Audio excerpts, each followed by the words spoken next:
In the makeshift shed shrouded in darkness, the man woke up from a nightmare, struggled to sit up from the bed, and looked blankly at everything around him that was strange yet familiar. The man shook his head vigorously and grabbed his face to make sure he was not dreaming. His heart was filled with ups and downs. The man's name is Sun Guangjun.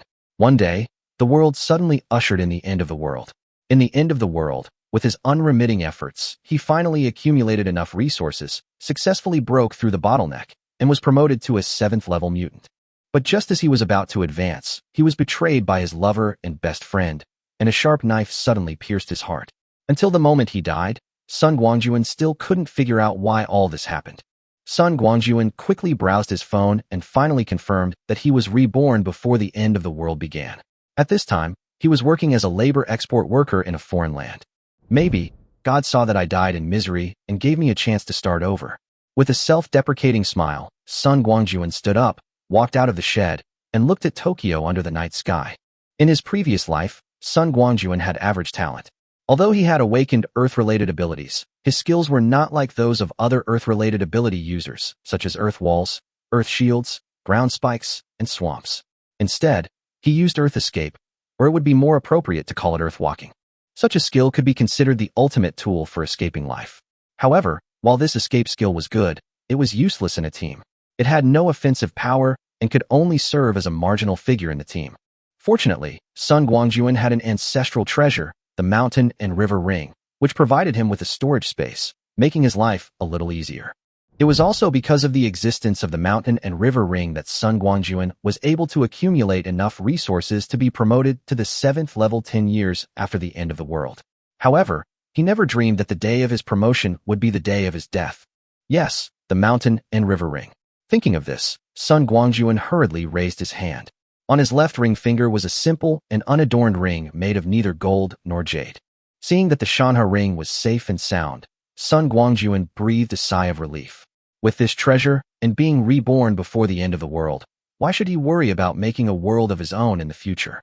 With the experience of his previous life, Sun Guangjun found a small knife and cut a cut on his right index finger without hesitation, then pressed the bleeding index finger tightly on the mountain and river ring on his left ring finger. But the next moment, Sun Guangjun was stunned. The mountain and river ring hadn't reacted at all. Could it be? Suddenly, Sun Guangjun's mind moved. Enter. Concentrating his mind, Sun Guangjun carefully gave the command. Then, Sun Guangjun's eyes blurred and he appeared in a gray space. The space was not large, only about an acre in size, and was surrounded by a solid white mist. In the middle, there is a lonely thatched hut with a well on one side. Sun Guangjun is standing at the door of the hut. The space of the mountain and river ring has shrunk to this extent. It seems that my rebirth this time is all thanks to the mountain and river ring. Shaking his head, Sun Guangjun finally understood. The reason he had a chance to start over was all thanks to this ancestral treasure in his hand. And in order to save Sun Guangjun, the mountain and river ring, which was originally vast and boundless and could accommodate mountains and rivers, turned into the scene before him. Oh, Sun Guangjun sighed softly, turned around, and prepared to go into the thatched hut to check. The space had become smaller. He wondered if the size of the warehouse had changed. Huh, old buddy, you are here too. As soon as he turned around, Sun Guangjun's attention was attracted by a sword stuck in the door of the thatched hut. Taking a step forward, Sun Guangjun stretched out his hand to grab the hilt of the sword and squeezed it hard. Buzz! Just as Sun Guangjun drew his sword, something strange happened. A khaki light emanated from the sword, sweeping up along Sun Guangjun's arm until it enveloped his entire body. The light then shone brightly. For a moment, the entire space of the mountain and river ring was filled with khaki light. There is no time in the space of the mountain and river ring. Sun Guangjun didn't know how much time had passed. The ochre light that filled the entire space rolled back, sank into his body, and disappeared. Haha, Earth walking technique, you are back too. Sun Guangjun never expected that the mountain and river ring not only brought back his natal weapon, the star sword, but also the earth walking technique. The star sword is the long sword that is inserted at the entrance of the thatched hut. After awakening, the psychic can use the energy in their body to forge a weapon as their own life weapon. Feeling cheerful, Sun Guangjun briefly checked the situation in the thatched cottage warehouse and left the Shanha ring space. Fortunately, the thatched cottage warehouse was not affected much, but all the supplies stored there are gone. Sun Guangjun pulled out his phone and checked the time. July 1st, 2037, 1:45 a.m. There was still a full month until the apocalypse began on July 31st. Thinking of the intense heat, torrential rain, extreme cold, and polar nights that would follow the apocalypse, along with the endless stream of zombies and mutant creatures, Sun Guangjun felt a sense of urgency. The apocalypse was approaching, and he had so much to prepare for.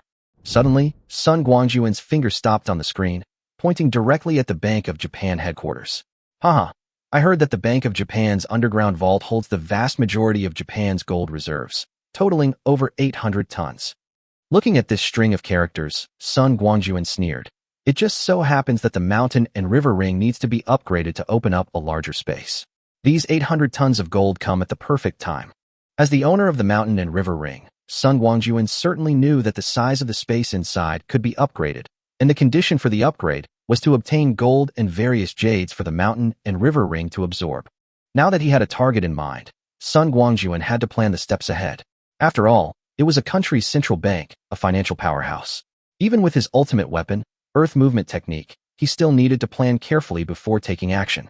Half an hour later, Sun Guangjun suddenly stood up, determined the direction, and began to sink without warning. In just a second, Sun Guangjun disappeared into the shed as if melting into the concrete floor beneath his feet. There was a weapons warehouse on the underground floor, about 5 kilometers away from the construction site. There shouldn't have been anyone there, but there was a figure grinning at the neatly arranged guns and ammunition. That's right, this person is Sun Guangjun, and his purpose in coming here is to obtain self-defense weapons. Looking at these weapons and ammunition, Sun Guangjun's eyes lit up. After arming himself, Sun Guangjun began to walk around in the armory. With a wave of his left hand, not only the weapons, but also the racks were all put into the thatched warehouse of Shanha Ring. In less than 5 minutes, the armory, covering several hundred square meters, was completely empty. Hundreds of guns, along with ammunition and other equipment, vanished without a trace. Looking around, Sun Guangjun was very satisfied with his masterpiece.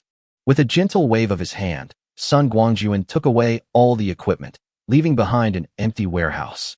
Using his earth-walking technique, Sun Guangjun appeared in a grove of trees in a nearby park. He took out a black combat uniform from the Shanha Ring, along with a helmet, and put them on himself one by one. Covering half of his face with a big mask, Sun Guangjun took a short rest and sank into the ground again. A while later, Sun Guangjun appeared in a large supermarket less than 3 kilometers away from the police station. It was 3 a.m., when most people were fast asleep and the supermarket was quiet. Aside from the overflowing shelves, only the surveillance cameras were still working tirelessly. Looking at the large store covering tens of thousands of square meters, Sun Guangjun smiled. This dazzling array of goods was all his. 0 yuan shopping start. With a snap of his fingers, Sun Guangjun's figure began to move quickly, and as he ran, large shelves and the goods on them kept disappearing. In just a few minutes, the entire store, along with the several thousand square meters of warehouse at the back, became empty, without even a piece of paper left. Before daybreak, as the early shift employees of major supermarkets came to work, news of supermarket thefts began to spread. Cars with sirens blaring hurried past on the streets, and the whole of Tokyo began to panic. With the news of the theft from the Shinagawa Ward Armory being disclosed, the panic has continued to escalate, with even crowds of protesters appearing on the streets. At this moment, inside a multimedia conference room, a group of Metropolitan Police Department officials sat at a conference table, all staring at the projected screen in front of them. On the screen, Sun Guangjun, wrapped tightly in a blanket, emerged from a corner. Entering the darkened supermarket, Sun Guangjun quickly moved, causing all the shelves to vanish wherever he passed. The final shot showed the man in black waving goodbye to the empty supermarket before disappearing. After all the videos were played, the warning director, Hiroshi Kojima, who was sitting at the head of the table, said in a deep voice, "Gentlemen, please speak freely and share your views on this matter."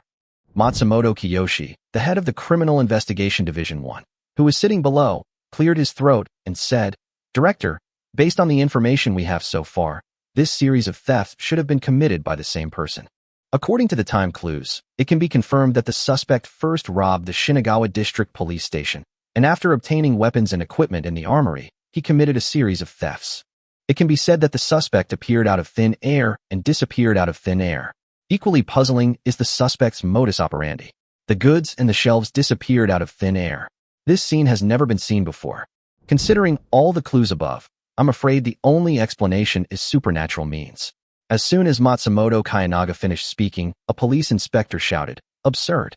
Everyone here knows that there is no such thing as supernatural means in this world. Then how do you explain the surveillance footage? Who can guarantee that the surveillance footage is real? I think you're just being unreasonable." Soon, the entire conference room was filled with noise. All participants expressed their opinions, but were unable to come up with a practical and feasible solution. Sun Guangjun had no idea that his actions had caused a mess in the Metropolitan Police Department. He stood at the intersection for a while, and after making sure that no one was paying attention to this side, he turned around and walked towards a building nearby, pretending to be on patrol. Soon, Sun Guangjun came to an empty corner, looked up at the nearby bank building, and disappeared in a flash. Following the determined direction, Sun Guangjun went several dozen meters underground, and then came directly under the bank. Just as Sun Guangjun was about to break into the vault from underground, he felt a sharp pain on his head. He took a closer look and was stunned. Damn, this Rien is really careful. The floor is paved with titanium alloy. Of course, this little trouble was not a problem for Sun Guangjun. He walked around underground and not only determined the scope of the titanium alloy floor, but also the seams clearly. Moreover, during this process, Sun Guangjun made an unexpected discovery. Under the titanium alloy floor, there were actually a large amount of explosives buried in several places, weighing several tons in total. Of course, such a good thing cannot be wasted. Sun Guangjun happily collected all the explosives he found into the manhwa ring, adding a new variety to his collection. After finishing all this, Sun Guangjun took out the star sword from the mountain and river ring, carefully inserted the tip of the sword into the joint of the titanium alloy floor, and cut off the connecting mortise and tenon. Soon, Sun Guangjun removed a 2-meter square, 20-centimeter thick titanium alloy floor, revealing the granite layer underneath. Then, Sun Guangjun appeared inside the vault, passing through the granite. As soon as he emerged from the ground, Sun Guangjun was almost dazzled. There was nothing he could do. Inside the vault were countless gold bars neatly stacked, all in large 1-kilogram pieces, emitting an alluring golden glow. No matter how strong a person's mind is, it would be difficult to control their heart in this ocean of gold. Sun Guangjun waved his hands and couldn't wait to put all the gold he saw into the mountain and river ring. Of course, it's impossible to store over 800 tons of gold in just one room. In fact, the entire underground vault has hundreds of rooms. In addition to gold, it also stores a lot of silver and Japan's large foreign exchange reserves. Thanks to Sun Guangjun's unremitting efforts, all the gold, silver, and various cash banknotes were put into the manhwa ring, and even the titanium alloy floor on the ground was pried up and taken away by him. When Sun Guangjun left here with satisfaction, this once magnificent underground vault had turned into a bare primitive cave, no longer having its former glory. As night falls, Ginza, which used to be brightly lit and bustling with people, seems to be unaffected by the series of robberies last night. People still come and go, maintaining its former prosperity. Even after the news broke this afternoon about the theft of the underground vault at the Bank of Japan headquarters, this situation remained unchanged. Even privately, many people regarded the mysterious thief as their new idol. Under such circumstances, order in Tokyo was miraculously restored quickly. The protesters on the streets dispersed, and people went to work and school as usual. Everyone was waiting for the government to issue a new announcement. It was just getting dark, and the CHF bar in Ginza Gachom had not yet reached its peak business hours. There were only a handful of customers quietly sipping their drinks and chatting in low voices.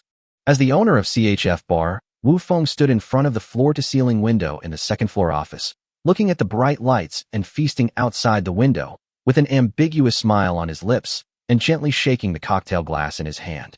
Wu Feng is 37 years old this year, at the prime of his life. As a Chinese born in Japan, in addition to running this bar, he also has another identity that is unknown to most people. That is, the largest transnational money launderer in Tokyo.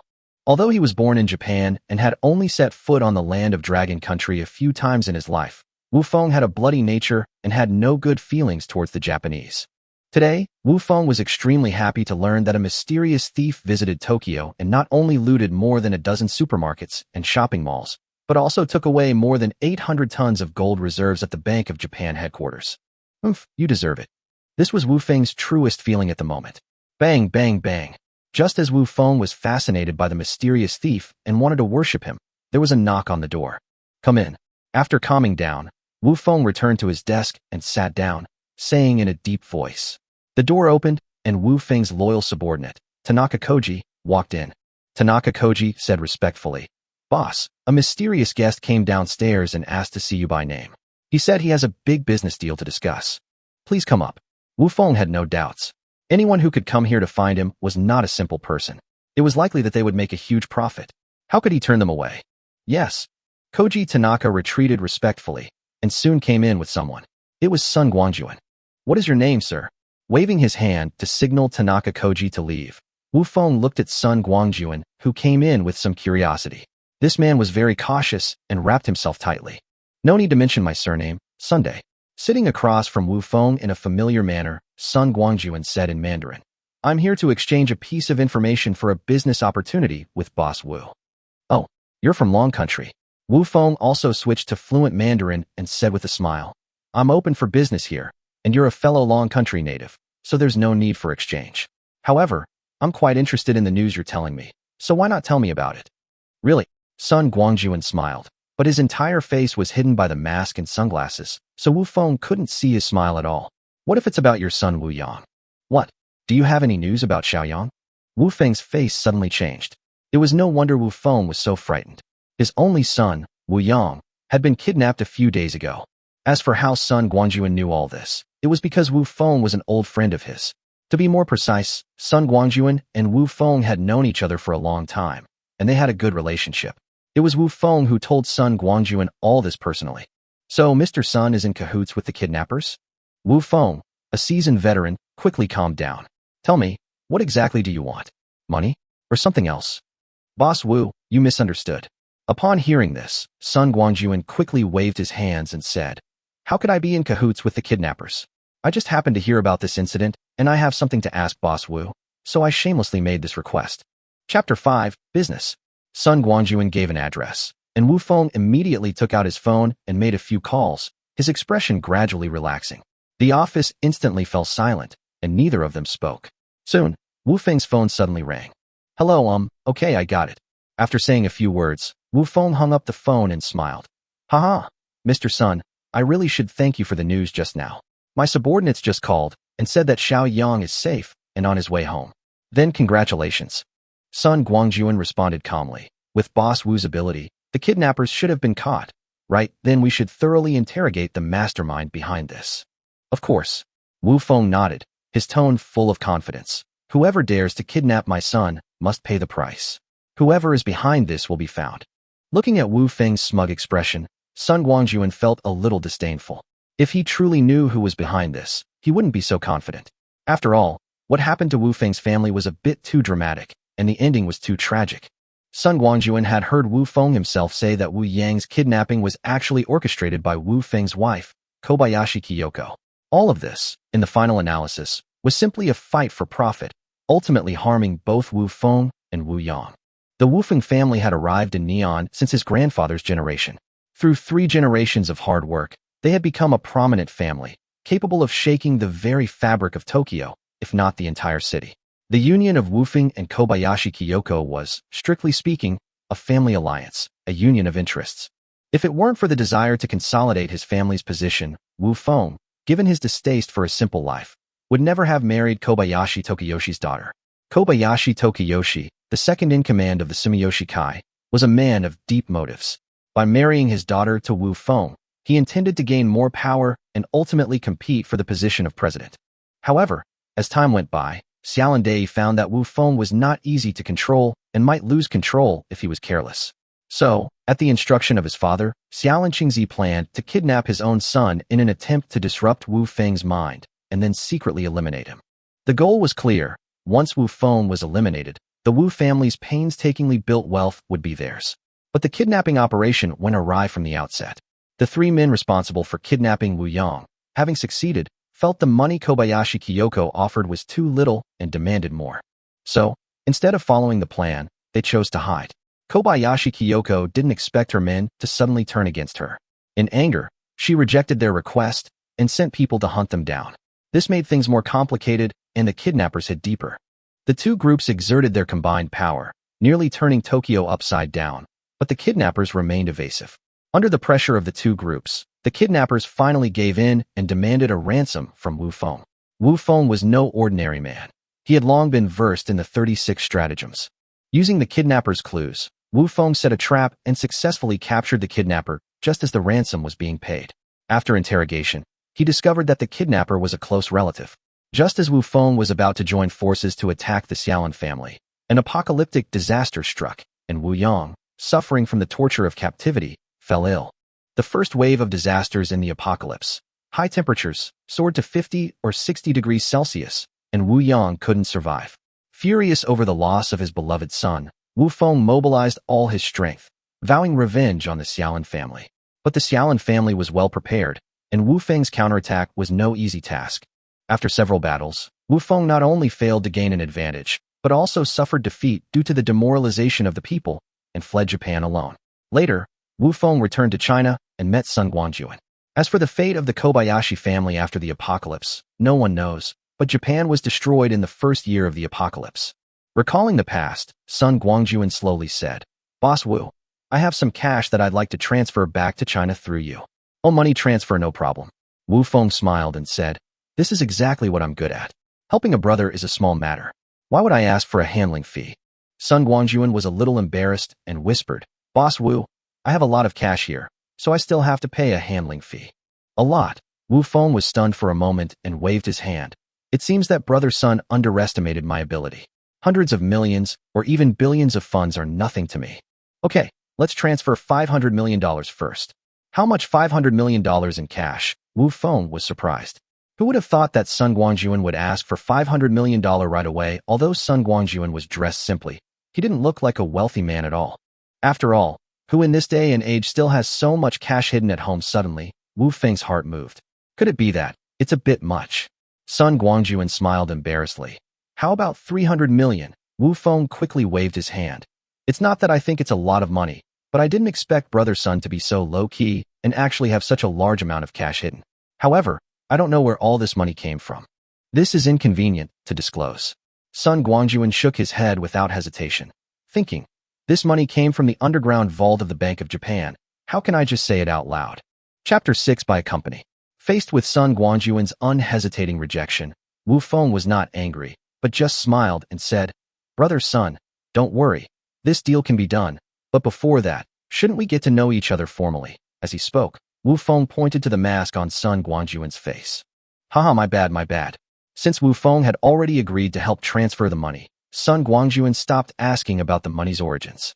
With a hearty smile, he removed his mask and sunglasses, revealing his true face. So young, Wu Feng looked at Sun Guangjun. Although he had previously assumed he was young from his voice, he hadn't expected him to be so young, appearing to be in his early 20s. Sun Guangjun smiled and said, "Not young anymore. I'm already 25. By the way, my name is Sun Guangjun." "Guangjun, is that the Hui character?" Wu Feng said with a smile. 25 is not young, but compared to my older brother, I'm considered young." Sun Guangjun replied, "Brother Wu is right. My name used to be Sun Hui. I changed it to Guangjun when I was 18 years old." Looking at Sun Guangjun's overly young baby face, Wu Feng suddenly felt an inexplicable sense of familiarity. He felt that Sun Guangjun had some guesses in his mind and admired him. This kid really has some tricks up his sleeve. After a few pleasantries, Wu Feng asked, "Brother, you should know the rules here, right?" "Yes." Wu Feng nodded. 9 out, 13 back. Of my $500 million, I only need $300 million to be deposited into my account. The remaining $200 million will be a handling fee. Brother, you're straightforward. Wu Feng gave a thumbs up and said, "But I have another idea. I wonder if you'd like to hear it." Oh, Sun Guangjun's eyes lit up. "What good ideas does Brother Wu have?" Wu Feng smiled and said, "Brother, whether it's 300 million or 500 million, it's a large sum. You should be aware of the domestic policies. It would be difficult to explain such a large amount of cash when we return. So, we can try a different method and transfer it in the name of the company." Sun Guangjun was stunned for a moment. "What do you mean?" Wu Feng continued. "I have several offshore companies. I can give one to you and transfer your money to the company account. That way, after you return to China, you can do whatever you want under the company's name. It's more convenient than an individual. Besides, let alone 300 million or 500 million, even tens of millions are no big deal." "What about my personal money?" Sun Guangjun asked. "I can transfer a few tens of millions of US dollars to your personal account first, nominally as a thank you for saving my life." Wu Feng smiled. "As for the company, I'll give it to you for free.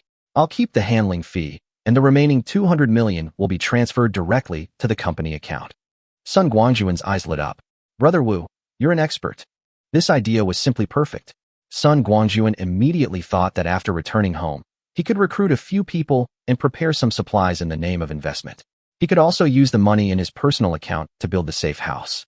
Moreover, this way, both domestic and foreign parties can be properly arranged, which is simply killing two birds with one stone. Thinking about it, Sun Guangjun said to Wu Feng, Brother, this arrangement is really great. However, I have a question. Will the transfer of the company take too long? No. Wu Feng waved his hand. I have an offshore company that can be renamed in a few hours. By the time you return, I can even handle the investment paperwork. It won't interfere with your access to your money at all. Hearing that Sun Guangjun was planning to return next week, Wu Feng's heart skipped a beat. It looked like this guy was planning to continue his activities in Japan. Wu Feng had long suspected that Sun Guangjun was the mastermind behind the string of supermarket robberies the previous night, the thief who had emptied the Bank of Japan's underground vault. As for the source of the $500 million, it must have come from the underground vault. Although Wu Feng didn't understand Sun Guangjun's exact methods, his intuition told him that this seemingly young and harmless man was definitely a hidden talent. Wu Feng also admired Sun Guangjun, especially since he was able to survive in such a dangerous environment and help his son. Of course, Wu Feng had to help him with all his strength. Moreover, Sun Guangjun's help was not in vain, and he paid every cent of the handling fee. Sun Guangjun was very satisfied with Wu Feng's arrangements and thanked him repeatedly. Brother, you are really an expert. These arrangements have helped me a lot. Sun Guangjun continued. By the way, I have brought the money. It's downstairs. Can you find someone to count it first? Wu Feng's heart skipped a beat. He thought, how dare this kid run around with so much cash? Isn't he afraid of getting caught? The size and weight of $500 million is simply unbelievable. Sun Guangjun, oblivious to Wu Feng's thoughts, casually tossed him the car keys. The car is in the parking lot. License plate number 741. Just have your people drive away. This car was usually used for purchasing supplies. Today, when Sun Guangjun arrived with $500 million, he had just placed the cash inside. Okay, I'll have someone take care of it, Wu Feng said, taking the car keys. Brother, give me your passport, and I'll keep a copy. Also, give me your contact information. Someone will definitely contact you once it's done. No problem. Sun Guangjun took out his passport, left his bank card number and mobile phone number, and prepared to leave. At this time, night had just fallen, the perfect time to act. Brother, wait. Wu Feng suddenly stopped Sun Guangjun. If you still have cash, I can help you with some of it. Okay, brother, if I need anything, I will come to you again. Looking at Wu Feng's half-smile, Sun Guangjun knew that he had probably guessed where he came from, but he didn't care. He waved his hand and left. Chapter 7. The looting continues. Sun Guangjun left quickly and decisively. Wu Feng wanted to see him downstairs, but when he turned around, Sun Guangjun was gone. Wu Feng shook his head helplessly, thinking about returning to the office to deal with matters. Just as he was about to turn around, he suddenly noticed a large black bag that had appeared at the office door. Wu Feng's heart tightened. After making sure no one was around, he carefully picked up the bag and returned to the office. When he opened it, his eyes instantly grew serious. Inside were 5 MP5 submachine guns, a dozen revolvers, and a large amount of ammunition. Hey, brother, you're a real smart guy. You know I need these things right now. Thinking of the news his men had just reported, Wu Feng's brows tightened, then relaxed, a fierce look on his face. What's next might depend on these equipment. After leaving the CHF bar, Sun Guangjun found an unnoticed corner and vanished instantly. Using his earth-walking technique, he could completely ignore any obstacles and drill directly into the ground, regardless of metal. Rocks and concrete were no obstacle to him. It was still early, and the business district was still bustling with people. Sun Guangjun didn't stop, heading straight for the Tokyo Industrial Zone. Most of the factory workshops were deserted, except for a few that operated 24 hours a day. Sun Guangjun felt like a fish in water here. He took over the rice processing plant. He took over the canning factory. He took over the machining plant. He took over the Precision Instrument Research Institute. Every factory he passed along the way, no matter how big or small, the first thing Sun Guangjun saw was take it all away. Not only that, he also took away the finished products, raw materials, and production equipment, leaving behind only the empty factory buildings, as if a layer of dust had been scraped off the ground. After 4 or 5 hours of work, it was getting dark, and Sun Guangjun planned to return to the commercial district to continue cleaning the shops and supermarkets that had been marked. However, His sense of direction was not accurate underground, so Sun Guangjun emerged from the ground in an open area to confirm his current location. In the darkness, he found himself on a ranch.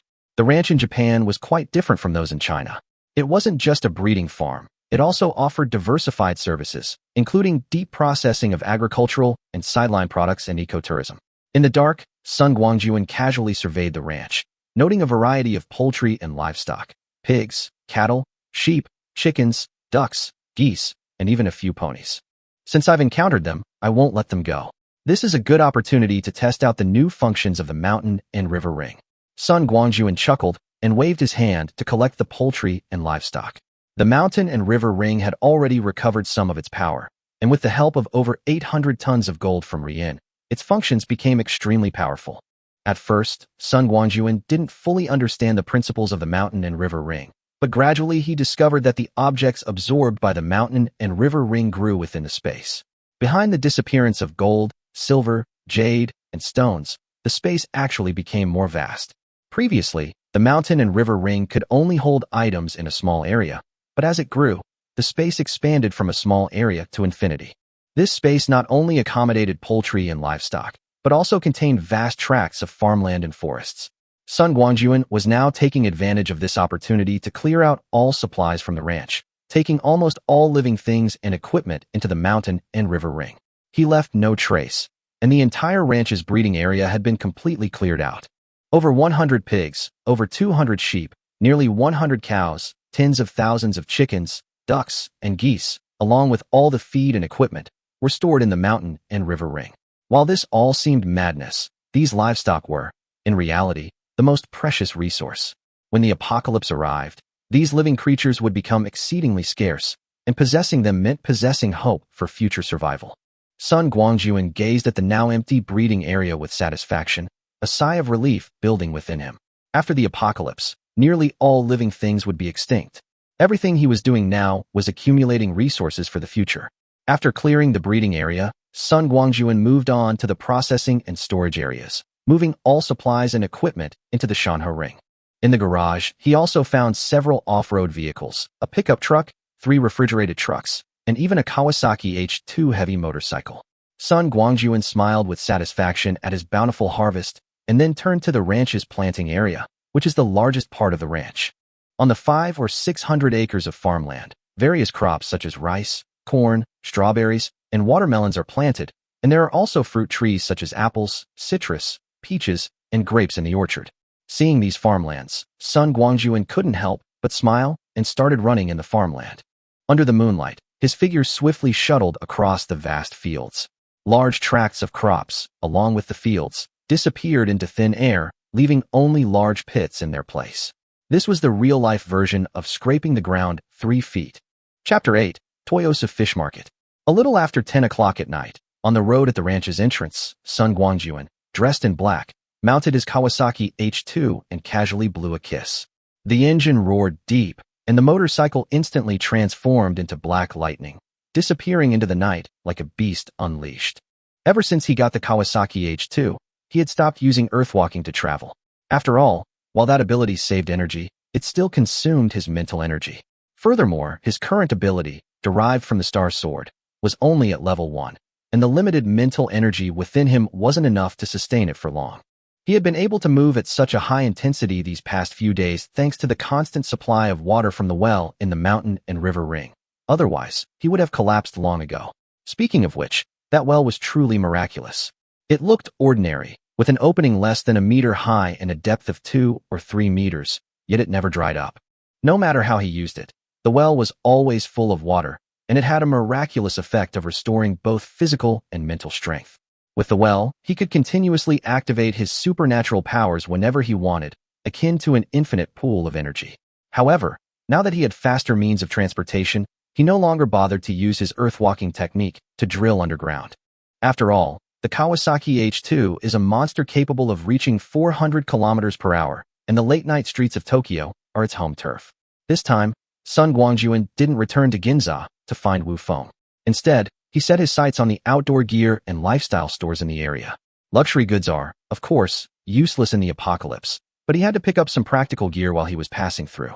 Besides, it was a bit of fun to fleece the Japanese and cause some trouble for the Metropolitan Police Department.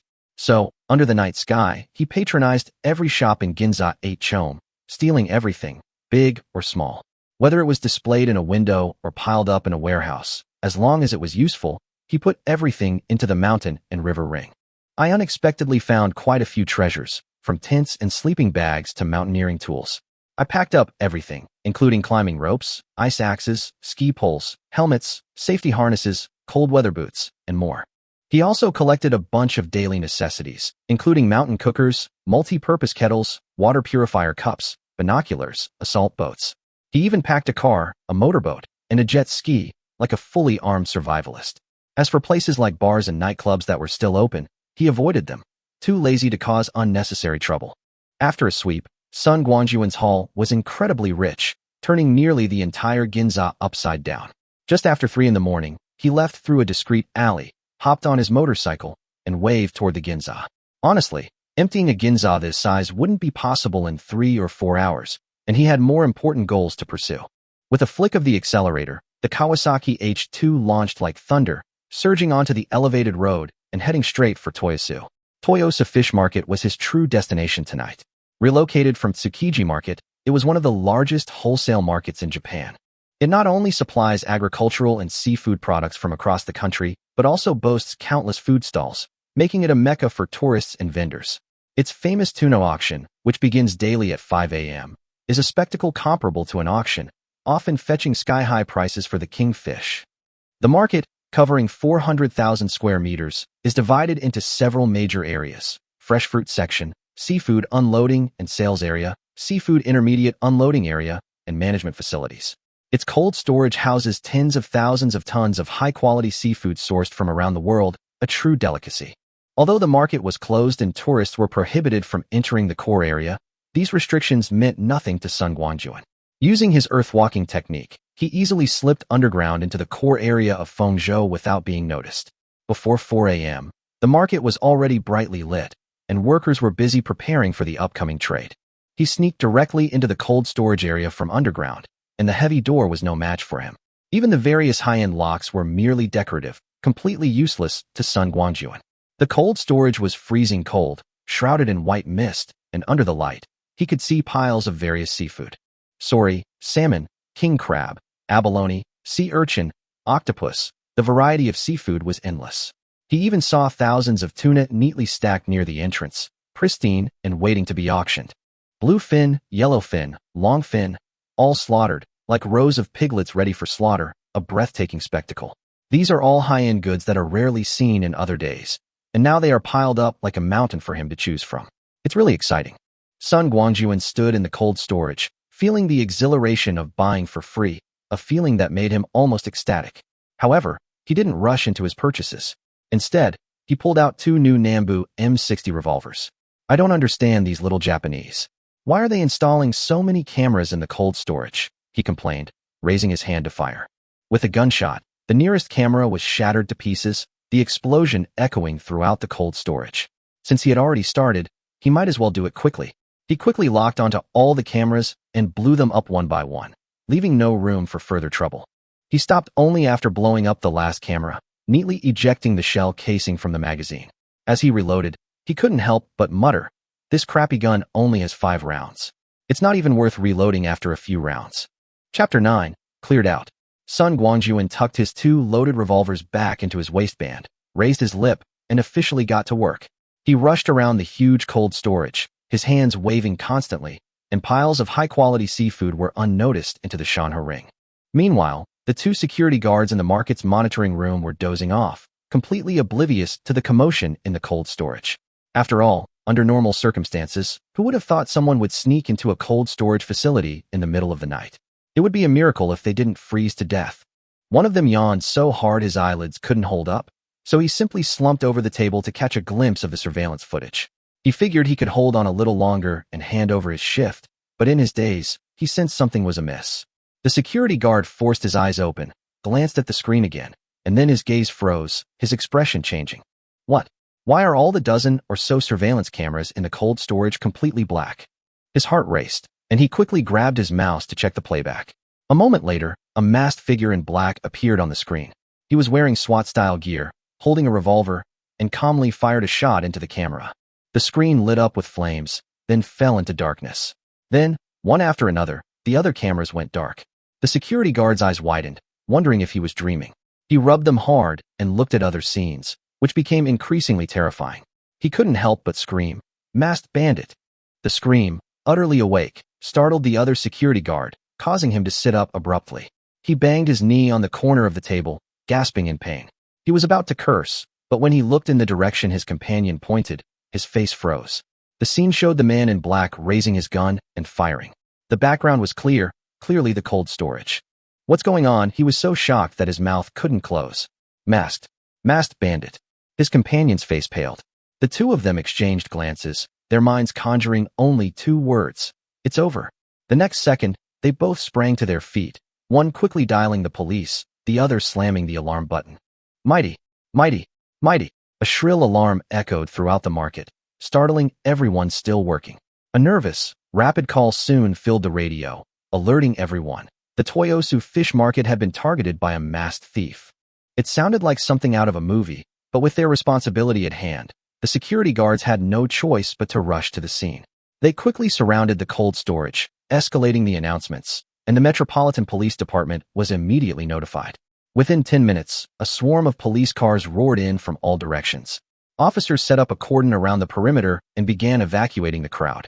Armed special police officers entered the market one after another, rifles loaded and shields clearing the way. They formed a complete circle, completely surrounding the cold storage. The Toyosu fish market instantly became a makeshift war zone, a scene of utter chaos, like being scalded by a cauldron. The Metropolitan Police Department's response was truly swift, with clear divisions of labor among its various teams. Not only was the market completely cleared, but patrol boats also cordoned off the surrounding waters.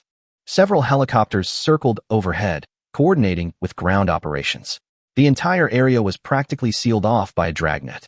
Sun Guangjun had actually already planned the pace of this nationally alarming incident. While the pile of goods in the cold storage was tempting, there was much more to move at the Fengzhou fish market. Live fish, and fresh seafood scattered throughout the four buildings were his true targets.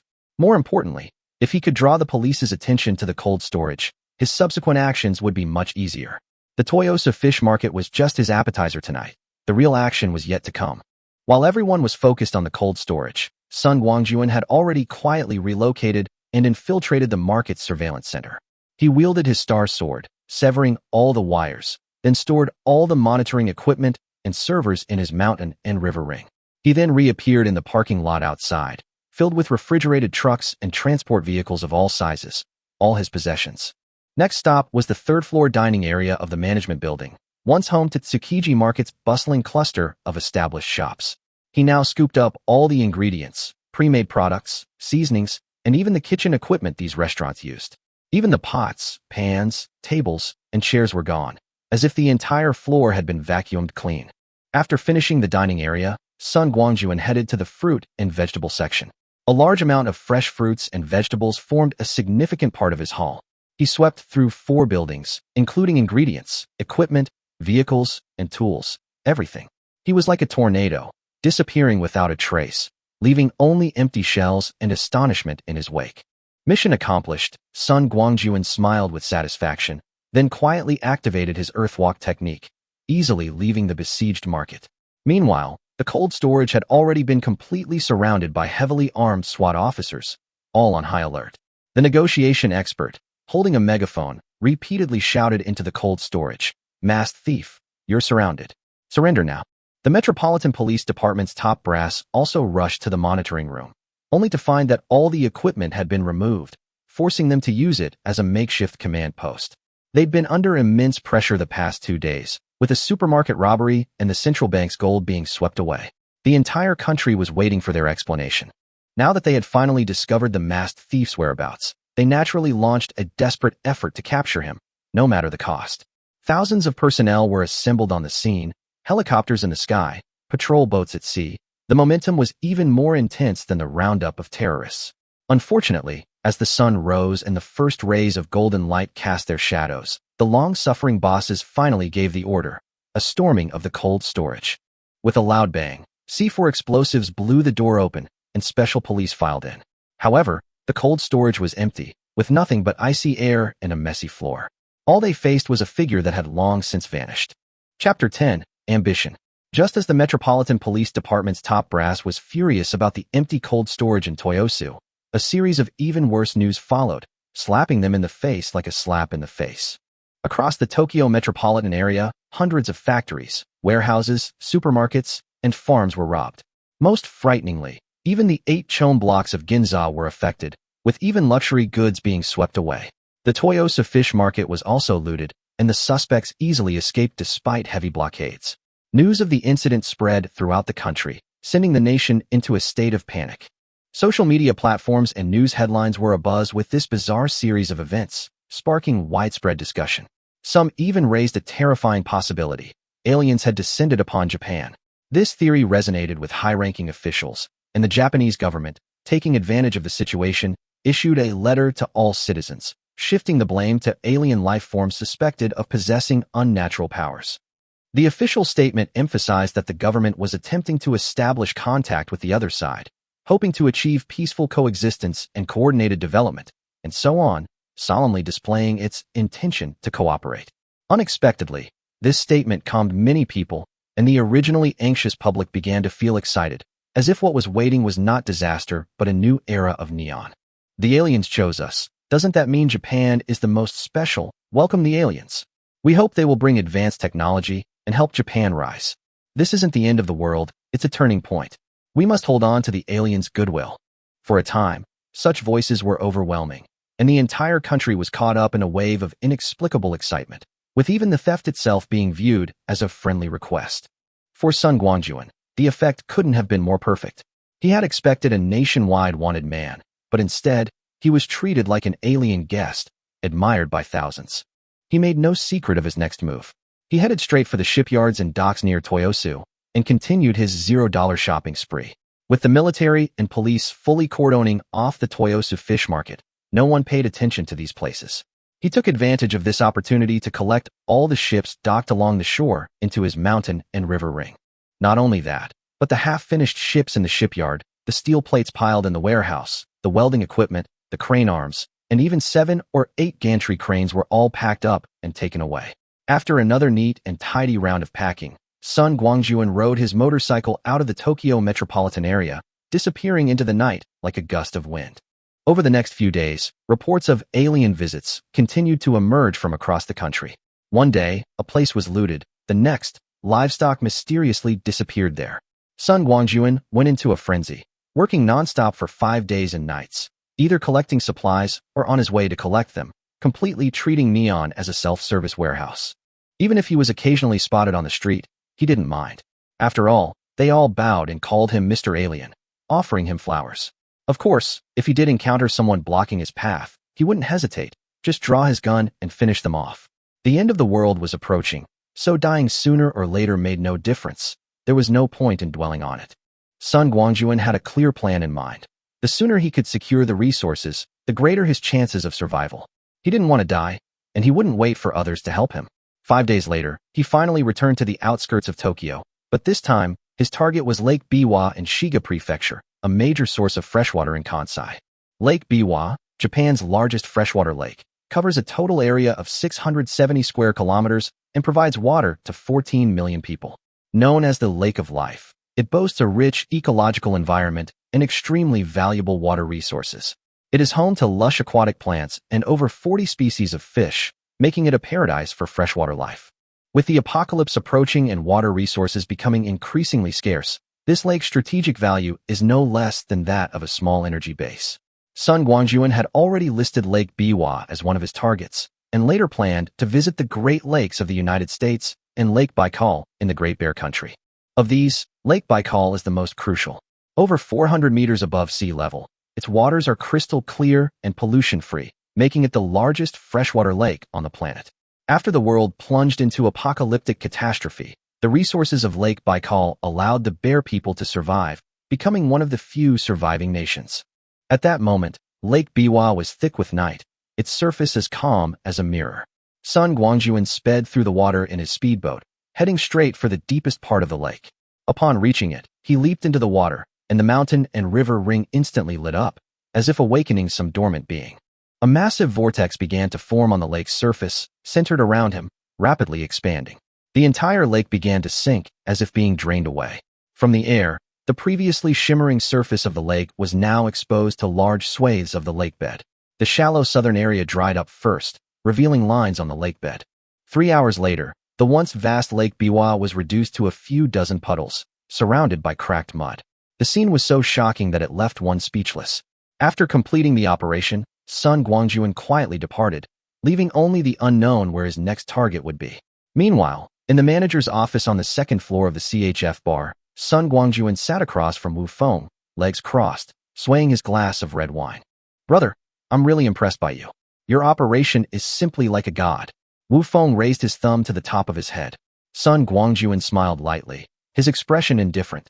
"This little thing is not worth mentioning. Brother Wu, I'm ready to leave for home. Before I leave, I'd like to ask you for a small favor. Don't mention it. Just tell me what you want. As long as I can do it, I won't hesitate." Wu Feng nodded repeatedly. He had long guessed that the boy before him was the masked thief who had caused unrest in Japan, Sun Guangjun. "By the way, the paperwork for the offshore company you bought has been completed. The 2 men I arranged have also arrived in China. You can contact them directly after you return." "Thank you, Brother Wu." Sun Guangjun stood up and bowed, his face finally showing a long-lost solemnity. Then he slowly spoke of his plan. Chapter 11. What Sun Guangjun Left Behind, July 8, 2037, 1 a.m. The CHF bar was silent. Wu Feng sat behind his large desk, his eyes fixed on the recently closed door. Not long ago, Sun Guangjun had left here, leaving behind a meaningful sentence that lingered in Wu Feng's mind. "Brother Wu, listen to my advice. You'd better return home as soon as possible. Don't cling to your base here anymore. The most important thing is to save your life. If it is convenient, find a sturdier place and stock up more supplies. It may be useful." He didn't say much, but it was like a stone thrown into the lake, causing waves of turmoil in Wu Feng's heart. If someone else had said this, he might have just laughed it off, but he was talking about Sun Guangjun, a guy he knew very well. He was almost certain that Sun Guangjun was the masked thief who had been making a lot of noise recently. Thinking about his recent crazy looting, Wu Feng suddenly had a bad feeling. He suspected Sun Guangjun had foreseen something major was about to happen. Otherwise, how could he explain his insane collecting habit? It wasn't vandalism, nor was it a quest for money, but more like stockpiling. Preparation. Wu Feng couldn't help but sort out what he had collected: grain, vegetables, fruit, meat, poultry, eggs, milk, seasonings, and beverages. This was food. Clothes, shoes, down pants, and cold weather gear. These are the clothes. Fuel, coal, steel, and transportation. These are the supplies. Now he's hinting at finding a place to stay. Food, clothing, shelter, supplies. Nothing is left out. This comprehensive preparation is no accident. Combined with his last words before leaving, Wu Feng thought more and more that this guy might be preparing for the end of the world. Thinking of this, he couldn't help but look towards the bustling city in the distance. But he couldn't muster much nostalgia. Neon may be beautiful, but it's not the place where their Wu family has taken root.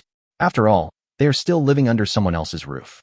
Even if 3 generations have built this foundation, once someone touches the cake that some people don't want to be touched, their attitude will turn against them at any time.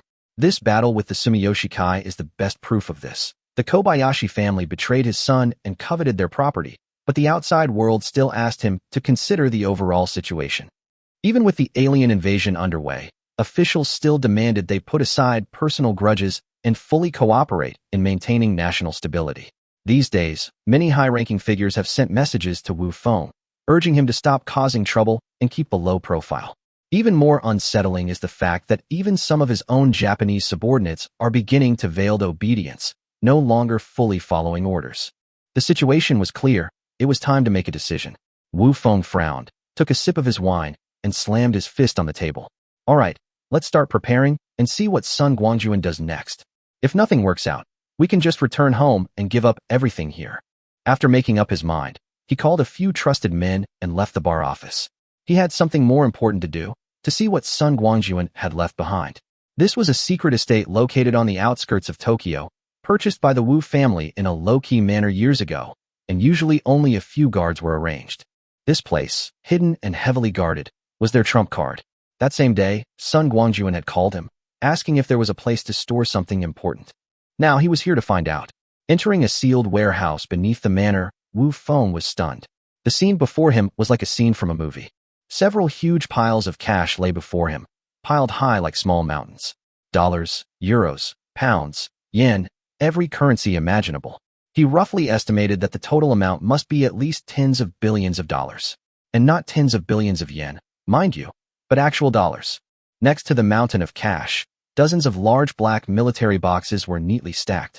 He opened the lids and gasped. Inside were brand new assault rifles, the Type 20 automatic rifles currently in service in Japan.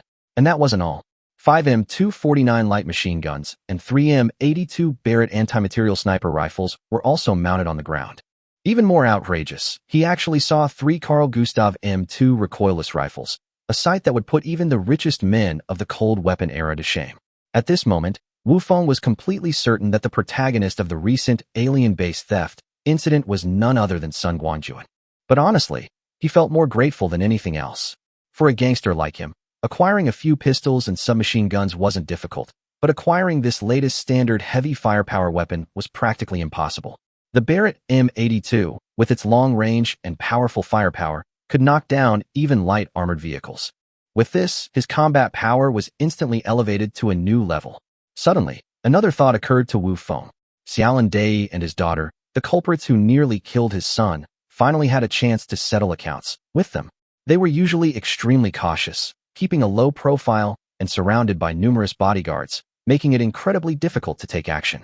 But now with the M82, all you need to do is find a good sniper, wait at a high point, and shoot them when they get in the car. Even if they are riding in a bulletproof car, you can still send them to hell. The effective range is 1,850 meters, with a maximum range of over 6,000 meters. At this distance, trying to shoot down a target in a car is like target practice. Thinking of this, Wu Feng's eyes flashed coldly. Even if he did have to evacuate Neon, he had to resolve these two concerns before leaving. Chapter 12, The Ouyang Sisters. At 10 a.m. on July 8th, Sun Guangjun, dressed in a neat, designer casual suit, walked into the international departure area of Narita Airport with a relaxed demeanor. He walked steadily, like an ordinary passenger. 10 minutes later, he boarded his flight, bound for Qing City, a coastal city in eastern Dragon Country. This beautiful city is a major port and popular tourist destination for Dragon Country, and it's also the first stop for his new beginning. In this life, he didn't return home in disgrace like in his previous one, nor would he be exploited by his ex-girlfriend's family. Qing City wasn't far from his hometown, only about 300 kilometers away, but for Sun Guangjun, it was a completely different starting point in life. True to his personality, he naturally wanted to give a gift before leaving. After leaving Wufeng last night, he stopped by the Tokyo Port Container Terminal.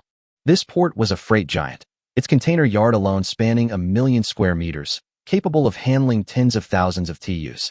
The result? He spent the entire night, seemingly unstoppable, loading all of the port's over 1 million containers into the Shanhe ring. As for what was inside, he didn't even bother to examine it, saving it for a surprise blind box later. At 1 in the afternoon, the plane landed safely at Qingshe Airport. Sun Guangjun strolled leisurely out of the terminal, his hands swung, his luggage untouched. As he entered the arrival hall, his gaze suddenly paused, caught by a large sign in front of him. It was a whiteboard sign with the 3 characters Sun Guangjun written in black font. In Chinese characters, pinyin, and kana, a professional touch. But what really caught my eye wasn't the sign itself, but the people holding it. 2 beautiful women with striking elegance, standing tall and proud in the crowd. They were both over 5 feet 4 inches tall, one in a pink dress, the other in a white business suit. Their slender legs, clad in red-soled high heels, held them in a graceful pose. Their facial features were nearly identical, their eyebrows and eyes picturesque, their figures captivating. One was cool and elegant, the other sweet, like a real-life, contrasting sisters. Standing before them, even Sun Guangjun, a man who had weathered the storms of the apocalypse, couldn't help but feel a wave of emotion. This wasn't just ordinary beauty, it was divine beauty. He instantly realized they were the people Wu Feng had mentioned, arranged domestically. As expected, Brother Wu had a sharp eye and a very clever arrangement. Just as he was stunned, the 2 beauties had already walked up to him, exchanged a tacit glance, put down their signs, and greeted him with a sweet smile. "Hello, Mr. Sun." The girl in the pink suit smiled like a flower, her voice soft and sweet. "We're from the Longhua branch of MKL International Investment Group. President Wu sent us to pick you up." She paused briefly before introducing herself. My name is Ouyang Feiyu, and I'm the company's CFO. This is my sister, Ouyang Feishue, the company's CEO. Sun Guangjun was almost stunned by this introduction. A beautiful CEO? And two sisters as the general managers? On either side, one a cool and elegant queen, the other a sweet and charming young lady. Who wouldn't be tempted? Although he secretly exclaimed, "Wow," he still tried to maintain his CEO persona on the surface. After all, she was his steward, who would be helping him manage his assets and assist with the apocalypse deployment. He couldn't be frivolous. "Hello, I'm Sun Guangjun." He smiled and nodded, putting on a polite demeanor. "Thank you for your hard work, both of you. Let's get settled in at the hotel first. We'll talk about the details later." "Yes, Mr. Sun, this way please." The two women were polite and well-mannered, and it was clear that they didn't care about the scrutiny. They didn't show any sign of displeasure at Sun Guangjun's occasional pig brother aura, obviously used to being the center of attention. After leaving the airport lobby, Ouyang Feishue expertly climbed into the driver's seat of a twilight purple Rolls-Royce Cullinan. Feiyu politely opened the back door for Sun Guangjun and then took the passenger seat. "My sister bought this car herself," Feiyu explained with a smile, clearly worried that Sun Guangjun would misunderstand the company's spending. After the car started, she began to explain the company's basic situation. Her content was concise and clear, and her rhythm was professional. This MKL Group was the offshore company that Sun Guangjun bought from Wufeng. It now has a Longhua branch in Qing City. The company has already established contact with relevant parties in Qing City and is negotiating multiple investment projects, with the business beginning to take shape. Besides the Ouyang sisters, there are already over 20 temporary employees. Personnel confirmation will be made once Sun Guangjun, the true boss, arrives. Sun Guangjun nodded after listening. He doesn't care about details. He wants results and people who can get things done. "You can arrange these by yourselves." He waved his hand calmly. "As long as you complete my arrangements without any compromise, the rest is up to you." "Understood." Feiyu agreed readily, then took out a folder and flipped through some exquisite real estate information pictures. "This is your first assignment. Find a large, high-altitude villa. We've identified 3 that meet the criteria, all available for immediate sale." He had just mentioned buying a house to Wufeng yesterday, and today he'd already chosen his target. Sure enough, there was a plan, and there was execution. Sun Guangjun glanced at the information and was immediately drawn to one of the properties. This villa was located in Qilin Villa, Qing City, halfway up a mountain, nestled against the mountainside. Below the mountain were over 20 low-rise residential buildings, unlike those 40 or 50-story concrete pigeon coops. The villa itself, with 2 floors above ground and an additional floor below, covers over 1,000 square meters. Surrounding it are 7 or 8 acres of gently sloping green space, complete with lawns, small flower beds, and a private swimming pool. More importantly, its high altitude, reaching over 300 meters, provides exceptional defensive value, ensuring survival even in the apocalypse. "That's it." Sun Guangjun didn't hesitate. He tapped the photo lightly with his finger and said in an unquestionable tone, "Get it as quickly as possible, no matter how much it costs." Chapter 13, Returning Home. "Yes, boss." After receiving Sun Guangjun's order, Ouyang Feiyu agreed without hesitation. The car was driving very fast, and soon entered the city and arrived at the 5-star hotel we had booked, the Hilton Hotel. Sun Guangjun now has $50 million in his personal bank card, which is equivalent to more than 360 million Chinese yuan. Wufeng transferred this money to Sun Guangjun's card in the name of repaying his life-saving grace. It was more than enough to pay for the purchase of the villa. After handing the bank card to the Ouyang sisters and writing them a letter of authorization, Sun Guangjun let the sisters go about their business. After entering the presidential suite, Sun Guangjun completely relaxed. "I'm finally back home, and it's time to relax my tense nerves." A week after his rebirth, Sun Guangjun has been busy searching for Japanese goods. It can be said that he has not had a moment of relaxation in this week. In 1 week, Sun Guangjun traveled almost all over Japan, from Wakanai City in Hokkaido in the north to Ibusuki City and Minamiosumi Town in Kyushu in the south, leaving his footprints and legends almost everywhere. The result of this sleepless work is that the warehouse of the Shanhou Ring is now filled with trillions of tons of various materials. The hundreds of acres of land in the living space are planted with fruits, vegetables, grains, and fruit trees. A large amount of forest resources have been dug up and planted on the edge of the distant grassland.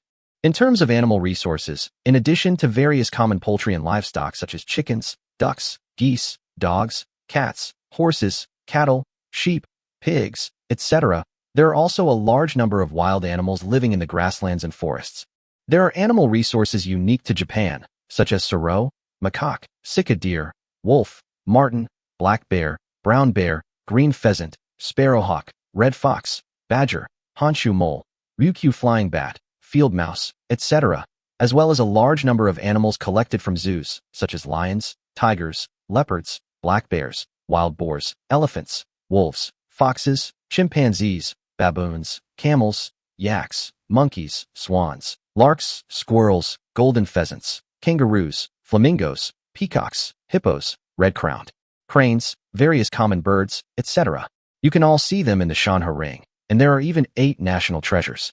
According to records, there are a total of 9 giant pandas, the national treasure, living in Japan, including 4 in Ueno Zoo, 4 in Wakama Adventure World, and 1 in Kobe City Aji Zoo.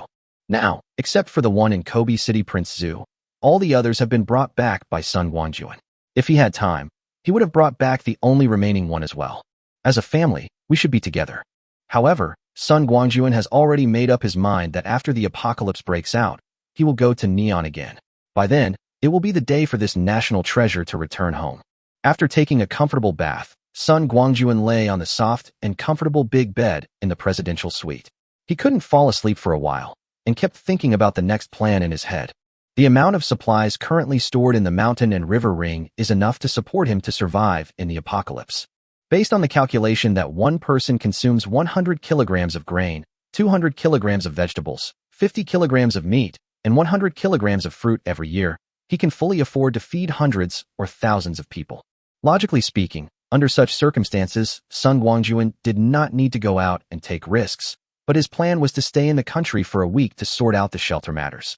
The rest was to let the Ouyang sisters supervise the work and purchase and store various supplies, while he himself would start his trip to America.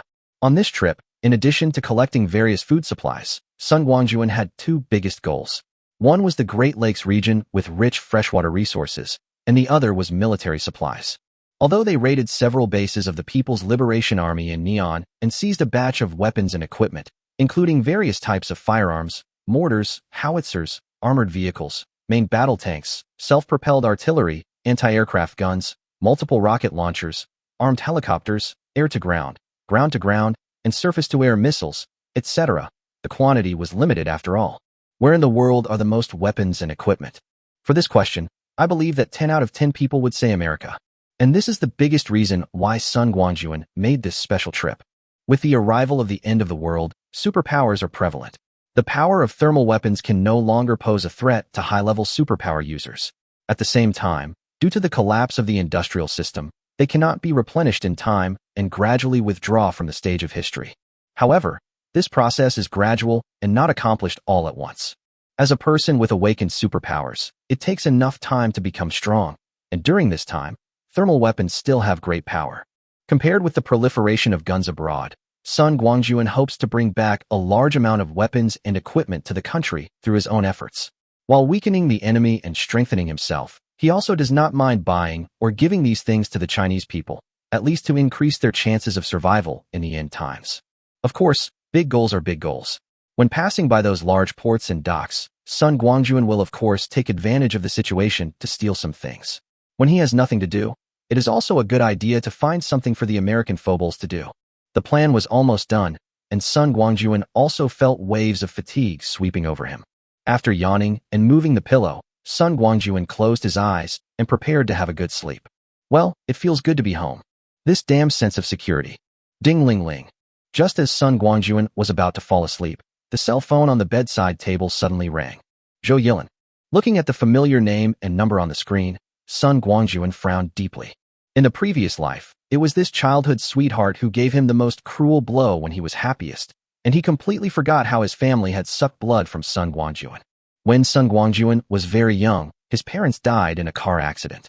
He was left alone and was adopted by his distant cousin's family. But this cousin's family only wanted the property left by Sun Guangjun's parents. After getting it, their attitude towards Sun Guangjun took a sharp turn for the worse. Under such circumstances, one can imagine Sun Guangjun's life. He definitely gets up earlier than a chicken, sleeps later than a dog, works harder than a donkey, and eats worse than a pig. Under the pressure of life, Sun Guangjun learned to endure humiliation at a young age.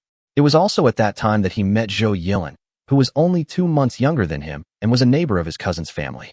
Every time Sun Guangjun felt wronged and hid in a corner of the community, crying secretly, Zhou Yilin would silently appear by his side. Soft words of comfort and a small piece of candy were Sun Guangjun's only comfort during his youth. Finally, on his 18th birthday, Sun Guangjun confessed his love and made the most heartfelt confession to the candles under the moonlight. It was in the garden of the community. It was the only birthday Sun Guangjun celebrated after his parents died, and the only person who celebrated for him was Zhou Yilin. Naturally, the two became boyfriend and girlfriend. Chapter 14. Say goodbye to licking dogs, starting from today. It is said that life is full of twists and turns. What Sun Guangjun thought of as his boyfriend or girlfriend was just what he thought of himself. In fact, until the end of the world broke out, he had never even held Zhou Yilin's hand. In this so-called relationship, from the beginning to the end, Sun Guangjun was the one who gave and received nothing in return. The reason why Sun Guangjun became a member of the Labor Export Service, left his hometown, and went to Japan to work for 6 or 7 years was all because he wanted to support Zhou Yilin's college and graduate studies. That's right, since Sun Guangjun became an adult at the age of 18, he has almost always stayed in Japan, with only a brief return to China for a few months. Most of Sun Guangjun's income from working was sent back to China and used as Zhou Yilin's tuition and living expenses.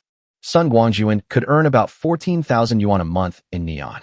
Apart from keeping a few thousand yuan for his own living expenses, he would give Zhou Yilin about 10,000 yuan every month.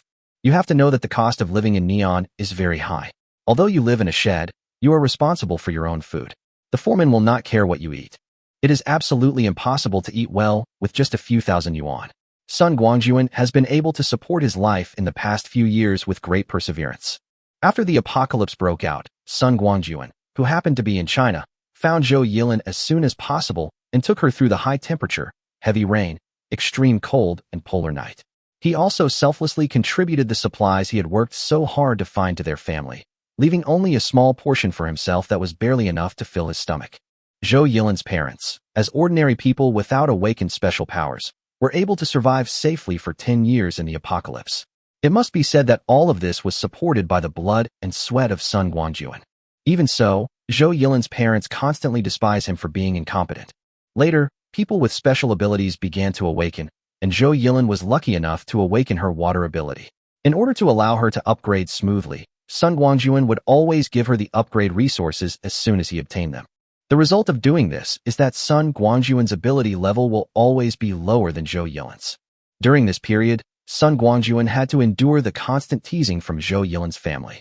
Every time, he reminded himself in his heart that Zhou Yilin was doing this for his own good, and that he still needed to work harder to be worthy of such an outstanding woman.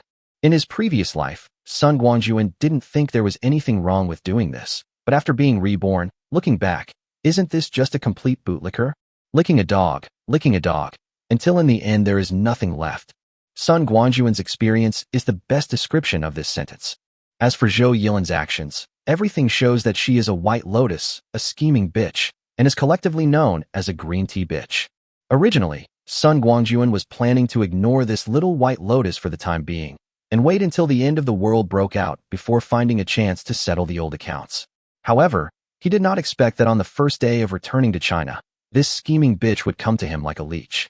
I don't know when the phone stopped ringing, but just a few seconds later, it started ringing again. Sun Guangjun wanted to avoid answering the call, but as he listened to the ringing over and over again, he could no longer bear the other party's persistence and could only press the answer button helplessly. Brother Xiaowei, where have you been recently? Why can't I get through to you on the phone? As soon as the call was connected, Zhou Yilin's voice, pretending to be gentle but unable to conceal a hint of disgust, came over. Do you know how worried I was when I couldn't contact you? Nothing. There's a lot of work to do during this period.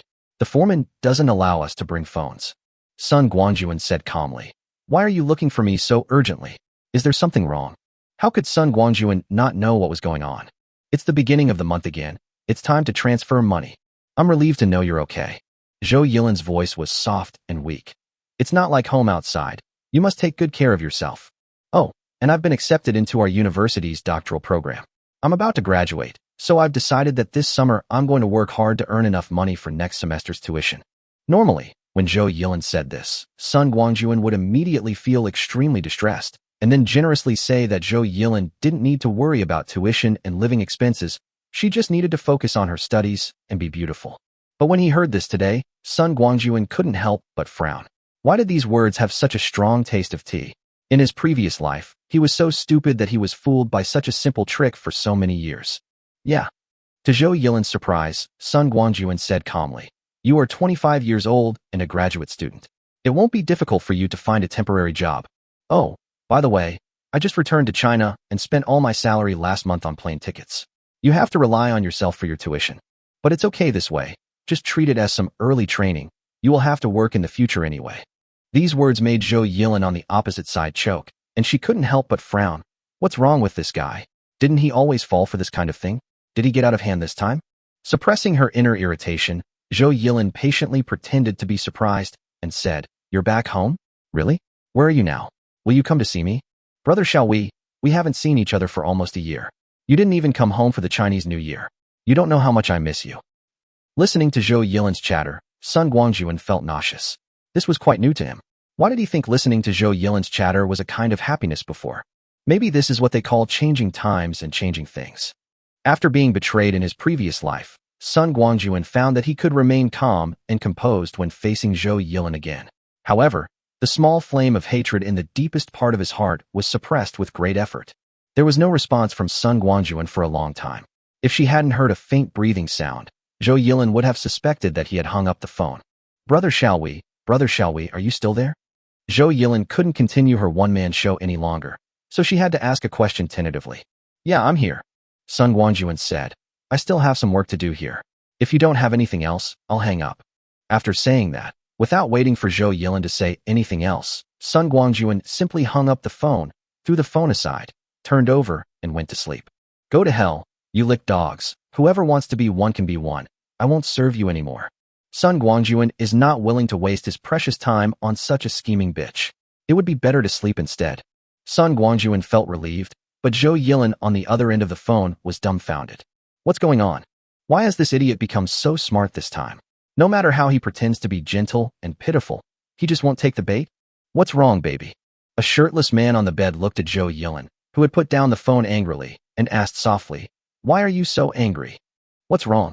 What's wrong? What's wrong?" Zhou Yilin was clearly furious. "I finally managed to contact that guy, but he actually went back to his country. Damn it, I won't get my money this month." "Well, what do I think it is?" The man sat up from the bed, put his arm around Zhou Yilin's waist, and said with a playful smile, "If you can't get the money, then you can't get it. 1 month is nothing. You still have savings. Okay, baby, don't be angry. Come and let your husband love you well." Death face. Being overturned by the red wave. A concert is coming as scheduled. Chapter 15 Villa Renovation Plan. After a good sleep, Sun Guangjun woke up slowly as the sky gradually darkened. After taking off his silk pajamas, Sun Guangjun stretched and walked into the bathroom. The large constant temperature bathtub was already filled with water, and rose petals were floating on the water. Lying in the water, Sun Guangjun moaned in comfort and couldn't help but sigh. This 5-star hotel is such a pleasure. Life is so good when you have money. After taking a bath, Sun Guangjun found a set of clothes that fit his size from the Shanhe ring. Big brand, damn it. Ah, no, it's Almani. You know what? It fits me really well. Dressed in new clothes, Sun Guangjun walked out of the bedroom in high spirits and unexpectedly found that the Ouyang sisters were sitting in the living room. Each of them was holding a cup of coffee, standing side by side in front of the floor-to-ceiling window, admiring the sunset outside the window. "Boss, are you awake?" Hearing the commotion over here, Ouyang Feiyu turned around and smiled brightly, saying happily, "The villa has been settled. The total cost is just over 100 million yuan. The property ownership certificate is being processed, and it will probably take about 10 days to get it." Looking at Ouyang Feiyu's expression that said, "Am I awesome? Praise me quickly," Sun Guangjun felt amused. These two sisters really demonstrated what ice and fire meant. One was passionate and lively, while the other was cold and aloof, unwilling to say a word. If Sun Guangjun remembered correctly, Ouyang Feiyu had not spoken a word since they met at the airport. Sun Guangjun didn't have any objections to this. As long as they could help him, their attitude wasn't important. You can't let people have a bit of personality, right? As Ouyang Feiyu wished, Sun Guangjun gave her a thumbs up and praised her. "You managed to get everything done in such a short time. It's amazing. If I'm not mistaken, could it be that Miss Ouyang is the legendary hermit? You know, all martial arts in the world are invincible except speed. To be able to reach this speed, it would be difficult to do so without 100 or 80 years of practice. Oh, Miss Ouyang is so young and beautiful. How could she be a 100-year-old monster? Okay, boss, how dare you call me an old monster? Ouyang Feiyu was so amused that she was shaking with laughter, but she kept complaining. I've worked so hard for you, and you're so ungrateful. Humph, I'm angry. My bad, my bad. Looking at Ouyang Feiyu's pretty face that could either be angry or happy, Sun Guangjun quickly raised his hands in surrender. Tell me, how can we make our beautiful and generous Miss Ouyang not angry? Is it a promotion and salary increase? Or company shares? Don't worry, these will all be available. Yes, you are the company's financial director, and you are in charge of my money. You can transfer whatever you want to my account. Humph, the boss is so mean. Ouyang Feiyu's pretty face turned serious, and she said angrily, how dare you doubt my professional ethics? I'm ignoring you. Ha ha ha. Sun Guangjun laughed heartily, and felt that all his worries disappeared, and what was left was a full of good mood. Okay, no more jokes. Waving his hand, Sun Guangjun said seriously, you two come here first and talk about the next work arrangements. When talking about business, Ouyang Feiyu stopped laughing and sat down opposite Sun Guangjun. On the other side, Ouyang Feishua also put down the coffee cup in her hand, took out a tablet, and waited quietly for him to speak. Just for this professional attitude, Sun Guangjun deserves a thumbs up. Since the villa has been bought, Sun Guangjun waved his hand to signal the two sisters to relax and not be so serious, and said, next, there are several tasks that need to be started immediately. The first one is about the renovation of the villa. My request is to renovate the villa to the highest standards, replace all doors, windows, beams and columns with the highest bulletproof and collision-proof grades, and reinforce the walls. Then there are the second-floor stairwell and the basement entrance. Is it necessary to install a door to separate the upstairs and downstairs into 3 independent areas? In addition, I need to build the open space around the villa into a sunroom. The original iron fence was demolished, and I-beams were used as the wall frame, inlaid with 340mm bulletproof glass, and the specifications of the dome were also implemented accordingly. As for the height, about 7 or 8 meters is enough to cover the roof of the villa. The dome should have a certain slope, so that the height of the curtain wall can be appropriately lowered. On the inside and outside sides of the glass curtain wall, lifting slide rails are installed to lift and lower 10 centimeters thick steel plates. The specifications of the steel plates are required to be strong and impact resistant. Note that the steel plates are usually placed underground and can be quickly raised in times of crisis. This brings us to another issue, which is motivation. I need to install a large generator set in the basement of the villa and also have a backup set to ensure that these equipment and facilities can be put into use smoothly without being affected in the event of a power outage in the city. Okay, these are my requirements for the villa. You need to contact the drawings and construction party yourself. Oh, by the way, all the projects must be completed before the end of this month. You can coordinate with the construction company on how many more people are needed. Listening to Sun Guangjun's story, the expressions on the Ouyang sisters' faces gradually became interesting. Even the aloof Ouyang Feishua opened her mouth in surprise, without realizing it. Does this boss have paranoia? It's broad daylight in this world. Why do you want to transform the villa into this? Listen, 3 layers of 40mm bulletproof glass, plus 2 layers of 10cm steel plates. Are you sure this is human language? Generally speaking, the thickness of bulletproof glass ranges from 18 to 40mm, depending on the location. Even a typical bank office only uses 26mm. So what does this mean? 5 times the thickness of a bank's. Boss, are you sure you want to renovate the villa according to these specifications? Seeing Sun Guangjun stop, Ouyang Feishua said coldly, I need to remind you that the cost of such a transformation will be an astronomical figure, not even much less than the purchase cost. This was the first time Ouyang Feishua spoke, and her voice was indeed very nice. Although a little cold, it was crisp and pleasant, giving the impression of pearls falling on a jade plate. As for Ouyang Feiyu, who was standing next to him, she was so shocked by what Sun Guangjun said that she had no time to speak. Money is not a problem. Facing Ouyang Feishua's question, Sun Guangjun waved his hand nonchalantly and said, the company's account should have had $300 million before, and more money will be arriving soon, with a total amount of about several billion. So, you don't need to worry about the cost. That's fine. Ouyang Feishua nodded and said, as long as you don't mind the cost, boss, we can achieve any higher specifications. The construction period remains the same, and we can increase the manpower and machinery. Well, that's enough about the villa.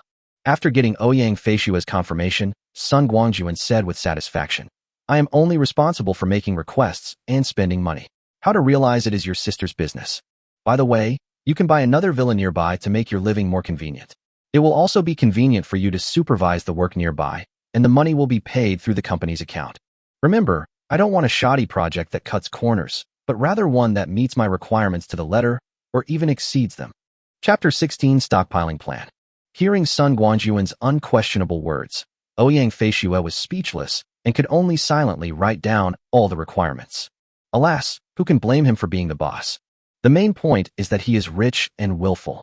As for Ouyang Feiyue, while rolling her eyes, she had 1,000 fuck you in her mind and didn't know whether to say it or not. Could it be that the two sisters have met a lunatic? It's over. I thought this new job would be a good one with both challenges and prospects, but this is it? Forget it. I'll just live my life to the day and muddle through for a while. As for those constructive opinions and suggestions, I'll just have to keep them to myself for now.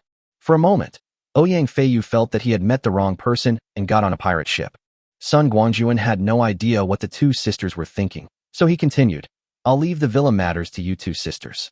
This is the first task I have given you, and I hope to see a perfect answer. Okay, next, let's talk about the company. As an investment company, we have a wide range of businesses we can undertake. My idea is to build a large-scale mass-market store in Qing City, where the products will mainly be fresh products such as fruits, vegetables, meat, eggs, etc., supplemented by various foods, alcoholic beverages, side dishes, condiments, maternal and child products, etc. At the same time, we can also sell some rice, flour, grain, oil, outdoor supplies, polar cold-proof equipment, and other products. You can communicate with the city first on this point and sign a memorandum. But my request is that while communicating with the city, the advanced stocking work should also be carried out at the same time. The store will stock as many goods of all categories as it can, and the specific situation will be determined by the funds in the company's account. In addition, under the pretext of preparing to build a store, they stockpiled large quantities of various building materials, steel, wood, and hardware materials, with no limit on the quantity. In a word, my principle is that at the end of this month, I don't want to see a penny in the account, and all ordered materials need to be in place. Of course, I have to save enough for next month's salary. I don't want to be an unscrupulous boss who can't pay wages. Unfortunately, Sun Guangjun's joke was not funny. The Ouyang sisters did not smile at all, but instead looked solemn. Crazy, the boss is really crazy. Who would open a store like this? They haven't even chosen a location yet, haven't even built anything yet, and they're already stocking up? It's really just too much money to burn. Not leaving a penny for paying off the debt. That's $300 million, equivalent to more than 2 billion dragon currencies. No, the boss just said that billions of funds will be arriving in the future. Billions of US dollars, tens of billions, or even hundreds of billions of dragon country currency. If all of this were converted into supplies, how big a mountain would it be? The Ouyang sisters kept complaining in their hearts, and as Sun Guangjun finished speaking, the room fell into a moment of silence. Sun Guangjun was not in a hurry. He had to give the two sisters time to adapt. He couldn't just tell them that the end of the world was coming and that these supplies were prepared for it. If that were the case, the Ouyang sisters would probably think he was a fool, right? No, the interrogative sentence here should be replaced by an affirmative sentence. 100%. Time passed minute by minute, and finally, Ouyang Feishue was the first to come to her senses. Boss, I have a question. If all our funds are used to stock up in advance, what will happen to our store construction? Also, once the goods are ordered, where will they be stored after they are shipped back? That's easy, Sun Guangjun said confidently. As I said just now, you can sign an investment letter of intent or memorandum of understanding with the city in the name of the company, and then slowly select a site. Remember, there is no need to rush to decide on the store location. Find a few suitable ones first, and then I will decide on the specific one after I come back. As for the materials transported back, if they need to be frozen and refrigerated, contact a large cold storage. If they do not need to be frozen and refrigerated, find a large yard or warehouse. Qing City is so big, there must be empty warehouses, and we can store our supplies. At worst, we'll just have to pay a bit more for storage. Boss, you are so wise. Ouyang Feishue gave Sun Guangjun a thumbs up insincerely, and her words were full of sarcasm. At this time, Ouyang Feiyue suddenly asked, Boss, you just said that we'll confirm the store location when you come back. Does that mean you're planning to go on a long trip soon? That's right. Sun Guangjun nodded and said, I plan to rest in the country for a few days and leave for America next week.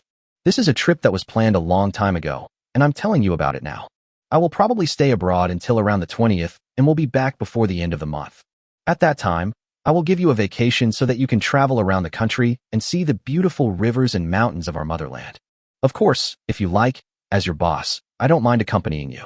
Traveling with beauty is something I look forward to. I think we should just forget it. Ouyang Feiyu curled her lips and muttered quietly. Who in their right mind would want to travel with a lunatic? Aren't they afraid of getting infected and becoming a lunatic themselves? The beautiful mountains and rivers of our motherland are indeed worth seeing, so we sisters should come by ourselves. Still walking with beauty. It is so beautiful that you are making bubbles of snot. If you want to be treated like this, wait for your next life. Sun Guangjun had awakened his special abilities ahead of time, and his hearing and eyesight were sharp. He could hear every word of Ouyang Feiyu's mumbling. What a sharp-tongued little girl. Of course Sun Guangjun would not get angry with a little girl, not to mention that she had no idea about the situation. He could only complain silently, but he was looking forward to it in his heart. After the apocalypse broke out, he would see if the little girl would dare to say such things again. Humph, if the tiger doesn't show its power, do you really think I'm Hello Kitty? Reaching out and knocking on the coffee table in front of him, Sun Guangjun said, That's all the work arrangements for now.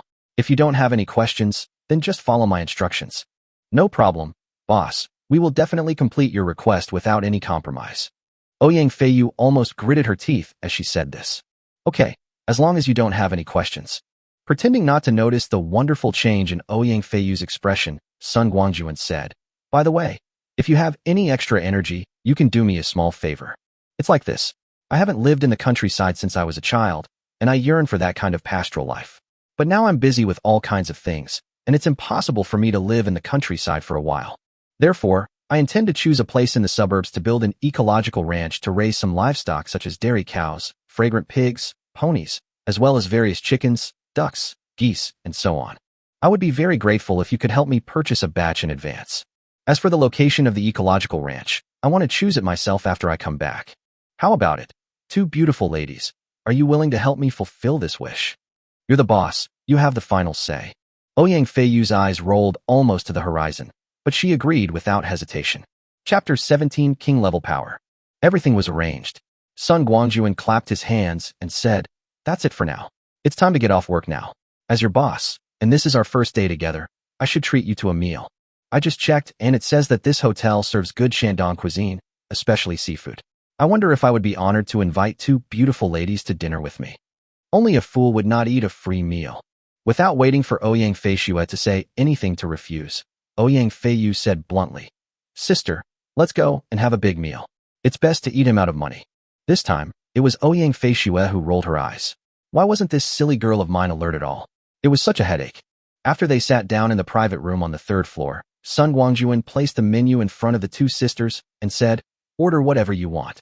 Don't think about saving money for me. To be honest, this is my first time in Qingshi, and I don't know what kind of flavors this restaurant has, so I just happened to try it today. I won't be polite to you. Ouyang Feiyu seemed quite resentful. She grabbed the menu and started ordering immediately, almost ordering all the signature dishes. Then she said to the waiter, Order these first. We'll order more later if they're not enough. Hurry up and serve the food. The hotel is very efficient. It didn't take long before a variety of dishes with exquisite presentation and beautiful shapes were served to the table in a continuous stream. Sun Guangjun picked up his chopsticks and called out to the Ouyang sisters, who had gathered together and whispered after ordering their dishes. Come on, let's eat. You know what? This expensive thing really has only one drawback, and that is it's expensive. Today, Sun Guangjun finally understood the true meaning of this sentence. The food prepared by five-star hotels, apart from being expensive, is top-notch in both presentation and taste. He, who has been eating so-called Japanese cuisine for several years, was extremely satisfied with it. Most Japanese dishes are low in oil and salt, and are light and nutritious. There are also many raw foods, which Sun Guangjun can't get used to. Now that he has finally tasted the delicacies of our great dragon country, he naturally wants to feast on them. If you count carefully, Sun Guangjun hasn't had a proper meal of dragon country cuisine for more than 10 years. Of course, this includes the 10 years in his previous life. In fact, even in his previous life before the end of the world, Sun Guangjun did not have the conditions to enjoy such a table of delicious food. All his money was given to Zhou Yilin, and he could not afford such consumption at all. Once he picked up the chopsticks, Sun Guangjun couldn't put them down. He simply opened his mouth and started to eat voraciously. The way he wolfed down the food scared the Ouyang sisters so much that they didn't dare to pick up their chopsticks anymore. After a long wait, Sun Guangjun finally touched his belly and put down his chopsticks contentedly. The table was already a mess of cups and plates. There were more than 20 dishes on the table, and almost all of them had been eaten up. "Boss, how long have you been hungry?" Seeing that Sun Guangjun had finally finished, Ouyang Feiyu finally closed her small mouth that was wide open in surprise and said speechlessly, "If I didn't know this, I would have thought you came back from the refugee camp. You can eat so much." Wow, there are more than 20 dishes, all of which are so large in size, and you almost clean them all by yourself. You are a bigger eater than a big eater. Sun Guangjun just smiled and said nothing. Without experiencing the hardships of the end of the world, who could understand a person's desire and cherishment for food? After taking a sip of tea, Sun Guangjun said, "I'm already full. I'm sorry that my eating habits might have been a little scary just now." The two Miss Ouyangs didn't eat much just now, so they can open another table or find another place for the next meeting. As for me, I won't accompany you anymore. Okay, I'll go upstairs and rest first. We can communicate anytime if there's anything. Bye-bye. Sun Guangjun put his hands behind his back and walked out of the box slowly like a big boss and went back to the presidential suite, leaving the Ouyang sisters looking at each other in bewilderment. "Sister, I'm really surprised today. There's a boss like that? He doesn't look like a billionaire at all." "Stop talking. Just do our own thing. What does the boss's personality have to do with us?" "I was just complaining. Why are you making such a big deal out of it?" "As your sister, I have the obligation to point out your mistakes when I see them." "What the hell? You were only born 2 hours earlier than me. What's so great about that? I would have been your sister 2 minutes earlier." Of course, Sun Guangjun couldn't hear the little quarrel in the box. When he returned to the presidential suite, he didn't feel sleepy, so he turned on his computer and started browsing. The next morning, Sun Guangjun left the hotel and found a remote place. He released a Toyota top-level off-road RV from the mountain and river ring, sat in the driver's seat, and leisurely drove to the address he had checked last night. Chejiangfang is a vehicle modification factory located in the suburbs of Qing City. This is the address that Sun Guangjun got from a car modification enthusiast on the internet. It is said that this modification factory, which is ostensibly just a car repair shop, can undertake almost all car modification business. In Neon, Sun Guangjun obtained tens of thousands of cars from major car companies, including sedans, SUVs, off-road vehicles, RVs, pickups, trucks, and armored vehicles equipped by the People's Liberation Army. However, these vehicles are not suitable for use in the early days of the apocalypse. Those that can cross open roads are not easy to use, and those that are easy to use cannot cross open roads. In the early stage of the apocalypse, social order still existed. Even if Sun Guangjun knew the direction of the future, he could not act too blatantly. In this case, the role of the wheelwright workshop is reflected. "Boss, drive this way."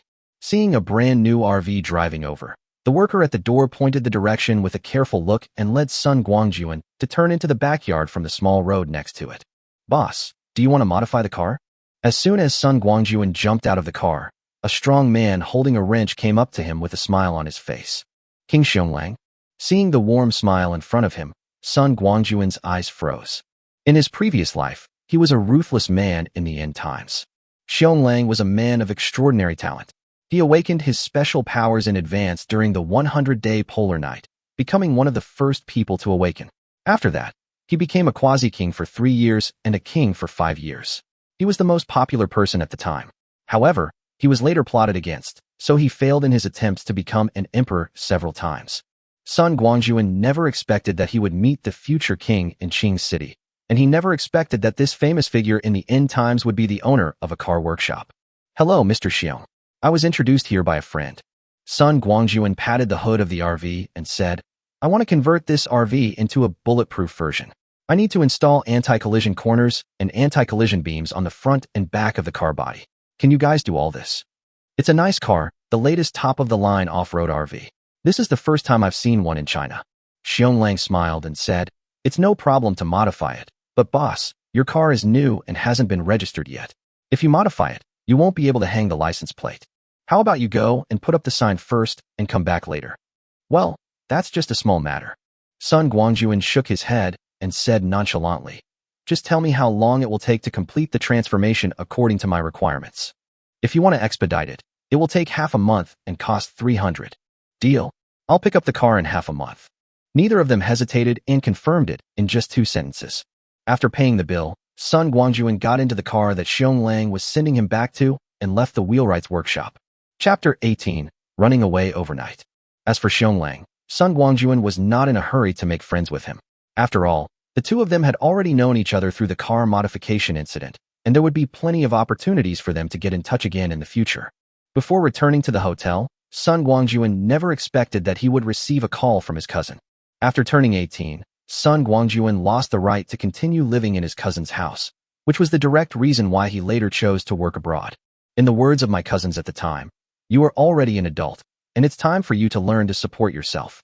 We adopted you because of your deceased parents, and we have done our best for you over the years. How you spend the next few days depends on you."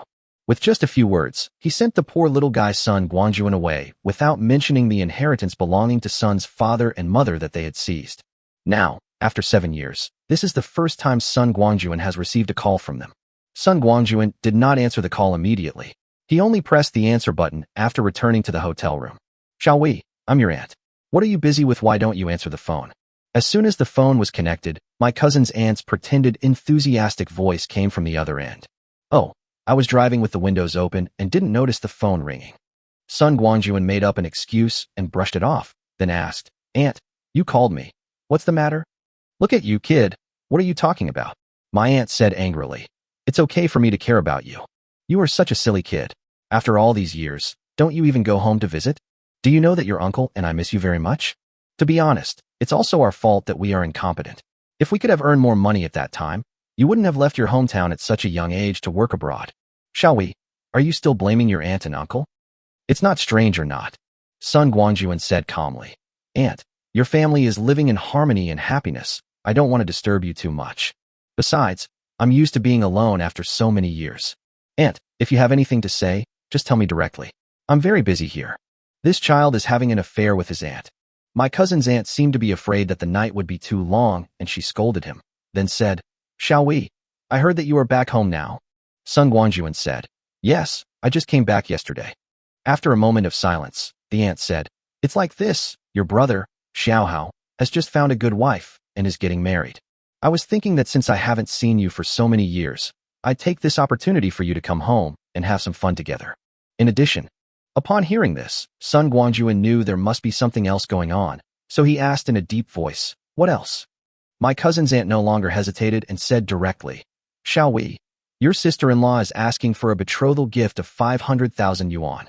Your cousin and I can't afford so much even if we sell everything we have. Look, could you add some? I know it hasn't been easy for you these past few years, but it's because we too are incompetent." Without waiting for the aunt to continue crying, Sun Guangjun said coldly, "I don't have any money." "How come you have no money?" It seemed that my aunt could no longer pretend and screamed, "Shall we? What you said is really against your conscience. Don't think I don't know that working in Neon, you can earn at least 14,000 to 15,000 yuan a month, and there are not many expenses on the construction site. You can save at least 100,000 to 80,000 yuan a year. 7 years, you must have 5 or 600,000 in your hands, right? You have so much money, but you are unwilling to use some to help your brother get married. It's really a waste of time to raise you for so many years. Shall we? Don't blame your aunt for speaking bluntly. What's the difference between you and an ungrateful person by doing this?" "I'm an ungrateful person?" Sun Guangjun was so angry that he laughed. "Aunt, tell me honestly, were you and your wife really supporting me during those years in your house? Aren't the inheritance left by my parents all in your hands? Besides, you two know best what kind of life I lived during those years, so do I need to say more? Oh, I don't want to live anymore. I raised someone else's child for so many years, and in the end, I raised an ungrateful person." Listening to his cousin's aunt throwing a tantrum on the phone, Sun Guangjun sneered and hung up the phone without hesitation. "You come to me to ask for money. You want to blind your heart." Sun Guangjun had no good feelings towards his ruthless cousins. Their son was getting married and wanted a gift, so what did it have to do with him? They weren't inviting him to be the groom, so it was really unlucky. After hanging up the phone, Sun Guangjun ignored the strange family, rested for a while, and left the hotel. This time, Sun Guangjun did not come empty-handed, but was pulling a big suitcase. After taking a taxi, Sun Guangjun came to the Mercedes-Benz 4S dealership in Qingshi. He wanted to order several Unimog off-road RVs. The Mercedes-Benz Unimog is undoubtedly a legend in the off-road world. With its steel beast-like appearance and staggering price, it has become a unique symbol in the off-road world. Sun Guangjun prefers the U4000 model, which is equipped with a 4.8-liter inline four-cylinder turbocharged diesel engine with a maximum output power of 160 kilowatts. The car is equipped with a large bed, sofa, bathroom, stove, range hood, washing machine, and other daily necessities. The rear of the car is also equipped with a 240L stainless steel freshwater tank to ensure sufficient domestic water. When he was in Neon, Sun Guangjun wanted to find a few of these cars, but he was not lucky enough and never found any. He had to make up for his regret now. After deciding on the model, Sun Guangjun ordered 5 cars at a price of 2.78 million yuan, with a total price of 13.9 million yuan. Of course, the money was not paid in full now, but a deposit of 5 million was paid first, which was the big suitcase that Sun Guangjun brought, which was full of 100 yuan bills. When it came time to pay, Sun Guangjun's actions caused a chorus of exclamations in the 4S dealership. Wow, we've seen people pay with cash, but who's ever seen someone lugging around 5 million in cash? Could this be the legendary wealthy tycoon? After paying the money, Sun Guangjun walked out of the 4S store amid the complicated gazes of the sales ladies. The car is ready. Next stop is Qilin Villa. Soon, the taxi arrived near Villa number 1 of Qilin Villa. When we got here, the car couldn't move forward because the area in front was cordoned off and many workers were busy coming in and out. After getting out of the car, Sun Guangjun was impressed. The efficiency of the Ouyang sisters was really amazing. They had just assigned the task last night, and within this morning, they had not only finalized the renovation drawings and construction units for the villa, but had even arranged the site. It seems that the renovation of the villa will be completed before the end of the month. Sun Guangjun did not go to look for the Ouyang sisters. He just took a quick walk and left. What surprised Sun Guangjun was that when he returned to the hotel, he actually saw his cousin's family at the door. With the family of 3 was a tall and beautiful woman, who he thought must be Sun Hao's blind date. Sun Guangjun did not get off the car, but asked the driver to turn a corner and go directly to the high-speed rail station. This family is still haunting us and has actually found their way to Qing City. It seems we can't stay here for the time being. Sun Guangjun's time is so precious. How can he have time to deal with this weird family? Well, let's just pack up and run away overnight. With a high-speed rail ticket, Sun Guangjun went straight to Longdu and bought a direct flight to the Big Apple at around 8 o'clock in the evening on the train. America, here I come. Chapter 19. Does Sun Guangjun have an American passport? The answer is yes. The night before leaving Neon, Sun Guangjun asked Wu Feng to help him get a few American passports. With Wu Feng's magical powers, a few passports are no big deal, right? In just one night, before Sun Guangjun boarded the plane back home, several passports whose holders looked 50% or 60% like him were delivered to him, and even a green card. With these things, Sun Guangjun can move freely in America without worrying about being discovered by the Fable people. More than 10 hours later, Sun Guangjun appeared in the Big Apple City, more than 11,000 kilometers away from Qing City. It was just after 9 o'clock in the evening local time. While waiting for the flight in Longdu, Sun Guangjun called the Ouyang sisters and told them that he had something to do and would be leaving the country early, leaving all domestic affairs to the sisters. In fact, among the various deployments in the country, apart from the construction of the Doomsday shelter, that is, the renovation of Villa number 1, which has practical significance for Sun Guangjun, the collection of supplies can only be said to be a move that adds icing on the cake. If Sun Guangjun had not known that the end of the world would begin with extreme high temperatures lasting for half a month, and that many foods would quickly spoil in such high temperatures, and that the remaining parts would be mostly submerged by floods and the subsequent heavy rains, he would not have risked exposing his identity by purchasing supplies on such a large scale in the country. Once the Ouyang sisters' behavior in Qing City is suspected, Sun Guangjun, who is hiding behind the scenes, will be unable to hide no matter what. At that time, anyone who is interested can easily link Sun Guangjun's source of funds to the theft case of the Neon Central Bank as long as they check it. Never doubt the power of the country. As long as they want to investigate, no matter where you are on this planet, your entire family of ancestors will be found out in a very short time. Because Sun Guangjun knew the development in the early stage of the end of the world and the money was free, he thought it would be better to save more supplies as they would be useful in the future. As for how far the Ouyang sisters can go, Sun Guangjun doesn't care, nor can he care. He is alone and can't handle everything else, so he will just let others help as much as they can. Just now, when the plane was descending, Sun Guangjun admired the beauty of the largest city in the United States through the window. Magnificent, dazzling, and truly fascinating. Unfortunately, Sun Guangjun had no time to appreciate the beautiful scenery, nor did he want to visit those world-famous attractions. After leaving the airport on the airport bus, he just found a small hotel to stay in. Sun Guangjun only carried a small trolley case with him, looking like he was on a trip. Dragging a small suitcase into the room, Sun Guangjun hung a "Do Not Disturb" sign on the door handle, then locked the door, acting as if he was tired from the journey and needed to rest. Without staying in the room for long, Sun Guangjun easily went down to the alley behind the hotel through the window. The next moment, Sun Guangjun disappeared in a flash. Earth walking technique activated. Target port. The Port of New York, with a port area of more than 3,800 square kilometers, has 37 container terminals and more than 400 deepwater berths. It is the largest port in the United States and one of the largest natural deepwater ports in the world. This port has a glorious history and once occupied the top position in global container throughput for many years. Unfortunately, due to changes in the global economic situation, it has long lost its former glory. Not to mention being the world's number one, it can't even be number one in America. However, its annual cargo throughput can still reach more than 160 million tons. As midnight approached, the busy port area gradually fell into silence, with only a few berths still busy with loading and unloading ships. In the darkness of the night, no one noticed that a ghostly figure quietly appeared in the huge storage yard. Wearing the familiar black special police equipment, without even removing the plaster flag on his arm, and riding the latest model of Japanese electric motorcycle, Sun Guangjun wandered around the port area in broad daylight. Wherever he passed, containers and loose cargo disappeared. The electric scooter makes very little noise and would not attract many people's attention even in the quiet of the midnight. It was not until a half-loaded cargo ship suddenly disappeared that it attracted the attention of the workers who were working late at the berth next to it. "Oh my God, am I dazzled? Why did that boat next to us suddenly disappear?"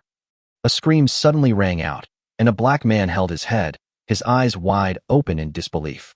Subsequently, more and more screams were heard, and the workers were horrified to discover a reality.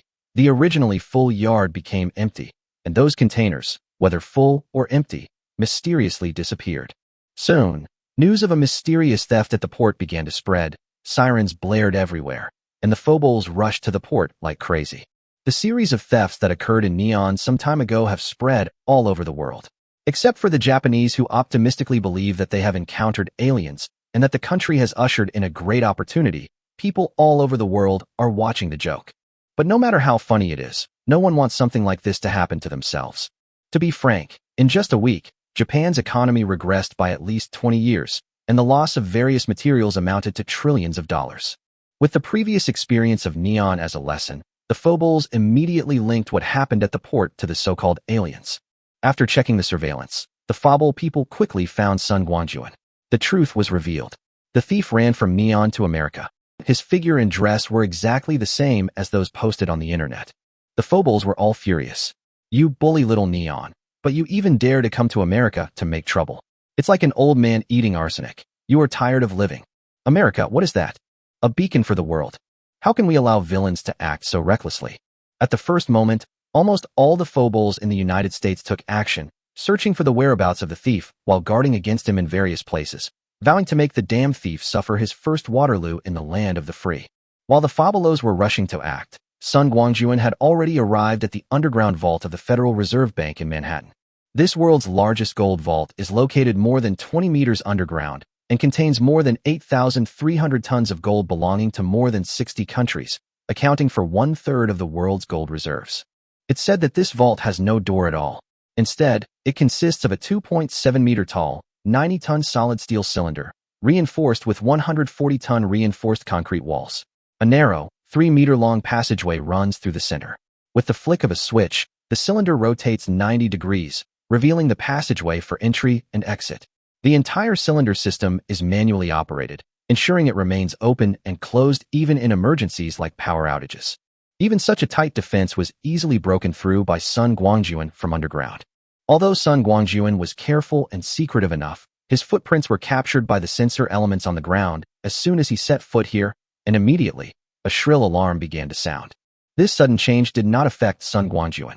At this time, he was looking at the inside of the vault with his eyes shining. Wow! In a space as spacious as a football field, there are densely packed grills, and each grill contains gold from different countries. More than 8,300 tons. It's sent out now. Chapter 20. The Mountain and River Ring Changes. Shocking. Suspected aliens visited America, and New York Harbor was looted overnight. Angry. The Manhattan Underground Vault was robbed, and the security guards in Fable did nothing. Surprise. The masked thief who wreaked havoc in Japan has arrived in America. Is the world about to end? Fable headquarters. We will definitely catch the masked thief as quickly as possible. The entire U.S. is on guard, and the masked thief has nowhere to escape. The White House announced, the country has entered a level 5 alert state. Aliens abandoned Japan, and Japanese citizens slammed the cabinet's negative attitude. Large-scale demonstrations broke out in Tokyo, and people protested. Japanese citizens petition, thousands of people write in blood to urge the cabinet to welcome back aliens. In the morning, when Sun Guangjun woke up slowly in the small hotel, the internet was already flooded with various news. Mi's reaction was just as Sun Guangjun expected. After all, they are the world's largest country, so they should make their attitude clear and transparent. The funniest thing is the reaction of the people. Perhaps it was because of their masochistic mentality. What Sun Guangjun did in Neon did not arouse their disgust. On the contrary, because of his departure, the people blamed all the responsibility on the cabinet and launched demonstrations in various places. Humph, go ahead and make a fuss, the bigger the better. If you make more fuss, I will still be the man you can never get. With a sneer, Sun Guangjun's mind involuntarily sank into the mountain and river ring again. After collecting more than 8,300 tons of gold last night, Sun Guangjun suddenly found that he could not get in, and the mountain and river ring no longer accepted anything in. This is also the reason why he returned to the hotel to sleep. Otherwise, in such a beautiful night, he would have planned to find a few more supermarkets and shopping malls to search them thoroughly. Sun Guangjun had never encountered such a situation before. Even when he collected more than 800 tons of gold reserves in Tokyo last time, and the space of the mountain and river ring changed drastically, he never refused to accept any materials. However, facing this situation, Sun Guangjun only felt anticipation and no worries. The mountain and river ring had acknowledged its master with a drop of blood. It was able to bring him back from the apocalypse, and it would never abandon its master. There is only one explanation for this situation. That is, the mountain and river ring should be upgraded. Sure enough, Sun Guangjun just made a test, and the whole person disappeared in the room with a whoosh and appeared in the mountain and river ring.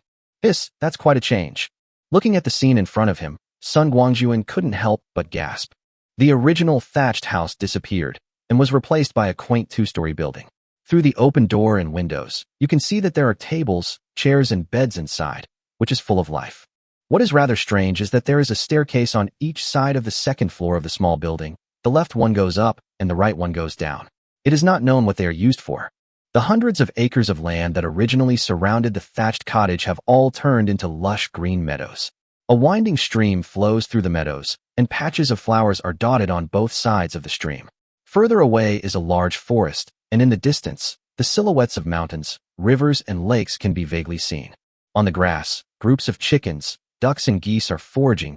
Puppies and kittens run by from time to time. Groups of pigs, horses, cows, and sheep are leisurely grazing on the grass outside the forest, and some are running to the small lake to drink water. While in the forest, you can hear the roars of various animals and the calls of birds.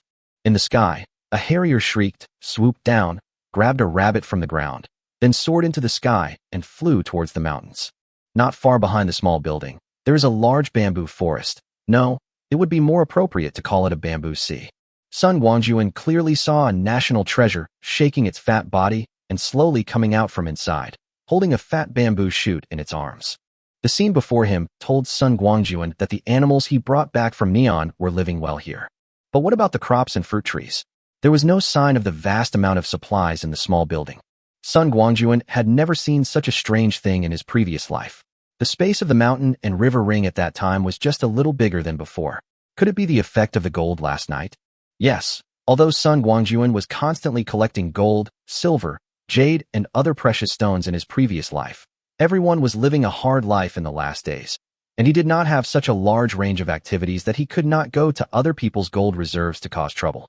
With all kinds of doubts, Sun Guangjun walked into the small building. As soon as he stepped into the hall, a flash of enlightenment came into Sun Guangjun's mind. I see. Come to think of it, all of this is really the result of the gold, mountain, and river ring upgraded. Simply put, Whether in the past life or this life, the mountain and river ring was in the first form, and now, with the absorption of the Federal Reserve's massive gold reserves, the mountain and river ring has entered the second form. In this form of the mountain and river ring, the internal space is divided into 3 layers. The first layer is a static space, where time stands still and space is infinite. Whatever is put in will remain the same when it is taken out. However, living things cannot be stored there. Now the supplies collected by Sun Guangjun are stored there. The entrance to the first floor is the downward staircase on the right side of the building. The upward staircase on the left side of the building leads to the third floor. The third layer is the production space, where time flows 10 times faster. It not only has vast fertile fields where various grains, vegetables, and fruits can be grown, but also various animal pens for raising livestock such as chickens, ducks, cattle, and sheep.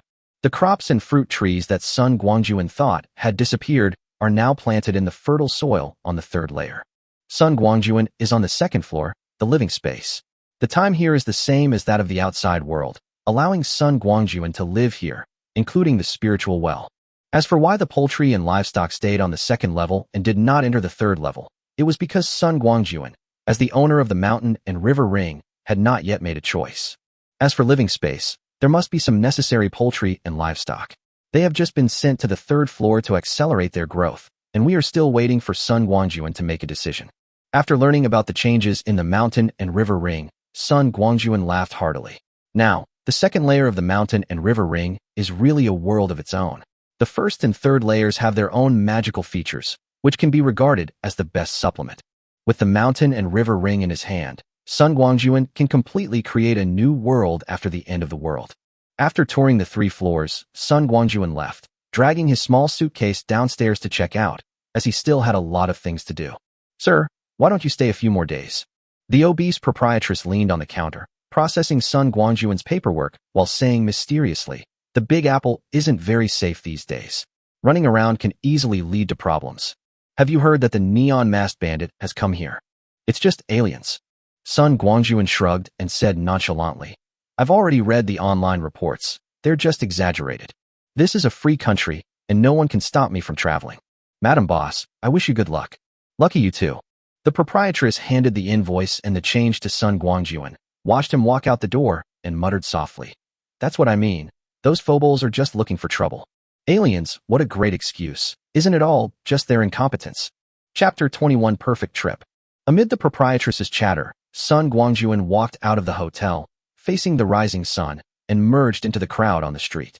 Even though the phobos were frantically searching for the masked thief, as free-spirited Americans, they would not lock themselves up at home, and the streets were still full of people. After finding a deserted place, Sun Guangjun followed the prescription, packed his suitcase, and went underground again. The Big Apple is indeed an international metropolis, and there are simply too many targets to attack. Sun Guangjun walked underground in one direction, visiting supermarkets, shopping malls, wholesale markets, factories, warehouses, logistics distribution centers, etc. As long as there were large quantities of materials stored, he visited them one after another. During this period, Sun Guangjun has been discovered by others, but now he is no longer the same as before. Not to mention anything else, the look of him holding an MP5 in his left hand and a Remington pistol in his right hand is simply hot. In such a big city, 1 or 2 gunshots were heard from time to time, followed by news of theft. The Buddhists who had been busy running around were now in a dilemma. My goodness, this is a gangster. No, it has to be reported and the alert level has to be raised. No matter how the phobos responded, Sun Guangjun wreaked havoc in the Big Apple for a whole day and night, and left quietly the next morning, taking away a large amount of production and living supplies, as well as dozens of lives. After experiencing the baptism of the apocalypse for 10 years, Sun Guangjun had already become as hard as iron. It was just a few dozen lives, and they were foreigners, so he had no psychological burden in killing them. Anyway, the end of the world is coming soon, and most of those at the bottom of society will not be able to survive. It's better to die early and be reborn early, so that they will suffer less. How great! A series of thefts and even robberies occurred one after another, like a slap in the face of American executives. The furious White House raised the alert level overnight and even mobilized the Coast Guard, deploying heavy defenses inside and outside the Big Apple, vowing to catch the culprit. What they didn't know was that at this time, Sun Guangjun was driving a speedboat along the Erie Canal towards Lake Ontario. The Great Lakes region is one of Sun Guangjun's most important goals in coming to America. He would never give up the rich freshwater and fishery resources here. The Great Lakes are the largest freshwater lake group in the world, and 4 of them are among the top 10 largest freshwater lakes in the world. It is easy to imagine how abundant the freshwater resources here are. In terms of fisheries, there are more than 170 species of fish that are unique to America, including whitefish, walleye, whitemouth, king salmon, coho salmon, Arctic trout, steelhead trout, rainbow trout, lake herring, lake sturgeon, eel, rock bass, white bass, big-eye blue bass, perch, catfish, etc., but also alien fish species such as Asian carp and goldfish are almost rampant. It took Sun Guangjun a whole morning to travel more than 370 kilometers to reach Lake Ontario, the closest place to the Big Apple. Sun Guangjun spent nearly a week to explore all 5 Great Lakes in order from east to west. Of course, during this period, he also visited lakeside cities such as Wind City and Motor City. The lake area is the dairy and livestock belt of America, so it is natural for him to visit it. After leaving the Great Lakes region, Sun Guangjun changed his car back to a Kawasaki H2. He sped along the interstate highway, feeling emotional. The air in this free country is quite good. There aren't even any surveillance cameras on the road, so I can drive however I want. As he went along, he harvested along the way. Various farms, ranches, factories, pharmaceutical factories, and bases were Sun Guangjun's targets. As he walked along, Sun Guangjun gradually entered the Nevada area, where he had another important goal. The Hawthorne Arsenal, the world's largest military warehouse, is said to store more than 70 million tons of military supplies, including more than 2,000 types. The warehouse area is as high as 59,000 hectares, and the total area reaches 8,000 square kilometers, including places for the production and development of weapons and ammunition. The warehouse has its own production lines and laboratories, which can manufacture and test various new weapons and ammunition, and repair and modify old weapons and ammunition. The arsenal is composed of more than 2,000 bunkers, each of which is filled with various advanced guns, artillery shells, bullets, tanks, artillery, armored vehicles, and other weapons and equipment. It is said that the weapons and equipment inside are enough for 1 million soldiers to squander at will for a year, which shows how huge the number is. Sun Guangjun had to risk his life to clear out such a huge arsenal within a day, then left Hawthorne and headed straight for Walker Lake along Highway 95. Walker Lake is one of the few lakes in the world where cutthroat trout survive. Since we are here, we might as well catch a few and bring them back to enrich the species so that we can find them again after the end of the world. Alas, this damn sense of responsibility. I am really worried about the continuation of the species. Well, I'm so great. In this state of self-admiration, Sun Guangjun tearfully took away half of the water in Walker Lake and a large number of lake creatures. After leaving Hawthorne, Sun Guangjun went to Texas. Texas, the second largest state in the United States and the largest state in the South, has extremely developed energy industries, aerospace industries, and agriculture and animal husbandry. It is the manufacturing center of the chemical, electronics, aircraft, and metal industries in the United States. In terms of agriculture, Texas widely grows various crops such as soybeans, wheat, cotton, corn, etc., vigorously develops the vegetable and fruit industry, and mainly raises beef cattle, pigs, sheep, and poultry. The livestock output value ranks first in the United States. It also produces a large amount of agricultural products such as rice, sorghum, grapes, peanuts, and watermelon. In Texas, Sun Guangjun not only visited the production bases of oil companies such as Mobil, Shell, Gulf, and Texaco, but also visited major aircraft manufacturing companies and obtained a large number of fighter jets and corresponding ammunition from Lakeland Air Force Base. 2 days later, Sun Guangjun left Texas and arrived in California. When passing through Arizona, he took away more than 6,000 retired military aircraft from Davis-Monthan Air Force Base, including almost all retired military aircraft in the United States after World War II. He even visited several active fighter squadrons stationed here. As the most agriculturally developed state in the United States, California ranks first in the country in the production of sugarcane, vegetables, fruits, cotton, and rice. It is also an important producer of meat, eggs, and milk. Its characteristic agricultural industrial clusters include agricultural products such as wine, dairy products, and fruits, which are supplied nationwide and even globally. In terms of industry, California's aerospace and automobile industries are quite developed. At the same time, California is rich in natural resources such as forests, oil, natural gas, asbestos, boron, gold, tungsten, diatoms, sand, gravel, etc. After a search in California, Sun Guangjun set off for Siberia on July 18th, using a passport belonging to the Big Bear family. Fortunately, Sun Guangjun was well prepared, otherwise, it would be a problem to leave the country safely.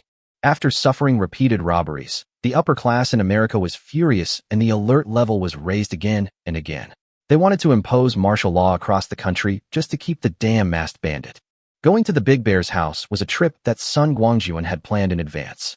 In addition to collecting freshwater resources from Lake Baikal, he also purchased a large amount of weapons and equipment from international arms dealers, with a total price of more than $10 billion. Big Bear's family has been having a hard time lately, so I'd appreciate any help I can give. These weapons and equipment were prepared by Sun Guangjun to deal with the early stage of the end of the world. It was difficult to take out the American and Japanese equipment in his hands before the communication was completely cut off, so he could only use the Russian ones to make up for it first. On July 21st, Sun Guangjun finally returned to Qing City after being away for more than half a month. There were only 10 days left before the end of the world. This time, the trip took them a long way abroad.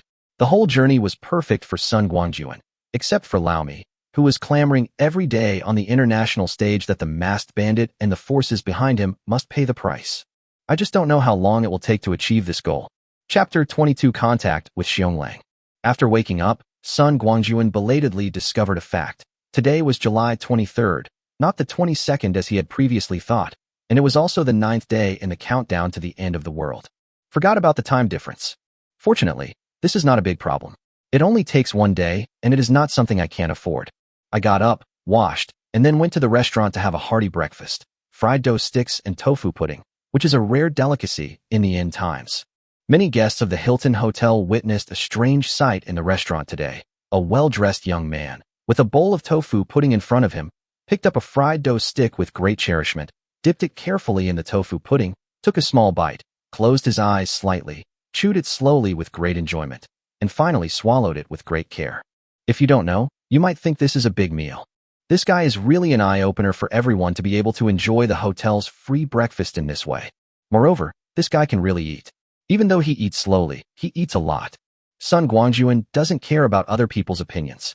Seriously speaking, he hasn't had a proper meal of fried dough sticks and tofu pudding for more than 10 years.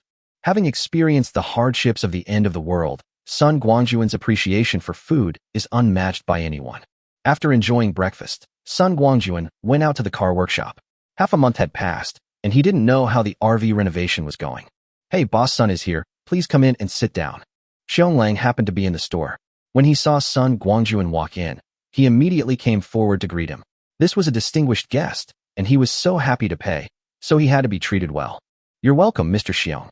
Sun Guangjun waved his hand and said, "I came here today just to see how my car modification is going. Is it finished?" "Of course, boss Sun.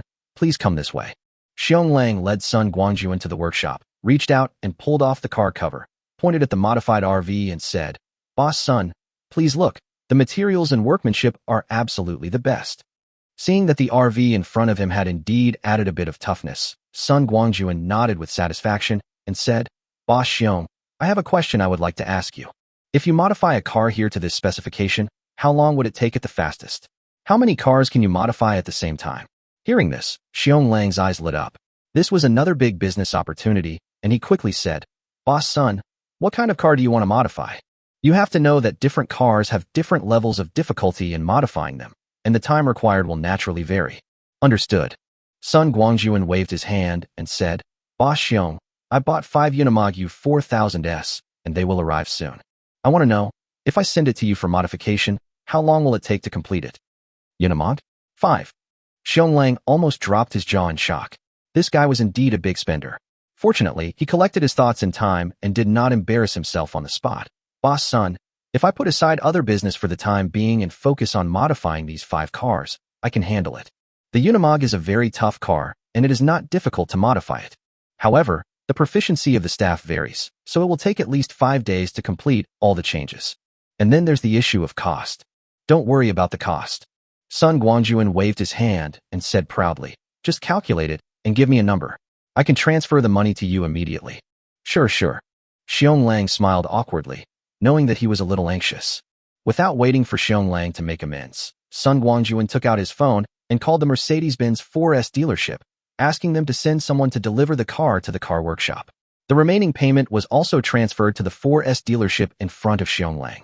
After hanging up the phone, Sun Guangjun suddenly changed the subject and said, "Boss Xiong, I heard that besides being a master at car modification, you are also proficient in Chinese martial arts.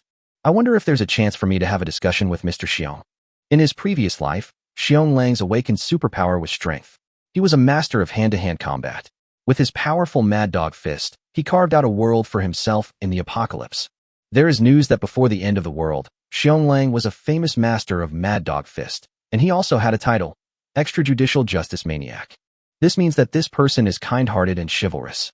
The fact that Xiong was ambushed after becoming a king-level powerhouse was also related to his personality. In Sun Guangjun's opinion, such future strong men do need to be won over, but one cannot get too close to them, because in the last days, people who are too nice are the most undesirable, and kindness will even kill oneself. Hearing this, Xiong face lit up with joy. Apparently, Sun Guangjun's words had touched his heart, and he immediately said, "It turns out that Boss Sun is a fellow traveler. So, when we get Boss Sun's batch of cars, I'll treat you. Coincidentally, I have a few friends here, so let's get together." Sure. Sun Guangjun bowed, and the two started chatting. It didn't take long for the 4S dealership to deliver the car. 5 tall and mighty Unimogs lined up in a row looked quite imposing. "Boss Xiong, I'll leave the car to you." Sun Guangjun, who had already paid the car modification fee, laughed and said goodbye. Driving the newly modified Toyota RV, Sun Guangjun headed straight to Qilin Villa. "I didn't contact the Ouyang sisters in advance when I came back this time, so now is a good time to go over and check out their work results." As soon as the car hit the road, Sun Guangjun felt that Xiong skills were indeed good. The car had more power and the shock-absorbing suspension was very comfortable, without any stiffness at all. Walking up the mountain road, Sun Guangjun was surprised to find that the 2 villas closest to Villa Number 1 were being renovated at the same time. After parking the car in front of Villa Number 1, Sun Guangjun didn't even bother to look at the renovation results of his own villa, but looked at the 2 neighbors first. Although scaffolding was erected around the 2 villas, and they were tightly covered with green dust-proof nets, Villa Number 1 had the natural advantage of the terrain. From his high vantage point, Sun Guangjun saw that the renovations of the 2 villas were almost the same. The more he looked, the more puzzled he became. How could they be so similar to his renovation plan? The open space around the villa is also surrounded by several layers of glass, and a sloping dome is added. Judging from the glass that has been installed, it should be high-specification bulletproof glass. Who is this person? Such a talent? He actually learned everything from me. When deciding to buy Villa Number 1, Sun Guangjun had already learned about the situation. Qilin Villa was a community that had only been developed for a few years, and the houses here were not selling very well. In this villa area, at least 80% of the villas had not been sold, otherwise it would not have been his turn to buy Villa Number 1. Now, I bought Villa Number 1, and then someone followed suit, and bought 2 at the same time. It seems that I should visit these 2 neighbors when I have time. Chapter 23 Villa completed. "Boss, you're back." Sun Guangjun was thinking about something when he suddenly heard a surprised cry in his ears. Was it Ouyang Feiyu, or who else? Sun Guangjun turned around and saw Ouyang Feiyu walking out of the villa and running towards him along the stone road, jumping and skipping. She looked as cheerful as a lark. Today, Ouyang Feiyu took off her professional suit and put on a floral dress. Her high ponytail swung back and forth behind her head. She had no makeup on her face, but her bare face did not detract from her flawless face at all. She looked so young and energetic. Especially the little white rabbit on the chest. No, it was clearly a big white rabbit, jumping around, and Sun Guangjun could hardly take his eyes off it. Perhaps noticing Sun Guangjun's gaze, Ouyang Feiyu ran up to him and blushed. She couldn't help but punch him and said angrily, "Boss, you're still looking at me. Is there anyone like you? See what's there? It's not like you'll lose any meat." Sun Guangjun did not dodge Ouyang Feiyu's small fist and said with a smile, "Appreciating beautiful things is everyone's instinct. You should feel honored to have my appreciation. I think you're just making excuses for your own vulgarity." Ouyang Feiyu, who had recovered from her shock, said fiercely, "Are all you stinky men like this when you see beautiful women? Boss, I thought you were different from other men, but I didn't expect you were all the same. Humph, I'm ignoring you. I think you should just sort me out." Sun Guangjun said with a playful smile, "As your boss, I'm here today to inspect your work progress. If you continue to ignore me, aren't you afraid that I'll get angry and deduct your salary?" "I'm so scared." Ouyang Feiyu made a face and said with a smug smile, "Boss, Have you forgotten that you once said that my salary as the CFO should be paid, and you only have the signature authority? As for deducting my salary, it seems that my sister's consent is needed. After all, she is the CEO of the company. So, if you want to deduct my salary, I'm afraid it will be difficult. Okay, I won't tease you anymore. Sun Guangjun waved his hand and said, take me to visit the villa first. If you do a good job, you two sisters will both get a raise and a special reward. What reward? Ouyang Feiyu seemed to have great potential to seize the opportunity. How about you, boss? Reveal it in advance. Maybe when I see the reward, I'll be motivated and give you a more comprehensive introduction. The villa renovation project is so huge. If I miss one or two things, that would be terrible, wouldn't you say? What a clever little fellow. Sun Guangjun smiled and reached out to lightly tap Ouyang Feiyu's head. He turned around, opened the door of the RV, and took out 2 large suitcases from it. Then he said, let's go. Take me to the villa. It's not a problem to give you the reward in advance. When Ouyang Feiyu saw the 2 big suitcases, her eyes lit up. Such big suitcases, even if she and her sister each had one, it would still be a lot. Besides, Sun Guangjun just came back from abroad. So how could he be short of good things? Wait, the box isn't empty, is it? Thinking of this, Ouyang Feiyu's heart tightened. She quickly stepped forward and reached out to take the box from Sun Guangjun's hand. She said with a smile, boss, how can you do such rough work yourself? Let me do it. Are you sure? Sun Guangjun gave a playful smile and did not try to stop him. Oh my god, why is it so heavy? Ouyang Feiyu successfully touched the handle of the box, but when she tried hard, she couldn't lift it. She couldn't help but complain. Boss, what the hell are you doing? It's so heavy. Okay, let me do it. These 2 are yours. Sun Guangjun took 2 similar boxes from the car, then pulled out the handle and dragged the 2 boxes towards the villa. As he walked, he looked at the renovation of the villa. There are still scaffolding and dust nets surrounding the outside of the villa, but the glass curtain wall and dome have been completed, and 2 heavy iron doors have been installed. Other details still need to be examined in detail, but it can be generally confirmed that the progress has been almost completed. This can also be indirectly verified from the fact that there are only a few construction workers on site. Feiyu, let me ask you something. After confirming the status of the project, Sun Guangjun was in a good mood. Thinking of his 2 neighbors, he couldn't help asking, do you know who bought those 2 villas not far from us?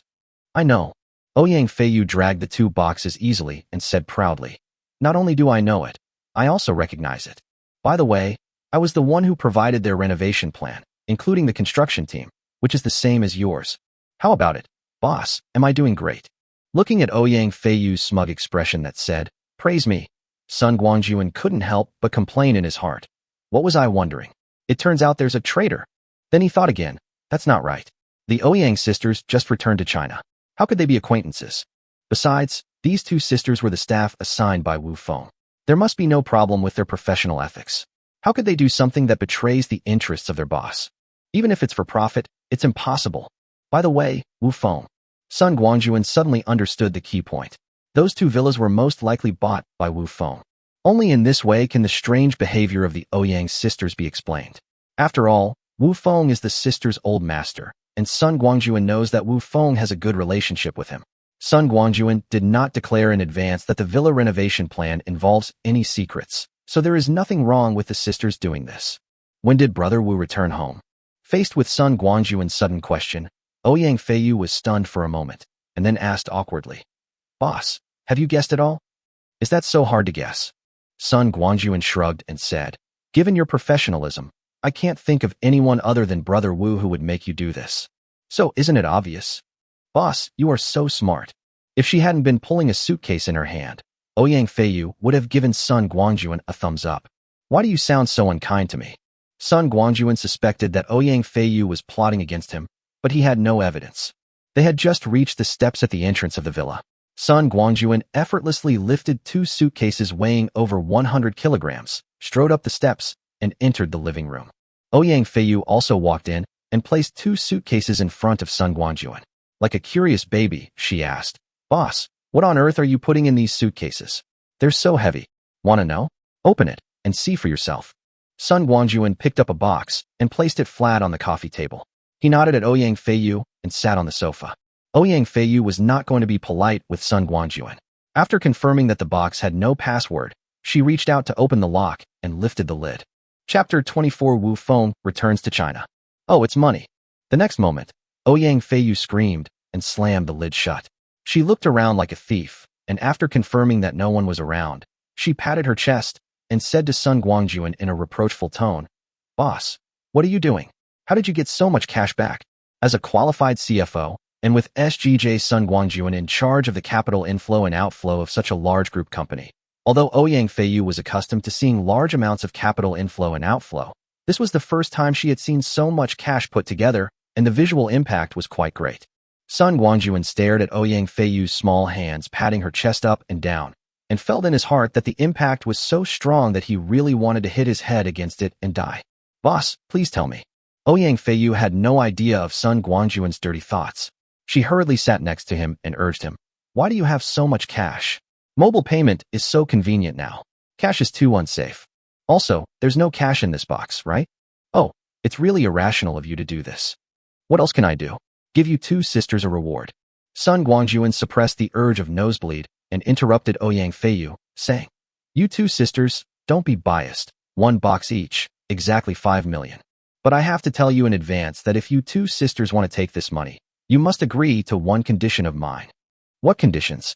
Ouyang Feiyu asked subconsciously, and when she met Sun Guangjun's gaze, she quickly covered her chest with her hands, looked at him vigilantly, and said, "I'm warning you, don't have those dirty thoughts. I sell my art, not my body." "What are you thinking about?" Sun Guangjun snapped his fingers and said, "My request is actually very simple. I give you money so that you can spend it, and my condition is that you two must spend the money before the end of the month. Remember, no matter what you buy, you must spend it all before the end of the month, otherwise I have the right to ask you to pay me back double. How about this? Isn't it very exciting? Spend it all." Ouyang Feiyu's eyes looked at something. "Boss, are you sure this is your condition? Isn't it easy to spend money? If you want to buy a car or a house casually, even 50 million is not enough, let alone 5 million. Besides, if I really can't spend it all, can't I just give it to the people on the street? It's all cash anyway, and you don't know how it's spent." "That won't do." Sun Guangjun quickly said, "When I told you to spend the money, it only counts if you spend it on yourself. And you're giving it to people on the street? Do you think I have money to burn? Remember, buying a car or a house is not a good idea. It is better to buy more necessities of life." Sun Guangjun didn't care whether Ouyang Feiyu could listen to these words or not. Anyway, he had already given her the necessary advice. He would do his best and leave the rest to fate.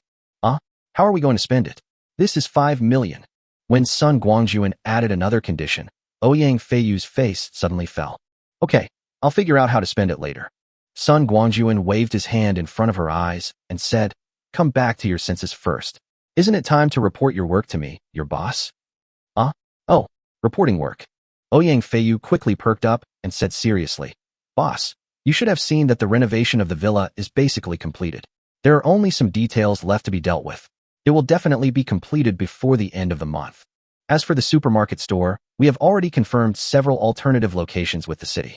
We have ready-made houses and land, and we are just waiting for you, the boss, to come back and confirm them. In terms of stocking up, all the $300 million in the account were spent and converted into supplies and stored in several warehouses. Boss Wu later transferred a total of $4.3 billion, and now there is still $1.5 billion of this money, of which $500 million was transferred yesterday. In addition, only 70% of the materials we ordered have arrived. $1 billion out of the $1.5 billion is reserved to pay the balance for the remaining 30% of the materials. Currently, my sister is fully responsible for this matter, and our finance department will fully cooperate. You need to ask my sister for a list of the specific types of supplies." "Well done." This time, Sun Guangjun gave Ouyang Feiyu a thumbs up sincerely.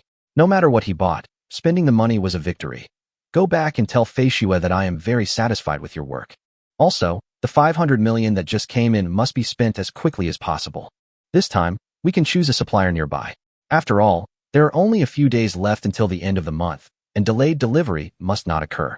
Of course, you also have to spend it within your means. If you really can't spend it, then don't spend it. Well, if you don't have anything else to do, go back and help Fisher. I can take care of this place myself." "Okay then." Ouyang Feiyu nodded and said, "Boss, I'll give you the contractor's phone number. If you have any questions, you can contact him directly. He's currently at Mr. Wu's 2 villas, so it's very convenient for him to come here." "Okay, I understand." After sending Ouyang Feiyu away, Sun Guangjun first called Wu phone. Sun Guangjun's previous guess was correct. Wu Feng did return to China. After sending Sun Guangjun away from Neon, Wu Feng arranged the assassination of Xiaolin Dai and his daughter, while secretly gathering his own power and transferring his base to the country, while keeping an eye on Sun Guangjun's movements in the country. When he was in Neon, Wu Feng suspected that Sun Guangjun had some bad predictions about the future. Now that he knew about his series of actions, this suspicion became even more certain. When he learned that Sun Guangjun had settled in Qing City, he immediately bought Villa No. 1 in Qilin Villa and began to renovate it with great fanfare. Wu Feng immediately made a decision to buy 2 villas here as well. He also got Sun Guangjun's renovation drawings from the Ouyang sisters and followed Sun Guangjun's instructions, doing exactly what Sun Guangjun did. Of course, Sun Guangjun didn't know what Wu Feng was thinking. He only knew that Wu Feng had brought Wu Yang back to China 3 days ago and was now in Qing City. He was just busy dealing with some personal matters and couldn't come to meet him immediately. Sun Guangjun had no objection to this. The most important thing in a brotherly relationship is long-term friendship, and there is no need to rush to meet each other. After hanging up the phone, Sun Guangjun began to inspect the villa inside and out. The construction team found by the Ouyang sisters is really good. The materials they use are very solid and basically meet the requirements put forward by Sun Guangjun before. After reading to the end, Sun Guangjun suddenly realized a problem. That is, although his shelter construction plan was good, it focused too much on protection and forgot to counterattack. In other words, the bulletproof glass curtain wall and the 2 layers of steel plates inside and outside can indeed block other people's attacks, but that only turns the shelter into a turtle shell. Passively accepting a beating is not Sun Guangjun's character. What's more, he spent a lot of effort to get so many weapons and ammunition. Why not keep them as paintings instead of using them? Since he discovered the problem, Sun Guangjun didn't wait any longer and immediately called the contractor to come over and asked him to find a way to design a circle of shooting holes on the curtain wall. Chapter 25 The Weirdo Comes Again. The contractor was very experienced after all. As soon as Sun Guangjun made the request, he quickly came up with a plan. Sun Guangjun doesn't care how to do it, as long as he can meet his requirements. After asking the contractor to start work as soon as possible, Sun Guangjun left the villa. He did not drive away the RV, but took out an ordinary Honda Civic from the Shanhe Ring in a deserted place and prepared to return to the Hilton Hotel to rest. After returning to China, Sun Guangjun can finally relax completely and plans to have a good rest for a day. Originally, the renovation of Villa No. 1 was basically completed, and the Ouyang sisters had also purchased a lot of high-end furniture, making it completely habitable. However, Sun Guangjun always felt that the formal move-in required a sense of ceremony, and there was still some finishing work to be done in the villa, so he couldn't just move in casually. Perhaps there is God's will in the dark. Sun Guangjun had a profound understanding of this when he returned to the entrance of the Hilton Hotel and was about to scan the code to enter the parking lot. Just at the entrance of the hotel lobby, Sun Maolin and his family were entangled with several security guards. The difference from last time was that this time it was Sun Maolin, Hu Tsuifeng, and Sun Hao, a family of 3, and Sun Hao's blind date did not come along. Damn it, the ghost is still here. Muttering angrily, Sun Guangjun felt a little curious in his heart. How did this family know his exact location? With this curiosity, Sun Guangjun turned the steering wheel and drove directly to the lobby. After getting out of the car and throwing the keys to the doorman, Sun Guangjun pretended not to see Sun Maolin and his family and walked straight in. Isn't this shall we? Hu Tsuifeng, who was being driven away by the security guards, suddenly screamed, broke free from the security guards, and got in front of Sun Guangjun. She grabbed his arm and shouted, "Look carefully, this is my nephew. Is he a guest of your hotel? You are blind. How dare you chase us away?" Several security guards seemed to be frightened and looked at each other, not daring to act rashly for a moment. Hu Tsuifeng snorted triumphantly at the security guards, then turned around, put on a fake smile, and said warmly, "Shall we? Why didn't you contact your uncle and aunt when you returned to China? It made it so difficult for us to find you. Come on, tell these stinky security guards to behave themselves. Aunt, please let go of my hand first." Sun Guangjun calmly took back his arm, turned to the security guards, and said, "Excuse me, these 3 people are my relatives. They are probably here to see me. I am sorry to have caused you any trouble. Come on, take this little money, and consider it as my apology to you." Sun Guangjun reached into his pocket and pulled out a wad of money, about 3 to 2,000 yuan, and handed it to the security captain, saying, "Give it to the brothers. I'm so sorry. Shall we? Why give them money?" Seeing Sun Guangjun taking out such a thick stack of money, Hu Tsuifeng jumped 3 feet high like a cat whose tail was stepped on, stretched out her hand, and snatched the money back from the security captain, complaining, "You are such a jerk, you don't spend money like this. They should give us money to apologize. I'll hold this money for you first."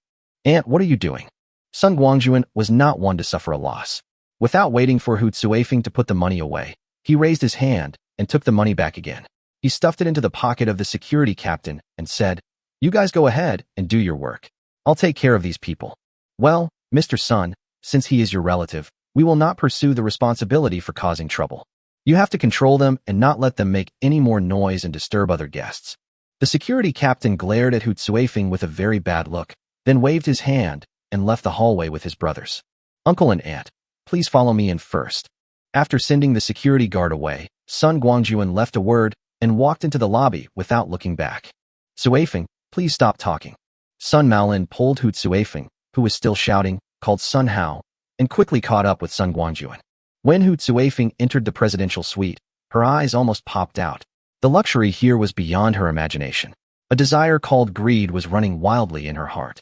Compared to Hu Tsuifeng's darting eyes, Sun Maolin's performance was much more restrained. The only one who behaved consistently among the three was the fat Sun Hao. No matter whether his mother was arguing with someone just now or he was entering the presidential suite now, the little fat boy never took his eyes off the mobile phone in his hand, and his two hands were busy tapping on the screen. Obviously, this is immersed in the world of games. "Tell me, why did you go to so much trouble to find me? What exactly do you want to do?" Sun Guangjun sat down on the sofa casually, without any intention of inviting them to sit down, and asked with a frown, "Shall we? Look at what you said." Hu Tsuifeng seemed to have adapted to the environment and quickly returned to normal. She smiled and sat down across from Sun Guangjun, saying, "We are family. Knowing you've returned home, we came to see you. Isn't that our duty? How can you say I went out of my way to do this?" "Oh." Sun Guangjun raised his eyebrows and said, "Aunt, if I remember correctly, I don't think I ever told you that I live here. Moreover, I didn't contact you after I returned to China. Where did you get the news?" "Aunt, I have to say, I really admire you. A housewife, you actually have the potential to be 007. Shall we? Yilin told us the news of your return." At this time, Sun Maolin whispered, "It was Yilin who told us that you should live here." "Oh, so it turns out that the one with supernatural powers is Zhou Yilin." Sun Guangjun was not surprised that Zhou Yilin had such a skill. Nowadays, it is not difficult to find a person by locating his mobile phone with a skilled hacker. Zhou Yilin has a wide circle of friends, so it's not surprising that she has resources in this area. Waving his hand, Sun Guangjun continued, "Okay, uncle, let's not talk so much nonsense. You'd better come straight to the point and tell me why you're here. Let me make it clear in advance that if you want to take money from me, I won't." "How could there not be?" Hu Tsuifeng curled her lips and said, "Shall we? You are taking us for fools. No money? Can you stay in the presidential suite of a 5-star hotel without money? You can't even drive a car without money? I tell you, you must never forget your roots. Don't forget, after your parents passed away, the two of us raised you for 8 years. It's been 8 years, shouldn't you give something back to us? We don't ask for much, just 500,000 yuan to help your brother Xiaohao get married." "Aunt, stop bringing up my parents." Sun Guangjun's face darkened, and he said in a cold voice, "I don't want to bother with you about the right and wrong of those 8 years. I just want to ask, what does your son's marriage have to do with me? When a son gets married, his parents give him a dowry and buy a house, which is their share. Excuse me, is Sun Hao my son?" Chapter 26, Interception. "You." Hu Tsuifeng's face was twisted with anger, and she pointed at Sun Guangjun and shouted, "Sun Hui, how can you talk like that? Yes, I admit that Sun Hao getting married has nothing to do with you. But we raised you for 8 years, isn't that a fact? These 500,000 are your reward for us raising you for 8 years. You gave us the money, and we used it to marry our son off. That's only natural. I tell you, no matter how you look at this matter, we are both right. Just tell me straight up, are you going to give me this money or not? I'm telling you, the woman is in urgent need of money, and if this delays your brother's good fortune, you won't be able to bear the responsibility. It's not impossible to give this money." Sun Guangjun's attitude suddenly changed. He tapped his fingers lightly on the armrest of the sofa and said slowly, "Uncle and aunt, to be honest, although I didn't have a good time in your house during those years, I still want to thank you. Yes, I know that you adopted me just for the property left by my parents. Don't be in denial, just hear me out. Everything has two sides. Looking at it from another angle, as a 10-year-old child, it was impossible for me to keep those properties. Let's put it this way, Xiao Hao's girlfriend, who is also his fiancée, is also in Qing City now, right? Why not call them over so we can meet and have a meal together? It just so happens that I can help Xiaohao check things out. Hu Zuifeng was about to object when Sun Maolin quietly pulled her aside and winked at her, forcing her to agree. Inwardly, she was complaining, does it really need your approval? Can you compare to our Xiaohao's discernment? Who the hell do you think you are? But thinking of Sun Guangjun's softened attitude and the possible 500,000 yuan, Hu Zuifeng had to endure it no matter how angry she was. Hu Zuifeng gritted her teeth and turned to Sun Hao, who was playing games on the sofa, and said, Xiaohao, stop playing. Call Fanya and ask her to come over. Your brother wants to treat us to a meal. You can do it yourself. I'm busy. Sun Hao didn't even raise his eyelids and continued to immerse himself in the world of games. Naughty kid. Hu Zuifeng glared at Sun Hao lovingly, took out her cell phone and started dialing. Not long after, Sun Hao's girlfriend Fanya came to the private room of the restaurant on the second floor of the Hilton Hotel. In his previous life, the first thing Sun Guangjun did when he returned to China was to look for Zhou Yilin. Then the end of the world began. He had never met Sun Maolin's family, let alone Fanya. Speaking of which, except for the last time when he saw her from afar, this was the first time Sun Guangjun saw this legendary brother and sister-in-law. After taking a few careful looks, Sun Guangjun began to feel doubtful. The girl in front of him was quiet and gentle, with clear eyes. She didn't look like someone who was greedy for money. Besides, with her baby-faced and handsome figure, how could she fall for someone like Sun Hao? Sun Guangjun is not disparaging Sun Hao. It's just that there is really nothing worth praising about this kid's appearance. He is less than 1.7 meters tall and weighs more than 200 kilograms. He is as thick as a tank, but not as tall as a tank. Except for his butt, his whole body is waste. To say that he is a gas tank spirit is a compliment to him. What's more, this guy has a big round face, a face full of acne scars, a fat head and big ears, and when he smiles, you can't even see where his eyes are. How could such a poor and ugly guy catch Fanya's eye? As soon as Fanya sat down, Hu Zuifeng shouted and asked the waiter to serve the food.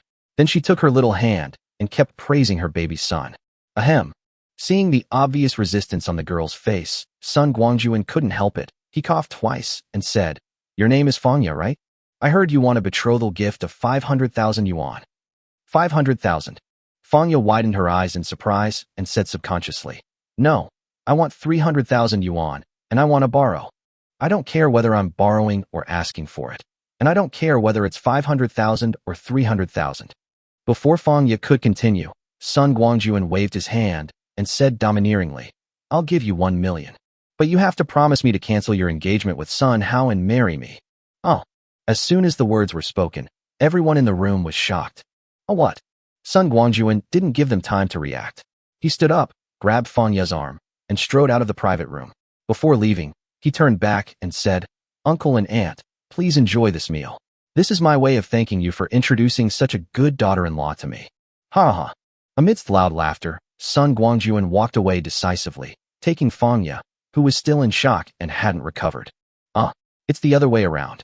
After a long while, Hu Zuifeng finally jumped up 3 feet high and cried, You damn old man. Are you just going to watch that little bastard take your daughter-in-law away? And you just play around. You only know how to play your crappy games. Your wife has been snatched away by someone else. Don't you know that? What? You dare to steal my wife? Who is it? I really don't know how to write the word death.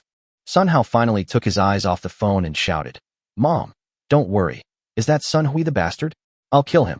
Sun Maolin slammed the table and shouted, Stop arguing, everyone. Think of a solution. What should we do? Not to mention the chaos here, Sun Guangjun left the private room, told the waiter to charge the bill to his presidential suite, and drove away from the hotel with Fanya. Hui, brother Hui. The car drove out for a long time before Fanya finally seemed to come to her senses and called out tentatively. Hearing the sound, Sun Guangjun asked, Well, is there anything wrong? Fanya whispered, Money. Can you give me the money as soon as possible? I don't want 1,300,000 will do. Sun Guangjun parked the car on the side of the road and said, Give me the card number. Fanya seemed to be short-circuited again. What? What card number? Your card number. Looking at Fanya's cautious look, Sun Guangjun said with a smile, Don't you need a card number to transfer money? Or you want cash? That's fine, but you'll have to wait a moment. Still, let's transfer the money. Fanya quickly said, I'll borrow this money from you. I'll definitely pay you back later. After getting Fanya's card number, Sun Guangjun transferred 1 million yuan to her in front of her and said, I'll take you wherever you want to go. Fanya's words were concise and to the point, Medical University Affiliated Hospital. Thank you. Sun Guangjun set the navigation, turned the steering wheel, and drove towards the Affiliated Hospital of Medical University. Along the way, the two people in the car didn't speak, and the atmosphere was very peaceful. When they arrived at the place, Fangya was about to push the door and get out of the car, but then she retracted her hand and whispered, "You, give me your number. Give me a few days, and I will fulfill my promise." Keep your promise? What promise? This time, it was Sun Guangjun's turn to be confused. Yes, I will marry you. Fangya seemed to have summoned up all her courage. Her face flushed, and her voice was smaller than a mosquito. You can arrange the wedding. I have no objection. I will fulfill my obligations. Oh, that's what happened. Sun Guangjun secretly laughed. He didn't expect that this girl, who looked introverted, was actually quite outgoing. It was obvious that she wanted to give herself some benefits first and hold a concert. Chapter 27, Going to the Company. Watching Fangya hurriedly walking into the hospital, Sun Guangjun smacked his lips in amazement. This girl was really impeccable. She was nearly 1.7 meters tall with a fantastic figure. What's more, she had a baby face. She was definitely the epitome of baby-faced beauty. When Sun Guangjun thought about a girl like this taking the initiative to invite him to hold a concert, his heart couldn't help but feel hot. Speaking of which, in his past and present lives, Sun Guangjun has lived for so many years and is still a genuine rookie. Don't be surprised, it's magical. In her previous life, Zhou Yilin had always instilled in Sun Guangjun that the best things should be saved for the wedding night. It was because of this sentence that Sun Guangjun remained chaste while working in Neon and always longed for that beautiful and sacred moment in his heart. But even after the apocalypse broke out, Sun Guangjun still didn't get to have his wedding. At the end of the world, everyone is struggling to make a living. Zhou Yilin keeps trying to lure Sun Guangjun with the excuse that now is not the time to have a baby and I am afraid of an accidental pregnancy. In this way, our classmate Sun Guangjun, a senior victim of POI, has never tasted a woman until now. Now, without Zhou Yilin's constraints, Sun Guangjun also wants to let himself go and be his true self. Of course, he has no habit of forcing others, and a forced melon will not be sweet. Now that Fangya has come to him on her own initiative, Sun Guangjun doesn't mind letting this mark the beginning of a new era. Thinking of this, Sun Guangjun really started to look forward to it. Looking at the time, it was a little after 1 p.m., so Sun Guangjun simply drove straight to the company's temporary office. I happened to have some time in the afternoon, so I went to put away the supplies bought by the Ouyang sisters, which would free up the warehouse for the new supplies. When they arrived at the place, Sun Guangjun took a look and was surprised to see that the Ouyang sisters were really capable in doing their work. The office is located in the most prosperous commercial district in Qing City and rents an entire floor in the best office building, covering an area of several thousand square meters. The elevator goes straight up to the 36th floor. Both sides of the elevator hall are blocked, and an induction door is installed on one side. Through the glass, you can see the simple and elegant front desk. Two beautiful girls in professional attire are standing there. Well, the company has a nice facade. The lady at the front desk is the face of the company. Sun Guangjun is very satisfied with the arrangement made for the Ouyang sisters. Although she is not as stunningly beautiful as their sisters, she is also of above-average appearance, especially her body that is about to explode, which is really pleasing to the eyes. Sun Guangjun secretly gave a thumbs up to the Ouyang sisters in his heart and walked into the company. "Hello, sir." Seeing someone coming in, the receptionist immediately came over and asked with a smile, "How can I help you?" "Oh, I'm looking for your president, Ouyang." Entering his own company, Sun Guangjun naturally felt no restraint. "You guys go about your business. Just tell me where her office is." The lady at the front desk did not do as Sun Guangjun said, but politely asked, "Excuse me, sir, do you have an appointment?" "Reserve." Sun Guangjun slapped his forehead. Then he remembered that the other party had no idea of his identity. He barged in so bluntly and asked to see the other party's president. It would be strange if the other party would let him in. He quickly said, "I forgot to introduce myself. My surname is Sun Guangjun. I am your boss, I guess." "Boss?" The two young ladies exchanged a glance, one quickly picking up the phone, while the other calmly greeted. "So, you're President Sun, right? Come and sit down. President Ouyang will be here soon. I'll pour you a glass of water. Would you like tea or coffee?" Well, with this interruption, Sun Guangjun could only wait at the front desk for Ouyang Feishue to come out. Fortunately, Ouyang Feishue came out of the office quickly to greet Sun Guangjun. "Feishu, quickly explain to these two young ladies that I'm really the boss of the company, and tell them to stop looking at me like I'm being watched." As soon as he saw Ouyang Feishue, Sun Guangjun immediately cried out for help, but all he got was two big, sanitary eyes from Ouyang Feishue. You still remember that you were the boss of the company? If I remember correctly, this is your first time in the company, right? Hey. Sun Guangjun smiled awkwardly and said, I admit that as a boss, I am unqualified in some aspects. As compensation, everyone's salary will be doubled this month. Isn't that a bit sincere? Don't worry, you will announce this decision later, and just say that it is the benefit you fought for everyone from me, a black-hearted boss. Okay, don't be so stern. It's a rare occasion for your boss to visit us. Shouldn't you accompany me on a tour of the company? While the two receptionists stared in amazement, Sun Guangjun pushed Ouyang Feishue's shoulders and walked inside. He originally wanted to hold her hand, but with Ouyang Feishue's personality, it would be too embarrassing if she pushed him away. Is this guy really our boss? Not to mention, he's quite handsome. He's exactly my type. Come on, didn't you see how the boss treated President Ouyang? You have no chance. Hey, you say they are not in love, right? Needless to say, our President Ouyang is usually cold as ice. When have you ever seen her act like a spoiled brat? You said that was just a spoiled child? Come on, it really looked like. Sun Guangjun and Ouyang Feishue had no idea what the two young ladies were whispering about. After turning the corner, Sun Guangjun tactfully withdrew his hand. Well, before Ouyang Feishue gets angry. Ouyang Feishue had no intention of taking Sun Guangjun to visit the company at all. With a cold face, she went straight back to her office. She was still busy with so many matters waiting for her to deal with that she didn't have the time. Sun Guangjun could probably guess that not only was he a hands-off boss, but the operations of the company were like child's play. As a senior professional manager, it was no wonder that Ouyang Feishue was angry.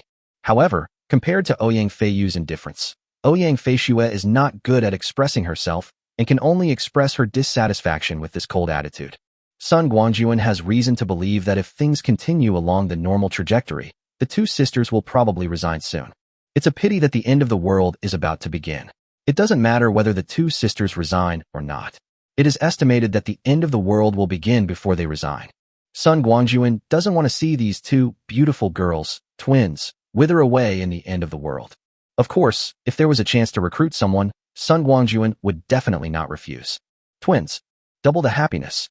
Following Ouyang Feishue into the office, Sun Guangjun found a place to sit down, crossed his legs, and spoke a few honest words. Feishue, I know you and Feiyu have been working hard recently.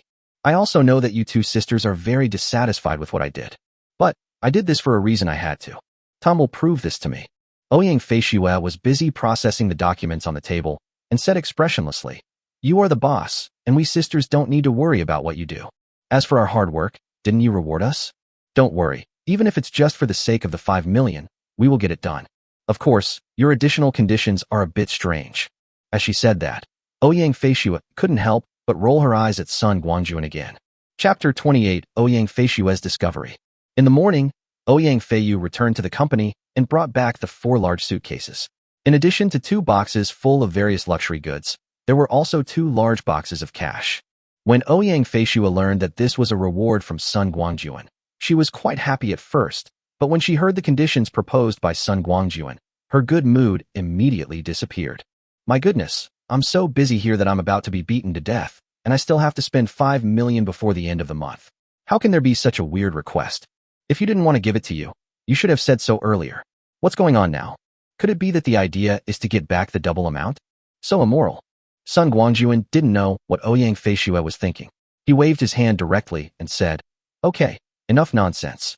I came here today to tell you a few decisions. Please remember them and follow them immediately. First, temporarily stop contact with Qing City and suspend the site selection work. If they ask about it, just find an excuse to get away with it. Second, the existing $500 million in the account should be spent as quickly as possible. The materials ordered will mainly include coal, cotton, grain, oil, wine, bedding, and clothing.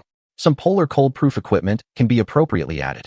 The specific proportion is up to you to decide.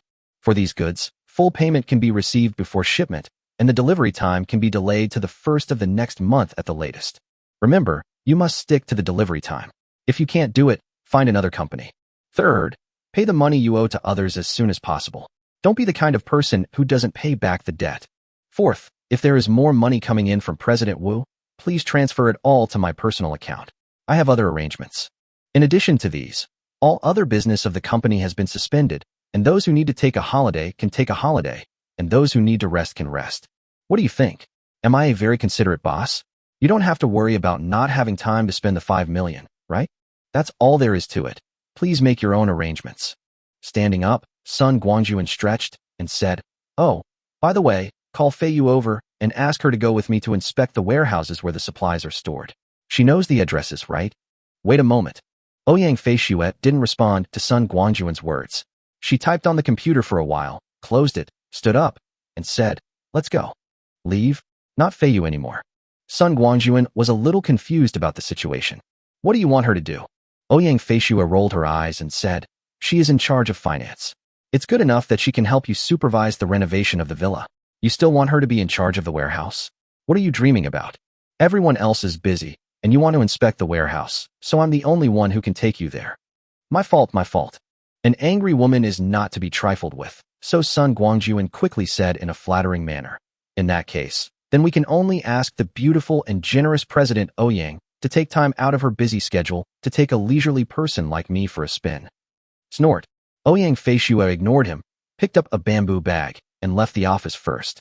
Sun Guangjun followed behind happily. Instead of driving her twilight purple Cullinan, Ouyang Fei Xue unceremoniously sat in Sun Guangjun's Honda Civic, sitting in the passenger seat. Sun Guangjun had nothing to say about this. This woman was not only cold and arrogant, but also very domineering. She was currently angry, so it was better not to provoke her.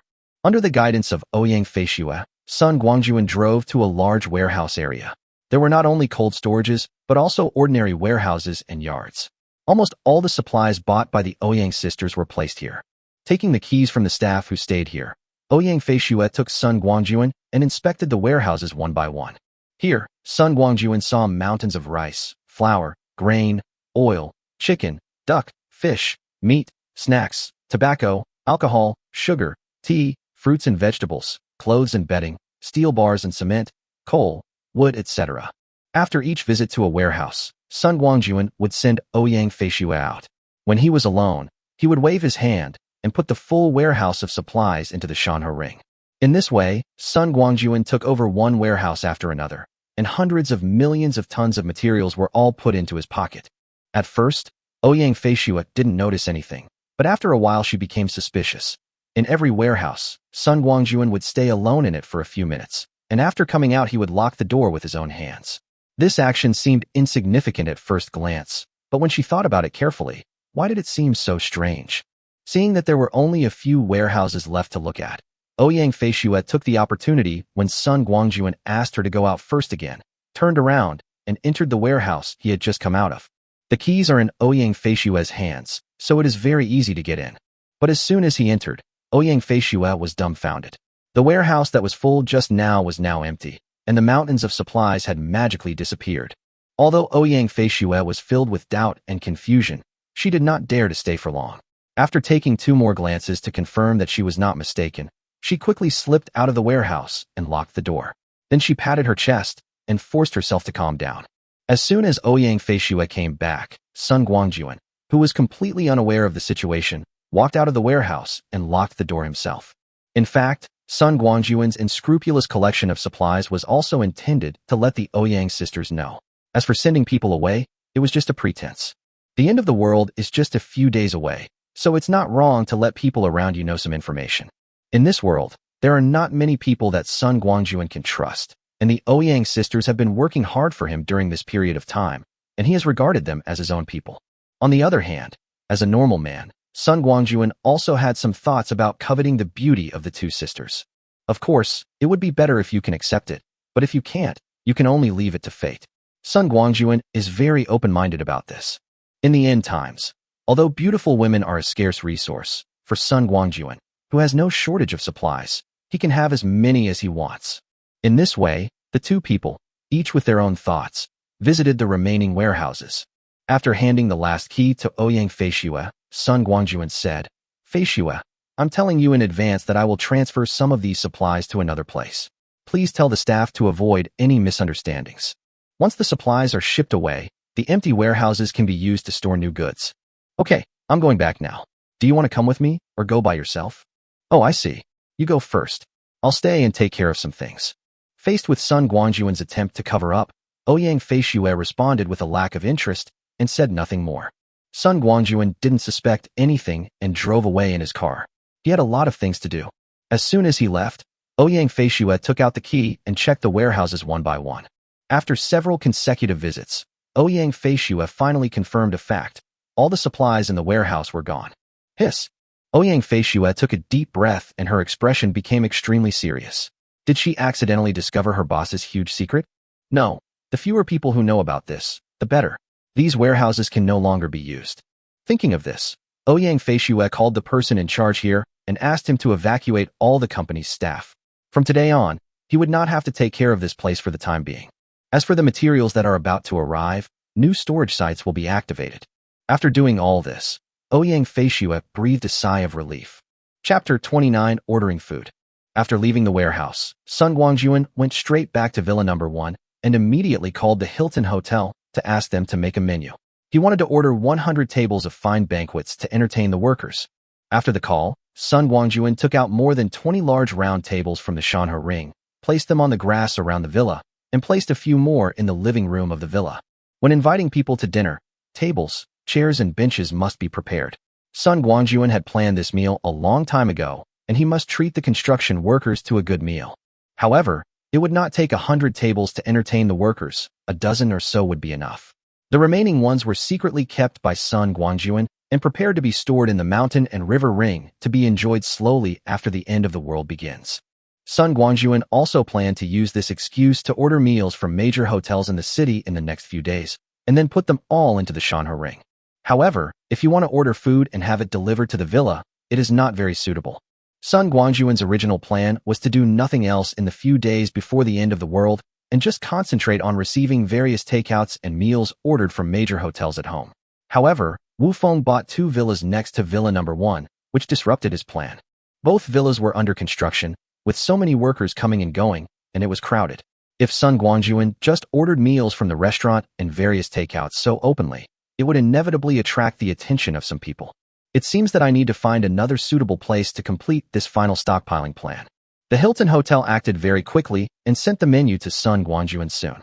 Wow, the specifications were quite high, with 8 cold dishes, 18 hot dishes, and 2 soups, including chicken, duck, fish, meat, fresh seafood, and everything in between. Of course, with high specifications, the price is naturally very beautiful. A table like this, not counting drinks, costs a full 18,000 yuan. Sun Guangjun readily transferred the money to the Hilton Hotel and told them to deliver it at 6 o'clock. If the food was good, he would order from them again tomorrow. 1,800,000. Such a big order. Of course, Hilton Hotel did not dare to neglect it. After the money arrived, they immediately notified the kitchen to start processing the ingredients and prepare them right away.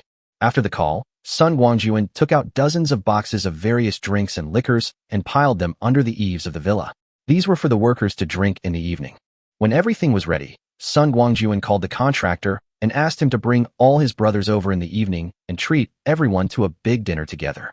The contractor happily agreed to the offer as there was a free meal, and he also promised Sun Guangjun that he would do the remaining finishing work beautifully. While there was still some time left in the evening, Sun Guangjun searched online and found an abandoned factory nearby. He called the owner and asked to view the house in half an hour. The homeowner was very efficient. When Sun Guangjun arrived, he was already waiting there. After a tour around, Sun Guangjun was quite satisfied with the place and rented it directly for a year, paying the rent quarterly. There was no way. Sun Guangjun wanted to rent the house short-term, but the landlord was unwilling and didn't want to worry about it.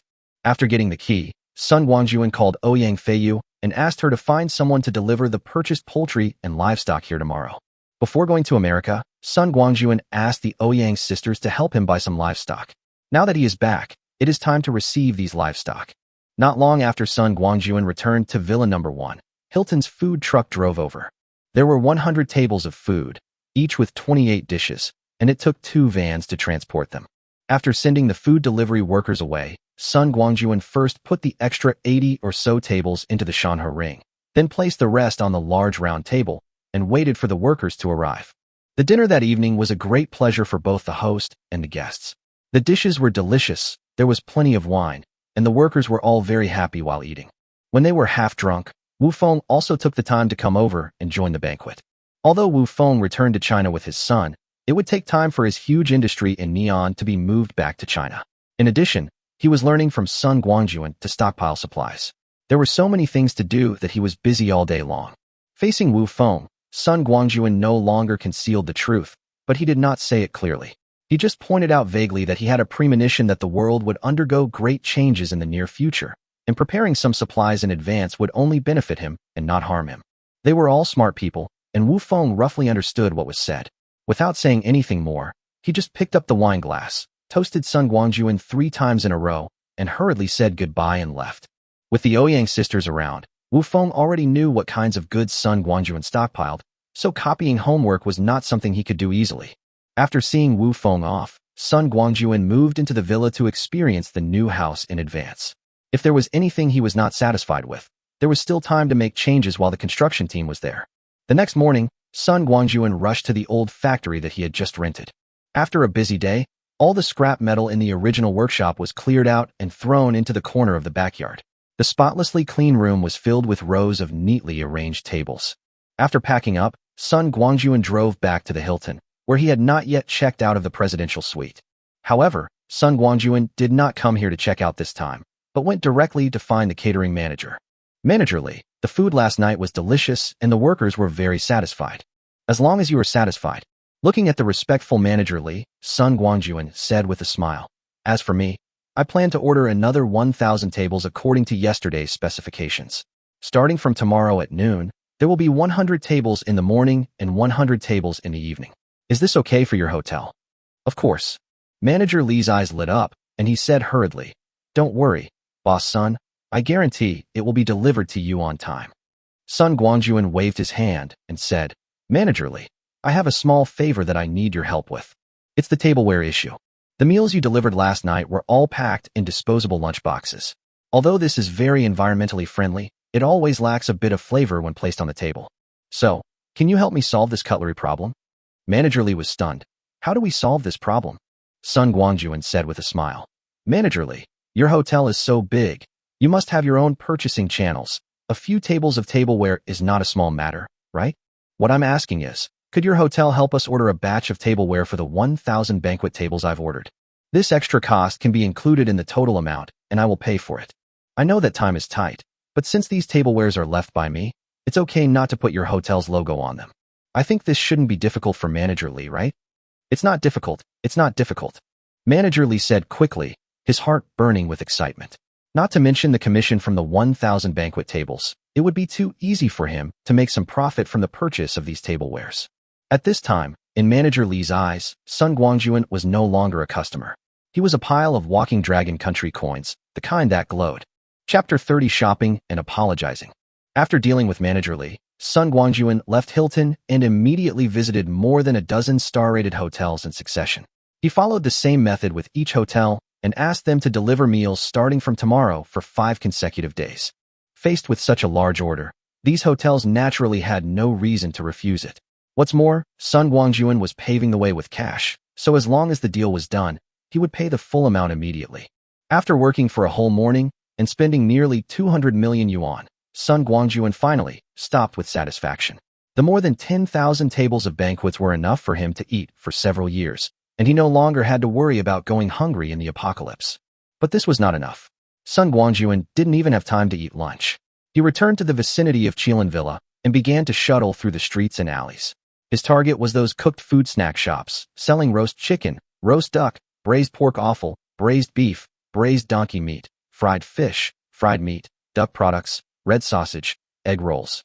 He left his address and asked them to deliver as many as he could, starting from tomorrow. After leaving a deposit of more or less in each store, Sun Guangjun began to patronize street shops and roadside stalls again. Jianbingguozi, rujiamo, sesame cake with pork tenderloin, crayfish, lamb skewers, big plate chicken, mutton soup, pickled fish, boiled meat, various stir-fried seasonal vegetables, fried dough sticks, sesame cakes, buns, steamed buns. Each store has hundreds or thousands of orders. After visiting almost all the snacks, cooked food and roadside stalls within a radius of 10 kilometers, Sun Guangjun finally stopped. This is enough for now. He can use takeout and express delivery to supplement the rest, so he doesn't have to worry about not being able to spend all the money. That's right, Sun Guangjun's ultimate goal is to spend all the money he has before the end of the world begins.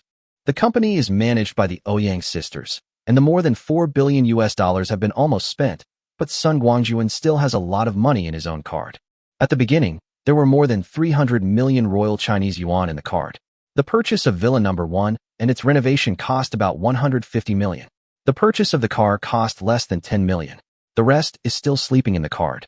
Besides, Wu Feng is still transferring money continuously, and according to Sun Guangjun's request, all this money must be transferred to his card. Not only that, there is also a lot of cash stored in the Shanhe ring. When leaving Mian, Sun Guangjun left most of the foreign currencies he had looted from the Bank of Japan to Wu Feng, but Neon still had a lot of Dragon Country currency in its foreign exchange reserves. All this cash remained in Sun Guangjun's own hands. He had spent some of it before, including the deposit for a car and the cash given to the Ouyang sisters. All that money came from here. Although a lot of money was spent, Sun Guangjun had more in his hands.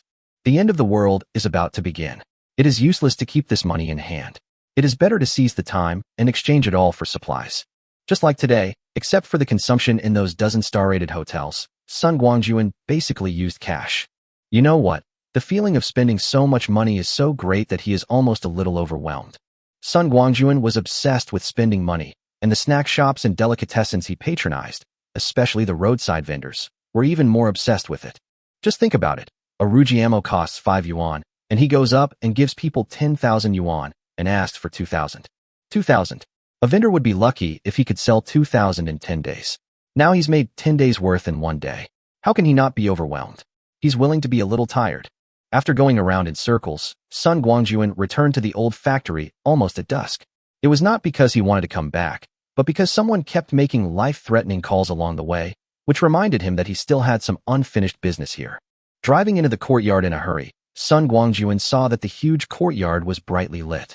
A dozen black and white dairy cows, more than 20 old yellow cows, and a dozen tall horses were quietly eating grass. On both sides of the yard, there are hundreds of cages of various sizes, containing hundreds of small pigs, chickens, ducks and geese of various colors. Wow, no wonder Ouyang Feiyu was so furious on the phone. Too stylish, modern ladies, and you made them spend an entire afternoon with these poultry and livestock. Who wouldn't be furious? Perhaps she heard the noise in the yard, or perhaps she had been paying attention to this place. Before Sun Guangjun's car had even stopped, Ouyang Feiyu jumped out from nowhere, hands on her hips, and shouted, "Sun Guangjun, you still remember to come back? I'm telling you, you've made my sister and I stay here for the entire afternoon.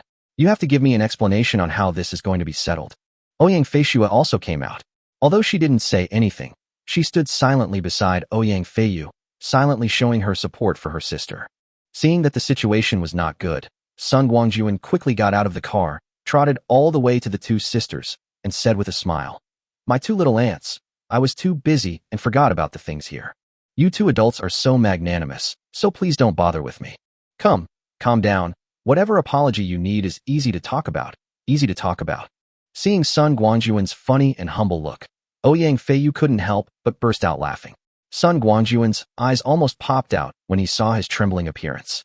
After laughing for a long time, Ouyang Feiyu finally stopped and said with a stern face, "Boss, you said that yourself. You can apologize in any way you want. Don't regret it." I said it. Sun Guangjun patted his chest and said proudly, "Now that I have said it, I will not regret it. I still have some credibility with your boss. Tell me, what do you want? As long as I have it, or I can do it, no questions asked." "Good." Ouyang Feiyu suddenly shouted, "Okay," took out her hands from behind her back, and said, shaking the phone in her hand, "Boss, I recorded everything you just said. You won't have a chance to regret it now." Sun Guangjun shook his hands and said with a helpless look, "Why are you recording this? Is my reputation that bad? How good do you think your reputation is?" Ouyang Feiyu retorted, "Tomorrow we sisters will take this recording to you to make good on our promise, so that you won't have to cheat later." Sun Guangjun didn't care whether they wanted it now or tomorrow, as long as the two girls didn't make a fuss now. Okay, I promise, no matter when. As long as you sisters come to me to fulfill your promise, I will never cheat." "Well, Feiyu, could you please tell me in advance what you two sisters want?" "Cannot." Ouyang Feiyu frowned and pulled Ouyang Feiyu. "Sister, let's go. Let's leave this stinky place alone." With a twist of their waists, the two sisters left Sun Guangjun alone and left. Sun Guangjun did not chase after him, but touched his nose and smiled. At the gate, where Sun Guangjun couldn't see, Ouyang Feiyu leaned over to Ouyang Feishua's ear and whispered, "Sister, how was my performance just now?" "Not so good," Ouyang Feishua said expressionlessly. "No matter what, I can take this opportunity to get a promise from the boss. This result is good." "Humph, it's the end of the month. I want to see what happens at the end of the month." "Sister, I think you are just overthinking it. We are just earning our wages. Why do you care about him?" "I don't care. I don't care because I'm afraid that we sisters won't even know how we died." Ouyang Feishua's voice was so soft that even Ouyang Feiyu, who was just a few feet away, couldn't hear it. Chapter 31. The company has no money. In the old factory, after Sun Guangjun confirmed that the Ouyang sisters were nowhere to be seen, he waved his hand and put the poultry and livestock into the manhwa ring. This time, wow, there are quite a lot of varieties. There's nothing much to say about those big animals. There are so many of them that you can't do anything fancy with them. But the chickens, ducks, and geese are of quite a variety of breeds. Chickens include black chicken, 3 yellow chicken, reed chicken, 9 yellow chicken, Longdu oil chicken, Dongan chicken, Langya chicken, Qingyuan chicken, Wenchang chicken. Ducks include Muscovy duck, mallard, Longdu duck, Cherry Valley duck, black duck, white duck, mallard, Eurasian duck, Mandarin duck. The geese include lionhead goose, Huiyin goose, Wulong goose, Taihu goose, Longda goose, black-maned goose, Magong goose, Yin goose. The number of each species is not large, only 2 or 3 pairs, but there are so many species, and there are also many animals that have been in prison for a long time. I don't know where the Ouyang sisters got them from. As if they were afraid that Sun Guangjun would not be able to recognize the breeds of these poultry, the Ouyang sisters thoughtfully put the name on the outside of each cage. Since the 2 sisters did such a thorough job, Sun Guangjun directly sent all the chickens, ducks and geese to the 3rd level of the manhwa ring, with each breed having a separate pen. He let them reproduce slowly here. With the time flowing 10 times faster, he believed that they would soon be able to grow to a large scale. After collecting the animals, Sun Guangjun cleaned the yard again. Starting tomorrow, this place will become a place for receiving meals, fast food, and snacks. It cannot be left in a mess. It is too unhygienic.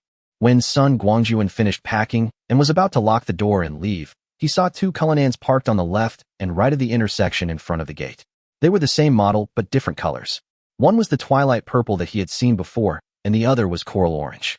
Seeing these 2 cars, even Sun Guangjun couldn't help but be amazed. These 2 girls are really rich.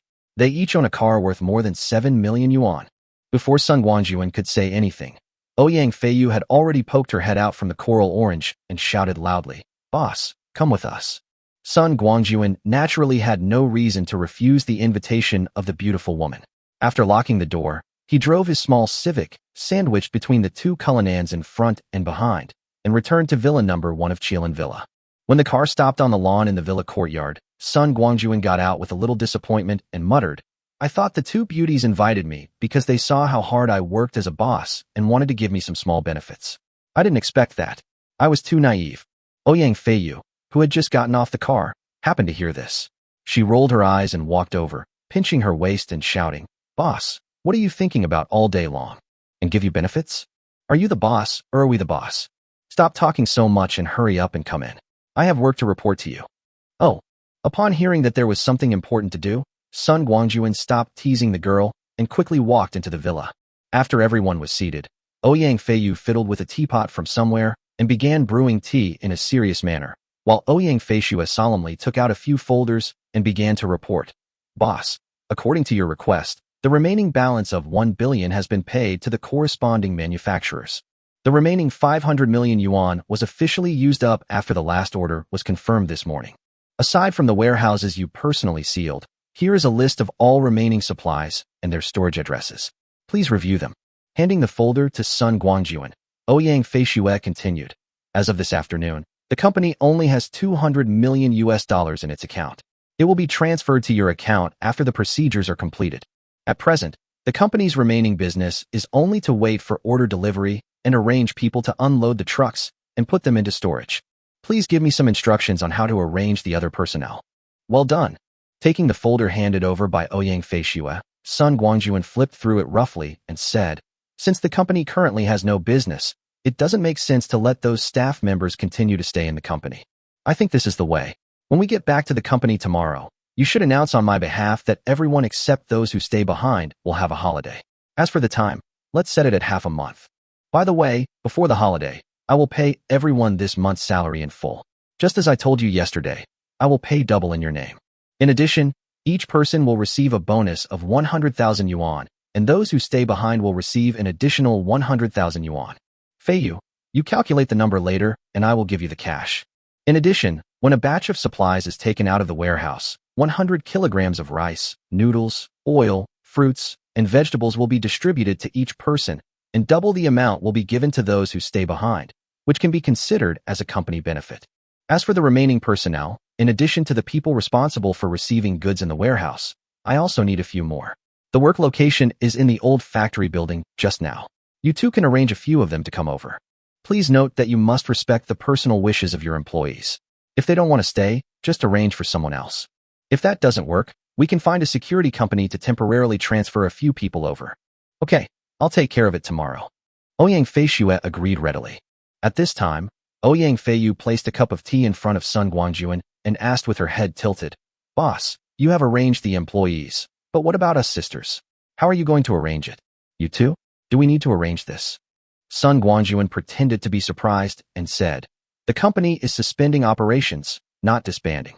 As the CEO and CFO of the company, you two sisters should stay with the company and continue to work as my right-hand men." Needless to say, as the company's housekeeper, Fisher has a lot of work to do and can't just take a break when the staff are on vacation. As for you, President Wu is still transferring money to the company's account.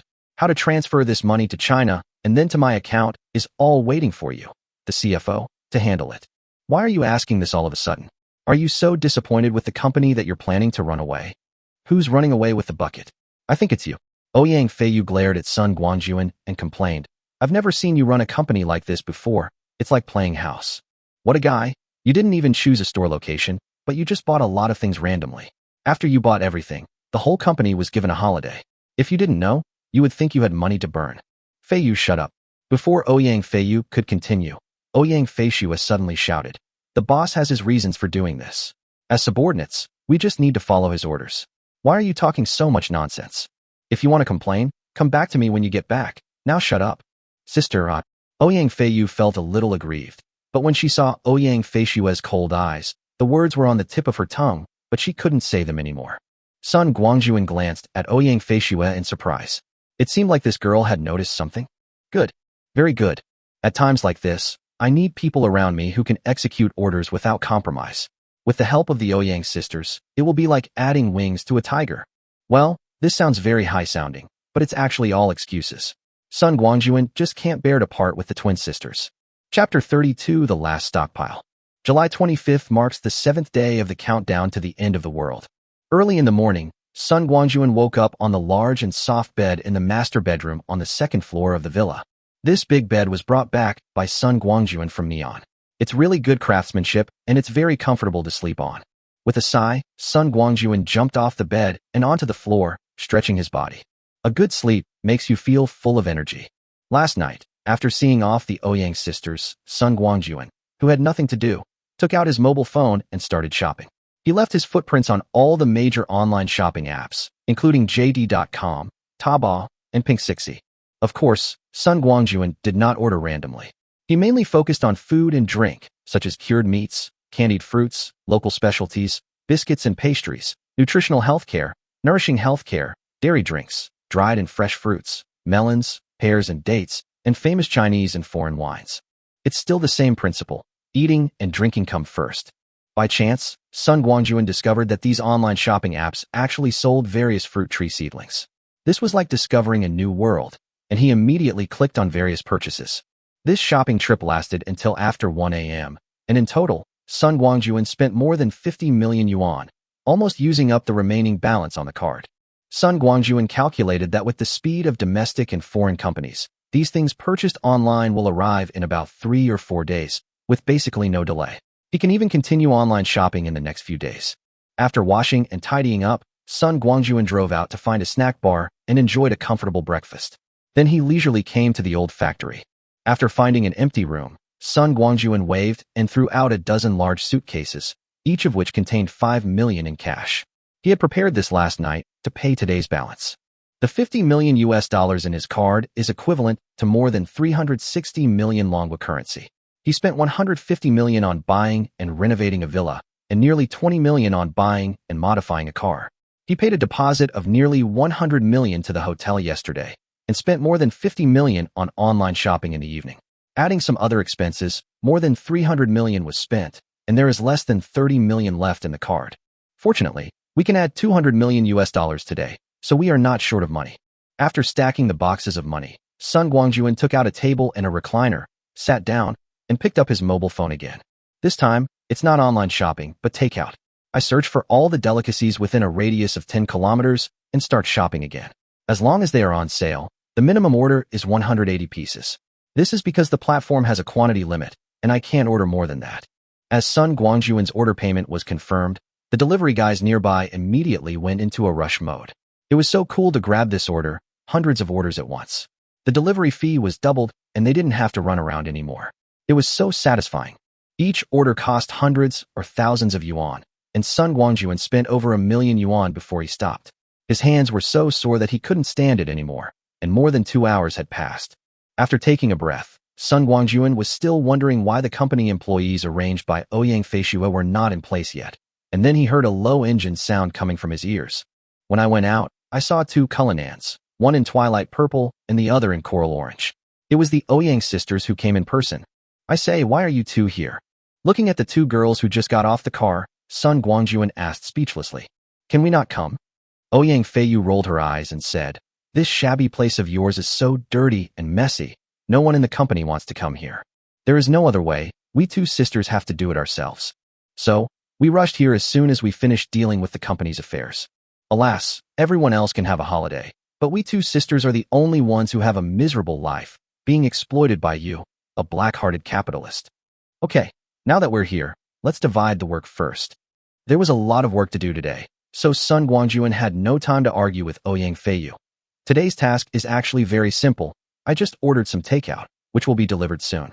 Fisher's task is to count the number of takeouts delivered with me. Feiyu's task is to pay the balance after Feishua, and I have verified everything. Okay, the money is in those boxes. Of course, not all takeout orders require a final payment. These takeouts come from 3 sources: hotels, snack shops and delicatessens, street vendors, and delivery guys. You don't have to worry about the delivery guy, as long as the quantity is correct. The hotel has a partial advance payment from me, so I probably won't need to pay the balance today. Therefore, the main force today should be the snack shops and delicatessens and street vendors, which are also the areas with the largest and most diverse crowds. It's important to note that while today's work isn't complicated, it's quite tedious and will be very tiring, so both of you should be mentally prepared. Upon hearing this, Ouyang Feiyu frowned and asked, Boss, how many takeouts did you order? That's all I can say. Sun Guangjun spread his hands and said, I don't know the exact quantity, so don't worry about it. Just help me collect the goods and pay for them. Okay, I'm really impressed by you. Faced with such a rich and willful boss, Ouyang Feiyu had nothing to say and could only accept her fate. Unlike Ouyang Feiyu's strong reaction, Ouyang Feishua did not say a word during the entire process and did not raise any questions to Sun Guangjun.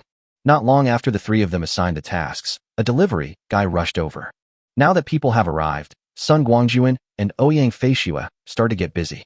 As time went by, more and more takeouts were delivered, especially those from snack shops and vendors. Ouyang Feiyu, who was very leisurely at the beginning, had to engage in the repetitive work of counting and paying. Fortunately, Sun Guangjun had instructed the vendors in advance that they should calculate the cost of the items they were delivering in advance, and the amounts should be in whole numbers, in units of 10,000, so that payment would be convenient. But even so, with more than 3 boxes and nearly 20 million yuan paid, Ouyang Feiyu was exhausted.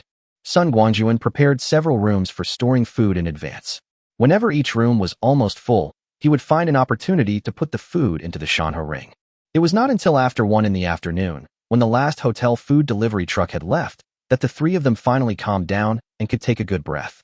Despite being busy, the 3 people achieved very gratifying results. In addition to the 100 banquet tables in each hotel, almost all the small business owners and vendors exceeded the orders placed by Sun Guangjun yesterday. Sun Guangjun told them that they would have to collect the goods in the next 4 days, so they could send them over if they had any goods, and they would pay in cash upon delivery.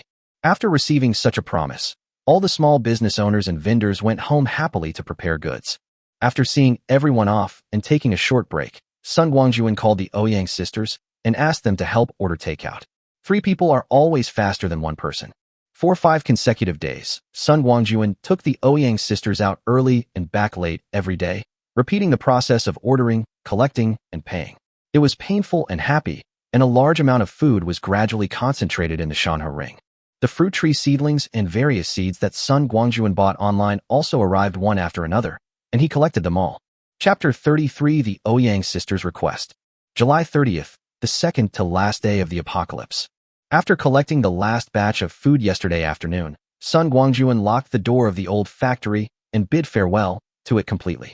Today, Sun Guangjun's only task is to collect all the supplies purchased by the company, and then wait quietly for the beginning of the end of the world.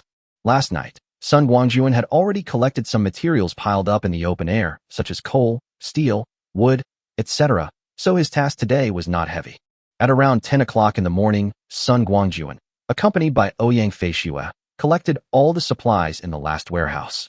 These days, Sun Guangjun collected meals with Ouyang Feishue every day. He knew very well that the secret of the space could no longer be hidden. However, what surprised Sun Guangjun was that Ouyang Feishue actually chose to turn a blind eye. Every time, she would avoid him without him having to find an excuse, leaving him enough space and time. This time, Sun Guangjun simply didn't avoid people. He took away all the goods in the warehouse in front of Ouyang Feishue, and Ouyang Feishue's expression didn't change at all. Sun Guangjun really wanted to ask Ouyang Feishue, "Don't you want to know where those things went?" But after thinking about it again and again, he finally gave up, but secretly praised in his heart. It is said that smart women live longer. Ouyang Feishue will definitely live to be 100 years old. Let's go back and have a good rest for 2 days. There won't be many good days like this anymore. With a sigh, Sun Guangjun reached out and opened the car door. But at this moment, Sun Guangjun's cell phone suddenly rang. Any information? Sun Guangjun took out his mobile phone and glanced at it casually. 687,600 yuan had been deposited into the bank account. Who will give me money? During this period, Sun Guangjun's bank card had almost no deposits, but only withdrawals. The only few deposits were from Ouyang Feishue, who transferred money from the company account to him, all of which were in the hundreds of millions. Just when Sun Guangjun was puzzled, there was another ding-dong sound. This time the message came from Fangya. "Brother Xiaowei, I've transferred the extra money to you. I'll return the rest as soon as possible. Are you free tonight? I'd like to treat you to dinner." After seeing this message, Sun Guangjun suddenly realized that the money was indeed transferred by Fangya. Last time, this girl said that she wanted to borrow 300,000 yuan, and it seemed that it was true. Could it be that this girl really encountered some difficulties? Thinking that Fangya went directly to the hospital that day, Sun Guangjun couldn't help but feel moved. The next moment, Sun Guangjun's fingers paused on his mobile phone. "I'll treat you. See you tonight at 6 o'clock at the Hilton." After sending the message, Sun Guangjun leaned over and got into the car. Ouyang Feishue was already sitting in the passenger seat. When I returned to Villa Number 1, Ouyang Feishue was already waiting there. Just yesterday, the renovation of Wu Feng's 2 villas was completed, but Sun Guangjun made a request to the construction team that the outer fences should not be demolished. He did not want his Doomsday fortress to be exposed to the world too early. As for the scaffolding and dust nets, they will all be included in the project payment. Therefore, the 3 villas that should have been shining brightly in the sun are now all tightly surrounded. Unless viewed from a high altitude, outsiders have no way of knowing the true appearance of Mount Lushan. The sun is shining brightly today. Standing in front of the villa, Sun Guangjun looks out and sees the sea in the distance sparkling with the wind and the waves gently lapping against the shore. At this moment, the whole world seems exceptionally quiet and peaceful. Alas, after tomorrow, will we be able to see such a beautiful scenery again? Even if the scenery remains the same, how many people will have the heart to look at it? Shaking his head slightly, Sun Guangjun turned and walked into the villa, his figure looking a bit desolate. "Boss, my sister and I have something to talk to you about." As soon as Sun Guangjun entered the room, Ouyang Feishue ran over with her phone in hand and said impatiently, "Do you still remember the promise you made to us last time? Now, it's time for you to deliver." "Oh, have you thought about it?" Sun Guangjun smiled and said, "Tell me, how do you want to redeem it?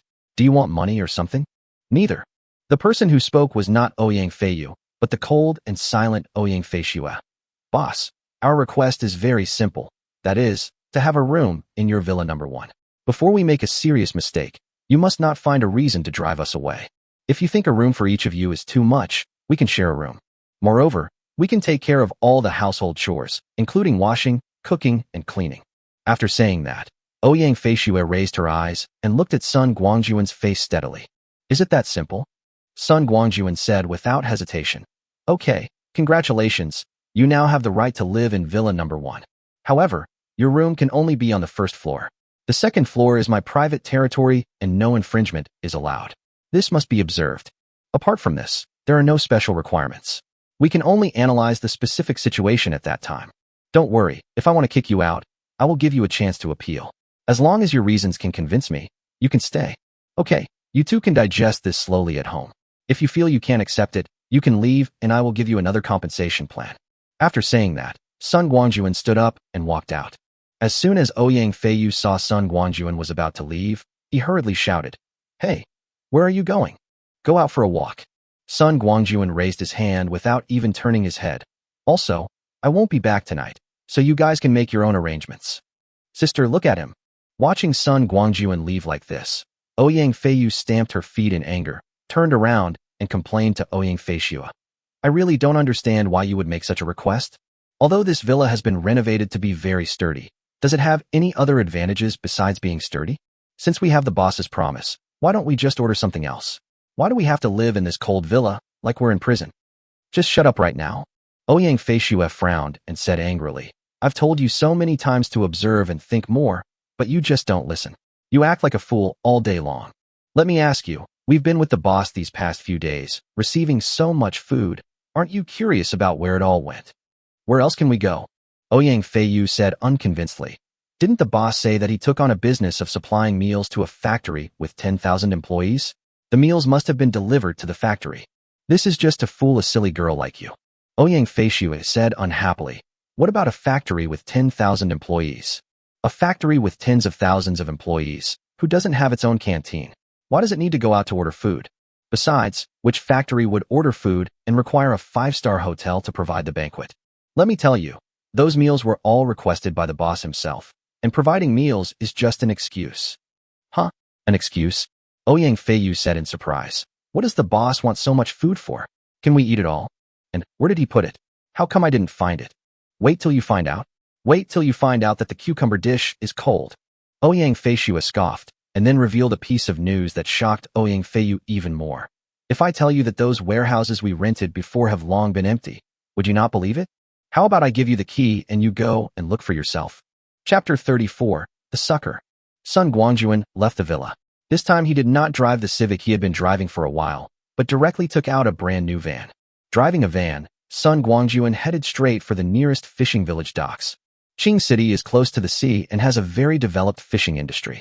In addition to those large fishing companies, there are also a large number of fishermen who drive small fishing boats in the wind and waves every day.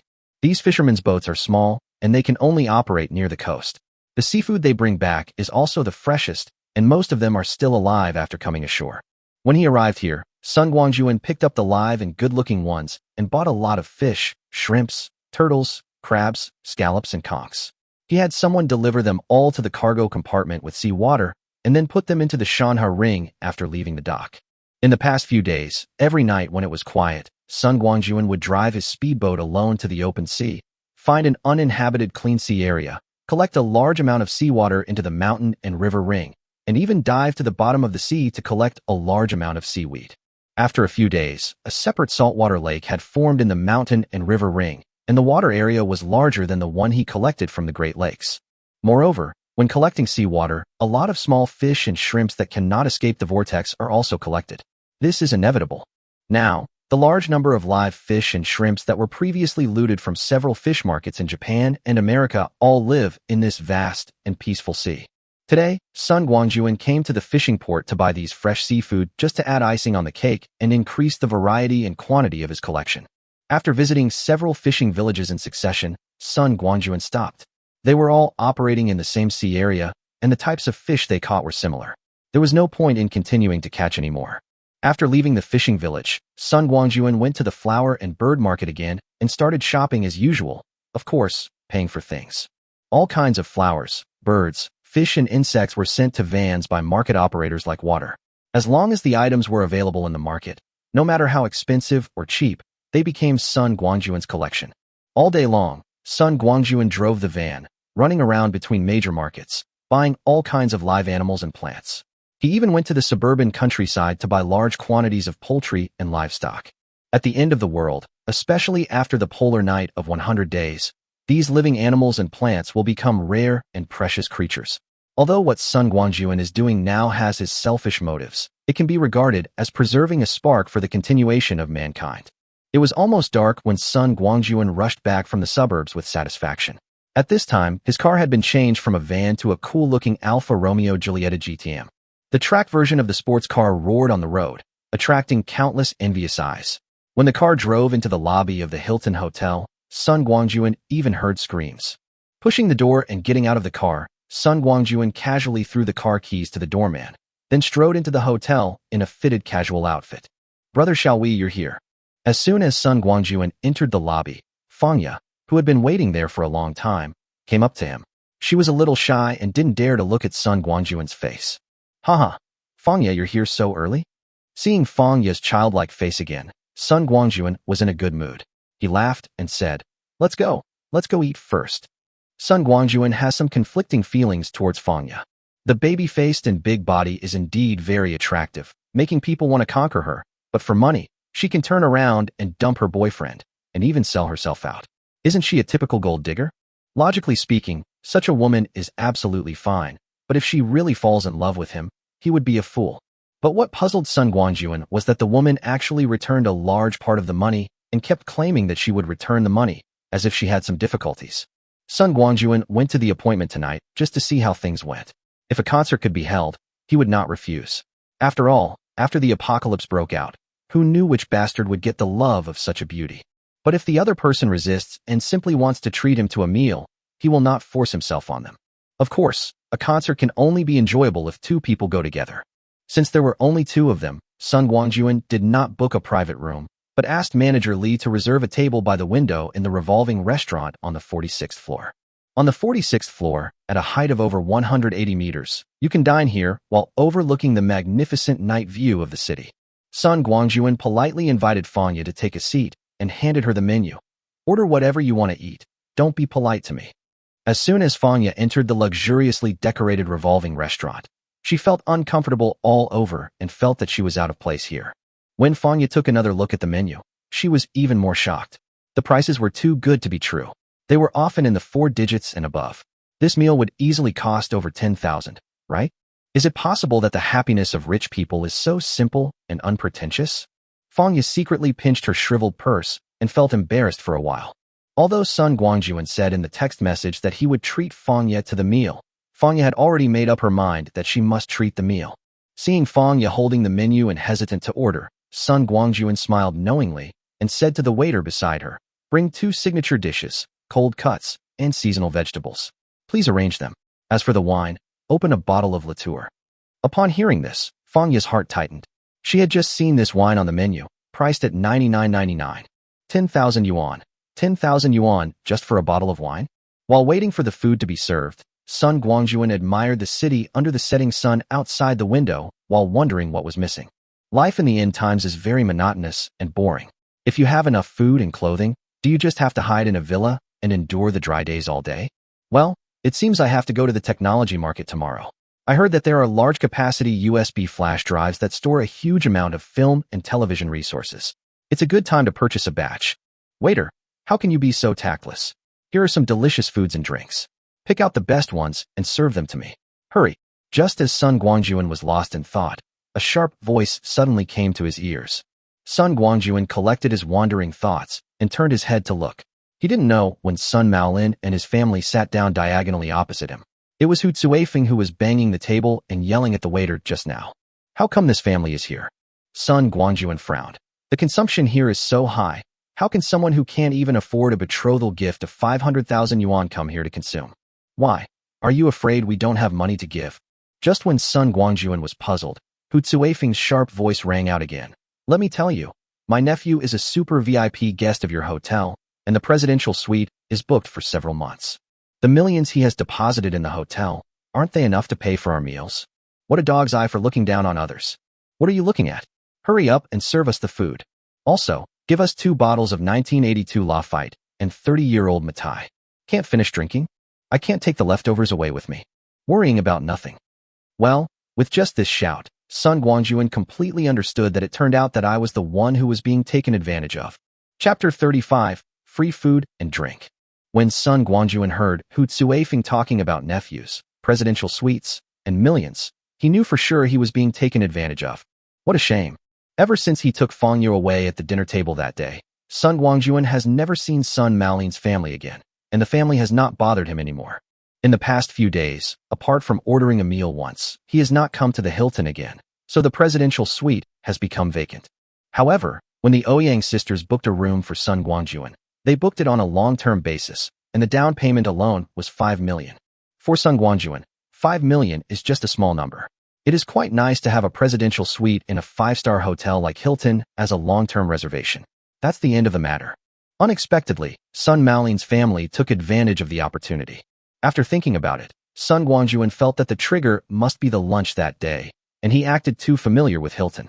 With Hu Tsuifeng's quick-witted personality, once she discovered a loophole, there was no reason for her not to exploit it. Unlucky, Sun Guangjun muttered to himself and called Qin Xiaoluo, the room manager in charge of him. Without saying anything more, he told her that except for his own personal consumption in the hotel, he would not recognize anyone who used his name to eat and drink for free. After the call, the dishes we ordered were served. Sun Guangjun put down his phone and invited Fang Yu to eat and drink as if nothing had happened.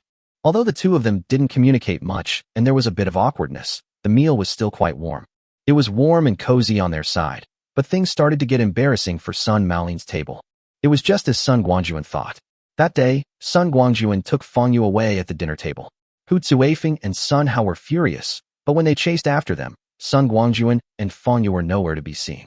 At this moment, Sun Maolin, who followed them out, told them that when he was about to pay the bill, the waiter told him that all the bills were charged to the presidential suite 2801. He inquired around and learned that Sun Guangjun had actually booked a presidential suite for a long period of time. Upon hearing this, Hu Tsuifeng's little mouse eyes turned, and she immediately came up with a plan. Not even bothering to look for Fang Yu, Hu Tsuifeng turned around and went back to the Hilton. After some roundabout inquiries, she finally learned that Sun Guangjun not only booked the presidential suite here, but also had several million in the account.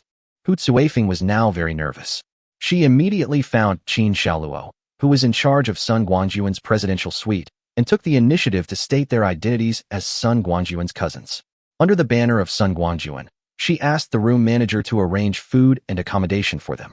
Qin Xiaoluo was also careless. In addition, she arranged the previous meal at Sun Guangjun's request. She really thought that this family was Sun Guangjun's relatives, and Sun Guangjun had some urgent matters to deal with, so she took the initiative to arrange rooms for Sun Malin's family. Speaking of which, this is also Sun Guangjun's fault. Although he booked the presidential suite, he only stayed there for a few days. He was elusive all day long, and Qin Xiaoluo had no idea about the situation. These days, Sun Maolin and his family have been staying at Hilton's for free food and drinks under the banner of Sun Guangjun. With good food and drinks and comfortable accommodation, Sun Hao, a good-for-nothing guy, doesn't even ask for a wife. All he does every day is eat and drink and stay in his room playing games. He lives a fulfilling life. Today, Sun Hao heard from someone that the revolving restaurant on the top floor, 46 floors, was the most luxurious place in the entire Hilton, so he kept pestering Hu Tsuifeng to come up and see it. Hu Tsuifeng treated her son Sun Hao as her own precious child. Since her beloved eldest son had made a request, how could she refuse? So, the family came to the revolving restaurant in a dignified manner, but they did not expect to be discovered by Sun Guangjun by accident. After ordering the food, Hu Tsuifeng and Sun Hao gathered by the window, pointing at the scenery outside, completely unaware that their annoying loud voices had already caused dissatisfaction among many customers. After waiting for a long time, the meal that Hu Tsuifeng was expecting did not arrive. Instead, Qin Xiaoluo rushed in with a frosty face and several burly security guards. Qin Xiaoluo is a very perceptive person as she can be a room manager in Hilton Hotel, but she never expected that this time she was fooled by Sun Malin's family. After receiving Sun Guangjun's call, Qin Xiaoluo was furious when he thought of Hu Tsuifeng's domineering and arrogant behavior in recent days. Good fellow, you've even managed to trick your aunt into committing a crime? You really don't know how to spell the word death. At that moment, Qin Shaluo called a few security guards and rushed to the revolving restaurant to settle the score with Sun Maolin's family. Just these 3 people, take them away. Arriving at the table, Qin Shaluo pointed at the oblivious Sun Maolin family and said angrily, "Good fellows, you've cheated us out of food and drinks and even come to our Hilton hotel? You're so bold. Take them away and make them pay for their room and meals for the past few days. If they dare not pay, we will call the police immediately." Wait. The sudden change shocked Sun Maolin's family. Seeing the burly security guard rushing over, Hu Tsuifeng screamed, "Manager Qin, is there some misunderstanding? We stayed at the Hilton, but it was arranged by my nephew. My nephew has deposited several million with you. How much can we spend in the past few days?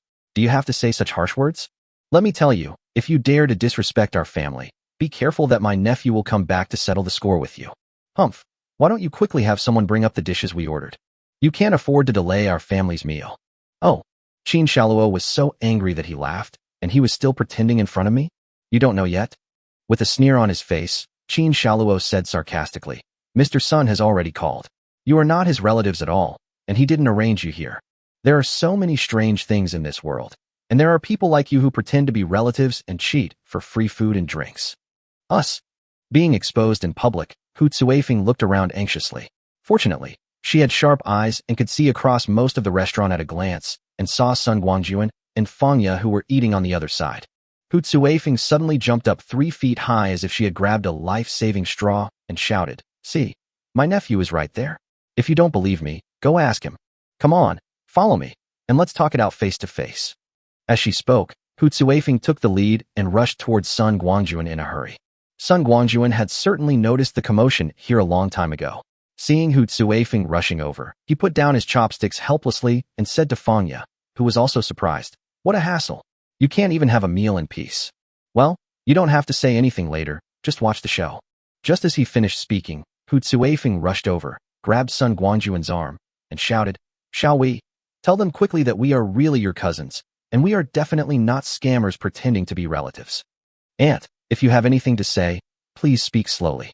Sun Guangjun calmly pulled back his arm, smiled apologetically at Qin Shaluo who followed him, and said, "Manager Qin, I'm so sorry. These people are really my relatives.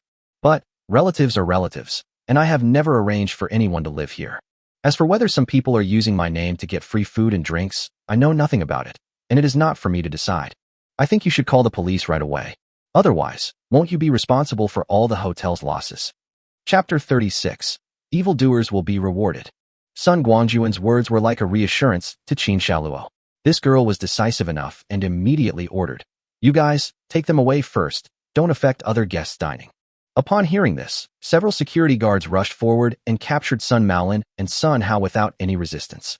Hu Tsuifeng was smart enough and hid behind Sun Guangjun.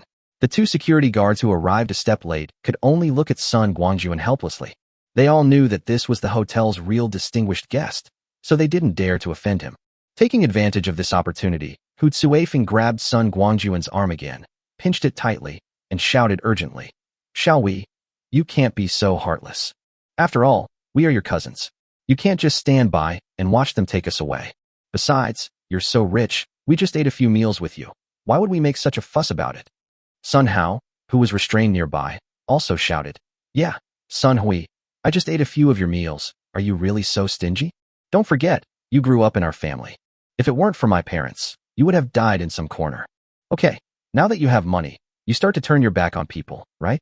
You are an ungrateful person who can never be tamed." Sun Maolin was not as anxious as his wife and children, and begged, "Shall we? We are a family after all. Even if your aunt and your brother are wrong, can't you be magnanimous and let us go this time? Think about it carefully. We treated you very well over the years. You are rich now, and I am happy for your parents, but you can't disown us, your poor relatives. Your parents would be so sad if they knew what you have become like now."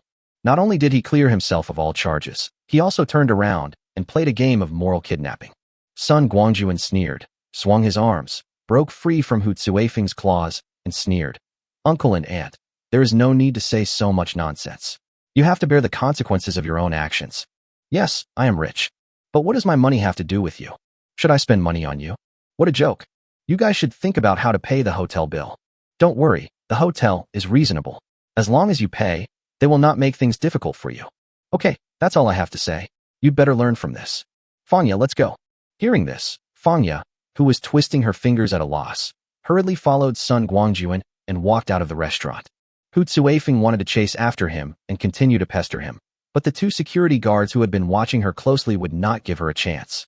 They held her shoulders tightly, one on each side, so that she could not move. She could only shout in a hoarse voice, "Sun Hui, you will die a horrible death. If you don't even recognize your uncle and aunt who raised you, are you still a human being?" While she was yelling and cursing, a hoarse voice suddenly came from the side. "Sun Hui, stop right there. Fanya is my girlfriend. Why do you take her away? Do you know that you are seducing your sister-in-law? Fanya, you can't go with him. I am your boyfriend. Stop, you two dogs. If you dare to flirt with me in front of me, you will all die a miserable death. I'm going to kill you, kill you." "Why?" Sun Guangjun stopped, grabbed Fanya's shoulders, and said arrogantly, "Just because I have money, is it okay?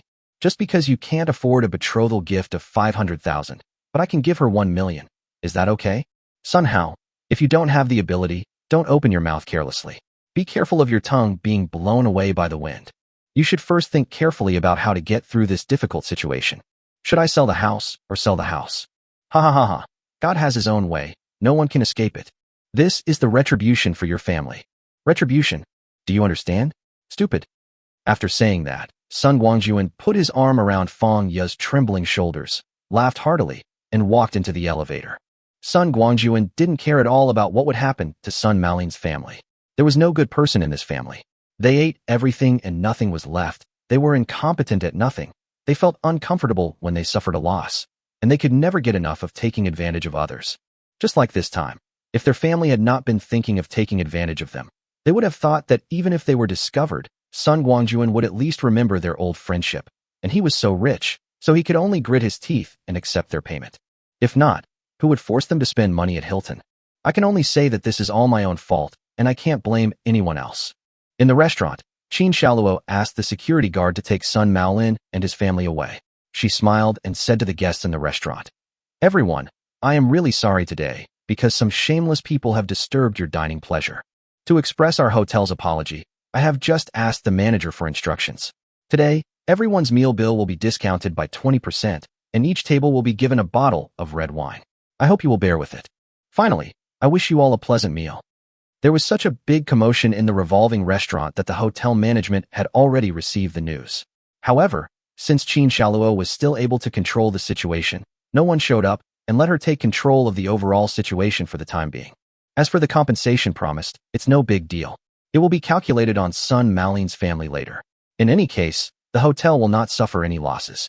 For the diners, not only did they get to watch a brawl for free, but they also got a discount and a bottle of red wine. Although those who can afford to dine here are usually well off, who wouldn't take advantage of a good deal? Meanwhile, Sun Guangjun brought Fangya back to room 2801. As soon as they entered, he said, "Didn't you eat enough? I'll have someone bring something over. We can eat in the room so we don't get disturbed by some ignorant people. Brother, shall we forget it?" Fangya shook her head and said, "I'm a little tired and want to rest for a while. Can I take a shower?" "Sure, the bathroom is over there." Sun Guangjun pointed in the direction of the bathroom and asked with concern, "Do you have any change of clothes?" "Forget it. Go wash it. I'll have someone send you a set." Fangya responded softly. Her little face flushed red, and she quickly walked into the bathroom. Closing the bathroom door, Fangya stroked her heaving chest, a look of struggle and hesitation on her face. After a long time, Fangya gritted her teeth, walked to the bathtub, and started running water. Then, with trembling hands, she took off her clothes one by one, revealing her delicate skin that was as white as snow. Fangya's delicate body continued to tremble until her entire body was immersed in the warm water. Sun Guangjun listened to the sound of water in the bathroom, smiled knowingly, and felt a burning warmth in his heart. While Fangya was taking a shower, Sun Guangjun took out a set of top-quality brand women's clothing from the Shanhe Ring, estimated the size, and prepared a set of underwear for Fangya to wear tomorrow. After doing all this, Sun Guangjun made another phone call and ordered 2 steaks, a dish of baked lobster with cheese, a vegetable salad, and a dish of cheese soup, and asked the hotel to deliver them in an hour. Given Fangya's slowness, it would probably take her more than an hour to take a shower. Chapter 37 Exposed. What Sun Guangjun didn't expect was that he really miscalculated this time. The ordered meals were delivered, but Fangya was still in the bathroom. It was not until he could no longer bear it and knocked on the door, calling Fangya to come out and eat something, that the little girl came out shyly. However, as soon as she came out, Sun Guangjun suddenly felt that all the waiting was worth it. Fangya, who had just taken a shower, was wrapped in only a bath towel, revealing her smooth arms and legs, with long, shiny black hair draped behind her head. She walked towards him slowly and charmingly. At that moment, Sun Guangjun felt like he wished time would stop. Seeing the distance between the two getting closer, Sun Guangjun suddenly frowned, stomped his feet heavily, and pounced towards Fangya without any warning. Faced with this sudden change, Fangya was shocked. This person was quite polite before. How could he suddenly become like this? The wolf nature is coming out? Just as Fangya's face changed drastically, Sun Guangjun's strong arms had already hugged her waist, and the two of them fell heavily to the ground. Bang! Bang! Crack! Almost at the same time as the two landed, a series of crisp sounds echoed in the room. After Sun Guangjun landed, he did not stop, but used his waist and abdomen to roll over several times while holding Fangya, until he hid behind the sofa. Then he let go of Fangya in his arms, and quietly looked out with a serious face. I saw that the originally large and bright floor-to-ceiling window had a huge bullet hole at some point. With the bullet hole as the center, a terrifying spider web was winding all over the glass. On the floor of the living room, there were scattered porcelain fragments of various sizes. It was the large vase that was originally placed in the living room, and it became Sun Guangjun's scapegoat. On the wall opposite the floor-to-ceiling window, the bullet hit the center of an oil painting. Sniper! Sun Guangjun spat out a few words coldly, and without turning his head, he said to Fangya, who was still confused about the situation, "Stay here, and don't stick your head out." After saying that, Sun Guangjun suddenly rushed forward, shook several times, and with the help of various objects in the room as cover, he came behind the curtains in the corner and carefully looked across. Jinyang Building is more than 1 kilometer away from the Hilton Hotel. In an office on the top floor, a blonde-haired, blue-eyed foreigner was sitting on the sofa, sipping the red wine in his hand and shaking his head, saying, "No, no, no. Dennis, you shouldn't shoot directly, it will alert the enemy. Damn it. It's such a quiet night, a good time to enjoy some fine wine, but you filled the whole room with the smell of gunpowder. It really ruins the mood." Facing the Hilton window, Dennis was withdrawing the sniper rifle from the window frame and said nonchalantly, "Rod, do you know what I hate most about you? It's like you, who clearly hates people to death but still pretends to be righteous. I just don't understand. We've clearly confirmed that it was this damned guy across the street who stole countless of our supplies. Why don't we just notify the Dragon government and ask them to hand him over?" "Dennis, you are still too young." Rhodes shook his head and said, "Things between countries are never that simple. Until we can produce 100% conclusive evidence, we cannot make any demands on the Dragon Nation, nor can we even bring charges against that damned guy." "No clear evidence? What a joke," Dennis said dissatisfiedly. "What kind of evidence do you need? Isn't what we have enough? Damn it, I really don't know why the commanders sent us here. As proud seals, shouldn't we appear on more important battlefields?" "Of course not." Rhodes rarely became serious. He put down the wine glass in his hand and said seriously, "Dennis, we only locked on to the suspect based on the time this dragon countryman named Sun Guangjun entered and exited Neon, and the time period when he disappeared and reappeared in Dragon Country. But these alone are not enough to convict him, let alone ask Longhua to cooperate with our arrest. We can't even prove that this person has ever been to America. I have to say that our opponent is very cunning. He has hidden almost all traces and left us no direct evidence. Besides, didn't your attack just now prove that he is very skilled? There are also hundreds of people missing in our country. Although their bodies have not been found, all signs indicate that they should have been killed, and the murderer is this person. Dennis, I have to remind you that when facing such an opponent, we need to cheer up and give 100% of our strength. Otherwise, we will likely face failure. Considering the vast amount of supplies lost in the country, if this operation fails, the consequences will be disastrous, and it is not something that small people like us can afford. Hey, Rod, what are you talking about? Dennis is obviously an optimist. I just warned the yellow-skinned guy that we have been targeting him, and I didn't intend to kill him right now. Otherwise, do you think he can escape from my gun? You better not. Our goal was to capture him and bring him back to America, not to kill him, Rod said. Don't forget, the materials worth trillions are still in his hands. Let me tell you a secret. According to domestic experts, this person is likely to have spatial abilities or possess a large capacity spatial item. Space props? Superpowers? Dennis was surprised and asked, Rod, are you sure you are not joking? Do people with special powers really exist in this world, like those Marvel heroes? Who knows? Rhodes shrugged. Who knows if what is depicted in the movie is real? Dennis, there are some secrets that are not accessible to little people like us. I tell you this secret just to remind you that this task is not as simple as you think. Don't let your imagination run wild. Now, what we have to do is to find evidence to incriminate this guy, bring him back, and give an explanation to the American people. This time, Dennis finally put away his playful smile and said, "Yes, Captain, I understand." Hilton Hotel, 2801. Sun Guangjun huddled in the corner, using the curtains as cover to quickly observe the situation on the opposite side. The combat instincts developed over the past 10 years in the apocalypse allowed Sun Guangjun to quickly lock onto the Jinyang building 1 kilometer away. The next moment, a telescope appeared in his hand. Although Sun Guangjun was fast enough, when he looked through the telescope and saw the office on the top floor, he only had time to see the two foreigners walking out of the room. The black man who fell behind was carrying an aluminum box on his back. Sniper rifle. Sun Guangjun's eyes focused. It seemed that the shot just now was fired by this black-skinned man. This is exposed? Chapter 38, Dutiful Daughter.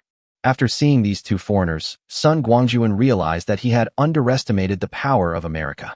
He is worthy of being the beacon of the entire blue planet. His reaction speed is really first class. He was able to find the problem through clues so quickly. It seems that I have to be more careful these days. Fortunately, the end of the world is about to begin. Even if the American soldiers come to our door, they are not a big threat. The worst that can happen is that we can just kill them all. Just a few people died. What does that matter in the end times? What's more, he is a foreigner. Those who are not of my race must have different hearts. It would be better if all the foreigners who appeared in the territory of Dragon Country died. After confirming that the two foreigners had left, Sun Guangjun scanned the entire Jinyang building with a telescope again. Only after confirming that the danger had been eliminated did he relax. Okay, it's safe. As he spoke, Sun Guangjun turned around. When he saw the scene clearly, Sun Guangjun's eyes widened involuntarily, and he stood there in a daze.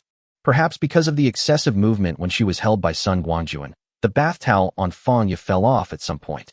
But in such shock, Fangya didn't realize that she had exposed herself. Instead, after hearing Sun Guangjun's words, "It's safe," she got up from the ground.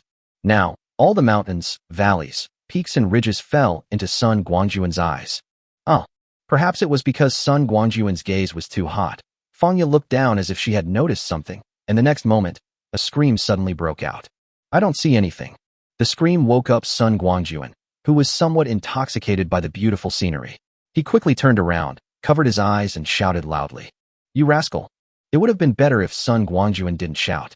After he shouted, Fangya's already red face became even redder. She picked up the bath towel from the ground, covered her chest, and ran into the bedroom in 2 steps. Bang! Hearing the loud sound of the door closing, Sun Guangjun turned around with a helpless smile and looked at the empty living room. "Fangya, there are clothes on the bedside. Change into them quickly. I have something to tell you." After shouting at the closed door, Sun Guangjun came to the oil painting facing the floor-to-ceiling window and ran his hand across the bullet holes on the wall. The next moment, a twisted and deformed bullet appeared in his hand. 7.62 by 51 millimeters NATO rounds. It looks like those two guys are the ones. With a wave of his hand, Sun Guangjun put the bullet away. Not long after, Fangya came out of the bedroom, tidied up. With a red face, she came up behind Sun Guangjun, rubbing the corner of her clothes, and said in a mosquito-like voice, "Brother, shall we? What do you want to say?" "Oh, nothing." Sun Guangjun came back to his senses and said softly, "Don't tell anyone about what happened just now. It's best to forget it all." I understand." Fangya said in a low voice, "Brother, shall we? Don't worry, I won't say anything nonsense." Sun Guangjun nodded and said, "Then sit down for a while. I'll take care of something and then take you home." Oh. Fangya was stunned for a moment, then nodded and responded obediently. Seeing her well-behaved look, Sun Guangjun couldn't help but feel warm in his heart. After finally suppressing his fantasies, Sun Guangjun called Qin Shaluo and asked her to notify the hotel manager to come over together.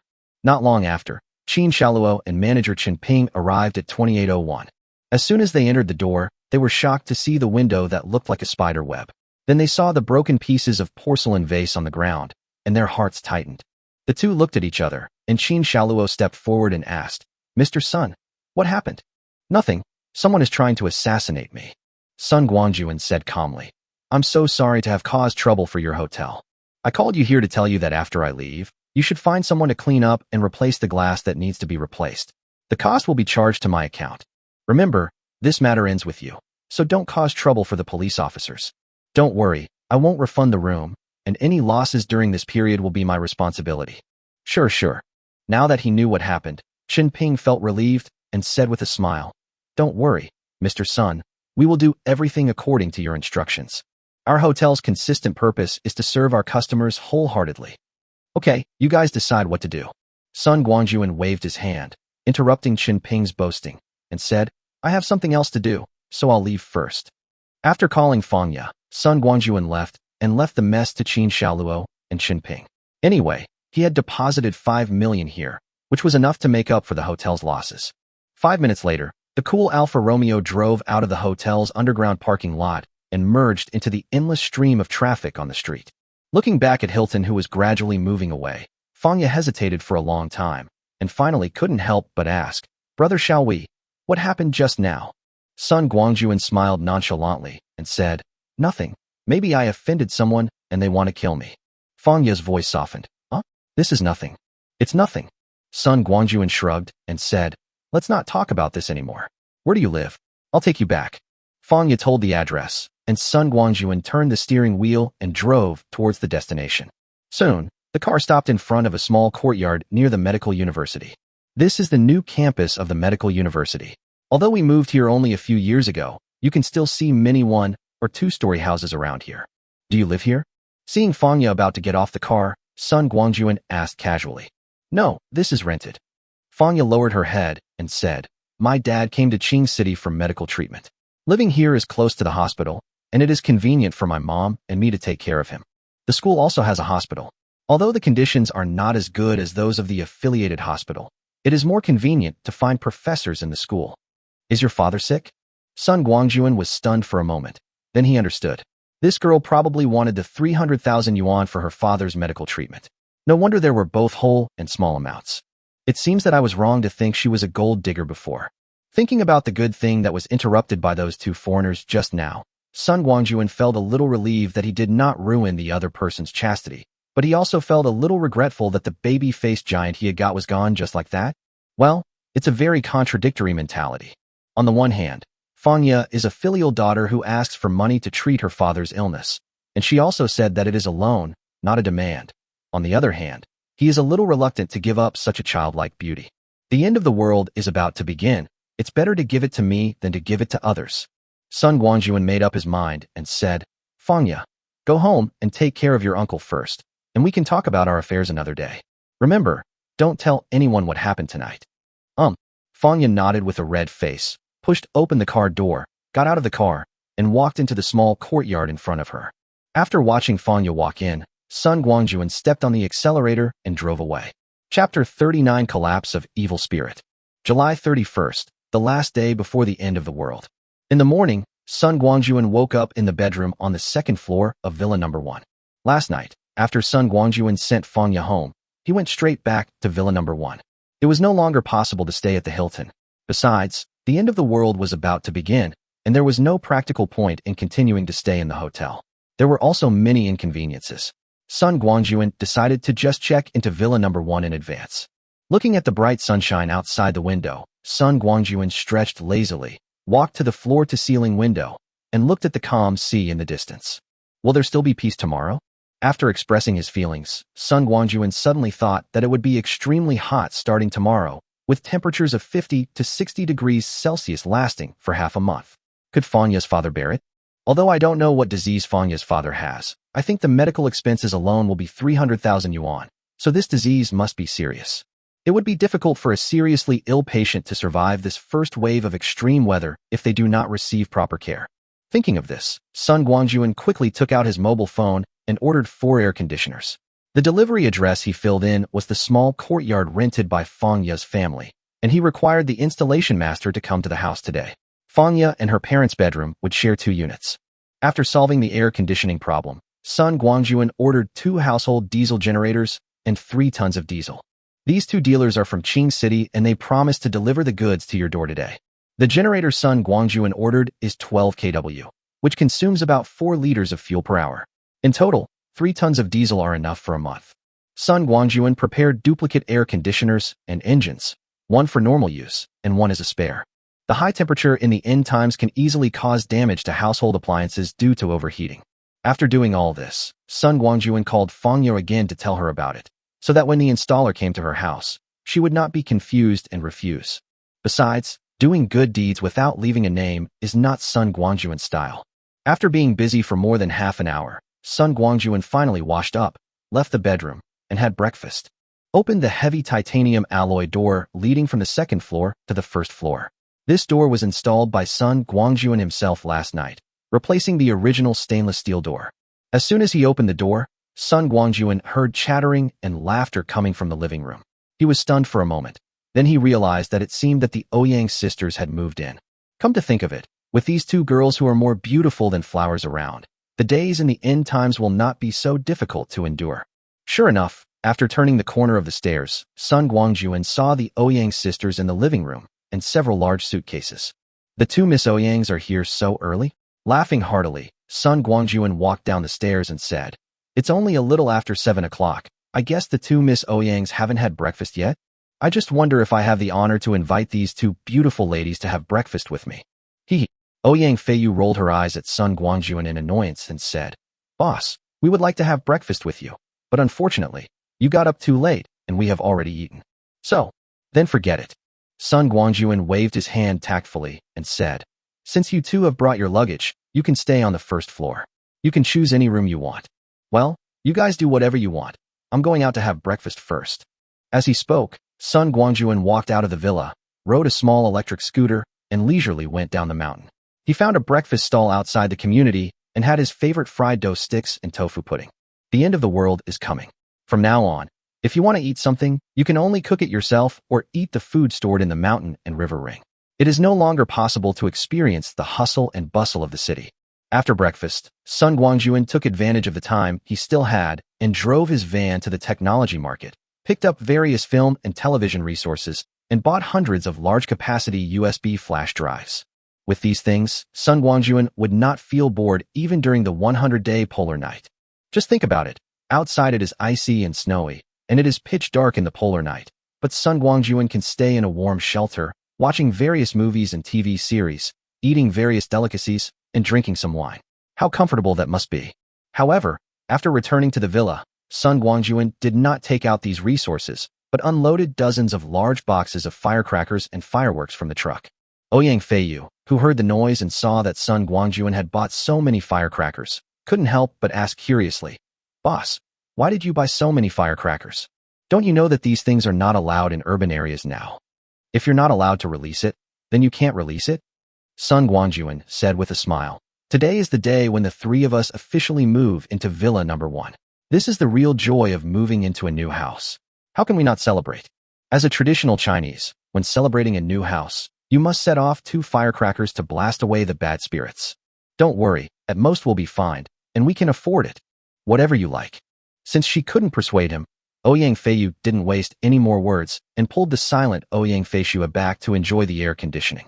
It was such a hot day, so she let the boss suffer alone. What surprised Ouyang Feiyu was that Sun Guangjun bought more than just this 1 truckload of fireworks and firecrackers.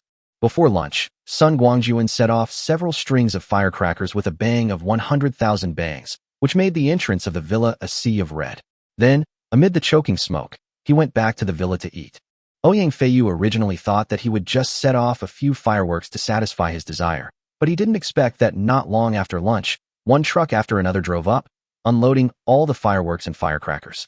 Trucks are arriving one after another, and looking at the situation, it makes people wonder if all the fireworks stocks in Qing City have been moved here. In the villa, looking at the pile of fireworks and firecrackers outside the glass curtain wall, Ouyang Feiyu felt angry, but just when she was about to say something, Ouyang Feishua grabbed her hand. Looking back, she saw her sister slowly shaking her head at her. Thinking of her sister's previous analysis, Ouyang Feiyu forced herself to suppress the anger in her heart. Today was the end of the month, and she wanted to see what the boss was up to. Sun Guangjun had no idea that Ouyang Feiyu was waiting to see him make a fool of himself. After receiving all the fireworks, he took out his cell phone and called Wu Feng. "Brother Wu, are you free tonight? Well, our villa has been renovated, so I was thinking, is it time to move into a new house? I asked someone to calculate it, and midnight tonight is a good time. So, I asked someone to get some fireworks and plan to set them off tonight. How about it? Do you have time to come back and join me in the fun? Well then, let's meet at 11 o'clock tonight. Don't forget to bring my eldest nephew here. Kids all like these things. Don't worry, I'm ready. Just bring your people. Chapter 40 Midnight Fireworks Show. 10:30 p.m., Jinping Mountain, Qilin Villa. Sun Guangjun, Wu Feng, Wu Yang, the Ouyang sisters, Xionglang, and a large group of people stood in front of Villa Number 1. Next to them were piles of various fireworks and firecrackers. Wu Feng's dozen men and the 5 drivers who came with Xionglang to deliver the car were busy arranging large and small boxes of fireworks. Xionglang brought his men to Qilin Villa this afternoon. During this period, Xionglang has been busy with the modification of the 5 unimogs. He worked hard and finally finished the modification before dark today, and then he couldn't wait to send them to Sun Guangjun. When he arrived at Qilin Villa, Sun Guangjun looked at the 5 modified off-road RVs and was in a very happy mood. He even ordered a table of wine and food from Hilton and insisted on entertaining Xionglang. Unable to refuse the kind offer, Xionglang had no choice but to stay. After some toasts, Sun Guangjun invited Xionglang to stay and help with the fireworks celebration so that everyone could have fun together. In fact, Sun Guangjun wanted to take this opportunity to let Xionglang know the coming of the end of the world first, because at midnight today, the temperature between heaven and earth will rise sharply, which is also the first step to the arrival of the end of the world.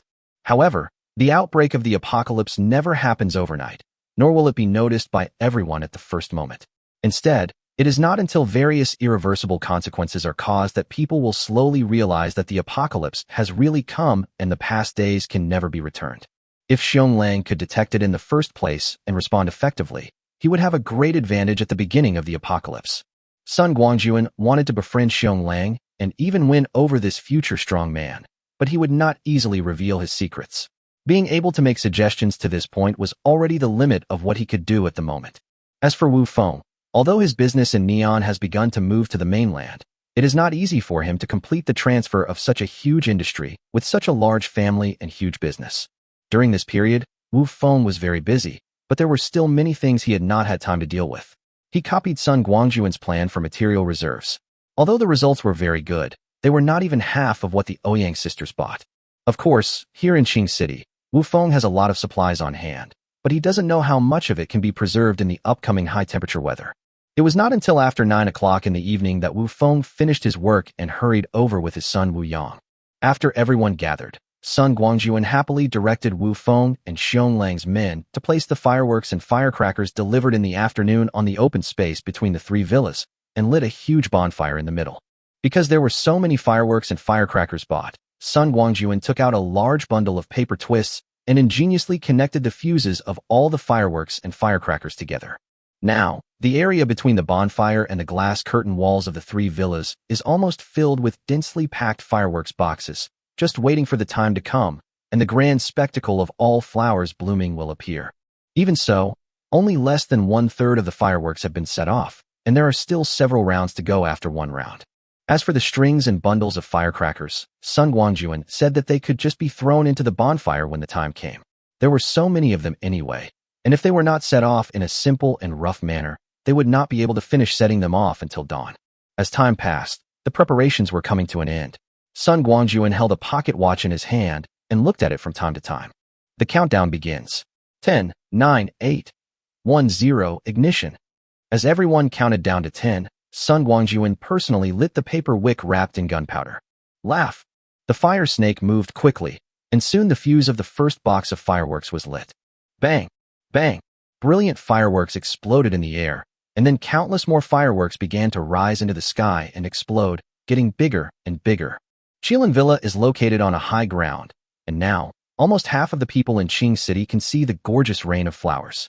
Countless sleeping people were awakened from their dreams, and then rushed out of their homes, onto balconies and rooftops, to appreciate this rare spectacle. In recent years, with the implementation of the ban on fireworks in various places, few people set off fireworks even during the New Year and other festivals. Now, there are people who dare to defy the world and set off fireworks in the middle of the night in a bustling city like Qing City. You have to come out and see it. Of course, there are also people who curse and make noises in the middle of the night, making it impossible for people to sleep. Sun Guangjun must have no idea how many people were cursing him behind his back, as he was enjoying the fireworks display with great interest. For a whole hour, fireworks were set off one after another. Many of the people in the community who came to watch the fun also joined this midnight carnival at the invitation of Sun Guangjun. As time passed, Sun Guangjun's mood became more and more solemn. It was about to begin. Midnight.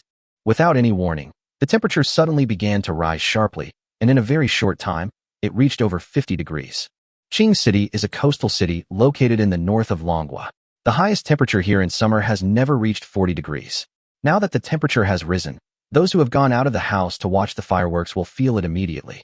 Oh my God, what's going on? Why is it so hot all of a sudden? No, it's too hot. I have to go home and get some air conditioning. I've never heard that setting off fireworks can raise the temperature. This isn't like starting a fire. Let's go. Countless voices rang out in Qingshi at midnight, and a large number of citizens gathered outside ran back home cursing. The people in Villa Number 1 naturally felt the change in temperature. As the crowd dispersed, Wu Feng looked at Sun Guangjun with a serious face and asked, "Brother, what's going on with this temperature? Do you know?" Sun Guangjun nodded gently and said, "Brother Wu, if my estimation is correct, the environment of heaven and earth is about to undergo a major change." What? Wu Feng was shocked. "Brother, you mean that this hot weather will continue?" Sun Guangjun shook his head, but his next words immediately made Wu Feng's heart, which had just been relieved, rise to his throat again. "Brother Wu, the hot weather won't last forever. There will be continuous heavy rain and extreme cold later. In a word, the world has changed drastically, and it is impossible to go back to the past." "That's what you hoard." Before Wu Feng could finish his words, Sun Guangjun interrupted him. "Yes, Brother Wu, you guessed right. This is the reason. I think you should have some idea of what to do next, right?" "Yeah, I see." Wu Feng nodded heavily and said, "Thank you, brother. We are brothers. No need to be so polite." Chapter 41. The end of the world is coming. "What are you talking about?" The two of them didn't avoid talking to others. Xiong Lang, who was standing by, felt completely bewildered and asked in confusion, "Mr. Sun, Mr. Wu, this is just a temporary change in temperature. How come you're talking about something related to the natural environment? Also, what do you mean there is no going back? I think you should stop exaggerating." He. Sun Guangjun smiled softly and said, "Boss Xiong, you are older than me, so I will call you Brother Xiong. Brother Xiong, instead of doubting what we say, you should take this opportunity to stock up on more supplies. Here's a suggestion for you. Stock up on some high-temperature resistant, long-lasting food and bottled water, and buy some generators, oil, coal, etc. I can't say anything else, but I can guarantee that you will live a comfortable life for a long time to come." Well, that's all I have to say. It's up to you, Brother Xiong, to decide how to choose. Time will tell. Even if Xiong Lang no longer believed what Sun Guangjun had said to Wu Feng before, Sun Guangjun's words were so certain that he couldn't help but believe them. After weighing the pros and cons, Xiong Lang said goodbye in a hurry and apparently went to buy various supplies overnight. Regardless of whether what Sun Guangjun said is true or false, buy the supplies first. Even if it is proved that what Sun Guangjun said is false in the future, those supplies can still be resold and there will not be much loss. "Brother, I have something to ask of you." After Xiong Lang left, Wu Feng pulled Sun Guangjun aside and whispered, "I just asked someone to measure it, and the temperature at the foot of the mountain is already over 50 degrees. At this temperature, many of the supplies I bought before cannot be stored for long. Moreover, if this high-temperature weather continues, the city's power supply system will definitely have problems within 10 days. Once the power goes out, no matter how good the cold storage equipment is, it will be useless. So I thought, want me to save it for you?" Seeing Wu Feng's hesitation, Sun Guangjun smiled and said, "No problem, I'll keep it for you. Brother Wu, I'll make arrangements at home later and then go to your storage area with you. We'll pack up all the things overnight. But this is something only the two of us can do." I understand. Wu Feng patted Sun Guangjun's arm and said, "Brother, your secret cannot be known to others. Don't worry, no one around me knows about this except me." "Well, I can trust Brother Wu." Sun Guangjun nodded and said, "By the way, Brother Wu, from today on, you will officially live in Qilin Villa and be my neighbor. There's going to be chaos outside soon. We have food and guns, so there's no need to go out and join in the fun at this time." "Yes, I understand." Wu Feng said, "I'd like to take this opportunity to take a long vacation and spend some time with my son." The two looked at each other and smiled knowingly at the same time, knowing in their hearts that this vacation should be long enough. Since the matter had been settled, the two of them did not delay any longer and immediately began to make arrangements separately. Wu Feng asked someone to take Wu Yang home, and the rest of his men continued to set off firecrackers. They couldn't let the fireworks bought by Sun Guangjun go to waste. He himself drove a modified Grand Cherokee and waited at the intersection down the mountain. Sun Guangjun called the Ouyang sisters back home and asked them to close the door and not open it for anyone except him. The Ouyang sisters naturally noticed the sudden rise in temperature, which made Ouyang Feishua more determined in her thoughts. She naturally obeyed Sun Guangjun's arrangements obediently. After arranging everything at home, Sun Guangjun went to the intersection alone, got on Wu Feng's truck, and the two of them went down the mountain quietly. Although the supplies Wu Feng prepared were not as many as those bought by the Ouyang sisters, the quantity was still not small, and they were placed relatively scattered. The two of them were busy until dawn before they finally finished collecting them. This time, Sun Guangjun did not avoid Wu Feng, but took away the mountains of supplies in front of him with a wave of his hand. After witnessing Sun Guangjun's magic with his own eyes, Wu Feng was so impressed by this little brother that he no longer had any doubts about what he said. When the two returned to Qilin Villa, there was no one in the open space outside. Only a large area of paper scraps and cardboard boxes remained, and the doors of the three villas were all closed. Sun Guangjun first followed Wu Feng back to Villa number 2, left a large amount of storable food and drinking water, and then returned to Villa number 1. "Boss, you're back." As soon as Sun Guangjun entered the house, the Ouyang sisters came up to him with a look of trepidation on their faces and asked worriedly, "It's so hot outside now. What's going on? What's wrong?" Sun Guangjun smiled and said, "What else can it be? The weather is getting hot. Don't worry, it's no big deal. We live in a big villa with a small air conditioner on, so no matter how hot it is outside, it doesn't matter to us. So, which of you two can cook? Your boss has been busy all night and is still hungry. Boss, please stop fooling us, sisters." Ouyang Feishua was not as impatient as Ouyang Feiyu. She looked at Sun Guangjun calmly and said, "If you don't know anything, why have you been stockpiling supplies since you returned to China? Also, where did those materials you bought in the name of the company go? You don't think we don't know yet, do you? Boss, please tell us the truth. I think even a death row inmate would want to know what happened before he dies, right?" "That is." Ouyang Feiyu also said, "Boss, have you always treated us sisters as fools? Let me tell you, it's not that we didn't notice your weird behavior. We just kept it to ourselves and didn't say anything. You keep emphasizing that everything must be completed before the end of the month. Isn't this the most suspicious thing? Now that the end of the month has passed, shouldn't you give us an explanation? Boss, please treat it as a plea from us sisters. Please tell us a little bit of what you know, okay?" "Well." Looking at the earnest Ouyang sisters, Sun Guangjun sighed and said, "Do you really want to know?" The two sisters nodded in unison. "No regrets." "Well, no regrets." They nodded in unison again. "Okay, then I'll tell you a few words." After weighing the pros and cons, Sun Guangjun finally nodded and said, "I can't say much more. I can only tell you that the end of the world is coming." The Ouyang sisters were stunned. "The end of the world?" "Yes, the end of the world." Sun Guangjun nodded and said, "Whether you believe it or not, the end of the world is coming. The correct statement should be that the end of the world has officially begun from midnight today. Don't be fooled by those novels. The beginning of the end of the world is nothing earth-shattering. As for what will happen next, you can go and see for yourself and experience it for yourself. Okay, I have told you everything I need to say. Now, you sisters can decide for yourselves whether to stay or go. Don't worry, if you want to stay, I welcome you. If you want to leave, I won't stop you." Chapter 42 3 Rules. "We're not leaving." As soon as Sun Guangjun finished speaking, Ouyang Feishua said with a firm face, "Boss, we sisters have decided to follow you. As long as you don't drive us away, we will never betray you." Ouyang Feiyu also said, "Yes, we will never betray you." Sun Guangjun would not easily believe what the Ouyang sisters said. It was useless to express loyalty. What it would look like depended on their specific performance in the future. Sun Guangjun nodded slightly and said, "Okay, I'll believe what you say for now. You two sisters will stay here for the next few days. However, you can stay here, but some things still need to be made clear in advance.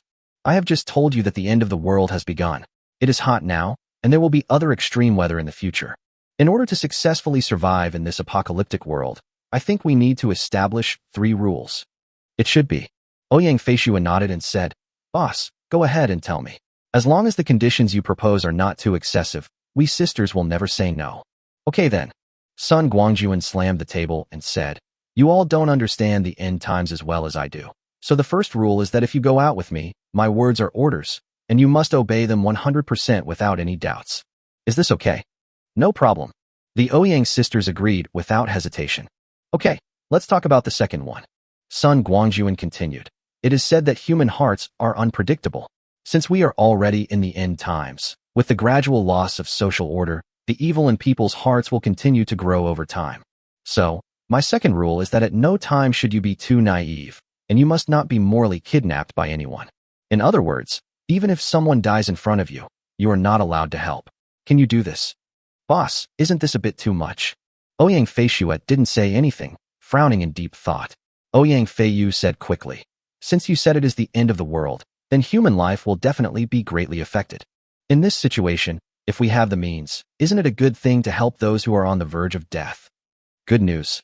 Sun Guangjun sneered and said, Feiyu, if you hold such thoughts, I can guarantee that you will not live long. Don't rush to refute, just listen to me. Yes, our ancestors once said that if you are successful, you should help the world. However, that is under the condition of development and ensuring one's own safety. Are we developed now?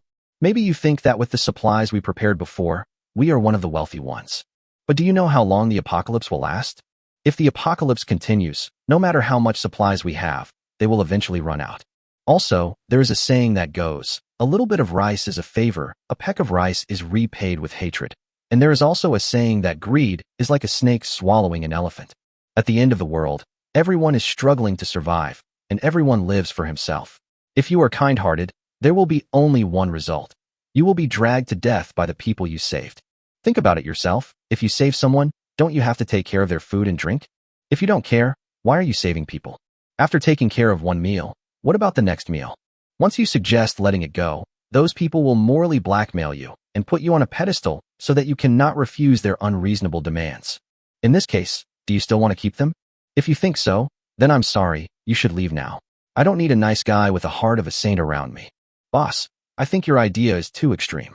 Ouyang Feiyu said unconvincedly. Besides, what I meant was to help when conditions permit, but I didn't say that I have to support those people forever. Feiyu shut up. Before Ouyang Feiyu could continue, Ouyang Feishua interrupted her coldly. Remember, the boss's words are orders to us. We just need to obey, not question them. Also, those supplies belong to the boss, and it is up to the boss to decide how to use them. It is not our turn to make the decision. If you feel you can't accept this, you can leave now. Haven't you figured it out yet? If you leave here, no one will care about your life or death. I'm telling you, I'm not leaving anyway. Ouyang Feishua had figured it out long ago. Since Sun Guangjun knew so much and had prepared for the end of the world, that was the thickest thigh at the moment. As two weak women, they had to hold on to this thigh if they wanted to survive in this end of the world. Since you have chosen to curry favor with someone, you must be obedient. Otherwise, if you anger Sun Guangjun, you will be kicked out, right? As for whether to save people or not, what does that have to do with her? If my sister still refuses to turn around, then there is nothing we can do but go our separate ways. At this moment, Ouyang Feishua even made the decision to give up her sister. Ouyang Feiyu looked at Ouyang Feishua with some grievance, but didn't know how to continue when the words came to her lips. Fisher, don't be angry yet. At the critical moment, it was Sun Guangjun who stepped in to act as a peacemaker. Feiyu's thoughts are not really that wrong. It can only be said that she has not yet realized the cruelty of the end times and the indifference of human hearts. I believe that after a while, she will realize how naive her current thinking is. Okay, let's not talk about this for now. Let's talk about the third one. Boss, please speak. Ouyang Feishua glared at her silly sister, then listened solemnly to what Sun Guangjun had to say next. Ouyang Feiyu was scolded by her sister. Although she felt aggrieved, she calmed down and stood aside obediently. The third one is actually very simple. Sun Guangjun said, when I agreed to let you move in, I told you that you could choose a room on the first floor. As you can see, when the second floor was being renovated, it was divided into independent areas according to my requirements. The third rule is that you cannot enter the second floor without my permission. It is my exclusive territory.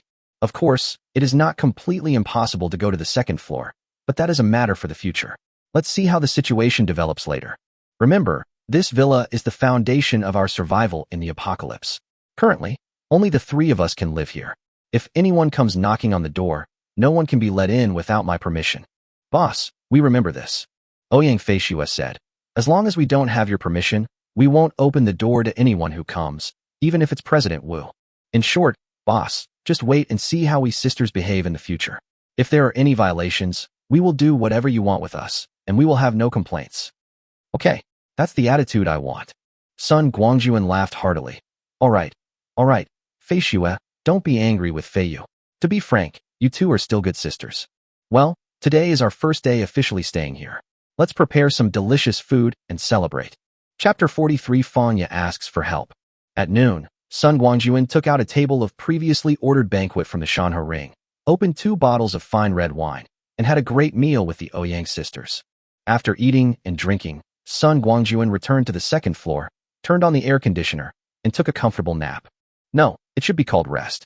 Sleeping alone is called resting, and sleeping with 2 people is called sleeping. Ouyang Feiyu was probably taught a lesson by Ouyang Fei Xue. Not only did she apologize to Sun Guangjun solemnly, but she also finally regained her previous liveliness during the meal, talking and laughing. While Sun Guangjun was living a leisurely life, things outside were slowly becoming chaotic. Starting from midnight, the temperature quickly rose to 50 or 60 degrees, and then stabilized. Now, no matter whether you are working or studying, as long as you walk out of the air-conditioned room, you will immediately feel like you are wearing a thick cotton jacket. It's summer now, who can stand it?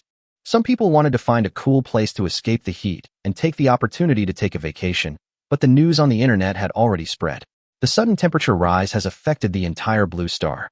The situation here in Qing City is relatively good, but in some tropical and subtropical areas in the south, the temperature has even risen to 70 or 80 degrees. You know, the human body will feel subheat when the temperature is above 30 degrees, and there is a possibility of heat stroke when the temperature exceeds 35 degrees. Now it is 50 or 60 degrees. To put it bluntly, even dogs can die from the heat. So how can people bear it? As a result, everyone rushed to squeeze into air-conditioned rooms, and the city's electricity consumption soared. But even so, a large number of people suffering from heat stroke were sent to the hospital. For a time, hospitals everywhere began to be overcrowded. The country responded quickly, seeing that high temperatures continued to rise in various places. Although the specific reasons were unclear, it immediately ordered the suspension of work and school across the country, all non-essential departments to work from home, and the power department to make every effort to ensure electricity for daily use. With the organization of the country, the situation in various places is relatively stable. Apart from the inconveniences in life, there have been no riots. However, as the days go by, the situation becomes worse and worse. At first, people thought that the sudden high temperature would soon subside, and various experts and scholars were constantly promoting the idea of keeping calm and avoiding going out in hot weather. People also kept sharing their experiences online, promoting various reasonable and unreasonable ways to avoid the heat. As time goes by, the power supply becomes increasingly tight. There is no way around it. Electricity workers are also human beings. They also feel hot and may suffer from heat stroke. Without necessary maintenance, line problems occur one after another. The power shortage has weakened the effect of air conditioners. At the same time, due to the continuous high temperature, the air conditioners have been running at high load for a long time, which inevitably leads to various problems. Some outdoor units have even exploded directly, which has led to more and more people suffering from heat stroke. But inside the hospital, medical staff were also affected by the high temperature. Some medicines and equipment became ineffective due to the deterioration of storage and use conditions, and people suffering from heat stroke could not receive timely and effective treatment. As a result, people began to die from heat stroke one after another. The heat to death is no longer an exaggeration, but a real reality. On the other hand, a large amount of water evaporated, tap water began to stop and start, food and meat spoiled due to high temperatures, and people's lives became more and more difficult. Even though the country had exerted its utmost efforts, the situation continued to deteriorate. Especially in cities, most people do not have much food stored at home, and after eating it all, they have to go out to buy more. Many people collapsed on the way to buy food due to heat stroke. Among them, only a very small number of people received medical treatment, and most people never woke up after falling into a coma. There were more and more corpses on the road, and many of them had no time to be collected. Under the scorching heat, they quickly rotted and stunk. For a time, the stench of corpses spread throughout the entire Blue Star. The air conditions continued to deteriorate, and the entire world was like a purgatory. Especially in foreign countries, people living in slums don't get much help at all and can only die in helplessness and despair. In comparison, the situation in Longhua is better. Thanks to the thousands of years of tradition of their ancestors, the people of Longhua have an unprecedented sense of crisis, which made them rush into supermarkets and stores as soon as the disaster occurred and store a lot of food for themselves. Not to mention anything else, This habit alone has caused the death toll in Long country to be half that of foreign countries. Sun Guangjun remembered that someone had calculated in his previous life that during this first wave of high-temperature weather, the death toll abroad was at least 20%, while in Long China, it was only 10%. For 5 consecutive days, Sun Guangjun didn't care how dire the situation was outside. He hid in Villa Number 1. He had his own generator and didn't have to worry about power outages. He also had beautiful women by his side, so he lived a happy life. During this period, Sun Guangjun got along very well with the Ouyang sisters. Although it was not to the extent of holding a concert, the little ambiguity between the three of them was visible to the naked eye. On this day, Sun Guangjun leaned on the big sofa in the living room, enjoying the sweetness of iced fruit while watching the movie on the projected screen. With the Ouyang sisters accompanying him, he felt extremely comfortable. Suddenly, Sun Guangjun's cell phone rang. As soon as he saw the number, Sun Guangjun frowned and quickly pressed the answer button. "Brother Xiaowei, can you help me again?" As soon as the call was connected, Fang Ye's anxious voice came over. "My dad suddenly had a fever and was already delirious. All the pharmacies outside are closed, and the hospital can't send an ambulance. In this weather, there is no way to send him there. I can only beg you. Brother Xiaowei, can you help me?" During this period, Fang Ye had not contacted Sun Guangjun, but Sun Guangjun didn't care. Good things are worth waiting for. Besides, with the home generator that he had prepared for her in advance, it would be no problem for their family to survive the hot weather. Fang Ye, this little flower, would definitely not escape his control. Hearing Fang Ye's call for help, Sun Guangjun quickly said, "Fang Ye, don't worry, I'll be there right away. I happen to have some medicine here, I'll send some to you. Don't worry, uncle will be fine. Well, brother Xiaowei, come here quickly." Fang Ye thanked him profusely and hung up the phone. After putting away his phone, Sun Guangjun stood up and said to the Ouyang sisters who were looking at him eagerly, "You two stay at home. I'm going to do something and we'll be back soon." Sister Ouyang did not stop him, but told him to go early and come back early, and then stood at the door of the living room, like a young wife sending her husband to work, and sent Sun Guangjun out.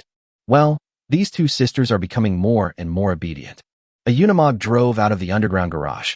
Sun Guangjun watched the villa gate slowly close in the rearview mirror, muttering to himself, "It seems that it won't be long before I can pick these two sisters." When he thought of the twin sisters, his happiness doubled, and Sun Guangjun felt his blood boiling. Thinking that there was a beautiful girl Fang Ye waiting over there, Sun Guangjun wanted to step on the accelerator into the fuel tank. Chapter 44, Delivering Medicine. Driving the mighty Unimog, Sun Guangjun came down from Jinping Mountain. What he saw along the way was no longer the bustling atmosphere of the city. There were basically no people coming and going on the road, and the entire road seemed empty. There were no people or cars, and the traffic lights were no longer on. Sun Guangjun had a smooth journey, and the Unimog's huge power was fully utilized. Although he did not need to climb mountains or cross rivers, his speed increased. It would not be an exaggeration to say that he was traveling at lightning speed. In just half an hour, Sun Guangjun finished the distance that used to take him more than an hour to complete. When the car stopped at the gate of the courtyard where Fang Ye rented, Sun Guangjun breathed a sigh of relief. Fortunately, the journey was relatively smooth. Although it is the beginning of the end of the world, the supply of food and drinking water has begun to become a problem due to the high temperature. Especially as supermarkets, shopping malls, and snack bars have been closed one after another, this problem has become more prominent. These days, Sun Guangjun occasionally sees on the internet that people who are short of food and drink in various places have begun to awaken the gene of free shopping. Fortunately, the temperature outside is so high that it would be uncomfortable to hide in the house. If no one really couldn't survive, basically no one would go out in the high temperature and ultraviolet rays. Perhaps she was paying attention to the movements at the gate. As soon as Sun Guangjun jumped out of the car, Fang Ye hurriedly opened the gate. After just a few steps, Fang Ye's pretty baby face was already covered with sweat. "Brother Xiaowei, you're here." Holding Sun Guangjun's arm, Fang Ye said anxiously, "Come in quickly, it's hot outside." Sun Guangjun did not resist and was pulled by Fang Ye, quickly crossing the yard and into the main house. The small courtyard that Fang Ye rented had only 3 rooms. The 2 rooms in the east and west were for living, and the main room was for entertaining guests. It was a standard northern residence. As soon as the two entered the door, a woman in her 50s came out from the east room to greet them. She didn't say a word, but her eyes looked at Sun Guangjun expectantly. "Is this my aunt?" Seeing the woman, Sun Guangjun hurried forward, shook her hand, and said warmly, "Hello, auntie. My name is Sun Guangjun, and I'm Fang Ye's friend." "Yeah, I know you." Fang's mother nodded and said, Xiaoya told me that the old man borrowed money from you to pay for this operation. It saved his life. I have been telling Xiaoya to invite you to her house for dinner, but you have been busy. Now that you are finally home, the weather is abnormal. Mr. Sun, please don't leave. No matter how good or bad it is, you have to let us treat you to this meal. Otherwise, we will feel uneasy. Auntie, don't be so polite. Sun Guangjun quickly said, Is my uncle in there? Let me check on my uncle's condition first. There will be plenty of opportunities to take care of the meal later. Oh yes. Fang's mother quickly moved aside and let Fangya take Sun Guangjun into the east room. Mr. Fang had just undergone surgery and was obviously still in the recovery stage. Now he had fallen into a coma due to a fever. Sun Guangjun took a quick look at Mr. Fang's condition. He was not a doctor, so he could only give a general idea. Fangya, how much do you know about your uncle's current situation? Sun Guangjun didn't dare to give the old man medicine carelessly. He said to Fangya with some embarrassment, I do have some medicines, but I can't tell you if they are suitable for your condition.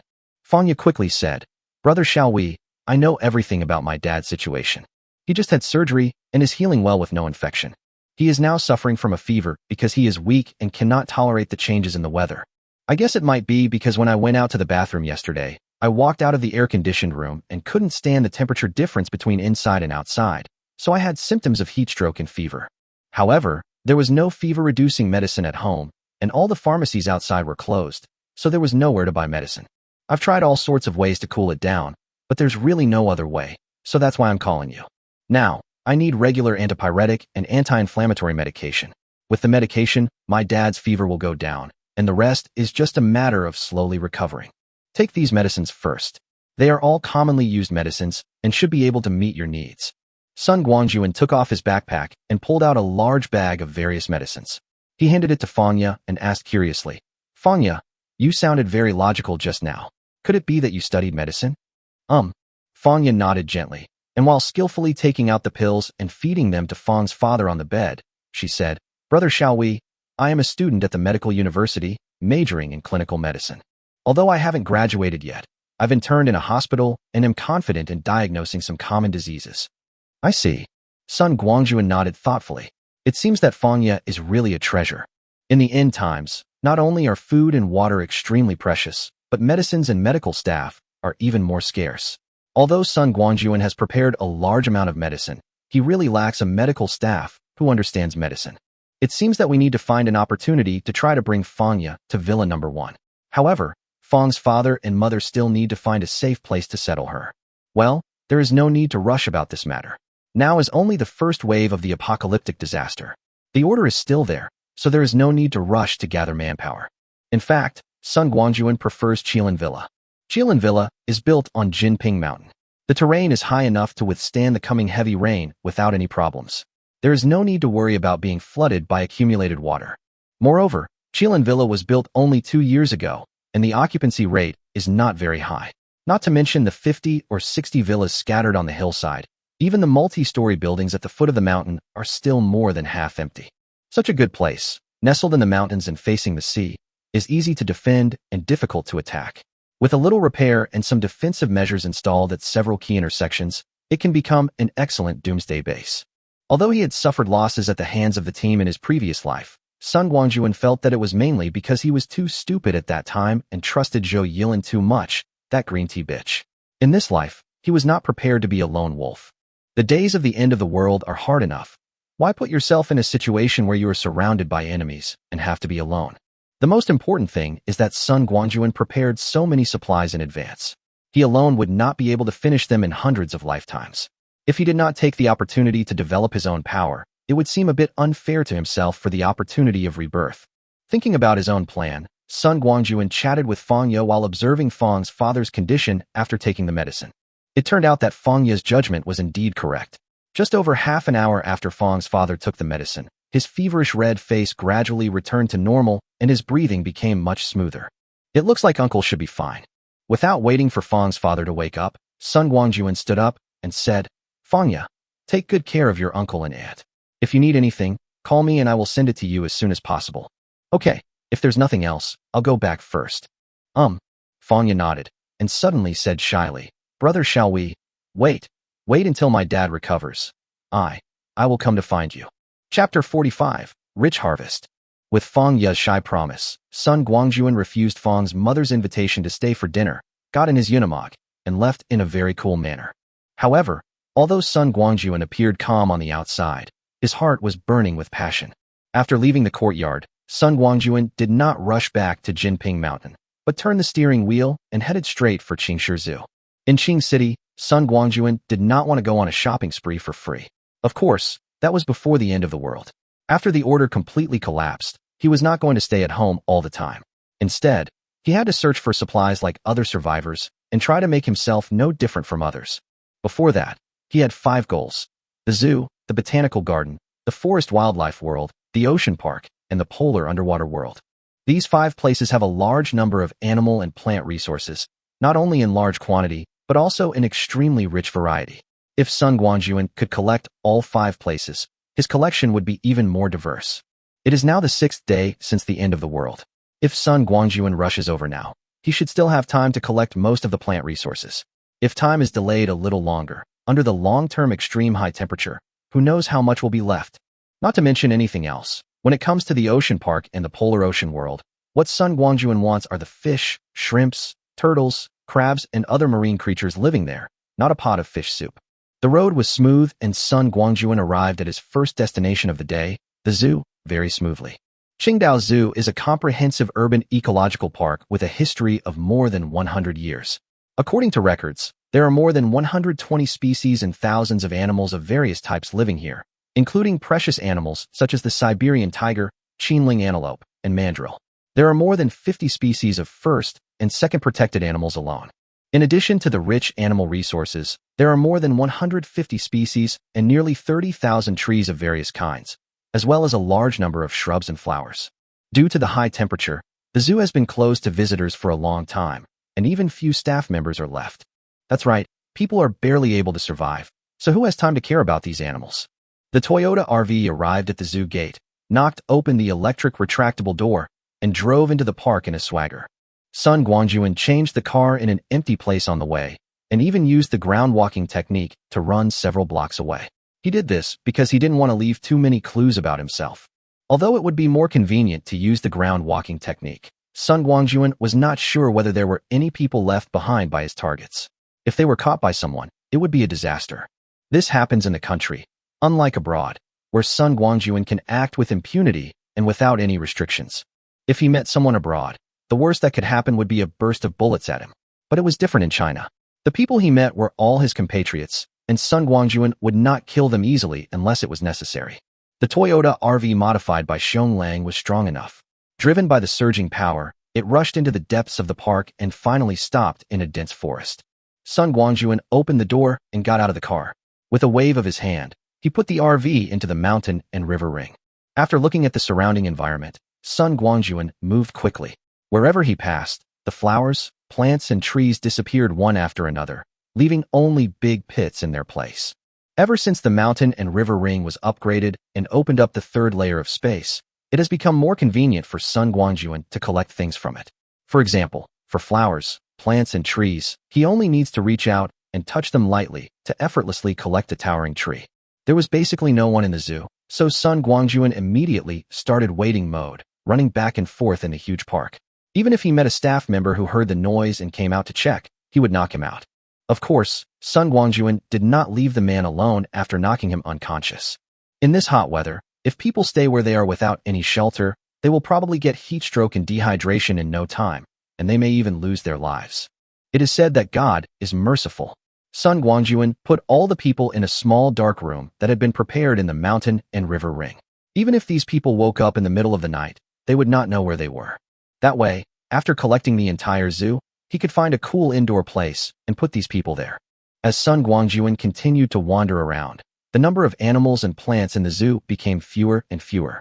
At the same time, in the 2nd level of the mountain and river ring, in an area that Sun Guangjun had prepared long ago, various equipment and facilities that originally belonged to the zoo appeared one after another.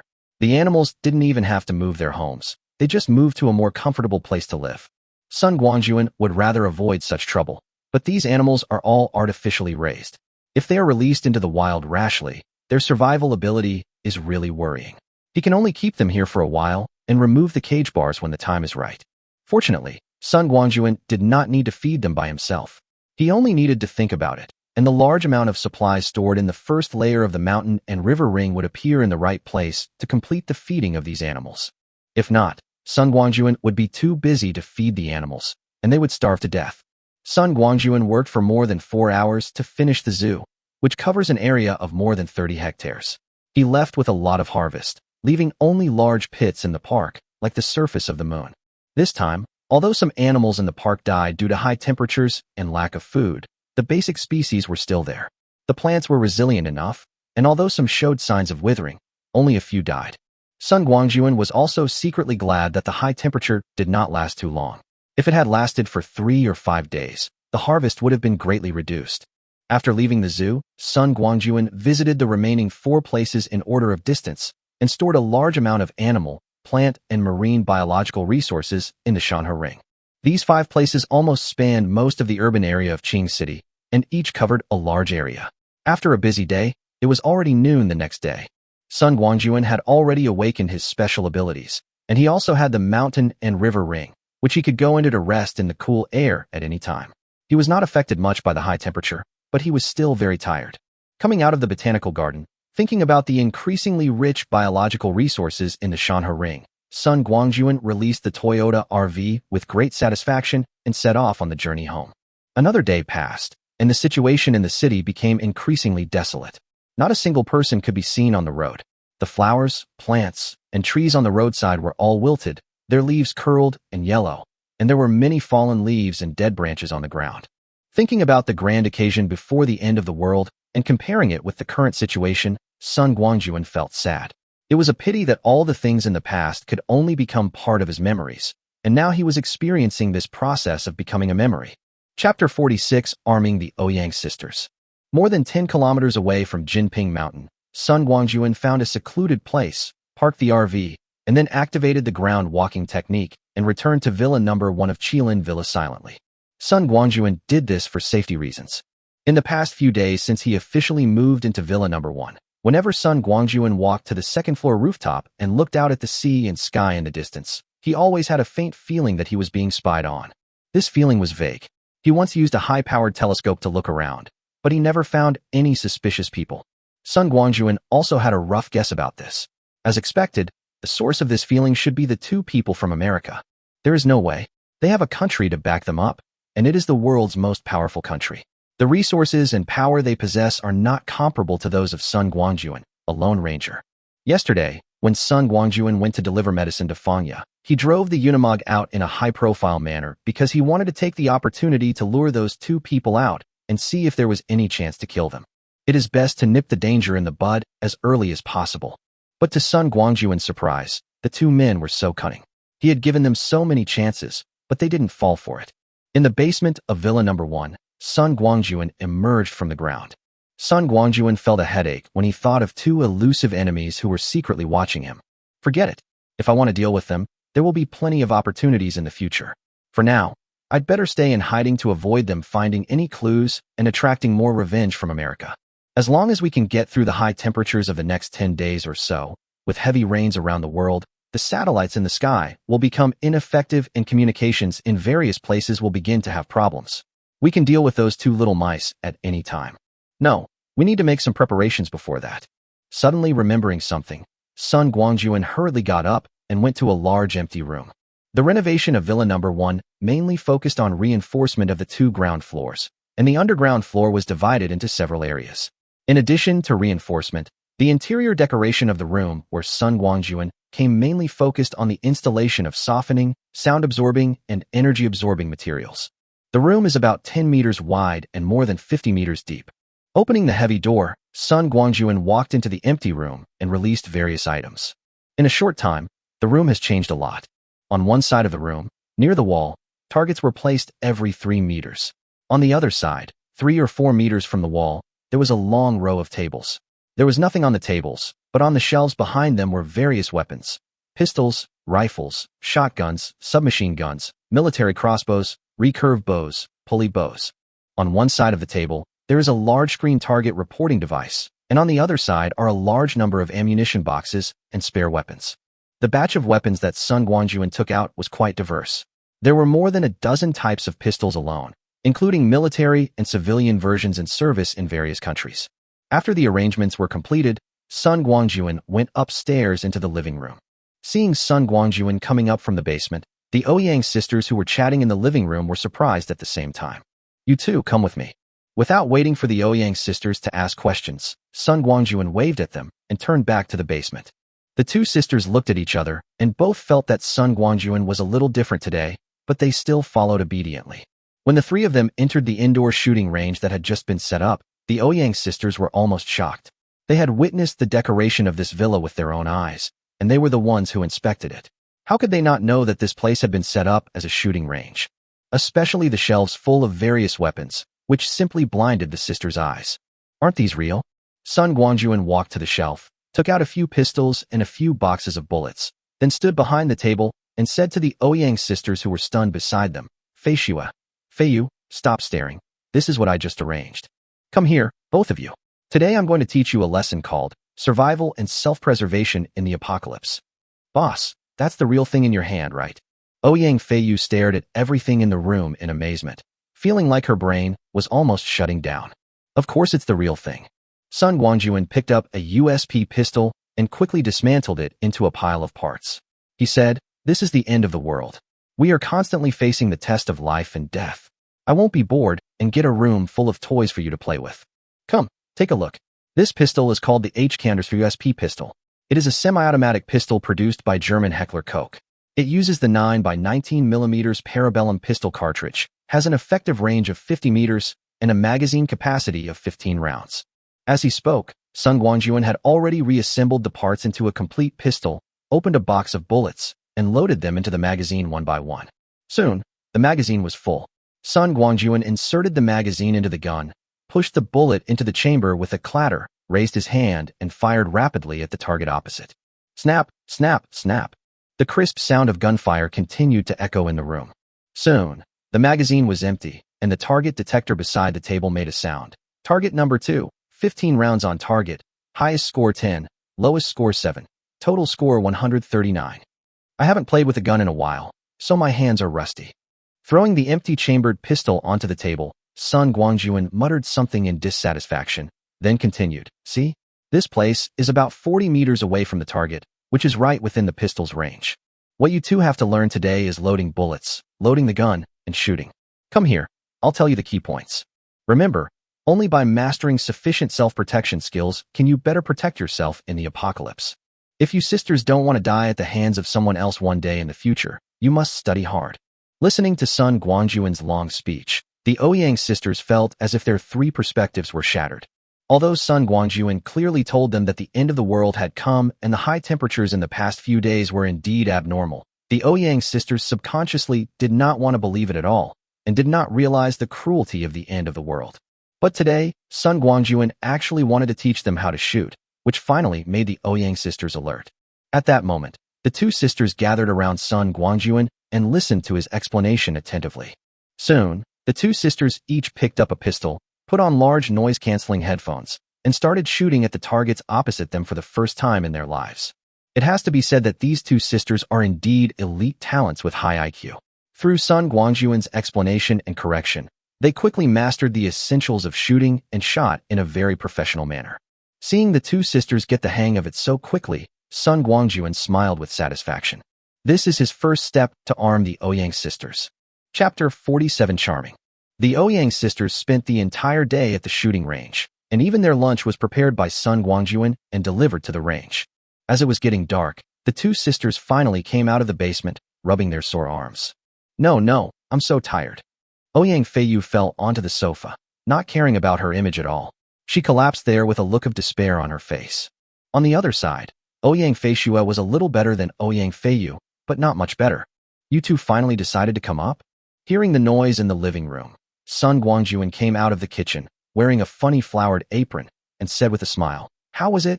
Was today's experience wonderful?" "It's really wonderful," Ouyang Feiyu said weakly.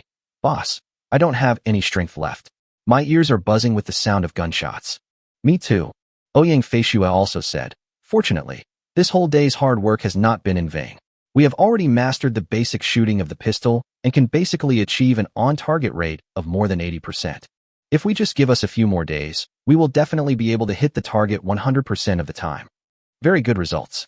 Sun Guangjun gave a thumbs up and praised. Being able to achieve an 80% accuracy rate on the first day of learning shows that you sisters are very talented and hardworking. Now, take a good rest, and we will have dinner later.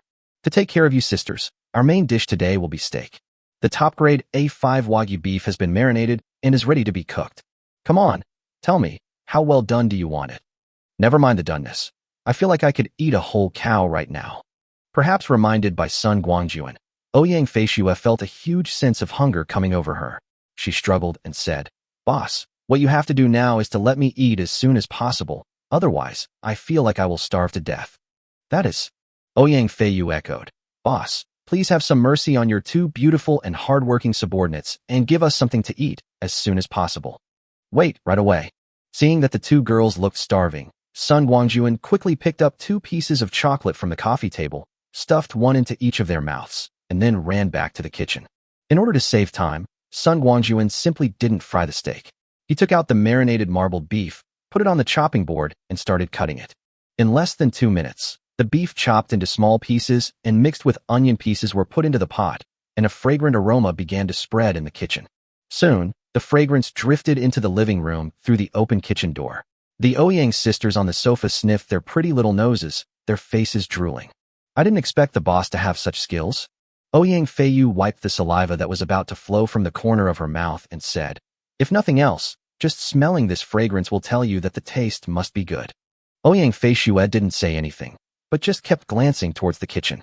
Without keeping the two sisters waiting for long, Sun Guangjun quickly came out of the kitchen with a large plate full of stir-fried diced beef. "Oh." Looking at the large, pointed plate, Ouyang Feiyue said speechlessly, "Boss, is this the steak you were talking about?" "That's right."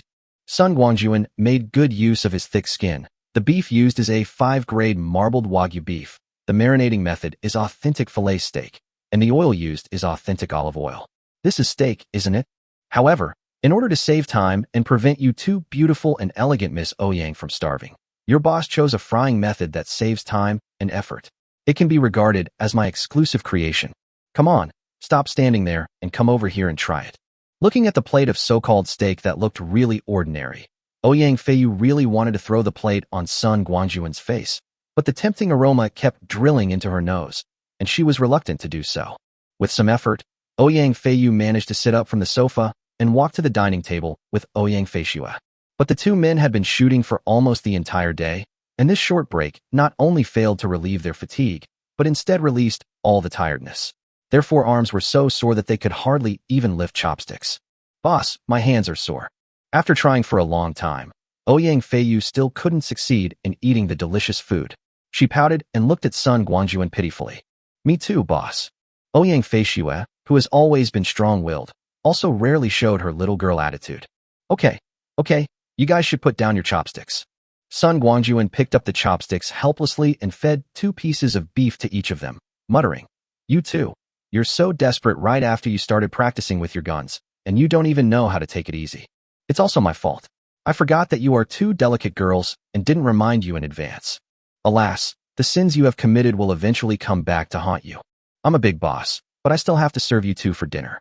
Is there anyone as miserable as me?" Listening to Sun Guangjun's mumbling and eating the beef balls he fed them with his own hands, the Ouyang sisters blushed. This atmosphere seems a bit ambiguous. But, to be honest, the boss's craftsmanship seems to be quite good. The meal, which had a slightly charming taste, was quickly finished as the Ouyang sisters wolfed it down. The whole plate, several pounds of beef, was eaten up by the Ouyang sisters. Seeing that the beef originally prepared for 3 people had all gone into the stomachs of the 2 sisters, Sun Guangjun was secretly shocked. He had only heard before that people were so hungry that they could eat a whole cow, but today he really saw it. This combat power is unmatched.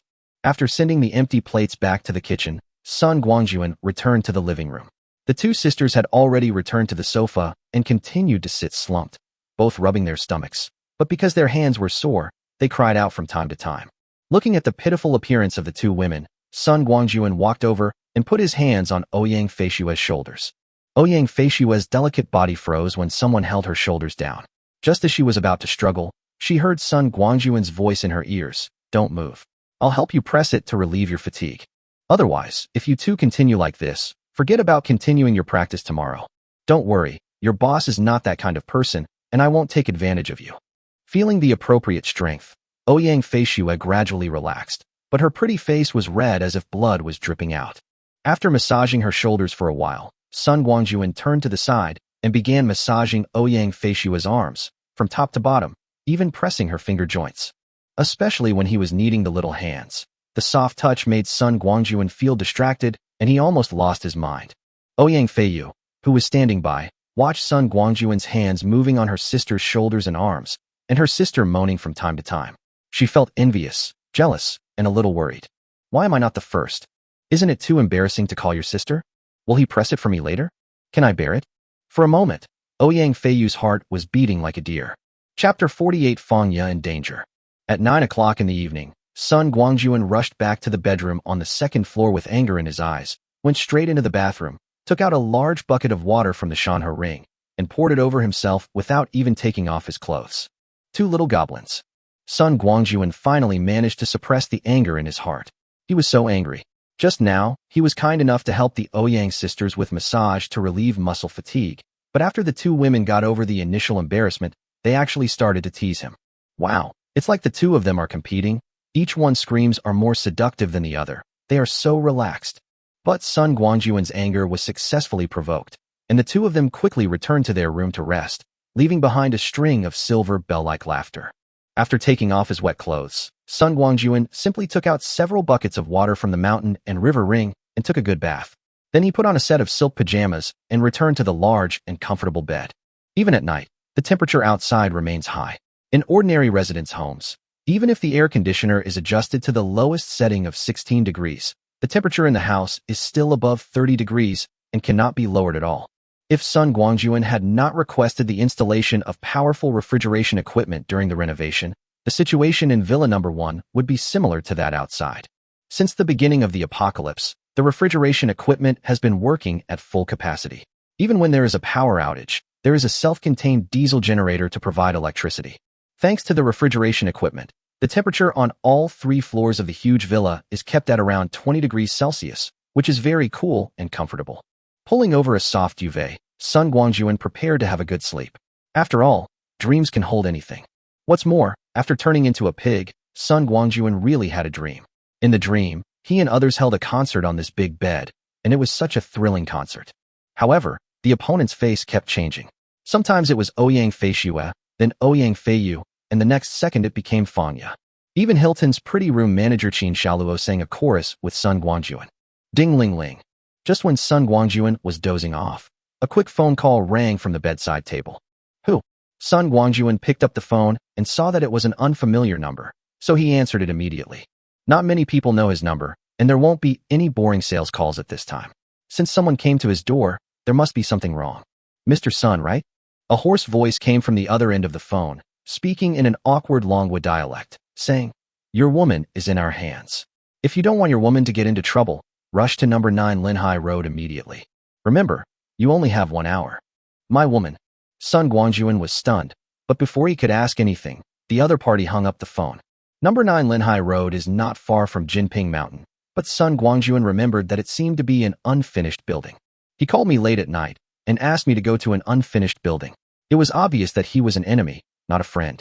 Another thing is that just by speaking poor Longwa dialect, you can tell without thinking that it must be the 2 foreigners who appeared in Jinyang building that day, or at least it is related to them. What puzzled Sun Guangjun was what was going on with the woman he was talking about. Ouyang sisters?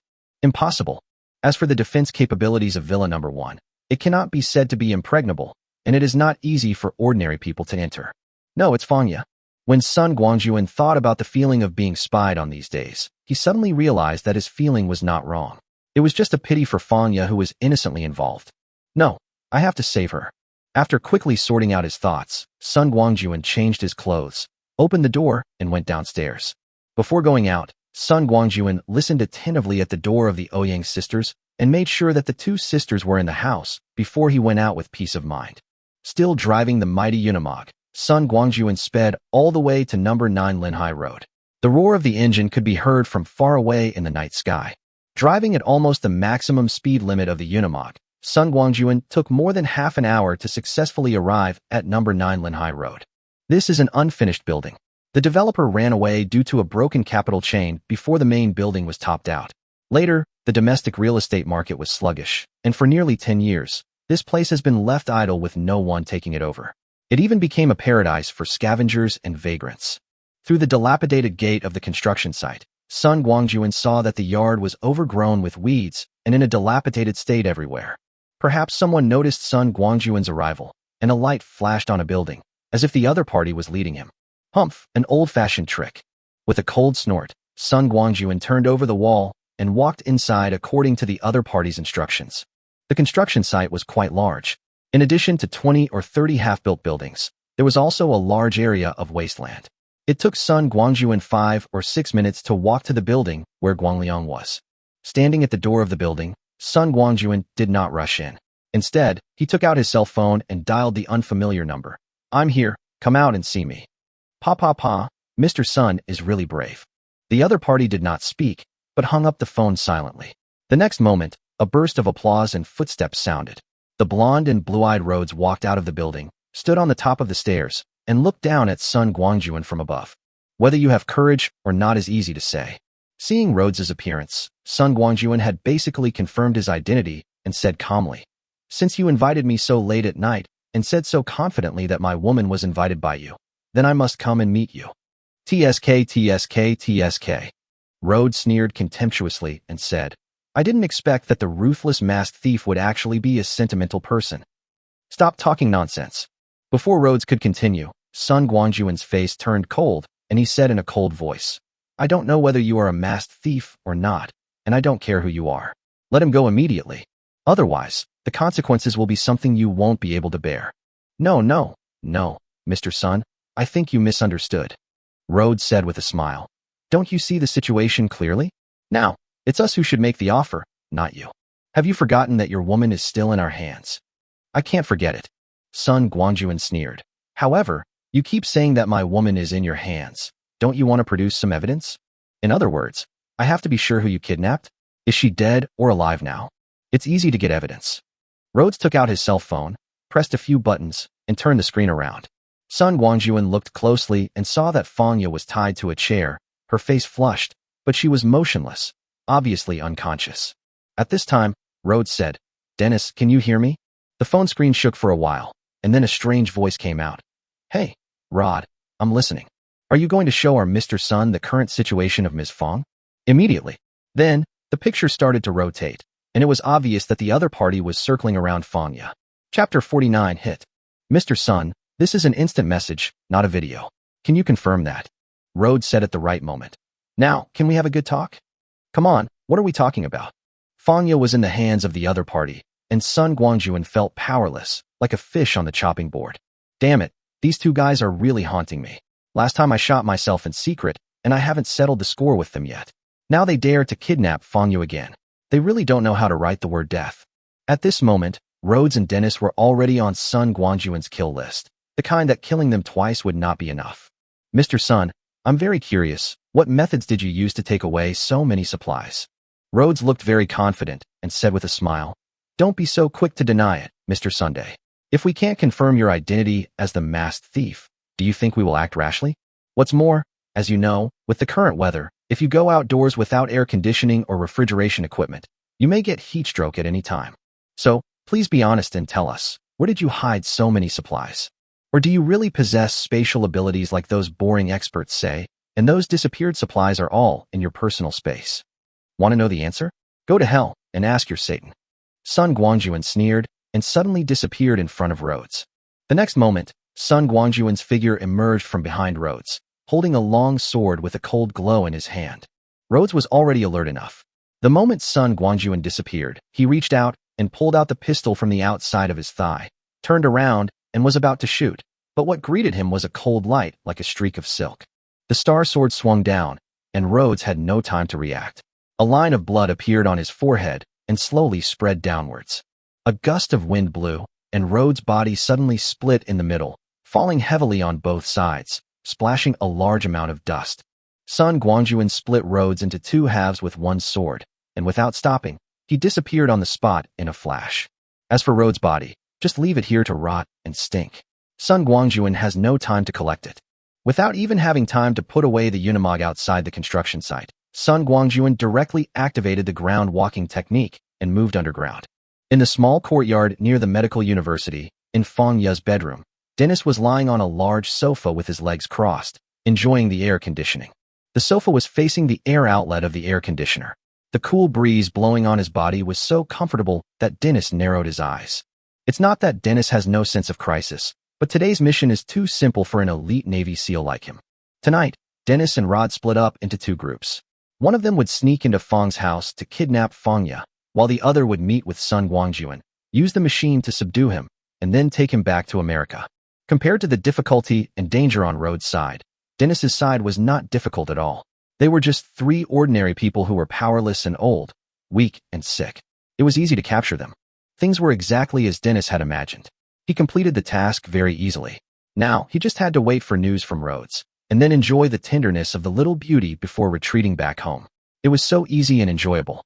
Dennis was thinking happily when he suddenly felt a cool breeze on the back of his neck. Before he opened his eyes, he felt a sharp pain accompanied by a click. Then his neck tilted, and he lost his voice. It was Sun Guangjun who suddenly appeared behind the sofa and broke Dennis's neck. Just now in the video, Sun Guangjun not only saw Fang Ye, but also saw the environment she was in through the open door, which was the small courtyard she and Fang's father and mother rented. Sun Guangjun just came here yesterday and stayed here for quite a while, so he still remembers it vividly. Since they had already determined where Fang Ye was, and that her life was not in danger for the time being, there was naturally no need for Sun Guangjun to keep Rhodes any longer, and there was no need to continue arguing with him. So he killed the guy with a sword and rushed to Fang Ye as soon as possible. The foreigners are all cruel and crazy. Every minute longer, Fang Ye will be in more danger. With the convenience of earth-walking skills, Sun Guangjun appeared in the room silently and easily killed the unsuspecting Dennis.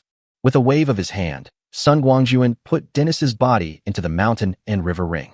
He quickly untied Fang Ye, who was tied up in a ball, and gently carried her to the bed to lie down. Fang Ye's face was flushed, and there was a strange sweet smell in her breath, which made Sun Guangjun realize that those two dead foreigners must have fed her some kind of drug. It was obvious that they were not going to let Fang Ye go, and they still wanted to be a playboy before they died. As far as Sun Guangjun knows, there seems to be only one way to cure this spring poison, and that is that. When Sun Guangjun thought of the foreigner's dirty thoughts, he felt furious and wanted to drag out Dennis's body and whip it 800 times. Bastard, I let you die so easily. After settling Fang Ye, Sun Guangjun did not rush to detoxify her. Instead, he opened the door and went into another room. He wanted to check on Fang's father and mother first. The two elderly people did not appear in the video just now, so we don't know whether they are safe. After walking through the main hall and entering another room, Sun Guangjun saw a scene that made his eyes bloodshot. The bodies of Fang's father and mother were lying on the ground. Judging from the dried blood on the ground, they had obviously died a long time ago. Damn ghosts. Looking at the two old men who died on the spot, two such kind and gentle old men who were still talking and laughing with him yesterday, but now they are gone forever, Sun Guangjun felt extremely guilty. All this was because of his involvement. Oh, it's so hot. Sun Guangjun had just put the bodies of the two elders on the bed, and before he could take any further action, he heard a soul-stirring moan in his ears. Oh no, Fang Ye woke up. With a cry of, oh no, Sun Guangjun hurriedly ran out. When Sun Guangjun came over, Fang Ye was constantly tearing off her clothes and making various moans unconsciously. If possible, Sun Guangjun really didn't want anything unspeakable to happen between him and Fang Ye under such circumstances. The bodies of the girl's parents were still in that room, and he was having sex with her in that room. This was really a beastly thing to do. But before Sun Guangjun could come up with a solution, Fang Ye, who had heard the sound of the door opening, had already rushed over, like a bee seeing honey. Her crazy energy scared Sun Guangjun. The next moment, Fang Ye didn't know where she got the strength from, but she pushed Sun Guangjun down on the bed and rode on him fiercely. 5,000 words omitted here. Sun Guangjun is very miserable. He was defeated by the girl with a baby face. This reality made him feel like crying, but unable to cry. Yes, he has always envied those with baby faces and big bodies, and now the result has been achieved, but this is not the process he wanted. Chapter 50 Villa Upgrade. After struggling for more than an hour, Fang Ye's madness finally subsided. She collapsed and fell into a powerless sleep. Looking at Fangya, who was sleeping soundly, Sun Guangjun felt like crying, but had no tears. Good guy, you are liberated, but what should I do? But looking at Fangya's baby face, even sleeping could not hide the fatigue and pain on her face. Sun Guangjun could no longer muster any other thoughts. People are already in this situation, and you still want to make trouble. Aren't you worse than a beast? Well, sighing, Sun Guangjun gently moved Fangya's delicate body away from him. Just as the two of them separated, Sun Guangjun suddenly felt a huge amount of energy suddenly exploded in his body, running around violently. Before he could react, Sun Guangjun felt his eyes go dark, and he lost consciousness instantly. It was unknown how much time had passed. When Sun Guangjun regained consciousness, he was shocked to find that he was actually in the mountain and river ring, sitting in the middle of the hall on the first floor of the small building, naked, with his 5 hearts facing the sky. Realizing his condition, Sun Guangjun's face turned red, and he quickly took out a set of clothes and put them on himself. After he was dressed up, Sun Guangjun finally had time to check his changes. First of all, it is the superpowers. Since his rebirth, Sun Guangjun's Earth-based superpowers have remained at level 1 and have never changed. But now, it has reached the peak of level 2. He only needs to absorb a little bit of energy from heaven and earth to advance to level 3. Secondly, Sun Guangjun's physical strength has been greatly enhanced, and even his 8-pack abs have appeared. He is no longer the slightly thin body he used to be. Last but not least, Sun Guangjun discovered that there was an extra set of exercises in his mind, called Qinyuan body tempering technique. Although he didn't know its specific effects yet, he thought it should not be that simple. After taking a quick look at the changes happening to himself, Sun Guangjun didn't have time to feel them specifically. With a thought, he had already left the Shanhe ring. After leaving the Shanhe ring, Sun Guangjun looked at the time. It was already past 5 o'clock in the morning of the next day, and the sky outside was already getting light. On the bed, the naked Fangya was sleeping soundly. It looked like she would not wake up for a while. Sun Guangjun took out a complete set of women's clothing from the mountain and river ring, put it on Fangya carefully, then waved his hand and sent her into the small building in the mountain and river ring. Both Fang's father and mother died in this rental house. It was obvious that Fangya was no longer suitable to live here, so Sun Guangjun planned to take her back to Villa Number 1. As the first woman in Sun Guangjun's past and present life, Sun Guangjun will definitely not leave Fangya alone. What's more, Fangya is a rare talent in the apocalypse. As long as she is trained, she can greatly enhance the strength of Sun Guangjun's team. Immediately afterwards, Sun Guangjun tidied up the appearance of Fang's father and mother and put the bodies of the 2 elders into the mountain and river ring. He had to wait until Fangya woke up to decide how to deal with the remains of the 2 elders. After doing all this, Sun Guangjun closed the door, left the courtyard, activated the earth-walking technique, and headed straight for Jinping Mountain. After returning to the villa, Sun Guangjun settled Fangya in his bedroom on the 2nd floor, and then went to the backyard of the villa and started working busily.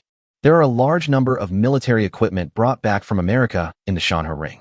What Sun Guangjun is doing now is to install a pair of clairvoyant eyes and a high-power radar in Villa Number 1. Sun Guangjun had no doubt that America must have heard about his killing of Rod and Dennis yesterday. According to Rod, they had already confirmed that Sun Guangjun was the masked thief who had wreaked havoc in Neon and America. Given the nature of those foreigners, they would definitely not let him go. Once the American executives become angry and attack Villa Number 1 without regard for the consequences, Villa Number 1 will definitely not be able to withstand the current defense. There was no way. America was too powerful. There were at least 100 ways to kill him before Sun Guangjun could react. Installing radar and a defense system in the villa is the best solution Sun Guangjun can think of. It just so happens that there are a large number of advanced equipment in the Shanhe ring that originally belonged to America and is currently in use. If we don't take them out and use them now, when will we take them out and use them? Many of these devices were ready-made ones that Sun Guangjun had collected from other military bases. Now, all he had to do was connect a few key interfaces, and they could be put into use immediately. Moreover, Sun Guangjun also has the convenience of earth-walking skills. Whether it is digging holes or burying soil, it is very convenient. After working for a whole morning, Sun Guangjun finally finished his work. At this time, the security of the villa had been greatly improved. Wiping the sweat off his face, Sun Guangjun looked at the dazzling array of weapons and equipment in the backyard with satisfaction, then turned and returned to a closed room on the 1st floor of the villa. As Sun Guangjun pressed a button, a beep sound was heard, and the system officially started operating. Various red and green lights in the room began to flash. After taking a look at the radar scanning image on the big screen and confirming that the system was operating normally, Sun Guangjun nodded slightly. From now on, this will be my combat command room. As a person who returned from the end of the world, Sun Guangjun learned a lot in his previous life. It is a good opportunity for him to put his knowledge into practice today so that his abilities will not be buried. When he came outside, Sun Guangjun took out paint and wrote the words Combat Command Room, no entry for unauthorized persons, on the closed white door, officially putting an end to today's work. Boss, what are you doing? Before Sun Guangjun turned around, Ouyang Feiyu's surprised voice suddenly came from the living room. When did our family have a combat command room? There are only 3 of us, and you still want to set up a command room? Who do you want to command? It's definitely not you 2 sisters. Sun Guangjun turned around and looked at Ouyang Feiyu, who was rubbing her wrist, and said unhappily, with your 2 sisters' abilities that are not even as good as a 3-legged cat, if I were to command you 2, how could we expect to win the battle? Okay, stop guessing. There's some equipment in here that I just installed to ensure the safety of the villa. You 2 should focus on training. Learning more skills is better than anything else, so don't worry about these trivial matters. At this time, Ouyang Feishua also said, yes, Feiyu, the boss is right. Apart from improving our own strength, we can't help the boss in other aspects. You have to remember that everything the boss does is to survive in this cruel apocalypse, and he will not harm us. Well, aren't you hungry? Come with me to the kitchen and cook. Are you waiting for the boss to cook for you? After being scolded by Ouyang Feishua, although Ouyang Feiyu was still very curious, she obediently followed her sister's footsteps and walked into the kitchen. Chapter 51 Lunch. Seeing the Ouyang sisters enter the kitchen, Sun Guangjun shouted, don't cook my lunch at noon. You 2 can eat by yourselves. I was busy all night yesterday. I'm going upstairs to take a rest. Hey you. Ouyang Feiyu was still curious about where Sun Guangjun had been last night, but before she could say anything, Sun Guangjun had already gone up the stairs. When he turned around, he met his sister's playful eyes again. Sister, what's that look in your eyes? Ouyang Feiyu felt embarrassed being stared at by Ouyang Feishua and couldn't help but scold. You still feel embarrassed? Ouyang Feishua said seriously. Feiyu, tell me the truth. Are you attracted to the boss? Ouyang Feiyu's face flushed red and she denied it flatly. Where is that? Sister, you must have seen it wrong. Huh, am I seeing things? Ouyang Feishua snorted coldly and said, your eyeballs are almost growing on the boss. Even a blind person can see it. Don't deny it. Just listen to me. Feiyu, the boss said that this is the end of the world. Although I haven't figured out what this end of the world is, I can get some clues from the current high-temperature weather. If it is true, as the boss said, that there will be heavy rain and extreme cold weather in the future, then it can be imagined that the end of the world will definitely be very cruel. As 2 weak women who are powerless, our sisters want to survive in the cruel apocalypse, and our boss is our best support. In this case, if you fall in love with your boss, I actually don't object. However, I want to remind you that no matter what time it is, you must keep your status in the right place and don't interfere too much in your boss's private affairs. Hey, sister, what are you talking about? Faced with Ouyang Feishua's long speech, Ouyang Feiyu was fed up and found an opportunity to shout. Hurry up and watch your pot. It's about to overflow. Oops. Ouyang Feishua then remembered that there were noodles cooking in the pot, and she hurriedly started to work. The 2 sisters are both elite talents. They are as capable as men in the business world, but when it comes to cooking, they are both novices. One of them was not careful and almost caused a kitchen accident. After finally managing to prepare a decent lunch, the 2 sisters took a short rest after the meal and then went back to the basement to continue practicing shooting. Upstairs, when Sun Guangjun returned to his bedroom, Fanya had already woken up. She was sitting in front of the floor-to-ceiling window with her shoulders hugged, staring blankly at the lawn in the villa yard. Are you awake? Come and have something to eat. Sun Guangjun first placed a few dishes on the table, then came behind Fanya and said softly, don't think too much. You were also implicated by me in this matter. I'm very sorry about my uncle and aunt's matter. That foreigner was after me, but I didn't expect that he would actually target you. Stop talking. Before Sun Guangjun could continue, Fanya interrupted him and said in a hoarse voice, Brother Xiaowei, I don't blame you. It was that foreigner who did it. How can I blame you? All I want to know now is, where is this? Where are my parents' bodies? And where is that foreigner? This is Jinping Mountain. Sun Guangjun said, the name of the community is Qilin Villa, and it was built less than 2 years ago. I just bought this villa a month ago and made some necessary modifications. It is now my home. I have placed the remains of your uncle and aunt in a safe place. I will wait for you to recover and then ask for your opinion before proceeding. As for that foreigner, I have already sent him down to be buried with my uncle and aunt, and I have also killed his accomplices. Brother Xiaowei, did you kill someone? Fangya was shocked and said anxiously, how could you kill someone? And a foreigner at that? Go away quickly and find a place to hide so the police won't find you. Fangya, don't be anxious, listen to me. Seeing Fangya's anxious look, Sun Guangjun quickly said, don't worry, I'll be fine. They're just two foreigners. Killing them is fine. There won't be any trouble. Maybe you haven't realized it yet, but things are different now. Order will only get worse. It's just a few lives, no one will care. Brother Xiaowei, what are you talking about? Why don't I understand? Fangya was confused. It was just a little hot now. How could it cause the collapse of order? Aren't those experts saying every day that the current extreme high temperatures are just a short period of time and will soon pass? Why does Brother Xiaowei say that the situation will only get worse? Fangya, this matter cannot be explained in a few words. I will tell you slowly later. Sun Guangjun helped Fangya up, pulled her to sit at the table, and said softly, I know you can't accept my words for a while, but there is still a long time, and you will slowly understand in the future. The most important thing now is to adjust your own state. Don't forget that your uncle and aunt's funeral arrangements are still waiting for you to take care of. Come on, eat more. These are good things for nourishing yin and yang. You consumed a lot last night, so you need to replenish them. Upon hearing this, Fangya's face couldn't help but turn red. Last night, although Fangya's consciousness was confused at first, as the poison gradually dissipated, she regained some clarity. Thinking about the medicine that the hateful foreigner fed her, as a medical student, she could roughly guess what had happened to her. Now that Sun Guangjun brought up the past again, Fangya wanted to bury her blushing face in her towering chest when she thought of her crazy behavior last night. Looking at Fangya's shy look, and thinking back to the red plum blossoms on the bedsheet that morning, Sun Guangjun couldn't help but feel warm inside. He quickly collected his thoughts, grabbed the chopsticks, picked up a shrimp ball, and put it to Fangya's mouth, saying softly, don't think too much, eat something first. Fangya responded softly, opened her lips slightly, bit the shrimp ball, and began to eat it in small bites. Soon, after eating a shrimp ball, Sun Guangjun picked up other dishes and fed them to Fangya's mouth. I don't know if Fangya hadn't come to her senses or was just enjoying Sun Guangjun's feeding her. She didn't even think of picking up the chopsticks and just ate the food he fed her in small bites. Shall we, brother? I'll do it myself, you can eat too. After an unknown amount of time, Fangya finally realized that this was inappropriate and quickly refused. Well, then you can do it yourself. Sun Guangjun was indeed feeling hungry, so he just sat opposite Fangya. The two of them looked at each other after taking a few bites and finished their lunch very sweetly. Brother Xiaowei, please take care of my parents' funeral arrangements.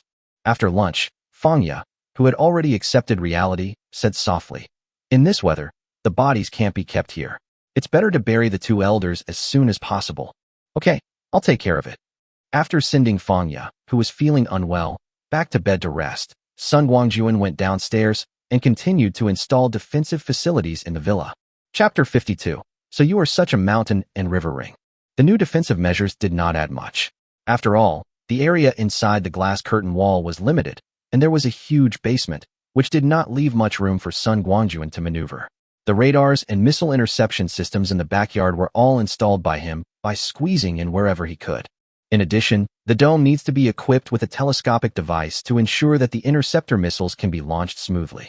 Fortunately, Sun Guangjun had enough of these additional things, and he had acquired a lot of skills in his previous life, so he completed all the work without much effort. When he arrived at the front yard, Sun Guangjun did not carry out any major construction. He just installed some bases near the preset shooting holes. It was not the time to place weapons yet. With these bases, once the villa is attacked in the future, Sun Guangjun can take out various high-powered firearms, lead his men to hide behind the glass curtain wall, and easily eliminate the invading enemy. There are only 4 people in the villa at present, including Sun Guangjun, so doing this can be considered as a precautionary measure. As for installing an automatic radar fire control system on the glass curtain wall, there is no need for that at present. Before the zombies appeared, the possible enemies Sun Guangjun had to face were at most some people with bad intentions or who wanted to come to the villa to steal supplies. Apart from their large numbers, these people have no combat power and are unlikely to possess too many weapons. Such defensive measures are sufficient. In fact, if it weren't for the fact that there were 3 weak women in the villa, Sun Guangjun wouldn't even want to install these. After arranging the front yard, Sun Guangjun left the villa and ran to the top of Jinping Mountain. He chose a sunny and open place and dug a grave. Since Fangya entrusted her parents' funeral affairs to Sun Guangjun, he couldn't just rush into it. The proper ceremony had to be performed, even if it was a little simple. Jinping Mountain is a rocky mountain. If Sun Guangjun did not have a magical weapon like the Star Sword in his hand, it would take a lot of effort to dig out this tomb. After digging the grave, Sun Guangjun took out a rectangular piece of white marble from the Shanhe ring and prepared to make a tombstone for Fang's father and mother. But after he had used the Star Sword to carve the shape of the tombstone and was about to engrave the words, Sun Guangjun remembered that he didn't know the names of Fang's father and mother. In desperation, he had to leave the space for the names blank and engrave the other words. This completed the preparations before the funeral. After doing all this, Sun Guangjun slipped into the second level of the Shanhe ring. He planned to cremate the bodies of Fang's father and mother here, put the ashes in the coffin, and then take them out and put them in the tomb tomorrow. Although the deaths of Fang's father and mother were not particularly tragic, in order to prevent Fangya from suffering any unnecessary stimulation, Sun Guangjun felt that it would be better for him to deal with these matters himself first. As for why the bodies of the two elders were cremated instead of buried directly, Sun Guangjun did so to avoid future troubles. As far as Sun Guangjun knows, after the zombies appeared, many people who died in the previous extreme weather crawled out of the ground and became zombies. Mr. and Mrs. Fang are Sun Guangjun's father-in-law and mother-in-law. He doesn't want to kill his long-dead father-in-law and mother-in-law again with his own hands one day in the future, and he doesn't want Fangya to face all this. After putting away the coffins containing Fang's father and mother's ashes, Sun Guangjun finally had time to take a good look at his morning gains. Qianyuan body tempering technique. As the name suggests, this must be a method of cultivating physical strength, which is very useful for survival in the end times. Sun Guangjun first read the entire set of exercises several times, memorizing every word firmly, and then he assumed the 5-heart facing the sky posture and began to practice according to the instructions in the set of exercises. Sun Guangjun's supernatural powers had long been awakened, and he was a junior master who was about to be promoted to level 3. Under the guidance of the exercises, the energy of heaven and earth in his body flowed through his body along a strange path. After several big cycles, Sun Guangjun could clearly feel that his body strength was indeed increasing, but what made him depressed was that there was a burning sensation between his legs, and it was so intense that it seemed to support the sky. Unable to bear this change, Sun Guangjun had to stop practicing his martial arts, ran to the well, and poured several buckets of ice-cold spiritual spring water on his head. He finally managed to comfort his little brother. Damn, how could there be such a damn change? Sitting on the well platform, Sun Guangjun felt like he was going to collapse. Obviously, the appearance of Qianyuan body tempering art should come from the changes in the mountain and river ring, and the source of this change is the absurd night with Fangya last night. But judging from Sun Guangjun's practice just now, this technique is clearly suitable for two people to practice, and it must be a man and a woman. What is the Shanhe ring for? For a moment, Sun Guangjun even suspected that the mountain and river ring was clearly conscious and not a dead object. Come to think of it, the price Sun Guangjun paid to be reborn from his previous life was that the space of the mountain and river ring was drastically reduced, and the massive amount of materials originally stored in it all disappeared. It would be too far-fetched to say that this had nothing to do with the mountain and river ring. However, the changes in the mountain and river ring were so great that they were not what Sun Guangjun knew in his previous life. Perhaps, the mountain and river ring also wants me to recruit a few more beautiful women as subordinates? After figuring it out a little, Sun Guangjun muttered to himself, I never thought you would be such a mountain and river ring. I was deceived by a bitch in my previous life and remained a virgin until my death. Now I am reborn, and you obviously want me to be the king of the sea. However, being Aquaman doesn't seem bad. There are so many beautiful women in the apocalypse, and I have so many supplies in my hands. Instead of letting others get them, it's better for me to get them. Okay, that's settled. I will work towards this goal from now on. Well, I'll find an opportunity later and see if I can take down the Ouyang sisters first. Twins, sisters, double the joy. Just thinking about it made Sun Guangjun drool. Of course, this kind of thing cannot be rushed. After all, the two sisters have to be willing to do it, and Sun Guangjun is unwilling to do anything that will spoil the mood. After figuring out some things, Sun Guangjun rested for a while and started a new round of practice. He wanted to try and see what the limit of his endurance was. Once again practicing the Qianyuan body tempering technique, Sun Guangjun tried his best to suppress the feeling of being about to explode.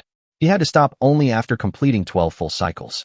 After stopping his practice, Sun Guangjun, with a flushed face, had to rely on the spiritual spring water again to cool himself down, trying to calm his surging blood and energy and calm himself down. After trying several times in a row, Sun Guangjun had to stop practicing after completing the 12 big cycles and quickly find time to cool himself down. It seems that my limit is 12 great cycles. After stopping to cultivate once more and calming down, Sun Guangjun muttered to himself, "Fortunately, this is inside the mountain and river ring. There is spiritual spring water that can cool me down at any time. If I were outside, or if it were someone else, after cultivating for a while, if there was no woman by my side, wouldn't I be burned to death? Oh, I dare not think about it." Sun Guangjun couldn't help but shudder when he thought of a good person dying in flames. This way of dying is so inhumane. Chapter 53, Great Official Power. Since he already knew his limit, Sun Guangjun wisely did not continue. Although he could rely on the spiritual spring water to cool down every time, only those who tried it would know how it felt.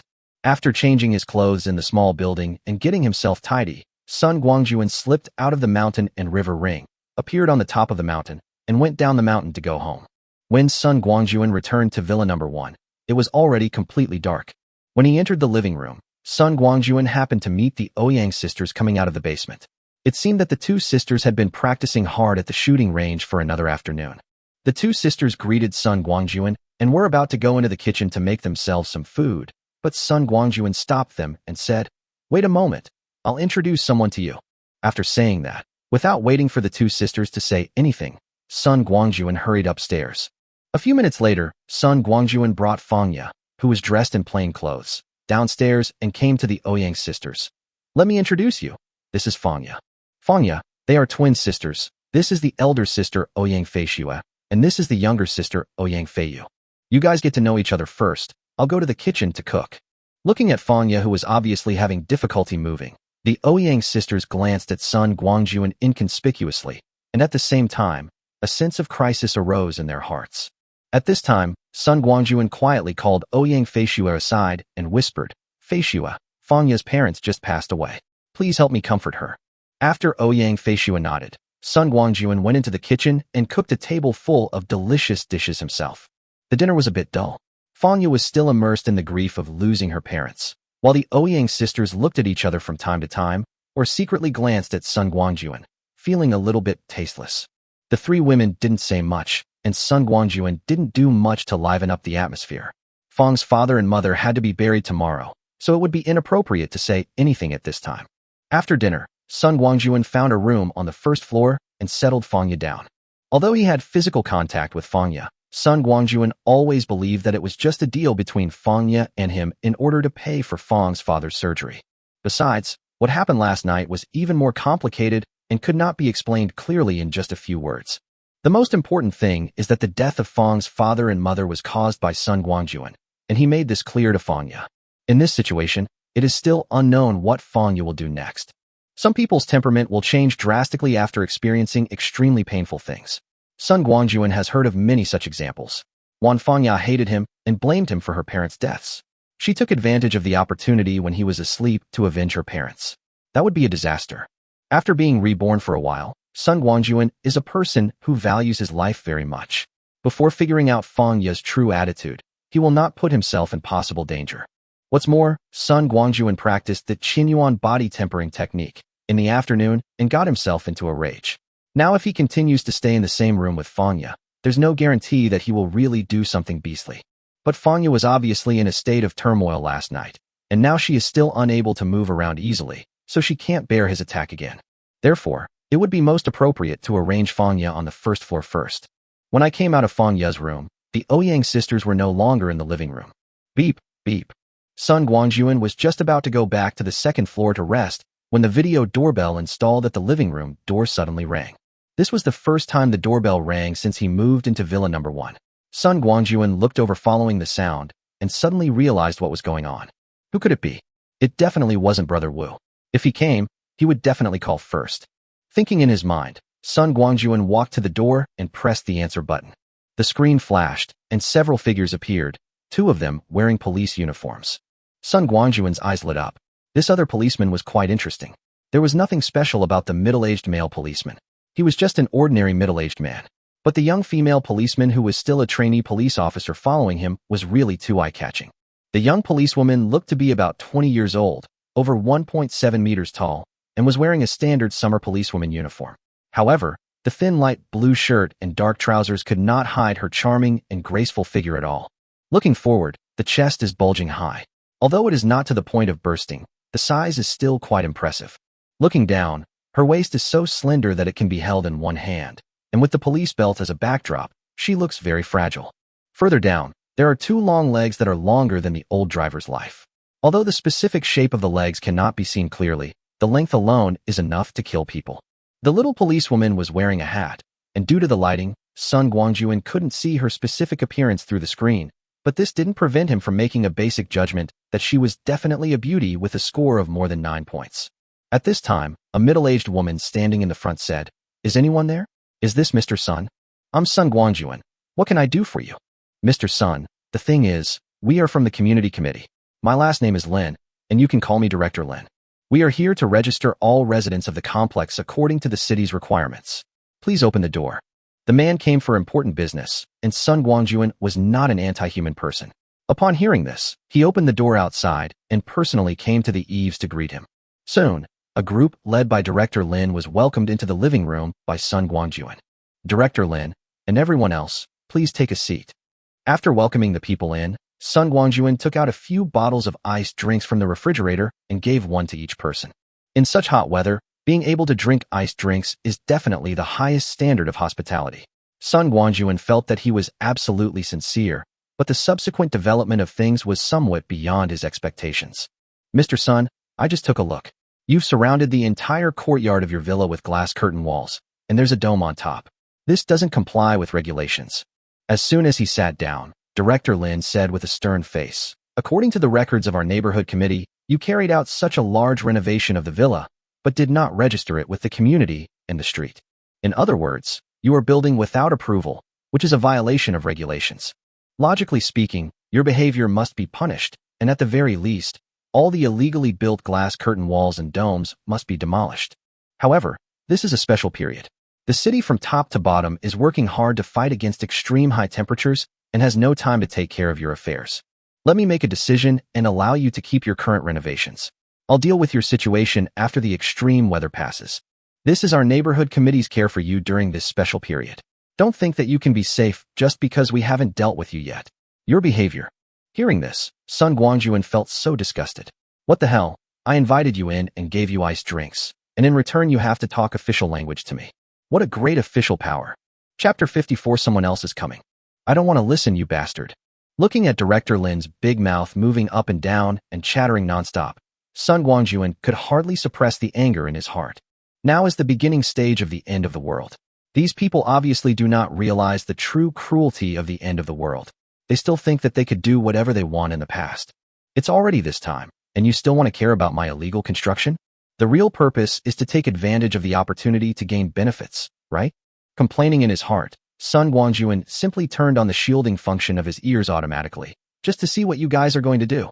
After more than 10 minutes, Director Lin finally stopped his persuasion and began to summarize. "Okay, Xiao Sun, I've explained everything I need to tell you. After the extreme weather is over, you should demolish all the illegal buildings yourself, and then go to our neighborhood committee to accept punishment.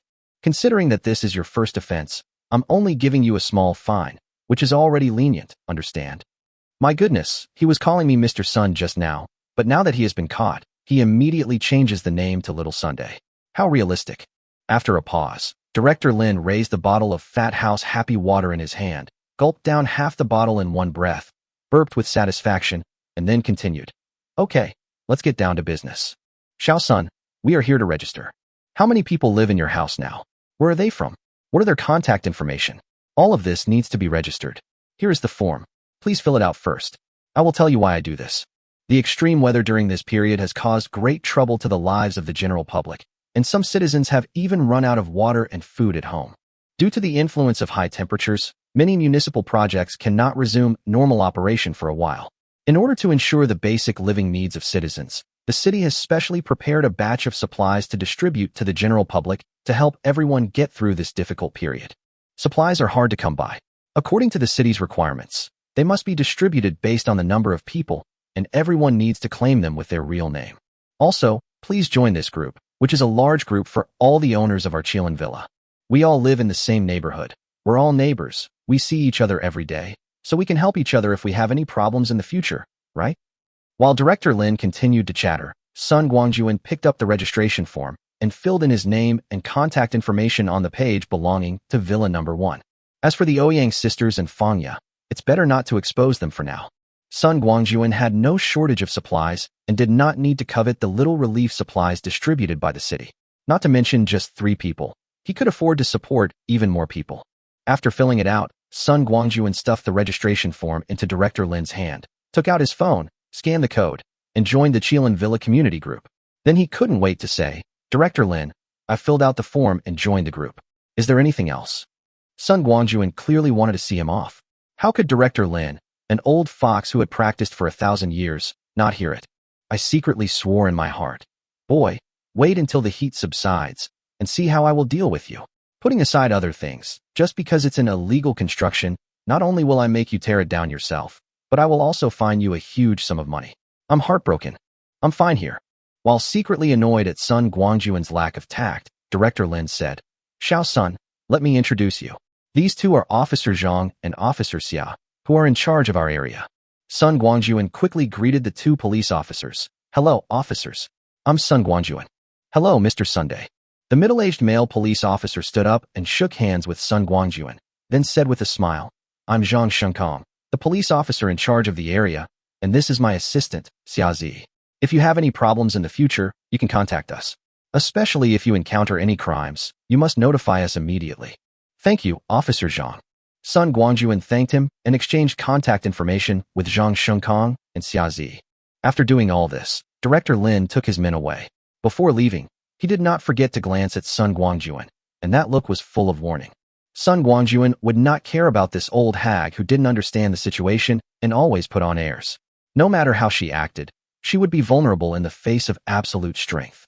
Although they had only met once today, he could clearly see what kind of person Director Lin was at a glance. After seeing off Director Lin and his group, Sun Guangjun closed the door and just returned to the living room when he heard the beep, beep sound again. "Hey, that's weird."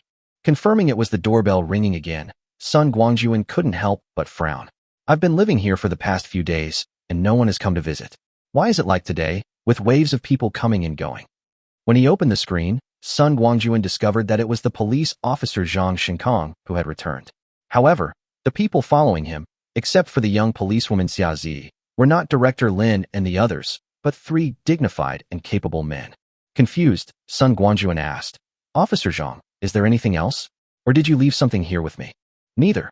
Zhang Shenkong waved his hand and said, "Mr. Sun, this is the case. The people behind me have something to ask you about.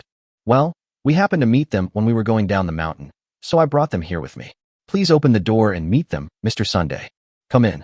Since they were guests and were very friendly, Sun Guangjun didn't want to turn them away, so he opened the door and welcomed the 5 people in. The 5 people entered the living room, and Zhang Shenkong said, "Mr. Sun, these 3 are comrades from the security bureau.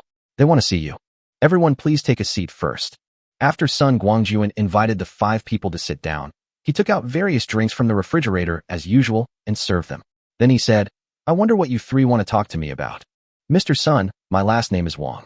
You can call me Officer Wang." The leading man, a man in his 30s, spoke up. "Mr. Sun, this is what happened. Last night, we found a body that had been split in half by a sharp weapon in the unfinished building at number 9 Linhai Road. The deceased was a foreigner named Rod. Through the cell phone Rod carried with him, we found that the last call he made before his death was to you. Oh, there was also a WeChat video call to a foreigner named Dennis. But this guy named Dennis, we haven't found where he is yet. Since this matter involves foreigners, we came here to ask, does Mr. Sun know this Rhodes?" "I don't know him." Sun Guangjun nodded first, then shook his head and said, "I guess you want to ask if I killed Rhodes? I can tell you this. Yes, it was me who split Rod in half. And I also killed Dennis, the last person he contacted." "What?" Whether it was the 2 local police officers or the 3 people from the security bureau, all 5 of them were shocked by Sun Guangjun's answer, and several of them even screamed in disbelief. Chapter 55, Strong Compromise. Looking at the reactions of the crowd, Sun Guangjun shrugged and said speechlessly, "Is it necessary to react so strongly? It's just killing 2 foreigners. What's the big deal?" "No big deal."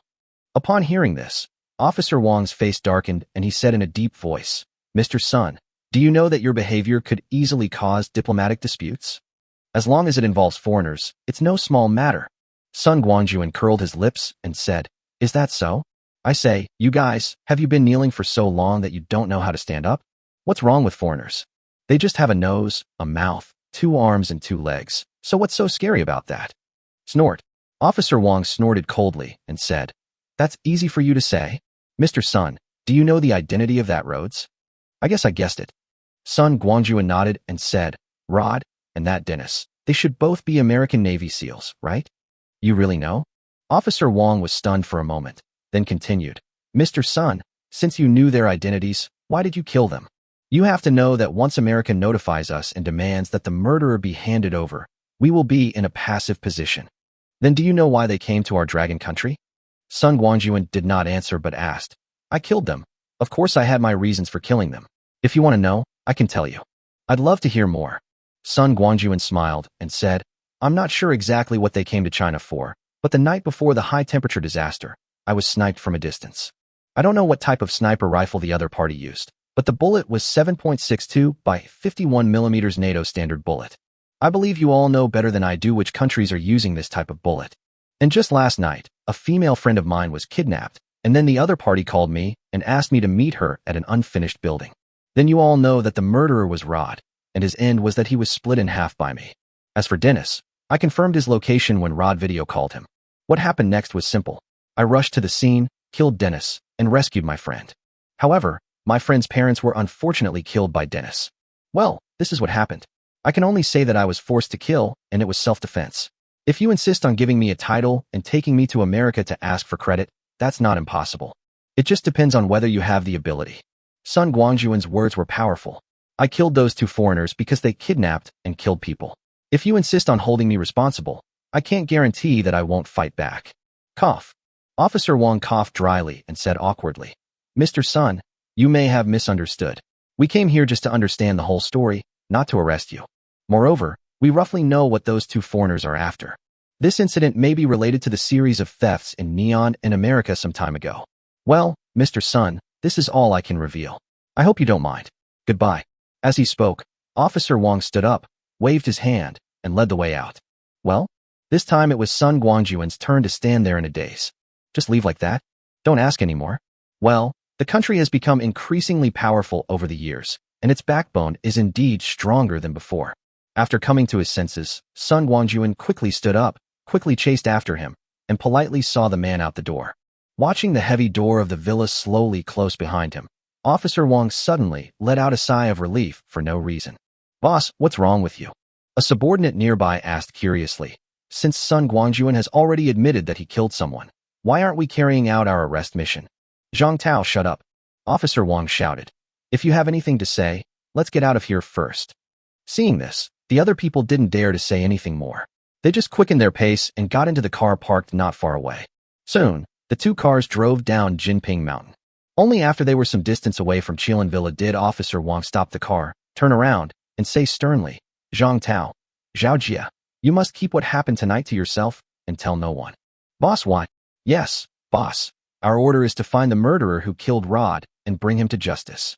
Before the 2 men could continue speaking, Officer Wang interrupted them with a wave of his hand. Stop talking. This matter ends here. I know you must have a lot of questions, but don't worry. I will give you an explanation. Officer Wang grabbed a bottle of water from the back seat and drank it in one gulp. He took a breath and then said, As you all know, the extreme high-temperature weather has lasted for 8 days now. It looks like we don't know how long it will last. Sun Guangjun just said 2 words, catastrophe, which I think is very appropriate to describe the current situation. Under such extreme weather conditions, the primary responsibility of each country is to rescue its citizens and maintain order.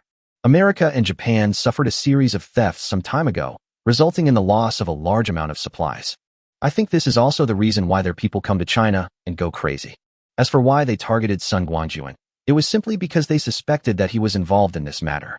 You know, if the stolen supplies can be recovered, it will be of great help to America in dealing with the current crisis. If we analyze it from this perspective, letting Sun Guangjun go is definitely a beneficial and harmless move for the country. Moreover, when Sun Guangjun was speaking harshly just now, I was staring into his eyes. How do I describe that feeling? It was like being stared at by a ferocious beast, feeling like you could be torn to pieces at any time. Therefore, Sun Guangjun is definitely a master. Perhaps, only such a master can truly participate in such a shocking case. The above 2 points are the reasons why I gave up the arrest mission. If you too feel that I am still not convinced, then after you go back, you can apply to your superiors on your own, and I will withdraw from this mission. However, I must remind you that if a master like Sun Guangjun were to resist, the damage he would cause would be enormous, so great that we would not be able to bear the consequences. Boss, we understand your difficulties. Don't worry, we will definitely keep what happened today to ourselves and never tell anyone. Yes, boss, we can swear to God. As soon as Officer Wang finished speaking, Zhang Tao and Zhao Jia hurriedly began to express their loyalty. Chapter 56 Funeral. Officer Wang and the other three happily reached a consensus. On the other side, in Zhang Xinkang's car, Xia Zi was also discussing today's events with his master. As a trainee police officer, Xia Zi just graduated from the police academy this summer, and Zhang Xinkang was his master after he was assigned to the unit. Today's events gave Xia Zi a very eye-opening feeling, especially when Sun Guangjun faced Officer Wang and others. He actually dared to speak so brazenly and harshly. This greatly refreshed his three views. That's the Security Bureau. In the country, as long as the Security Bureau is involved, almost no one dares to act recklessly. Isn't he afraid of being arrested as a walking 500,000 man? Compared to a young girl like Xia Zi who is just starting out, Zhang Xinkang, who is already middle-aged, is much more insightful. Not to mention the current stage when order is about to get out of control, he has seen many second-generation people who are unruly and ostentatious even in ordinary days. Moreover, the two people Sun Guangjun killed were foreigners who had come to the country to kidnap and kill people. If it weren't for his job, Zhang Xinkang would have given him a thumbs up. After saying a few perfunctory words to his apprentice who had transformed into a curious baby, Zhang Xinkang stepped on the accelerator and headed straight for the institute. It's so hot today, it's better to go back and enjoy the air conditioning. Zhang Xinkang didn't know that it was because of his perfunctory attitude today that his apprentice became more and more curious about Sun Guangjun. They say curiosity kills the cat. After this, in Villa Number 1, after seeing off the two groups of people, Sun Guangjun locked the door and then returned to the second floor to have a comfortable sleep. August 9th, sunny, suitable for coffining, burial, and sacrifice. Early in the morning, before daybreak, Sun Guangjun got up early, put on a solemn black suit, went downstairs, and met up with the Ouyang sisters and Fangya who had been prepared. Fangya probably didn't sleep well last night, or even didn't sleep all night. Her face was pale, her eye sockets were sunken, and she looked very depressed. Sun Guangjun understood this very well. Not only did he encounter the end of the world, but he also lost both his parents overnight. He had personally experienced how heavy and painful this blow was more than 10 years ago. The funeral of Fang's father and mother is to be held today. Last night, Sun Guangjun contacted the Ouyang sisters and asked them to play the role of relatives and friends in the funeral procession. There's no other way. Sun Guangjun is half a family member. If it were just him and Fangya, the funeral would be a bit too simple. Now the Ouyang sisters are in charge of the atmosphere. Although there are still not many people, it's acceptable in the environment of the end of the world. Fangya, put on this mourning dress. Sun Guangjun took out a set of white mourning clothes, which he specially prepared according to local customs and habits, some of which he even made himself. Fortunately, mourning clothes are simple in style and do not require particularly good craftsmanship. After asking Fangya to go back to the house to change into mourning clothes, Sun Guangjun took out two black cuffs with the word filial piety embroidered on them in white thread and gave them to the Ouyang sisters, who were also dressed in black, to wear on their left arms. Then, Sun Guangjun brought out a table from a room, placed the black and white portraits of Fang's father and mother on it, lit incense and candles, and offered various dried and fresh fruits. Finally, Sun Guangjun carried out a single bed with the head and foot parts removed and placed a coffin containing the urns of Fang's father and mother on it. While Sun Guangjun was doing all this, Fangya had already changed into mourning clothes and came out of the house. She knelt there and cried silently, while burning paper money in a clay basin. Both of you come over here and light some incense. Sun Guangjun called the Ouyang sisters over to burn incense, and then said to Fangya, who was kneeling on the ground, Fangya, come here and take one last look at your uncle and aunt. We are about to close the coffin. Fangya suppressed her grief, stood up, walked forward to support the coffin, and looked inside. The coffin was made of the finest Namu wood and painted red, but it was not as big as the traditional ones. It did not contain the bodies of Fang's father and mother, but their urns. Looking at the two cinnamon urns placed side by side in the small coffin, Fangya was overwhelmed with grief and couldn't help crying. From today on, she no longer had parents. My condolences, the dead cannot be brought back to life. Comforting Fangya, Sun Guangjun lifted the coffin lid. Watching the coffin closing inch by inch in front of her eyes, Fangya cried even louder. At this time, Sun Guangjun signaled the Ouyang sisters to come forward and help Fangya up. He took out his phone, clicked twice, and then shouted, "Arise!" Low and solemn funeral music sounded, and Sun Guangjun walked towards the door, holding a clay basin for burning paper. Behind him, the Ouyang sisters supported Fangya, who was holding a mourning stick in one hand and a soul-calling banner in the other. Fall. When they reached the door, Sun Guangjun shouted again, raised the clay basin in his hand, and threw it hard at the bottom of the stairs. Then he signaled the Ouyang sisters to help Fangya move forward, while he quickly returned to the living room, picked up the coffin, and ran out. After leaving the villa gate and walking up along the path, you will soon reach the top of the mountain. Looking at the grave that had been dug on the top of the mountain, Fangya knelt heavily on the ground, while Sun Guangjun held the coffin and carefully placed it in the grave.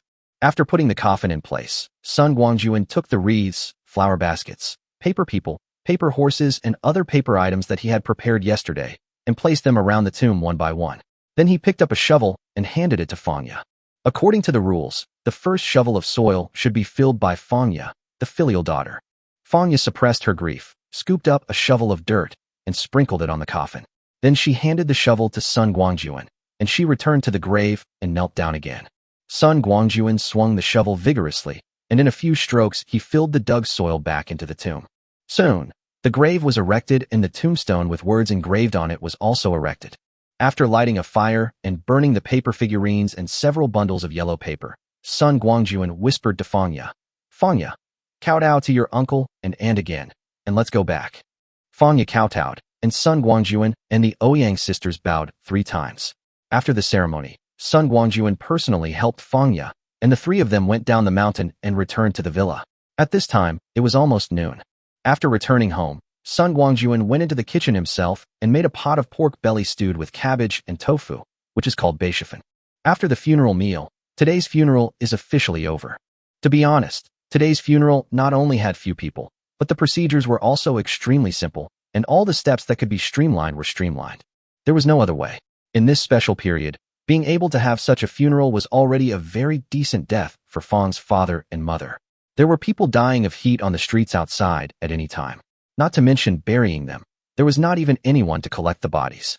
The final destination of these bodies is likely to be sent to a designated location by patrol personnel arranged by the city for unified disposal. Under the influence of high temperatures, it is already difficult for people to survive. Being able to give the dead a decent treatment and not let them be exposed in the wilderness is already a great effort by the country. Chapter 57, Jealousy. After lunch, Fangya took the initiative to help clean up the dishes, showing great strength. After everyone returned to the living room and sat down, Fangya looked up and said to Sun Guangjun, "Brother Xiaowei, I want to live in this villa from now on. Is that okay? Don't worry. I will abide by the 3 rules you made to the 2 Ouyang sisters." "No problem." Sun Guangjun nodded and said, "After what happened the night before last, you are now considered my woman, and it is only natural that you live with me.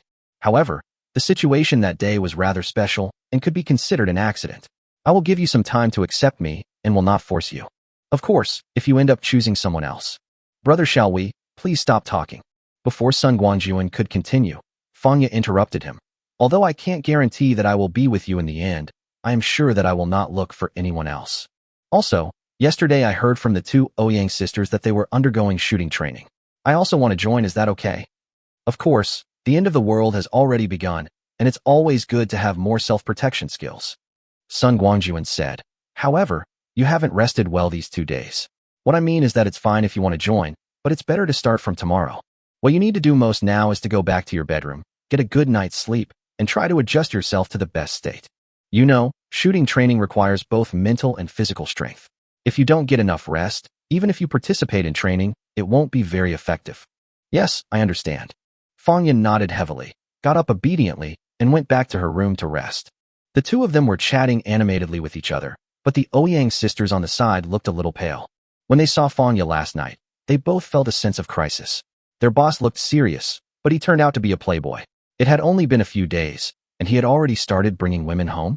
When they saw that Fangya was treated the same as them and lived on the first floor, the sisters breathed a sigh of relief. But from what the two of them said just now, it was clear that they had actual contact.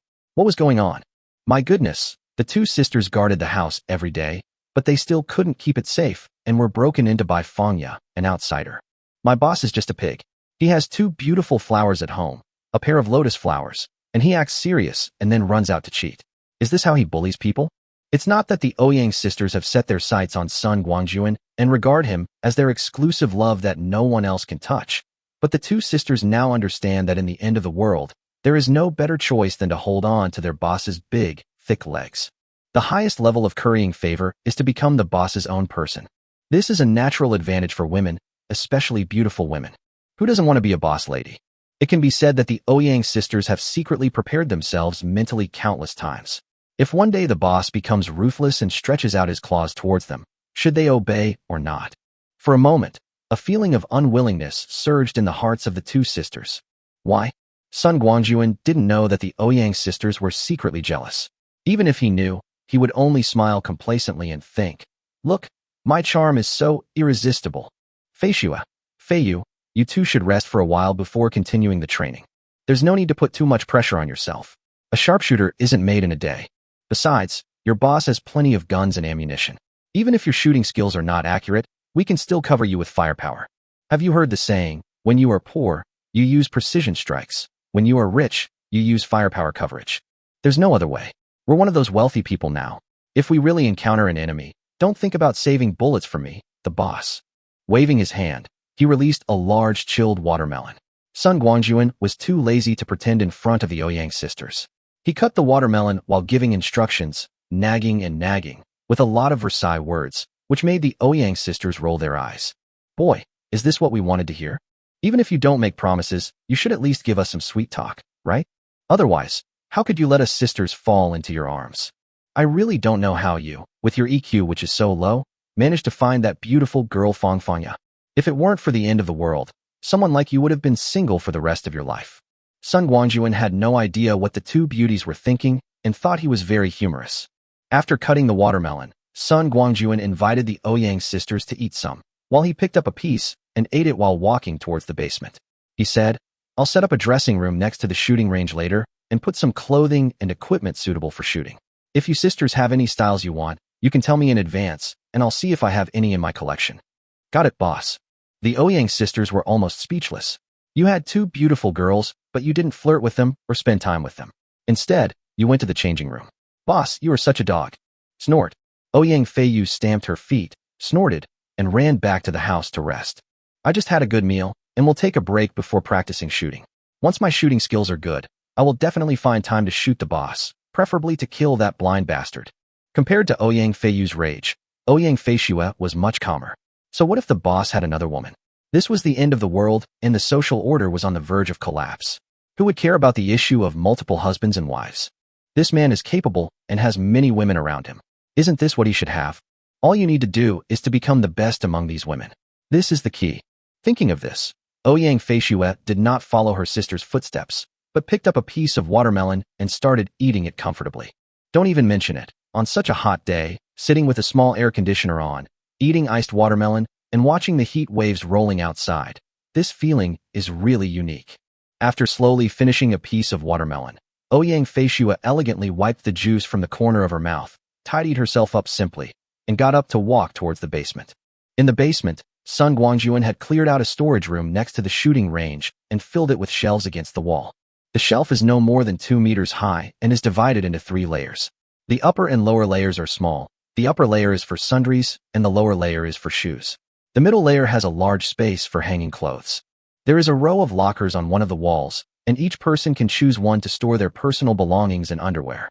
When Ouyang Feishua came in, Sun Guangjun was taking out various clothes and shoes from the Shanhe ring. With the addition of Ouyang Feishua, the two cooperated with each other, and the progress began to accelerate significantly. In a short time, the shelves on 3 walls were filled with various equipment. The clothing is mainly various camouflage uniforms, camouflage vests, and bulletproof vests, while the shoes are military boots and marten boots of various sizes, including high-waist, half-high waist, and long tube styles. The miscellaneous items include various hats, helmets, flashlights, tactical backpacks, water backpacks, external cameras, night vision goggles, communication/noise-canceling headphones, goggles, chin armor, stab-proof gloves, finger-type laser friend or foe identifiers, electronically stabilized binoculars, etc. These things are all active equipment from America and Japan. Sun Guangjun doesn't feel sorry at all about using them to equip his own people, and he is not worried about anything being exposed. Anyway, it's the end of the world. So what if you know it was me who did it? Come and bite me if you dare. Chapter 58, Dress Up. Looking at so many complete categories of equipment that all appeared in the locker room at the wave of Sun Guangjun's hand, Ouyang Feishue was even more impressed by her boss's unpredictable methods, and her beautiful eyes were full of surprise. It seems that only such a strong man is worthy of me. Thank you, Fisher. After the locker room was set up, Sun Guangjun said to Ouyang Feishue sincerely, without your help, it would probably take me quite a while to get the locker room so organized. Speaking of which, you women are really talented at housework. I'm not so good at it. I have good ideas, but once I start, I get flustered. Or they say men work outside and women stay inside. Ouyang Feishue said softly. The words of the ancients were refined in practice and contained the philosophy of life. It's just like how you men are better at conquering the world. Hey. It was a rare occasion for Sun Guangjun to be praised by Ouyang Feishue. He laughed dryly and felt that Feishue seemed a little different today, but he couldn't tell exactly what was different. The two chatted casually for a few minutes, and then Sun Guangjun said, Feishue, you should familiarize yourself with these equipment during training and match them according to your preferences. If you go out in the future, these will be your standard equipment. Ouyang Feishue said sympathetically, just be ready for battle at any time, right? Yes, that's what I mean. Sun Guangjun praised. Feishue is really smart and can understand things at once. That's right. As the end of the world progresses, going out will become a very dangerous thing. You never know what kind of danger is waiting for you ahead. For the sake of your own life, being familiar with and adapting to these necessary equipment is the basic element of survival. Ouyang Feishue nodded and said, Boss, don't worry. I will explain these principles to Fei Yu and Sister Fangya, and I guarantee that they will not hold you back. Of course, me too. Looking at Ouyang Feishue's sweet smile, Sun Guangjun felt as if he was possessed by her beauty. Wow, this is incredible. The iceberg beauty looks so beautiful when she smiles. Boss, can you please step out for a moment? Taking a few pieces of clothes from the rack and gesturing in front of her chest twice, Ouyang Feishue said to Sun Guangjun with a smile. The meaning was obvious. I want to change clothes. Do you want to stay and visit us? Okay, I'll leave right away. As Sun Guangjun spoke, he couldn't help but glance at Ouyang Feishue's proud figure. After returning from the cemetery, Ouyang Feishue changed into casual clothes. The loose and comfortable top and pants stuck to her body softly, highlighting her beautiful body curves just right. She looked hazy and very seductive. After leaving the locker room, Sun Guangjun headed straight for the range, still wondering, what kind of gear would Fisher choose? Desert camouflage, naval training uniforms, jungle green, or even digital universal camouflage. Just when Sun Guangjun was distractedly disassembling an 416 Hong Kong dollars rifle, the door of the shooting range opened and a heroic woman walked in. Who else could it be but Ouyang Feishue? Ouyang Feishue was seen wearing a pair of beige Rothko combat boots and ACU camouflage pants. Probably because she was indoors, she was wearing a baseball cap with her high ponytail swinging behind the cap. She was also holding a fast tactical helmet in her hand, which had various external accessories installed on it. The most important thing is that no one knows what this girl was thinking. She didn't wear the same ACU combat uniform on her upper body, but directly put on a combat vest and ran in like that. Wow, combat vest. It's tight. It is bulging where it should be bulging and thin where it should be thin. It is simply a capital concave and convex. With this outfit and Ouyang Feishue's height of just over 1.7 meters, Sun Guangjun began to wonder, if he really faced the enemy, would the battle be over without even fighting? Sun Guangjun dared to say with confidence that with such a great figure, no matter which man faced her, he would be confused for at least 5 seconds. These 5 seconds were enough for Ouyang Feishue to kill the opponent without mercy and then clean up the battlefield easily. This lethality is absolutely max. At this moment, Sun Guangjun saluted shamefully. If it weren't for his gradually tightening pants reminding him, he wouldn't have noticed it.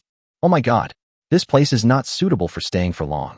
Sun Guangjun's old face turned red, and he quickly put down the half-disassembled 416 Hong Kong dollars in his hand, said, Train well, and don't be lazy, and walked out with his back bent and his butt sticking out. Ouyang Feishue was puzzled at first. What happened to the boss?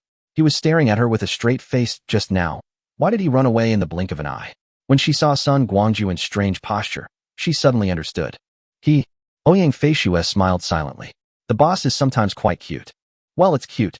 Gently picking up the assault rifle that Sun Guangjun had half disassembled and finding the instruction manual on the shelf, Ouyang Feishue compared it with the manual and tried to start disassembling it. After 2 days of practicing with a gun, Ouyang Feishue has basically mastered the disassembly and shooting of a pistol. Now is the perfect time to try out a rifle. The boss has placed so many kinds of guns here, not just for viewing. For people who are not familiar with the structure of guns, disassembling a gun is not something that can be done by following a blueprint. Although Sun Guangjun had disassembled more than half of the gun, and Ouyang Feishue had successfully disassembled the remaining large parts into parts, he was still scratching his head when it came to reassembly. After working for a long time, looking at the drawings and trying to assemble various parts, Ouyang Feishue finally had to spread her hands, throw the parts in her hands on the table, completely gave up this great work, turned around, and picked up a complete one from the shelf.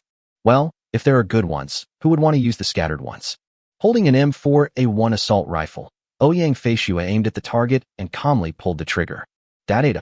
A series of sudden gunshots rang out in the shooting range. Ouyang Feishue didn't expect the recoil to be so strong. It was also her first time using a rifle, and she accidentally turned on the continuous fire mode. This caused her to suffer a great loss. Her body was knocked backwards.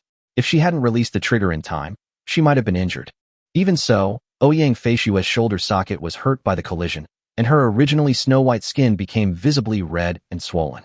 Is this thing so difficult to practice? Rubbing his aching shoulder, Ouyang Feishue muttered, "Forget it. I'd better practice with the pistol first." Helplessly putting the rifle back far away, Ouyang Feishue picked up a Glock G19, skillfully loaded and chambered it, and began a new round of training. Ouyang Feishue was training here, and Ouyang Feiyu and Fangya, who had rested well, arrived one after another.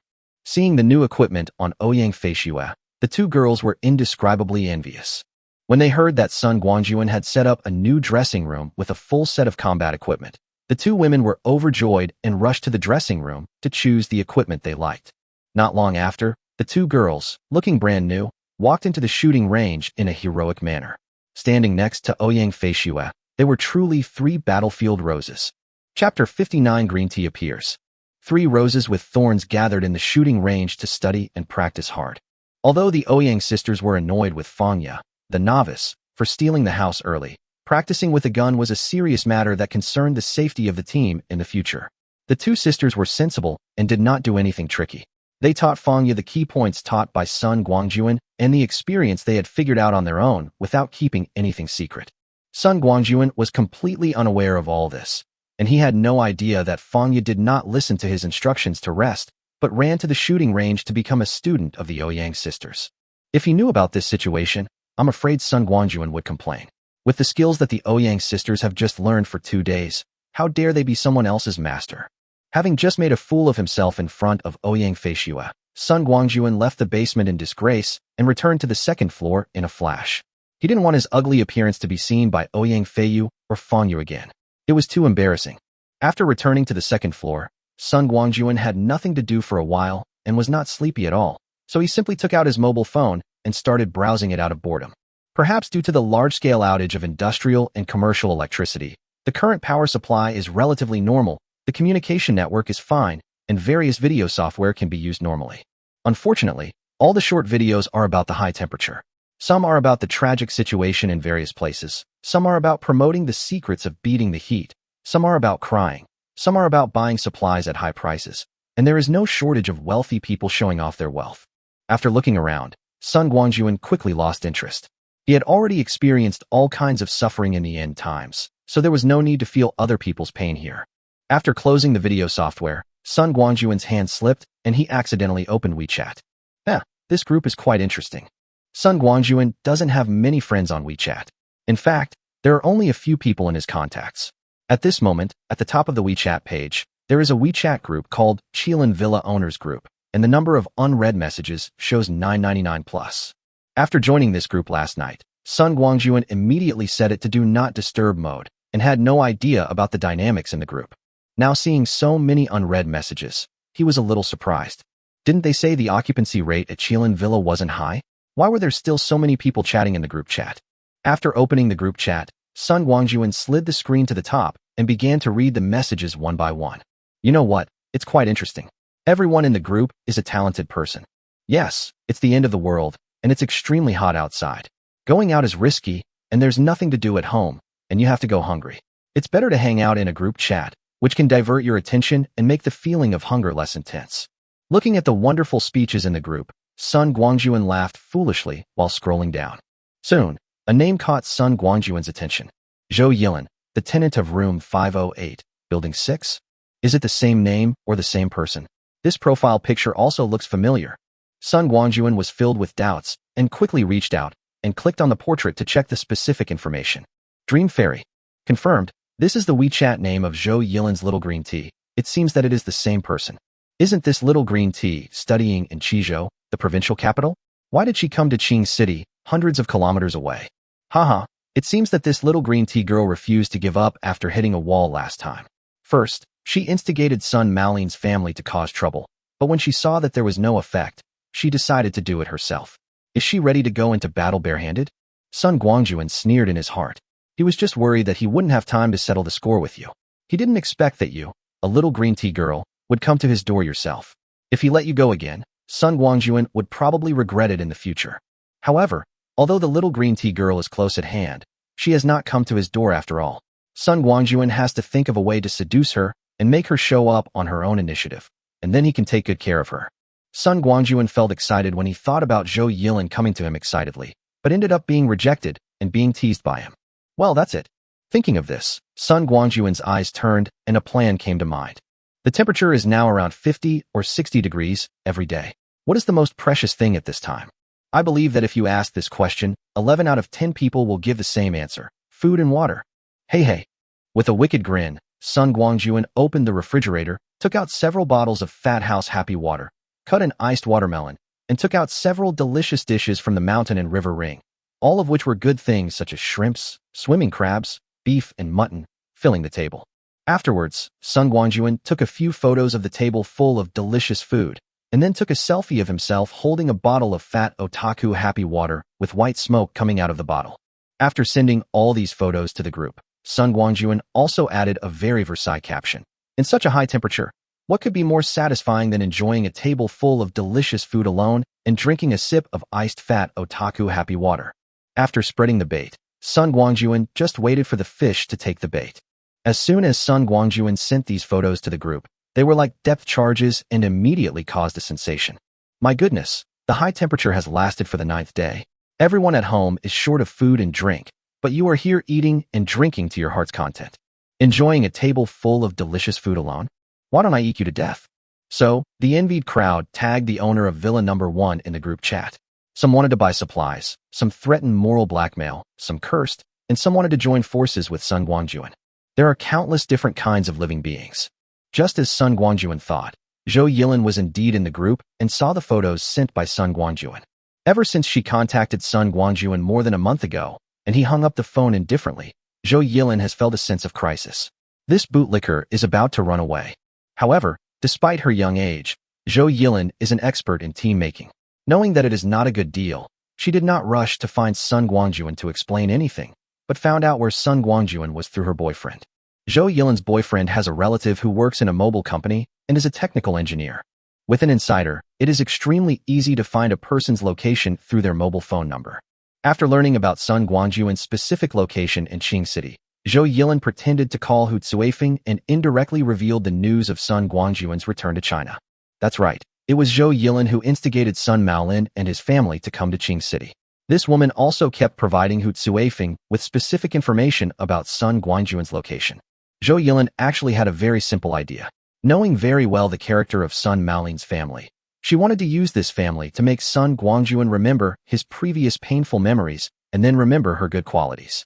As long as Sun Guangjun still remembers their old friendship, won't the money in his pocket be transferred continuously into Zhou Yilin's pocket? Chapter 60 Crying. It's a pity that although Zhou Yilin's plan was good, things did not develop as she planned.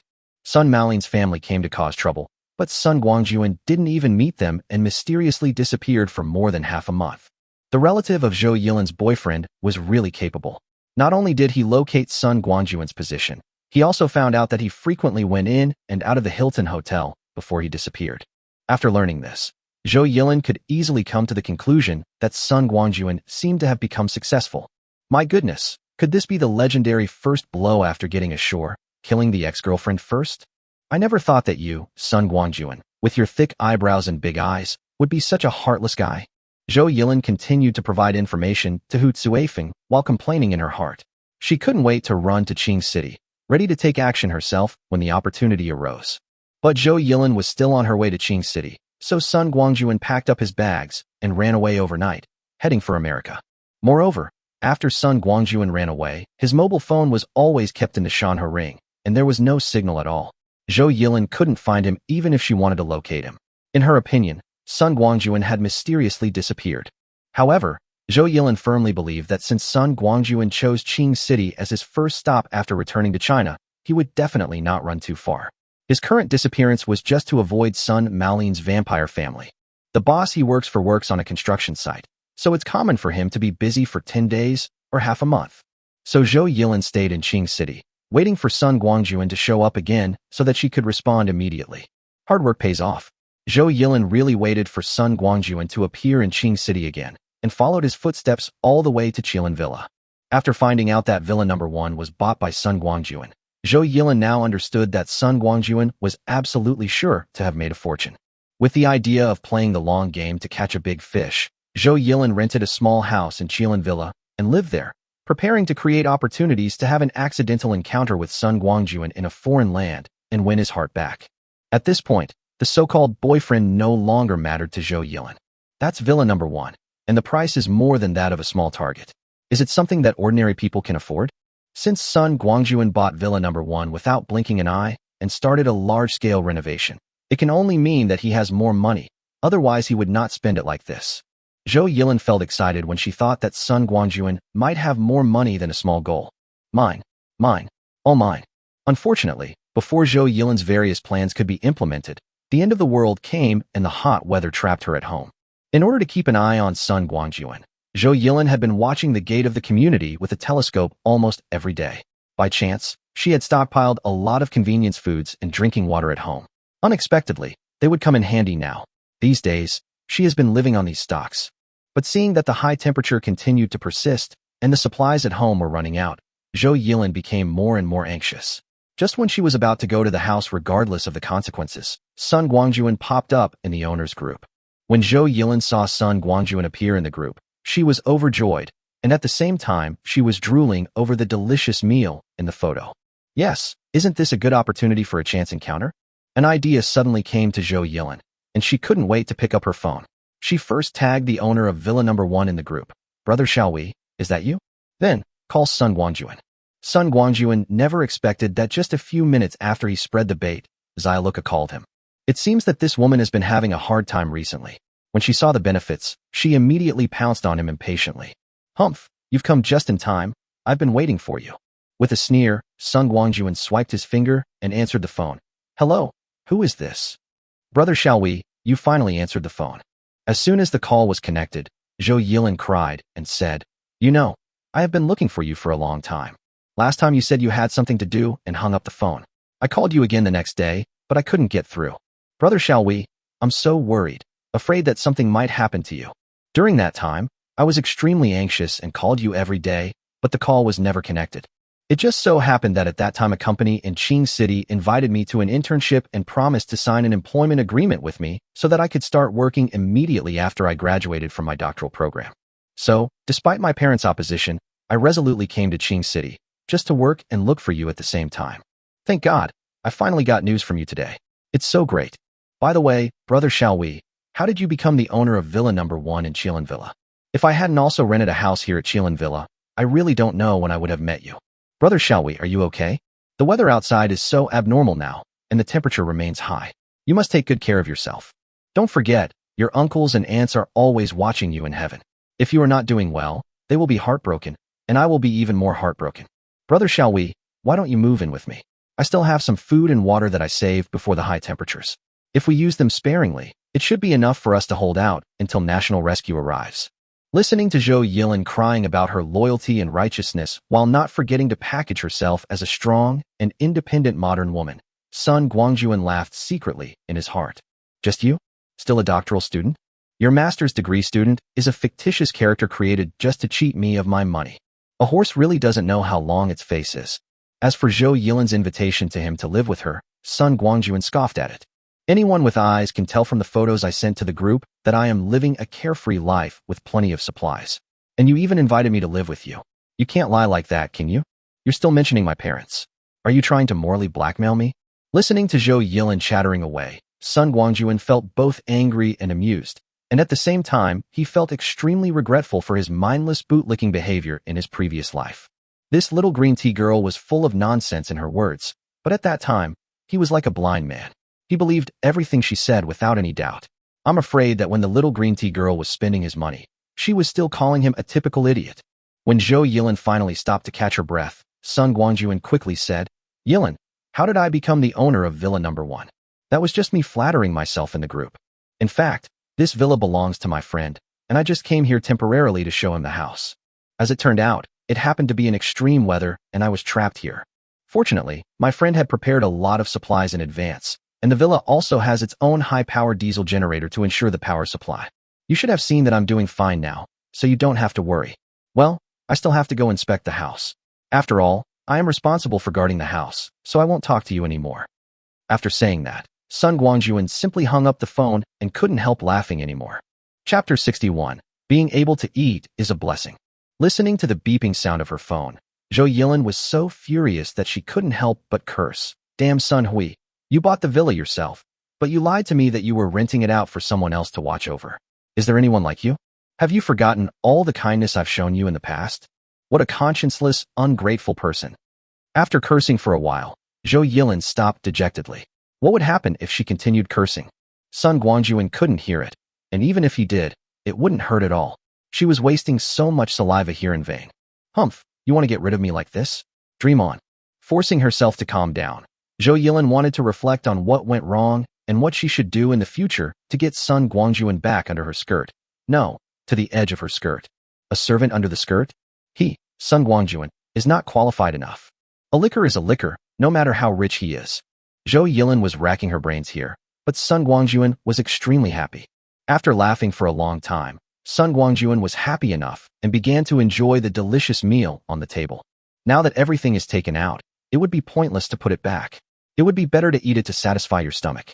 It's strange to say, ever since he was pushed by Fanya who was infected the night before yesterday, Sun Guangjun felt that his appetite seemed to be getting bigger and bigger. He felt that he was not full when eating these 2 days, but he didn't feel hungry afterwards.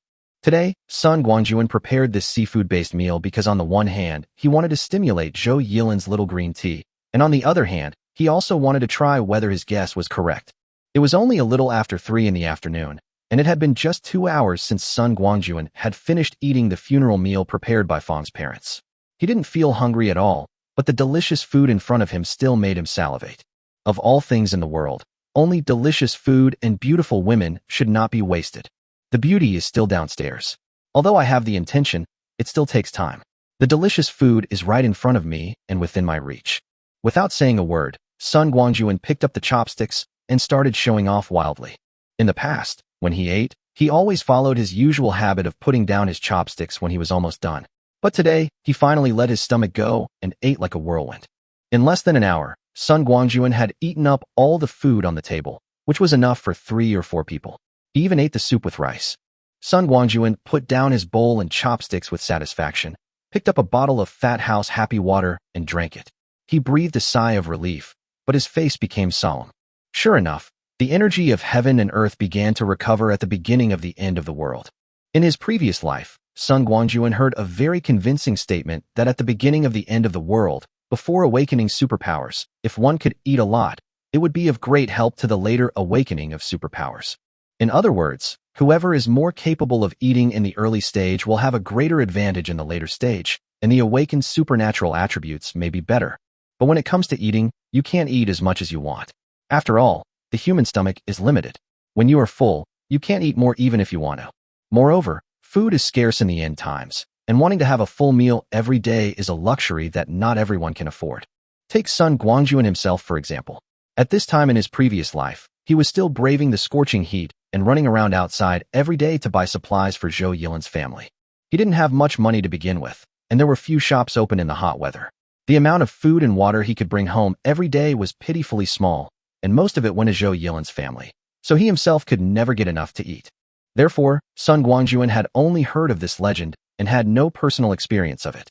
Originally, Sun Guangjun thought that even if this really happened, it would not begin until the 100-day polar night, just like the legend in his previous life.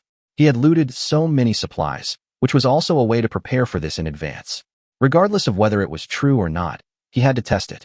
But Sun Guangjun never expected that not only did this really happen, but it actually happened ahead of time.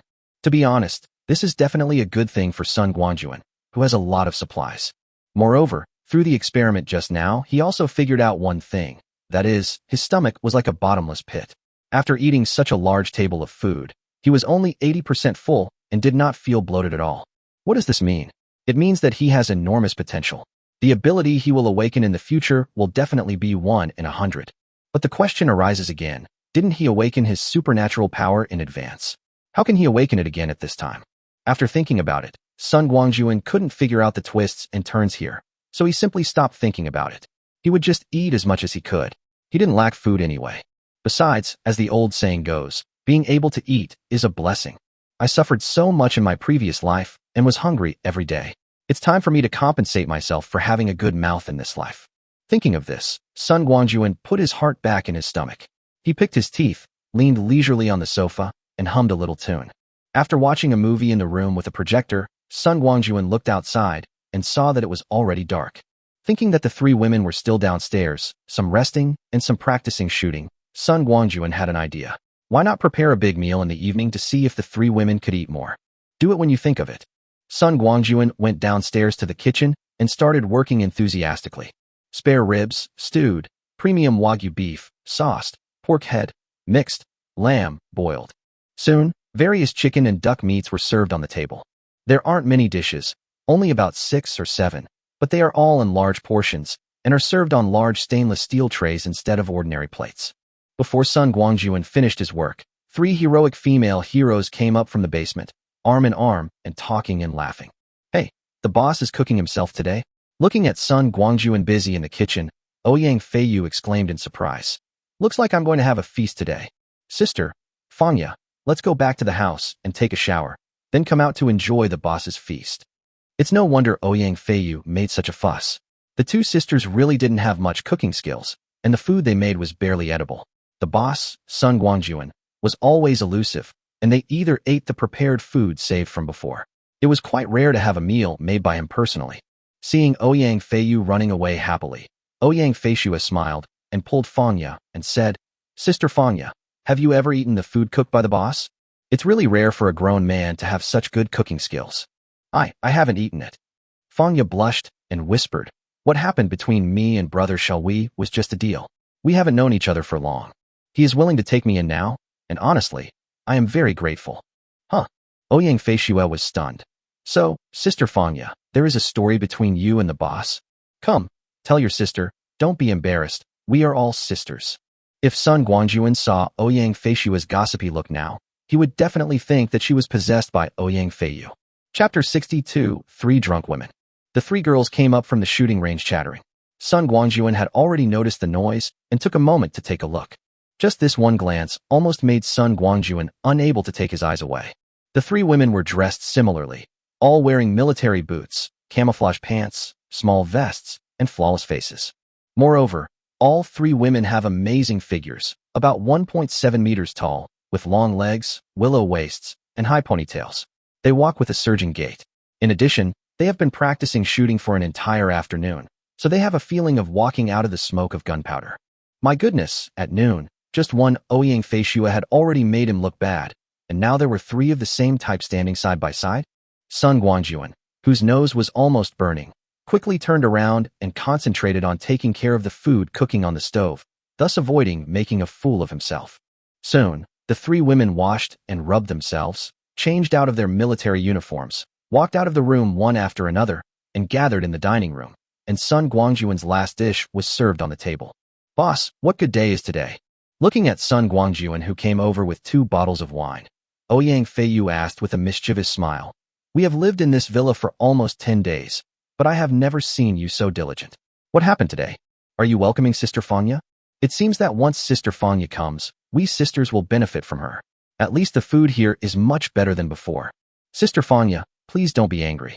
I'm not using you to play symbols. You really don't know that before you came, we 2 sisters were in dire straits. Sister Feiyu, you were just kidding. Perhaps after spending an afternoon together, Fanya had become familiar with the Ouyang sisters.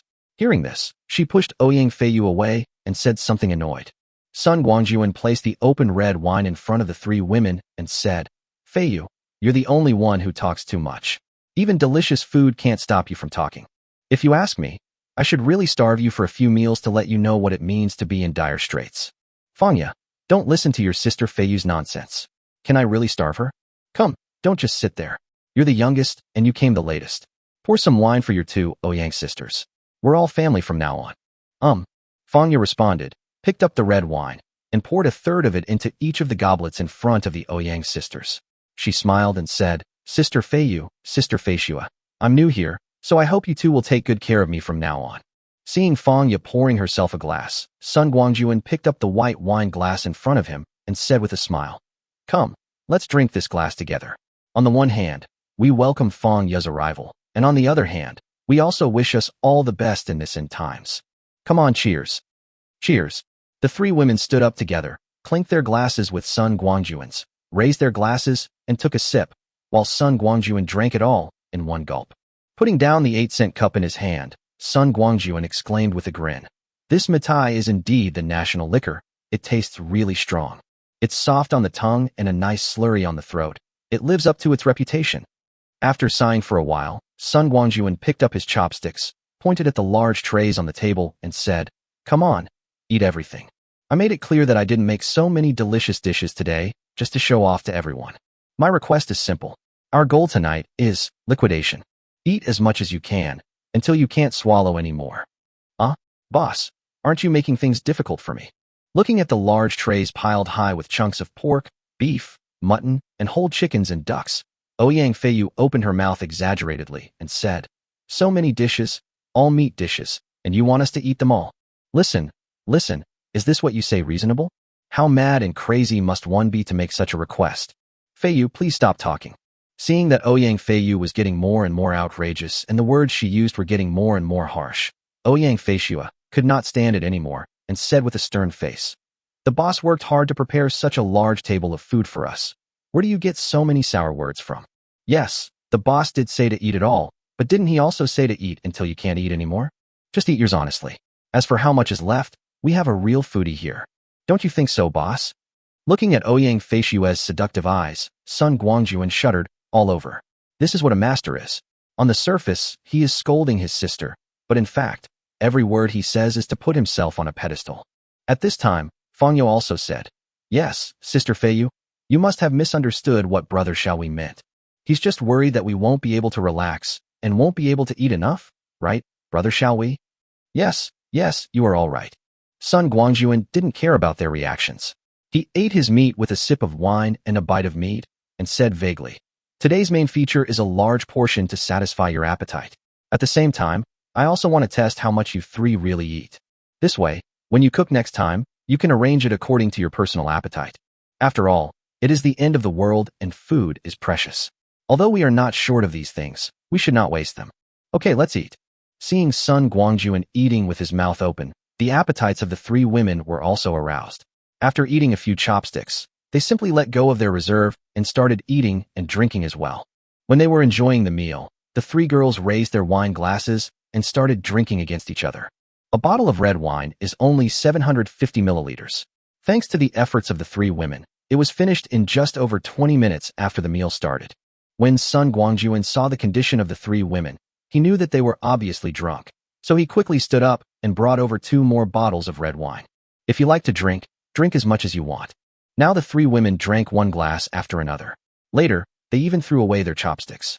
They held the wine glass in one hand and the big piece of beef and mutton in the other hand, eating and drinking so extravagantly. Watching the three women drinking together, Sun Guangjun was very cunning and said nothing. While sipping his own wine, he silently recorded how much the three women had eaten. What surprised Sun Guangjun was that at the end of the eating and drinking, the fighting power of the Ouyang sisters gradually reached the bottom, but Fangya, who had always been low-key, became a new force. She ate almost more than the Ouyang sisters combined. I didn't expect it. I didn't expect that this little girl's baby face is not in vain. She is indeed a person of great beauty. A large table full of meat and vegetables weighing dozens of kilograms slowly disappeared under the efforts of the four people. 3 bottles of red wine and 1 bottle of white wine were all finished. This dinner of eating and drinking finally came to an end.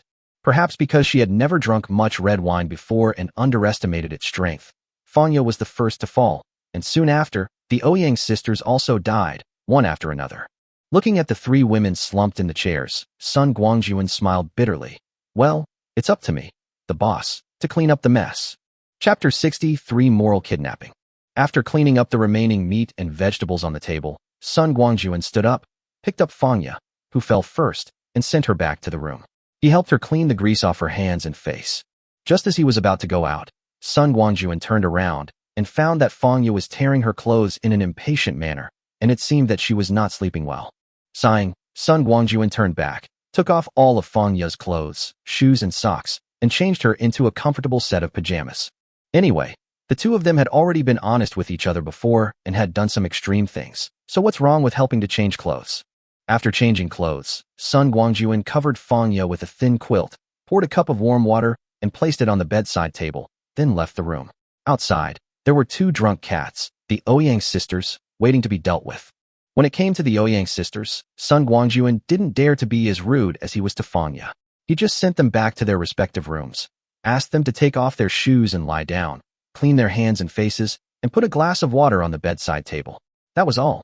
However, Sun Guangjun was afraid that they would get drunk and vomit, and then choke him, so he simply stayed in the living room, chatting with the group while listening to the movements in their room. Dinner started early today, and everyone ate quickly, so it was only a little after 9 o'clock. Sun Guangjun's WeChat messages contained many requests to be added as friends, with all kinds of messages, and even some with avatars of various beauties sending all kinds of tempting additional messages. Sun Guangjun ignored all of these. These people were simply attracted by the photos he posted and swarmed over him like flies smelling something, hoping to get some benefits. There was no point in paying attention to them. It would be better to just watch other people chat in the group instead of wasting time. Browsing a large number of unread messages in the group, Sun Guangjun laughed out loud from time to time. It is true that young people are full of joy. Even though the world is difficult, they still cannot stop being heartless. Ding-ling-ling.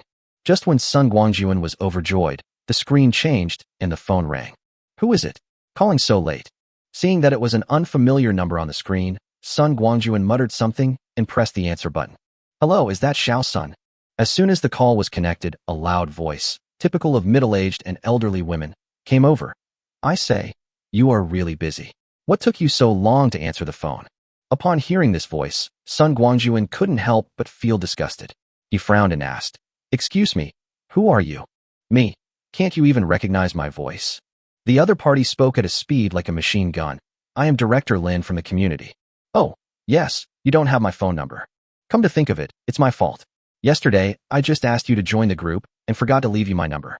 Blame it on me, blame it on me. Xiao Sun, I hope I didn't disturb you by calling you so late. Sun Guangjun patiently replied perfunctorily, No, Director Lin. Is there anything I can help you with? It's okay. I'm just concerned about your life, Xiao Sunday. Director Lin actually started chatting.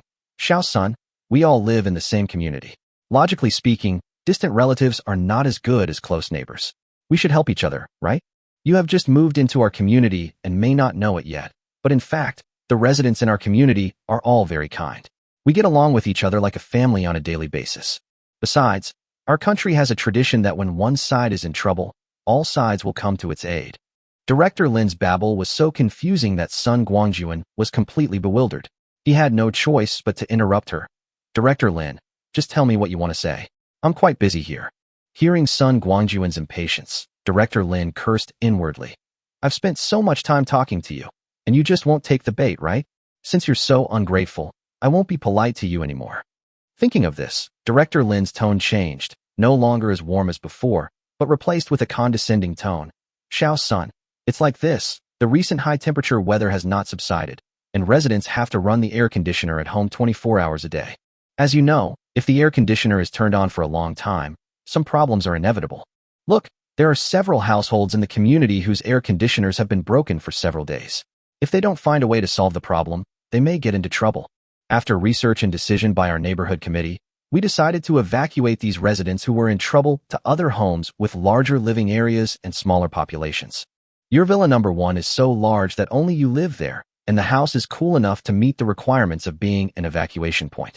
Now, on behalf of the neighborhood committee, I am informing you that you should clean up the house as soon as possible. We will gradually arrange for residents who are in difficulty to move in. Of course, as the owner of the house, you can give priority to choosing the largest bedroom. Do you understand? Now that you understand, let's implement it right away, okay? Hearing these matter-of-fact words, Sun Guangjun laughed. You are in trouble, and you want to requisition my house. Why? Also, as the owner, can I choose first? You're dreaming. You're talking so much nonsense. Aren't you just trying to morally blackmail me? It's a pity that I have no morals and won't fall for your tricks. Xiao Sun, are you still there?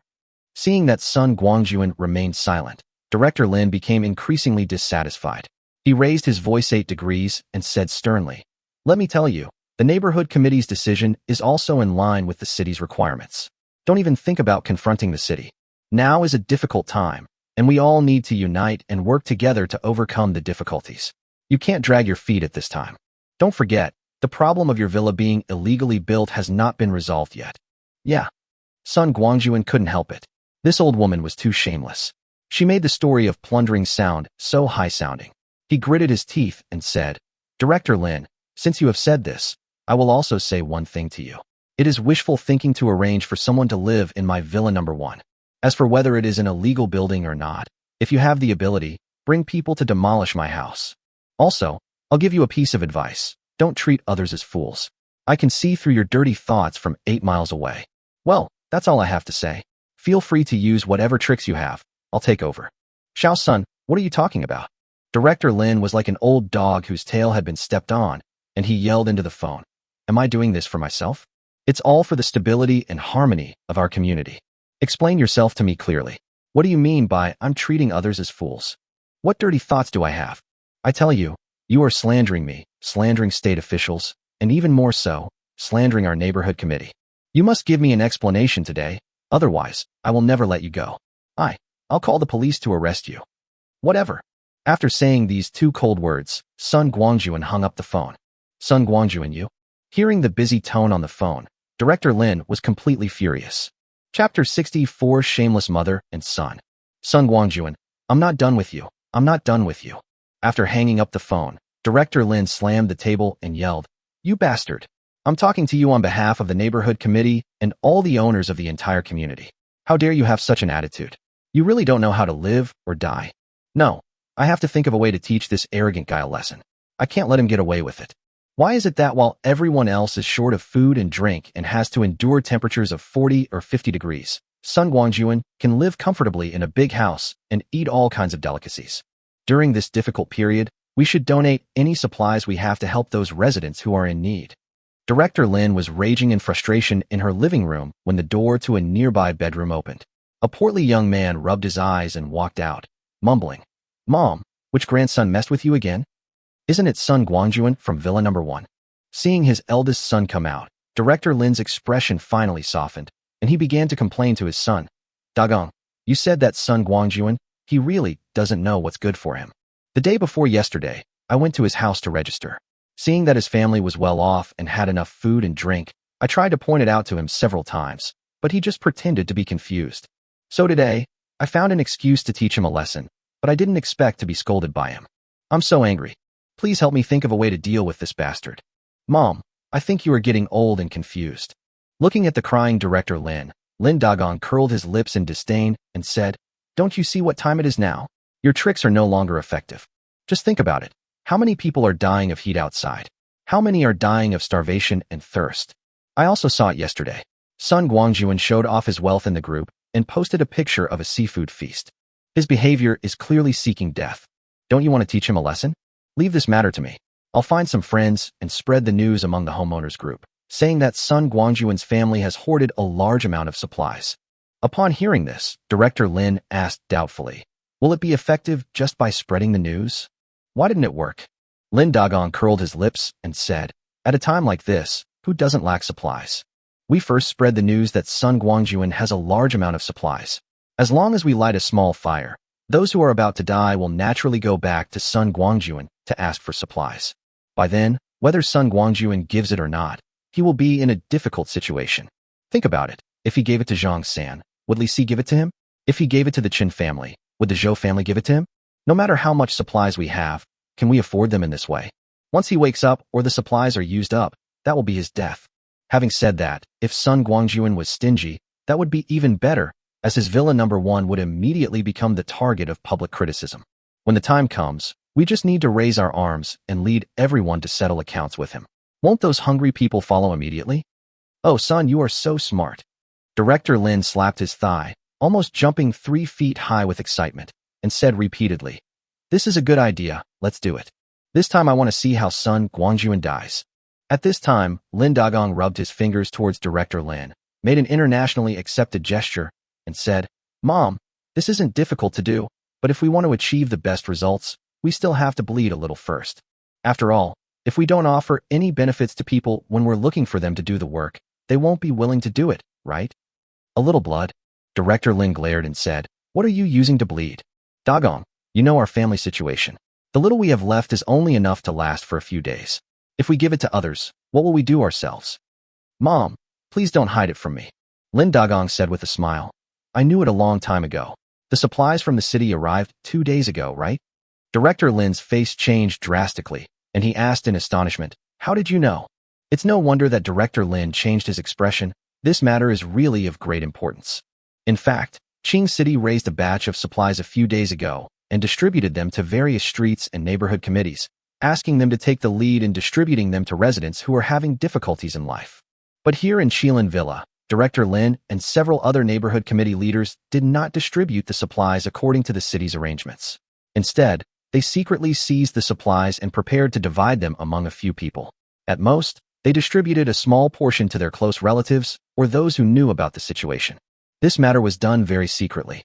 Director Lin didn't even tell his son. He didn't expect that his son, who usually didn't care about anything at home, would know about it. If word gets out that the neighborhood committee members are embezzling money and withholding the relief supplies sent by the city, won't those few people in the neighborhood committee be torn to pieces by the residents? "How else do you know?" Lin Dagong said proudly. "Mom, you don't really think that I am a prodigal son who won't pick up the grass horizontally, won't move the grass vertically, and won't help the oil bottle when it falls, right? Yes, I don't like doing housework, but that doesn't mean I don't know how much stuff there is at home. Not to mention anything else. The meals I have eaten these past few days are completely different from before. The variety and taste are very different from before. What does this represent? Didn't you get new supplies? How hard is it to get supplies nowadays? Even if you have money, there is nowhere to buy it. How can you, a small neighborhood committee director, be so capable as to buy supplies at a time like this?" The answer is obvious. It must be the relief supplies that have arrived from the city. Upon hearing what his son said, Director Lin's heart, which had been in his throat, finally settled down. Fortunately, this matter had not been spread out, and there was still room for recovery.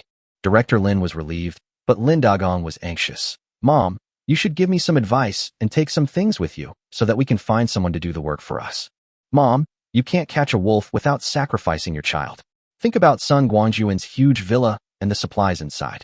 When the time comes, they will all belong to us." "Done." Director Lin slapped his thigh and said grimly, "Dagong, I can give you what you want. But you have to remember this. You must do this perfectly for me, without any mistakes. Also, that Sun Guangjun must die." "Yes." Seeing his mother finally speak, Lin Dagong smiled happily. "Mom, don't worry. Sun Guangjun will definitely not survive this time. He's a newcomer who has no roots in the community. Killing him would be like a piece of cake, right? Oh, Mom, I need 5 boxes of instant noodles and 10 bottles of mineral water. As soon as the supplies arrive, the plan will start immediately." Okay, I'll give it to you," Director Lin said impatiently. "Take it from Mom later." Chapter 65, Taking Care of a Drunk. Sun Guangjun had no idea that Director Lin and her son were plotting against him, and he was busy at the moment. He never imagined that a drunk woman could be so troublesome. What's more, One was enough for him to deal with, and now there are three. There are so many problems, and he has no time to rest for a moment. First, it was Ouyang Feiyu. With a wow sound, she turned into a human fountain. When Sun Guangjun rushed over after hearing the sound, the girl was in the bathroom hugging the toilet and talking. Looking at the bedroom again, from the bedside all the way to the bathroom door, there were all kinds of fountain products, emitting an unpleasant odor. Looking at the mess, Sun Guangjun could only sigh. Well, it was him who brought out the wine, and it was him who persuaded them to drink it. So what else could he say about the sin he had committed? So he had to clean it up quickly. Fortunately, when the villa was renovated, the floor was paved with tiles, and no carpets were used, which looked high-end, but were actually extremely difficult to clean and easily harbored dirt. So it was not difficult to clean. Pinching his nose, Sun Guangjun cleaned up the filth, mopped the floor, opened the window to let the smell dissipate, changed the sheets and bedding on the bed, and then began to clean up Ouyang Feiyu, who was still sitting in the bathroom. The young lady's clothes were inevitably stained with vomit. Even if Sun Guangjun didn't want to take advantage of her, he had to suffer a great loss himself. He helped her take off her dirty clothes, changed her into dry and comfortable pajamas, and carried her back to bed. By the way, he took the opportunity to enjoy and personally experience her beautiful curves. Finally, while the young lady was mumbling, she had to drink a glass of warm water. After finally dealing with Ouyang Feiyu's side, something went wrong on Fang Ye's side. Sun Guangjun, who had just closed the door, had to rush to another scene of the incident. Fang Ye didn't vomit, but this girl actually started acting crazy while drunk. Sun Guangjun had never heard of such a strange thing as waking up in the middle of sleep and acting crazy while drunk. Faced with a drunk cat, Sun Guangjun had no place to reason with and could only patiently coax and persuade Fang Ye. In the end, Fang Ye dragged him aside and they talked for half the night. Looking at Fang Ye sitting cross-legged on the bed, her eyes half closed and half open, her petal-like lips opening and closing, chattering about the difficulties her parents had faced over the years, Sun Guangjun was speechless. When Fang Ye was finally tired of talking and fell asleep again without realizing it, Sun Guangjun was able to pull out his arm that was pressed by the giant, suppressed the raging anger in his heart, and left the bedroom. As a young man full of vigor and vitality, who had just tasted the sweetness of life, God knew how hard it was for Sun Guangjun to endure just now. There was no way. Fang Ye was so drunk. Even if Sun Guangjun was very angry, he couldn't do such a beastly thing when she was not sober. Oh, the last time doesn't count. That was Fang Ye's initiative. Although she was drugged, there was also a detoxification factor involved. What's more, today is the day when Fang Ye's parents are buried.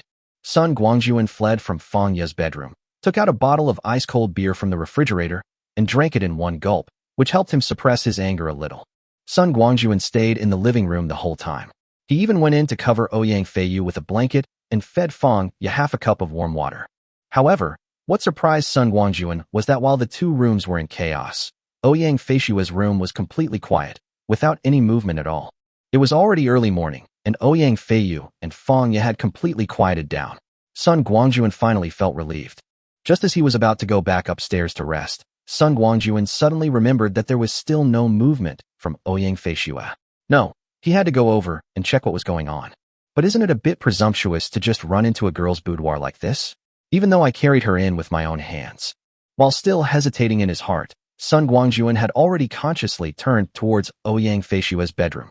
Before pushing the door open and entering the house, Sun Guangjun was still reminding himself that he was doing this out of concern for his subordinates and had no intention of committing any indecent acts. But when he stood in front of Ouyang Feiyu's bed and looked at the beautiful begonia sleeping on her couch, Sun Guangjun's heart beat faster unconsciously. Ouyang Feiyu had a good sleeping posture, lying there quietly with her whole body hidden under the quilt, as if she was very insecure. Sun Guangjun couldn't help laughing. The two sisters were really interesting. They had the same face, but completely different personalities. Ouyang Feiyu was cold and looked like she didn't want anyone to approach her, unlike Ouyang Feiyu, who was unrestrained and ostentatious, and even acted crazy when drunk. Restraining the throbbing in his heart, Sun Guangjun bent down to tuck in the corner of the quilt for Ouyang Feiyu and prepared to turn around and leave. But before he could stand up straight, a small snow-white hand suddenly stretched out from under the quilt and grabbed his wrist. "Boss, why are you in my room?" Ouyang Feiyu stared at Sun Guangjun's face with her bright big eyes, as if she had not woken up yet. "Did it wake you?" Without any awareness of being caught red-handed, Sun Guangjun said calmly, "I was worried you'd get drunk, so I came to check on you. Go back to sleep." With a bright smile, Ouyang Feishua said. From what you said, boss, is there something wrong with Feiyu and Miss Fangya? I know Feiyu, that girl.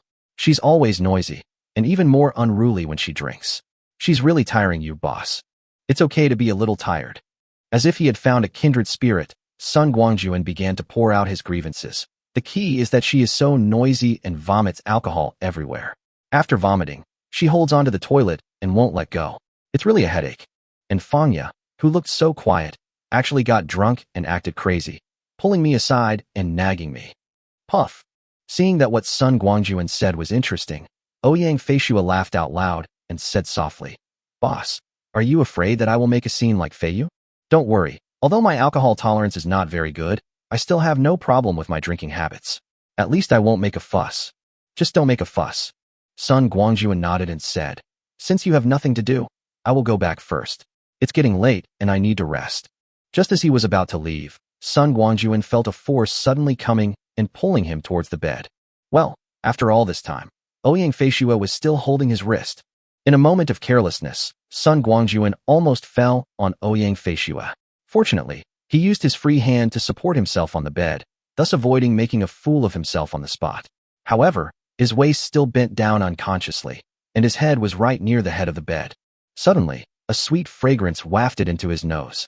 Sun Guangjun looked down and saw Ouyang Feishua's little face right below him, the two faces only about 10 centimeters apart. Fisher you. Without waiting for Sun Guangjun to say anything, two snow-white arms suddenly stretched out, wrapped around his neck, and pushed down hard. The next moment, silence was more powerful than words. Chapter 66, Chef Fangya. When the first rays of morning light appeared in the sky, Sun Guangjun woke up slowly from his sleep. Between his eyes opening and closing, a faint sharp light flashed. Last night, Sun Guangjun was tragically defeated again. That's not right. It's not quite correct to say that it was a reverse deduction. It can only be said that under Ouyang Feishua's initiative, Sun Guangjun reluctantly agreed. Of course, the initiative is still in our hands. This time, Sun Guangjun was so ambitious that he really wanted to transform into a wolf and make Ouyang Feishua, the little woman who dared to stroke his beard, scream until dawn. But he never expected that this would be the first time for Ouyang Feishua to be so proactive. Now, even though Sun Guangjun has the heart of an experienced driver, he still has to be cautious when driving the new car on the road. After Ouyang Feishua could no longer bear the beating and begged for mercy, Sun Guangjun had to end this land reclamation journey. However, at the moment of the end, a huge amount of energy exploded in Sun Guangjun's body again, and the familiar feeling came again, and the Qianyuan body tempering technique began to operate spontaneously. What was better than the last time was that Sun Guangjun did not fall into a coma, and the result was also gratifying. His supernatural powers were improved again, crossing the threshold of level 3 and directly reaching the middle of level 4. There are 9 levels of superpowers. Levels 1 to 3 can only be considered entry level, and they also account for the largest proportion of the awakened population. Levels 4 to 6 are considered the backbone, and are also the talents that major forces and teams are most willing to recruit. Only when you reach level 7 or above can you truly be called a master. Now, Sun Guangjun can proudly say that he is a real little master. This kind of advantage is absolutely unparalleled at the beginning of the apocalypse, especially before the awakening of superpowers. I dare not say that he can face an army alone, but at least dozens or hundreds of people cannot do anything to him, and this is when he does not have any powerful attack skills.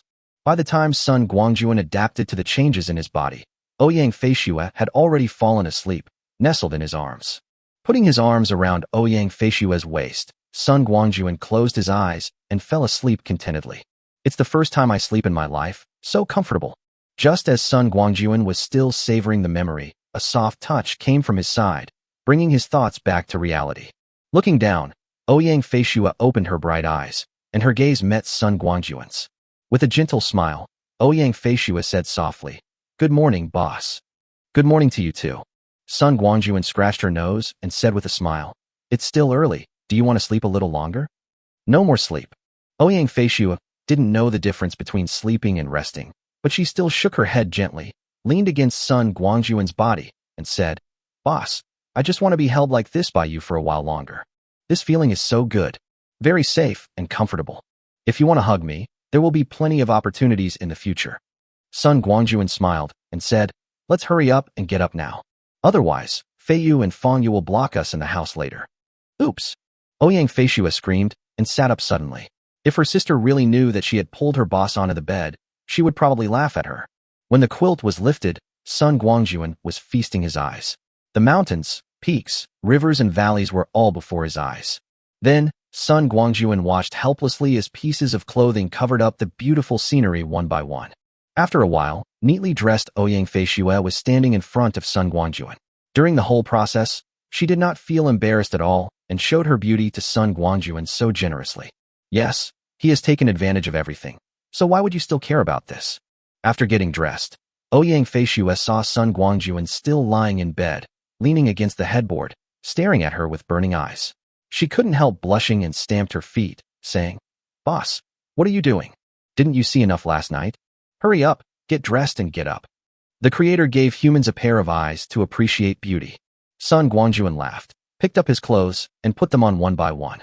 When Ouyang Feishua heard what Sun Guangjun said, her eyes lit up. This was a disguised way of praising her good looks. "Well, that sounds really nice. It would be even better if you said more." After putting on his clothes, Sun Guangjun came to Ouyang Feishua, gently held her in his arms, and whispered in her ear, "Wash up first. I'll make you something delicious to nourish you. If you feel uncomfortable, please call me to help you." "Screw you," Ouyang Feishua said angrily, pushing Sun Guangjun towards the door, saying, "If I ask you for help, I'm afraid it will only make things worse." Hey. Sun Guangjun laughed dryly twice, followed Ouyang Feishua's force, turned around, and walked out of the room. When he arrived at the kitchen, Sun Guangjun was surprised to find that Fangya was busy inside. The aroma of porridge mixed with other fragrances wafted into his nose. "Brother Xiaowei, are you awake?" Hearing the door open, Fangya turned around and smiled, saying, "Breakfast will be ready soon. You go out and wait. Let me help you." Sun Guangjun didn't want to sit and wait for ready-made food, so he went to the stove and found that Fangya had already made a lot of things, including scallion pancakes, small fried dough sticks, pickles, porridge in the pot, steamed buns on the steamer, and a large plate of golden fried eggs next to it. Especially looking at Fangya's every move and gesture, she has the demeanor of a chef. At this time, Fangya put down the rice spoon in her hand, turned around, and gave Sun Guangjun a look, and said, "Brother Xiaowei, they say that a gentleman should stay away from the kitchen. You are a grown man. Why do you always go into the kitchen? From now on, cooking in this house will be left to me. Hurry out and wait in the restaurant." Okay, I'll leave it to you. Don't push me." Well, Sun Guangjun was kicked out the door for the second time this morning. As soon as Sun Guangjun sat down at the dining table, Fangya came over with various porridges and side dishes, placing them in front of him one by one. Brother Xiaowei, Sister Feishua, and Sister Feiyuz are heating them in the pot. When they wake up later, they will definitely be able to eat hot food. Eat first and try my cooking. If you have any complaints, tell me so I can improve it. Perhaps because she had seen Sun Guangjun's appetite last night, Fangya brought him a lot of food.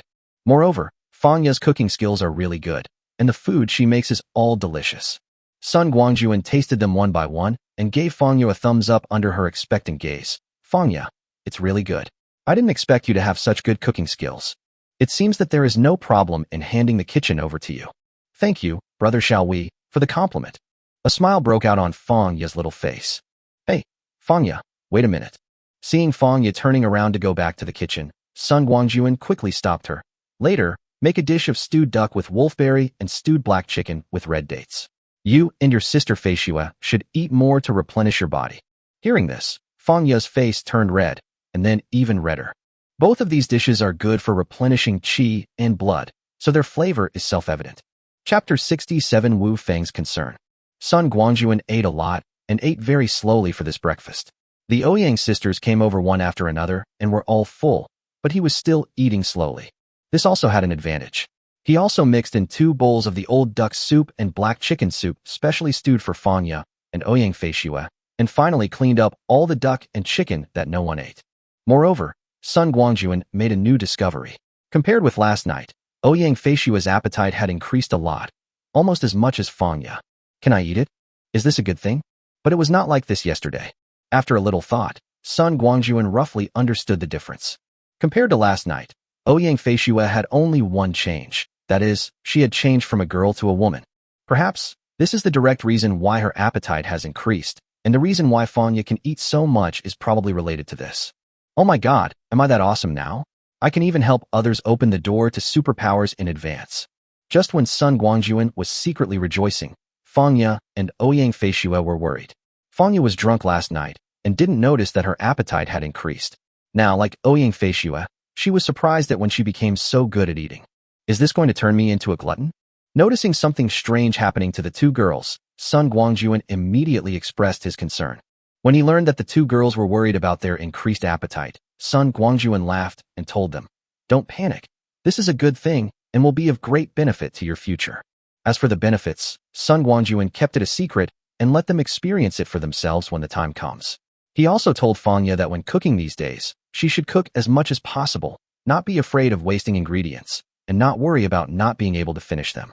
Although the two women had many questions about Sun Guangjun's words, they did not ask further. The boss had given orders, and the employees just had to follow them.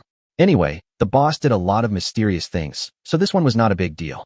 After dinner, the three girls worked together to clean up the kitchen, then went to the underground shooting range to practice shooting, chatting, and laughing. Sun Guangjun was about to go down with them when Wu Feng suddenly called.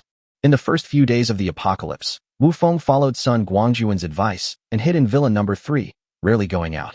Except for a few who lived with him and his son, all his 20 or so men lived in Villa number 2. Every few days, Sun Guangjun would go to Villa number 3 to deliver a batch of supplies to Wu Feng. Of course, this was usually done at night. Wu Feng called me today on his own initiative, which is quite rare. Calculating the date, it's not time to deliver supplies yet. Could something have happened? With this doubt, Sun Guangjun answered the phone. "Hello, Brother Wu, what happened?" "Brother, I haven't seen you for a few days. I miss you so much." When the call was connected, Wu Feng laughed at first, then changed the subject and said, "Brother, have you offended anyone recently? I heard that a group of people in the community are plotting to deal with you." "Yeah." Upon hearing this, Sun Guangjun immediately became interested. "Brother Wu, tell me in detail, who are they and what methods are they going to use to deal with me?" "Huh? Bro, your reaction isn't right," Wu Feng said in surprise. "Logically speaking, when you heard someone was going to deal with you, shouldn't you panic and quickly think of a way to deal with it? Why do I hear a bit of excitement in your voice?" Sun Guangjun laughed and said, "Brother Wu, don't you think about it? In this hot weather, what else can we do besides staying at home and enjoying the air conditioning? Since these people are so ignorant and insist on bumping into me, it's a good opportunity to tease them and relieve their boredom. Judging from the abilities of these people, they can only gather a bunch of rabble and come to your door to engage in moral blackmail or something like that. If you are interested, just pay attention to them and see what good things they can say. I don't want to pay attention to them. Not to mention my villa number 1. Your villa number 2 and number 3 have such big yards, just ignore them. Besides, even if they really want to do something, with our brother's strength, will we be afraid of them? What a joke." Wu Feng laughed and said, "Okay, brother, what I admire about you is your indifference to life and death, and your determination to fight on even if you're not convinced. You are right, they are just a bunch of rabble. If you want to, just pay attention to them and treat them as a joke. If you don't want to, just ignore them. If those guys want to use force, let's not talk about whether they can break through the bulletproof glass outside. Even if they break in, with the firepower we have, we won't be afraid of any number of them." "That's right, Brother Wu." Sun Guangjun slapped his thigh and said, "Our strength is there. There's no need to compromise ourselves. However, now is the early days of the apocalypse, and the order and law still exist. It is best not to take action if possible. Even if we do, it is best not to use firearms, as it will cause trouble. If you really want to deal with these people, you should wait a few days. Once the hot weather is over, there will be plenty of opportunities to deal with them." "Haha, brother, why are you still teaching me?" Wu Feng laughed and said, "I heard that they are targeting you this time, and I have nothing to do with it. So, these are the problems that should be your headache. As for me, my brother, I am at home with a telescope, waiting to see the excitement over there. By the way, when those guys come over to make trouble, don't forget to call and let them know. I'll be there to watch the fun." Okay, I'll let you know when the time comes," Sun Guangjun said speechlessly. "Brother Wu, I didn't expect you to like this. Don't worry, we will inform you as soon as possible. Oh, and I still have a lot of leftover fireworks from the other day, including magic bullets and fairy wands. I can treat them to some later." "Brother, if you say that, I can't stay at home idle." Upon hearing this, Wu Feng became excited. "Well, wait at home. I will take Wu Yang to your house. You don't know, ever since we set off the fireworks that day, that brat Wu Yang has been pestering me to set them off again these days. Since you have some in stock, I'd like to take my son there to have some fun. I think you should take a break. Sun Guangjun curled his lips and said, Brother Wu, with the scorching sun outside, aren't you afraid of damaging my nephew's delicate skin? Let me tell you, even if you don't feel sorry for me, I do. If you ask me, you should just stay at home. If you really want to come to my place, you have to wait until the sun goes down, right? Don't worry, those guys are not stupid. If they want to cause trouble, they won't come out in the scorching sun. I guess it will be after dark at the latest. So, as soon as the sun sets, you bring Wu Yang over. I'll prepare some delicious dishes, and we'll have a good meal. After we're full, we can treat those people to a fireworks feast. That's a good idea. Wu Feng on the other end of the phone wanted to give Sun Guangjun a thumbs up. Brother, I have to say, you are quite sinister. Well, let's make it a deal. I'll bring Wu Yang over when it gets dark and give you a good meal first. Don't be too stingy, kid. Prepare all those delicacies from the mountains and the sea, fresh seafood, abalone, sea cucumber, shark's fin, and fish maw for me in advance. Chapter 68, Sparring. Brother Wu, he's really good at hanging up the phone. Putting down his phone, Sun Guangjun muttered something speechlessly, then ran to the kitchen and took out some dried foods that needed to be soaked, such as shark fin, scallops, fish maw, etc. He also prepared a lot of lobsters and king crabs, and even took out a bluefin tuna weighing more than 200 kilograms. He put all of them in the small cold storage attached to the kitchen. After preparing the ingredients for dinner, Sun Guangjun took a look and added a batch of daily ingredients to the small cold storage and storage room. After doing all this, he put his hands behind his back and walked into the underground shooting range like an old village chief inspecting his own fields. As soon as he opened the door, Sun Guangjun heard the sound of gunfire. Following the sound, I saw 3 women lined up behind a long table, each holding a Glock 19 pistol and rapidly shooting at the target in front of them. The Glock 19 is a pocket-sized version of the Glock G17, with smaller size and weight. Compared with the G17, it is obviously more suitable for women with smaller hands. This gun uses 9x19mm parabellum pistol bullets, with a magazine capacity of 15 rounds. It is also compatible with the 17-round and 19-round magazines of G17 and G18. After a while, the 3 women finished shooting, and a clear electronic female voice began to call out the targets. The situation was pretty good. Ouyang Feiyu scored 120 rings on target number 1, and Ouyang Feishue scored 129 rings on target number 2. The average score was over 8 rings. Even Fangya, who had just started shooting yesterday, scored 101 rings. After the target was reported, Sun Guangjun also arrived. When the 3 women noticed his arrival, they all took off their noise-canceling headphones, as if they were waiting for his praise. Sun Guangjun took an MP5 from the weapon rack, clapped his hands, and said, The 3 beauties have all done very well. It seems that they have fully mastered the essentials of pistol shooting. The next step is to continue to improve their proficiency. There is no rush for this. It takes time to accumulate. You can take your time. Today, I will tell you about the use of submachine guns. Look at the gun in my hand. It is called an MP5 submachine gun. Like the USP pistol you have used before, it is designed and produced by the German HK company. If you have watched early Hong Kong movies, you should have an impression of this gun. The flying tigers that appeared in those gun battle movies were equipped with this gun. The gun is 680 millimeters long, with a barrel length of 225 millimeters and an empty gun weight of 2.54 kilograms. It also uses 9x19 millimeters parabellum pistol bullets, with a magazine capacity of 30 rounds. It can also use a 15-round short magazine or a 100-round drum magazine. It has extremely small recoil and a very high rate of fire, with a theoretical rate of fire of 800 rounds per minute. It is the standard firearm of the military, security forces, and police forces of many countries. Come, let me show you how to shoot. As he spoke, Sun Guangjun pulled out the magazine and quickly loaded the bullets. With a crisp clatter sound, Sun Guangjun loaded the magazine and quickly pushed the bullet into the chamber. Holding the gun with both hands, he aimed at the target in front of him and pulled the trigger. Da-da-da-da-da. Sun Guangjun's shooting was very rhythmic, with short bursts of 3 to 4 shots each time, but the intervals between them were extremely short. In just half a minute, a magazine was empty. Target number 4, 30 shots on target, 300 rings total. The electronic target announcement sounded, and Sun Guangjun's shots were all 10 rings. Putting down the gun, Sun Guangjun said to the 3 stunned women, You should have all seen the accuracy of this gun. In the case of 3 to 4 short bursts, the hit rate is extremely stable, and the point of impact will hardly deviate. This is also the characteristic of this gun.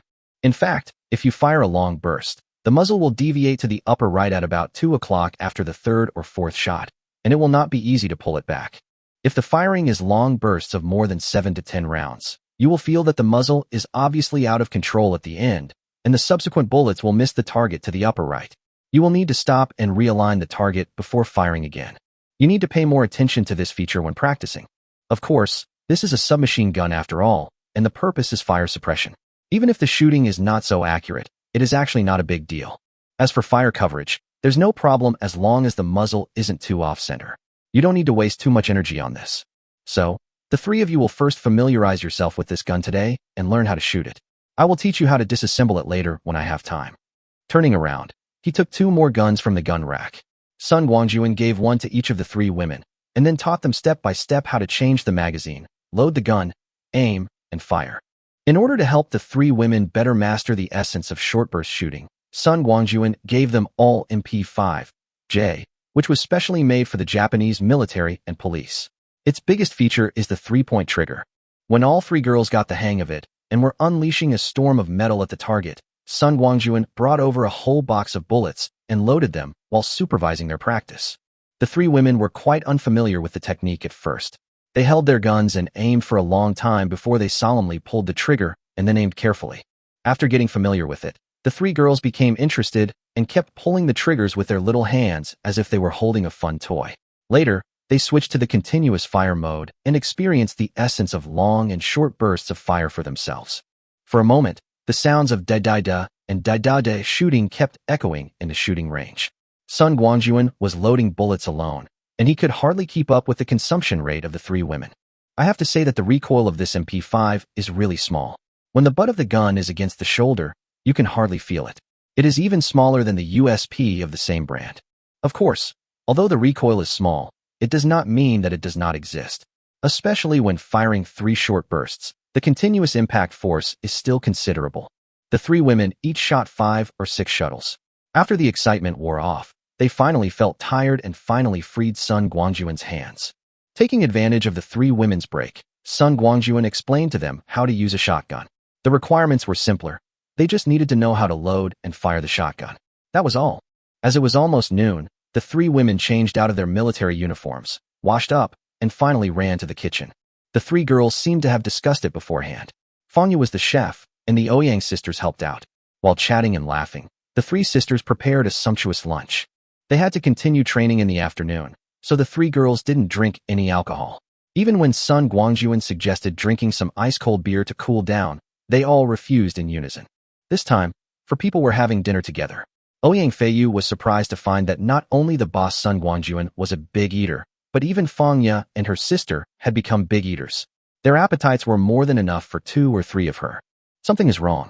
Although Ouyang Feiyu appears to be carefree on a daily basis, she is actually quite considerate. After noticing something unusual, she immediately began to recall what her sister had done in the past few days. You know what? After thinking about it, Ouyang Feiyu actually found a lot of clues. Chapter 69. Prepare for a rainy day. After lunch, Sun Guangjun returned to his territory on the 2nd floor, while the 3 women rested for a while and then ran to the shooting range to continue practicing shooting. After returning to the 2nd floor, Sun Guangjun did not rush to rest, but opened the WeChat group. Since Wu Feng said that someone in the community was plotting to deal with him, there was no guarantee that they would not reveal some clues in the group. Even if they were a little crazier, it was not impossible that they would just come out openly in the group.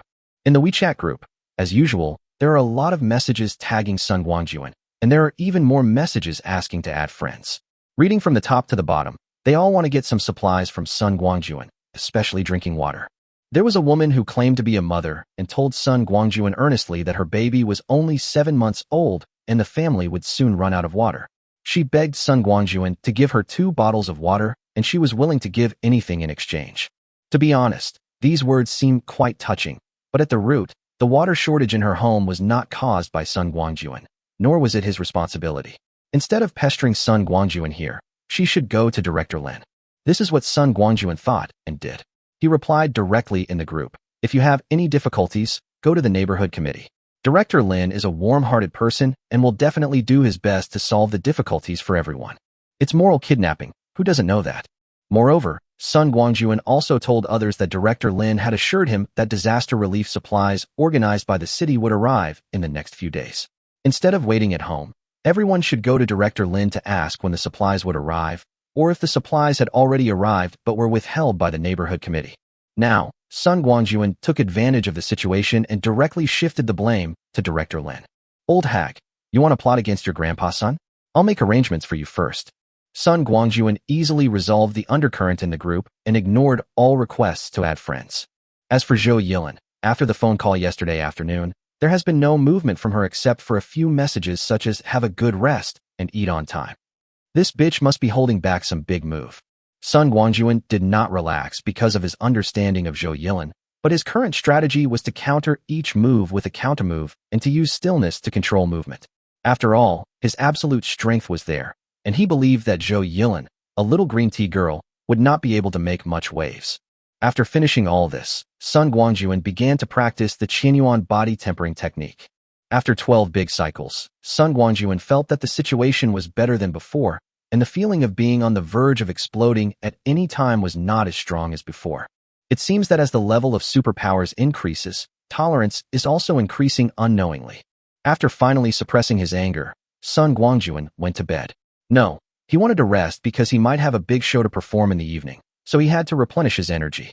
As for sleeping, I now have Fangya and Ouyang Feishue as two options. I believe that tonight I will not just rest. He slept for so long that he didn't realize how much time had passed. When Sun Guangjun woke up, it was already getting dark. Coming to the rooftop, Sun Guangjun looked into the distance. The setting sun reflected the colorful clouds covering the sky. It looked so beautiful that he couldn't help but exclaim in admiration.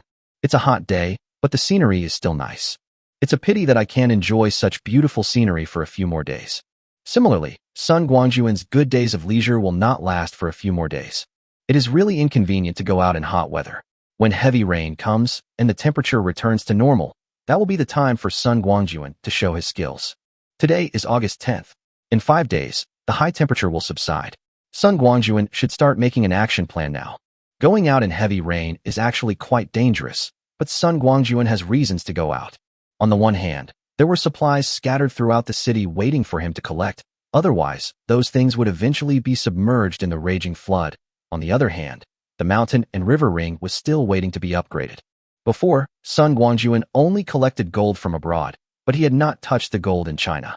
It is a tradition passed down by the older generations of the Long people that every household likes to collect some gold products, mainly gold jewelry, which can be used for decoration and as an investment.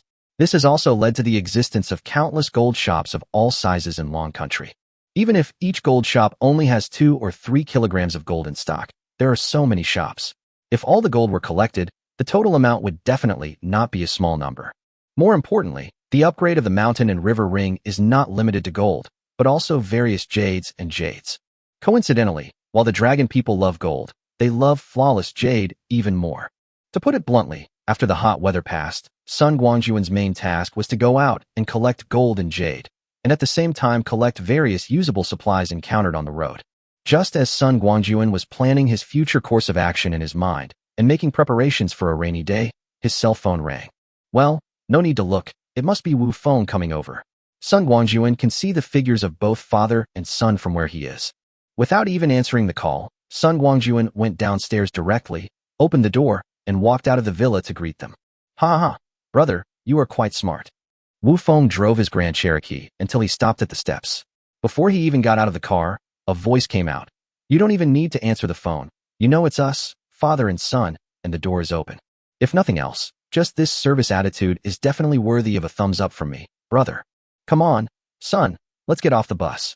We've arrived at the place where we can have a free meal. Holding Wu Yang in his arms, Wu Feng trotted into the living room of the villa, still yelling. It's so damn hot today. I'm sweating just walking these few steps. If possible, I would rather stay in an air-conditioned room all my life. Brother, it would have to be you. When decorating the villa, you not only installed several air conditioning systems, but also installed refrigeration equipment in the house in a unique way. If you ask me, this is absolutely brilliant. On this day, if we relied solely on air conditioning, we would have ruined even a few more sets. Listening to Wu Feng's mouth firing like a machine gun, Sun Guangjun was too lazy to pay attention to him. He picked up a plate of washed and cut fruit from the table and called Wu Yang. Come, Xiaoyang, come to Uncle Sunday. Let's have some fruit first, and then have the big meal later. Hello, Uncle Sunday. Thank you, Uncle Sunday. 5-year-old Wu Yang said hello in a baby voice, took the watermelon handed to him by Sun Guangjun, and did not forget to say thank you. Good boy, so polite. After patting Wu Yang's little head, Sun Guangjun said to Wu Feng, Brother Wu, your mouth isn't rented, can we take a break? Well, let me show you the menu. See if there's anything else you want to eat so I can have someone prepare it. For this meal tonight, we will focus on seafood, including steamed red snapper, scallion oil snapper, steamed king crab, spicy orchid crab, charcoal grilled conch, and blanched coconut conch. Sun Guangjun listed 20 to 30 dishes in a row, all of which were fresh seafood. Wu Feng's appetite was very excited when he heard it. He hurriedly urged him, Brother, stop naming the dishes for me. Hurry up and serve them. We are both hungry. Chapter 70 Wu Feng's Thoughts. There are 3 beautiful cooks working together in the kitchen, so the speed of serving the dishes is not slow at all. Soon, a table full of fresh seafood was placed in front of Wu Feng and his son. It has to be said that Fanya, a medical student, actually has amazing cooking skills. Not only were all the seafood on the table cooked by her, but there were also several dishes that required some culinary skills, such as charcoal grilled conch, Buddha jumps over the wall, and stewed black chicken with yellow croaker and fish maw, all of which she cooked very well. In addition, the ingredients Sun Guangjun used were all top-notch, such as bluefin tuna, wild yellow croaker, etc. Inviting Wu Feng and his son to sit down, Sun Guangjun reached out and took a steamed lobster, twisted off the head, and peeled off the shell in a few seconds. He placed it in front of Wu Yang and said, Come on, Xiaoyang, have an ISE lobster first. Wu Feng has been in Neon for so many years that he naturally knows the special status of ISE lobster in Neon cuisine. Seeing that Sun Guangjun actually steamed it and ate several at a time, he felt like rolling his eyes. What a waste of food. Sun Guangjun didn't care what Wu Feng thought. He placed one in front of Wu Yang and picked up a bigger one. He twisted the head off and took a bite. While chewing, he said, If you like lobsters, help yourself. Don't be shy. If you don't have enough, there's more. Compared to Sun Guangjun's eating manners, Wu Feng was undoubtedly much more refined and gentle, and he knew how to eat better. He immediately served a bowl of Buddha jumps over the wall, sipped it in small bites, and did not forget to give Fanya a thumbs up. His cooking skills were amazing. After finishing the lobster in his hand in a few bites and filling his stomach, Sun Guangjun picked up the wine bottle and started pouring wine for Wu Feng. In order to entertain Wu Feng and his son, Sun Guangjun brought out quite a few things. There were several kinds of liquor, including Mao Tai, Wolyanya and Jiantai, and several bottles of red wine, almost including some from the top wineries. In addition, there were various drinks for Wu Yang and the 3 girls, all of which were chilled in advance and placed in a special cart for them to take whenever they were needed. Everyone present was not a stranger. The Ouyang sisters were introduced by Wu Feng. Although Fanya didn't know them, she understood them as soon as she thought about it. So, Wu Feng didn't hesitate at all. He drank every drop of wine and ate with relish.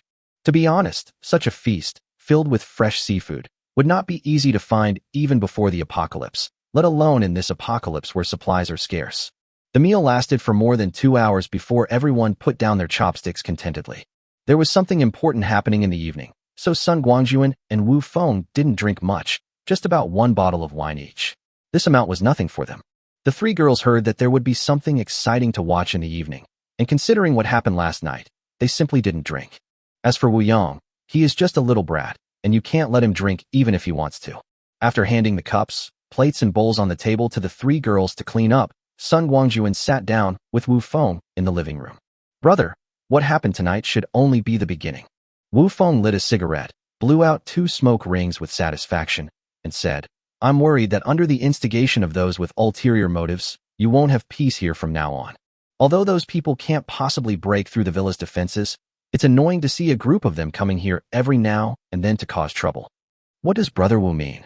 Sun Guangjun smiled, made a gesture, and said, I guess you want to use this, right? Brother is indeed a smart man. Wu Feng laughed and said, They are just a bunch of ignorant people. If they really knew that we have real weapons in our hands, they wouldn't dare to make trouble again even if they had a few more courage. Compared to having to be on guard against them causing trouble all day long, don't you think this method is more permanent? Moreover, the official control has now declined to the point of being almost non-existent. Even if the news that we have guns leaks out, it is highly likely that no one will come to our rescue.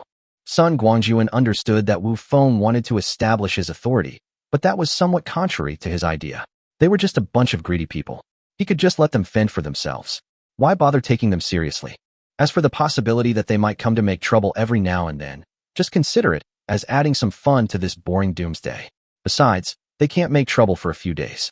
Of course, Sun Guangjun also had another intention, which was to let the three daughters in the family truly feel how sinister the hearts of people in the last days were through the greedy and ugly faces of these people. It is impossible for Sun Guangjun to stay in Villa No. 1 forever, nor is it possible for him to stay with the three women all the time. Letting them have a clear understanding in advance can also indirectly improve their self-protection ability. With a casual smile, Sun Guangjun said, "Brother Wu, why are you taking them so seriously? A group of ordinary people. Even if they are a little greedy, they don't deserve to be put to death. After all, their fundamental purpose is just to survive, so why should we make things difficult for them? If they come to cause trouble, just beat them away. There is no need to harm their lives. As for ourselves, we should just do it for fun, otherwise it would be so boring to be so bored all day long. By the way, Brother Wu, we are talking about this today. I would like to ask you what your plans are for the future. I can briefly tell you that the high-temperature weather will not last too long, and the temperature will probably drop in a few days. However, these apocalyptic natural disasters come one after another, leaving no chance for people to breathe. After the high temperature, there will be heavy rain, followed by extreme cold and polar night. What I want to know is, are you going to live your life peacefully and raise your nephew? Or do you want to start a new career?" After hearing Sun Guangjun's question, Wu Feng fell silent. To be honest, Wu Feng was really unwilling to remain silent after living a life of being surrounded by people and having his word taken upon him in Neon. Moreover, according to what Sun Guangjun said, this apocalypse will not end in a short time. The world is changing drastically and order is missing. This kind of environment is a great era for heroes to emerge. As a former superior, Wu Feng was certainly unwilling to be inferior to others. What's more, with Sun Guangjun's advance warning, he still had a large amount of supplies and weapons and equipment on hand. The time and place are all right. Wu Feng believes that as long as the timing is right, he may be able to gather a powerful force and carve out a world of his own in this doomsday. After pondering for a long time and smoking several cigarettes, Wu Feng finally spoke. "Brother, your brother Wu, was once a person who could shake Tokyo with just a stomp of my foot. Now that the end of the world has come and I have returned to my country, I would be a little unwilling to remain silent like this. However, it is easy to gather a group of people, but to maintain it in the later stage, I still need your help. Don't worry about this, Brother Wu." Before Wu Feng could continue, Sun Guangjun gave him a reassurance. "As long as you are willing to develop your power, I will definitely support you wholeheartedly. However, I have something to say up front. Brother Wu, you should be more cautious when selecting your subordinates. Those with bad intentions and those who are extremely evil, no matter how capable they are, should be discarded if possible." "Of course." Wu Feng smiled and said, "Don't worry, brother, I'm not the kind of person who has no bottom line." The two smiled at each other, and everything was said without words. Chapter 71. Sending warmth to your door. The topic ended there, and neither of them continued to talk in depth. Now Wu Feng only has this preliminary idea, and he doesn't even have a specific plan. How to unfold and develop it in the future is even more vague. It's useless to say more at this time. Sun Guangjun was not prepared to interfere too much with the specific development of Wu Feng. He only needed to provide logistical support and give Wu Feng the greatest support. Based on this point alone, no matter how powerful Wu Feng becomes in the future, Sun Guangjun can guarantee his supreme position in it, or at least be the second most important person after Wu Feng. And this is exactly what Sun Guangjun is pursuing. When he was just reborn, Sun Guangjun had the mountain and river ring in his hand. At that time, he only thought about stockpiling supplies and plundering Neon and America before the end of the world began. To put it bluntly, Sun Guangjun at that time was playing as a lone wolf. It was also during his first return to China when he met Xionglang that Sun Guangjun suddenly realized that a lone wolf could not survive for long in the apocalypse. Even if he could survive, there was no guarantee that others would not discover the fact that he had a large amount of supplies on hand. Once he is targeted, especially by large forces with large numbers of people and numerous experts, Sun Guangjun will not be able to stop him no matter what. It was also at that time that Sun Guangjun came up with the idea of forming a force. However, Sun Guangjun did not want to recruit people in person, but to develop his power step by step, from small to large, and steadily. Doing so would be too laborious and too cost-effective. After much thought, Sun Guangjun felt that cultivating his own agents seemed to be a good way. It could not only ensure his position in the power, but also save him from having to rack his brains to figure out how to develop. With his own massive supply of materials, it would be difficult for the power not to develop. This is a win-win situation. Sun Guangjun has two candidates in mind. One is Wu Feng, and the other is Xiong Lang. In his previous life, Wu Feng died in the 3rd year of the apocalypse. At that time, he was already a level 5 master, while Sun Guangjun was only level 2. This shows his potential. As for Xiong Lang, he is even more amazing, a powerful king-level warrior. With these two people coming forward to form a force, it is equivalent to not putting all the eggs in one basket. The two forces can also cooperate with each other, help each other, and promote each other. Of course, these are all Sun Guangjun's own ideas. If he wants to realize them, he needs to take them step by step. Brother, have a cigarette. Wu Feng took out a pack of cigarettes, lit one for himself, then threw another one over and said with a smile, "It's not a good idea for you to just sit there and drink water. Come have one with me." Taking the cigarette thrown by Wu Feng, Sun Guangjun played with it on his fingertips. It's not that he didn't know how to smoke in his previous life, but cigarettes are luxury goods among luxuries in the end times. Ordinary people can't get them at all. Even if they find them occasionally, they usually exchange them for other supplies. Speaking of which, Sun Guangjun hasn't enjoyed the aroma of tobacco for 7 or 8 years. Wu Feng's cigarette was almost finished when Sun Guangjun slowly lit one for himself, took a light puff, closed his eyes, and enjoyed the aroma of tobacco swirling in his mouth and lungs, and exhaled after a long time. "Hey, brother, you are not a novice." Looking at Sun Guangjun's skillful movements, Wu Feng's eyes lit up. "Looking at your posture, you can't reach this level without 5 years of smoking experience. My brother has a few boxes of good cigars. Let's smoke some together tomorrow." Sun Guangjun gave a thumbs up and said, "Brother Wu, you are really professional.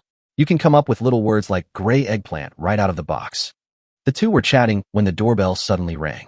Sun Guangjun stood up and glanced at the screen. He saw an SUV parked outside the door. 6 or 7 burly men were surrounding the car. A fat man was ringing the doorbell. There was a box of instant noodles and 2 bottles of purified water at the fat man's feet. "Is Mr. Sun home?" Lin Dagong's voice came through the loudspeaker. "We are from the community. We are entrusted by Director Lin to distribute supplies to you. Please come out and sign for them." "Wait, right away." Sun Guangjun casually hung up the video, turned his head and smiled at Wu Feng. "Brother Wu, did you see that? These guys are not idiots. They even know how to play the trick of pretending to attack Gua. It's just a small amount of supplies, but 7 or 8 people came to deliver it. This is really a big effort to bring warmth to people's homes. Let's go out and meet them." Wu Feng nodded and said, "We'll know what tricks they're up to if we go out and take a look. Don't worry." Seeing Wu Feng about to leave, Sun Guangjun quickly grabbed him and said, "Brother Wu, I can go out alone.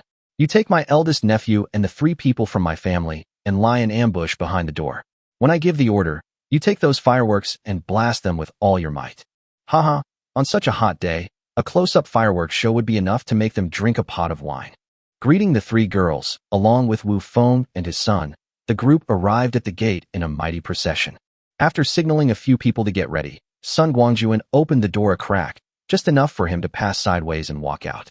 Seeing Sun Guangjun come out so unguarded, Lin Dagong was overjoyed.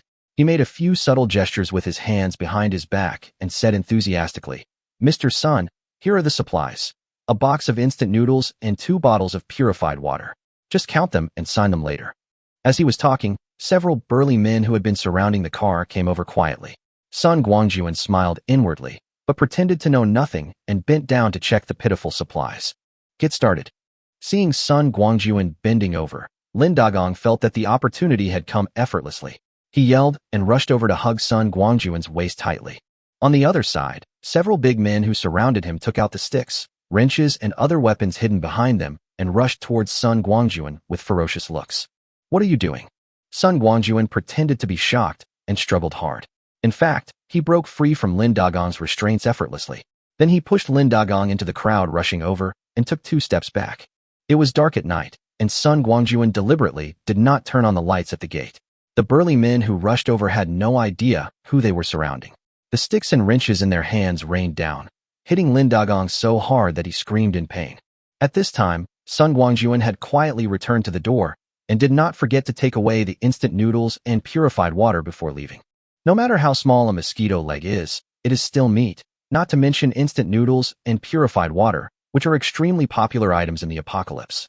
Sun Guangjun did not close the door, but took the Gatling firework handed to him by Wu Feng and lit a cigarette for himself. Lin Dagong was taken aback by the sudden beating. He was stunned. He finally remembered that these were the people he had brought with him. He shouted loudly, "Stop it, you guys! Don't hit me!" By the time the group realized they had hit the wrong person and stopped in a panic, Sun Guangjun had already lit the fuse of the Gatling gun with the cigarette, but in his hand. "Hey, look here!" The next moment, with Sun Guangjun's call, when the big men looked up, gorgeous fireworks began to bloom. Chapter 72 Partiality. Sun Guangjun was not satisfied with setting off the guns alone, so he opened the door and called Wu Feng and his son and the three women to come together. They lined up in a row, each holding a Gatling gun. Wu Yang was short and could only use a magic bullet, and he fired at the 7 or 8 people. The fireworks are not very powerful and have a short range, but they are enough to deal with Lin Dagong and his gang of rabble. To save trouble, this group of people parked their car less than 10 meters away from the gate. Now it is only 5 or 6 meters away from Sun Guangjun and his men. Now all the fireworks can be enjoyed by them without any waste. Oh no, it's on fire. It hurts so much. Stop the fucking thing. Dagong, let's retreat quickly. It hurts so much. There were endless fireworks, one after another, making Lin Dagong and his group look miserable and screaming. When had the little brat Wu Yang ever seen such a scene? He jumped for joy and changed the magic bullets in his hand one after another. Of course, his father had to light the fire. Taking advantage of the opportunity when Sun Guangjun and his men replaced the fireworks and the firepower weakened, Lin Dagong and his gang hid behind the car in a panic and escaped the baptism of fireworks. Brother Wu hit the car. Sun Guangjun shouted loudly and led everyone to target the SUV. Since you can't hit anyone, just take a taxi and wait until the car catches fire. Where can you hide then? Following Sun Guangjun's order, everyone turned their guns and fired at the poor SUV. Oh no, they're going to burn the car. Lin Dagong, we're here to help you, not to kill you. You better think of a solution quickly. That's right, gang. If they set the gas tank on fire, we'd all be finished. Stop talking nonsense and run. They can't hit us because we have a car to protect us. I don't know who was smart enough to shout, but several guys turned around and ran away, their heads in their hands. After chasing for 2 steps with everyone and using up all the fireworks in his hands, Sun Guangjun called off the attack. It is said that one should not chase a desperate enemy. There is no point in chasing after a group of people like this. Just drive them away. When they turned around, they actually found an unexpected gang. The SUV was of good quality. Not only did it not catch fire, but Lin Dagong and his gang didn't even take the keys away. They were still plugged in the car. Wow, Tank 300. Sun Guangjun patted the car door and said to Wu Feng, "Brother Wu, the car has only been turned off for a short time, and it's still quite cool inside. You should take your nephew home quickly to prevent him from getting too hot later." Wu Feng smiled and said, "Brother, I won't be polite to you. I never expected that today. Not only would I have a great meal, but I would also get a car before leaving. But if I take this car away, what will happen to my Grand Cherokee? Isn't that simple?" Sun Guangjun rolled his eyes and said, "When I send you supplies tomorrow, can't I just bring them to you? How? Are you afraid that I might covet your car?" "That's right." Wu Feng picked up his son, who was in high spirits and still reluctant to leave, got into the car happily, stepped on the accelerator, and returned to his villa number 3 in a blink of an eye. After everyone left, Sun Guangjun waved his hand, closed the door with the 3 female soldiers, and went home. "Everyone, go to bed early. We'll continue training tomorrow." After watching the 3 women return to their respective rooms, Sun Guangjun was about to return to his second floor when he suddenly heard a faint sound of footsteps behind him. Who? Sun Guangjun turned around suddenly and looked in the direction where the footsteps came from. "Boss, it's me." Ouyang Feiyu appeared at the corner, clutching the corners of her clothes with both hands, looking at Sun Guangjun pitifully. "It's Feiyu." Seeing that it was Ouyang Feiyu, and not someone else, who had sneaked into the villa, Sun Guangjun secretly breathed a sigh of relief. "It's so late. Why don't you go to bed?" After opening his mouth several times, Ouyang Feiyu seemed to have mustered up the courage and said, "Boss, I have something to tell you." "Oh." Sun Guangjun was stunned, turned around, and sat back down on the sofa, waved to Ouyang Feiyu, and said, "If you have anything to say, sit down and talk." Ouyang Feiyu timidly came to the sofa and sat down, saying in a tearful voice, "Boss, you are biased." Sun Guangjun was stunned. Looking at Ouyang Feiyu with red eyes and a look as if she was about to cry, he felt completely confused. After the Ouyang sisters moved into the villa, Sun Guangjun asked himself that he had always been fair and impartial to everyone. How could Ouyang Feiyu say such a thing? No, Feiyu, please explain clearly. How am I biased? Sun Guangjun asked in confusion. Are you talking about Fanya? That's not right. She has only moved here for 2 days. Apart from her parents' funeral, I treat you all equally and don't favor anyone. Feiyu, if this is what you are talking about, then I have to criticize you. Boss, no. Ouyang Feiyu twisted her body unwillingly and said, why do I feel that you are partial to Sister Fanya? He is already so pitiful. His parents just passed away. If I think like that, am I still a human being? I'm talking about my sister. Your sister? Fisher. Sun Guangjun was even more puzzled. Why am I partial to Fei Shui? Apart from the fact that you two sisters don't live in the same house, what else is different about you? Come on, tell me. If you can tell me one thing, I will accept the beating and punishment. Boss, you still don't admit it, right? Ouyang Feiyu's face suddenly turned red. After a moment of hesitation, she gritted her teeth and said without hesitation, Boss, let me ask you, where did you sleep last night? Was it in my sister's room? This. Sun Guangjun was dumbfounded. Wasn't Ouyang Feiyu drunk and unconscious last night? How did she know about this? Before Sun Guangjun could think of a good explanation, Ouyang Feiyu continued. Boss, don't even think about denying it. I have evidence. Humph. When we were having breakfast today, I noticed that my sister was not in a good condition, and you were so mysterious that you asked Sister Fanya to stew old duck soup and black chicken soup for her. Don't think I don't know what all this soup is for. I also discovered that although my sister disguised herself well, her walking posture was different from before. It seemed that she was enduring the pain and didn't dare to make any big movements. Moreover, my sister was still like this when she was practicing shooting in the morning, but by the afternoon, her condition had miraculously recovered a lot, and when she set off fireworks in the evening, she was no different from before. What does all this indicate? Boss, you won't continue to play dumb with me, right? Sun Guangjun's old face rarely turned red. He didn't expect that Ouyang Feiyu could discover the abnormality from these clues. Is this still the carefree second Miss Ouyang? Snort. Ouyang Feiyu suddenly snorted coldly and said, Why, boss, you still don't want to admit it?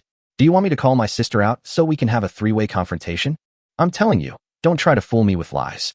I know my sister's alcohol tolerance and drinking habits. Don't tell me that you stayed in her room just to take care of her. Chapter 73 Responsible. Listening to Ouyang Feiyu's questioning, Sun Guangjun curled his lips and said, Feiyu, you still have the nerve to say that? Do you know Fisher's drinking capacity and drinking habits? So do you know what your situation is? Wow, I never thought that Ouyang Feiyu, who looks so elegant and lively on weekdays, would be so difficult to please after becoming a drunk cat. Did you know? Last night, someone was holding the toilet and talking for half the night, and he couldn't get up to defecate. What's more, he vomited the alcohol, not only all over the room, but also all over his body. Oh, I have such a miserable life. I help people change into their pajamas and put them back to bed, but they still complain that I was biased. Tell me, who did I offend?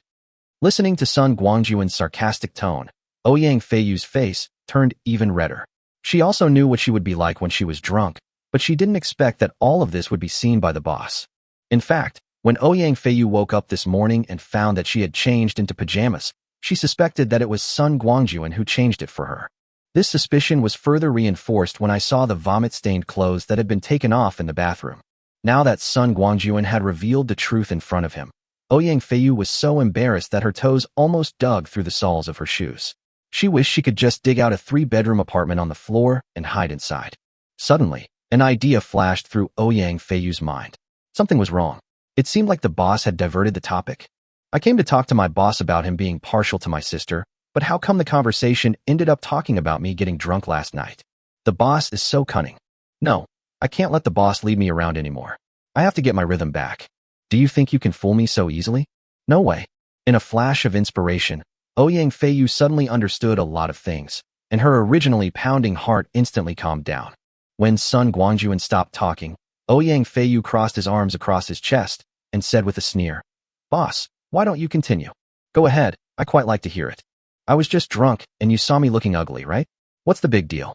Boss, I don't mean to criticize you, but your method of changing the subject is a bit too clumsy, isn't it? I came to you to talk about your partiality and sleeping with my sister in her room, not to listen to you describe my own ugly behavior. I'm asking you, do you admit that you slept with my sister? Sun Guangjun didn't expect that this girl was so embarrassed and her face was as red as a monkey's, but how come she suddenly woke up? The questions asked are extremely sharp and go straight to the heart.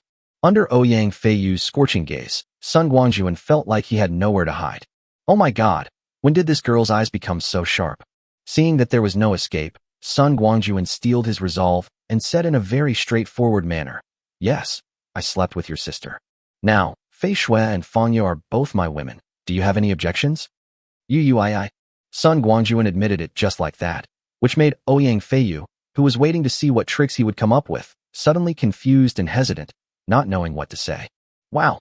Ouyang Feiyu, who was at a loss, suddenly cried out wow, fell on the armrest of the sofa, and burst into tears, sobbing and saying, "Boss, you are too bullying. It was obvious that she was the one who talked to you the most, but you actually did that to your sister first. Also, you took off her clothes last night while she was drunk." "Yes, you took my clothes off." Ouyang Feiyu suddenly stopped crying, sat up straight, stared with a pair of red eyes, and cried in her voice, "Sun Guangjun, you have seen me naked. Don't you want to take responsibility?" Responsible? At this moment, Sun Guangjun felt as if thunder was rolling in his sky. "Miss, you have spent so much effort, questioning and crying, just to make me take responsibility? By the way, is there such a good thing in the world?"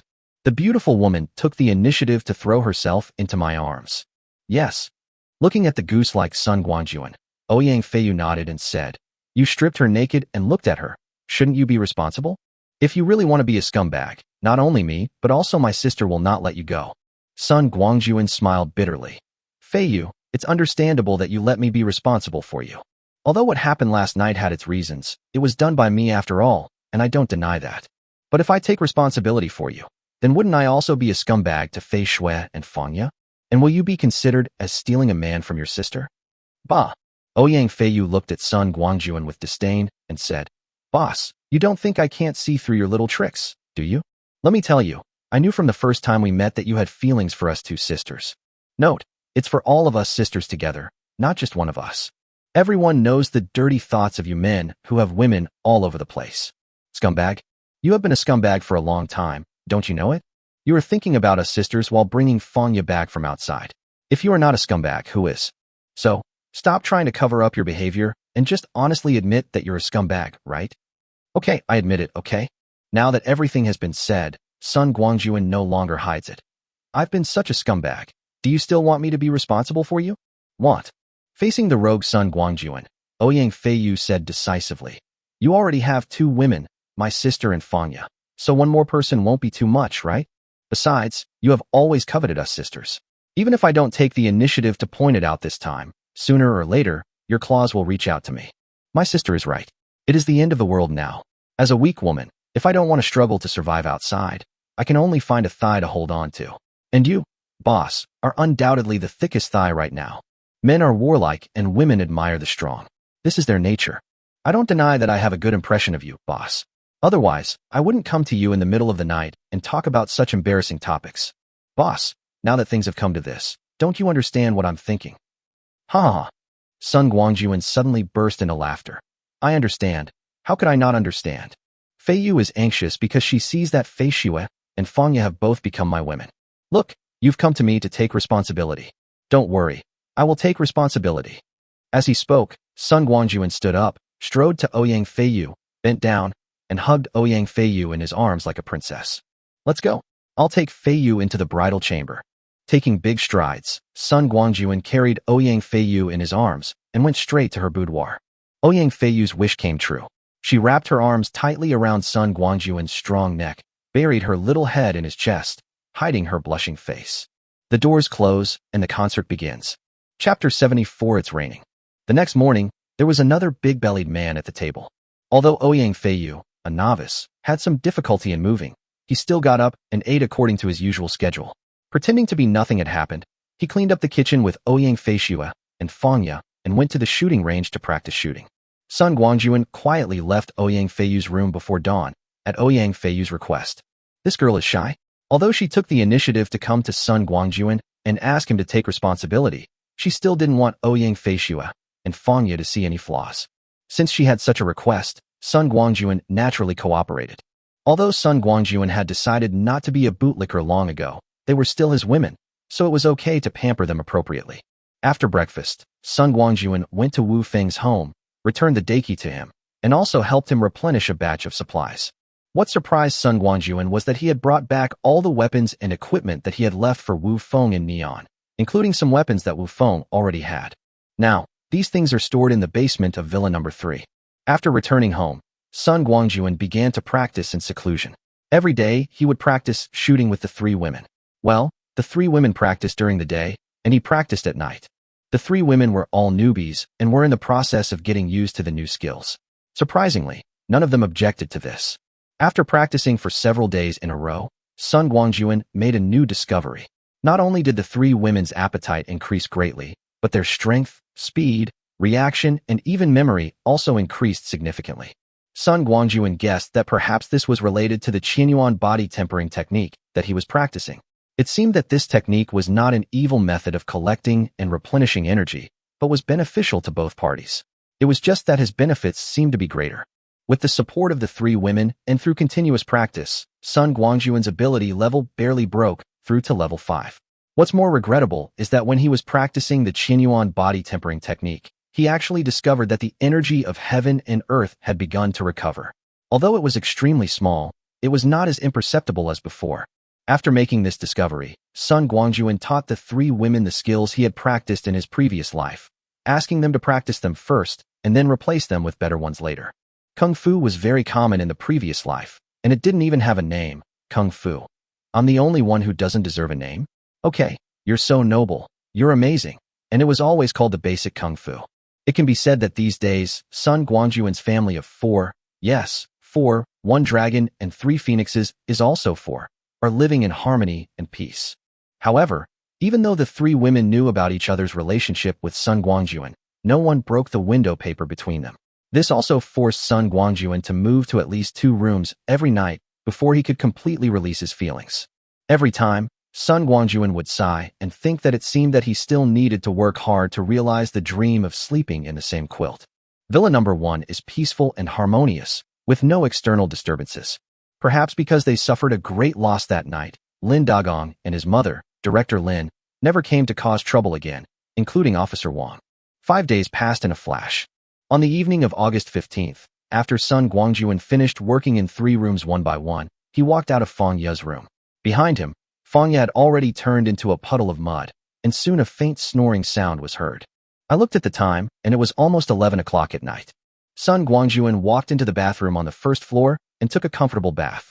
When he came out, he had changed into a tight-fitting suit made of black rainproof silk and was holding a black motorcycle helmet in his hand. He left a note on the coffee table in the living room. I'm going out to do something.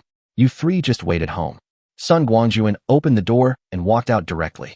The heavy pure steel door of Villa Number 1 was opened again after 5 days.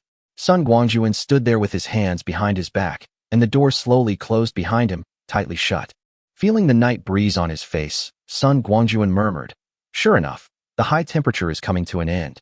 The temperature has begun to drop. Although it's not that obvious, it's at least 5 degrees lower than before." Looking at the city from afar, the lights of thousands of homes have long disappeared. Residents responded to the national call and also to save electricity for air conditioning. No one turned on the lights. Everywhere you look, it is pitch black. Time passed minute by minute, and I didn't know when it started, but the sky was covered by black clouds, without a trace of light. The originally pitch black night became even darker, and you couldn't see your hand in front of you. This is the most realistic portrayal of the present moment. Call. It was almost midnight when a terrifying gale suddenly blew up. All the trees on Jinping Mountain, whether on the mountain or at the foot of the mountain, were shaking their heads wildly at this moment. Large pieces of dry and yellow branches and leaves fluttered in the wind, and no one knew where they were being blown away to. It's raining. Sun Guangjun stretched out his right hand and caught a falling raindrop. Just 3 simple words, and as the last word fell, dense raindrops began to fall. In just a few breaths, the sky and the earth were filled with dense rain. It's finally time. Sun Guangjun shouted loudly, and the next moment, a black electric motorcycle with a full charge appeared beside him. Mounting an electric scooter and putting on a helmet, Sun Guangjun rushed out like a black streak of light, quickly blending into the rain and disappearing from sight. The heavy rain just started to fall. Please note that it was really pouring, not an exaggeration. There was no water on the road yet. Sun Guangjun walked all the way without encountering any obstacles and left Qilin Villa smoothly. Sun Guangjun's electric motorcycle was modified by himself, with a lot of black technology from his previous life added. Not only was it fast, but it also made no noise when running. In addition, it was midnight and most of the survivors in the hot weather were asleep. No one noticed when a man and a motorcycle appeared on this deserted street. As soon as the heavy rain began, Sun Guangjun couldn't wait to take action. His target was the headquarters of several banks in the city, whether domestic or foreign, all within his hunting range. With the buffer of 15 days of high temperatures, Sun Guangjun had already memorized the map of Qing City. Even when traveling in the dark at night, he took the most convenient route. Soon, Sun Guangjun arrived at his first target of the day. After stopping the electric scooter, Sun Guangjun used his earth walking skills to go straight into the bank vault and looted all the gold products and jewelry in the safe. As for those banknotes, they are already the end of the world. They are worse than toilet paper, just a pile of garbage. Sun Guangjun's supernatural power level is now as high as level 5. He can come and go like the wind. In just a few minutes, he has visited the huge bank vault. All the things that interested him were put into the mountain and river ring. After confirming that nothing was missed, Sun Guangjun used the earth walking technique again to return to the ground, started the electric scooter, and headed for the next target. Chapter 75 Street Sweeping. Sun Guangjun started working as soon as it started raining. After visiting all the bank vaults, he went to the city's Jewelry City, Jade Street, and Antique City. After sweeping all these targets, he went to the gold shops and major commercial areas. By the time we got here, the sky was already slightly bright. When the sun rose, people woke up from their deep sleep and found that the temperature had dropped, but the heavy rain that had been falling for several hours showed no sign of abating, and a thick layer of water had accumulated on the ground. Not to mention the low-lying areas. Even in Qilin Villa, which is located on higher ground, the water in the community is up to the calves. Even the villas scattered on the hillside have a lot of water in the yards. In a word, as long as there is a slightly flat place, there will be accumulated water, and there will be no time to drain it out. It is said that water and fire are merciless. The hot weather is unbearable, and the heavy rain is even more unbearable. Especially in Qing City, although it is close to the sea, the terrain is undulating, and the water flowing to the lower places has long-formed rushing rivers. If someone really ran out into the street at this time, he would be swept away by the flood flowing freely on the street, and then carried away to an unknown place. If you are lucky, you may be blocked by obstacles such as trees and save your life. If you are unlucky, you may have to go into the sea to feed the seafood. Last night's heavy rain came too suddenly. Few people, exhausted by the high temperature, noticed the arrival of the rain. Instead, the rapidly dropping temperature outside allowed them to sleep more soundly. After several hours of accumulation, the entire city was flooded and it was too late to leave. In this almost deserted city, it was very convenient for Sun Guangjun. Where there was a road, he could just turn the throttle of the electric scooter and go there. Where there was no road, he could use the ground walking technique to come and go freely. If all else failed, he could just take out a speedboat, rubber boat, or something from the mountain and river ring, and no amount of water could stop him from going. Entering the most prosperous commercial district in the entire city, Sun Guangjun not only swept through the major gold shops, but also went into large shopping malls, supermarkets, and shopping centers when passing by. Although many foods have already rotted and become smelly in the high-temperature weather, some rice, flour, grain, and oil have survived. In addition, some barreled water, bottled water, beverages, etc., are sealed on the outside and can basically still be eaten. Of course, in addition to food and water, the biggest part is daily necessities. Sun Guangjun's time was precious, and he had no time to identify each item one by one. He simply swept through them all and put them all into the manhwa ring first, and then slowly select them when he had time later. Keep the ones with good quality for your own use, and keep the ones on the verge of spoiling for later use when exchanging items with others. As for those that have spoiled, throw them to the third floor of manhwa ring as fertilizer.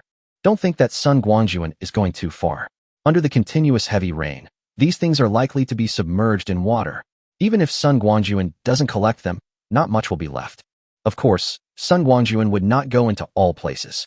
He completely ignored places like small street shops and smaller supermarkets. There are many survivors in the city. Leaving these places to them can also preserve some hope of survival. Sun Guangjun was so busy all the way that in the end, he had no idea of the direction. As long as a suspected target appeared in his sight, he would rush over to check it out. When Sun Guangjun stopped again, he had already arrived at the beach, and the assault boat under his feet was parked at a freight dock. There are few high places on the seaside, especially the docks, beaches, and bathing areas, which have long been swallowed up by the rising sea level.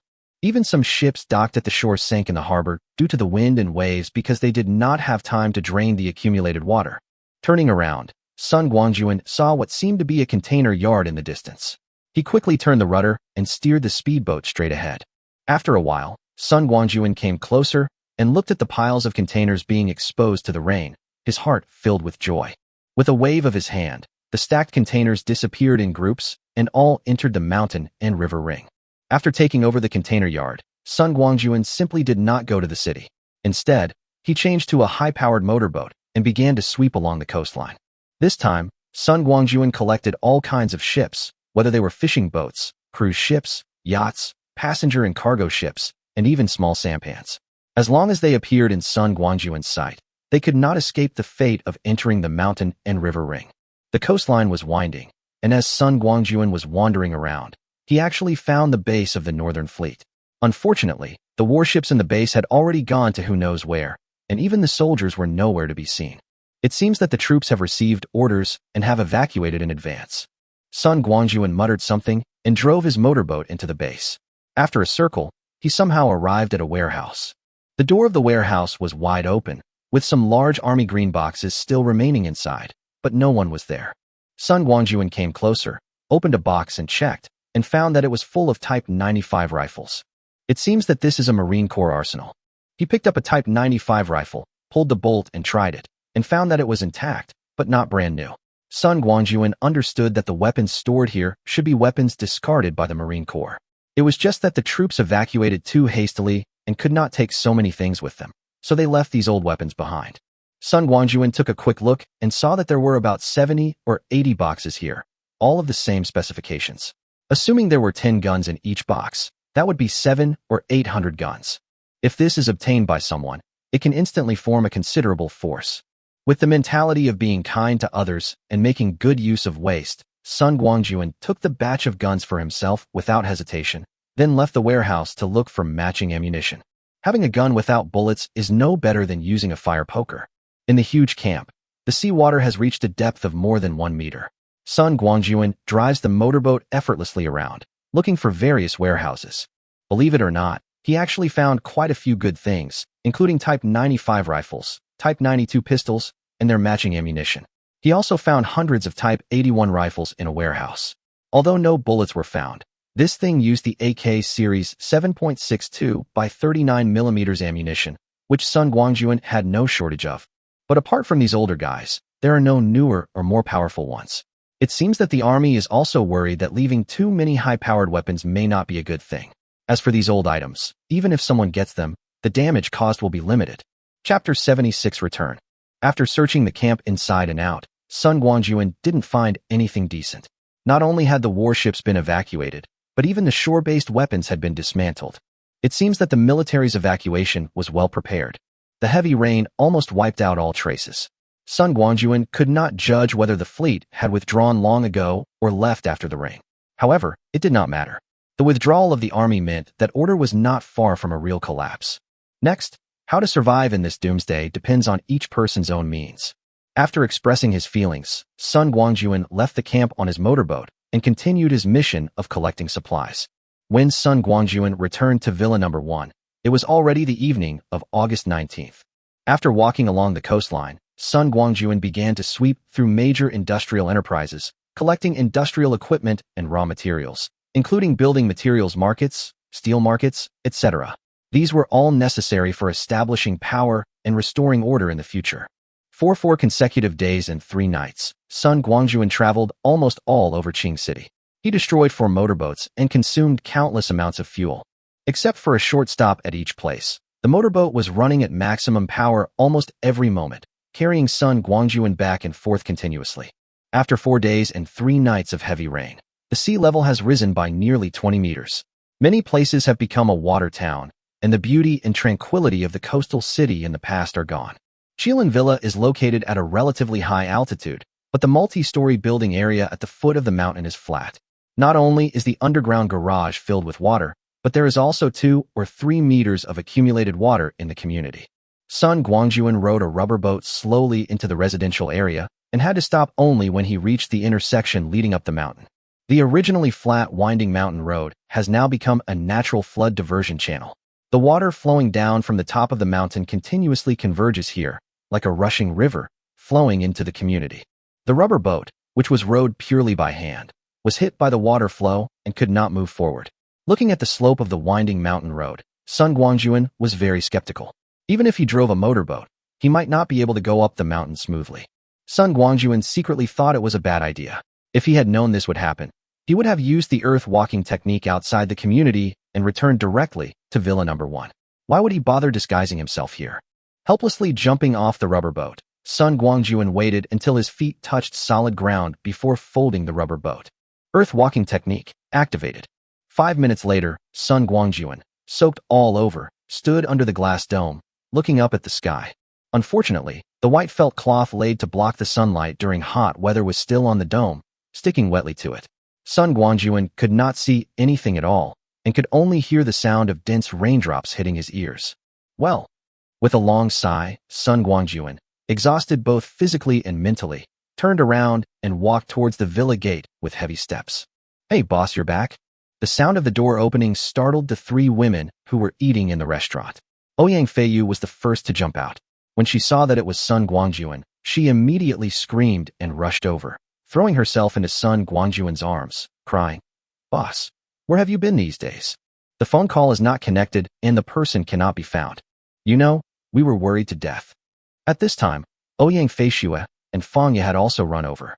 Fangya took Sun Guangjun's sleeve and said softly, "Brother Xiaowei, you are really wrong this time. How could you just leave a note and run away by yourself? Moreover, it took so many days to run. It's been raining heavily these days. The news says this downpour is global, causing sea levels to rise by over 20 meters. Many parts of the city are flooded. Do you know how dangerous it is to go out alone?" Although Ouyang Feiyu didn't preach like the other 2, she was always cold and aloof. She stared at Sun Guangjun with red eyes, and her eye circles were red. It was obvious that she was trying her best to suppress her emotions. My fault, my fault." Listening to the 3 women's complaints, Sun Guangjun felt extremely warm. In this end times, there are still people who care about you. This feeling is really good.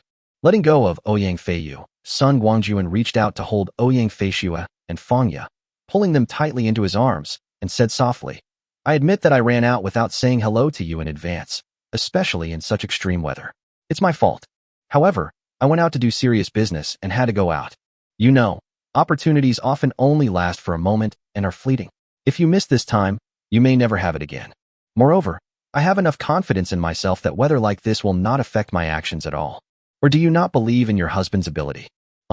Sun Guangjun tried his best to persuade the 3 women, and it took him nearly half an hour to finally calm them down. He used the excuse that he had been busy outside for 4 days and 3 nights, and had not even had a full meal or a good night's sleep, which aroused the soft spots in the hearts of the 3 women. Under Sun Guangjun's deliberate act of sympathy, Fangya and Ouyang Feiyu immediately went into the kitchen and started taking out various ingredients to prepare a loving meal for Sun Guangjun. Ouyang Feiyu was about to go with them, but was stopped by Sun Guangjun. Holding Ouyang Feiyu's soft body, the 2 of them snuggled on the sofa and whispered about what had happened in the past few days. On the day it first started raining, there was cheering on the internet and in the news. Almost everyone was thankful that the high temperature was over, and many people were sighing. It really is a good rain that knows when to rain. There were also people who had been thirsty and hungry for who knows how many days, rushing into the rain like crazy, opening their mouths wide to drink the rainwater. But after all the madness and noise, people were surprised to find that the rain was so heavy that it had submerged large areas of land without them knowing and formed short and long torrents, making it impossible for them to go out to look for supplies. At this time, various experts and scholars jumped out again, saying that the heavy rain was caused by the previous high-temperature weather, which had accumulated a large amount of water vapor in the atmosphere. Now that the temperature has dropped, a short period of heavy rain has formed.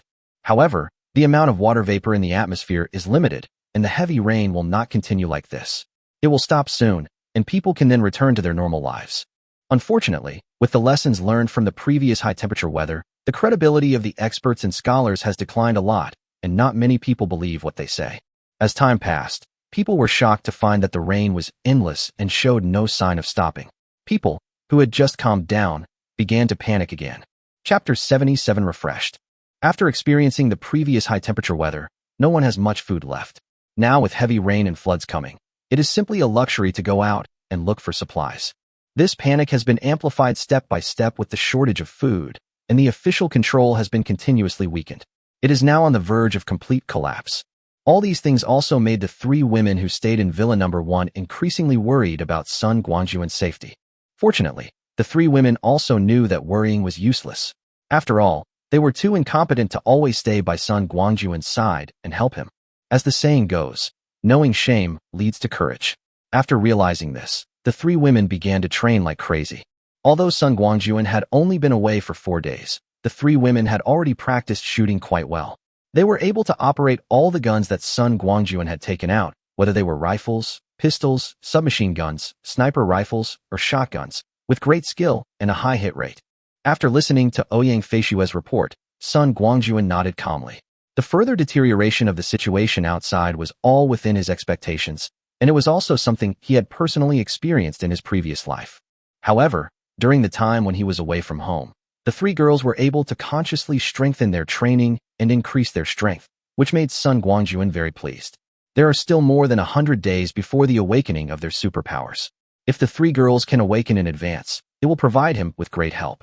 The awakening of superpowers does indeed begin on the first day after the 100-day polar night ends, but there are also some gifted and powerful people who will awaken during the polar night. As long as these people do not die, they will achieve great things in the future. As far as Sun Guangjun knows, Xionglang is one of the psychics who awakened early. The fact that he was able to become a quasi-king in 3 years and a king in 5 years was not unrelated to his early awakening. Fundamentally speaking, Sun Guangjun would really like to have a few more people who awakened early around him, so that he could establish a considerable advantage in the early days of the apocalypse and pave the way for future development. Of course, Sun Guangjun's case is an exception.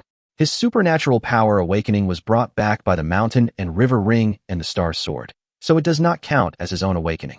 In fact, Sun Guangjun himself has always been skeptical. In his situation, will he awaken again in the future? And what kind of supernatural power can he awaken? No one can give him an answer to this question. He can only wait until the time comes, and everything will be revealed naturally. Well done.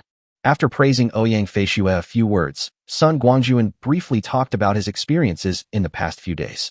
He was just running around collecting some supplies. In a few days, he almost went around the entire Qing city. Thinking of the firearms collected from the naval base, Sun Guangjun said to Ouyang Feishue, "Feishue, I found a batch of weapons this time, all of which are standard equipment in our country. I'll put a few of them at the shooting range later, and you can take some time to learn how to use them. As a dragon countryman, you can't be unable to use your own standard equipment. Get familiar with it so that you won't be thrown into disarray when you encounter other forces in the future. Especially when I'm not around. If you run out of your own ammunition, you must learn to use local materials and seize the enemy's equipment so you can immediately engage in battle." Ouyang Feishue nodded, sat up straight from Sun Guangjun's arms, and said, "While they are cooking, go take a shower and change your clothes. Now that I'm home, I have to make myself comfortable." Sun Guangjun looked at himself. He had been exposed to wind and rain for the past few days, and even though he was wearing a raincoat, he was already soaked. There were also many stains all over his body, which was indeed quite dirty. "Okay, I'll go take a shower first." Sun Guangjun stood up and walked towards the bathroom on the first floor. I'll help you run the bath water." Ouyang Feishue rushed into the bathroom first.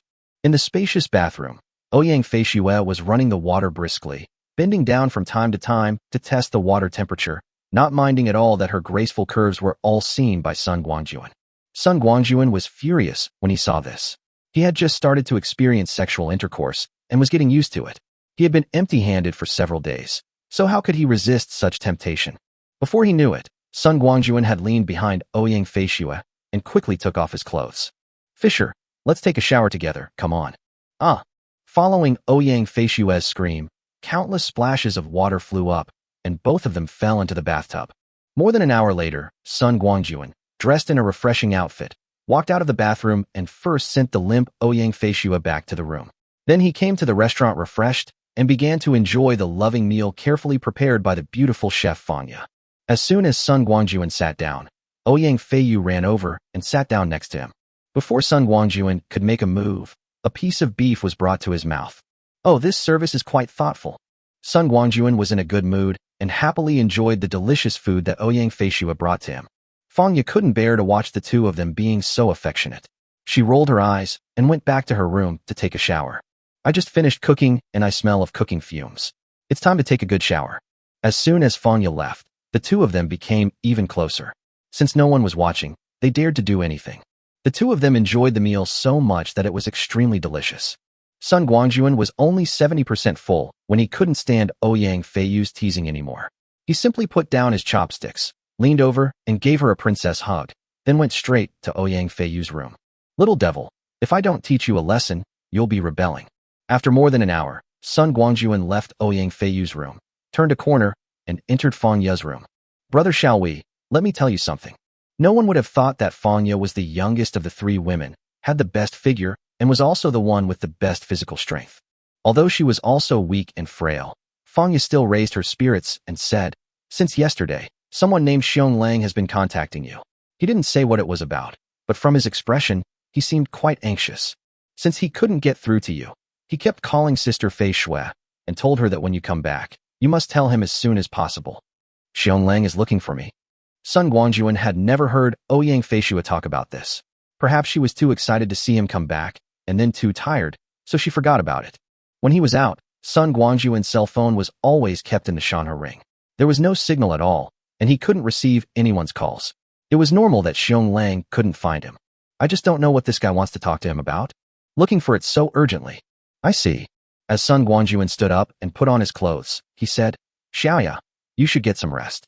I'll call Xiong Lang back and ask him what's going on. When Sun Guangjun got out of bed, he felt a tingling sensation in his waist. He cursed inwardly, thinking, these three little devils are becoming increasingly difficult to deal with.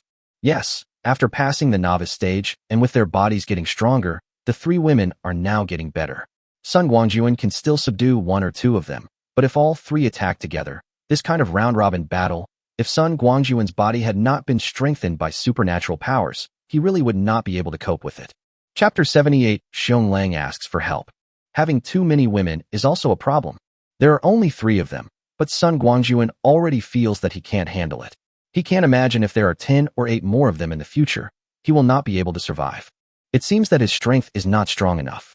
If he can break through to level 7 and become a high-level psychic now, Sun Guangjun will be confident to fight against not only 3, but even 30 people. Oh, let's stop talking about it and hurry up to improve our own strength. Complaining in his heart, Sun Guangjun had already walked up the stairs back to his room on the 2nd floor. Although Sun Guangjun is now in love with the 3 women and lives a shameless life all day long, almost having a naked party every night, no matter how busy he is, he will go back to his room on the 2nd floor. Up to now, the 3 women have never set foot on the 2nd floor, and this place still belongs to Sun Guangjun alone. Playing with his cell phone in his hand, Sun Guangjun hesitated. It was almost midnight. Should he call Xiong Lang at this time? Sun Guangjun always wanted to win over Xiong Lang, but their contact was limited and he had never found any decent opportunity. Since Xiong Lang was anxious to find him this time, he might as well test his attitude. Ding-ling-ling. Just as Sun Guangjun was hesitating, a rapid cell phone ring came from his hand. Oh, this old man is really not worth mentioning. Looking at the words Xiong Lang on the screen, Sun Guangjun couldn't help but chuckle and slid down the answer button. Hello, is this Boss Sun? As soon as the call was connected, Xiong Lang's anxious voice came from the other end. Thank God, your phone is finally turned on. If I can't find you again, I don't know what I'll do. Brother Xiong, don't be anxious, speak slowly. Although he didn't know what had happened to Xiong Lang, Sun Guangjun could tell from his tone that this guy was really anxious and almost lost his mind. Perhaps Sun Guangjun's words had magic power, or perhaps Xiong Lang realized his own gaffe. Anyway, after Sun Guangjun spoke, Xiong Lang slowly calmed down, and Sun Guangjun finally understood why Xiong Lang was so anxious to find him. To be honest, what Xiong Lang encountered was not complicated, just a little tricky. Xiong Lang has a younger sister who is more than 10 years younger than him. Xiong Lang is almost 40 years old this year, but his sister Xiong Lan is only 22 years old. She just graduated from a university in Shanghai and found a job in a company in Shanghai. When Xiong Lan was born, both her father and mother were in their 40s, so they could be considered late in life in having a daughter. Although Xiong Lan's birth was an accident, her father and mother were particularly fond of their youngest daughter. Other families favor boys over girls, but in the Xiong family, it's just the opposite. Xiong Lan is always the one who is valued, and Xionglang can only be ranked 5th. Well, Xionglan is 1st, Mother Bear is 2nd, the Rottweiler he raised is 3rd, and Father Bear is 4th. 3 years ago, Xiong's father was diagnosed with a serious illness. It was already in the late stage when he was diagnosed, and he passed away within a few months. As soon as Bear's father left, Bear's mother, who had a very close relationship with him, fell ill and died before she could even survive a year. Before they died, the old couple held Xionglan's hand and repeatedly told him that no matter what life would hold in the future, he must not mistreat his sister badly, otherwise, they would not be able to close their eyes in the underworld. Xionglang is obsessed with martial arts. Apart from staying in his wheelwright workshop all day, he practices martial arts with a group of brothers and apprentices. He is not yet married, let alone having children. In fact, since Xionglan was born, not only her father and mother doted on her, but her brother Xionglang also doted on his sister like the apple of his eye. If anyone dared to touch him, Xionglang would be allowed to do so, but if anyone dared to touch Xionglan, Xionglang would fight him to the death. Or to put it another way, Xionglang is actually raising Xionglan as his own daughter, and it just so happens that he, like her father, is a daughter slave. On the night of the end of the world, Xionglang was reminded by Sun Guangjun and purchased a lot of supplies overnight. He also rented several high-power generators and placed them all in his car workshop. With the advantage of being one step ahead of others, Xionglang did not have a hard time in the hot weather, and he was surrounded by several good brothers and a group of apprentices. But Xionglang happened to be careless and forgot to inform his sister. Perhaps he subconsciously felt that Sun Guangjun's words were not so credible and there was no need to let his precious sister go through so much trouble. Xionglan didn't get any warning from Xionglang, so naturally he was not prepared. Fortunately, Xionglan, who has already graduated, rented an apartment. As a recent graduate, she was a little unable to adapt to the fast pace of the unit. Many times she didn't even have time to eat. She could only store a lot of biscuits, bread, convenience foods, etc. in the apartment, as well as a lot of fruit juice drinks and bottled water. It was precisely because of these supplies that Xionglan managed to survive the most difficult period at the beginning of the apocalypse. When the high temperature ended and it started to rain, Xionglan reported to her brother that she was safe and rejected Xionglan's suggestion that she should hurry up and find a way to return to Qing City. Xionglan took things for granted. She only saw the end of the high temperature and thought the disaster was over. As long as the rain stopped, the unit could resume work and she could go back to work as usual. But the scale and duration of this rain clearly exceeded Xionglan's expectations. In the first 2 days, Xionglan was still holding on. When Xionglan contacted her, she was still stubborn and said that everything was fine. But the terrain of Shanghai is too low, with an average altitude of only 2.19 meters, and the highest place in the city is less than 100 meters. As the sea level began to rise, the sea water began to overflow the beach, break through the embankment, and flow back into the Demon City. Just 3 days later, the apartment building where Xionglan rented was flooded to the 6th floor. Although Xionglan lived on the 17th floor and the water was still more than 30 meters away from reaching her, the rising water level still made this girl, who had never experienced any adversity since childhood, panic. After receiving another call from Xionglang, Xionglan finally couldn't hold on any longer and asked her brother for help, begging him to find a way to take her away from the Magic City. She wanted to go home. Hearing his sister's anxious voice on the phone, Xionglang felt his heart tightened into a ball. He repeatedly assured Xionglan that he would rush to the Magic City as soon as possible to take her home. But after hanging up the phone, Xionglang began to feel embarrassed. Now he had food in his hands and brothers around him, but these could only allow him to protect himself. It was not easy to travel thousands of miles to the Magic City to pick someone up. After trying almost every possible method, Xionglang helplessly discovered that it was impossible to go to the Magic City on his own. There was really no other way, so Xionglang turned his attention to Sun Guangjun. Thanks to the previous reminder to Xionglang, Sun Guangjun now appears to Xionglang as not only rich, but also capable. Things that he himself has tried his best to fail to accomplish may not be worth mentioning at all in the eyes of Sun Guangjun. With this idea of trying everything possible, Xionglang has been calling Sun Guangjun these past 2 days, trying to beg him to find a way to go to Shanghai and help him bring his girl back. Chapter 79 agreed to the request. At the end, Xionglan's voice was almost tearful. Boss Sun, I know you are very powerful, and there must be a way for you to go to the Magic City. Don't worry, as long as you can help me, old bear, bring the girl back safely. From now on, whatever you say is what I will do. No matter what happens, as long as your boss Sun says a word, I will go through thick and thin, without hesitation. When Xionglang talked about his deep feelings for the girl, Sun Guangjun roughly guessed what he was going to do. To be honest, Sun Guangjun really wanted to go to Shanghai, but not now. As the largest, most developed, and wealthy city in the entire Dragon Kingdom, and one of the world's famous financial centers, how could Sun Guangjun let go of the Magic City?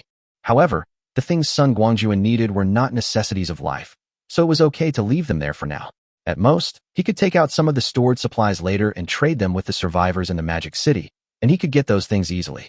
As for whether it is troublesome to obtain those things, that is not a problem that Sun Guangjun considers. As long as he gives a suitable exchange price, someone will naturally do it. In the end times, when people are starving and unable to wear warm clothes, what could be more important than food and drink? Sun Guangjun offered real rice and flour, and other things were available. Everything has a price. Based on this, Sun Guangjun actually has no plans to go to Shanghai in the short term.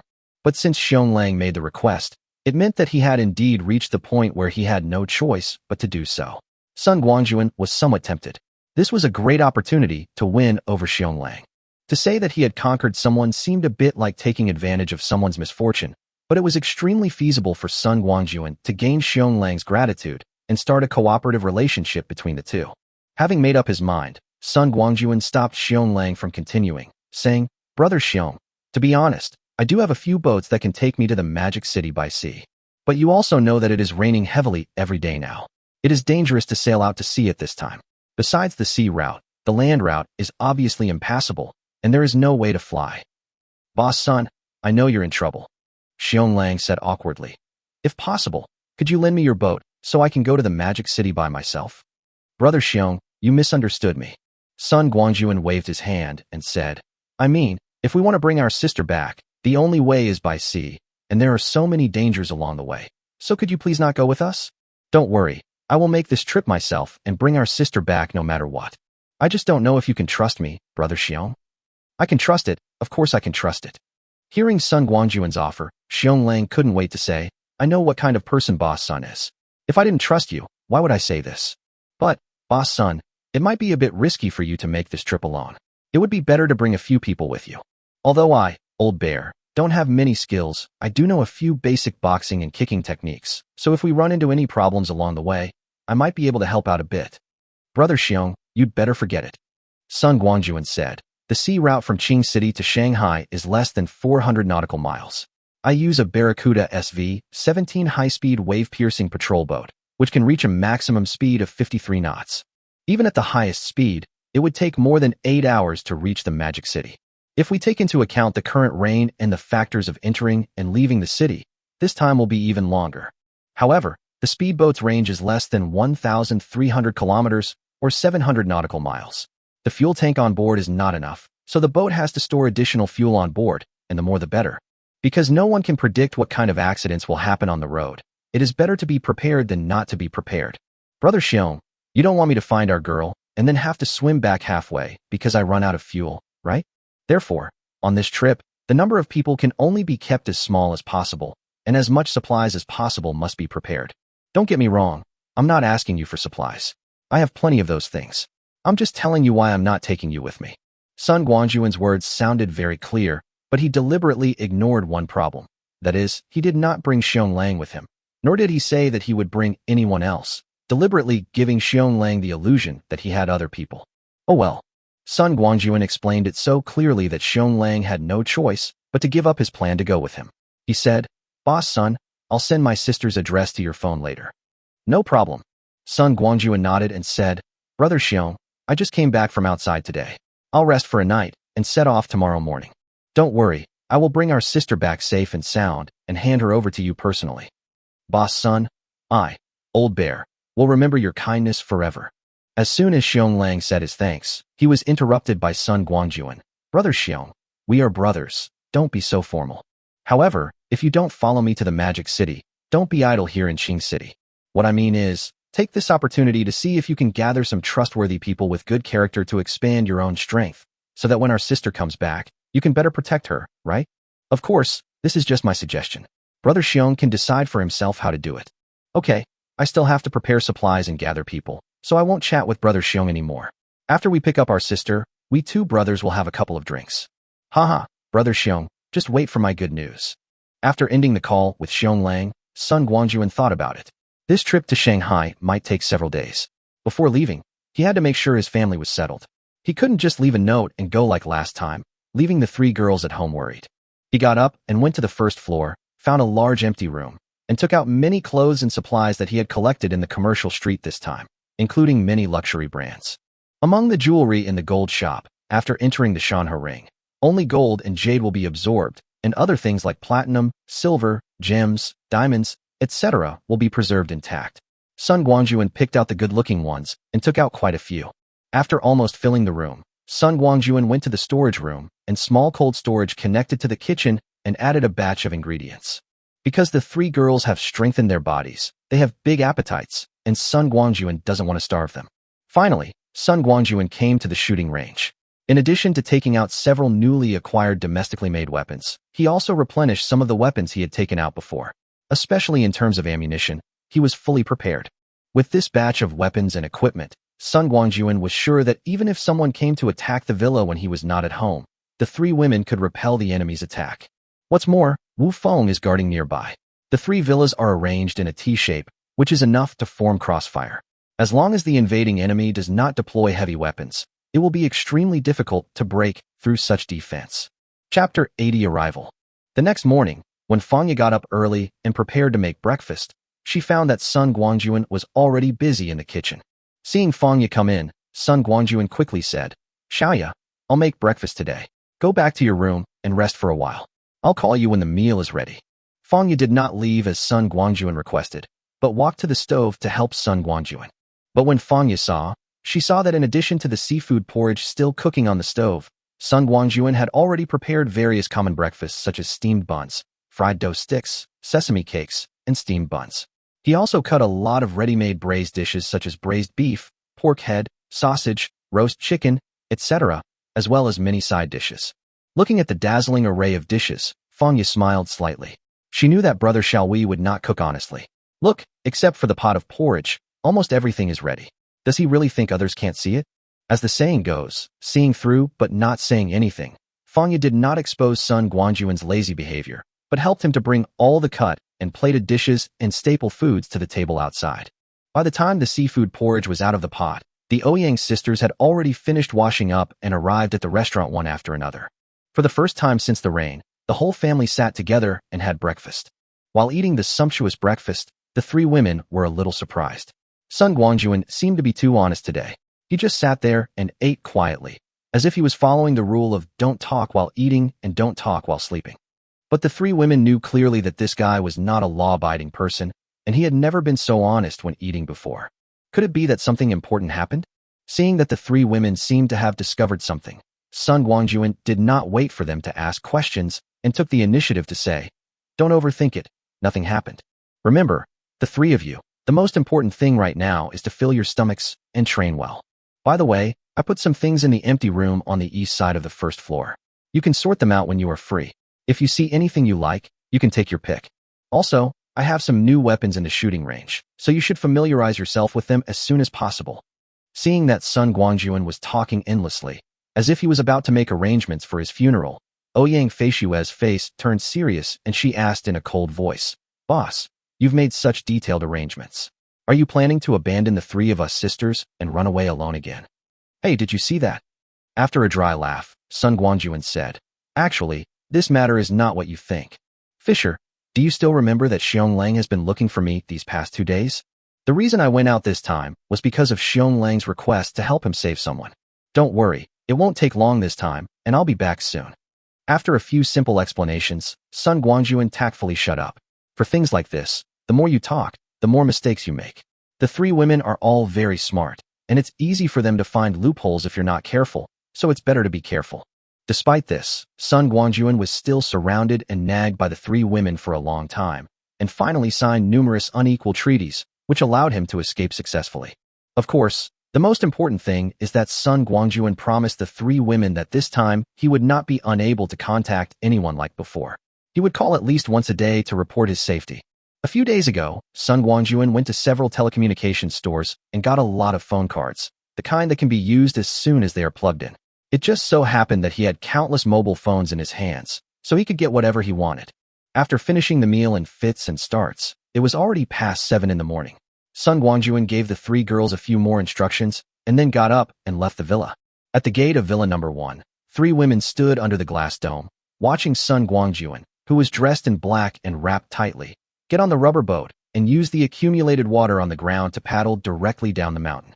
After a long time, until he disappeared from view, they closed the gate and returned to the shooting range to continue practicing shooting. Sun Guangjun paddled the rubber boat effortlessly along the original winding mountain road. The river, which was now like a small waterfall, flowed down the mountain. Then he left the community and headed straight for the beach. While wandering around outside these days, Sun Guangjun met many people who were out looking for supplies. Most of them were rowing small boats, and some even risked their lives sitting in a large plastic basin. Every time he met people, Sun Guangjun would stay away from them. His goal was different from these people. They were trying to survive, but he was going to factories and enterprises. It was better to avoid meeting them as much as possible. Jinping Mountain is not far from the seaside, and there is water everywhere. Sun Guangjun's rubber boat swayed into the sea. In an unmanned dock, Sun Guangjun replaced the rubber boat with a WP-18 tactical strike boat. Instead of the Barracuda SV-17 high-speed wave-piercing patrol boat he had previously told Xionglang about. In fact, Sun Guangjun has both SV-17 and SV-11 of the same series. These were brought back from America by him. They came from a military ship research center, and there are also some other models of military speedboats. Many of these speedboats are not America's active equipment, such as the Barracuda SV series, which are equipment from the Irish Navy. The reason for choosing WP-18 is not only because this speedboat has a maximum speed of 65 knots and a range of 400 nautical miles, but also because it has a streamlined wave-piercing hull and stealth appearance, and has the striking power of a 30mm machine gun. Entering the cab, Sun Guangjun started the engine. With the low sound of the engine, the 18.6-meter-long speedboat slowly drove out of the dock and began to accelerate. Soon, large waves rolled up at the stern of the ship, and the speed reached its peak, heading straight towards the open sea. When they reached the open sea, Sun Guangjun roughly identified the direction and steered the speedboat to turn south. It was raining heavily outside, but the sea was surprisingly calm. The only sounds were the crackling sound of raindrops hitting the sea and the sound of the engine running frantically. It has been 20 days since the end of the world. There are no more operating ships on the sea, and those ocean-going cargo ships have long disappeared. It can be said that except for some ownerless ships floating on the sea, there is only one ship like Sun Guangjun's on the vast sea. He can drive it with his eyes closed without worrying about colliding with other ships.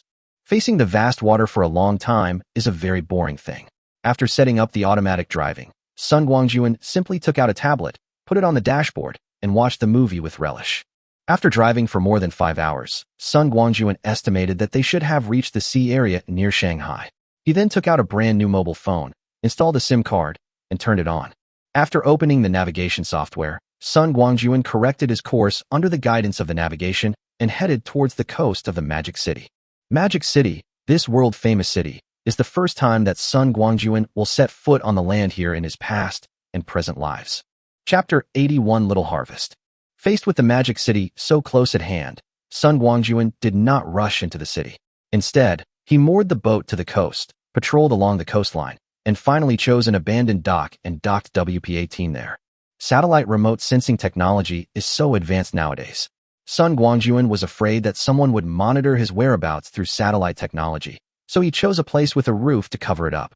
After turning off the engine, Sun Guangjun launched a speedboat made of fiberglass and equipped with an electric engine.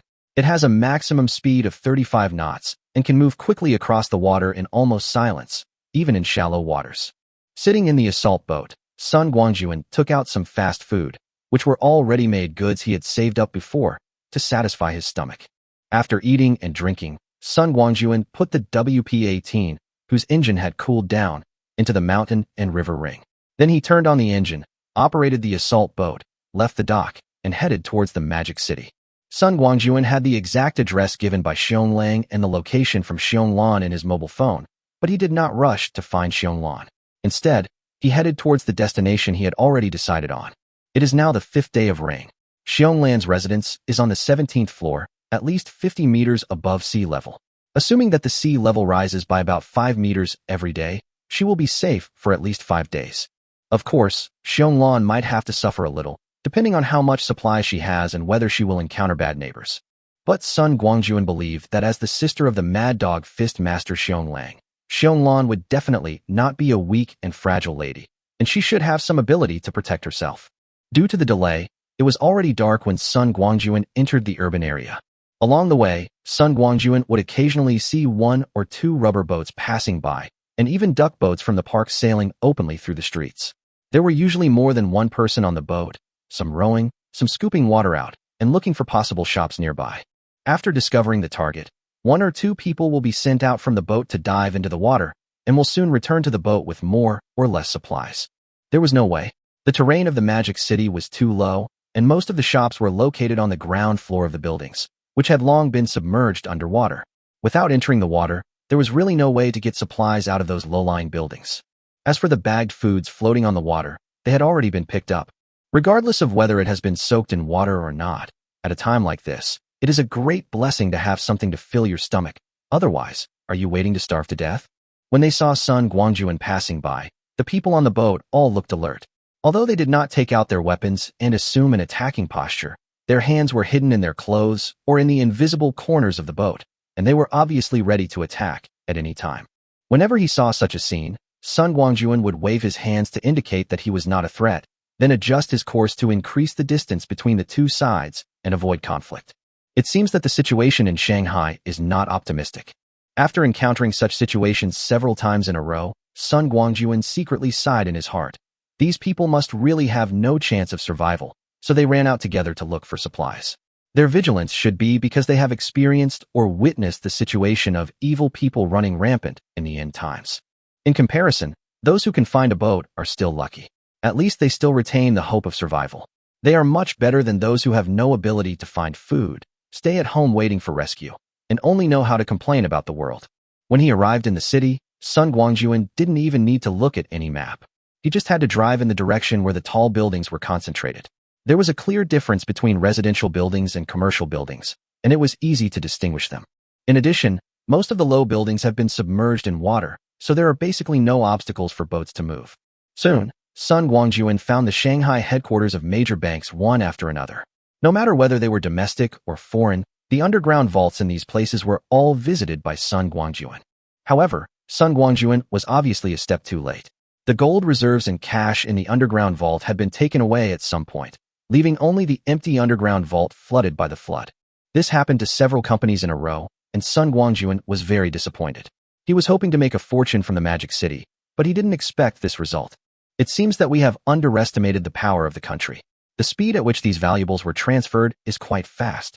It's a pity that their efforts are basically doomed to be in vain. No matter whether it is gold, silver, or cash, they don't actually have much effect in the end times. I believe they will understand this result soon. Since he found nothing at the bank, Sun Guangjun turned around and went to major commercial areas, especially jewelry cities and cultural relic cities. However, most of these places were submerged in water, and it took him a lot of effort to search for things in them. After visiting several places in succession, Sun Guangjun had little harvest. It was not that there was nothing, but that the things were all in the water. It would take a lot of motor and electricity to get them. The cost-effectiveness was too low, so he had to give up.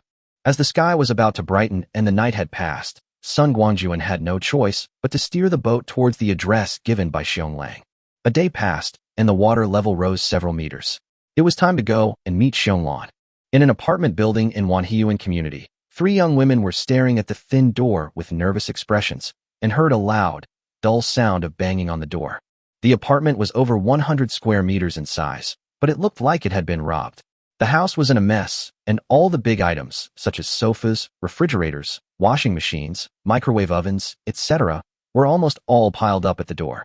The 3 women were holding weapons in their hands. One was a kitchen knife, one was a frying pan, and the other was even more interesting, with both hands tightly grasping a cooking spatula.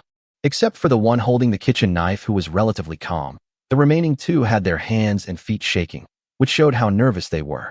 If Xionglan were here, he would definitely recognize that the woman holding a kitchen knife with a determined look on her face is his beloved sister, Xionglan.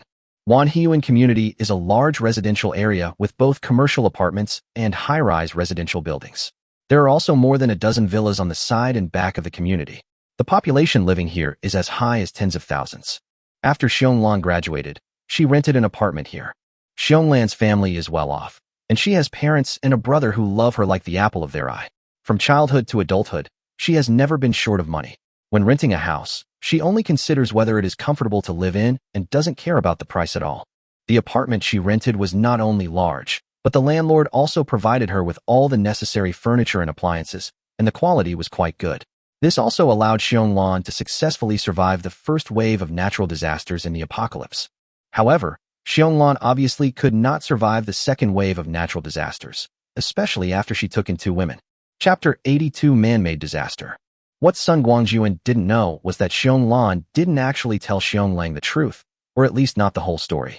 As early as the second day after the rain, Xionglan took in 2 guests who originally lived in the villa area, the 2 beauties who were trembling with fear while holding weapons.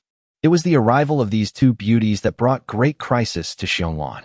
During the hot weather for half a month, Xionglan stayed at home, trying not to make any noise and trying to create the appearance that no one was at home. Although some neighbors came and knocked on the door, wanting to borrow some food or something, when no one responded, they thought that there was really no one at home and gave up. Being extremely bored, Xionglan's greatest pastime was to hang out in various groups, including classmates groups, work groups, owners groups, and so on. However, this girl was smart enough to change her WeChat name in advance. Especially in the owners group, she secretly changed her room number to an empty house upstairs, and she rarely spoke in the group. It is this caution that has allowed Xionglan to hide successfully until now. When it first started raining, Xionglan thought the natural disaster was over and order would soon return to its original state, so he inevitably acted a little recklessly. He cheered in various groups, celebrating the passing of the disaster, and even changed his name back. As a result, on the second day after the rain, Xionglan unexpectedly received a call for help from a good friend. Although they were said to be good friends, Xionglan had actually never met the other person. They had only chatted a few times on WeChat, so they were relatively familiar strangers. The 2 became friends through the owners group. Maybe both of them found the other person's words interesting. It is said that beautiful appearances are all the same, but interesting souls are 1 in a million. After just a few speeches in the group, the 2 became friends. With a brother like Xionglang who is an outlaw and a righteous maniac, although Xionglan has not been kind-hearted and eager to help others since childhood, he is still able to stand by his friends. After receiving a call for help from a friend, Xionglan learned that the villa they lived in was about to be flooded to the 2nd floor, and there were only 2 weak women on the other side. Her heart warmed, and she agreed to let the 2 of them come to her place for temporary shelter. The 2 of them also tried their best. Without a boat or anyone to help, they swam from the villa area, successfully entered apartment building number 6, climbed more than 10 floors of stairs, and arrived at Xionglan's house exhausted. Of course, they had no choice but to fight hard. If they stayed in the villa, the only consequence would be that they would be swallowed by the flood. Even if they could swim, they would not be able to hold on for long. But as soon as Xionglan opened the door, her neighbors discovered that there was someone at home. At this time, because the 2 waves of natural disasters occurred seamlessly, many families in the building had run out of food and food. In fact, the situation in the building had changed a lot before the hot weather passed. There is a resident named Luo Xiaojiao on the 29th floor, who is the building manager, and this has been certified by the neighborhood committee. The so-called building manager usually helps the neighborhood committee maintain order, issue notices, collect property fees, sanitation fees, etc., and has no real power. But at the end of the world, the role of the building manager became prominent, especially for some ambitious people with ulterior motives. Luo Xiaojiao is in her 30s. Both she and her husband are native Shanghai residents, but they are still childless in their 30s. However, she has a younger brother, Luo Junjia, who often visits her home. Luo Junjia is one of those unemployed vagrants who has nothing to do all day long. He hangs out with a bunch of street hooligans. When he runs out of money, he comes to his sister and brother-in-law for money. After the end of the world began, Luo Junjia was hungry for 2 days and couldn't stand it anymore, so he ran to his sister's house to eat and drink. Under normal circumstances, Luo Junjia would just eat and drink, but this is the end of the world, and he, a grown man, is staying in someone else's house and refusing to leave. Even if his sister spoils him, his brother-in-law Gulei will have objections. However, Luo Xiaojiao has always been strong at home, so Gulei can only hold back his opinions even if he has any. But as the food and drinking water at home became less and less, Luo Xiaojiao had no choice but to continue pampering her brother even if she wanted to. There is no food at home. What can we use to feed ourselves? Knowing that she couldn't go on like this, Luo Xiaojiao felt a little hesitant. If the family ran out of food, wouldn't the 3 of them starve to death? At the critical moment, it was Luo Junjie who gave his sister an idea, which was to use his sister's identity as the building manager to implement temporary control in the building. It would be best to gather all the supplies in everyone's hands together and manage them centrally. As long as they can do this, then their family will not have to worry about having no food to eat or no water to drink. When Luo Xiaojiao heard her brother's extremely bad idea, her eyes lit up. She was the building manager. With such status, why would she have to wait any longer? So, Luo Xiaojiao had a long discussion with Gulei and enriched the content of the framework proposed by Luo Junjie. After the couple had made up their minds, Luo Xiaojiao privately contacted the director of the neighborhood committee and suggested that since the current emergency situation was the time for building managers to play their role, it would be better for each building manager to implement temporary control in their building and centralize the supplies together. This would avoid waste and help those families who were short of food and water. Everyone could unite as one and overcome the difficulties together. It's no secret that Luo Xiaojiao had a good eloquence. After she spoke with such righteousness, the neighborhood committee director, who was at a loss, actually accepted her suggestion. Therefore, the neighborhood committee issued a notice to implement temporary control in the entire Wanhiyuan community. Now Luo Xiaojiao finally got the imperial sword. On the day the notice was issued, she led her men to take action. Where do people come from? Luo Xiaojiao and his wife, Luo Junjie, and a group of good friends that Luo Junjie found from this building. The group of people gathered together, starting from the top floor, knocking on doors from house to house, collecting supplies from people's homes. As long as they knock on a door, except for leaving some supplies for the people, the rest will be taken away by these people. Their behavior is almost the same as bandits entering the village. In this way, in just a few days, Luo Xiaojiao had collected a large number of supplies. Fortunately, Luo Xiaojiao didn't dare to go too far. After all, the neighborhood committee's notice was sent in the group, everyone knew about it, and she was also afraid of causing public outrage. When she meets families who are short of food and clothing, as long as they ask, Luo Xiaojiao will ask them to come to her to get some supplies to fill their stomachs. I don't know if it's because the office workers in Shanghai are so used to being submissive in their companies and units that this high-pressure policy was actually implemented smoothly. Even if someone had some complaints, they would stop under the praises of a group of people who benefited from it. In this way, Luo Xiaojiao's family, under the name of righteousness and with the secret connivance of the neighborhood committee, openly sucked blood from people in the entire building and actually lived a very happy life. No wonder some people say that man-made disasters often cause greater damage than natural disasters. The actions of Luo Xiaojiao and her gang are the beginning of man-made disasters. Chapter 83. Extreme joy leads to sorrow. After all, the supplies that Luo Xiaojiao and her team collected were limited, and not every household would respond when they knocked on the door. After finally holding on until the hot weather ended, Luo Xiaojiao and her friends were basically out of food and ammunition.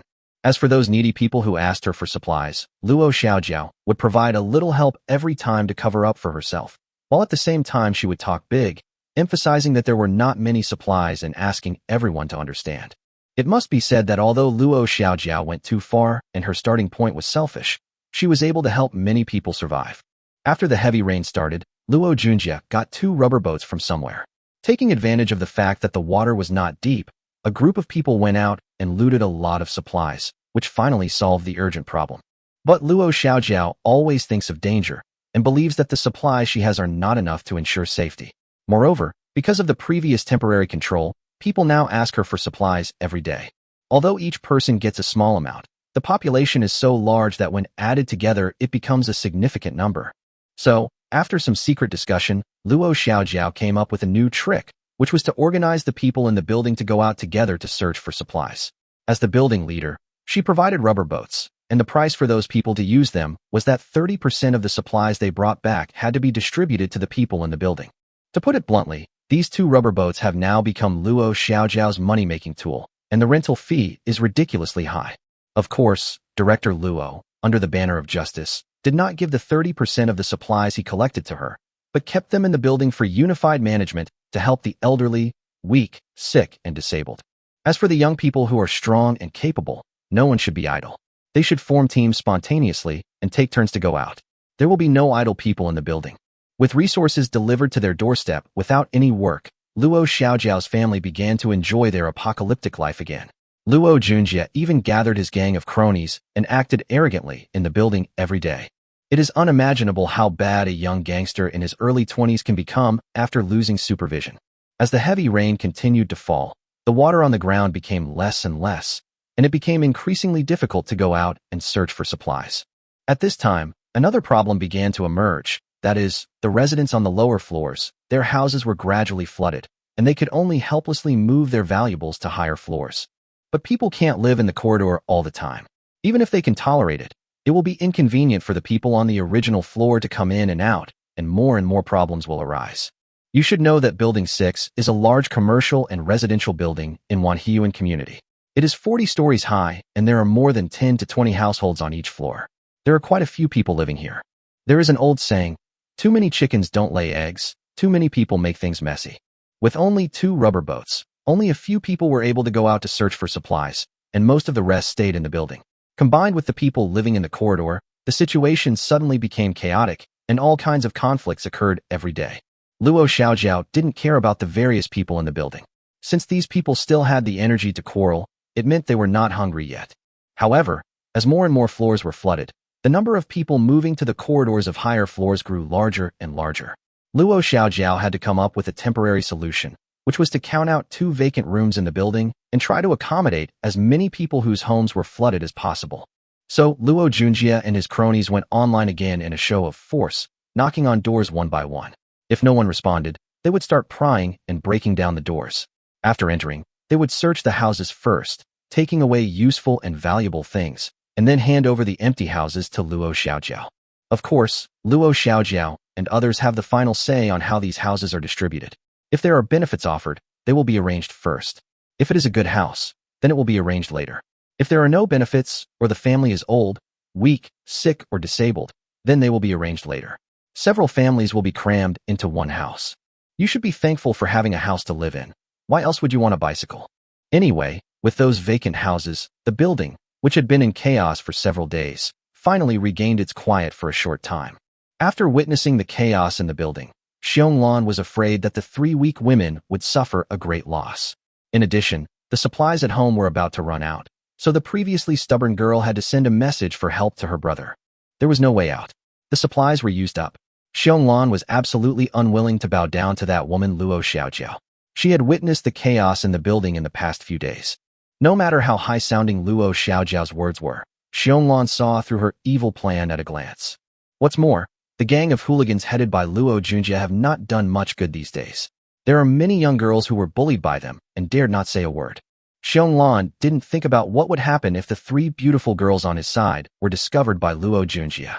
Yesterday morning, Xionglan received a reply from Xionglang, saying that he had found an expert who would come to pick her up by boat. Xionglan was naturally overjoyed to hear such good news. But as expected, an accident is about to happen. Perhaps because he was finally going to escape from this apartment building that was about to turn into a man-eating den, Xionglan became a little too proud of himself. Last night, Xionglan took out all the supplies in the house, which were some instant noodles, hot and sour noodles, snail noodles, and the like, and the 3 girls had a happy meal together. But the food is ruined after eating it. These convenience foods are indeed delicious, especially in this end times where food and drink are scarce. But there is one drawback, which is that the taste is too strong, especially the snail noodles, which are so addictive. Before, whether Xionglan was alone or after she took in 2 friends, they all ate biscuits, bread and the like. After eating, they would rather eat instant noodles and try not to cook, for fear that the smell would spread and be discovered. But now I am leaving. Do I still need to care about those things? Due to rising sea levels, Shanghai was almost completely flooded and the power supply had long been cut off. In order to have this meal, Xionglan and her friends even dismantled some wooden furniture in their home to boil water. The result is predictable. The behavior of the 3 women was tantamount to seeking death, and it was a typical example of excessive joy leading to sorrow. When the smell spread to the corridor, it immediately attracted the attention of some interested people. Soon, Luo Junjie and others who got the news rushed over. Smelling the tempting aroma outside the door, Luo Junjie and others were drooling. At first, these bastards knocked on the door hypocritically, trying to trick it open with sweet words. But as soon as the door was opened, no matter how many people were inside, wouldn't they be allowed to do whatever they wanted? Xionglan and the other 3 were not stupid. They knew what would happen if they opened the door. After Luo Junjie and the others arrived, not only did they not open the door, they also moved all the heavy objects in the house over and propped up the door. During the work process, the three women inevitably made some noises. Luo Junjie, who was outside the door, heard it and thought, "Oh, there are young women in the room, and more than one. The door must be opened." Chapter 84, A Critical Moment. Luo Junjie was not a good guy to begin with. He recently tasted the sweetness of the end of the world and is gradually turning into a devil. Moreover, this guy is a sex-crazed maniac. In the past few days, he has used the rubber boat and the supplies at hand to take advantage of the beautiful single women in the building. Hearing the voice of a young woman in the room, Luo Junjie couldn't help but become sexually interested. After asking a few neighbors next door, Luo Junjie easily found out that a beautiful college student who had just graduated originally lived in this house, but she had never shown up since the end of the world. It was only a few days ago that he found out that she had been hiding at home. 2 days ago, 2 beautiful women came from nowhere and moved into her house. Upon hearing the news, Luo Junjie was overjoyed. It was such a pleasant surprise. He originally wanted to come here to collect some supplies, but he didn't expect that there were 3 beautiful women waiting here. Haha, God really helped me. Although he was itching to do it, Luo Junjie still had some rationality.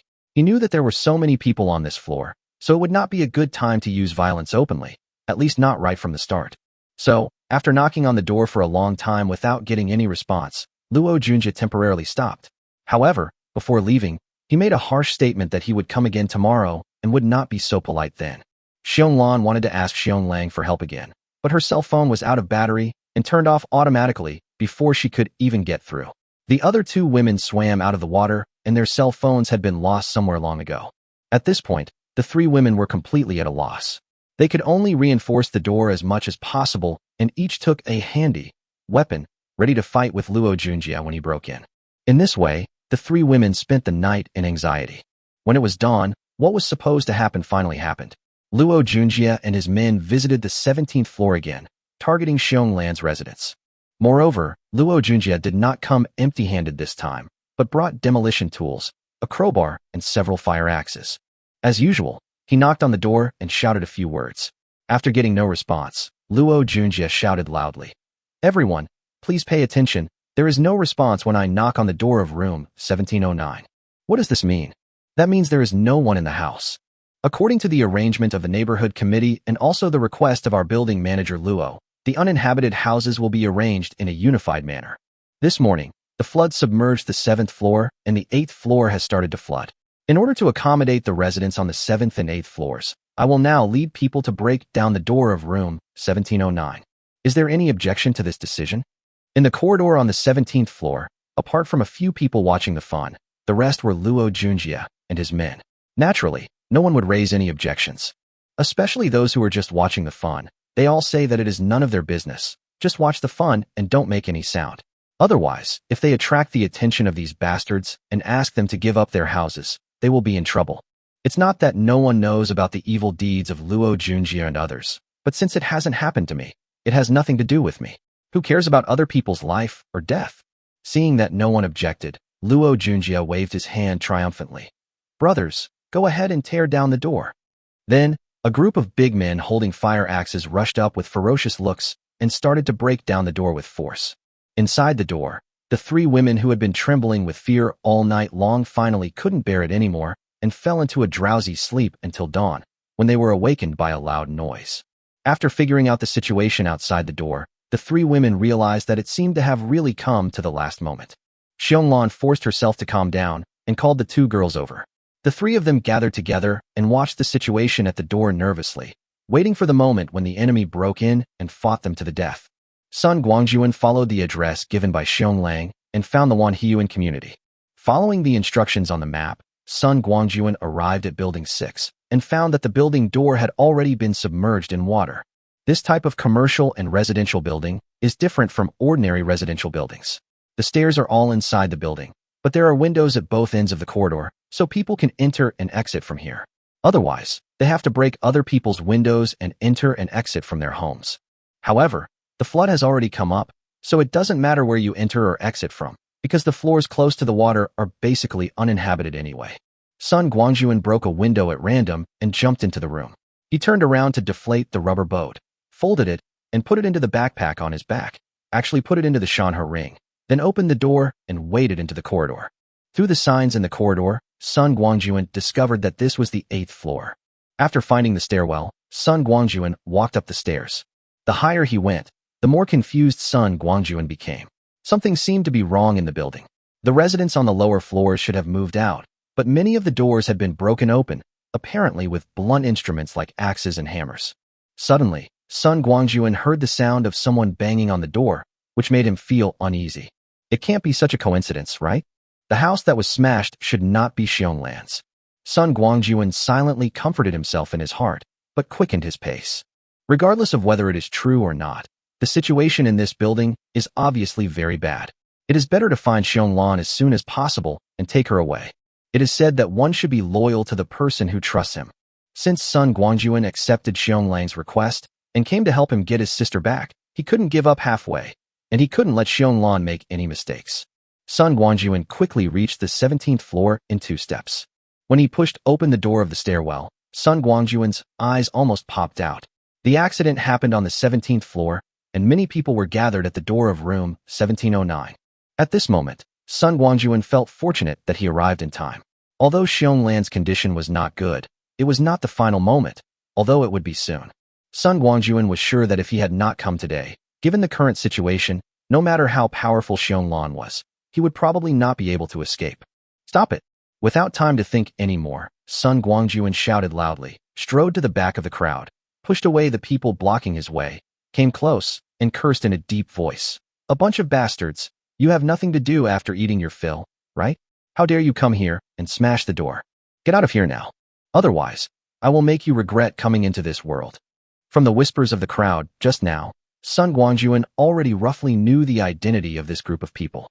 They were the building manager's younger brother, her lackey, and one of the actual controllers of this building.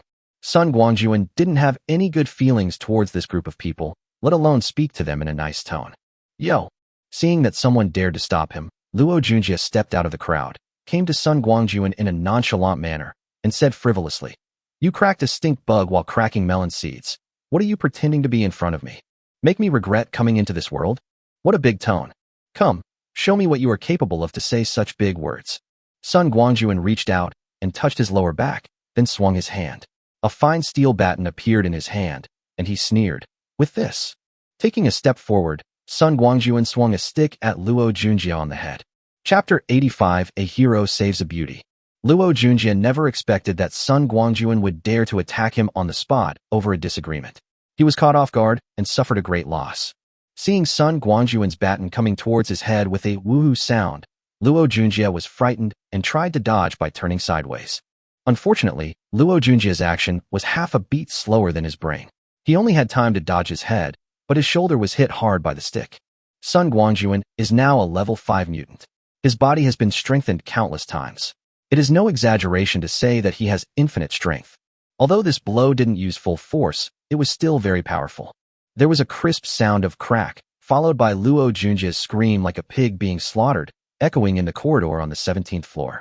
It turned out that his collarbone was broken by Sun Guangjun's stick. Ignoring Luo Junjie, who was rolling on the ground, Sun Guangjun succeeded in his attack, and without stopping, he jumped into the group of thugs who were smashing the door, beating them with punches, kicks, and sticks, making them cry for their parents and howl in pain. In just a few breaths, none of the originally aggressive people were still standing, and they all fell to the ground. The killing godlike Sun Guangjun suddenly appeared, and the onlookers dared not stay here to watch the fun any longer. They all fled in panic without saying a word. Soon, there was no one left in the corridor except Sun Guangjun and Luo Junjie, and his group lying on the ground. "I'm in a good mood today, so I'll spare your lives. Get out of here." After kicking the gangster who was lying on the ground with his head in his hands a few times, Sun Guangjun shouted loudly. Upon hearing this, the gangsters obeyed orders and, regardless of the pain in their bodies, helped Luo Junjie up and fled into the stairwell in a panic. After driving off Luo Junjie and his gang, Sun Guangjun went forward and knocked on the door, shouting, "Xionglan, are you in there? Your brother Xionglang asked me to pick you up. Hurry up, pack your things and follow me." There was such a loud noise in the corridor, with screams and shouts, that Xionglan and others in the room could hear it clearly through the thin door.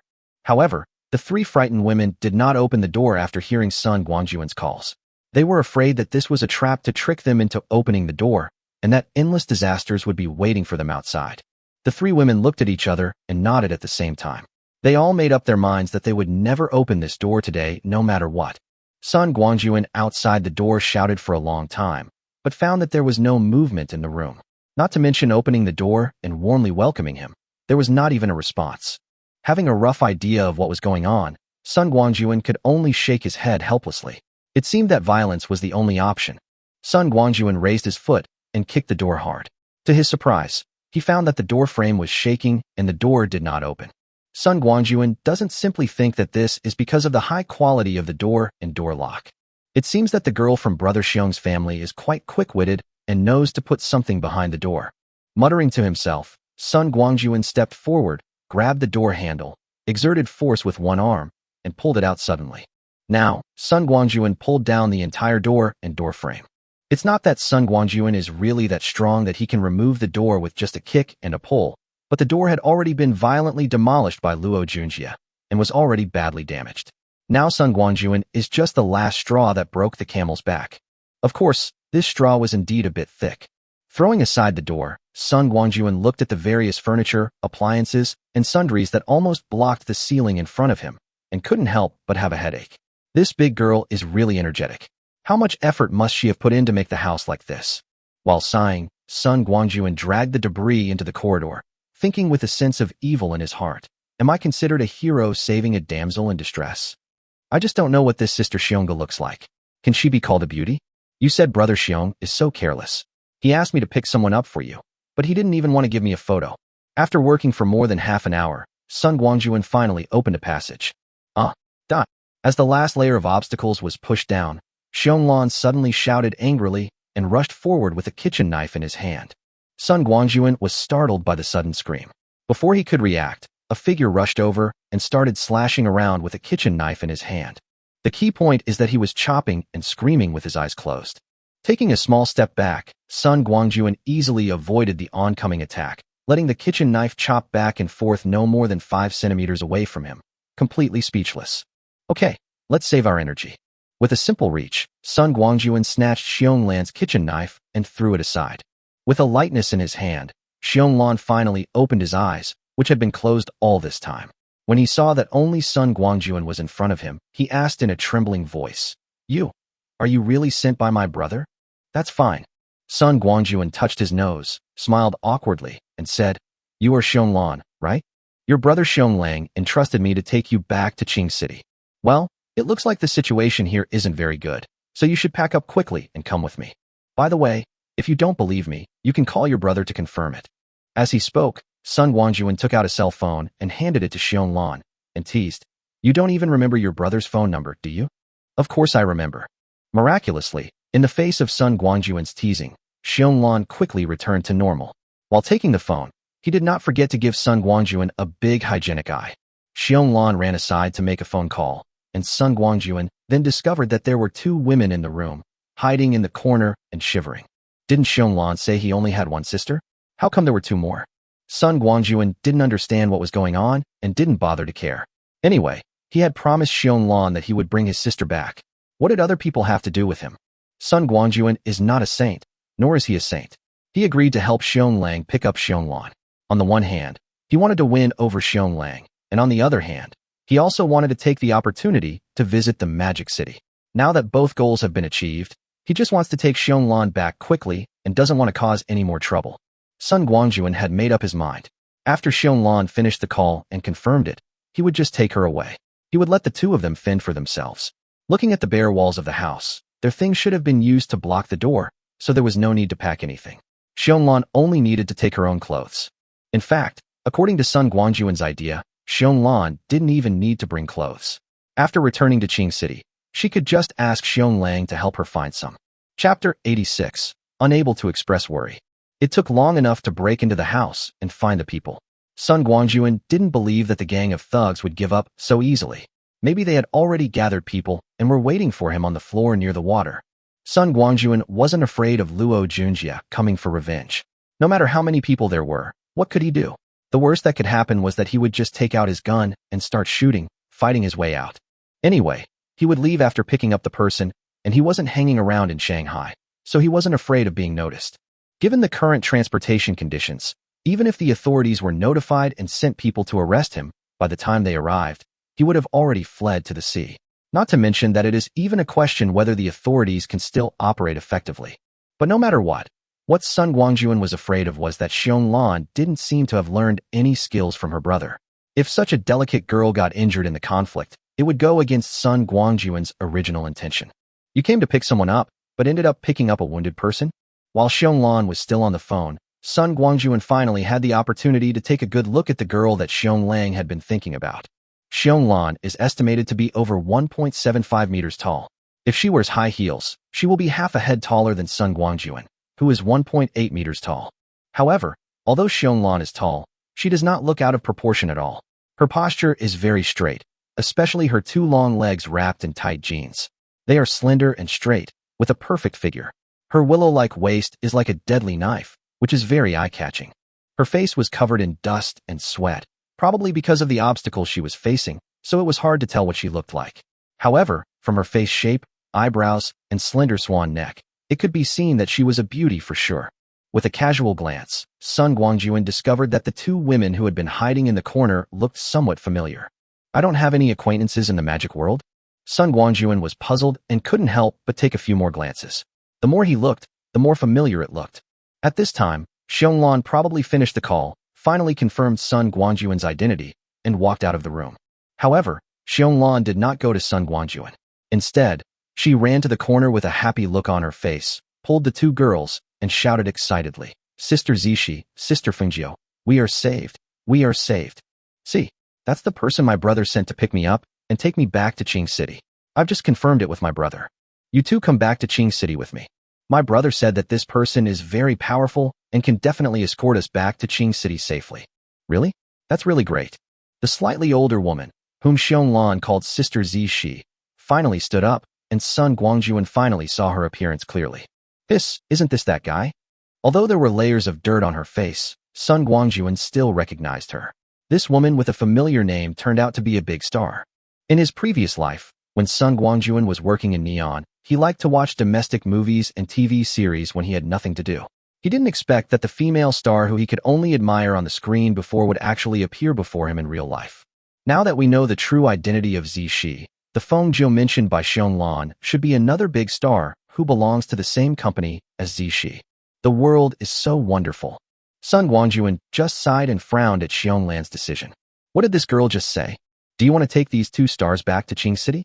Is that too naive? Did you get his consent? Alas, she is just a little girl who just graduated after all, and is too well protected by her family. She acts a little childishly and takes things for granted. At this time, the three women who were hugging each other to celebrate finally remembered that it was not appropriate to stay here for long. They hurriedly stopped celebrating and came to Sun Guangjun hand in hand. Your last name is Sun, right? I don't know how Xionglang and Xionglan communicated, but this girl actually said to Sun Guangjun carelessly, "My brother has already told me that you came here specifically to pick me up. Let me ask you, how did you get here from Qing City?" Boat. Sun Guangjun spat out a word coldly. He really didn't want to deal with this kind of greenhouse flower. He just wanted to complete Xionglan's commission as soon as possible. That would be great. Xionglan didn't seem to notice Sun Guangjun's cold attitude, and said happily, "Where is your boat parked? Take us there quickly." "You can." Sun Guangjun continued to be frugal with his words. "They are not good enough." "What did you say?" Sun Guangjun's answer was beyond Xionglan's expectation. The girl flew into a rage and asked with wide eyes, "Sun, what do you mean? My brother sent you to pick me up, and my words are orders to you. Why? Even what I say doesn't work. I tell you, I must bring these two sisters with me today, otherwise no one else can help. If you want to avoid being held accountable by my brother when you return, you'd better do as I say." "Sorry, I can't do that," Sun Guangjun said coldly. "Miss Xionglan, I'll give you 2 more minutes. Hurry up and pack your belongings. We'll leave in 2 minutes. Remember, there is only you. I am here to pick you up on your brother's behalf. Other people are not within my scope of responsibility. Of course, if you insist on being with both of them, you can stay. Whether to go or stay, you decide as soon as possible. This is outrageous." Xionglan almost jumped 3 feet high and shouted at the top of his voice, "Mr. Sun, can't you tell the difference between the big and small Wang? As my brother's subordinate, how dare you disobey my orders? I think you can't tell the difference between the big and small kings." Sun Guangjun couldn't stand it any longer. "I am only here to pick you up on your brother's orders. I am not anyone's subordinate, and I don't need to take orders from anyone. In a word, should we go or not? If you don't leave, I won't stay with you. You? Xionglan was so angry that her towering chest was heaving. Only now did she understand that the reason her brother had been saying that the person who came was a master was because the person was not his subordinate at all. Come to think of it, given how much his brother loves him, if he really had that ability, he would definitely come to Shanghai in person instead of looking for such an unreliable and unreasonable guy. It seems that this guy was not lying, and he is really not my brother's subordinate. What should I do? Seeing that things had reached a deadlock, Xionglan was at a loss. Deep down, she really wanted to take Zixi and Fengjie with her, but Sun Guangjun's attitude was so firm. Was he really going to abandon them both and escape alone? Stay in Shanghai? Don't even think about it. In just these few days, Xionglan has truly witnessed the cruelty of the end of the world, and she is absolutely unwilling to stay here alone. Even with these two accompanying us, it wouldn't be helpful. They are all weak women with little fighting ability. What's the point of the three of them getting together? Are they just waiting to die together? Chapter 87 Big Star. 2 minutes passed quickly. Xionglan was extremely conflicted and could not really make up her mind. It seems that Miss Xiong can't make a decision. When the time came, Sun Guangjun turned around and walked out without hesitation, saying as he walked, "Then I will make a decision for Miss Xiong. If you want to leave, follow me, but you can only leave alone. If you don't want to leave, then stay. Remember, there is no third option." Wait a moment. Seeing Sun Guangjun stepping on the debris on the ground and about to reach the door, Zixi suddenly said, "Sir, can I have a few minutes of your time? I have a question. Why don't you want to take us with you? You have to know that we are weak women who can't even tie a chicken. We pose no threat to a master like you. Under these circumstances, you are still unwilling to take us with you. I want to know the real reason." "Reason?" Sun Guangjun sneered and said, "You are the new Zixi of the Ming dynasty, right? Boss Z, you are also a strong woman in charge of a company. Don't you understand the law of the jungle? You just said it yourself. Both of you are weak women who can't even lift a finger. If I take you with me, you will only become a burden to me and won't bring any help. Of course, Miss Xionglan is also a burden, but she is the one I was asked to pick up in Shanghai. Even if I dislike her, I can only accept it. Moreover, by taking you with me, besides being responsible for your safety, I also have to take care of your food and drink. I'm sorry, any food is precious in the apocalypse, and I don't have the habit of providing food to strangers. Last but not least, I don't see any reward in bringing you along. Now, do you understand? The end of the world? You said it's the end of the world now." Zixi's focus seemed a bit strange, or perhaps she was stunned by the information Sun Guangjun revealed. "Mr. Sun, is the apocalypse you're talking about the same as in the novel?" "More or less." Sun Guangjun shrugged and said, "You know, the authors of those novels haven't experienced the real apocalypse. What they describe is nothing more than their own imagination. So naturally, there's a big discrepancy between that and reality. However, the constant natural disasters in the end times are very consistent with the current situation. Now, Boss Z, do you understand why I do this?" "Understood." Zixi was very receptive. After just a few words, she quickly calmed down and said, "Mr. Sun, since you said it's the end of the world, shouldn't we follow the laws of the end of the world?" "The law of the end times." Sun Guangjun became interested. This was a name he had never heard of before, but it was quite new. "Boss Z, could you please tell me in detail about the law of the apocalypse?" "It's very simple," Zixi said. "As long as Mr. Sun is willing to take us with him, we will pay the corresponding price when we get to a safe place. No matter whether it is money or materials, as long as Mr. Sun gives a suitable number, we will never default on the debt. Equivalent exchange, isn't this the law of the end times?" "So this is what you're talking about?" Sun Guangjun nodded in understanding, then laughed sarcastically and said, "Boss Z, can I understand that what you just said is just a blank check for me? Waiting to a safe place? What is safety? Are there any specific judging criteria? Who will judge? Another thing, until you are safe, do I have to support you all the time? Don't tell me you can come up with enough supplies to feed yourselves now." "This?" Zixi blushed. What she said just now did seem like empty talk. Looking at the speechless Zixi, Sun Guangjun said, "Boss Z, I have already given you the answer you want. If you don't have enough reasons to convince me, I think it's time to say goodbye. Xionglan, follow me." Sun Guangjun pretended to leave just now, but he was actually just trying to scare Xionglan, wanting her to stop being so fussy and just go with him. After all, Sun Guangjun came to Shanghai to help Xionglang bring the girl home. If he really left like this, wouldn't he be letting Xionglang down? Etc.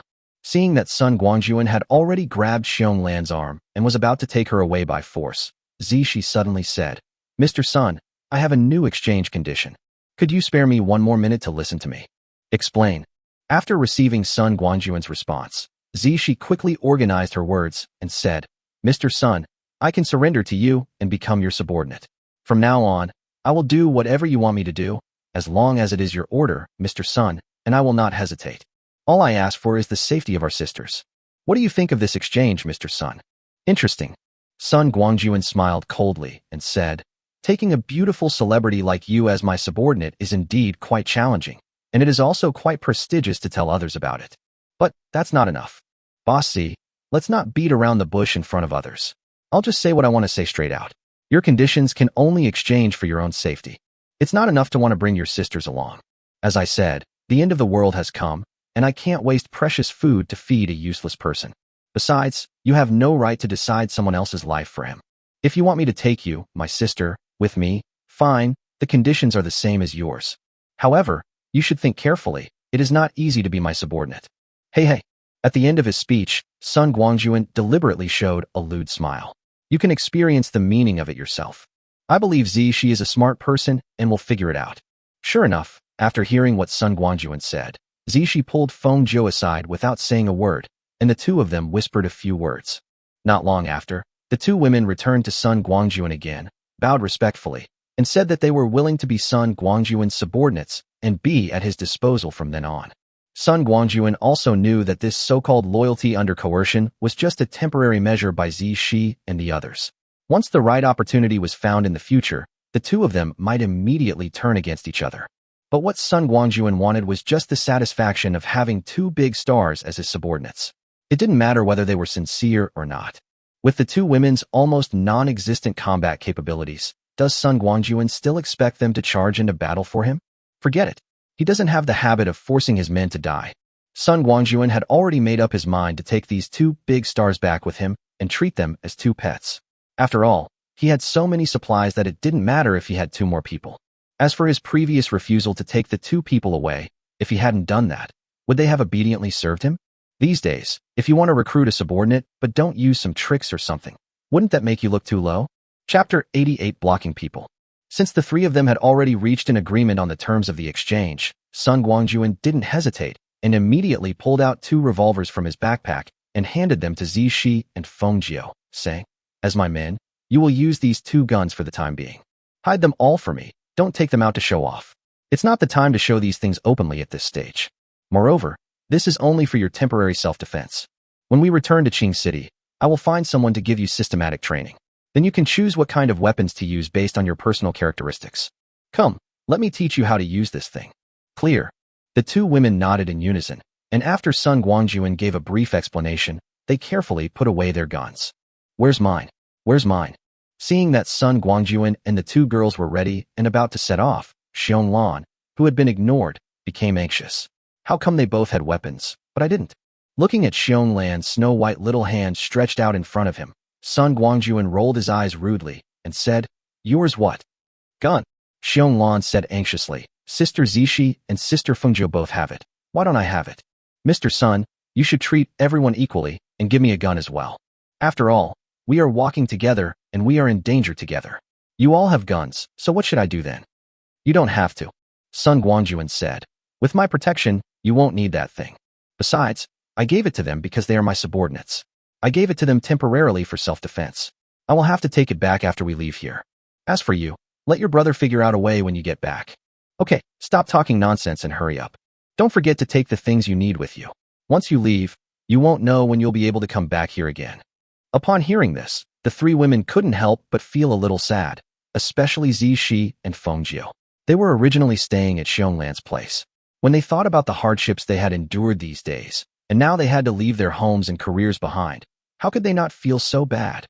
Seeing the sadness on the three women's faces, Sun Guangjun coughed twice and said, don't just be sad. Let's hurry up and leave. I guess there's more trouble waiting for us downstairs. Is there trouble downstairs? As expected of a boss, Zishi was the first to react and said, Boss, are you saying that the group of people who just broke down the door will block us downstairs? That's right. Sun Guangjun nodded and said, this group of people has obviously become a force to be reckoned with in this building. It's no exaggeration to say that they are the tyrants of the building. They suffered such a great loss just now. Not only did they fail to achieve their goal, but their leader also had his collarbone broken by me. They will definitely not give up. Judging from the way those guys act, it would be strange if they didn't come to seek revenge on us afterwards. Besides, I just shouted outside the door that I was here to take Xionglan away from here. That group of people must have their own spies on this floor. In other words, they knew that we would definitely go downstairs, so blocking us on the floor close to the water surface was undoubtedly the most labor-saving approach. I even suspect that these people may have guns, which is one of the reasons why I gave you 2 guns. Remember, this kind of thing is not uncommon in the end times. This is just the beginning, and you will see more of this kind of scene in the future. Yes, boss, I understand. Zishi nodded sincerely in response to Sun Guangjun's explanation. As smart as she was, how could she not know that Sun Guangjun was taking the opportunity to teach them some ways to survive in the apocalypse? At that moment, the 3 women simply packed their luggage. In fact, it was mainly Xionglan who wanted to take away some personal belongings. Then, led by Sun Guangjun, the group filed out of the room and went downstairs. Soon, the 4 of them arrived at the 10th floor. As Sun Guangjun expected, the stairwell on the 9th floor was already full of people, completely blocking the way downstairs. At the front of the crowd, Luo Xiaojiao stood with her hands on her hips, staring at the stairs above with cold eyes. On both sides of Luo Xiaojiao stood 2 men in police uniforms. Judging from the bulging waists, they were clearly carrying weapons. Sun Guangjun observed the situation downstairs through the gap in the stairs and stopped the 3 women in time. The next moment, Sun Guangjun made a few gestures, indicating that the 3 women should quietly leave the stairwell on the 10th floor and enter the corridor. The number of the enemy was a little beyond Sun Guangjun's expectations, and they occupied the only way downstairs. If he still chose to evacuate from the 8th floor, a conflict was inevitable.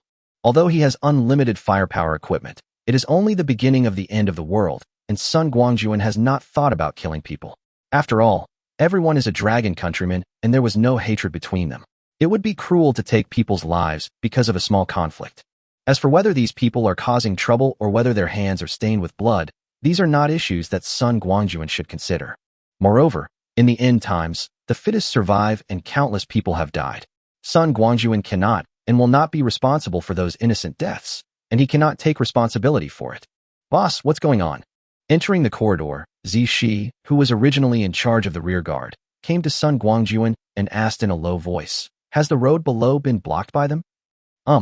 Sun Guangjun nodded slightly and said, "I just took a look and the entire stairwell was full of people, including 2 policemen who appeared to be carrying weapons." Zishi frowned and asked, "What should we do now?" "Simple." Sun Guangjun shrugged casually and said, "Since they are blocking the way on the 9th floor, we can just go around it. Don't forget, there is water all outside now, and you can easily jump into the water from any room. They want to block people, are they dreaming?" Diving. Zishi's face turned pale, obviously thinking of some bad memories, but Feng Jiao, who had been silent all this time, spoke frankly. "Boss, are we going to swim away from the magic city? Don't you have a boat?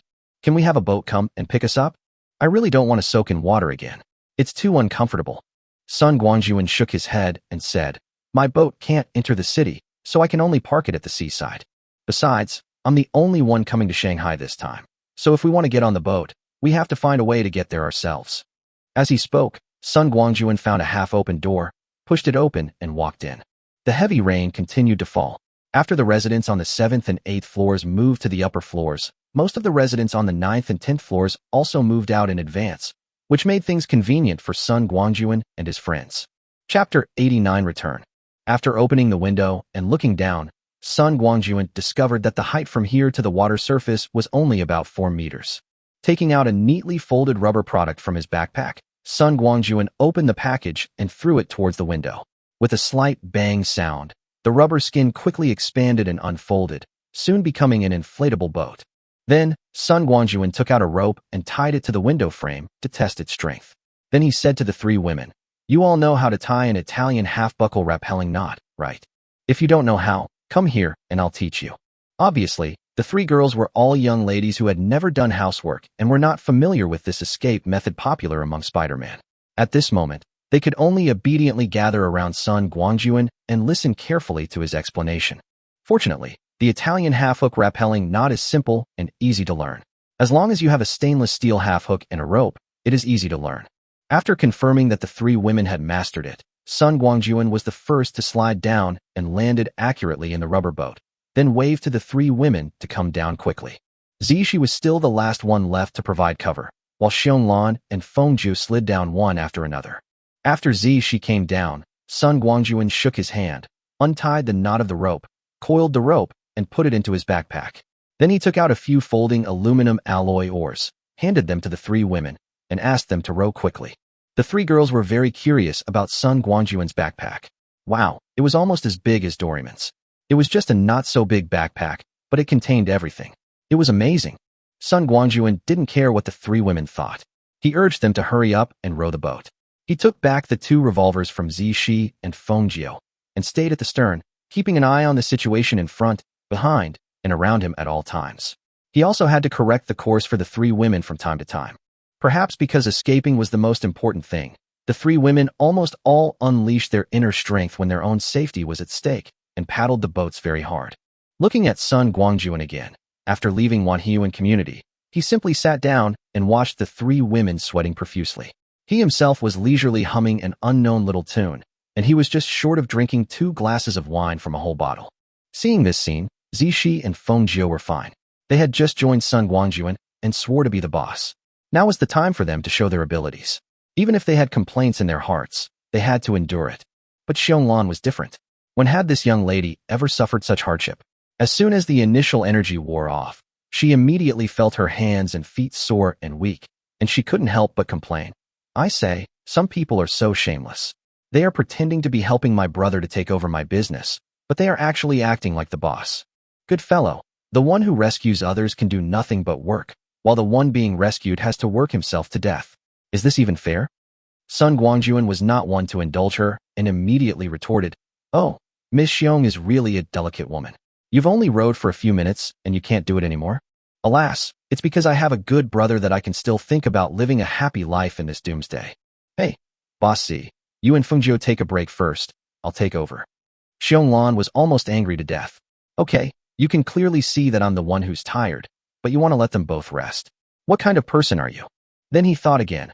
Although Sister Zishi and Sister Fengjiu were in the same group with him before, now they have become Sun Guangjun's subordinates. It seems reasonable for the boss to help his subordinates. Xionglan was conflicted, but a scene that made Xionglan even more angry appeared. Sun Guangjun actually rummaged through his backpack and finally took out a small external marine electric propulsion unit, hung it on the back of the rubber boat, and gently turned the power switch. The boat sailed through the wind and waves and moved quickly towards the front, much faster than the three of them had rowed by hand just now. The new rubber boat that Sun Guangjun took out is the Zodiac F-470 model equipped by the American Marine Corps. It can not only be deployed quickly, but also has excellent maneuverability. The engine in its hand is the latest electric engine. It is small in size, powerful, and has a long endurance. It is very suitable for rapid penetration and breakthroughs in medium and short distances. To be honest, it's really a waste of talent to use such highly professional equipment at this time. Seeing this scene, Xionglan was almost mad with anger. He had such a useful equipment, but didn't take it out earlier. Instead, he hid there and watched her make a fool of herself. This guy was too hateful. If they were not still on the boat, and were afraid that the boat would capsize if they moved too much, and also had to rely on the engine in Sun Guangjun's hand to travel quickly, Xionglan would have to rush over and fight Sun Guangjun for 300 rounds. Don't get the wrong idea, it's the kind that fights to the death, not the kind that shouts until dawn. The journey was smooth sailing. Even when they encountered other ships looking for supplies, they saw that there was only one man and 3 very embarrassed women here, and there were not many supplies on the boat, so they didn't have any bad intentions. Even if someone wanted to take advantage of the 3 women, they would have stopped when Sun Guangjun inadvertently revealed the revolver he had been holding in his left hand. He has a gun and is obviously not someone you want to mess with. You'd better retreat as soon as possible. Although this woman is good, her life is more important. Without encountering any desperate criminals, the rubber boat quickly left the city of Magic City and arrived at an abandoned dock on the beach. Sun Guangjun asked the 3 women to wait on the rubber boat while he swam into the dock. This time, Sun Guangjun did not continue to use the WP-18 that he used when he came, but instead released a Barracuda SV-17. The maximum speed of the Barracuda SV-17 is only 53 knots, which is not as good as the WP-18, and its length is nearly 2 meters shorter than the WP-18. However, its internal space is large enough, with separate crew cabins and combatant cabins. It can carry up to 3 crew members, and 10 combatants. It is equipped with 7.62 or 12.7 millimeters machine guns and a 40 millimeters grenade launcher, all of which are remotely controlled by the operator on the ship, with powerful and accurate firepower. After driving the boat out of the dock, Sun Guangjun took the 3 women on board and settled them in the crew cabin. Then he put away the rubber boat, entered the cockpit, started the engine, and headed towards the open sea. An hour later, the Barracuda SV-17 was heading north at the highest speed. After setting the automatic driving, Sun Guangjun came to the crew cabin. Sun Guangjun took out some bread, biscuits, and mineral water from his backpack and distributed them to the 3 girls, asking them to fill their stomachs first. If they wanted to eat something good, they would have to wait until they returned to Qing City. Before today, the 3 women were still strangers to Sun Guangjun. It was impossible for him to reveal the secret of the Shanha ring space in front of them. Otherwise, he would not carry a large backpack when walking. That was his shield to cover up. After comforting the 3 women and telling them that they would arrive in Qing City safely in a few hours, Sun Guangjun returned to the cockpit and concentrated on driving the boat. It has been raining heavily. Although the sea is calm, who knows what kind of situation we will encounter. It is better to be careful. After all, it is better to be safe. Sun Guangjun didn't want a ship to float in the sea and cause a head-on collision with him, so he decided to stay in the cockpit. Chapter 90. Embracing. It's true that Sun Guangjun's decision was not unreasonable. Although he did not encounter any ownerless floating ships along the way, Sun Guangjun was fortunate enough to witness the shocking scene of a huge humpback whale rushing out of the sea to be baptized by the rainstorm. At that time, the place where the humpback whale rushed out of the water was only a few dozen meters away from the speedboat. It was only because Sun Guangjun discovered the movement of the water in time and temporarily steered the boat that he narrowly avoided being pushed into the sky by the humpback whale. There were no major problems on the way, but there were some minor ones. However, overall it went smoothly. By dusk, the boat finally returned to the sea near Qing City. The round trip took almost 2 days and 1 night, and Sun Guangjun was quite satisfied with the trip. It's just me. If it were someone else, they would definitely not dare to go out to sea in such weather. After praising himself in a very arrogant and narcissistic way, Sun Guangjun called Xionglang and told him that he would soon arrive at the coast of Qing City and asked him to get ready to pick up his sister home. Sun Guangjun would never do something like delivering goods to someone's door. Not to mention anything else, he was just unhappy because of Xionglan's attitude towards him. Moreover, before going to the Magic City this time, Sun Guangjun left a lot of rubber boats and assault boats with Wu Feng and asked him to give some to Xionglang, so there was no need to worry about Xionglang not being able to reach the coastline. After waiting for almost an hour, Xionglang drove a speedboat to the beach. Xionglan was so excited to finally meet her elder brother. But who would have known that after this girl ran to her brother's boat, the first thing she did was not to reminisce about the past, but to pull her brother over to complain to Sun Guangjun. Yes, it's about complaining and doing it in person. I listened to the girl constantly complaining about Sun Guangjun's faults along the way, such as he refused to bring her friends with him, forced others to work for him, and refused to give her a gun, and so on. Anyway, in Xionglan's mouth, Sun Guangjun is an unforgivable villain, the kind that is extremely bad. This scolding was fine for Sun Guangjun, the person involved, but it made Xionglang very embarrassed. While being pulled by the girl and forced to talk to her, he could only shrug and spread his hands at Sun Guangjun, expressing his helplessness. Sun Guangjun simply waved his hand and told him to take his sister home quickly and stop making noise here. Xionglang originally wanted to talk to Sun Guangjun about something, but after being interrupted by Xionglan, he could only wait for another opportunity later. By waving his hand to signal his men to hurry up and sail the boat, Xionglang was able to avoid the situation of being bullied by both ends. Watching Xionglang and his crew's 2 fiberglass assault boats slowly leave, Sun Guangjun drove the boat back to the dock where they left. But when he arrived at the place, Sun Guangjun was surprised to find that in just 2 days, the dock that he could easily enter and exit had been flooded to the point that only the roof was left, making it completely unusable. There was no other way. Sun Guangjun could only look for a new place suitable for hiding his whereabouts. After going around in circles, Sun Guangjun finally found a suitable factory several kilometers away from the shore and drove the Barracuda SV-17 into it. After lowering the rubber boat on his boat, Sun Guangjun called on his 2 newly recruited beautiful female subordinates to board the boat.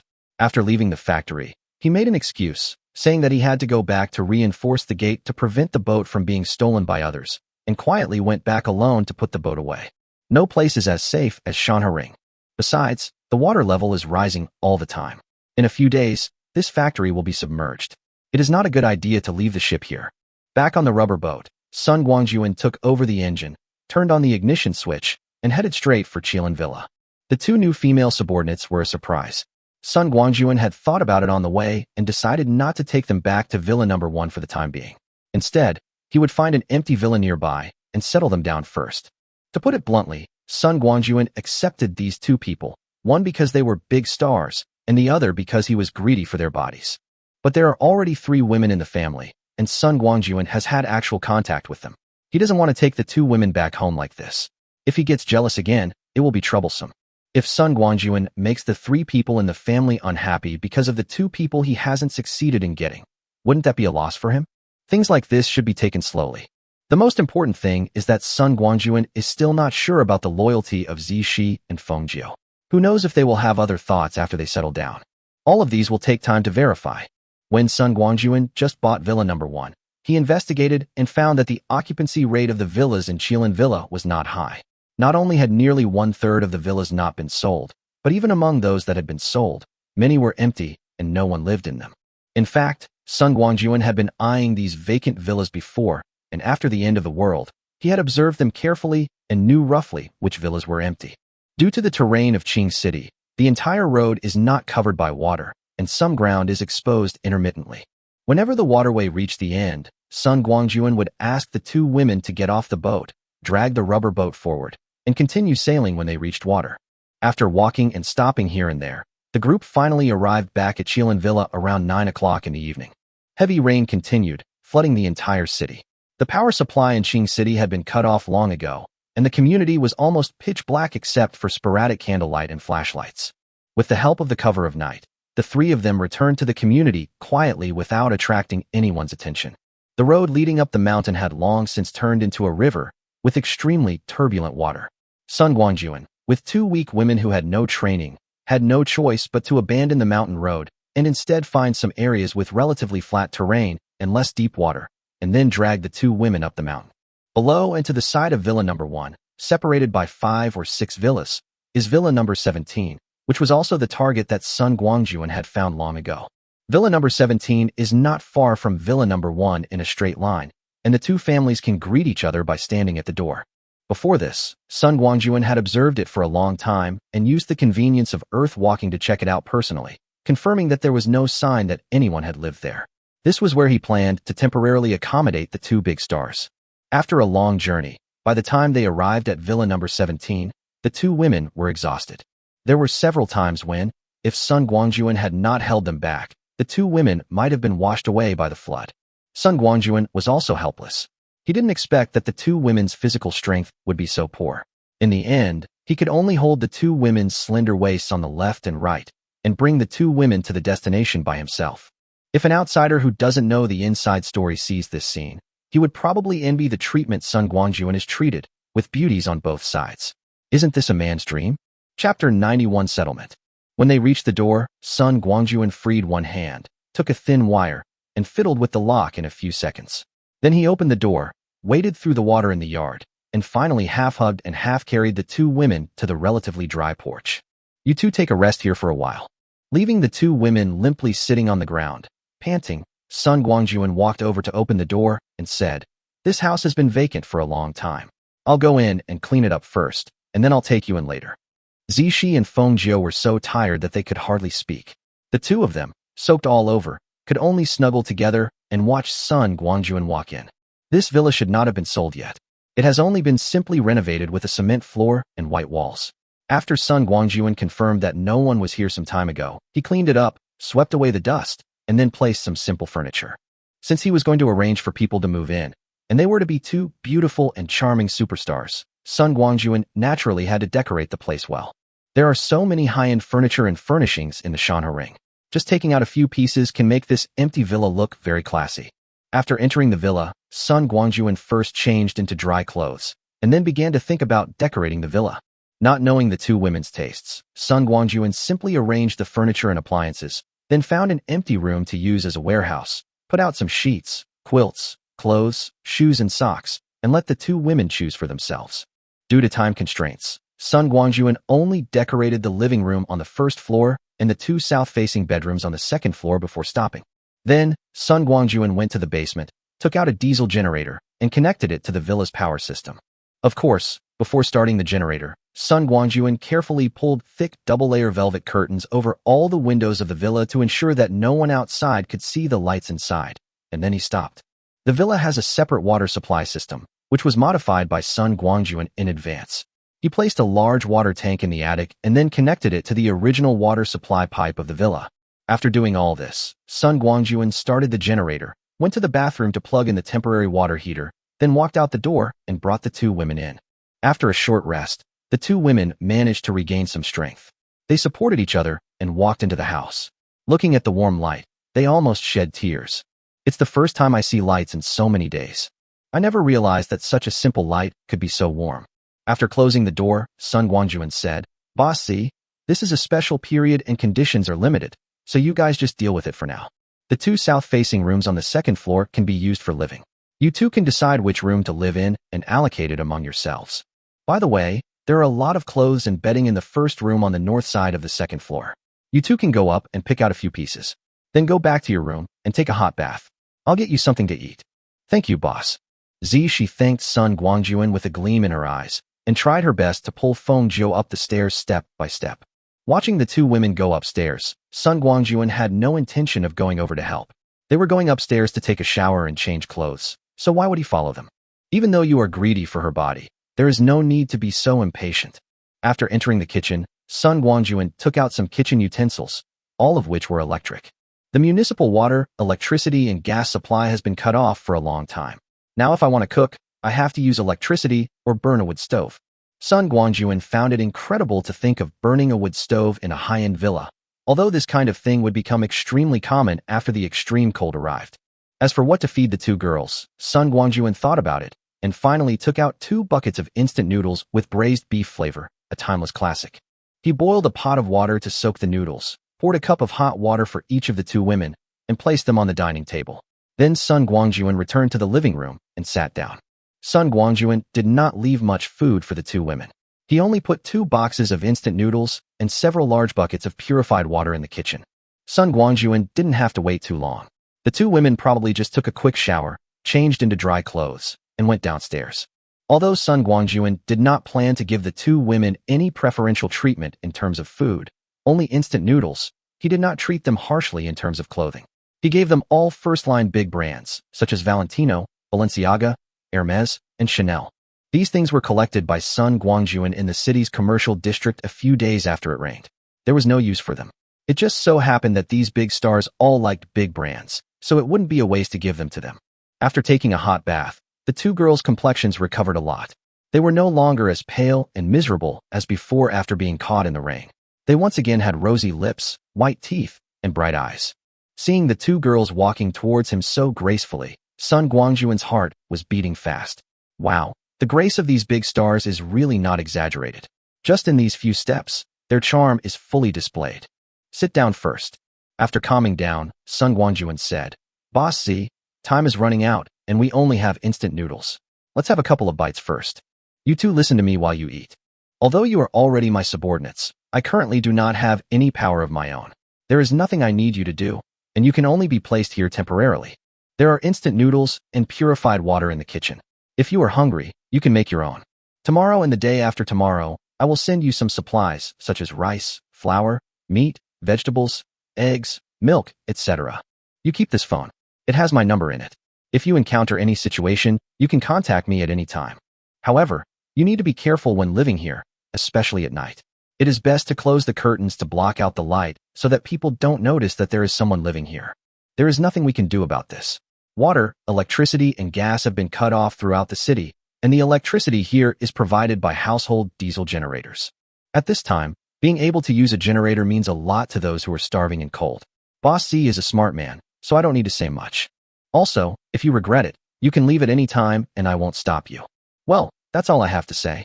You guys should have your meal and go to bed early." After that, Sun Guangjun stood up and walked towards the door.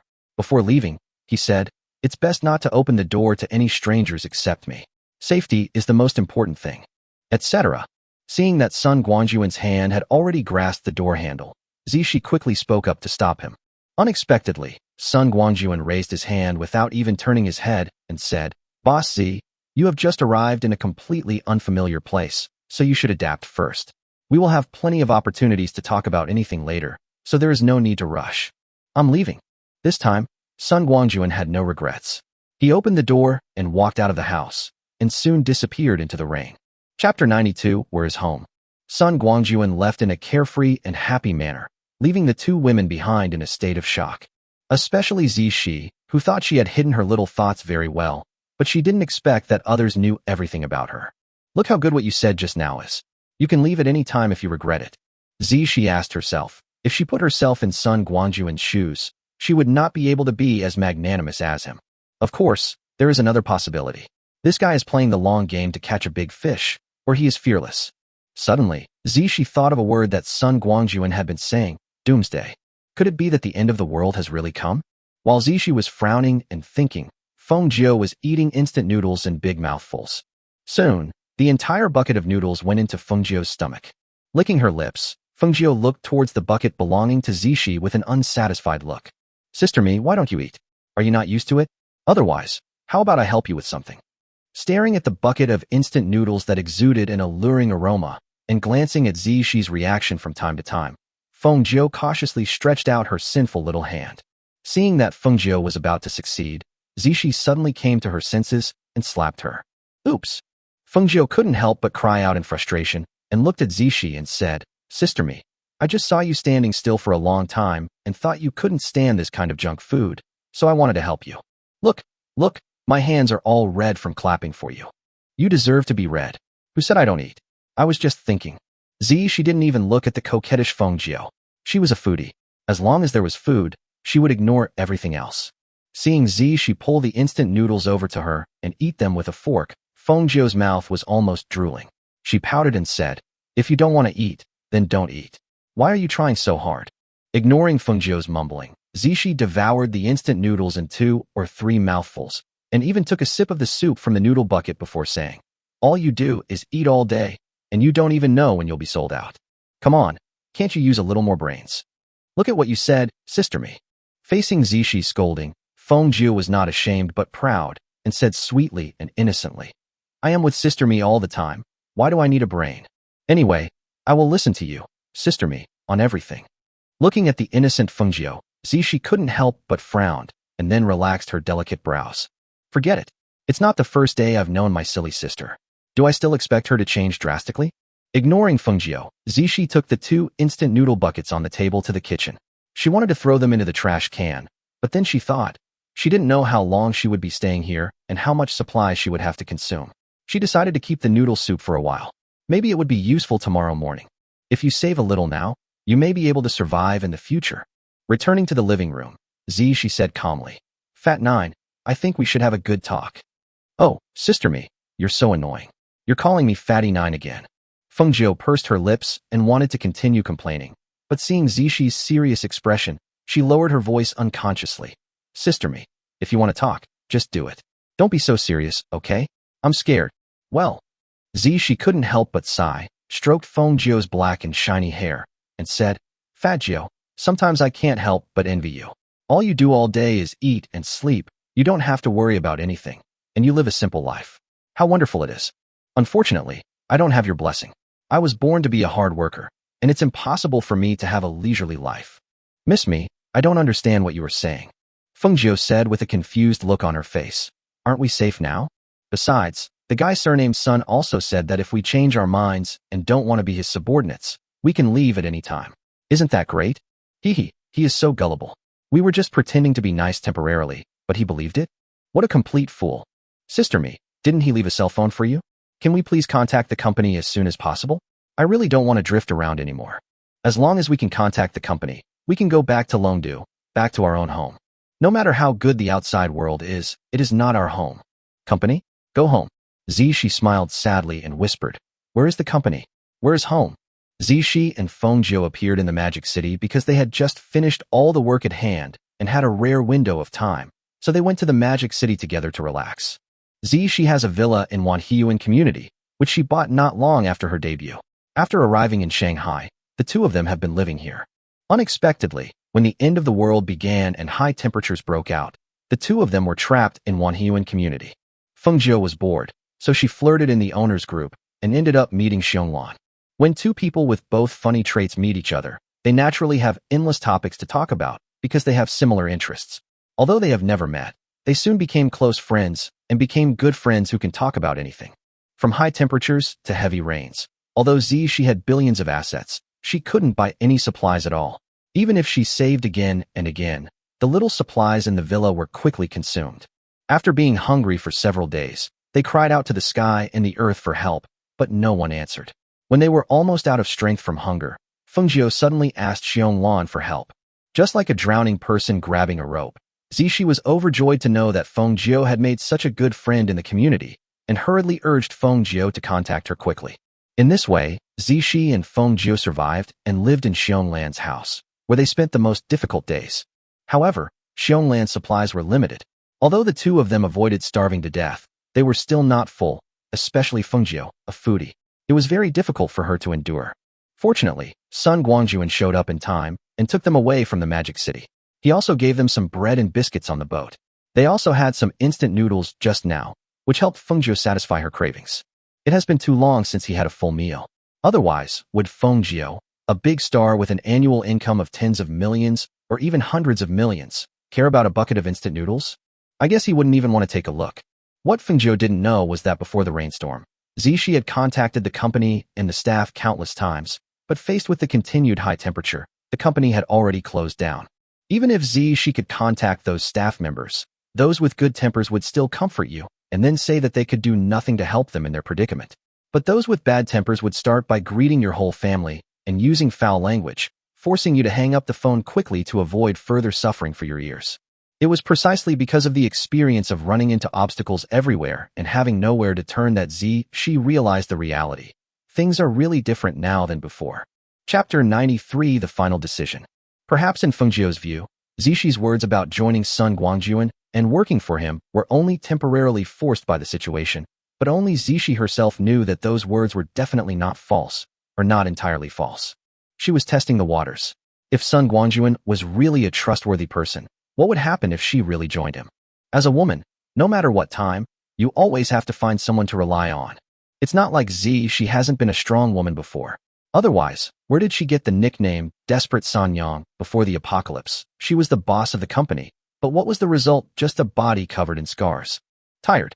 She really felt tired. It has been 21 days since the end of the world. These 21 days of suffering are enough for she to realize part of the reality. She is not the heartless Feng Jiu. There are people to protect her from the wind and rain, so she can take things as they come. Now, she also wants her life to be less difficult and wants someone to protect her from the wind and rain and to be the one who is cared for.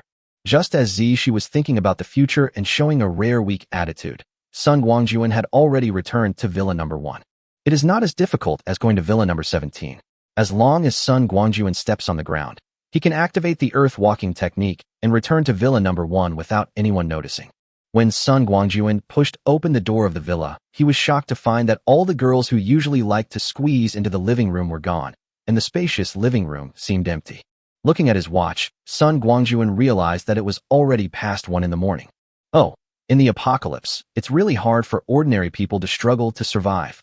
With a self-deprecating smile, Sun Guangjun had not expected that it would take so long to travel through mountains and rivers with Zishi and Feng Jiu. The 3 girls in the family had been living very regularly during this period and had already fallen asleep at this time. Since the 3 women were all asleep, Sun Guangjun didn't want to disturb them.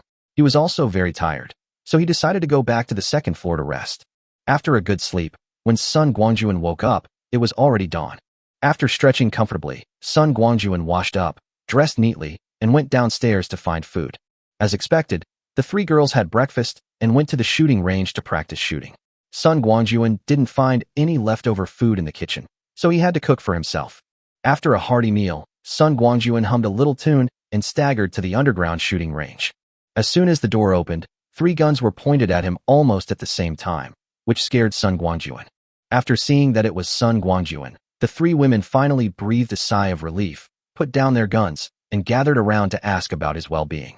Sun Guangjun told them that everything went smoothly on his trip, and he had successfully completed Xionglan's request and brought his sister back from the Magic City. He also emphasized that no accidents had occurred. When they learned that Sun Guangjun came back in the middle of the night yesterday, the three girls rolled their eyes. It was this guy's fault for insisting on living alone on the second floor and making 3 rules for everyone that no one could go up there. It was only natural that no one paid attention to him after he came home.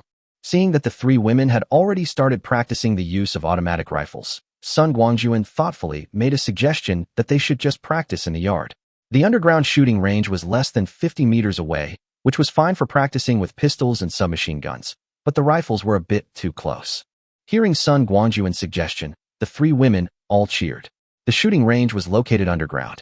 Although the ventilation system was good, they would still be covered in the smell of gunpowder at the end of the day. If the 3 women had not insisted on the belief of improving their own strength, they would have been unable to bear it long ago. Immediately, the 3 women worked together, carrying their chosen weapons and ammunition, and excitedly went to the yard. Sun Guangjun set up a target on one side of the yard and asked the 3 women to practice on the other side. Although there is no target reporting system, the conditions in the yard are definitely much better than underground. The 3 women can also conduct kneeling and lying training, unlike when they were underground where they could only practice standing. Moreover, the heavy rain outside continued to fall, and the sound of the rain almost covered up all the noise. Even if there was a burst of gunfire in the yard, there was no need to worry about being heard by others. Perhaps because the environment was new and fresh, the 3 women practiced very enthusiastically, and Sun Guangjun turned into a loading robot, helping them load bullets. Soon, the morning passed. During lunch, the 3 girls were chatting casually. Ouyang Feiyu suddenly said, "I wonder if the animals in the wild will become extinct under the continuous natural disasters? And what about those in the zoo? I feel so sad when I think that I will never see the various national first and national second insurances again." Hearing this, Sun Guangjun's heart moved. He was still thinking about the national treasure in Kobe City Prince Zoo. It must be so lonely as the only one left in the family wandering around. Forget it, it's better to do it today than to wait for another day. Since Ouyang Feiyu brought up this matter today, let's arrange a trip to Japan. It just so happens that I haven't visited several military bases in America yet, so it would be nice to make up for the regret by the way. At that moment, Sun Guangjun coughed twice and said, "3 beauties, you have been in the villa all this time. Are you feeling suffocated?" Ouyang Feiyu snorted and said, "Boss, do you know how suffocating it is for us to stay in the villa? Is he finally finding his conscience? Or are you planning to take us out for some fresh air?" Bingo! Sun Guangjun snapped his fingers and said with a smile, "I haven't seen you for a few days. Feiyu's IQ has obviously improved. You can even guess this? Yes, your boss is about to go out of the courtyard, but I wonder if the 3 beauties are interested in joining me." "Real?" The 3 women exclaimed in surprise and looked at Sun Guangjun in disbelief. Under the expectant gazes of the 3 women, Sun Guangjun put away his playful smile, nodded solemnly, and said, "This time I'm going on a long journey. I plan to sail, and my destination is Tokyo Bay in Japan, passing through Keishu Island, Sasebo, Kure Port, Yokodo, Kobe, and other places. If you 3 want to come along, it would be a good opportunity to get some practical training. While on the boat, you can also practice your shooting and tactical movements on the sea, which is much better than target shooting at home. How about it? If anyone is willing to go, raise your hand and sign up now." Swish! Almost at the same time, the 3 women raised their arms high and said in unison, "Me." "Okay, let it all go, let it all go." Sun Guangjun was obviously very satisfied with the 3 women's reactions, but he did not forget to warn them. The biggest significance of going out this time for you is to experience actual combat. My only request to you is that when you encounter the Japanese, do not show mercy. Remember, the Japanese are all beasts, and there is no need to feel any psychological burden when killing them. Of course, killing someone is not something that can be done with just words. I can give you some time to adapt. However, it's okay to not be able to do it once or twice, but it's not okay to not do it 3 or 4 times. Once I find out that you are indeed not suitable for this kind of thing, you can't blame me for not taking you to play with me in the future. Now tell me, are you still willing to go?" "Yes, yes." When they heard that there might be a chance of murder, the 3 women not only did not show any disgust, but Ouyang Feiyu even seemed eager to try. "Good." Sun Guangjun made the final decision. "Then you guys pack up today, and we'll set off early tomorrow morning." Chapter 94, Loyalty. After a short break at noon, the 3 women continued to practice shooting in the yard. It would not be too late to pack their luggage in the evening. They just needed to bring a few sets of change of clothes and didn't have to worry about anything else. They could just ask Sun Guangjun for it when the time came. Sun Guangjun did not continue to go to the yard to serve as a sparring partner and human loader. Instead, he prepared some simple supplies and came to Villa number 17 alone. When Sun Guangjun came over, Zixi and Feng Jiu were chatting. Perhaps with the mentality of making the best of things, Zixi was no longer as gloomy as yesterday. She looked a little more cheerful, and at least she could talk and laugh with Feng Jiu. Seeing Sun Guangjun opening the door and coming in with a lot of bags in his hands, Zixi hurriedly stood up to greet him. There wasn't much that Sun Guangjun brought over, just a few packets of noodles, a small bag of rice, 2 pieces of bacon, some sausages, braised eggs, pickled mustard greens, and a box of milk. Not a lot in total. After handing the food in his hand to Feng Jiu and asking her to put it in the kitchen, Sun Guangjun walked to the sofa very familiarly and sat down with his legs crossed.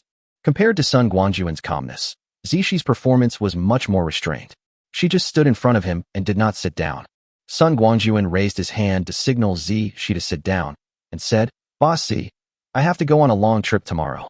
The round-trip time has not been determined yet, but it will not be less than 5 days. The things I just brought and the instant noodles in the kitchen should be enough to sustain you too. Of course, it would be even more helpful if your boss, Z, makes a new decision before I come back. However, before you regret it, you two are still my subordinates in name only. Take this thing for your own protection." As he spoke, Sun Guangjun took out 2 P230 pistols from the backpack at hand, placed them on the coffee table along with the holsters, and then took out 2 boxes of bullets. Looking at the 2 small and exquisite pistols, Zixi tried them out. Then she opened her mouth in surprise, her voice changing into a voice with a broken tone. "Boss, you actually have this thing? Is this a real thing?" "Of course it's the real thing."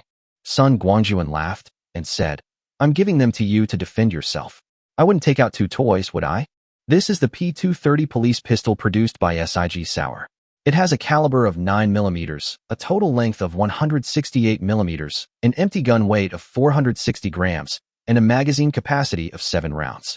There aren't many bullets, only 16 per box, so use them sparingly." Zixi's reaction was somewhat unexpected to Sun Guangjun. She quickly picked up a towel and wrapped up the gun and bullets on the table before Feng Jiu came out of the kitchen. She whispered, "Boss, come with me." Seeing Zixi walking upstairs with the towel in her arms, Sun Guangjun was surprised, but he quickly followed her. When they reached the stairs, Zixi suddenly raised her voice to Feng Jiu, who had just left the kitchen, and said, "Fat Jiu, I'm going upstairs to talk to the boss about something. You stay downstairs for a while." Oh. Feng Jiu was very happy about the things Sun Guangjun had just sent over. She hadn't seen these ordinary supplies for more than 10 days, and she was drooling just thinking about them. "Sister Me wants to go upstairs with the boss? That's great. Can I take this opportunity to sneak a little bite?" If Zixi knew what Feng Jiu was thinking right now, she would probably want to slap this girl to death. It's already this late, and she's still thinking about eating all day. Soon, Sun Guangjun followed Zixi's footsteps, went up to the 2nd floor, and went directly into Zixi's room. In just one night, the room that originally seemed very empty had changed drastically. Not only were there simple sheets on the mattress and neatly folded bedding, but there were also some small decorations in the room. Huh. As soon as he entered the door, Sun Guangjun sighed. "Boss Z has good taste. He has a sense of life." Zixi smiled slightly. "Since we are going to live here in the future, some simple decorations are still necessary. People live not just to have enough food and clothes. They still need a necessary sense of ritual in life. Otherwise, what is the difference between humans and animals?" Listening to Zixi's signature baby voice, Sun Guangjun felt his heart tingle, as if someone was constantly brushing it with a soft brush. He said, "Boss Z, can I take this as a subtle expression of your loyalty to me? It's up to you what you want to think." Zixi smiled and said, "I just feel tired and want to stop for a while. As for the future, who can say for sure? Right, boss?" Looking at Zixi's charming smile, Sun Guangjun felt a surge of warmth in his heart. He suddenly took a step forward, put his arm around her waist, and pulled her soft body into his arms. He said, "Aren't you afraid that I, the boss, will eat you till there's nothing left? What else can we do?" Zixi sighed softly and said, "I am just a weak woman, helpless in this apocalypse. Even if I am eaten to the point of nothing being left, that is my fate. What a deadly little goblin." Sun Guangjun murmured, and with a push of his hands, he fell onto the soft and spacious bed while holding Zixi. For a long time, Zixi nestled in Sun Guangjun's arms, her small hands unconsciously drawing circles on his chest, and she said softly, "Boss, do you still doubt my loyalty now?" "Of course I don't doubt it. Sun Guangjun enjoyed the tenderness of a beautiful young woman for the first time and felt unprecedented comfort. He secretly sighed in his heart. It turns out that I was young and didn't know how good sisters are. I mistakenly treated a girl as a treasure. Well, it's very moist. Patting Zishi's beautiful back gently, Sun Guangjun said, "Go. I have cigarettes in my pocket. Help me get them." Lifting the thin blanket, Zishi didn't care at all that her beautiful figure was exposed to the air. She got out of bed, took Sun Guangjun's pants, and took out a cigarette box and matches from her pocket. Zishi took out a cigarette, put it in her mouth skillfully, lit it, took a puff, and then handed it to Sun Guangjun's mouth. Neither of them spoke anymore. They just snuggled together, taking turns to smoke the cigarette. Throwing away the cigarette butt in his hand, Zishi suddenly said, "Boss, can you tell me now where you are going tomorrow?" "It's okay to tell you." Sun Guangjun said, "I want to go to Neon tomorrow. We still have a national treasure in Kobe City Prince Park, and I am going to take it home. Just go ahead and talk." Giving Sun Guangjun a coquettish glance, Zishi said, "If you want to raise a national treasure, why not just go to Sichuan and Chongqing? Why go so far? It's a lie the moment you hear it." "Boss, if you don't want to tell me, you don't have to. There's no need to lie." "Why would I lie to you?" Sun Guangjun said, "The national treasures of Sichuan and Chongqing are our own. No matter whether the animals in your home are wild or fall into someone else's hands, they will not be given to outsiders. But it's different in Japan. That's our own baby stranded outside. If we have the conditions, we must bring him back." Zishi wanted to say something else, but Sun Guangjun turned over and whispered, "It seems you have recovered. Come again." "Ah, don't." Chapter 95, Caught in the Act. It was a little after 5 in the afternoon when Sun Guangjun, neatly dressed, came down from the second floor. He said hello to Feng Jiu, who was bored and dazed in the living room, and left Villa number 17. In Zishi's room on the second floor, the limp beauty gnashed her teeth and cursed angrily. "You son of a bitch! Are you born under the sign of an ass? You're such a beast." After cursing for a long time, Zishi regained some strength. She then forced herself to sit up and walked into the bathroom with weak legs. When her fair and tender body was submerged in the warm water, Zishi murmured to herself, "Why is this guy so alert? Even after all this, he still refuses to reveal any key information, and I can't go out with him. My goodness, up to now, apart from knowing that his surname is Sun, we don't know any other information. What is going on? Bastard, if you dare to take advantage of me and dump me, I will die with you."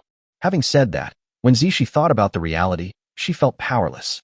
She didn't even know where the other person was, so even if she wanted to die with him, she had no chance. Just now, no matter how affectionate the two were, and no matter how softly Zishi begged, Sun Guangjun finally did not agree to take them to Neon together. He just told them to have a good rest at home, and there would be plenty of opportunities to go out in the future.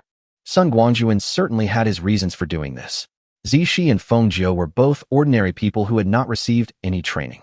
Bringing them along would undoubtedly mean bringing two burdens. After all, this trip is not that safe. This time, Sun Guangjun took the 3 women on a long journey to Neon, and they would also stop by Jeju Island on the way.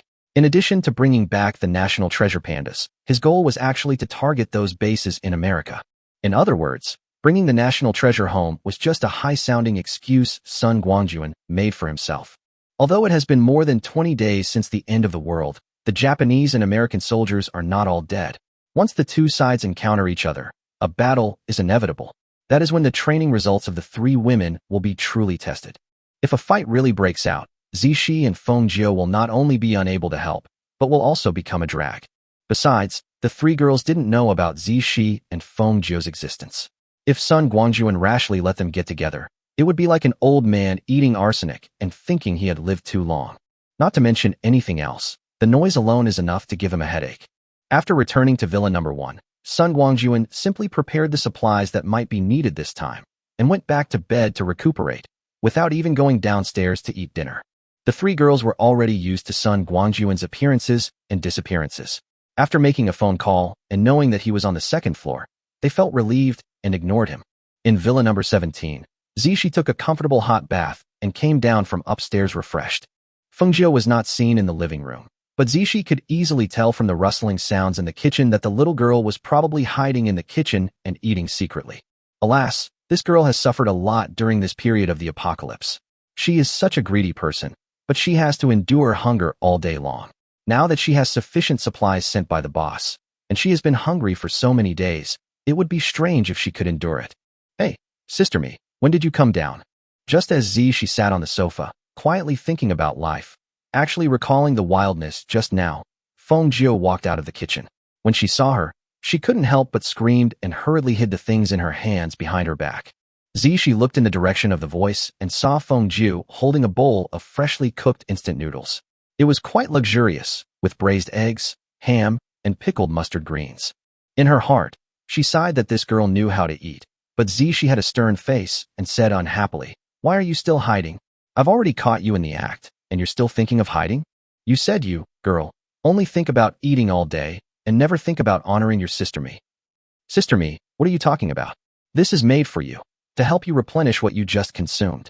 Although she was extremely reluctant, Feng Jiu still placed the bowl of fragrant instant noodles in front of Zishi obediently, and then looked at her pitifully. Listening to Feng Jiu's words, Zishi thought of the commotion upstairs just now, and her pretty face couldn't help but blush. This girl must have heard it all. Bastard, it's all that guy surnamed Sun's fault. Yes, all the responsibility lies with him.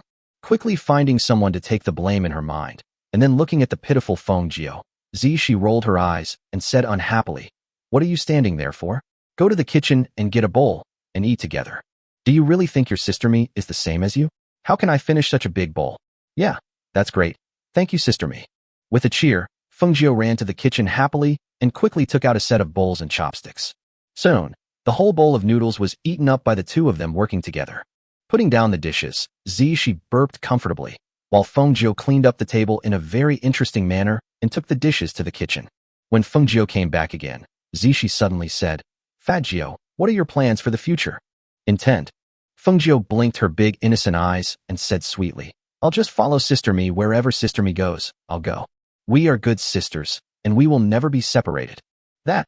After hesitating for a moment, she said, "If I tell you that I want to stay here and forget all my previous identities and status, will you still stay with me?" "Of course we have to go together." Feng Jiu still looked innocent and said, "Didn't the boss say that it's the end of the world now? What's the use of the previous status, position, and even wealth? Since it is useless, we should forget it and give up on it. As a person, you should always look forward. The past is in the past, and it is in the past." She was shocked. She didn't expect that this girl, who seemed heartless, actually lived so open-mindedly and transparently. Just a few simple words contain countless life philosophies. "Sister me, is there something wrong with what I said?" Seeing she remained silent, Feng Jiu stuck out her tongue and said, "I just feel that since it's the end of the world, the old ways are definitely useless. The suffering we have experienced during this period also proves this. How easy is it for two weak women like us to survive in this apocalypse? Since the boss can provide us with food and drink and such a safe and comfortable house to live in, it might be a good choice for us to follow him. Besides, sister me, you have already done that to the boss. Do you still want to run away?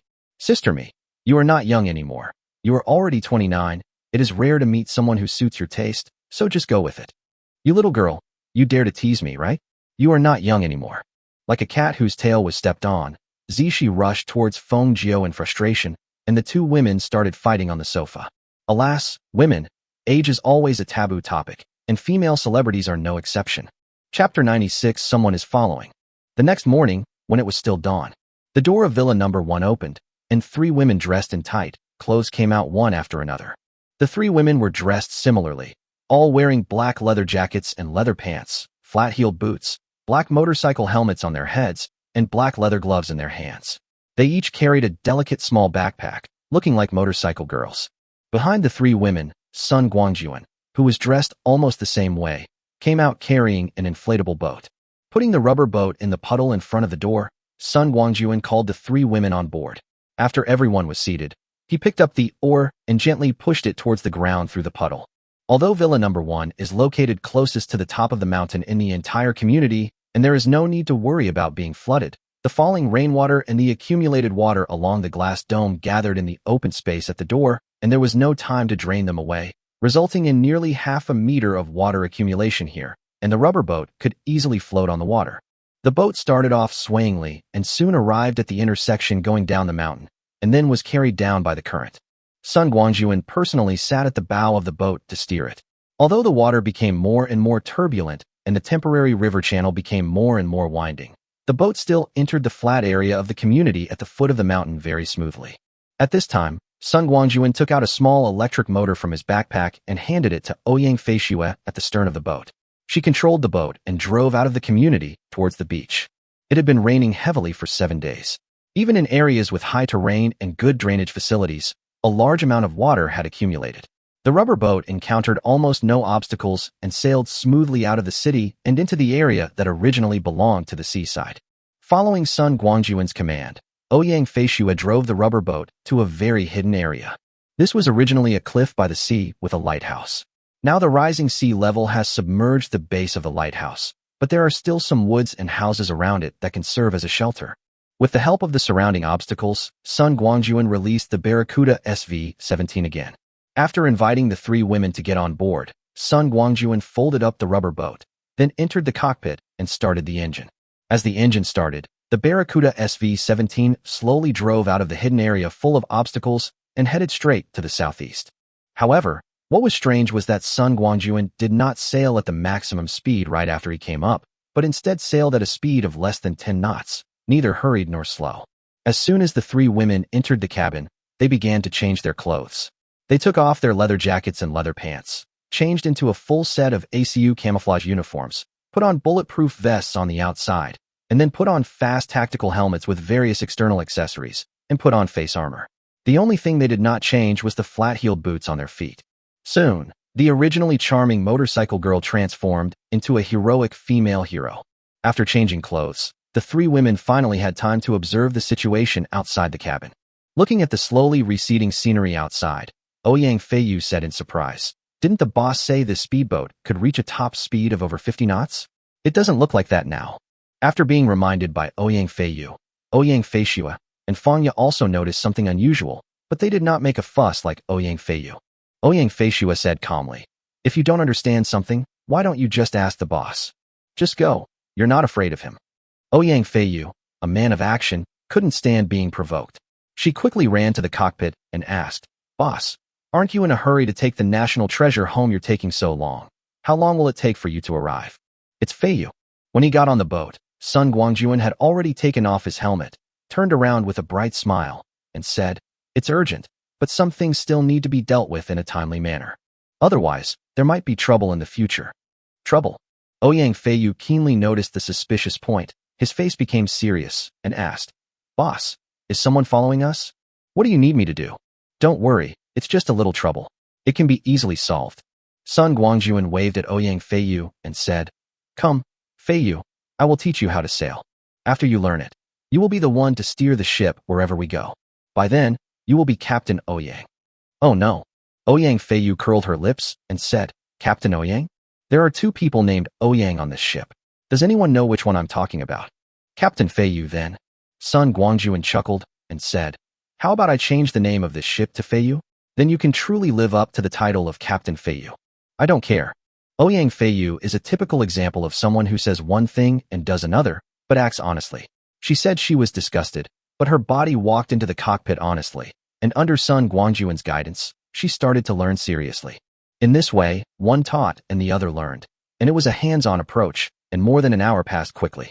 Seeing that they had run almost 20 nautical miles, Sun Guangjun suddenly handed the steering wheel to Ouyang Feishue, whispered a few words in her ear, and then quietly came to the door of the crew cabin. Seeing Sun Guangjun's cautious movements, Ouyang Feishue and Fangya, who were chatting, also became nervous.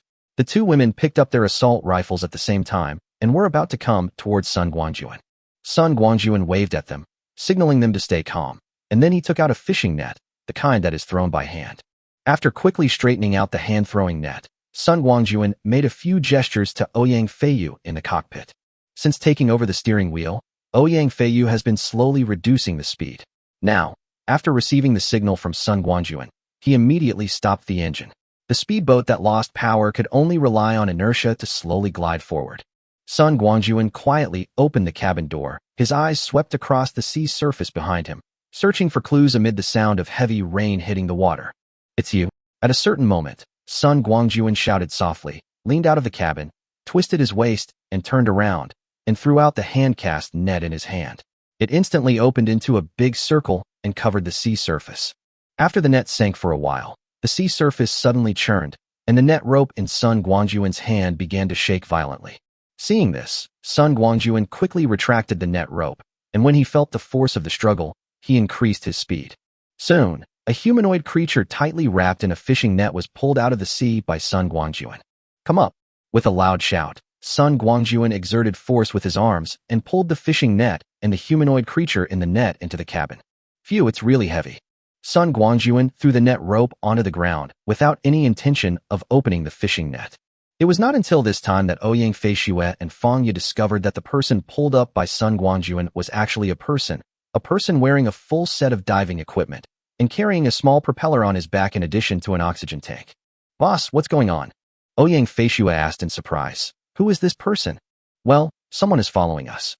Sun Guangjun shrugged nonchalantly, even opening the refrigerator and getting himself a bottle of Arctic Ocean soda.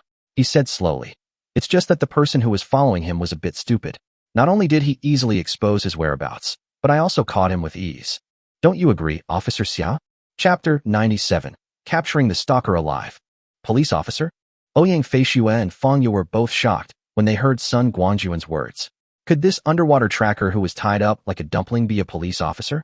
Ouyang Feiyue, who ran over from the cockpit, asked directly, "Boss, who is Officer Xia? When did you even know the police?" Officer Xia is the one lying on the ground. Sun Guangjun squatted down and said to the man pretending to be dead on the ground with a funny look, "Xia Zi, Officer Xia, isn't it time to meet with everyone?" As he spoke, Sun Guangjun reached out and pulled open the fishing net, then pulled off the mask and hood on Xia Zi's face. Suddenly, Xia Zi's sophisticated face, which could show both anger and joy, appeared in front of the three women. However, Xia Zi closed her eyes tightly at this time, but her red face betrayed her. Obviously, he didn't faint. "Come, let me introduce it to you." Sun Guangjun moved quickly, removing the fishing net tied to Xia Zi in a few seconds. He also confiscated the weapon, a Type 64 pistol, hidden in the waterproof bag around her waist. Then he said, "This is Officer Xia Zi, a trainee police officer and the apprentice of Officer Zhang Shenkong, the police officer in charge of our area. However, what I am more curious about is, Officer Xia, you are a police officer in charge of a certain area and an intern at that. Where do you get so much energy to enforce the law at sea? You said you would enforce the law, so just enforce the law. Why are you secretly following us? Come on, stop pretending, open your eyes and give us an answer. Otherwise, I will throw you into the water. I want to see, how are you going to get back to Qing City without your diving equipment and thrusters? It's dozens of nautical miles, enough for you to swim for half a day. TSK, if there's a strong wind, or if there's a shark or something. I guess even such a beautiful Officer Xia would have to serve the King of Hell, no, the Dragon King of the Sea." "Shut up." Under Sun Guangjun's sarcastic threats, Xia Zi finally opened his eyes, but shouted angrily, "Assaulting law enforcement officers and stealing weapons. Do you know what the charges are?" "Sun Guangjun, if you know what's good for you, return my weapon to me and let me go. I can forgive you for what happened. If you continue to go further down the wrong path, the fate that awaits you will be irreparable." Sun Guangjun found it funny to see Xia Zi appearing stern but actually being weak, yet trying to pretend to be fearless. Could it be that this girl hasn't faced the reality yet? At this time, Ouyang Feishue suddenly stepped forward, pointed the 416 Hong Kong dollars in her hand at Xia Zi, and said coldly, "Boss, I think this is a problem and should be resolved as soon as possible. At the speed of our ship, we will soon reach the high seas. My suggestion is to get rid of her when we get to the high seas, then tie something heavy to her and throw her into the sea, making sure no one will notice. Feiyue, hurry up and start the boat at maximum speed." Ouyang Feiyue cooperated and said, "Yes," and turned back to the cockpit to drive the boat. The two sisters' singing and coordination made Sun Guangjun exclaim that it was wonderful. This damn tacit understanding must be the innate talent of twins. Looking at Xia Zi again, as expected, his face turned pale immediately after hearing Ouyang Feishue's words without any emotion. "Who are all the people on this boat? She looks like a delicate beauty. Why would she kill someone just because of a disagreement? Where did the equipment in her hand come from? It doesn't look like it's made in China. Also, where did these women around Sun Guangjun come from? Wasn't he living alone when I last went to register with him?" At this moment, Xia Zi was really scared, especially when being pointed at by the cold muzzle of a gun. She had no doubt that with Ouyang Feishue's decisiveness and ruthlessness, she would shoot herself to death without hesitation if she dared to make any small move. Alas, why is my life so miserable? Suddenly, he was overcome with grief, and coupled with extreme hunger and fatigue, Xiazi could no longer hold on.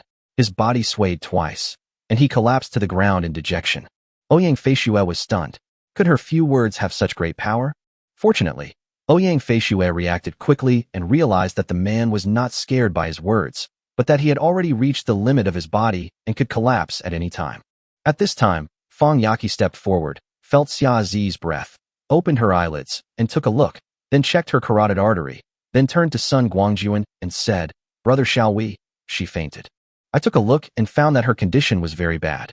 It was probably caused by not getting enough rest for a long time and not eating or drinking enough.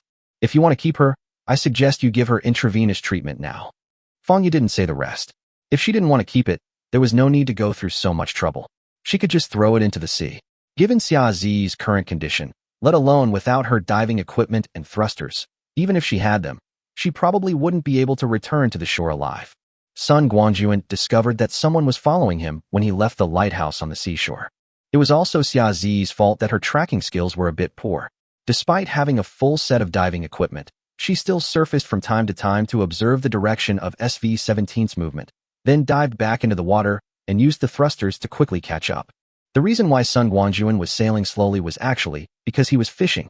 He didn't expect to catch a mermaid, but the mermaid was in a bad condition. Looking at the unconscious Xia Zi, Sun Guangjun felt a headache. It was obviously impossible for him to just throw Xia Zi into the sea and leave her to fend for herself, but it was also not appropriate to take her to Neon with him. After thinking for a long time, Sun Guangjun finally nodded helplessly and said, "Then let's keep her here for now and talk about everything after she wakes up. Fei Shui, find her some clean clothes to change into.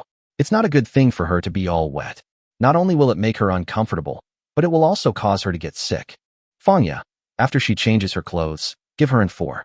As he spoke, Sun Guangjun took out some infusion equipment, nutrient solution, and saline solution, and asked Ouyang Feishue and Fangya to take care of Xiazi.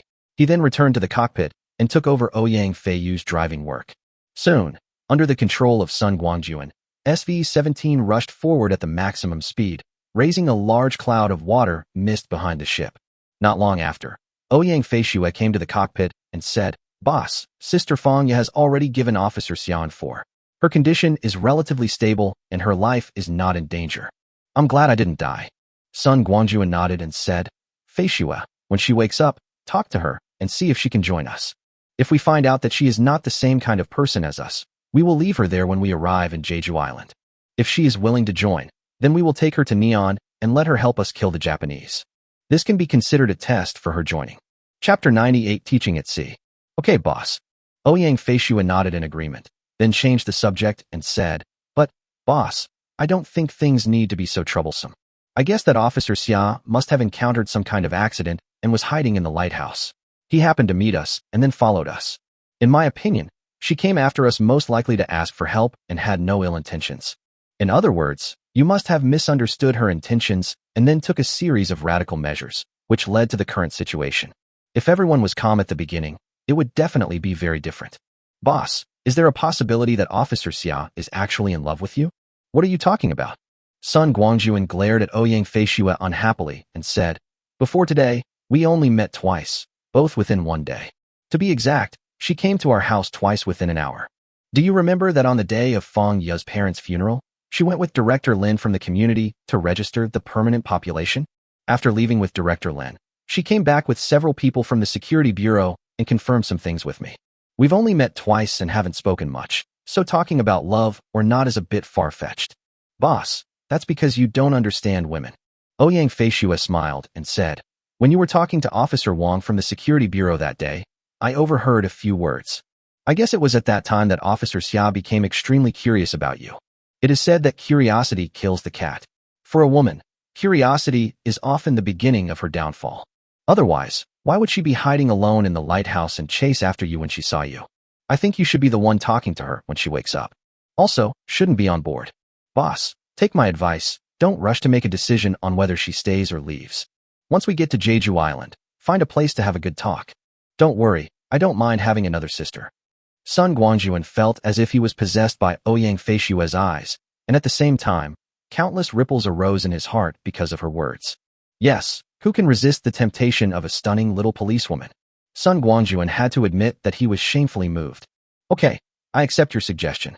Under Ouyang Feishue's half-smile gaze, Sun Guangjun retreated. Feishue, you should go back and rest first. It will take nearly 10 hours to get there. Who would have thought that Ouyang Feishue didn't retreat, but instead took a few steps forward and stood shoulder to shoulder with him, saying, Boss, you just taught Feiyu how to sail, and she wants to learn too. You can't just be partial to Feiyu.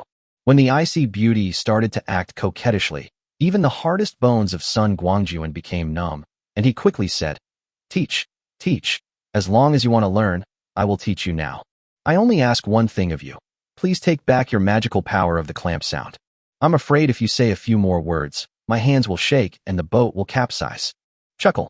Ouyang Feishue laughed for a while, but did not use her magical powers again. Instead, she calmed down and listened carefully to Sun Guangjun's explanation. After teaching Ouyang Feishue the key points of driving and letting her try it out, Sun Guangjun called Ouyang Feiyu to come and drive the boat temporarily, and he took Ouyang Feishue with him to familiarize himself with the weapon system on the ship. The SV-17 boat is equipped with a remotely operated 12.7mm heavy machine gun, two 7.62mm machine guns, and a 40mm grenade launcher, providing powerful and accurate firepower. These equipment are all remotely controlled by the crew in the warehouse. In fact, this speedboat originally required 3 people to drive, but Sun Guangjun did not have that many people and did not need to consider the attack attributes, so he just handled it alone for the time being. In this way, the 2 Ouyang sisters took turns driving the boat. The remaining one followed Sun Guangjun to familiarize himself with the weapon system, and Fanya served as Xia Zi's temporary caregiver in the crew cabin. The 3 of them had a clear division of labor. At noon, Sun Guangjun called Ouyang Feishue to stop the boat for lunch. Xia Zi woke up not long after the infusion. Fanya gave her some chocolate and a cup of milk tea, and her complexion gradually improved. However, after Xia Zi woke up, she didn't say a word. Sun Guangjun was busy all morning and didn't have time to take care of her. It was time to eat. Considering the presence of Xia Zi, a stranger, Sun Guangjun simply took out some ready-made food, including sausages, ham, and a platter of braised food that had been cut and did not need to be heated. He also made a bowl of instant noodles for everyone. After carrying all the food to the crew cabin and placing it on the folding table, Sun Guangjun called out to the girls, Come, come, the meal is ready, come and eat. Officer Xia, come here too. Here, this bowl of stewed chicken with mushrooms, noodles, is yours. The conditions outside are limited, so just make do with what you have. Looking at the instant noodles that Sun Guangjun placed in front of him, Xia Zi was about to cry. It had been 5 or 6 days since he had eaten the rotten and smelly bread and biscuits that were fished out of the water. This was the first time that he had hot food in front of him. Moreover, the Sun Guangjun in front of her did not seem as arrogant and indifferent as he had shown before. He did not notice that everyone else had braised beef noodles, while she had mushroom stewed chicken noodles. It seemed that he knew that he had been hungry for a long time, and was afraid of irritating his stomach, so he let him eat something light first. In this self-touched mood, Xia Zi picked up the chopsticks and took the first bite of noodles with tears in his eyes.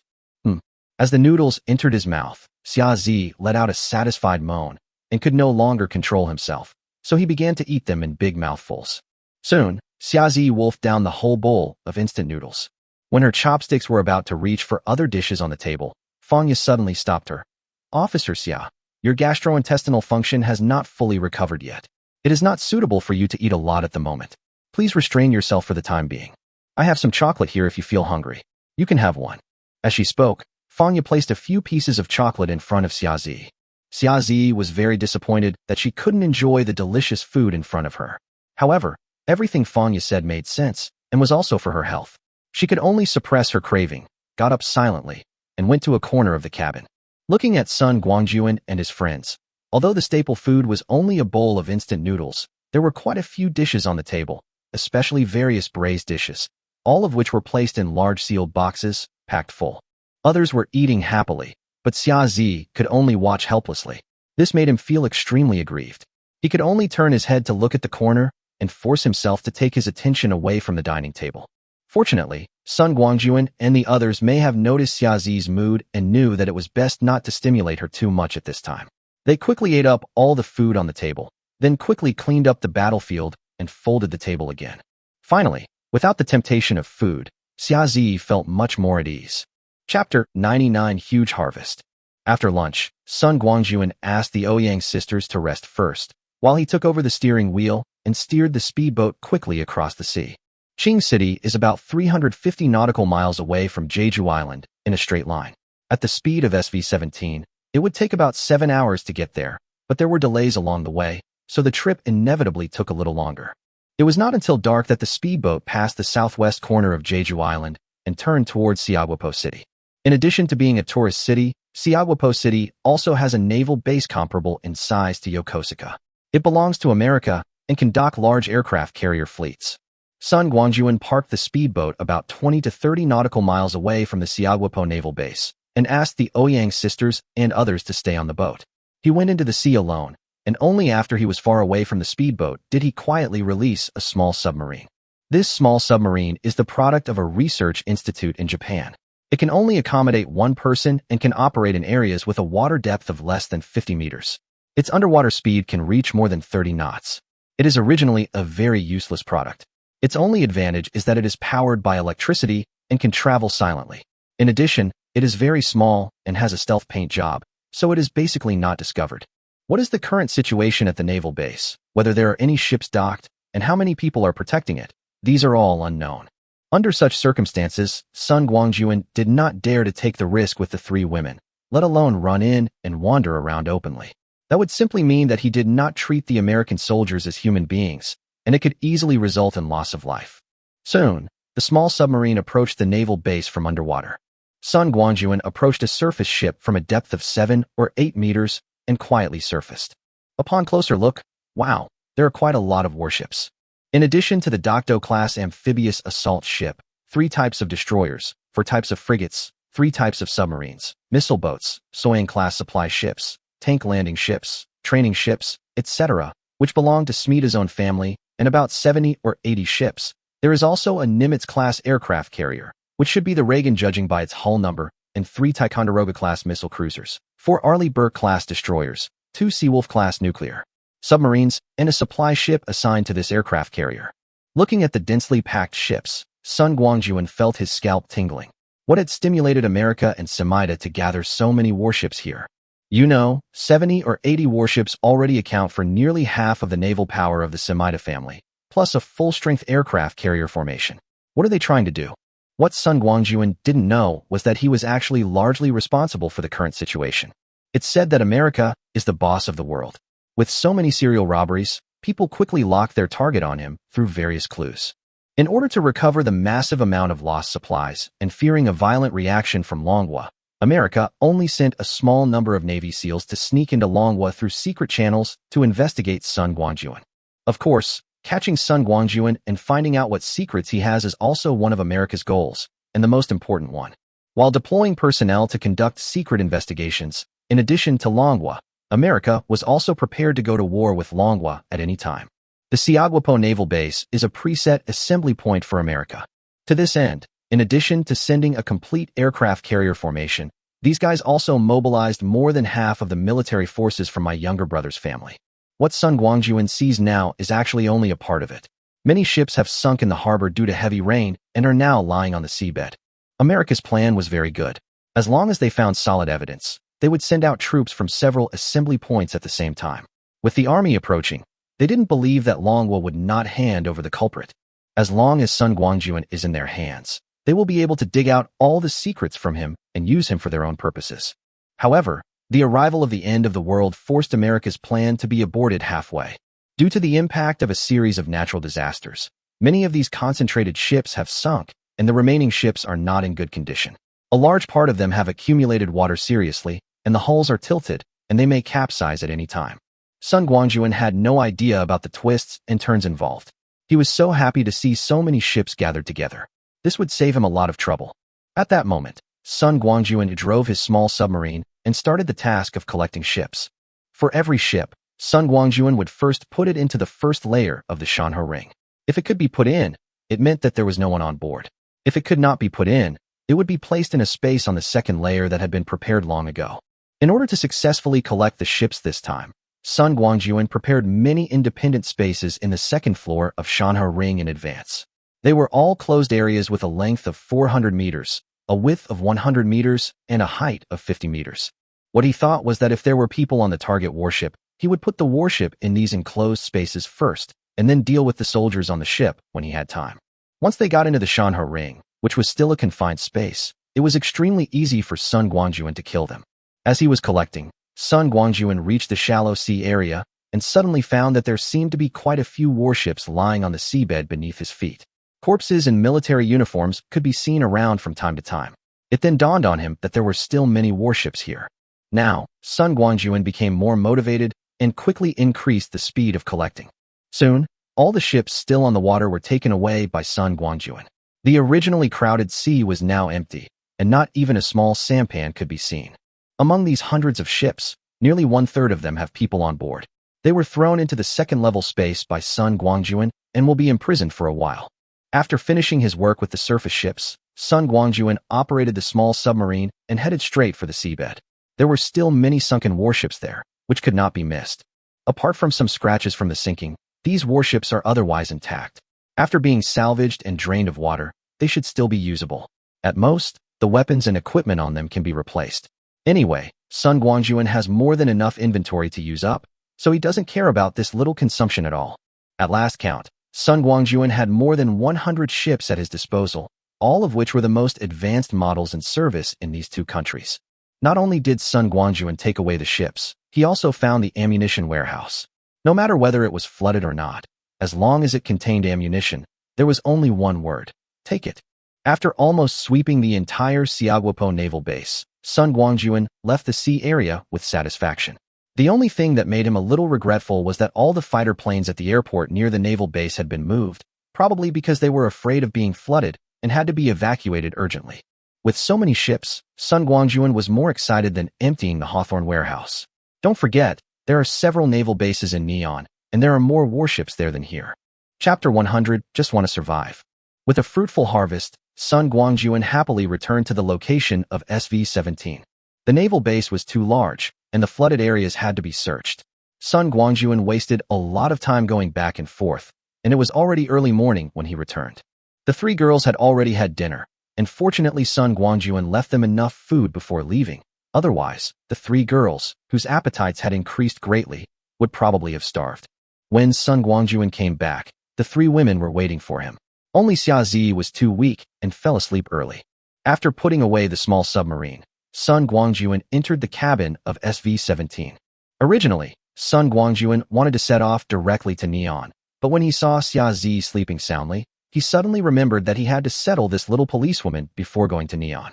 Starting the speedboat, Sun Guangjun drove along the coastline, taking advantage of the cover of night, and found a deserted place.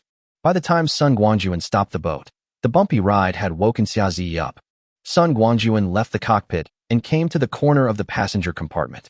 He said expressionlessly, "Officer Xiao, I think we should have a good talk." "Talk? About what?" Xiaozi shrank back a little and said in a low voice, "If you want to ask me why I followed you, I can only tell you that this was an accident, and I just wanted to survive."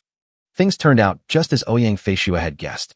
Xiaozi had been hiding at the lighthouse by the sea, but he accidentally discovered the arrival of Sun Guangjun and his group.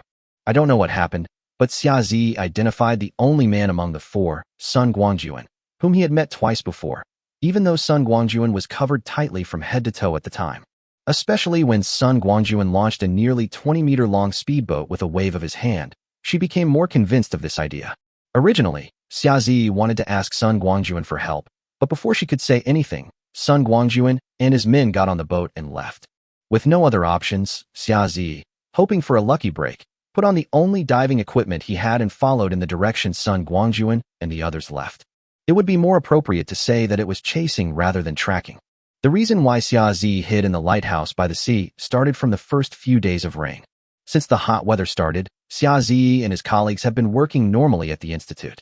However, most people, especially single people, are required to live in the institute so that if anything happens, they can quickly reach the scene to prevent the situation from getting worse.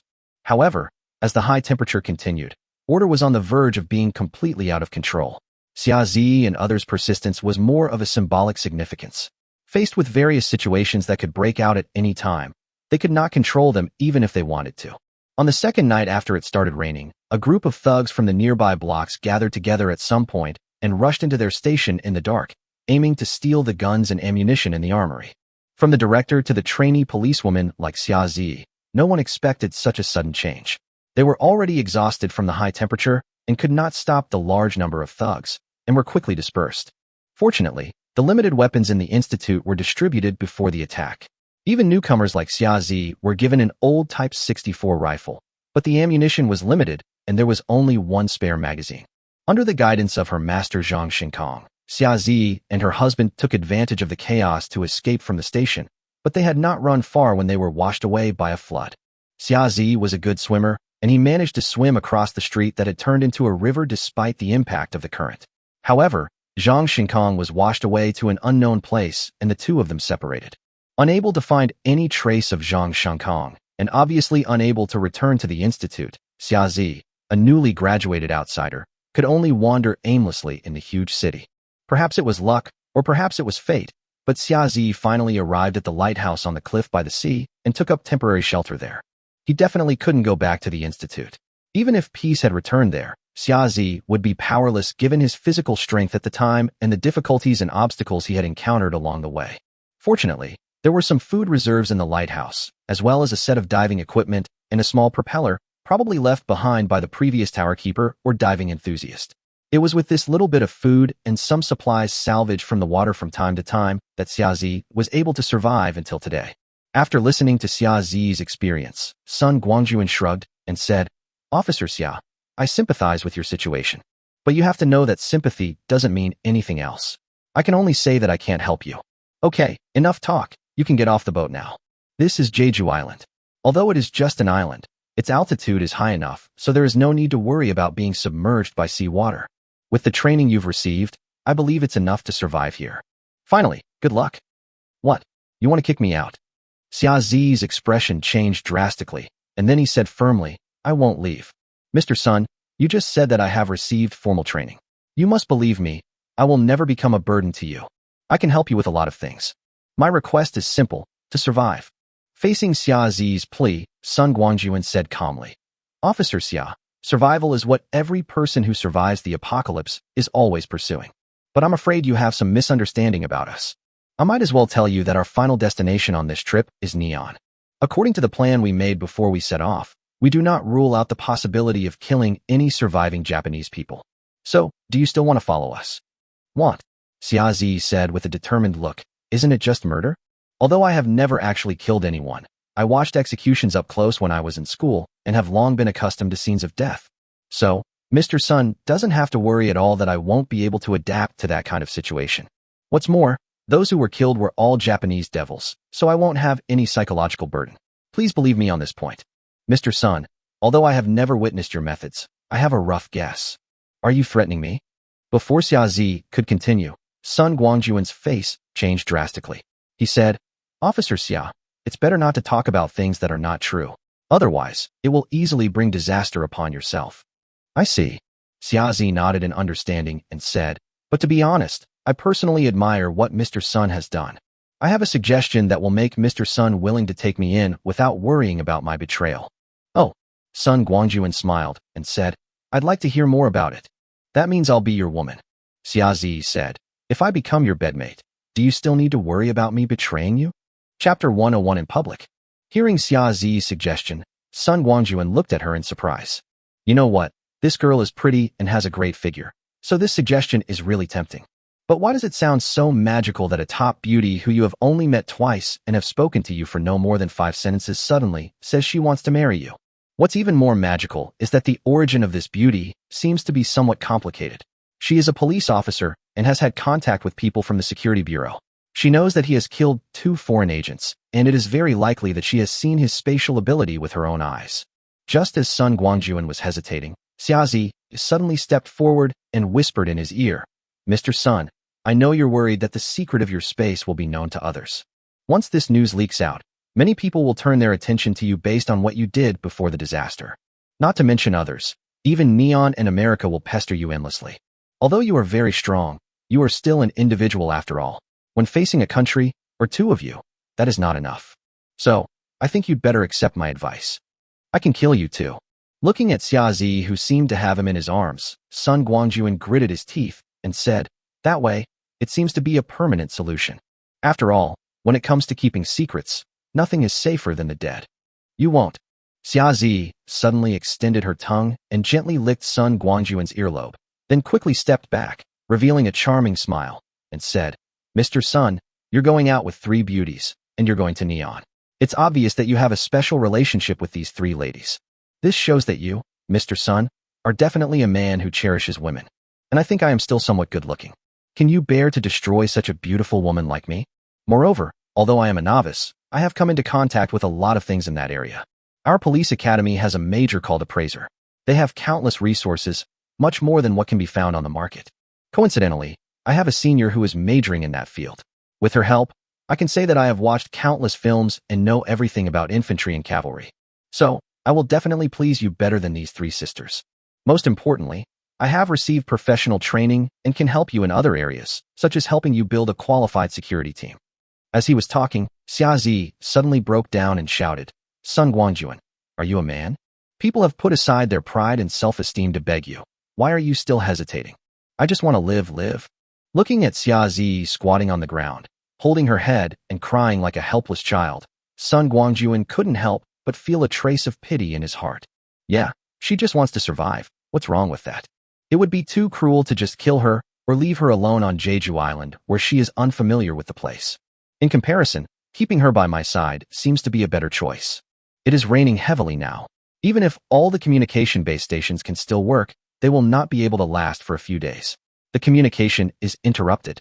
With him guarding it every day, she can't pass on the message even if she wants to. After quickly weighing the pros and cons, Sun Guangjun sighed, patted Xia Zi on the shoulder, and said, Okay, I agree to your suggestion. Can you please stop crying for now? Real. Xia Zi turned sadness into joy, looked up at Sun Guangjun, and just as he was about to smile, a big snot bubble suddenly popped out of the tip of his nose. Combined with the tears that had not yet dried, he looked particularly funny. All right, since we are all family, let's not be so distant. Ouyang Feishue came out to smooth things over at the right time, gently pushed Sun Guangjun, turned around and helped Xia Zi, who was still squatting on the ground, and said, Boss, you really are such a pretty girl, a little policewoman in uniform. How could you think of killing her? If it were me, I would have agreed long ago. Still laughing. Are you very proud of seeing the little girl making a fool of herself? Officer Xiao, right? I'll just call you Sister Z and ignore him. With Ouyang Feishue to ease the atmosphere, the extremely embarrassed Xia Zi finally felt a little better. Sun Guangjun quickly walked back to the cockpit, started the speedboat, turned around, and headed towards the depths of the sea. Since Xia Zi's trouble was temporarily resolved, Sun Guangjun decided not to delay any longer and headed straight to Neon, with Sasebo as the first stop. Sun Guangjun's plan is to start from Sasebo and visit the bases in Wugong, Atsuji, Yokosuka, and Maizuru in turn. When passing near Kobe on the way, he will turn around and bring the giant panda home. SV-17 sped across the sea, and by the time it arrived near Sasebo, it was already dawn. The 4 women stayed on the speedboat again, while Sun Guangjun himself entered the water in a small submarine. Everything went smoothly on this trip. What surprised Sun Guangjun was that there were actually 2 aircraft carrier formations parked here, as well as a large number of Japanese ships, such as the Hyuga class, Izumo class, Kongo class, Atego class, Maya class, Abyukuma class, Asajiri class, Murasame class, Takanami class, Akazuki class, Asahi class, Mogami class, Osumi class, Oyashio class, Soryu class, Taigiai class, and so on. There was everything. Oh wow, what is this ghost guy going to do? Looking at the scale of the fleet in front of him, Sun Guangjun in the submarine couldn't help but complain. 2 aircraft carrier formations, plus almost half of the Japanese Navy's strength, all concentrated here. This is the rhythm of doing something big. And the Siawapo base before, it seems the Kwai have big ambitions. Complaints aside, Sun Guangjun didn't stop from working. Just as he was about to follow the same method and take away the ships on the water, something strange happened. I saw a top-class frigate that was already on the verge of collapse suddenly crashing into the sea surface that was tilted sharply. With a loud boom, the huge ship crashed into the sea. At the same time, dozens of black spots were thrown out from the ship and scattered on the sea surface near or far. Sun Guangjun, who was hiding in the shadow of a cruiser, could clearly see through the porthole of the submarine that the people being thrown into the air were clearly living people, except that they were a little shorter. Perhaps because the frigate was in a bad condition to begin with, most of the people on board had already been transferred, But even among those who stayed behind, there were about 50 or 60 people. These people fell into the water like dumplings, plop, plop, and as luck would have it, they happened to fall in the direction where Sun Guangjun was. The other ships, seeing the dire situation, had already launched lifeboats, which were quickly approaching the area between the two ships. Now Sun Guangjun, who had already opened the porthole and was about to put one hand on the Izumo-class helicopter carrier, was suddenly exposed to everyone's eyes. Look over there, there's someone underwater. I don't know who it was, but a scream was heard far away in the wind and rain. Chapter 102, Robbery in Broad Daylight. Sun Guangjun never thought that one day his whereabouts would be discovered so obviously, but he was originally underwater and had just surfaced. He had no idea that the unfortunate Mogami-class ship would capsize at this time. Seeing that many of the speedboats that were originally intended to rescue people had turned and headed towards this side, Sun Guangjun decided to go all out and reached out to take the Izumo-class speedboat into his possession. Then he quickly closed the porthole and controlled the submarine to begin diving. But after diving only 2 or 3 meters, Sun Guangjun suddenly realized that the Neon Maritime Self-Defense Force is famous for its anti-submarine operations. After all, the title of the Anti-Submarine Brigade of the American 7th Fleet is not for nothing.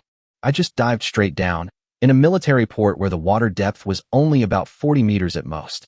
Oh, no, the sea level has risen now, and the water depth in Sasebo Naval Port has reached 40 to 50 meters at the shallowest point and 80 to 90 meters at the deepest.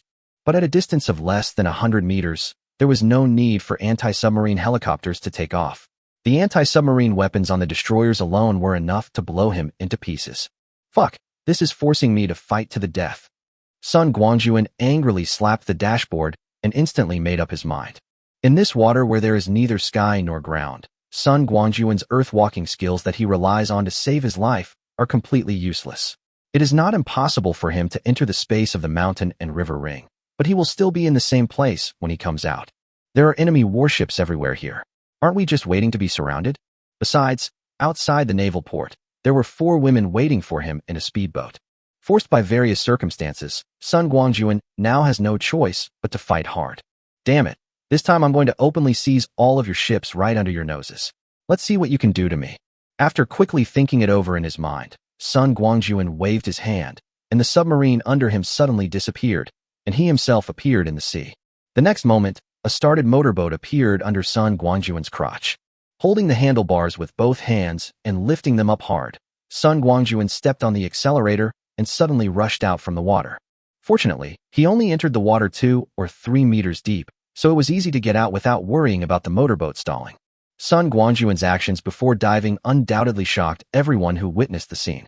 Whether they were Japanese soldiers or foreigners, they were all stunned until someone shouted, "Oh my God, it's the masked bandit." A single stone can cause 1,000 ripples.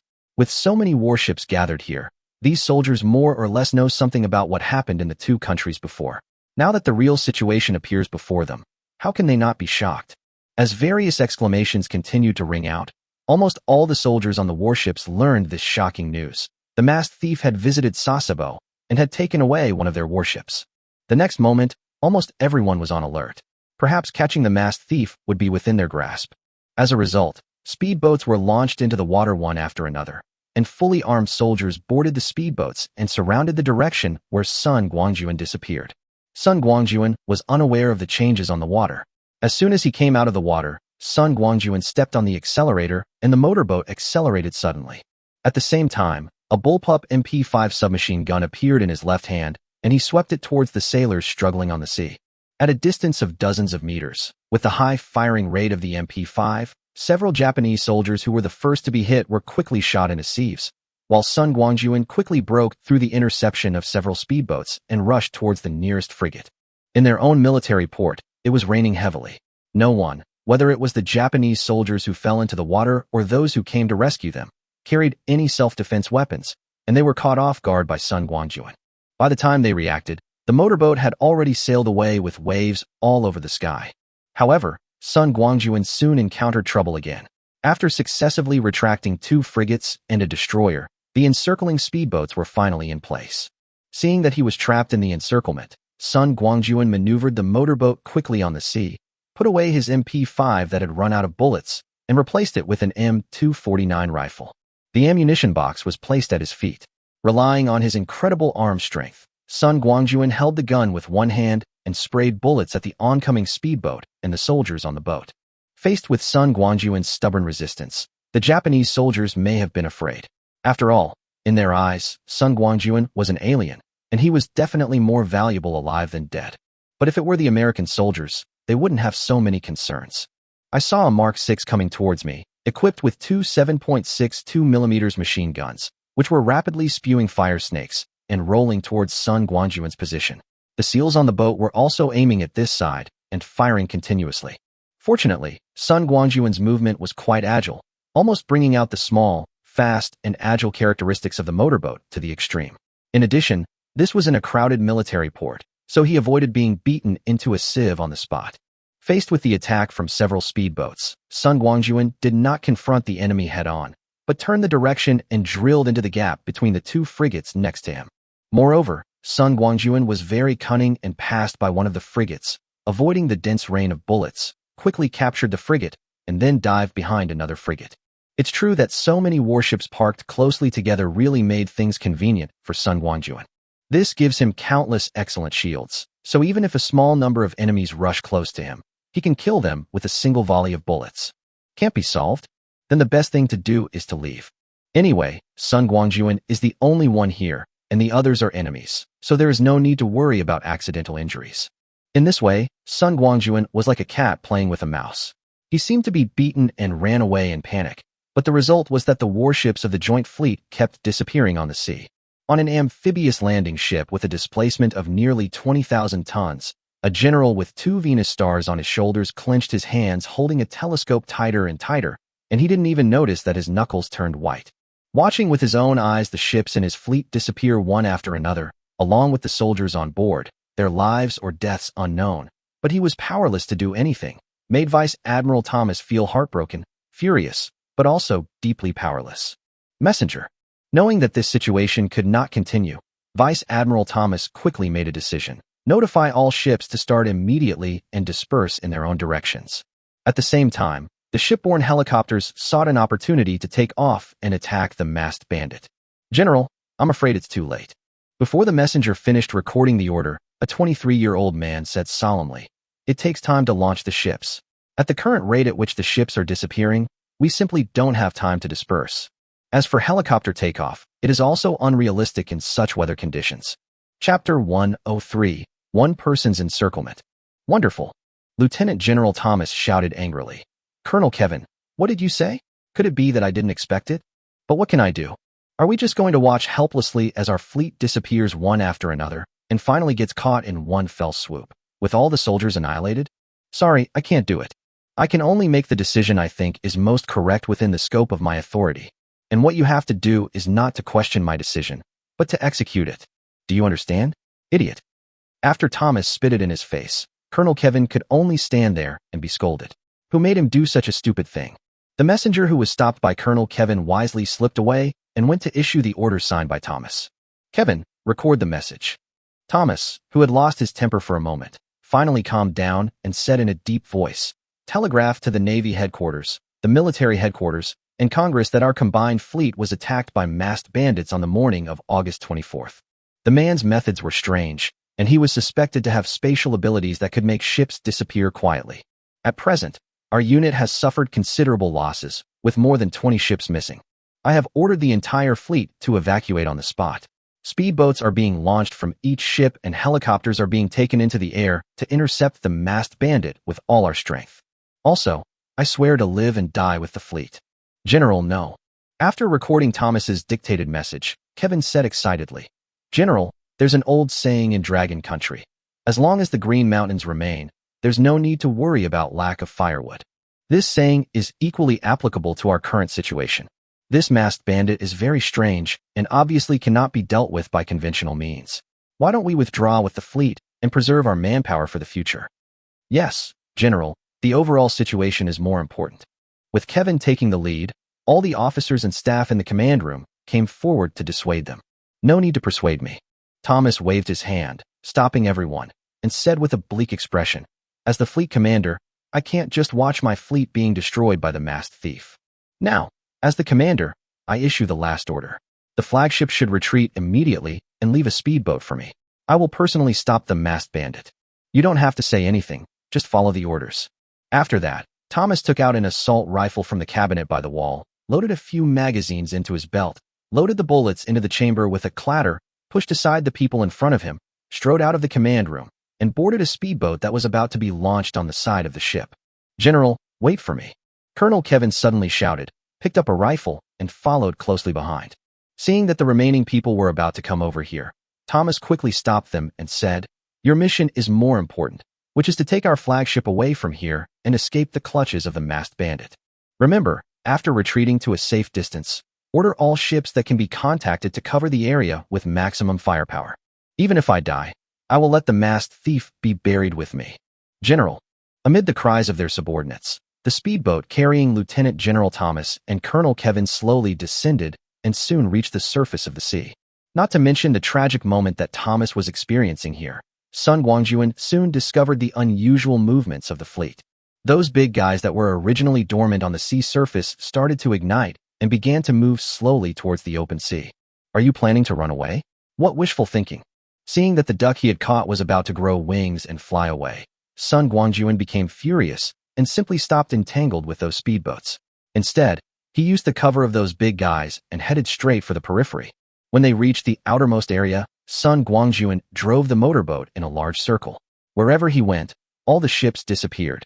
As for the speedboats that were chasing him, as well as the naval guns and close-in defense guns that were constantly firing, they could only follow behind Sun Guangjun and drink up the seawater. However, the helicopter that took off forcibly according to Thomas's order was shaking and could not gain speed at all, and there was a possibility of crashing at any time. There is no way. In such heavy rain, even the most advanced helicopters will face the possibility of stalling at any time. This is when there is no wind or thunder. If there is wind and thunder, as many helicopters as take off will crash. Seeing the first two Apache helicopters taking off crashing into the sea one after another and turning into two huge fireballs, the remaining helicopters that had not taken off or had just taken off hurriedly landed back on their mother ships and never dared to take off again. Without the threat from overhead, Sun Guangjun relied on the speed and flexibility of the motorboat to avoid the pursuit from behind and interception from other directions, constantly shrinking the radius of the circle. It can be said that the current combined fleet is surrounded by Sun Guangjun alone. As time passed, there were fewer and fewer ships left on the water, and the Japanese and foreign soldiers became more and more desperate. After the last warship entered the Shanhe Ring, Sun Guangjun breathed a sigh of relief.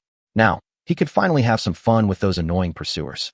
Under the cover of gunfire and bullets, Sun Guangjun launched a counterattack and violently sprinted towards the pursuing speedboats. No one knew that when the supernatural power reached level 5, it already had the basic function of body protection. In addition, Sun Guangjun was wearing several layers of bulletproof vests, and he could use his super high reaction speed to collect flying bullets and shells into the space of the mountain and river ring.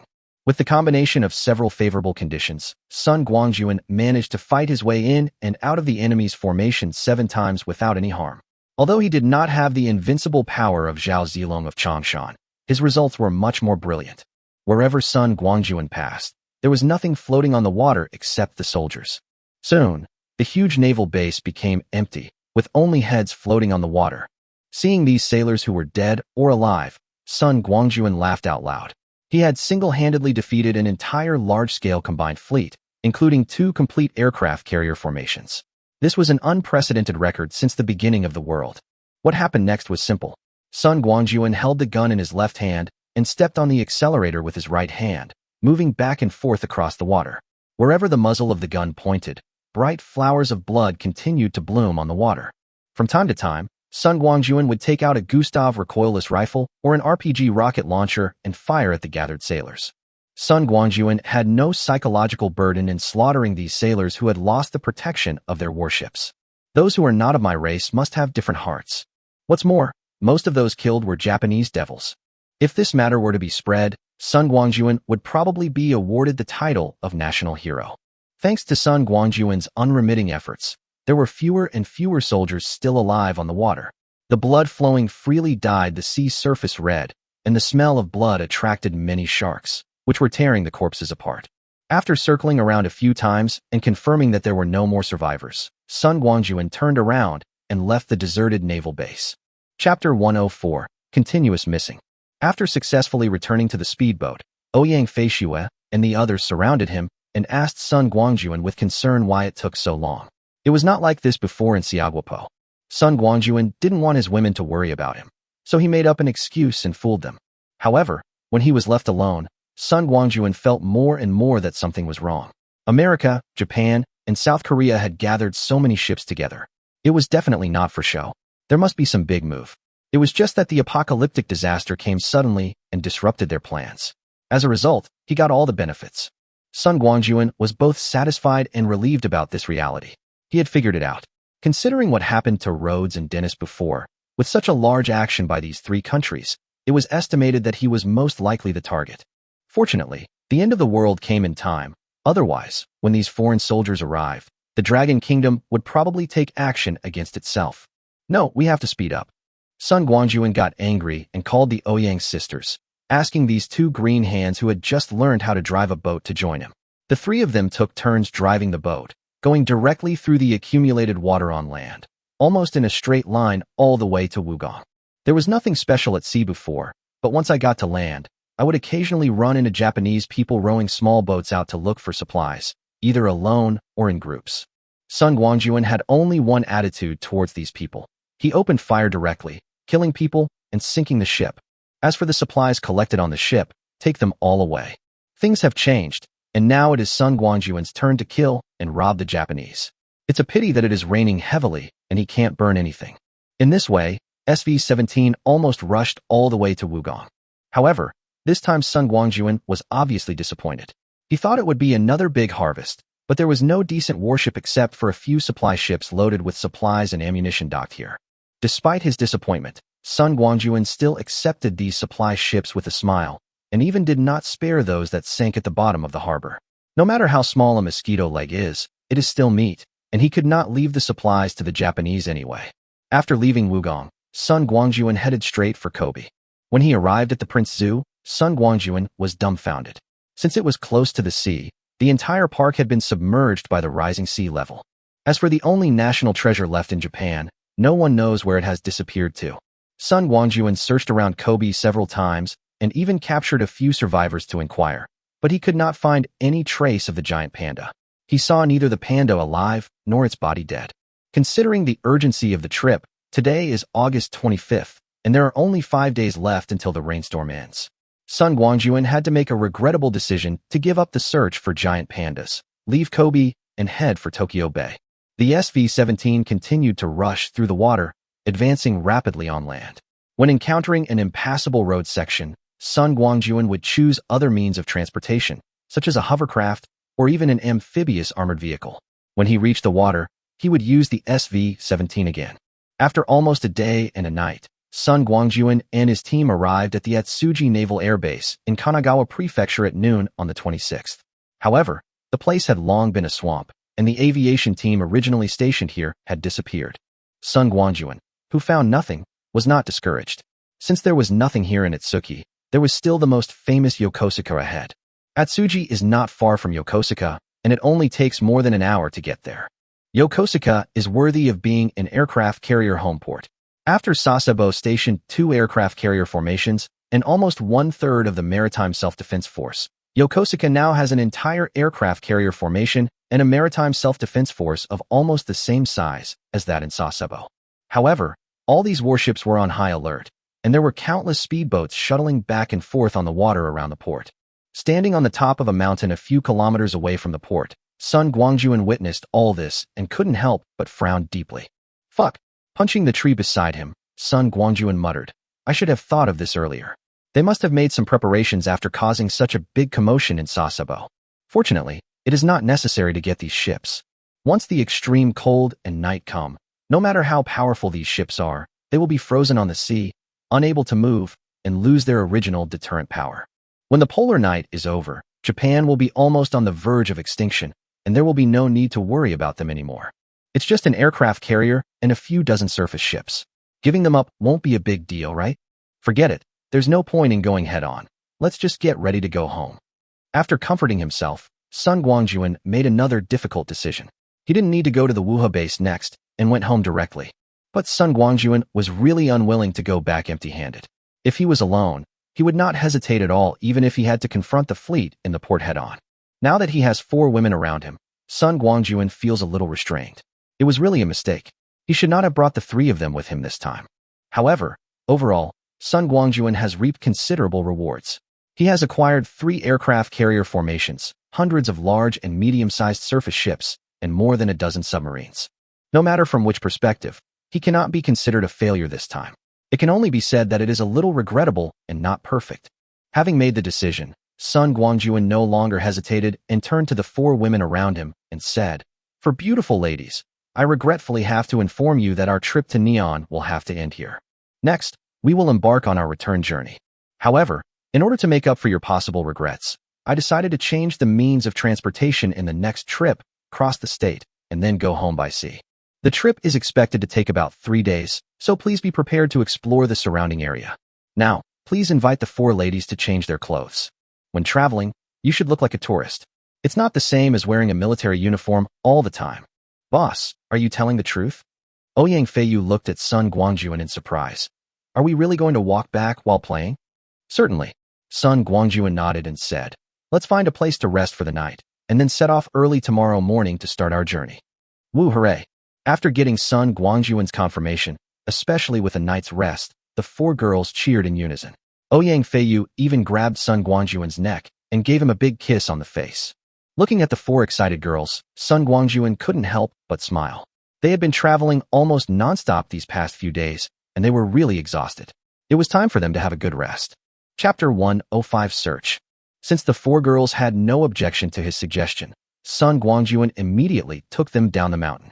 When they reached the water, he took out a speedboat, found a tall building exposed above the water, and drove over. It didn't take long for Sun Guangjun and his team to arrive at the destination. This is an office building with about 10 floors above the water, and the outside is all made of glass curtain walls. Sun Guangjun drove the assault boat to a place about 10 meters away from the outer wall. He waved his hand, took out a Remington M870 shotgun, pointed it at the curtain wall, and pulled the trigger. With a loud bang, a big hole was blown out in the glass curtain wall in front of him, and broken glass fragments flew everywhere and then fell into the water. It was raining heavily, but Sun Guangjun was not worried at all about how far the noise would spread. Besides, what if someone heard it? Just kill as many as come. We have plenty of firepower anyway. To be honest, Sun Guangjun was hoping that someone would come over after hearing the noise, so that the 4 women behind him could have more practice. Although they encountered many Japanese along the way, Sun Guangjun basically dealt with them personally in order to hurry on his way. He used the machine gun built into the SV-17, which did not serve the purpose of training manpower.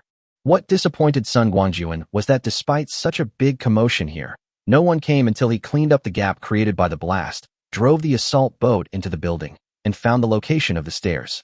It seems that there are not many people in this building. Holding a large spray gun in his hand, Sun Guangjun called the 4 girls to go upstairs together, saying, "Let's go up a few more floors to avoid the water flooding in the middle of the night, which is already troublesome enough. Besides, who knows what's in the water in the dark? If a monster comes out, even if it doesn't bite, it'll still be scary." Hearing Sun Guangjun's creepy words, Ouyang Feiyu couldn't help but shivered and said, "Boss, please don't scare me. I'm most afraid of monsters." Without waiting for Sun Guangjun to answer, Ouyang Feiyu rolled her eyes and said unhappily, "Feiyu, you're the only one who believes this. What kind of monster could be in the water? At most, it's just fish and shrimp in the sea that are running towards us due to the rising water. It's nothing more than a shark. What's there to be afraid of?" "That is." Fangyo also said, "Sister Feiyu, the boss is clearly trying to scare you on purpose." I don't know when it started, but Fangyo also followed the Ouyang sisters in calling them boss. She only called "Shall we brother" when they were alone together.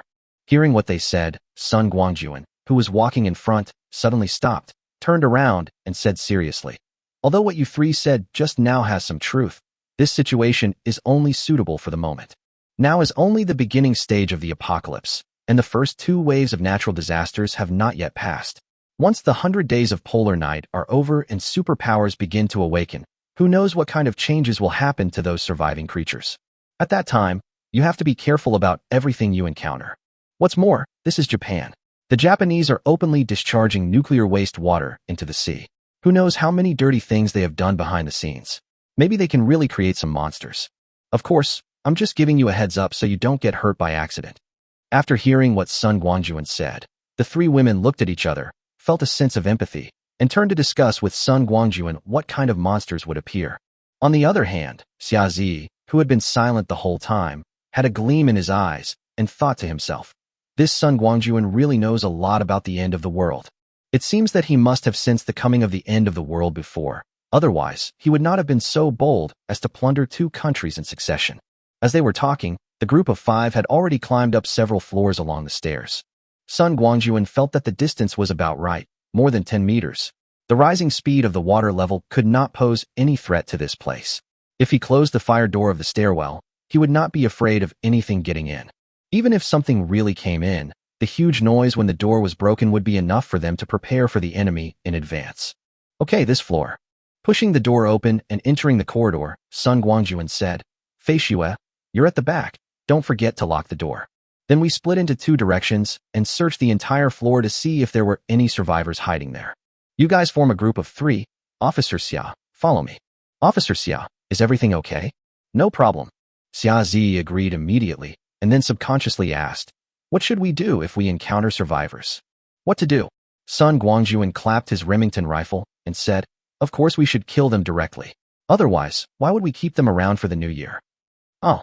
Xia Zi was shocked and couldn't help saying, those people are just hiding here and they are not hindering us in any way. Why should we kill them? Upon hearing this, Sun Guangjun frowned. Restraining his anger, Sun Guangjun waved at Ouyang Fei Xue and the other 3, signaling them to search the floor first. The 3 women quickly picked up the assault rifles in their hands, spread out in combat formation, covered each other, and walked along the corridor to the left. Every time they arrived at a door, the 3 women would open it.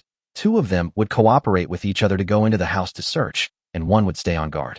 Seeing that the 3 women performed very well and were able to perform the tactical moves they had trained before, Sun Guangjun nodded with satisfaction. After the 3 women turned a corner and disappeared from his sight, Sun Guangjun turned around, stared at Xia Zi seriously, and said, Officer Xia, have you forgotten the cruelty of this apocalypse after all these days of eating and drinking so well on the boat? What is this place we're in? Neon. Who do you think are the people we might meet? International friends? Wrong. They were our former enemies, the enemies of Dragon Country, and they are also the enemies who will compete with us for living space and rob us of our supplies in the future. What's the pity in killing such a person? On the contrary, they should thank me for ending their pain sooner. Remember, this is the end of the world, not a peaceful era of prosperity and happiness, and my principle is to destroy all enemies. Perhaps you would say that those people are just struggling to survive and are not showing any hostility towards us. I can only tell you that even if they are potential enemies, they must be eliminated in the bud. If you don't agree with my philosophy, you can leave now. Don't worry, I won't shoot you in the back. Although I, Sun Guangjun, may not be considered a gentleman, I cannot shoot a woman in the back. Please forgive me. Sun, Mr. Sun, you must have misunderstood. Seeing Sun Guangjun's face fall and he was about to drive her away, Xia Zi became anxious and said quickly, I don't mean what you think. I just haven't adapted to it yet. You know, I'm a policeman, and some of my ideas won't change in a short time. But don't worry, I will adapt as soon as possible. Real. Chapter 106 Hot Pot. Seeing Xia Zi's firm words, Sun Guangjun's heart softened, and he said, then I'll give you another chance. Here, take this. Go ahead, and if you run into anyone, it will depend on your performance. As he spoke, Sun Guangjun took out a gherkin knife, commonly known as a big dog leg, and handed it to Xia Zi. After taking the big dog leg, Xia Zi glared at Sun Guangjun in surprise. Then he drew his sword neatly, chopped it twice, and said, it's quite convenient. He walked out first and started searching along the right side of the corridor. Sun Guangjun followed closely behind with a gun in hand.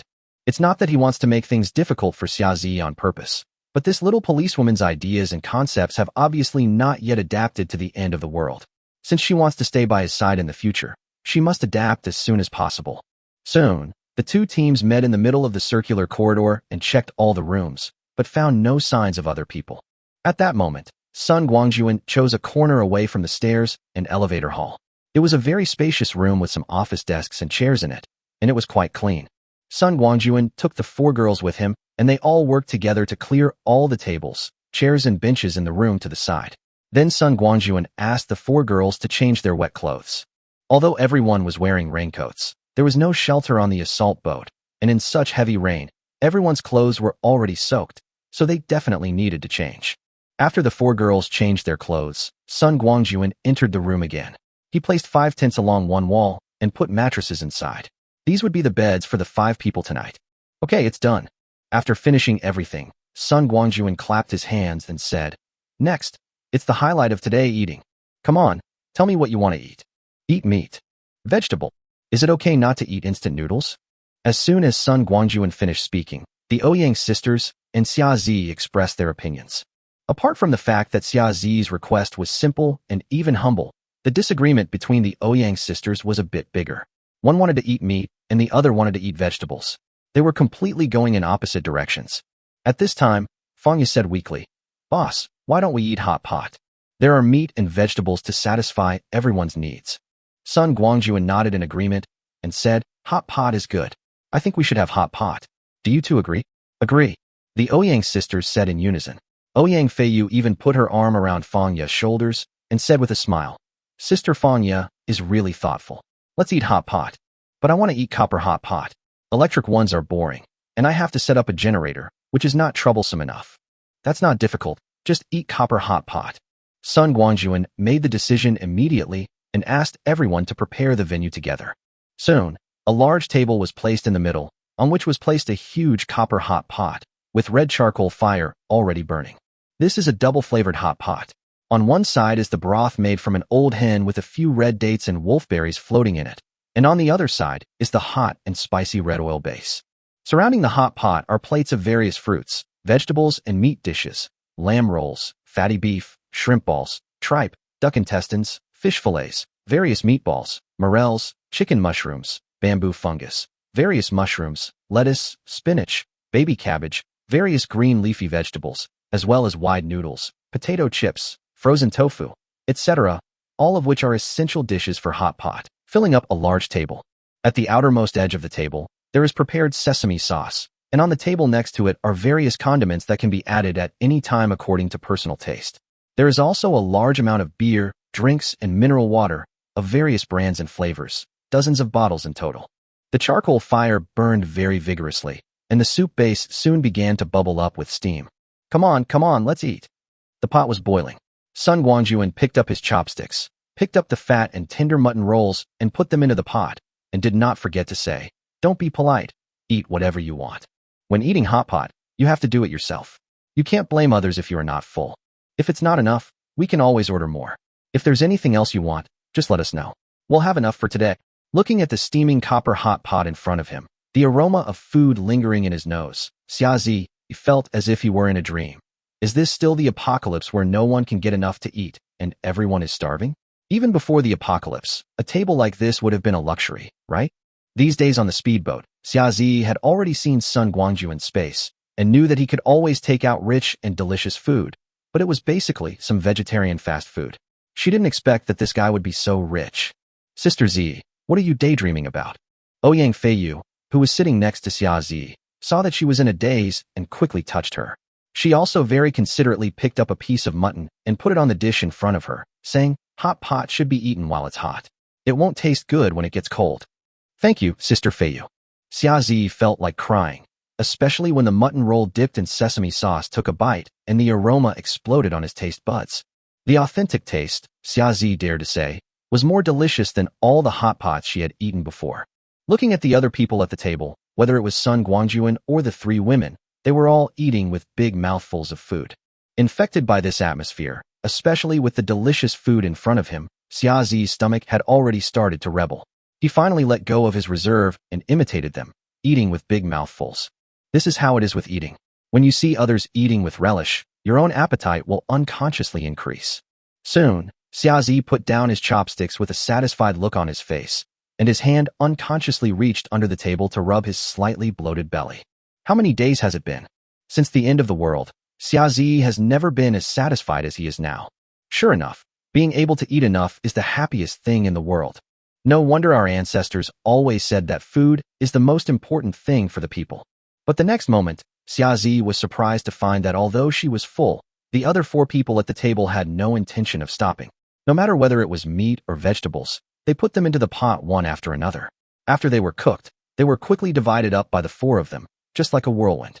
Compared with Xiazi just now, they ate even more. The most important thing is, these 4 people have been eating like this since the beginning, so why are they still not full? It's okay that Sun Guangjun is a grown man and can eat a lot, but the Ouyang sisters and Fanya have slim figures and slender waists. They don't look like big-bellied men at all, right? At this time, the dishes that Sun Guangjun brought out at the beginning had been almost eaten, but then a scene that left Xiazi stunned appeared. The guy just waved his hand and took away the pile of empty plates, and then new plates full of them appeared on the table. The food disappeared even faster than before. Xiazi couldn't stand it anymore, so he stood up and helped them put meat and vegetables into the pot, which was enough to feed the 4 of them. It was not until more than an hour later that Xiazi witnessed with his own eyes that the 4 people in front of him had finished 3 tables of dishes, and only then did they put down their chopsticks one after another. You can really eat. Chapter 107 Midnight. Do you guys usually eat like this? Seeing Sun Guangjun put away all the cups and plates on the table, while the Ouyang sisters and Fangya were chatting and laughing, showing no signs of being full, Xiazi said in disbelief, "With the way you eat, how much food do you have left?" "Oh, that's no big deal." Ouyang Feiyu patted Xiazi's shoulders and said carelessly, "Sister Z, the boss has plenty of supplies. We can't make him poor even if we live 10 lifetimes. Don't worry." "No," Xiazi said, "Sister Feiyu, what I mean is, why are you so? You mean we can eat it?" Without waiting for Xiazi to continue, Ouyang Feiyu smiled and said, "You don't know? The boss said that being able to eat is a blessing, so we don't have to worry and can eat to our heart's content. But I can't really explain why I eat so much, so I probably have to ask the boss for the specific reason." Xiazi looked at Sun Guangjun curiously, but before she could say anything, Sun Guangjun had already spoken. "Okay, we've been tired for several days. Let's take a break first." There was no way. How could Sun Guangjun explain this? Should he tell Xiazi that he was the legendary supernatural bottle opener, and that if he did that to him, he would have the possibility of unlocking his supernatural powers in advance? What's more, this reason is just his guess. There are only 3 samples at present, and whether it is true or not remains to be verified.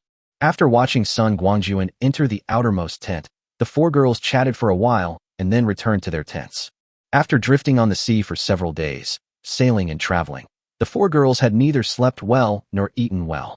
Their physical and mental strength had actually reached their limits. Now that they had some peace and quiet, and had just eaten and drunk enough, they quickly felt tired. Soon, the 4 girls fell asleep. Noticing that there was no movement in the 4 women's tent, only the sound of slight snoring, Sun Guangjun moved. Coming out of the tent, Sun Guangjun tiptoed out of the room, first patrolled the entire floor, closed and locked the fire doors in each stairwell, then opened a window and jumped directly into the water. Sun Guangjun has always been brooding over the aircraft carrier formation and dozens of warships in Yokosuka port. Returning empty-handed is totally out of his style. It was precisely because of this unwillingness that he decided to rest here for one night. In fact, he just wanted to go there again at night to see if there was any chance to make a fortune. As for how to approach the heavily guarded port, a small submarine is definitely not an option. Although it is small, it is still a submarine after all. Compared with the anti-submarine equipment on the warship, it is still too big a target. Therefore, Sun Guangjun finally decided that a single-person underwater propulsion device like the one Xiazi had used before would be quite good. After successfully entering the water, Sun Guangjun quickly put on diving equipment and thrusters, carried his oxygen tank, and started heading towards the military port from underwater. Sun Guangjun thought he had done it secretly, but he didn't know that 2 people in this house discovered that he had secretly left for 5 or 6 hours. Fanya has always had a light sleep. After eating and drinking last night, she unconsciously thought of her parents. In a daze, she suddenly heard the noise coming from Sun Guangjun. At first, Fanya thought that Sun Guangjun couldn't bear the loneliness and wanted to sneak into someone's tent to steal someone's love. Thinking that she was sleeping in the tent closest to him and might be the one Sun Guangjun was looking for, Fanya couldn't help blushing and her heart beat fast. What should I do if Xiaoyi touches me later? Should I refuse or reject? After all, both the time and the place were wrong. Fanya couldn't bear the shame of letting Sun Guangjun get together in such an environment. But although she wanted to refuse, Fanya missed the intoxicating feeling in Sun Guangjun's arms and couldn't help but feel a little bit of anticipation. To Fanya's disappointment, Sun Guangjun didn't go to anyone's tent, but tiptoed out of the door. Thinking that Sun Guangjun had gotten up to go to the toilet at night, Fanya waited patiently for a while, but Sun Guangjun didn't come back no matter how long she waited. Fanya became curious. What is Brother Xiaowei doing so late at night? Out of curiosity, Fangya quietly got up, leaned against the door to listen to the noise outside, then opened the door and tiptoed out, imitating Sun Guangjun's behavior. After walking around the entire floor several times, Fangya still couldn't find any trace of Sun Guangjun. Then she realized that Brother Xiaowei might have secretly done something at night. When Fangya thought of Sun Guangjun's face full of disappointment that he could not hide this afternoon on the mountain, she seemed to understand that Brother Xiaowei came to Neon just to get those warships. The naval port was right in front of him, but he couldn't take action. He must be unwilling to give up, so he sneaked out in the middle of the night to cause trouble. Now that she had guessed where Sun Guangjun was going, Fangya felt relieved. In her mind, Brother Xiaowei was an omnipotent being, smart and capable, and he would definitely be fine on this trip. Fangya returned to the room with a happy mood, but was dumbfounded when she opened the door. In the dark room, a pair of big, unblinking eyes of Caroline stared at her, standing less than 3 feet away from the door. Who? Fangya was startled and couldn't help but ask in a low voice, her hand already touching the handle of the pistol hanging at her waist. Sister Xiaya, it's me. Xia Zi's deliberately lowered voice came from the darkness, which made Fangya breathe a sigh of relief and quietly took her hand away from her waist. Sister Xiaya, what were you and the boss doing in the middle of the night? Just when Fangya was about to relax, Xia Zi leaned close to her ear and whispered, Can't you resist going on a tryst? You guys are really stupid. Don't you see the current situation? Can't you just wait a little longer? What nonsense are you talking about? Fangya punched Xia Zi in dissatisfaction and said, The boss ran away to do some work without telling us. I was just worried about him and secretly followed him to take a look. How come it became like that when you said it? It's really filthy that he doesn't learn good things at such a young age. After being taught a lesson by Fangya, Xia Zi was not angry. Instead, he came over with a playful smile, put his arm around Fangya's shoulders, and half pushed and half pulled Fangya out of the room. He did not forget to turn around and gently close the door, saying, Sister Xiaya, it's just a joke. Don't take it so seriously. Let's go. Let's find a place where we two sisters can have a good chat. Please tell me more about the boss, what he likes and dislikes, so that I don't accidentally offend him in the future. Xia Zi begged in a soft voice, and Fangya, who was gentle in character, couldn't bear to argue with her. She could only reluctantly follow her into the next room. The two of them sat at a table and chatted in whispers in the middle of the night. Chapter 108, Heart and Mind. The place Sun Guangjun chose to stay was not far from the military port, but there was a small hill in between. As long as he turned around the foot of the mountain, the straight-line distance to the Joint Fleet's alert range was less than 5 kilometers. When he approached the warning range, Sun Guangjun turned off the propeller engine, relied on his physical strength to swim underwater, and entered the warning circle openly. Without any mechanical assistance, Sun Guangjun believed that even if it was captured by the sonar on the warship, it would probably be treated as a stray dolphin or shark. In fact, Sun Guangjun was a little too cautious. It was raining so heavily now and sound signals were everywhere. Even if the sonar on the warship was advanced, it would be difficult to distinguish such a small target. Soon, Sun Guangjun went deep into the area where the warships were concentrated. After quietly surfacing and confirming that his target was correct, Sun Guangjun once again started his zero-yuan shopping business. No matter whether there are people on the warship or not, as long as Sun Guangjun approaches, they will definitely be sent to the Shanha prison and locked up in a small dark room. As the ships on the surface began to disappear, the United Fleet, which had been on alert, soon discovered the incident, but Sun Guangjun stayed underwater and gave them no chance at all. A major general on the flagship saw that the defensive measures previously arranged were completely useless and realized that the enemy must be coming from underwater, so he quickly ordered all ships to start deploying frogman troops. As the frogmen went into the water one after another, things became lively under the surface. Seeing someone going into the water, Sun Guangjun directly took out an ADS amphibious assault rifle. This is Big Bear's most advanced underwater combat firearm. It no longer uses long and space-consuming sword-shaped underwater bullets, but uses underwater bullets of the same size as conventional rifle bullets, 5.45 by 39 mm PSP underwater rifle bullets, which can be fed by the AK-74M's universal 30-round plastic magazine. The gun has a range of about 200 meters on the surface, 25 meters at a depth of 5 meters underwater, and 18 meters at a depth of 20 meters underwater. Sun Guangjun has almost unlimited ammunition and doesn't have to bother changing magazines. He can just change to another one after using up the ammunition. He also has the extremely sharp star sword in his hand, so he is invincible whether it is long-range attack or close combat. Moreover, there are no friendly people underwater, So anyone they see is an enemy, and they can just let go and start killing. Soon, batch after batch of frogmen who went into the water were killed by Sun Guangjun alone, and their bodies were scattered all over the ground. The blood began to dye the water red, and one lifeless body after another floated to the surface or sank to the bottom of the sea. Even though the docking area was large, dozens of ships disappeared one after another thanks to Sun Guangjun's continuous efforts. The patrol speedboats on the periphery arrived one after another, but they could not stop Sun Guangjun's actions. If they were encountered by him, they would immediately receive a small black room experience card.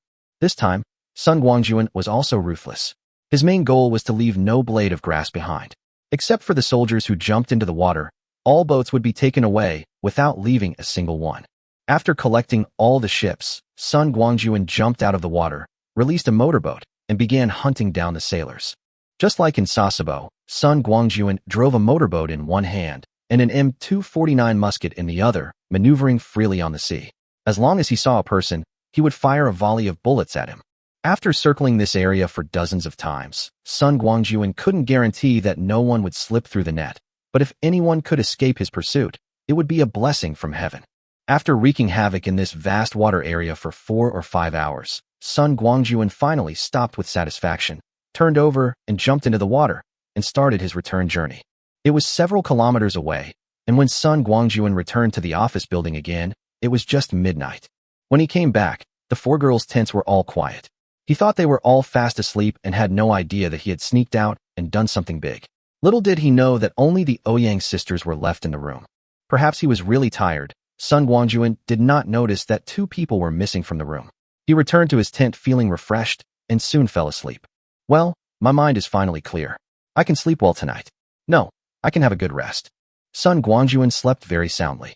He didn't open his eyes until dawn, hearing bursts of chatter and laughter. He could hear the happy laughter of several women. The Shanha ring contained a lot of harvest. Sun Guangjun stretched his limbs comfortably, unzipped the tent, and stuck his head out. But as soon as he came out of his head, Sun Guangjun was dumbfounded. He had clearly brought only 4 girls here yesterday, but what was going on now? 1, 2, 3, 4, 5, 6, 7. There were 7 girls in the room. What kind of plane? 7. The 7 fairies? These 3 women are equivalent to 1,000 ducks. Now there are 7, which means there are tens of thousands of ducks. No wonder they were so noisy just now. Sun Guangjun looked at the scene in front of him with a headache. After a long while, he stretched out his hand and said weakly, "Can someone explain to me what's going on?" It was not until this time that the women who were discussing heatedly finally realized that the only man in the room had woken up and was looking at them with a confused expression. "Is the boss awake?" Ouyang Feishue smiled and greeted Sun Guangjun, then gave Fangyu a push and said, "Xiaoya, this is the masterpiece of you and Z, so you should report it to the boss. I'll take these 3 sisters to eat something first." In the backpacks of the Ouyang sisters and Fangya, in addition to their personal belongings, there were some food and bottled water. This was because Sun Guangjun was worried that they would go hungry when he was not with them. The food was very simple, consisting of some compressed biscuits and air-dried meat. Ouyang Feishue and the others had brought it out and were treating the 3 newcomers to food and drinks. Seeing Fangya coming over with a troubled look on her face, Sun Guangjun came out of the tent and called out, "Xiaoya, let's talk outside." The 3 newcomers were busy eating and drinking, and Sun Guangjun couldn't talk about their origins and whereabouts in front of them.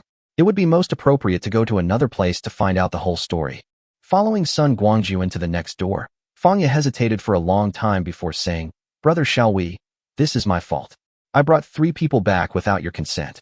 However, these 3 people are all from our country. They came to Japan for tourism, but they encountered a natural disaster and were forced to stay here. I felt sorry for them, so I brought them back. They really had a hard time during this period. When the Japanese government organized the evacuation, they only took their own citizens and those foreigners with them. They didn't care about the lives of the dragon people at all. They were forced to stay in this almost deserted city and struggle to survive." Fangya's words were somewhat incoherent, so Sun Guangjun had no choice but to rub her little head and said softly, "Xiaoya, don't be anxious, just speak slowly." Chapter 109 3 Goddesses. Through Fangya's narration, Sun Guangjun finally understood the whole story. It turned out that last night, Xiazi begged Fangya to talk more about Sun Guangjun. As a result, the 2 of them were so excited about the conversation that they forgot about time. Fortunately, the 2 women spoke very quietly, and the door was closed tightly, so they were not discovered by Sun Guangjun, who came back in the middle of the night. When the two girls finally finished chatting and felt sleepy, and were about to go back to their room to continue sleeping, as soon as they went out, they heard faint voices coming from the stairwell. After returning to the room to confirm, they found that Sun Guangjun and the Ouyang sisters were sleeping soundly. The two women couldn't help but wonder, could there be other survivors in the building? When Fanya thought about the fact that they had only searched this floor last night and did not go up any further, her heart tightened. She quickly pulled out her pistol and headed towards the stairwell. In her hurry, Xiazi did not forget to take the big dog leg that Sun Guangjun gave her. She followed Fanya closely, and the two of them quietly came to the door of the stairwell where the sound came from. There were two fire doors in the stairwell, both locked by Sun Guangjun from the inside. The voices outside were hoarse and low, and Fanya and Xiazi couldn't hear them clearly, but there was one thing they could confirm, that was there was more than one person outside, and they were all speaking Mandarin. Most importantly, they all seemed to be women. Fanya couldn't help herself and forgot what Sun Guangjun had said before. Together with Xiazi, they opened the fire door and finally saw three disheveled women in the corridor. When the sound of opening and closing the fire door was heard, the three women outside the door had actually heard the noise, but they had come here with great difficulty and originally came here with the hope of survival, so it was naturally impossible for them to avoid it at this time. So, when the second fire door opened and the bright flashlight shone on the three people, they looked calm and even felt a sense of peace. There was no other way. The three women had been hiding in this office building for more than half a month. During this period, they had experienced the large-scale evacuation of citizens organized by the Japanese government. They had seen a lot of human warmth and coldness and the viciousness of human hearts. To be honest, if there wasn't an e-commerce company selling dog food through live streaming in this office building, and there wasn't a lot of dog food stored, they wouldn't have been able to hold on until now. Although the dog food tasted terrible, the three women were all famous figures before the end of the world, but when it came to life and death, they didn't care about face or money, and just wanted to survive first. Speaking of which, the reason why the three women came here was because of the hot pot dinner last night. After all, the amount of dog food is limited, and a lot of it has been damaged in the hot weather. The three women have actually reached the point of running out of food and ammunition. Last night, they were discussing what to do next, but suddenly a strong aroma of hot pot drifted down the corridor. The familiar smell aroused the taste buds of the three women and made them realize that someone had come into the building, and it was very likely a dragon. Seeing the hope of survival, the three girls wanted to come down immediately, but the youngest one, who was also the only foreigner among the three girls, suddenly asked, what should they do if the person who came was not a good person? Now the three women, who were already frightened birds, dared not show up easily. After some discussion, and as they were so hungry they could no longer bear it, the three women waited until late at night when everyone was asleep, and then came down to quietly observe the situation. The three women had a good plan. If they didn't seem to be vicious, they could ask them for help. If they didn't seem to be good people, they could retreat in time. Maybe they could even steal some supplies while they were sleeping. After all, if he still has the mind to eat hot pot at this time, he must have brought a lot of supplies with him. In this way, the three women went downstairs in fear, but they did not expect to face an iron-guarded door. The three women were already exhausted and couldn't open the door lock at all. Knowing that the person was on this floor, but they couldn't see him, the three women lost their spirits and temporarily didn't have the strength to climb the stairs back. They could only stay outside the door helplessly. As a result, Fanya and Xiazi heard the noise and followed the sound to find them. Perhaps realizing that they would be dead soon if they continued like this, the three women all gave up and decided not to hide anymore. They decided to leave their life or death to fate. So, when they heard the noise coming from the fire door, the three women were very calm and prepared to face their future fate calmly. After the intensive training in Villa No. 1, Fanya showed quite good tactical skills. The last door was opened by Xiazi, who was holding a knife. The moment the door was opened, Fanya turned on the flashlight and flashed out. As the flashlight shone, the muzzle of the gun in her hand was also aimed at the target.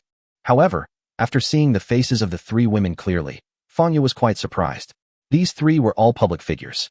The one in the middle is Lu Tianxian, who is known as the Fairy Sister. The person on the left is Yang Tianbao, a well-known traffic star in the domestic film and television industry. The one on the right is a foreigner, Lin Jinna, who is known as the most beautiful woman in the world. Before the end of the world, any one of these three would be surrounded by people wherever he went. Seeing these three faces that she had seen countless times on the TV screen, Fanya was so excited that she forgot what Sun Guangjun had said. She didn't bother to say anything more and hurriedly called Xiazi to help her bring back the three beauties who were almost collapsed on the ground. At that time, Sun Guangjun was sleeping soundly and had no idea that Fangya and Xiazi, the two girls, had done such a big thing without telling him. After listening to Fangya's story, Sun Guangjun couldn't help but feel ashamed. He was careless last night. After coming back from outside, he took it for granted that the four girls were all asleep and didn't realize that he had gone out for a walk. Then there is the lack of vigilance. Fangya and Xiazi brought back three beautiful women and gave them food and water. Although they deliberately lowered their voices, there was still some noise. However, Sun Guangjun was sleeping too soundly and didn't notice it at all. Or rather, he noticed it, but took it for granted that it was caused by the four women around him and did not take it seriously. Fortunately, Fangya and the others met three weak women who were on the verge of collapse, and they were familiar faces. If they had met some guys with ulterior motives, who knows how much trouble they would have caused. It seems that I have been a little bit arrogant recently. I think I am very familiar with the end of the world and have a lot of skills. I have an attitude that I am the best in the world. Reflect, you must reflect. In the end times, there are crises at every step. If you lose your mind, it will definitely lead to your death. If this continues, we will definitely suffer a great loss.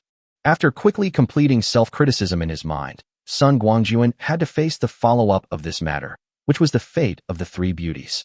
Bring them back home and let them go? What a joke. They are the three goddesses in the eyes of thousands of otakus. Sun Guangjun can't bear to let them go. Well, it seems there is only one way to go. Ding. Congratulations to Sun Guangjun. The Harem Plus 3 achievement is about to be achieved. Chapter 110, Journey Home.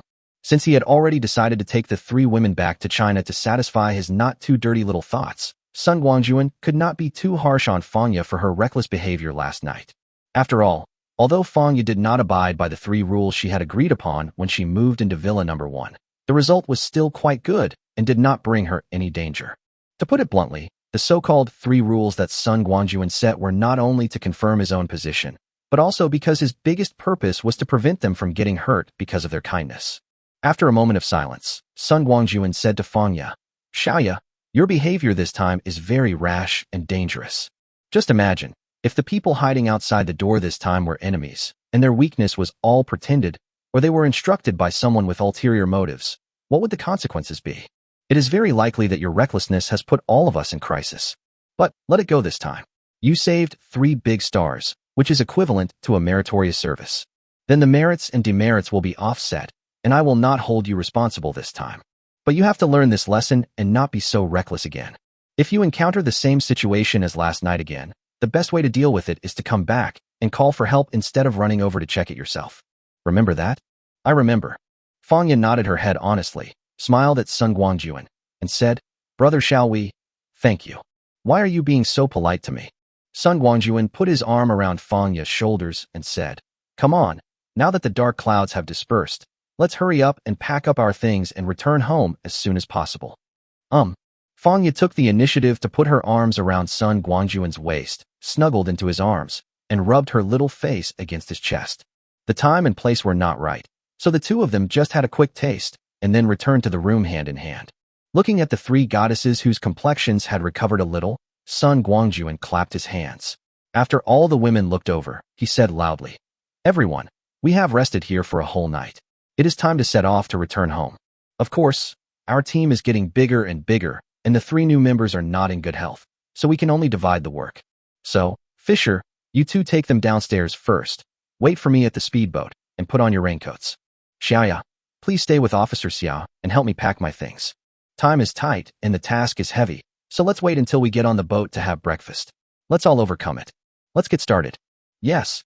As Sun Guangjun finished speaking, the Ouyang sisters and Fangya responded in unison out of courtesy, and then began to act separately. After the Ouyang sisters took the 3 girls away, Sun Guangjun, with the cooperation of Fangya and Xiazi, put away all the tents, mattresses, pots and pans in the house, then ran to the window and released a huge hovercraft on the water. Sun Guangjun's hovercraft is the famous Buffalo air cushion landing craft, which was one of his trophies when he bought it for free in America. As one of the largest military hovercraft in the world, this ship has a maximum speed of 60 knots and can transport 140 combat personnel and equipment, as well as 130 tons of supplies at a time. It can travel smoothly in sea conditions with waves as high as 2 meters and wind speeds of 12 meters per second. Sun Guangjun chose the hovercraft as his vehicle for the next trip because he was attracted by its amphibious properties. Even if it encounters a dry area, it can still travel on land for a short time. Of course, having enough space is also a factor. The Bison uses closed transportation, unlike ordinary air-cushion landing craft which are open air. The cargo hold is 400 square meters. Even on the sea, there is no need to worry about lack of space for activities. It is much more comfortable than the speedboat used before. After doing all this, Sun Guangjun took Fangya and Xiazi and slowly went downstairs. Including Sun Guangjun, there were 8 people in total, and the fiberglass assault boat was just enough to pull them all away. Following the rising water level inside the building, the speedboat came to the glass curtain wall. As usual, a shotgun shell solved all problems, and the boat floated out of the office building. When they turned the corner and saw the huge thing parked on the other side of the office building, not only the 3 new women, but even the Ouyang sisters who had brought people down earlier, opened their mouths in surprise. They knew that the boss would have to change his means of transportation, but they never dreamed it would be such a big one. The assault boat accelerated and rushed in through the Bison's already opened front hatch, and then the hatch slowly closed like a big mouth. Sun Guangjun asked the 4 girls to first take Lu Tianxian and the others to the crew cabin and settle them down, and then follow him to drive the boat. Soon, the huge Bison rolled up a cloud of water mist and began to gallop across the water.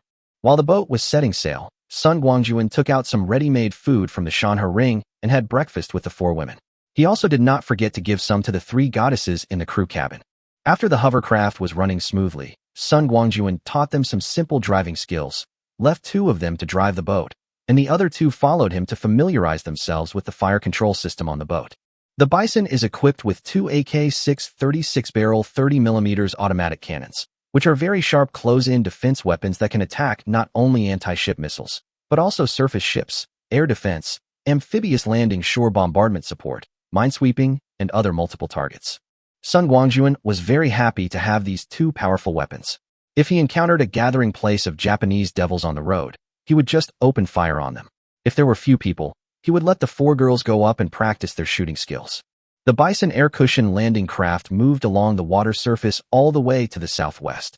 When it encountered a high area that was not flooded, it would take a slight detour. Overall, the speed is not slow.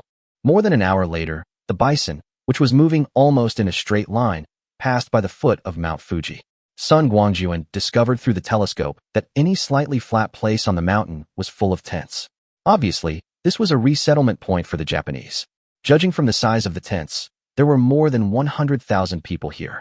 With so many people and obvious signs of military stationing, it was obviously impossible to shake them with the 2 small cannons on the Bison. Even if Sun Guangjun wanted to cause trouble, he could only retreat due to the disparity in strength between the enemy and us. Circumventing Mount Fuji, the Bison continued to cross the entire Honshu Island. It took almost 4 hours to complete the 220-kilometer straight-line distance, sailing from the Ishikawa Prefecture area into the Neon Sea, then turning southwest and heading towards the East China Sea of Ryu country. For Sun Guangjun, it was a big regret that he was unable to destroy the gathering place of the Japanese devils with his own hands. However, besides himself, there were 7 women on the boat. For their safety, Sun Guangjun could not just shout and kill without caring about their safety. However, Sun Guangjun did not have to worry about whether these people would be able to live comfortably. In a few days, the extreme cold after the rainstorm would teach these Japanese soldiers who could only rely on thin tents for shelter a lesson. Chapter 111, Is It Pregnant? Today is August 27th, and there are only more than 3 days left until the rainstorm ends. Sun Guangjun must ensure that he returns to Qing City before the rainstorm ends. Because the rainstorm is followed by 100 days of extremely cold night. If you are frozen at sea and then try to rush back in the dark, who knows what will happen? In addition, Sun Guangjun suddenly rushed back because he remembered something. Ever since the Ouyang sisters and Fangya started the path of awakening their superpowers ahead of time, their appetites have actually increased greatly. Currently, there is no sign of awakening any superpowers, so Sun Guangjun consciously gave himself the title of Superpower Bottle Opener. The 3 girls have been with Sun Guangjun these days, so there is no need to worry about them not having enough to eat or going hungry. But after seeing the 3 goddesses brought back by Fangya early this morning, Sun Guangjun suddenly remembered that there were 2 big stars hiding in Villa number 17 of Qilin Villa. The most crucial thing is that Zi Shi, one of the 2 girls, had negative distance contact with Sun Guangjun. If the same changes happened to her as to the 3rd girl, The supplies he left for the two girls would not be enough for her to make. Not to mention, there is also a foodie Fengjiu there. Thinking about what he had told them at the time, that the long journey would take at least 5 days, and that the supplies he left for them would only be enough for a normal person to consume for 5 or 6 days, Sun Guangjun felt a wave of worry. They have come to rely on me and have shown their loyalty with their bodies. It seems a bit unfair to let them starve. What's more, if Zishi's appetite increases significantly, that would be good news, as it means that there is a great possibility that she will awaken her superpowers before the polar night ends. She will be a powerful helper in the future. Sun Guangjun doesn't want to delay her awakening process because of his own mistake. Before today, Sun Guangjun had actually silently arranged positions for the women around him in his mind. With Sun Guangjun's current strength and material reserves, it would be easy to establish a large gathering place for survivors. But Sun Guangjun was just a small person struggling at the bottom of society in his previous life. He believed that he did not have the ability to manage a large group of people. It was for this reason that he secretly cultivated the two forces of Wu Feng and Xiong Lang. However, as more and more women surrounded him, Sun Guangjun had to consider their future, especially the joining of two big stars, Zishi and Feng Jiu, which made him face this issue for the first time. Before the end of the world, both women were the focus of public attention. Zishi even owned her own company and was known as a queen-like figure. She had no shortage of management skills, and her tactics were extremely sharp. The Ouyang sisters who have always been by his side are high-end elite talents who have been dominating the business world for many years. As for Fangya and Feng Jiu, although their talents are mediocre, or even mediocre, it does not mean that they are useless. Like Fangya, one of the important reasons why Sun Guangjun kept her was because she was a medical student. Medical resources are indispensable for any force or team in the apocalypse. Wouldn't it be a waste to have so many good and virtuous wives and not use them? When the future base is established, Sun Guangjun will naturally be the base director, and Ouyang Feishue will serve as his deputy to assist him in managing the daily affairs of the base. To put it bluntly, Sun Guangjun will continue to be a hands-off boss and let Ouyang Feishue manage all the affairs of the base. As for Ouyang Feiyu, she is the logistics supervisor. She was in charge of finance before, so her major is basically suitable. The new Xiaozi can be fully responsible for the daily security of the base and give full play to the skills she learned in the police academy. At the very least, she can be Sun Guangjun's personal guard captain. What about Fangya? Chief medical officer or family doctor are both good positions, and she also has to be a beautiful little cook. As for Boss Z, he works as Sun Guangjun's assistant and manages the daily operations of the base with Ouyang Feishue. Look how perfect the arrangement is. What? There's only Fengjiu left? That girl can't do anything except eating, so she just needs to stay with Sun Guangjun and be a happy pill. It would be even better if she could awaken her special abilities. With proper training, she can also serve as a high-end combat force at critical moments. With the assistance of these women, Sun Guangjun believes that his future base will have great prospects, and he may even be able to create a new world in the apocalypse. However, all of Sun Guangjun's comprehensive considerations and ideas can only be carried out smoothly if the women successfully awaken their special powers and have sufficient self-protection capabilities. It was for this reason that Sun Guangjun changed his plan temporarily. He had clearly agreed yesterday to travel around and enjoy the scenery, but today he was in a hurry to get on the road. Of course, Sun Guangjun was not that anxious. After all, there was a big difference between Zishi and the Ouyang sisters and Fangya. That was that this was not her first time with Sun Guangjun. Sun Guangjun himself couldn't figure out whether his special bottle opener only worked on first-time women or it worked on both men and women. He could only verify it after he got back. As for the 3 beauties who just arrived today, I haven't properly taken them in yet, so it's too early to make any arrangements now. What Sun Guangjun didn't know was that at this moment, in Villa number 17 of Qilin Villa, Zishi and Feng Jiu were sitting opposite each other with sad faces, with a bowl of instant noodles placed between them. Sister me, still can't contact the boss? Feng Jiu rubbed her belly and said pitifully, "This is the last packet of instant noodles. It's just this little bit, not even enough for 2 bites. What should we do if we can't contact the boss again?" Zishi put down her phone dejectedly and said, "How should I know what to do?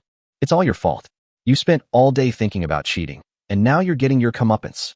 Blame me." Feng Jiu pointed at her nose and said in shock, "Sister me, do you still have any conscience? If you hadn't suddenly become so gluttonous, would the supplies the boss left for us have been consumed so quickly? Hey, sister me, are you pregnant? I heard that pregnant women can eat it. You big-headed ghost." She poked Feng Jiu's forehead as she leaned forward and said unhappily, We've been together for the past few months. Don't you know whether I have a man or not? Without a man, where can I go? Soilless cultivation? Really? No. Feng Jiu shook her little head and said seriously.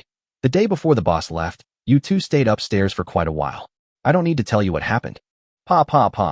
Zishi blushed and spat, saying, It's only been a few days. How can you react so quickly? Use your little brain and think about it carefully. It's impossible. Stop talking nonsense and think about what we should do after finishing this last pack of instant noodles. What to do? As soon as the serious matter was mentioned, Feng Jiu's face immediately fell, and she looked at the heavy rain outside and said, Sister Me, what can we do? We are halfway up the mountain, and there is flooding everywhere. We can't go down, and we are in a completely unfamiliar place. Well, Feng Jiu couldn't continue speaking, and Zishi could only let out a long sigh. Chapter 112 The Three Confused Women. While Zishi and Feng Jiu were worrying about their future livelihood, a conversation was also taking place in the crew cabin of the Bison hovercraft. Sun Guangjun and the four girls were in the cockpit, learning to drive the boat while familiarizing themselves with the weapon system. It was the first time for the four girls to come into contact with the AK-6 36-barrel 30mm automatic cannon, a shipborne weapon. They had a lot of fun playing with it, and even fired a few rounds after obtaining Sun Guangjun's consent. Now, the four girls stopped learning how to drive the boat and split into two groups, gathering in front of the turret's control panel and firing a few shots from time to time, having more fun. In the crew cabin, the three goddesses woke up one after another after having breakfast and taking a nap. The Bison hovercraft has several crew cabins, each of which has 2 rows of camp beds fixed to the wall, with an aisle more than 1 meter wide in the middle. The width of the crew compartment is only a little over 3 meters and is distributed on both sides of the hull, in order to leave as much space as possible for infantry fighting vehicles or main battle tanks. This layout results in the width of the camp bed being less than 1 meter, which makes sleeping on it really not comfortable. However, the three goddesses had been suffering in the apocalypse for almost a month. They were exhausted both physically and mentally and could not care about so many things. Especially after eating and drinking, their physical fatigue became more and more magnified, which made them fall asleep quickly. After sleeping for 4 or 5 hours, Lu Tianxian woke up on a small and cramped camp bed. Lowering the guardrail, Lu Tianxian turned over and got off the bed, stretching comfortably, not minding at all that her beautiful curves were exposed. It has been more than 20 days since the end of the world, and Lu Tianxian has never felt so at peace as at this moment. However, despite being at peace, he is also a little confused about the future. After stretching his muscles a little, Lu Tianxian turned around and sat back on the camp bed, unable to help but let out a long sigh. What happened to Sister Xian? Yang Tianbao, who was lying on the bed next to him, suddenly sat up and asked with a smile. We finally left this desperate situation and are about to return home. Sister Xian should be happy. Why are you still sighing? Baby, are you awake already? When Yang Tianbao spoke, Lu Tianxian immediately gave her a sidelong glance and said, You're awake, but you're still not saying anything. Are you hiding and trying to make fun of me? Sister Xian, how dare I? Yang Tianbao laughed and said, I was so engrossed in looking at Sister Xian's figure that I forgot to speak. Sister Xian is truly worthy of being called Sister Fairy. Her figure is absolutely captivating. You're teasing me, aren't you? Lu Tianxian chuckled and retorted, Speaking of charming, baby, you're no less. Okay, Sister Xian, let's stop teasing each other. Before Lu Tianxian could continue, Yang Tianbao surrendered and begged for mercy, sighing, Thinking about how I was starving yesterday, and now I can sit on a comfortable ship and return home. It really feels like a lifetime ago. Who says it isn't? Lu Tianxian also said, This trip to Japan is really a profound lesson. If it weren't for the coincidence of meeting a kind person, we would probably be buried in a foreign country. I swear, I will never travel abroad again. I will just stay at home and not go anywhere. Who says it's not true? There's no place like home. Yang Tianbao echoed this, but then changed the subject. However, Sister Xian, when you said we met a kind-hearted person, isn't this statement worth discussing?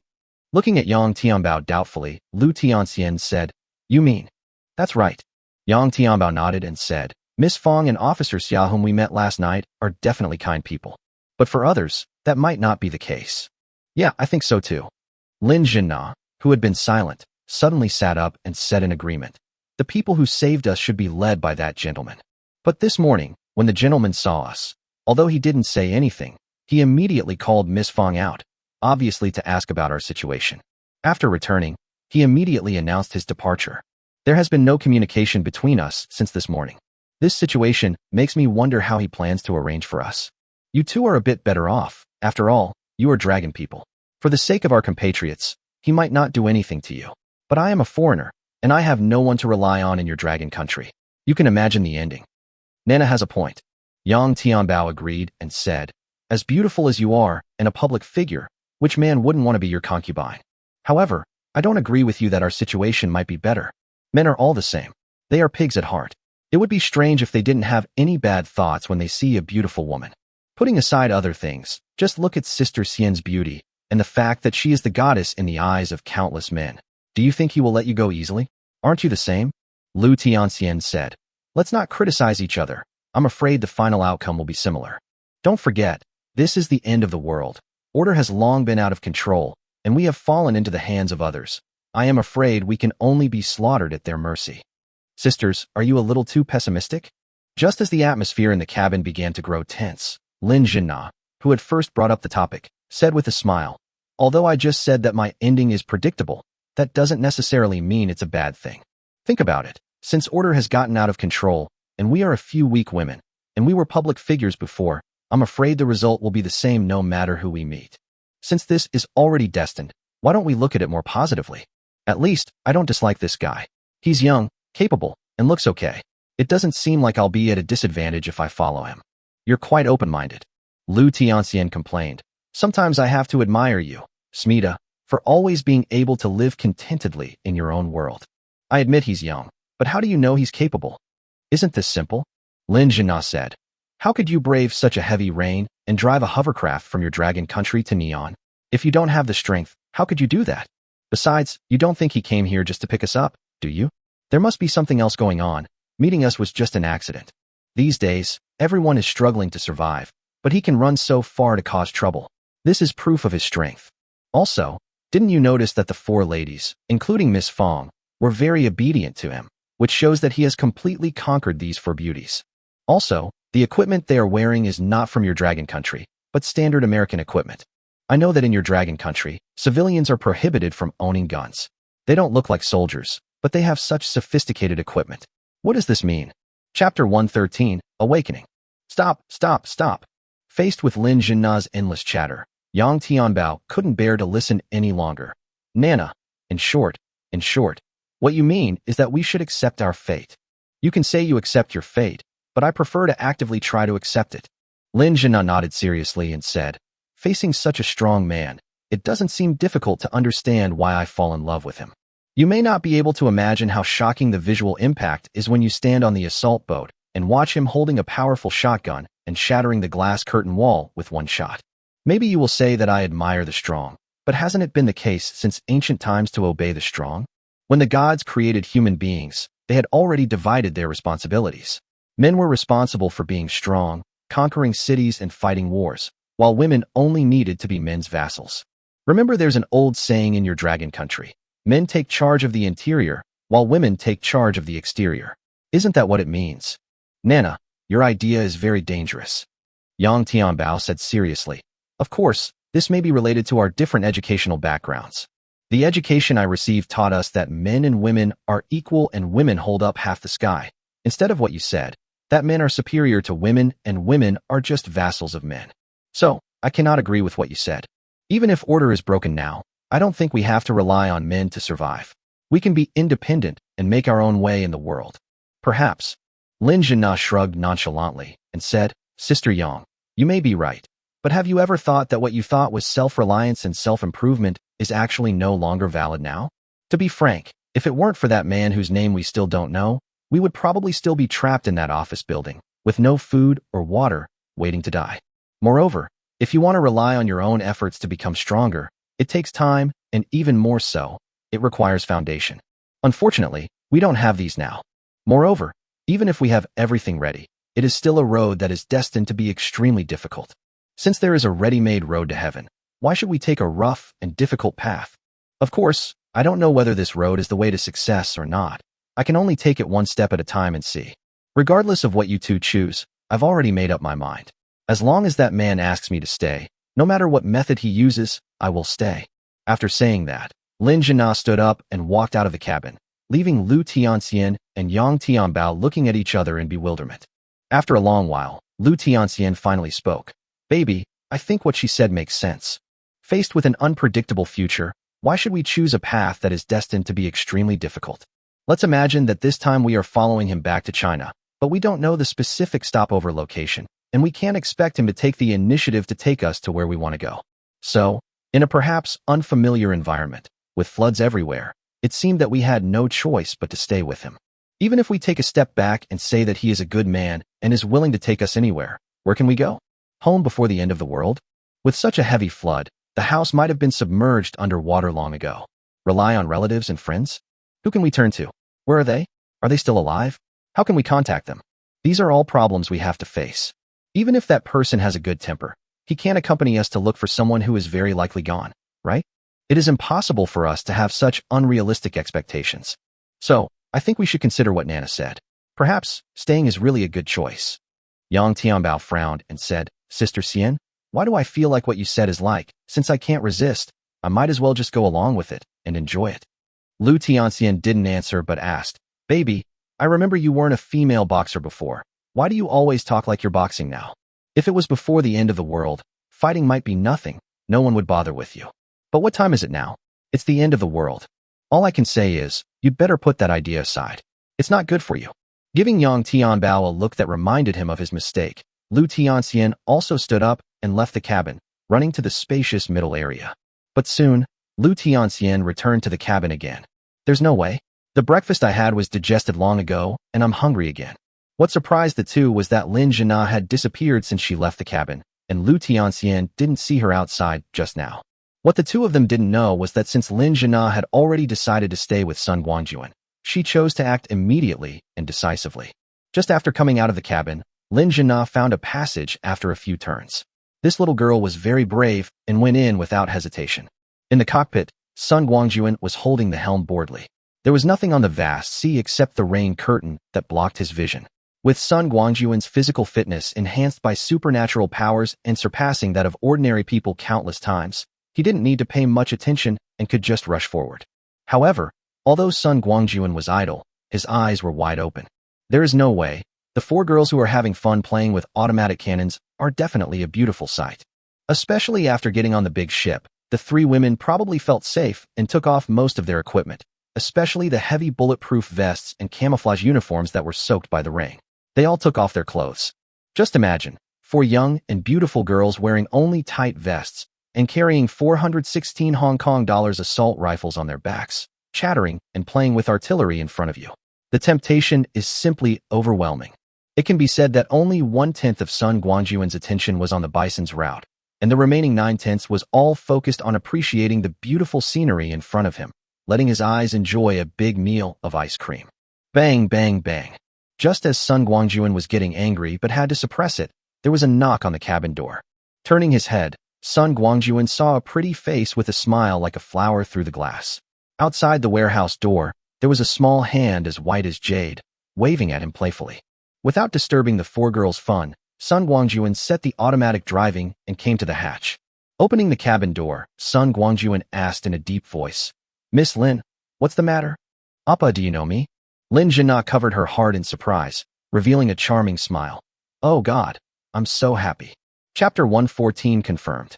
After cheering for a while, Lin Zhina stopped before Sun Guangjun could express his dissatisfaction, stretched out a hand very seriously, and said, Appa, I am Lin Zhina.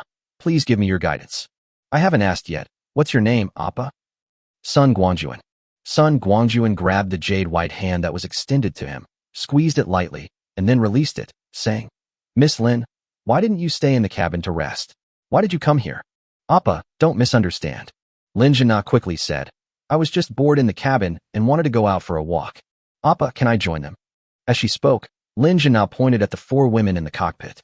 Looking at Lin Zhina's timid and curious look, Sun Guangjun had to admit that this woman really knew how to manipulate people's hearts. Her every frown and smile exuded charm, and her words would not make you feel disgusted. However, Lin Zhina's request made Sun Guangjun a little confused. Join them? What kind of joining? Sun Guangjun was not so confident that a beauty of Lin Zhina's level would take the initiative to throw herself into his arms when they met for the first time today. After a moment's thought, Sun Guangjun made way and said, Ms. Lin, the four of them are learning how to use the AK-6 36-barrel 30mm automatic cannon. If you are interested, you can watch from the side. However, given your current physical condition and the fact that you haven't received any professional training in this area, you can't try it yet. Thank you, Appa. Her wish fulfilled, Lin Zhina bowed deeply to Sun Guangjun and said seriously, I will keep in mind Appa's teachings and just watch from the side. I will not operate on my own. In this way, Lin Zhina followed Sun Guangjun into the cockpit and watched Ouyang Feishue and the others training attentively. The four girls were actually just playing and not very focused, so they naturally noticed Lin Zhina's arrival. Fanya was most familiar with her and quickly greeted her. However, Xia Zi, after having had enough of the automatic cannon, asked Fanya for her 416 Hong Kong dollars. He just stood at the window and started to rain bullets out of the window. Sun Guangjun had countless ammunition and didn't care about Xia Zi's obvious waste. Instead, he looked at her with admiration. It's no wonder that Xia Zi has obviously received formal training, and he shoots the gun very well. At this time, Ouyang Feiyue came over, rubbing her belly, and said to Sun Guangjun in a sweet and innocent voice, Boss, I'm hungry. When can we eat? Wanna eat? Sun Guangjun smiled jokingly and said, Seeing you guys were having so much fun just now, I thought you weren't hungry. Come, you drive the boat, and I'll go get you some food. As he spoke, Sun Guangjun handed the steering wheel to Ouyang Feiyue, and he called Ouyang Feishue and Xia Zi and walked out of the cockpit together. Soon, in an empty cabin, Sun Guangjun took out a lot of ready-made food and asked Xia Zi to call Lu Tianxian and Yang Tianbao to come and eat. He then returned to the cockpit to take over from Ouyang Feiyue and continue driving the boat. Soon, Sun Guangjun was the only one left in the cockpit, and the 7 women gathered in the temporary restaurant, eating and drinking happily. Perhaps they figured it out. Lu Tianxian and Yang Tianbao quickly got along well with Ouyang Feishue and the others. After finishing their meal, the 7 women came to the cockpit hand in hand. I don't know whether they learned how to drive a boat or not, but it was really nice to take a look at the scenery outside the cabin, which was much better than staying in the closed crew cabin. Soon, the Bison hovercraft passed through the Tsushima Strait, then turned due west and began to cross the Jeju Strait. At this time, it was already dark. After crossing the Jeju Strait, all that remains is to head straight northwest to Qing City. There was nothing happening on the sea, so Sun Guangjun handed the steering wheel to Ouyang Feishue again and went to the temporary restaurant to set up a large table of various delicacies. Although the 3 goddesses all vaguely expressed that they were not averse to joining, Sun Guangjun did not want to expose his secret in front of them before everything was settled.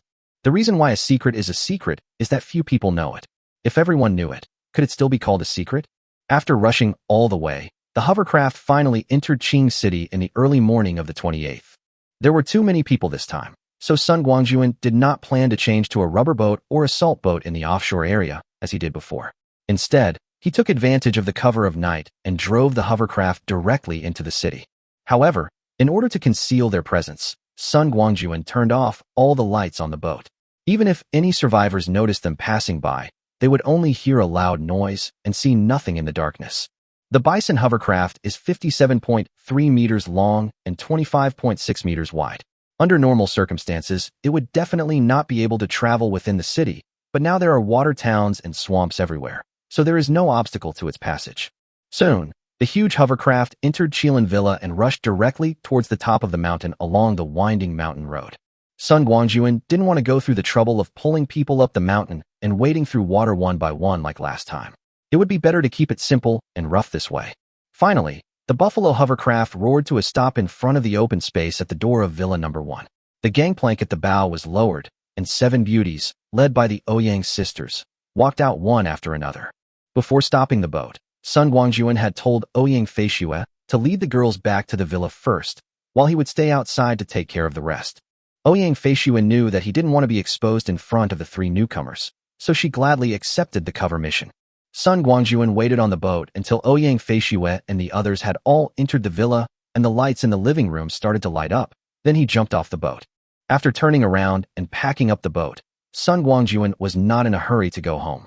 There were enough supplies at home, and with the Ouyang sisters around, he believed that the 4 newcomers, including Xia Zi, would be properly accommodated. Worried about Zishi's situation, Sun Guangjun didn't even go home, but ran over there overnight. Although there was water flowing everywhere on the mountain, It did not cause any interference to Sun Guangjun. Soon, he arrived at Villa number 17 smoothly. Entering the hall, Sun Guangjun found that the lights upstairs and downstairs were off. It was obvious that Zishi and Feng Jiu had fallen asleep. Yes, it's already early morning. They must still be resting. Without rushing up to find Zishi, Sun Guangjun went into the kitchen first. To understand the situation, sometimes you don't need to ask the person directly. You can get a similar result by checking how much supplies they have left. Soon, Sun Guangjun came to the conclusion that his supernatural bottle opener might really be true, because there was not a grain of rice left in the kitchen, and the cleanness was so great that even a mouse would cry if it came in and leave. Sun Guangjun did not add new supplies to the kitchen, but took out some ready-made meals and put them on the dining table, then leisurely went upstairs to find Zishi. Chapter 115, almost recognizing the wrong person. Although he had only been to Zishi's bedroom once and the room was dark, Sun Guangjun still found his way to the door as if he was familiar with it. He reached out and turned the doorknob, but it wasn't locked. Sun Guangjun was secretly delighted. Was the door left open for him? Sun Guangjun opened the door quietly and walked straight in. Zishi's bedroom was covered with thick velvet curtains, and there was no light at all. Even with Sun Guangjun's super eyesight, he could only see a vague figure on the bed. Looking at the graceful figure wrapped in the thin quilt, Sun Guangjun felt warm in his heart. At this moment, Sun Guangjun's hands were faster than his brain. Before his brain could make a decision, his hands consciously took off all his clothes. Lifting a corner of the quilt, Sun Guangjun naturally slid into the warm bed, and his hands consciously wrapped around the slender waist. The next moment, Sun Guangjun's movements suddenly froze. I only heard the person in my arms murmur in her sleep. Oh, sister me, stop making trouble, I'm sleepy. What's the point of hugging me? We are not lesbians. You should hug the boss. You said the boss was the same. He disappeared as soon as he left, and left very little supplies, leaving us two to starve. Alas, it is so hard to live hungry. Sister me, you too. How come you suddenly become such a big eater? You could have held on for a few more days, but instead, you suddenly became a pregnant man. No, it should be a pregnant woman. But that's not right either, because you are not pregnant. Oh, never mind. It's all your fault anyway. If you weren't such a big eater, the supplies the boss left for us would probably last us for another 2 days. That's not right, sister me. Why are your hands so hot? But it's quite comfortable to wear it around your waist like this. Hee hee, sister me. Why have you become smaller?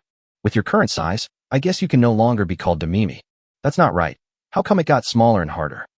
Sun Guangjun only felt a soft little hand touching his chest, coupled with the intermittent murmurs. How could he not understand that he had the wrong person? He thought it was Zishi on the bed, but he didn't expect it to be Feng Jiu. Sun Guangjun cursed in his heart and didn't dare to move. Although he had been drooling over Feng Jiu for a long time, he hadn't said it out loud. What is going on now? Coming here late at night to steal the beauty? If someone finds out about this, will I still be able to live as a human being? Trying his best to hold his breath, Sun Guangjun moved his hand away from the woman's slender waist, quietly lifted the quilt, and prepared to get out of bed. But before Sun Guangjun could complete his action, Feng Jiu suddenly turned over and slammed into his arms, her hands naturally embracing him. Hey, sister me, when did you develop the habit of sleeping naked? Feng Jiu suddenly exclaimed, then reacted. No, you are not sister me. The next moment, the bedside lamp suddenly lit up, and Feng Jiu stared at Sun Guangjun's embarrassed old face with her clear big eyes in a daze. Ah, boss, is that you? When she saw that it was Sun Guangjun, Feng Jiu said with a sense of relief. I thought it was a thief. Boss, you are finally back. If you hadn't come back, sister me, and I would have starved to death. Oops, that's not right. Suddenly, Feng Jiu screamed, her face flushed red. Boss, you are here to see sister me, right? Well, excuse me, goodbye. As she spoke, Feng Jiu suddenly sat up, threw back the quilt, and prepared to get out of bed, but on one side of her was the still sleeping Zishi, and on the other side was the naked Sun Guangjun. If she wanted to get down, she could only step over the naked Sun Guangjun. But she is a grown-up girl. When has she ever seen such a scene? As soon as Feng Jiu saw Sun Guangjun's naked body that exuded a strong hormonal scent, she felt weak all over. Her outstretched hands and feet were completely out of control. She didn't pay attention and fell directly on Sun Guangjun. Fortunately, Sun Guangjun caught her in time. Otherwise, Feng Jiu would have rolled to the ground. As the two of them were making a fuss, Zishi over there also woke up in a daze. Hey husband, you're back? Looking up and seeing Sun Guangjun, Zishi suddenly chuckled and said, What are you two doing? Are you playing a game of human pyramid? Seeing that he was caught red-handed by Zishi, Sun Guangjun wanted to die. The key point was that he didn't do anything. He was really at a loss. Flustered, Sun Guangjun moved Fengjiu's limp body away from him. Without a word, he got out of bed, picked up the clothes scattered on the floor, and fled out of the room. It was not until the door was closed that Sun Guangjun breathed a sigh of relief and quickly put on the clothes he had just taken off. After getting dressed, Sun Guangjun opened the door and greeted them with a normal expression. "Two beauties, now that you're awake, isn't it time to go downstairs for dinner? Oh, is there anything to eat?" Fengjiu was indeed a seasoned foodie. When she heard there was food to eat, she didn't care about anything else. She shouted in surprise and jumped up from the bed. Without even having time to put on her shoes, she ran out of the room with joy and went downstairs in a flash. Only after Fengjiu had disappeared did Zishi slowly get down from the bed, straighten her nightgown, and glare at Sun Guangjun, saying, "You're really into stealing in the middle of the night, husband." "It's a misunderstanding. It's all a misunderstanding."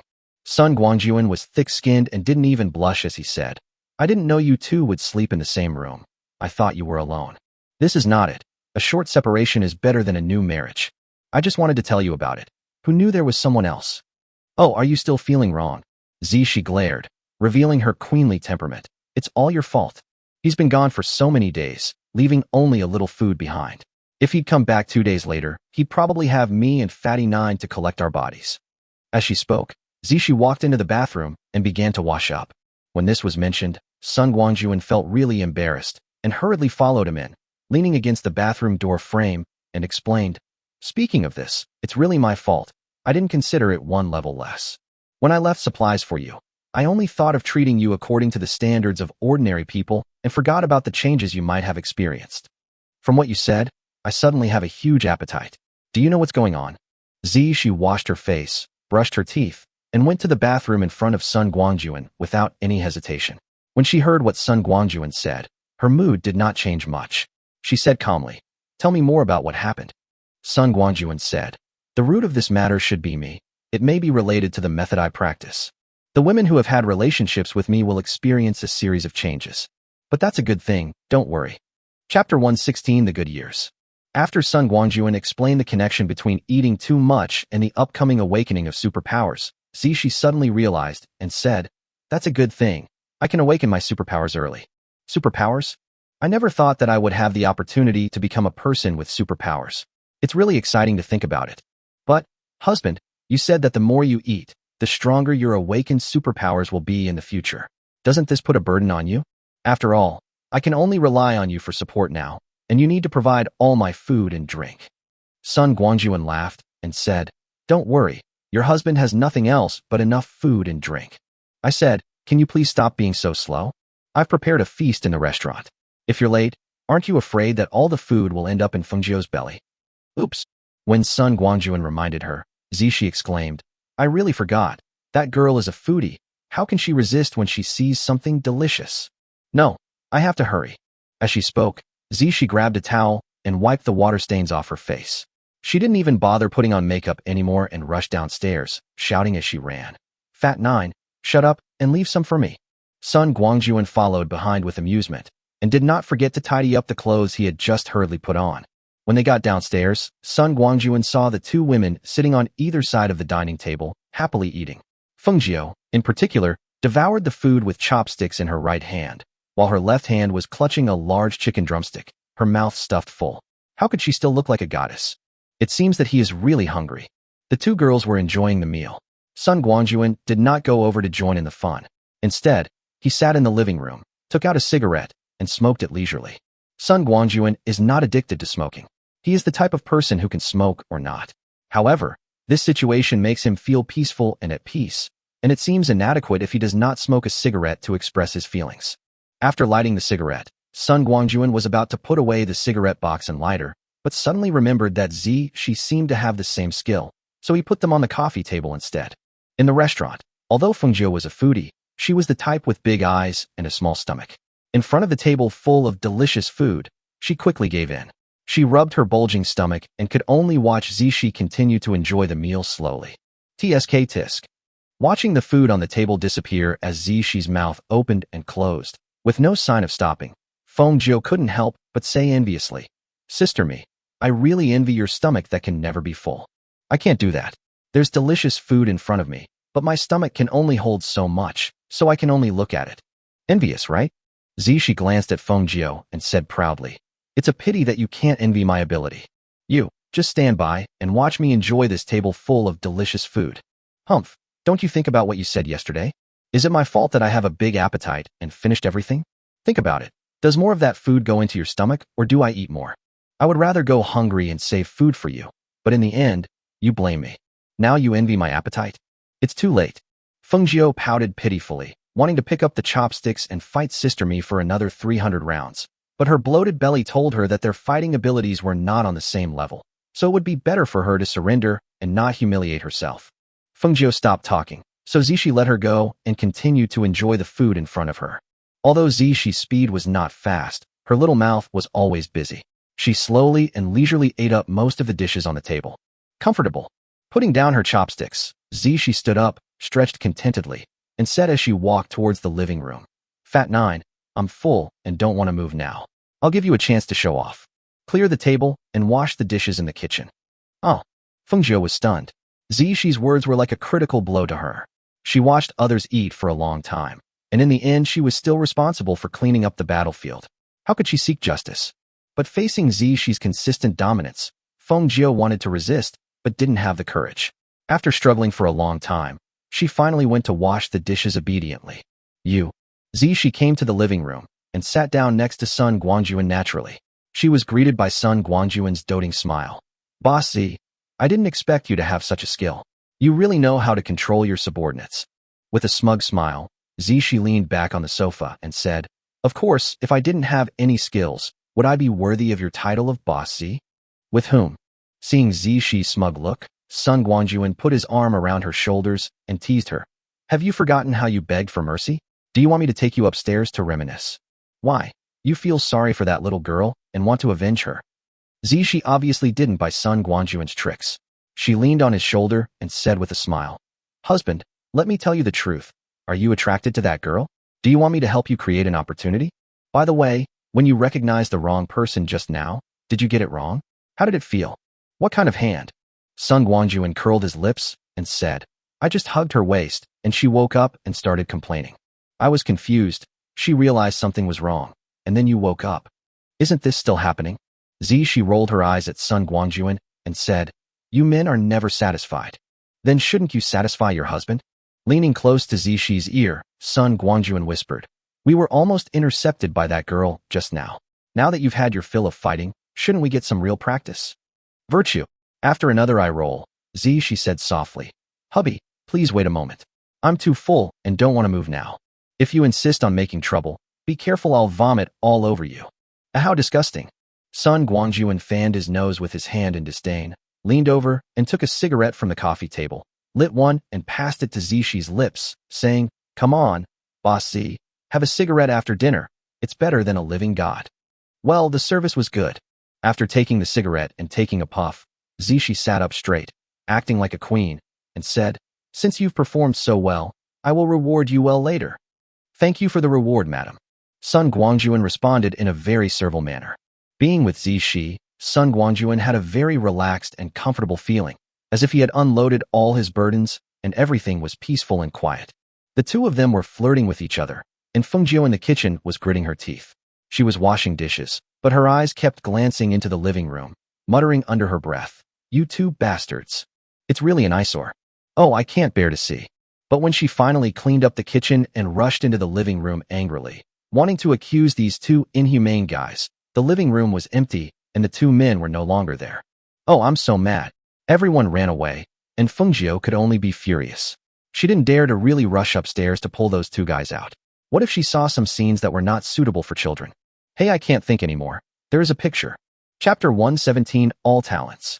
At daybreak, in the bedroom on the second floor, Zishi's rosy little face rested on Sun Guangjun's chest, her snow-white hands roaming over his 8-pack abs, as she gritted her teeth and said, "What a beast." "Animal." Sun Guangjun held a cigarette in his hand and said with a smile, "That's not what you said just now. Didn't you always say I want it? Don't tell me." Zishi covered Sun Guangjun's mouth with her hand, propped up her upper body and looked down at him, saying fiercely, "If you dare to say these nonsense again, be careful or I will bite you." "Okay." Okay, I won't tell you. Sun Guangjun fixed his gaze on the beautiful scenery as he leaned over and said with a smile, someone wants to be an ostrich. What can I do? I can only cooperate. She was amused by Sun Guangjun, and her body softened. She lay on his chest again and said softly, Hubby, can you tell me now how you plan to arrange for me and Fatty Nine in the future? You can't let us live here forever, waiting for you to favor us every day and be the canary in your golden house, right? That won't happen. Sun Guangjun put out his cigarette in the ashtray on the bedside table and said seriously, I was just about to tell you about this. You should know that this is just a place I found temporarily for you to stay. You can't blame me for this. After all, when I brought you from the Magic City to Qing City, I couldn't be sure whether you were really willing to join me, so I naturally had to be on guard. However, now it is certain that your boss Z will not be indecisive. As for Fengjiu, she is just your vassal, and her opinions are not to be taken into consideration. What are you talking about? She gently hit Sun Guangjun and said dissatisfiedly, Fat Nine is still a living person after all. He still has basic human rights. How come you suddenly make him my vassal? As if I'm so domineering. Aren't you overbearing? Sun Guangjun laughed and said, If you weren't domineering, how did you get the title of Honey Queen? Okay, let's stop making trouble and get back to business. When it's daybreak, you two should pack up your things and come home with me. Go home. She was shocked. So sudden? Do you want to meet the parents? Will my uncle and aunt have any opinion about me? Seeing She's sudden panic, Sun Guangjun just watched without conscience, until she couldn't help but pinched his waist. Then he said, What's there to panic about? Let me tell you, my parents have passed away for more than 10 years, and you can't see them even if you want to. But what? After hearing Sun Guangjun's words, she felt a little relieved and quickly asked, You're not going to tell me that you already have a wife at home, and I'm the mistress who's trying to force the wife out of the house, right? What's going on? Sun Guangjun rolled his eyes in annoyance and said, I'm not married yet. That's right. It's the end of the world now, you know that. As for me, I do have some abilities, so this. What's this and that? Seeing Sun Guangjun hesitating, she didn't understand anything, so she rolled her eyes and said, Isn't it just that I have a few more female confidants around me? What's there to be hesitant about? Okay, I know everything. They are just a few little foxes. How could I lose to them? Boss Z is awesome. Looking at the domineering Sun Guangjun couldn't help but give a thumbs up, then changed the subject and said, However, let's be frank, I'm not bringing you home to engage in palace fighting. Let me put it this way, there are a lot of women around me. If you start fighting with each other, that's not a good thing, do you understand? In my plan, you are not only my women, but will also take on more important roles and tasks in the future. So, I'm not saying I hope you guys love each other, but you still need to be harmonious on the surface, and you're not allowed to plot against others behind their backs. I know. Listening to Sun Guangjun's endless chatter, she got up angrily, lit a cigarette for herself, took a deep drag, and then said through gritted teeth, Boss Sun, aren't you saying that it's the end of the world, and all those rules and laws are a thing of the past? And you, Boss Sun, are a capable person. So, you want to start a harem. As for us in the harem, we cannot fight openly or secretly, but must assist you diligently and become your right-hand men. I say, Boss Sun, you really have a good plan. You have collected a group of beauties, not only to enjoy them, but also to be a hands-off boss. Hi. It's really high. I've discovered that those landlords, the wealthy Zhou Paopi, are far inferior to you, Boss Sunday. Okay, stop praising me. Seeing She's increasingly exaggerated words, Sun Guangjun quickly interrupted her and said, Just tell me one thing. Can you accept it? You have no conscience. She's eyes suddenly turned red, and she punched Sun Guangjun's chest repeatedly with her little fists, crying, Are you going to tell me that if I can't accept it, I can go somewhere cooler? Is there anyone like you? You haven't even pulled up your pants yet, and you're already going to deny it? People are just not mentally prepared for this. Can't you let them adapt? Good man, we haven't even said a few words yet, and already this ultimatum is coming down. What are you talking about? Sun Guangjun grabbed She's flailing fists, pulled her into his arms domineeringly, and said, When did I say I would let you fend for yourself? I tell you, She is already my Sun Guangjun's woman, so don't even think about getting rid of this identity.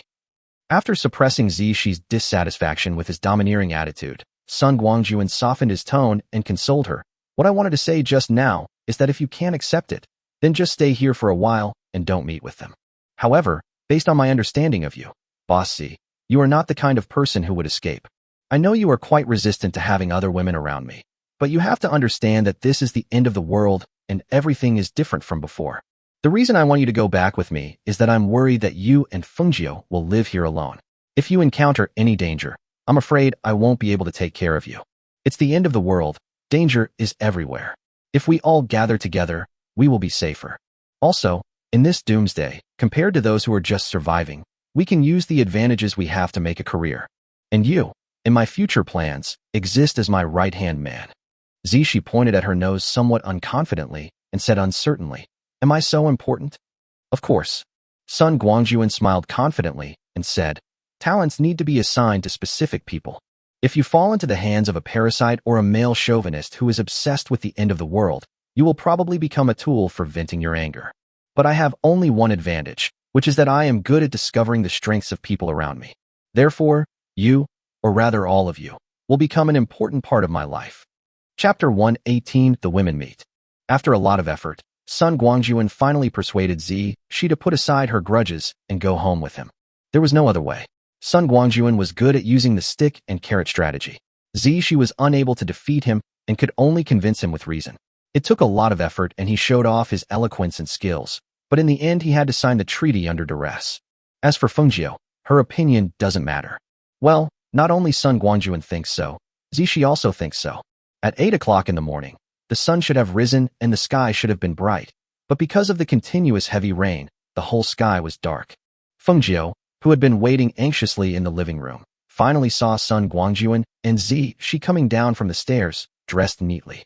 This made her breathe a sigh of relief. However, what surprised Fengjiu was that Zishi was holding a huge pink suitcase in her hand. "Wow, pink, my favorite." Looking at the suitcase, Fengjiu's beautiful big eyes almost turned into little hearts. Fengjiu couldn't help but feel sad when she thought about how she had a lot of suitcases and bags like this before, but because of the end of the world, she couldn't get them back. Alas, everything is determined by fate, and we have no control over it. Fortunately, Fengjiu's sadness was only fleeting. She quickly recovered and walked forward sensibly, taking the suitcase from Zishi. She asked curiously, "Sister Me, what are you doing with the suitcase? Are you moving?" Compared to the last time when she was as limp as mud, Zishi's condition was much better this time. Even she herself was amazed at her endurance. "Huh." Hearing Fengjiu's words, Zishi was surprised. "Fat Jiu, why are you so smart today?" "Yes, we are moving. Here, I have packed your luggage for you. Please take it yourself." This is mine." Fengjiu was stunned for a moment, then asked, "Where's your luggage, Sister Me? Am I the only one who needs to move?" "Sister Me, no, you can't abandon me, your sister, just because you have the eldest brother as your husband. If you do this, others will say you are heavy." "What's heavy?" Before Fengjiu could finish, Zishi snorted and said, "You value beauty over friendship, don't you? I really value women over friends. What can you do to me?" Fat Jiu, I never thought that even though I'm usually so nice to you, you're plotting against me like this behind my back? Humph, I guess I misjudged you." Seeing Zishi's reaction, Fengjiu knew she had said something wrong, so she quickly said, "Hey, Sister Me, I just said something wrong. Why are you making such a big deal out of it? Besides, in the final analysis, this matter cannot be blamed on others. Who told you to say you were moving but only took down their own suitcase? Just tell me, where is your luggage?" "I don't need luggage." Zishi leaned into Sun Guangjun's arms and said frankly, "I have a husband. That's enough for me. Why do I need luggage? How about it, Fat Nine, are you envious?" "I'm ignoring you." Fengjiu, who was fed a mouthful of dog food by being shown affection right in front of her, couldn't stand it anymore. She turned to Sun Guangjun and said, "Boss, can't you just do some justice? Are you just going to watch Sister Me bully others?" "Wrong." Sun Guangjun raised a finger solemnly, shook it at Fengjiu, and said with a grin, "Fengjiu, I really didn't just stand by and watch Boss Z bully you. Don't you see that we're clearly in the same group?" Ha ha ha. The next moment, Zishi and Sun Guangjun burst into laughter and scrupulously at the same time. Two bad guys. Fengjiu understood clearly that she was being teased by the two of them. She turned around and used her strongest killer move. "I'm not going to pay any attention to you." In fact, Zishi's luggage had been packed long ago, but was put into the mountain and river ring by Sun Guangjun. Even the big bed and other furnishings in the bedroom were put away at Zishi's request. From Sun Guangjun's perspective, since he wants Zishi to be his right-hand man, it is necessary to show his abilities appropriately.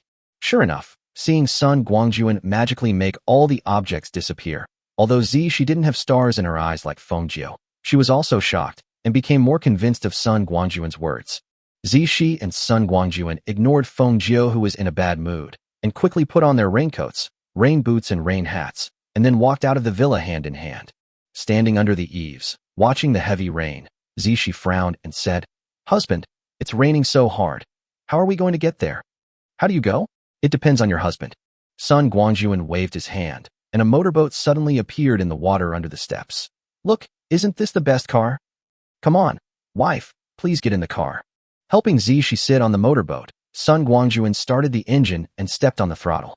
The motorboat roared through the open gate, raising a cloud of mist all the way, and headed straight for Villa Number 1 on the top of the mountain. Soon, the motorboat arrived at the door of Villa Number 1. After parking the motorboat on the open space at the gate, Sun Guangjun opened the gate and took Zishi into the yard. "Wow man, this place is so cool." Looking at the huge courtyard completely covered by glass curtain walls and domes, with not a single water stain visible on the ground, Zishi couldn't help but exclaimed, "What a genius design. Honey, I see some scaffolding outside that hasn't been removed yet. Could it be that these glass curtain walls were built recently? Of course, don't you see who your husband is?" Sun Guangjun was very proud of himself for a moment, and then said, "Let's go quickly. Maybe you will meet some acquaintances." "Acquaintance?" Zishi was stunned and wanted to ask more questions, but she shut her mouth in time.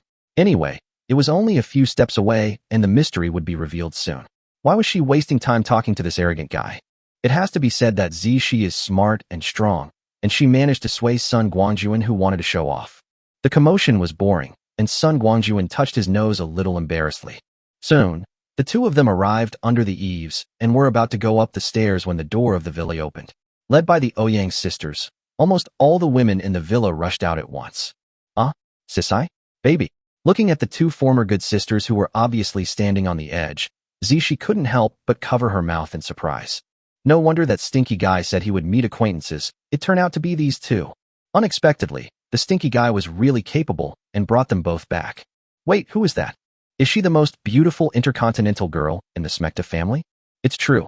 Just when Zishi was mentally processing intensely, the two marginal figures on the steps also recognized her. "Mimi, is that you?" "Sister Me, I missed you so much."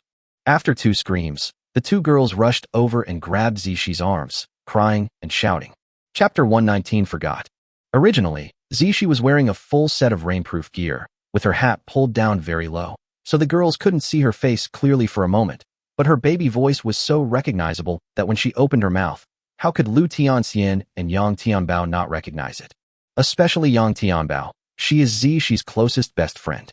You can imagine how excited the three women were to meet an acquaintance, especially a very good acquaintance, in a foreign place. Seeing that Zishi and the other three were so excited, it was obvious that they had no time to pay attention to others for the time being. Sun Guangjun smiled and entered the villa accompanied by the Ouyang sisters.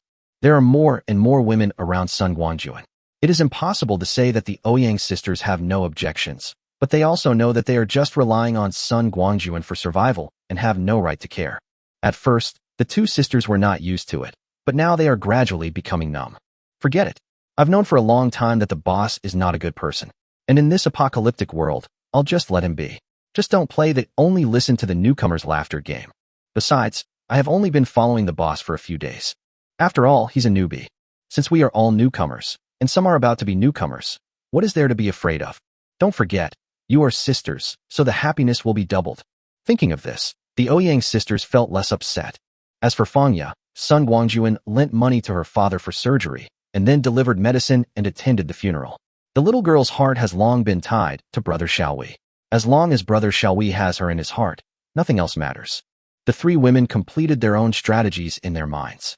When Sun Guangjun came back, he did not encounter any questioning.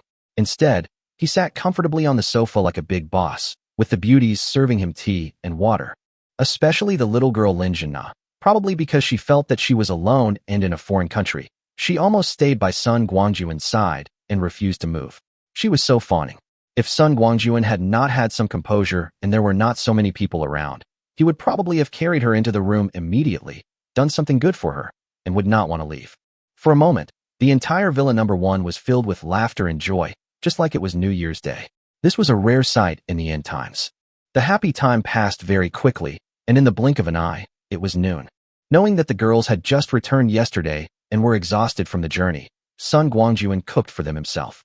In fact, he brought out 2 tables of the feast that he had previously ordered at the Hilton and invited everyone to have lunch together.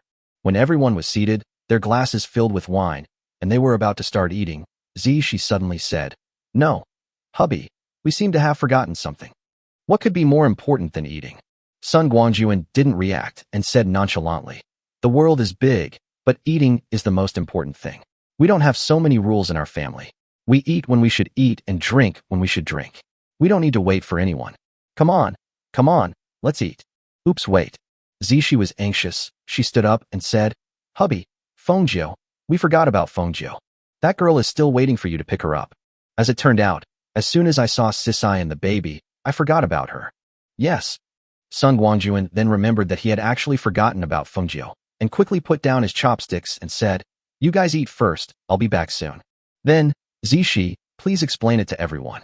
As he spoke, Sun Guangjun walked out quickly, and soon the roar of a motorboat was heard outside. It wasn't until Sun Guangjun disappeared in front of them that the girls reacted. Yang Tianbao asked curiously, "Mimi, what did you just say? Fengjiu? Have you been with Fengjiu these days?" Zishi nodded and said embarrassedly, "I was so happy to see you two just now that I forgot about that girl in my excitement." Ha! As soon as these words were spoken, Yang Tianbao and Lu Tianxian burst into laughter at the same time. Yang Tianbao even laughed and said, "Mimi, you are usually such a smart and capable person, but you actually made such a low-level mistake. It's really laughable." They were all laughing and talking happily, but in Villa number 17, Fengjiu felt a little impatient, and the days were passing by like years. Zishi and Sun Guangjun were gone for several hours.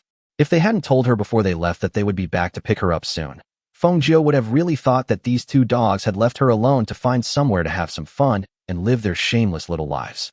She wanted to go out and check the situation, but Fengjiu had no idea where Sun Guangjun lived. What's more, it was raining heavily outside. It would be better for her to give herself up if she went out to search aimlessly. Just as Fengjiu was becoming increasingly anxious and about to lose control, the faint roar of a motor suddenly came from outside. Delighted, Fengjiu hurriedly pulled her suitcase and trotted out of the villa, standing under the eaves on tiptoe to look around. Outside, the sound of the motor became clearer. Not long after, the motorboat passed through the gate of the villa with a cloud of water mist and stopped in front of Fengjiu in front of her surprised eyes.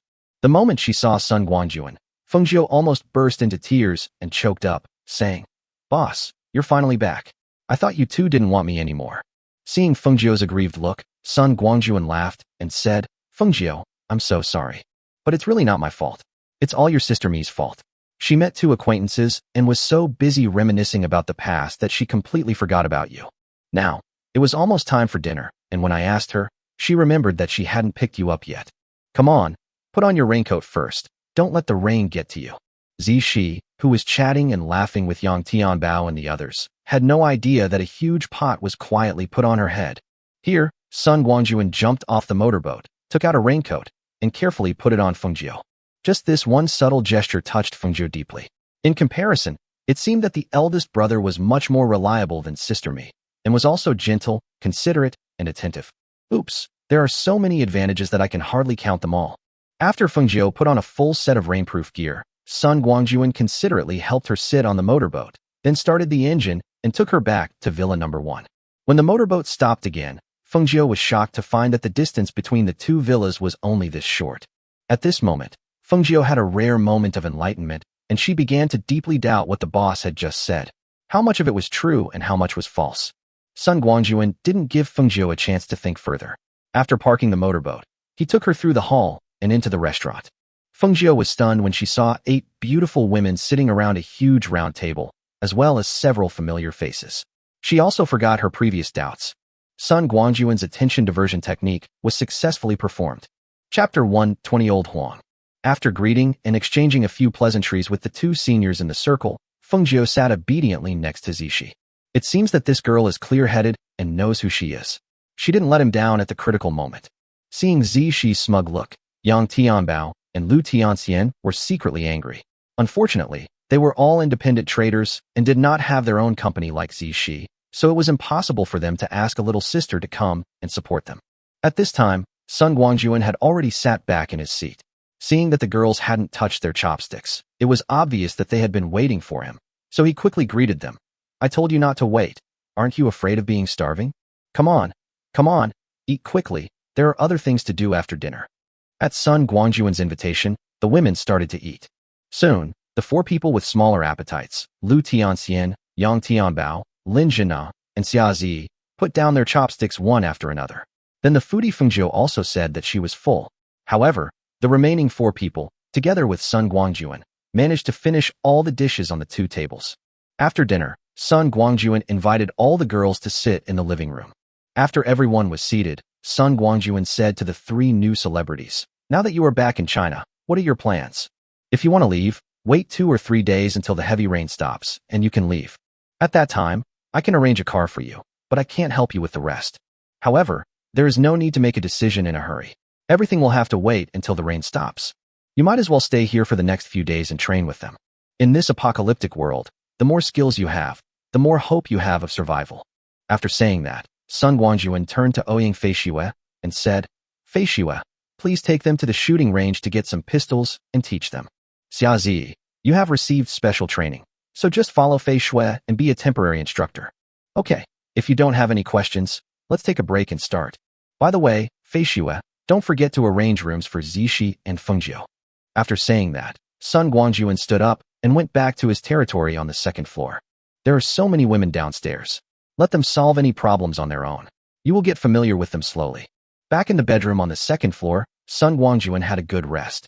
He had been away from home these days, and the Ouyang sisters and the others could take turns to rest, but he was miserable, having almost no sleep.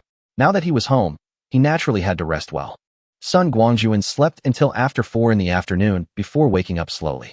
After leaving the bedroom, Sun Guangjun did not rush downstairs, but walked into a room on the 2nd floor. Villa number 1 has only 2 floors above ground. Because the living room on the 1st floor is open, the 2nd floor is much smaller than the 1st floor, with an area of only over 1,000 square meters.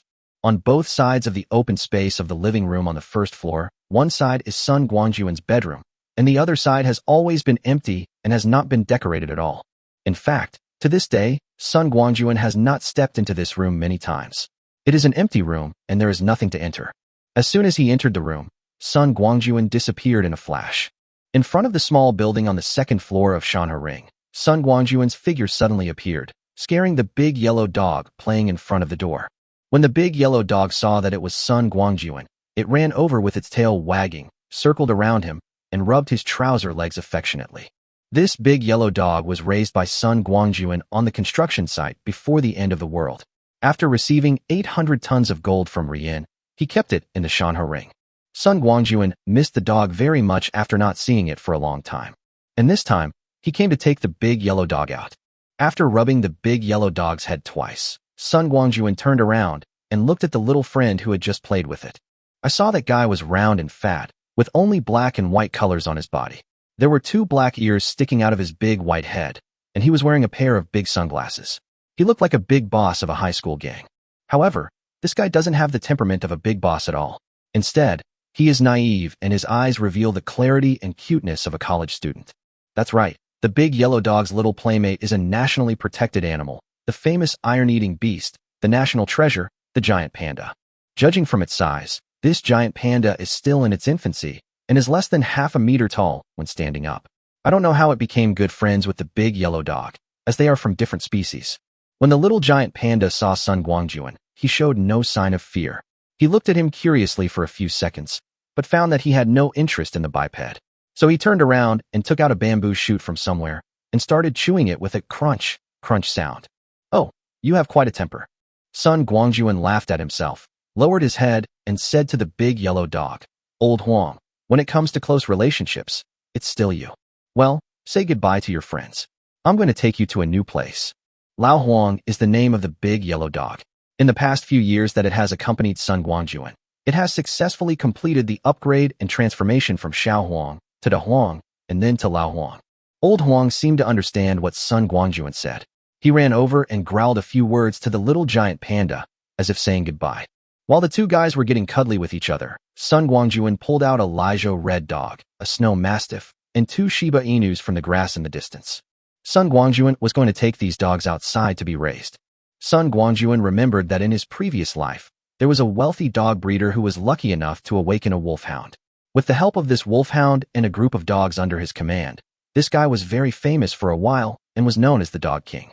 However, in the end times, there is a shortage of food and water, and people can't even get enough to eat, let alone a group of fierce dogs with big appetites. At the beginning, the Dog King could still plunder everywhere and rely on the looted supplies to feed himself and his large number of fierce dogs. But as time went on, the supplies available became fewer and fewer, and the Dog King had no choice but to reach out to those loyal dogs. Once this happens, it will happen again. Soon, the fierce dogs under the Dog King were eaten by him one after another, and in the end, only the wolfhound that had awakened its superpowers was left. On a stormy night, the starving Dog King finally attacked his most capable assistant. The wolfhound watched its owner stabbing it with a knife and didn't even cry out until it died. Without the assistance of the wolfhounds, the Dog King was quickly cast down to earth, never to regain his former glory, and finally died in some remote corner. Sun Guangjun just happened to think of this matter these 2 days. It just so happened that what he had the most of now were small animals such as cats and dogs. He also had a big yellow dog that had been with him for several years, so he wanted to try and see if he could also train a few cats and dogs with awakened special powers. It doesn't take much.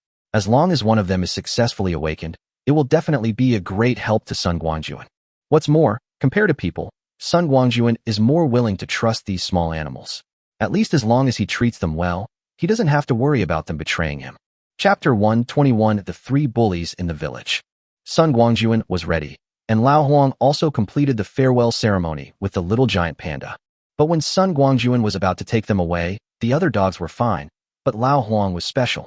He grabbed Sun Guangjun's trouser leg and pulled him to the side of the small building. When Sun Guangjun saw a yellow dog that was a little smaller than old Huang and had a bulging belly, he suddenly realized that this guy had been in the Shanha ring for 2 months. This was the time for him to start a family and bid farewell to his single life. TSK, old Huang, your life is almost catching up with mine. Rubbing old Huang's fluffy head, Sun Guangjun said jokingly, it's only been a few days, and you're not only pregnant, but you're also going to be a father. Looking at your wife's belly, she's definitely going to be pregnant with several babies. Okay, it's a good thing that your Huang family has more children so soon. Hey, that's not right. You're living a more comfortable life than me. Although I have several women who are better than you in both quality and quantity, my speed is far inferior to yours. You're almost a father, and there's still no movement from my side. Okay, stop looking at me with those innocent eyes of yours and take your wife with you. Is that okay? Woof woof. In response to Sun Guangjun, there was Lao Huang shouting and his big tail that was shaking like a windmill. Obviously, Sun Guangjun agreed to let it bring its family with it, which made Lao Huang very satisfied. Returning to the front of the small building again, Sun Guangjun gathered the selected dogs and Lao Huang and his wife together. Just as he was about to leave, the little Tuanzi who had been pretending to be aloof suddenly threw away the half-eaten bamboo shoots, crawled over, and held Lao Huang's dog legs tightly. Why, you want to go along too? Looking at the silly and cute little dumpling with amusement, Sun Guangjun said with a smile. It's normal for old Huang to bring his wife, so why is it wrong to bring you, a little dumpling? You, just stay here quietly. Go home quickly to find your mother. As he spoke, Sun Guangjun grabbed the back of the little ball's neck and prepared to pull it apart. However, no matter how much strength Sun Guangjun gradually increased, the little dumpling just refused to let go of Lao Huang's leg. His strength was so great that even Sun Guangjun had to admire him. Sun Guangjun didn't dare to use too much force. No matter whether it was Zai Chuanzi or Lao Huang, if he broke either of them, he would be heartbroken for a long time. There was no other way. Facing the rogue little Tuanzi, Sun Guangjun could only compromise. Okay, can I take you with me? I really don't know who he learned this from. He's already acting like a scoundrel at such a young age. Despite all the complaints, Sun Guangjun still took the 6 dogs and a little scoundrel out of the Shanha ring and returned to the room on the 2nd floor. You guys, stay here for now. After letting the dogs adjust to the empty room for a while, Sun Guangjun said, I'll wait and see. I'll find you a more spacious place to live. After settling a few dogs, Sun Guangjun left the room and went to another room on the shady side of the north, and then entered the Shanha ring space again. In addition to these dogs, Sun Guangjun also plans to take a few other animals out for experiments, so of course the more materials the better. This time, Sun Guangjun selected a few mighty roosters and big white geese. Together with the big yellow dog, they made up the 3 bullies of the village. Apart from the 3 bullies in the village, Sun Guangjun did not bring any other animals out. Although there are many animals in the mountain and river ring, the pigs, horses, cows, and sheep are too large and have limited value in later training. Even if there is hope of awakening superpowers, Sun Guangjun is not planning to train them. As for those wild animals, they are all wild and difficult to tame. Either they have no attack power, or they are ferocious beasts and birds of prey. Even if they are to be released, now is not the time. After finishing these 2 rooms, Sun Guangjun covered the remaining empty rooms with soil, made a few ridges of land, and planted some common vegetables, fruits, and melons. The quantity of each type was not large, but there were many varieties. This work took several hours. When Sun Guangjun came down from the 2nd floor, the girls had already eaten dinner, and most of them went back to their rooms to rest. No one invited him to dinner, but Sun Guangjun didn't care. He thought he could feed himself by doing it himself, so he would go back upstairs and have a big meal later. After walking around downstairs, Sun Guangjun could vaguely hear laughter coming from a room. He knew that it must be some familiar people getting together to chat. Sun Guangjun had no business interfering in this matter. The girls were not his ornaments, so it was normal for them to have some private relationships with each other.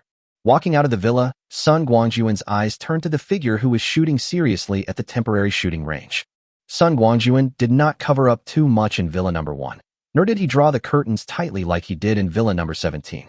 Of course, the defense levels of the 2 villas are not at the same level and cannot be compared. Although it is now night, the villa yard is still brightly lit, and the underground diesel generator is providing a stable supply of electricity.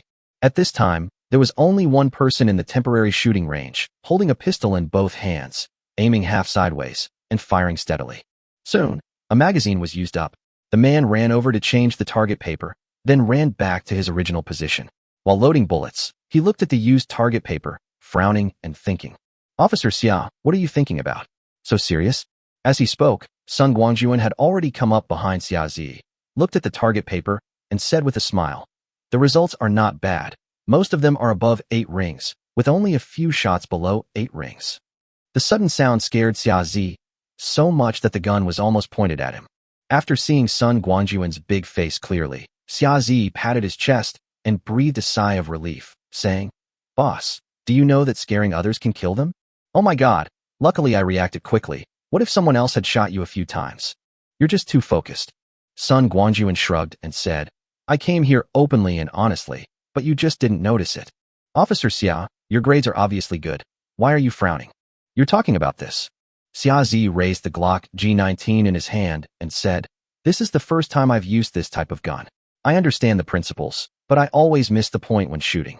Look, we've been shooting all afternoon, firing hundreds of rounds, and still can't hit the target accurately. Hey, Officer Xia, so this is what you're worried about?" Sun Guangjun laughed and said, "I think you are a little bit missing the point. A pistol is only a weapon for close combat self-defense. Its advantage is within 20 meters. If the distance is farther, we can use a submachine gun or assault rifle. If that doesn't work, we can also use a machine gun or a sniper rifle. Your current shooting distance has almost reached the maximum range of 50 meters, so it doesn't matter if your accuracy is a little off. Remember, in our family, we focus on firepower coverage, not precision strikes." Chapter 122 Diligent Policewoman. Listening to the undisguised arrogance in Sun Guangjun's words, Xia Zi rolled his eyes speechlessly and said, "Boss, I know we have a lot of bullets, but fire coverage is something we do when we're fighting the enemy. Now is my own practice time. How can I be perfunctory? My teacher at the police academy always emphasized to us that if we practiced our marksmanship more accurately in peacetime, we would have a better chance of saving our lives in times of war. So, this is my strict requirement for myself, not being entangled, nor being pretentious. As my boss, you should encourage this behavior, not discourage it." Looking at this stubborn little policewoman, Sun Guangjun shook his head in amusement, reached out, and took the G19 from her hand, and said, "Although the G19 is a gun that was deliberately designed to be smaller in size to make it more suitable for women, pistols still have recoil. To be accurate in shooting, there are only 2 key points: eyesight and hand strength.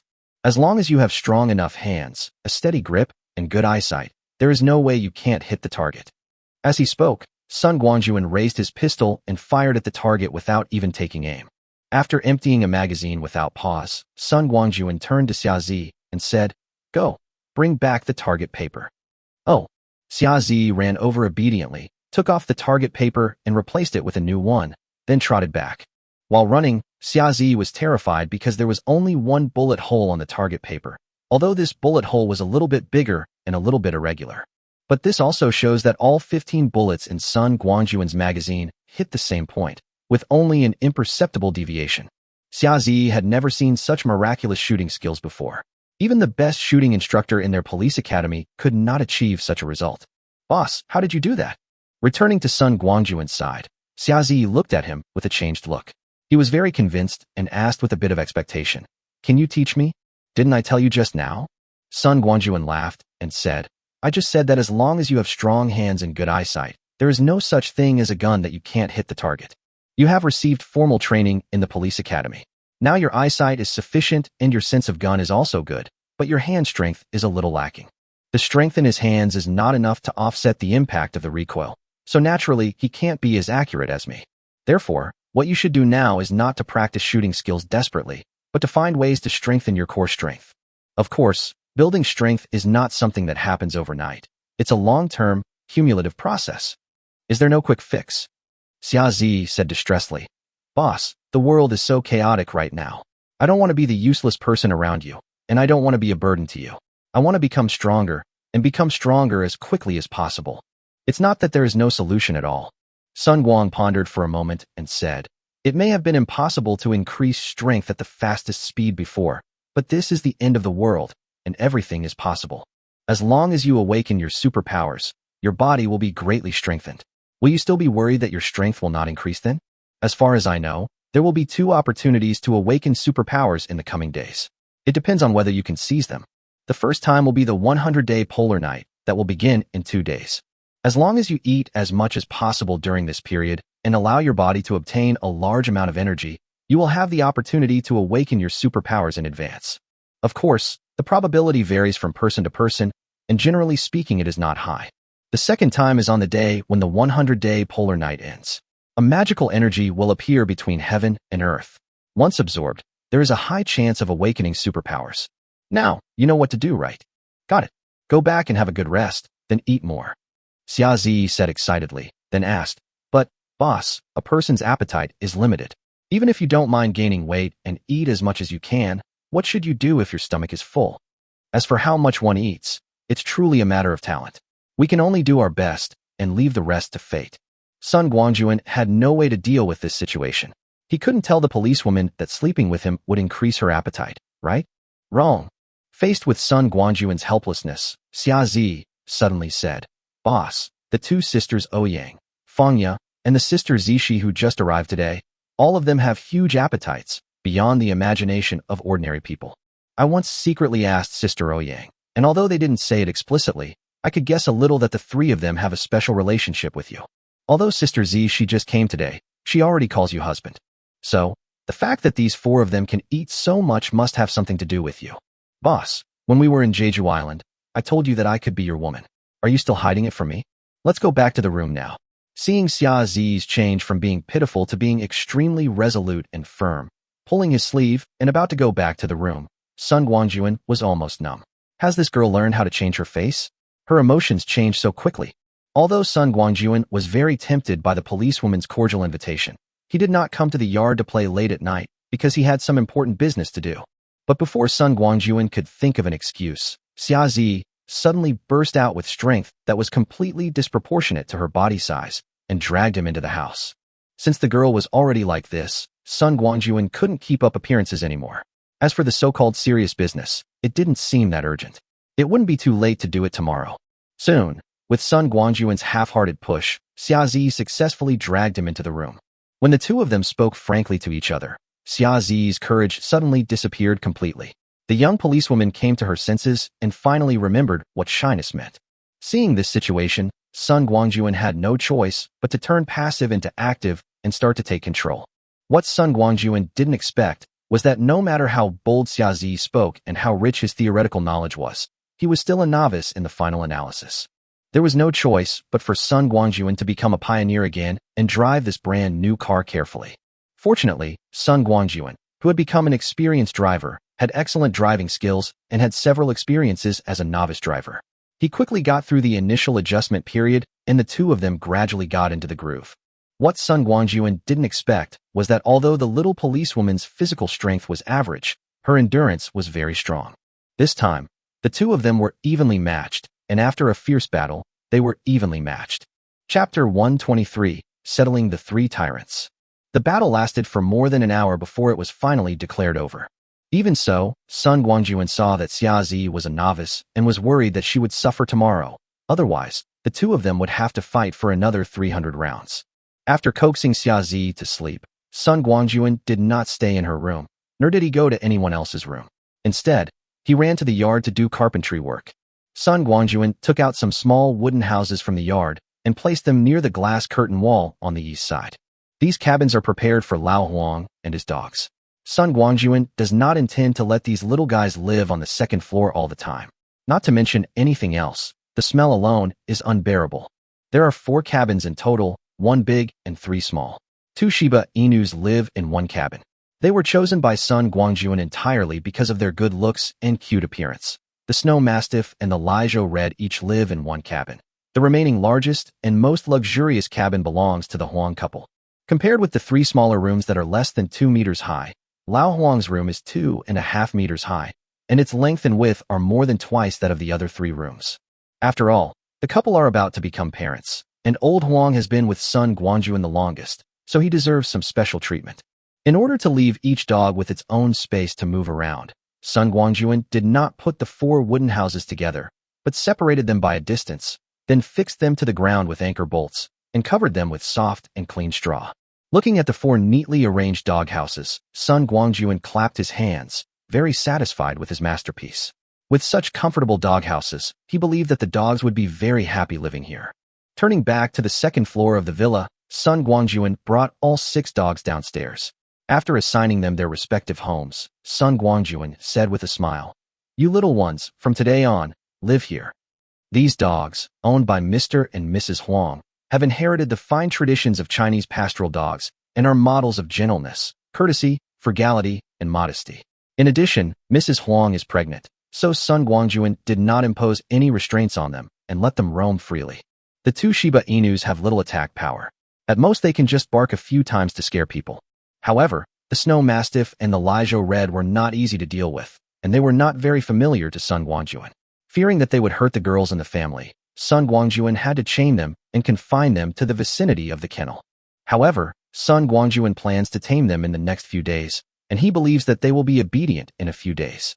After settling the dogs, Sun Guangjun built 2 wooden houses on each side of the yard gate and surrounded them with a circle of bamboo fences. Later, the 2 big white geese and 5 big roosters moved into their new homes. Now, of the small animals brought out from the Shanhe ring, the only one left to be arranged is a black and white ball. Sun Guangjun also had a headache about this little guy. He had the title of a national first-class protected person, although it was nothing in this Doomsday. Didn't the outlaw Zhang San say that even a national first-class protected person could be killed during an emergency? But the reason this guy can walk around in the world is definitely not because of the deterrent power brought by the national first-class insured, but because of his own amazing appearance. A cub like this who has not yet entered adolescence, especially his silly and cute eyes, can melt people's hearts at a glance. After thinking for a long time, Sun Guangjun still couldn't think of how to arrange for this little guy. He could only let it stay on the second floor temporarily and move it to the first floor after tomorrow morning. Maybe some talented woman could think of a way to arrange for it. Just now when Sun Guangjun went to the second floor to move the big white geese, he also went to see the little guy. Probably because he was tired from playing, the little guy just curled up on the ground and slept soundly. Sun Guangjun could only sigh helplessly at the sight of this heartless thing. In the end, he had to take out a few bamboo shoots from the mountain and river ring and place them next to the little thing, for fear that it would starve. In fact, Sun Guangjun is a typical example of a person who says one thing and does another. He says that he looks down on the little Tuanzi, but he really likes her in his heart. Otherwise, he would not have made a special trip to Neon just to bring the national treasure home. After finishing work in the front yard, Sun Guangjun went to the backyard. Just to the side and rear of the villa, there is a separate room, which is the boiler room that Sun Guangjun specifically requested during the renovation. The rainstorm is about to end, and it is time to prepare for the upcoming extreme cold night. After checking the boiler and confirming that everything was fine, the pipes were already filled with water and the heating facilities could be officially started by just waiting for ignition. Sun Guangjun took out a large pile of coal and piled it in the coal storage box in the corner of the boiler room. This boiler system is quite advanced and can realize automatic coal adding. As long as the coal in the coal storage box is not exhausted, it can continue to run automatically. When installing such a system, Sun Guangjun was also worried about the lack of manpower in the villa. He couldn't stay in the boiler room shoveling coal every day. After a busy day, it was already past 3 in the morning. Sun Guangjun looked around the front and backyards and confirmed that there was nothing left to do. Then he turned back to his bedroom on the second floor. In the morning, Sun Guangjun was still sleeping soundly, while the girls who had gotten up early had already started a busy new day. Fanya was still the one cooking, and with the help of the Ouyang sisters, she made a hearty breakfast. However, there was another big eater at the table this morning, and that was the little policewoman, Xia Zi, who was active first and then passive last night and had amazing fighting power. Of course, at this time Xia Zi had already taken off her uniform and changed into the same camouflage uniform as the Ouyang sisters. After breakfast, the girls went to the underground shooting range to pick up their weapons and the corresponding ammunition, and then prepared to go to the yard to continue training. According to Sun Guangjun's arrangement, the Ouyang sisters, Fanya, and Xia Zi practiced the use of various spears together, while also guiding the pistol training of the 5 stars. But as soon as the girls went out, they heard a series of woof woof woof and ga sounds. Following the sound, the girls immediately discovered the new wooden houses and fences in the yard. "Oh, there's a dog." Ouyang Feiyu cheered, rushed over happily, picked up a Shiba Inu, and started rubbing it. Seeing these dogs, the girls all felt a sense of novelty. It was because in the past month of the apocalypse, they hadn't seen these common pets for a long time. For a moment, the 6 dogs received unprecedented treatment. 9 beautiful women surrounded them and touched them in all kinds of ways. Not to mention the cute Shiba Inu and the seemingly non-aggressive couple Old Huang. Even the Snow Mastiff and Lijo Red, which looked tough to deal with, were approached by some people with the courage to do so. It's amazing that the dogs were quite considerate. After getting over their initial dissatisfaction, they soon fell into the gentle embrace. Chapter 124: The Excitement of the Women. The girls were so excited to see the prey that they had no time to practice shooting. These 6 dogs alone were not enough for them. However, even though the girls noticed the other 2 protagonists of the 3 bullies in the village, the big rooster and the big white goose, they surprisingly did not show any interest. At most, they just stood outside the fence and took a look, then went back to continue watching the dogs. There's no way around it. These 2 creatures just look fierce and difficult to mess with. How could they be as considerate as a dog? Sun Guangjun slept until noon. Of course, it was just that hour. The sun could not be seen because it was blocked by dark clouds. The first thing to do when you wake up is to go to the bathroom and wash up, and then clean your stomach. After eating and drinking his fill, Sun Guangjun burped and picked his teeth as he walked to the room where the little girl was locked up. Little Tawanzi was not as late as Sun Guangjun. He woke up early and ate up all the bamboo shoots that Sun Guangjun left for him. When Sun Guangjun came in, the bored little dumpling was practicing forward rolls. One, another, and another. There's no way. The little dumpling is still young and can only count to 1. Perhaps disturbed by the sound of Sun Guangjun opening the door, the little girl was not paying attention and experienced the taste of failure on the spot. One of them lost control and the little ball hit the ground with its head and hind legs facing upwards, but forgot to continue exerting strength. The next moment, with a dull bang, the little dumpling's plump little but hit the floor heavily, and he lay on the ground with his legs spread out. Tilting his head, he looked at Sun Guangjun standing at the door. Little dumpling felt aggrieved. It was all the fault of this biped. He was just turning over fine. If he hadn't suddenly rushed in, would he have fallen so hard? Ouch, it hurts. Looking at the rogue look of the little dumpling, Sun Guangjun burst into laughter. Does this guy have the cute gene in his bones? However, Sun Guangjun didn't go up to help the little dumpling up. Instead, he took out a fat bamboo shoot, waved it at it, and said, "Do you want to eat it? If you do, follow me." As soon as he saw the delicious food, the little dumpling forgot all his grievances and immediately turned over and got up, like a puppy, crawling on all 4s towards Sun Guangjun. In this way, Sun Guangjun walked in front with his hands behind his back like an old man, and a black and white ball followed behind him, rolling and crawling. The black and white ball ran quickly for a while, and when it got behind Sun Guangjun, it jumped up with all its strength, but each time it was still a few centimeters short of the bamboo shoots in Sun Guangjun's hand. After landing on the ground, the black and white ball was confused to find that Delicious had followed the 2-legged beast for several meters. He quickly moved his 4 short legs and trotted after it. Repeating the same action, the man and the ball quickly left the villa and came to the yard. Seeing all the women surrounding the dogs, with guns in their hands either slung over their backs or stuck in their waists, Sun Guangjun grinned. These dogs were brought out to guard the house and to do experiments on awakening their superpowers, not to entertain the girls. During this pause, the black and white ball that had been following Sun Guangjun closely finally exerted all its strength and jumped, successfully getting the bamboo shoots it had been longing for. Sun Guangjun didn't care about the little dumpling's sneak attack at all. He was just teasing it, so how could he treat it harshly? Ahem. After coughing twice, Sun Guangjun said loudly, "I'm telling you guys, aren't you missing the point? Why don't you take advantage of this precious time to train and improve your skills instead of playing around here?" "Ah, giant panda." Sun Guangjun's voice attracted the attention of the girls, but their reactions were far beyond his expectations. Without any embarrassment or shame of being caught being lazy, they all turned their eyes to the little dumpling who was chewing bamboo shoots at Sun Guangjun's feet. Some people even screamed and rushed towards Sun Guangjun. Where there is a lead, there are others who follow. Soon, all 9 girls ran towards Sun Guangjun, screaming as they ran. But after listening to what they were shouting, Sun Guangjun could tell with his toes that they were definitely not directed at him.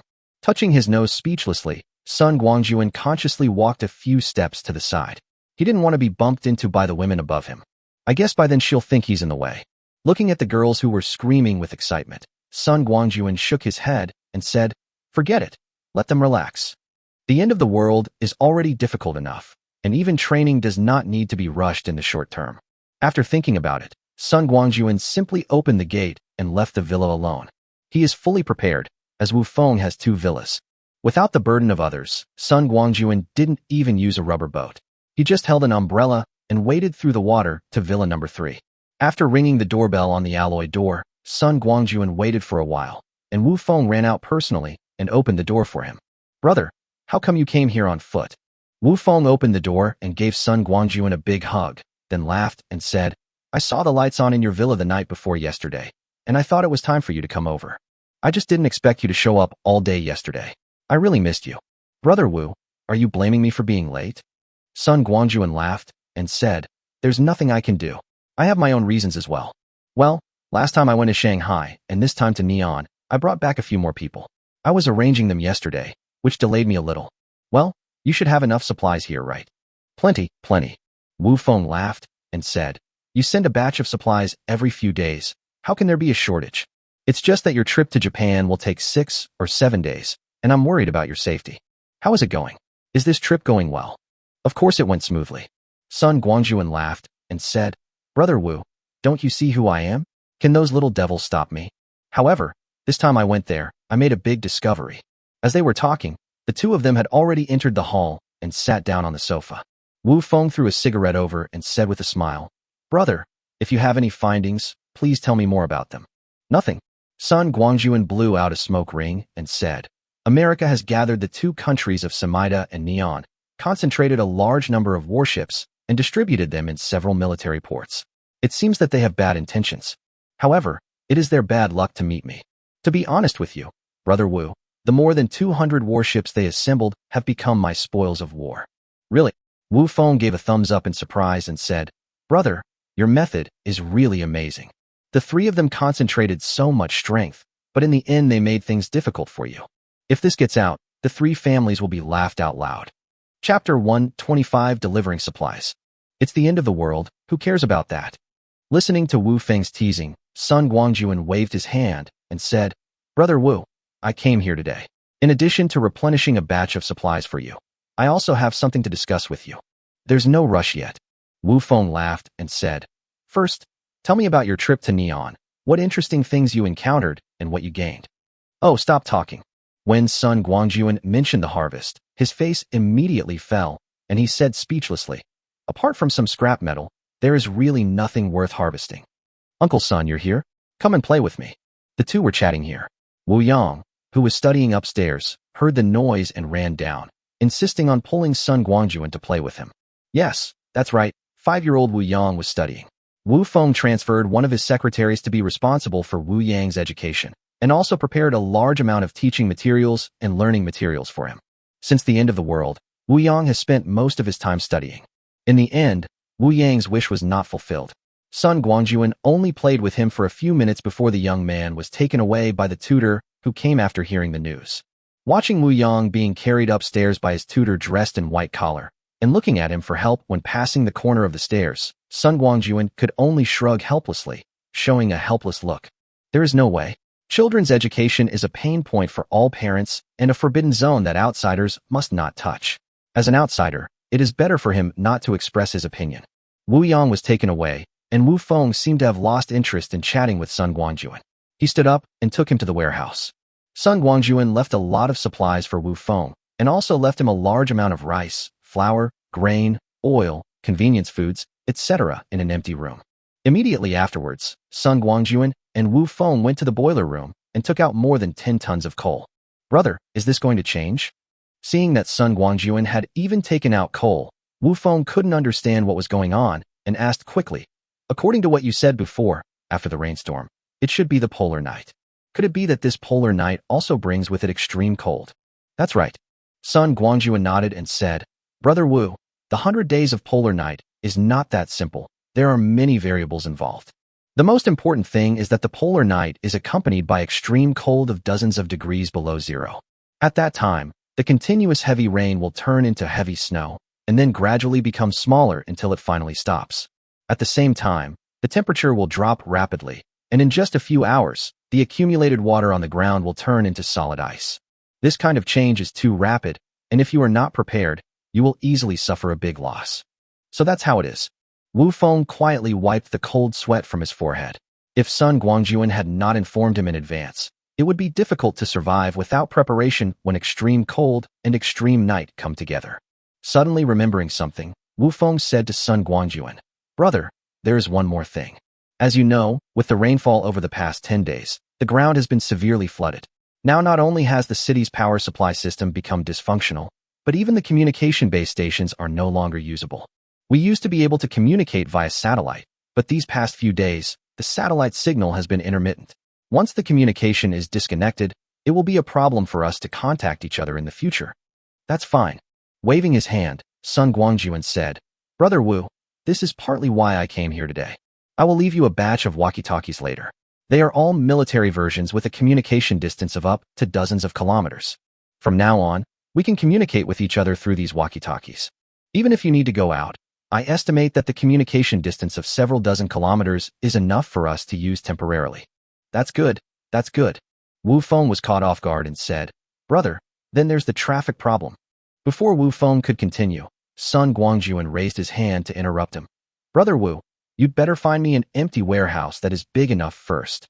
Wu Feng was delighted and quickly took Sun Guangjun to the backyard near the wall. Although villas number 2 and number 3 were copied by Wu Feng from Sun Guangjun, he was not as wealthy as Sun Guangjun, who could not even install a military radar in his own backyard. When renovating the house, Wu Feng felt that the backyard was too spacious, so he had a row of bungalows built near the glass curtain wall. These bungalows can be used as warehouses, and if there are too many people, they can also be temporarily converted into dormitories. This is a backup plan Wu Feng left for himself.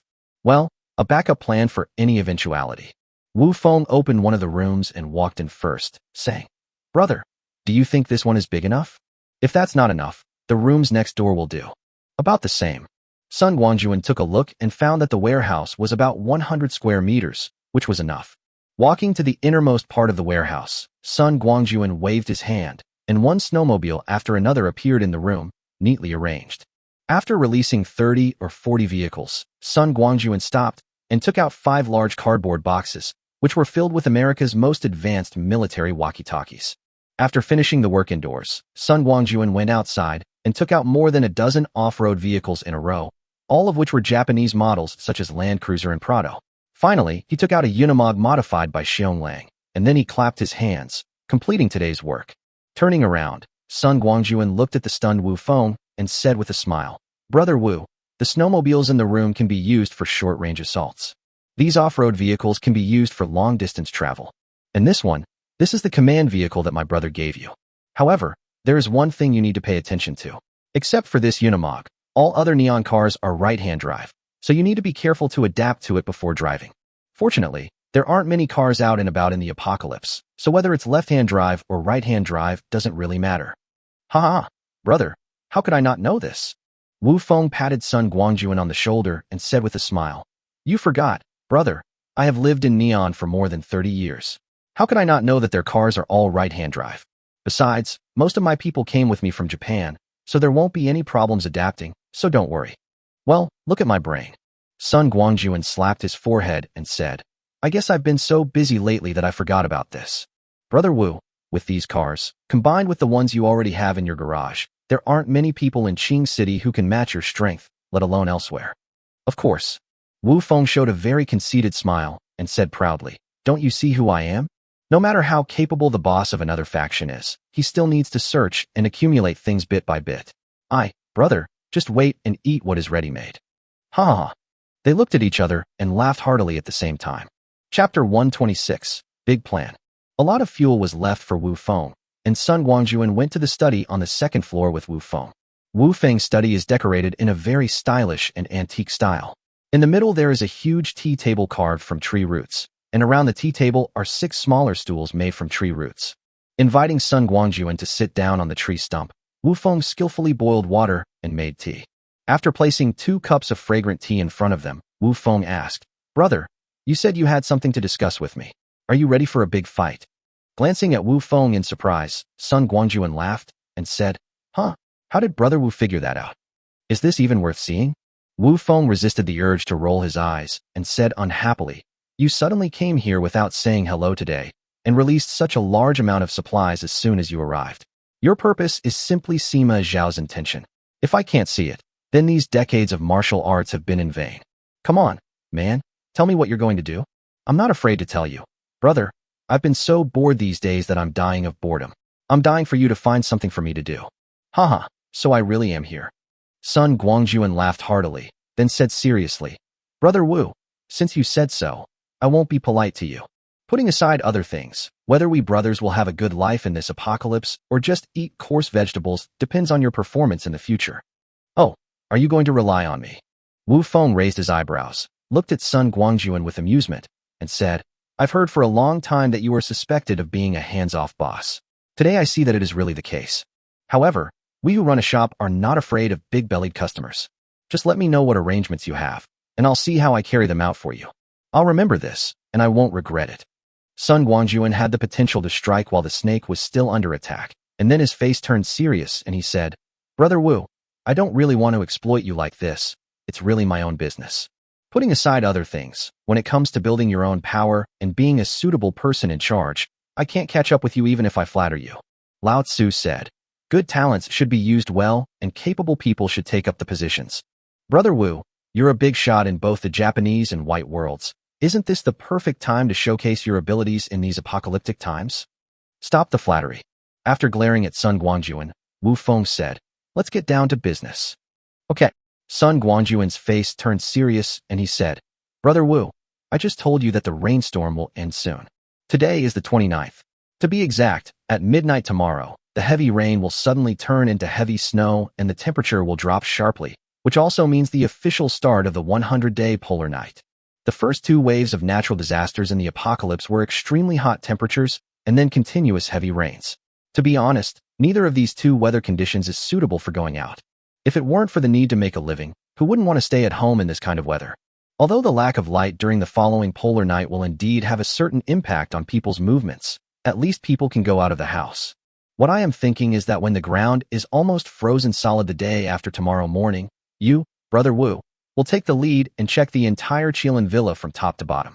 In the villa area, determine which villas still have survivors, and then negotiate with them, giving them some supplies in exchange for them moving down the mountain to live. After you have almost cleared out the people here, I will make arrangements at the various passes on the mountain and build a new wall at the foot of the mountain. By then, this villa area built on the mountain will be our real base camp. After completing the first step, the next step is to expand staff. Qilin Villa is located at a high altitude. Apart from the underground garage being flooded, the water on the ground is not very deep, only about 1 meter at most. This also ensures that the proportion of survivors in the entire community is definitely higher than other places in the city. But these survivors, like people in other places, face the problem of lack of food and clothing, and this is precisely our advantage. In this case, we can definitely recruit people from among the survivors to expand our own strength, while letting everyone gradually form the concept that Qilin Villa is centered around us. Of course, Even if we want to recruit people, we don't want to hire everyone. We must be selective. I believe these are not difficult for you, Brother Wu. These recruited people can be temporarily used as our peripheral forces to maintain order in the community and do basic security work. We can slowly discover available talents during work and promote them when the time comes. At the same time, professionals or special talents should be given appropriate protection and a little preferential treatment, and they must be trained to exchange their labor for materials. As for those who have no strength, the elderly, the weak, women and children, we can find some appropriate work for them so that they can have something to eat and not starve to death. Of course, we will never tolerate those who are cunning, only want to rely on others, or even resort to moral blackmail. We are not an official organization, and we are not here to provide disaster relief, but to become the rulers. As long as the community is basically settled, you can start expanding outwards and conquer nearby communities one by one. I believe that as our territory grows larger, it won't be long before the news of our large supplies spreads among the survivors, and countless people will come to join us. Once this situation occurs, it will be both an opportunity and a crisis. As for opportunities, we can easily find talents that meet our requirements, continuously expand our strength, and when we have enough manpower and strength, we can try to restore the industry.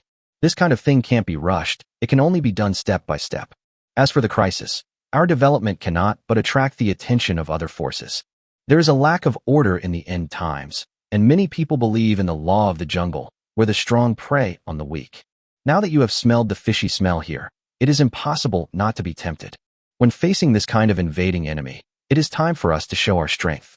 My requirement is that no matter how many enemies there are, we must fight back resolutely. When the time comes, I and the people around me will also participate in the counterattack to ensure that there are no problems with our base camp. Hiss. After listening to Sun Guangjun's story, Wu Feng took a deep breath and said, "Brother, you have a very big plan." "Of course it has to be bigger." Sun Guangjun rolled his eyes and said, "If I just wanted to survive in this apocalypse, why would I go to so much trouble to get so many supplies? Brother Wu, one thing I can guarantee is that if you want food, I will give you food. If you want guns, I will give you guns. Just tell me straight up whether you can do what I ask of you." "Of course I can." Wu Feng patted his chest and said proudly, "With so many favorable conditions added together, if I still can't do something, then I'm really going backwards. Don't worry, brother. If we two join forces, no one else will have a say in Qing City." Chapter 127 Planting Flowers and Trees. After chatting with Wu Feng for a long time and having a meal at his home at noon, Sun Guangjun staggered back to his home after eating and drinking his fill. As for Wu Feng, he is only responsible for making suggestions and providing logistical support. The specific planning and implementation are Wu Feng's business. As for Xionglang, Sun Guangjun has not yet figured out how to recruit him for his own use. He can only get in touch with him slowly. He believes that Xionglang will one day be under his command. Survival in the end times is difficult, not to mention that Xionglang still owes him several favors. When I got home, the girls had probably just finished lunch and were resting. No one was practicing shooting in the yard. A few dogs were there, but the only one missing was little Tuanzi. It seems that with Xia Chuanzi's super high looks, not only Sun Guangjun can't resist her, but none of the women in the family can resist her either. Sun Guangjun was a little envious of the root carving tea table in Wu Feng's study. After searching in the Shanhe ring for a long time, he managed to find a bigger one. This tea table is carved from a whole redwood tree root. It is nearly 2 meters long and 1 meter wide. It looks like a big piece when placed on the ground. However, unlike Wu Feng, Sun Guangjun's tea table was not placed in the study. He did not have a study, nor was it placed in the living room. Instead, it was placed directly in the yard, right next to the temporary shooting range. If you drink tea while watching the girls practicing shooting and smell the gun smoke, the mood would be quite good. Sun Guangjun was very satisfied with his sudden idea. After putting the tea table and tea stool in place, he took out a set of fine purple clay tea sets, connected the electrical wires, and finally put the water pipe into the barrel of mineral water. That's it. He happily boiled some water and made himself a cup of Tiguanyin tea. After taking 2 sips, Sun Guangjun felt a little uncomfortable. This yard used to be a lawn, but because of the glass dome, tall trees could not be planted there. Those trees were dug up and moved elsewhere during the renovation. Now such a large tea table placed here seems particularly abrupt and does not match the surrounding environment at all. After thinking about it, Sun Guangjun took out 2 pots of iron trees and 2 pots of money trees and placed them 2 or 3 meters away from the tea table. Well, now it has some interesting flavor. On a whim, Sun Guangjun simply moved a lot of flowers from the second floor space of the Shanhe ring. and planted them directly on the original lawn in the yard without using pots. When the girls finished their lunch break and came out of the house with their little girl, they saw Sun Guangjun swinging a pickaxe, bending over and digging a hole in the yard. There were also many flowers and saplings on the ground next to him. "Hey, husband, why are you so diligent today? Are you doing landscaping?" She trotted over to Sun Guangjun and said with a smile, "You know what? After what you did, this yard really has a bit of life in it. It's not as empty as before. Let me see, this is a rose, this is a crabapple, this is a Chinese rose. Oh, there are also chrysanthemums." Listening to Shi's startled voice, Sun Guangjun felt 2 black lines on his forehead. They were just some ordinary flowers. Was there any need to make such a fuss? With your performance as boss Z, it would be a shame if you didn't act in a palace-fighting drama. Sun Guangjun glared at Shi and said unhappily, "Talk nicely and don't be so sarcastic in front of me. Let me ask you, how has your practice been these past 2 days? I'm going to test you later." You still have to take an exam." Upon hearing this, Shi's face immediately fell. She didn't know why, but she really had no talent for shooting. It has been almost 10 days since Sun Guangjun gave her the 2 SIG P230S before he went to Neon, but she still hasn't grasped the essence of shooting. Even with the guidance of the Ouyang sisters and Xia Zi, it wouldn't work. As soon as he saw Shi's expression, Sun Guangjun knew that her shooting performance must be poor. He could only say, "I don't expect too much from you. An 80 hit rate for a 30-meter pistol target and a 60 hit rate for a 50-meter target will be fine." Oh, that's more like it. Even though Sun Guangjun had lowered the standards, she was still a little embarrassed. Her shooting results over the past 2 days were really terrible. "All right, hurry up and train. Once I'm done with my work here, I'll give you a periodic assessment." Seeing that the girls were about to gather around, Sun Guangjun quickly waved his hand to signal them to do what they were supposed to do. When they heard that they were going to be tested, all the girls except the Ouyang sisters, Fangya and Xia Zi, looked embarrassed. They had only been practicing with spears for a few days and had not yet figured out the trick. If they were to be tested at this time, wouldn't they be embarrassed and embarrassed? No, we have to train while there is still time. Sharpen your sword before the battle. Even if it's not sharp, it will still shine. All the girls went to practice honestly, but little Tawanzi finally broke free from the encirclement of pink arms and legs, ran happily to Sun Guangjun, and watched him digging the hole curiously. When Sun Guangjun looked over, the little dumpling suddenly showed an aggrieved look, with his 2 chubby front paws hugging his belly and rubbing it constantly. "Little guy, are you hungry?" As soon as he saw Zaichuanzi's actions, Sun Guangjun immediately understood that he had eaten lunch at Wu Feng's place, and the bamboo shoots left for Zaichuanzi in the morning must have been eaten up by the little guy long ago. He didn't eat much at noon and was hungry, so he ran over to complain. "You should know that a giant panda spends more than 10 hours a day eating. This thing is the typical one that eats a lot and poops fast." Looking at the mud on his hands, Sun Guangjun turned and went into the villa. Soon he came out with a few fat bamboo shoots. Throwing the bamboo shoots to the little dumpling, Sun Guangjun said, "Go eat over there. Don't bother me while I'm working." Since there was food to eat, the little dumpling didn't bother to pay attention to him.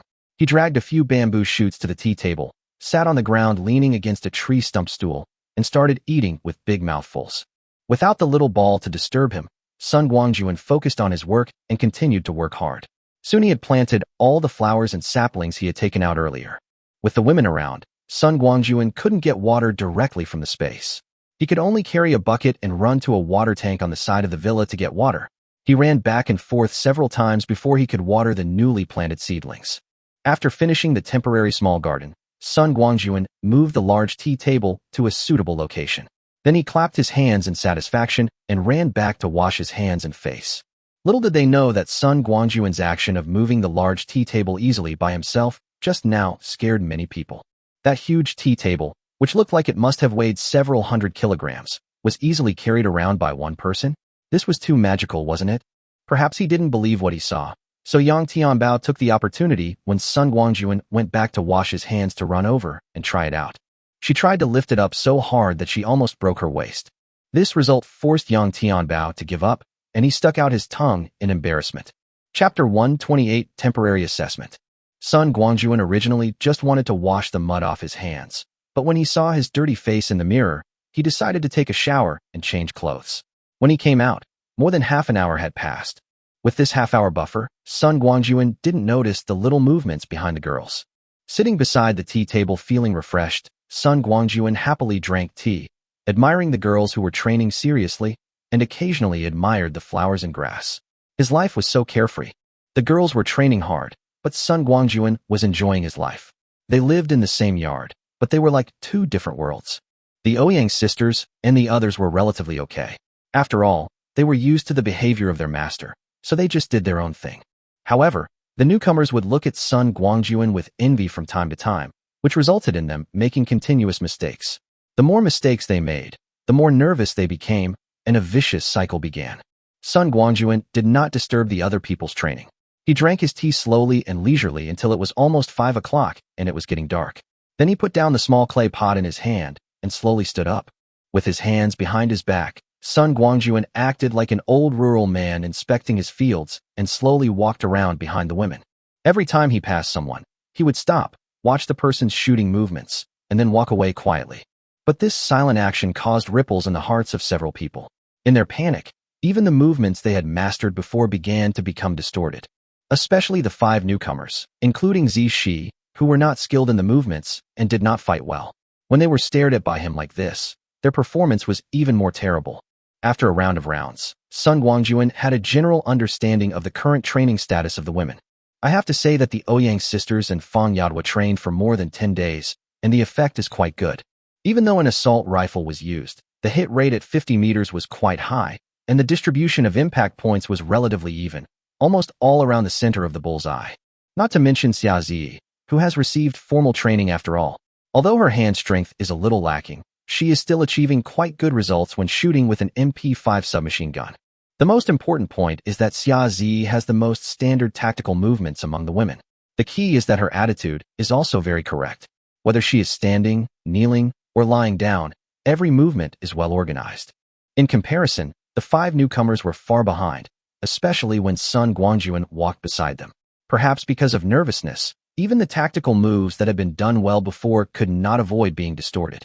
Pa pa pa, everyone pause for a moment and listen to me.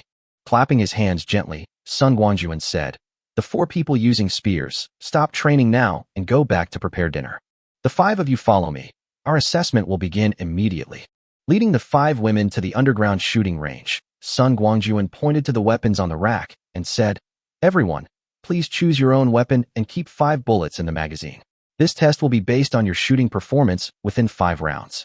Although the 5 women were nervous, they still followed Sun Guangjun's request and chose the weapons they were used to using from the shelves. In fact, there was no such thing as being used to it or not for them. They had all just started shooting and had only used one type of firearm before. Sun Guangjun looked at the weapons chosen by the 5 people. Except for Zishi, who used the P230 JP, the others were using Glock G19. Watching the 5 women load bullets into their magazines and place their guns on the table in front of them as instructed, Sun Guangjun said, "Before the assessment, I need to say a few words to you. I know that you are all new to shooting, are not proficient in the movements, and have not mastered the essentials well. These are all factors that contribute to your poor shooting results. However, the real purpose of our so-called assessment this time is not to assess you, but to allow you to discover your own shortcomings and deficiencies and then improve them. Therefore, in the upcoming assessment, you must remember not to be nervous, relax yourself, and perform at your best. Okay, now that you are ready, let's begin the assessment. Appa, I'll go first." No one expected that the first person to jump out would be Lin Zhina. Under Sun Guangjun's gaze, Lin Zhina raised the gun with both hands, carefully aimed at the target, and solemnly pulled the trigger. Bang! A gunshot suddenly echoed in the shooting range. But what surprised Sun Guangjun was that Lin Zhina closed her eyes the moment he pulled the trigger. The next moment, Lin Zhina closed her eyes and emptied the magazine with a bang bang bang sound. Target number 2, 3 shots on target, highest ring 2, lowest ring 1, total 4. As the electronic female voice finished announcing the targets, the shooting range fell into a brief silence. Lin Zhina had already opened her eyes, her face flushed red, and she looked at Sun Guangjun awkwardly. This was a 30-meter target, and it was really hard to describe how she achieved this result with just 5 bullets. It was unworthy of her courage to request the test in the first place. Slapping his forehead speechlessly, Sun Guangjun said, "Ms. Lin, you are just shooting, not killing anyone. Is it necessary to close your eyes? However, being able to hit the target 3 times with your eyes closed is pretty good. I just don't know if you were lucky. Come here, I'll explain the shooting techniques to you." "Thank you, Appa." Although Lin Zhina was embarrassed, she still bowed to Sun Guangjun, came to his side and quickly began to load bullets. Raise the gun. Sun Guangjun stood behind Lin Zhina, pointed at the rear sight and the front sight, and said, Here, plus your eyes. The 3 points are in a straight line. As long as you aim, you can gently pull the trigger. Under Sun Guangjun's almost hands-on and patient guidance, Lin Zhina finally started shooting again. The entire magazine was quickly depleted, and the electronic female voice began to call out the targets. Target number 3, 11 rounds on target, highest ring 6, lowest ring 3, total 39. It's improved quite well. Sun Guangjun praised him and then said, Okay, you can go back to the yard and continue practicing. Come on, next one. Soon, the remaining 4 women completed their assessments under Sun Guangjun's supervision. After each person's assessment, Sun Guangjun would give pointers on the shortcomings and deficiencies he had discovered. Perhaps it was because Sun Guangjun did not lose his temper when Lin Zhina was testing him just now, which made the 4 girls finally relax their uneasy mood. They performed well, at least they did not fight blindly with their eyes closed. What surprised Sun Guangjun the most was that Fengjiu, this little foodie, actually shot 29 rings with 5 bullets and won the championship. Although this result is not very good to be honest, Sun Guangjun is still very pleased. Finally, he feels a little normal. The training of the past 2 days is not in vain. Chapter 129, Watching the Snowfall. After the assessment, no matter what the result was, all the women in the family consciously stepped up their training, even the Ouyang sisters who did not participate in the assessment. Privately, the Ouyang sisters and Feng Ye begged Xiazi to teach them the grappling and fighting techniques taught in the police academy. For this purpose, they found Sun Guangjun and asked him to clean up a fighting room next to the underground shooting range. They started training vigorously that night. The next night, after dinner, Sun Guangjun did not go back to his second floor as usual. Instead, he watched the girls' fighting training, then ran to the yard alone, sat in front of the tea table, brewed a pot of fragrant tea, and slowly sipped the tea. Although the girls were surprised by Sun Guangjun's behavior, they were already exhausted after a whole day of intense training.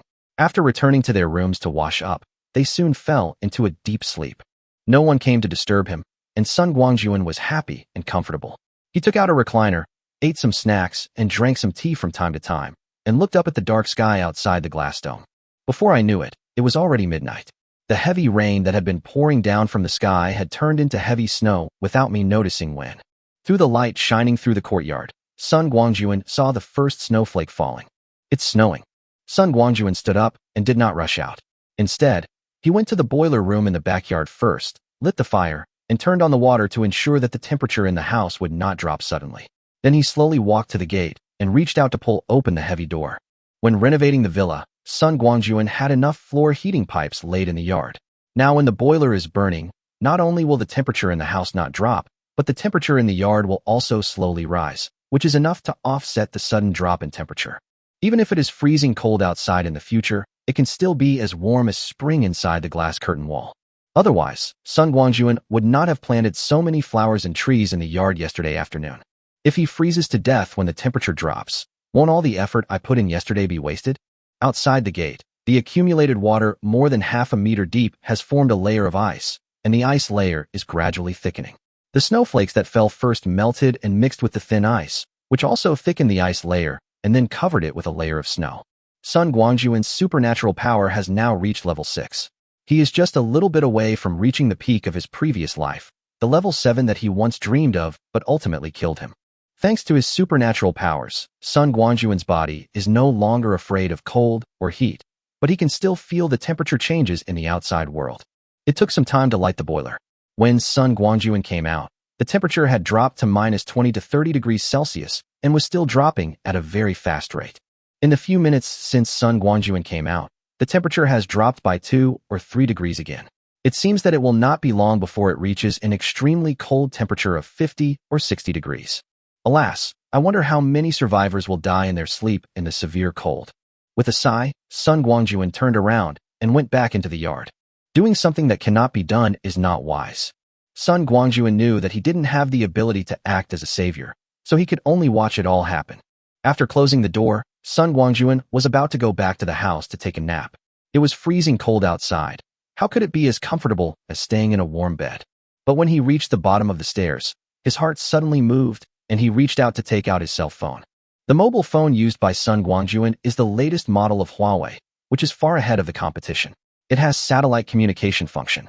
Even though only 1 in 10 ground-based stations still exist today, it still does not affect calls. Unfortunately, it won't be long before the satellites in the sky stop working. By that time, even the most advanced mobile phones will just be reduced to decorations.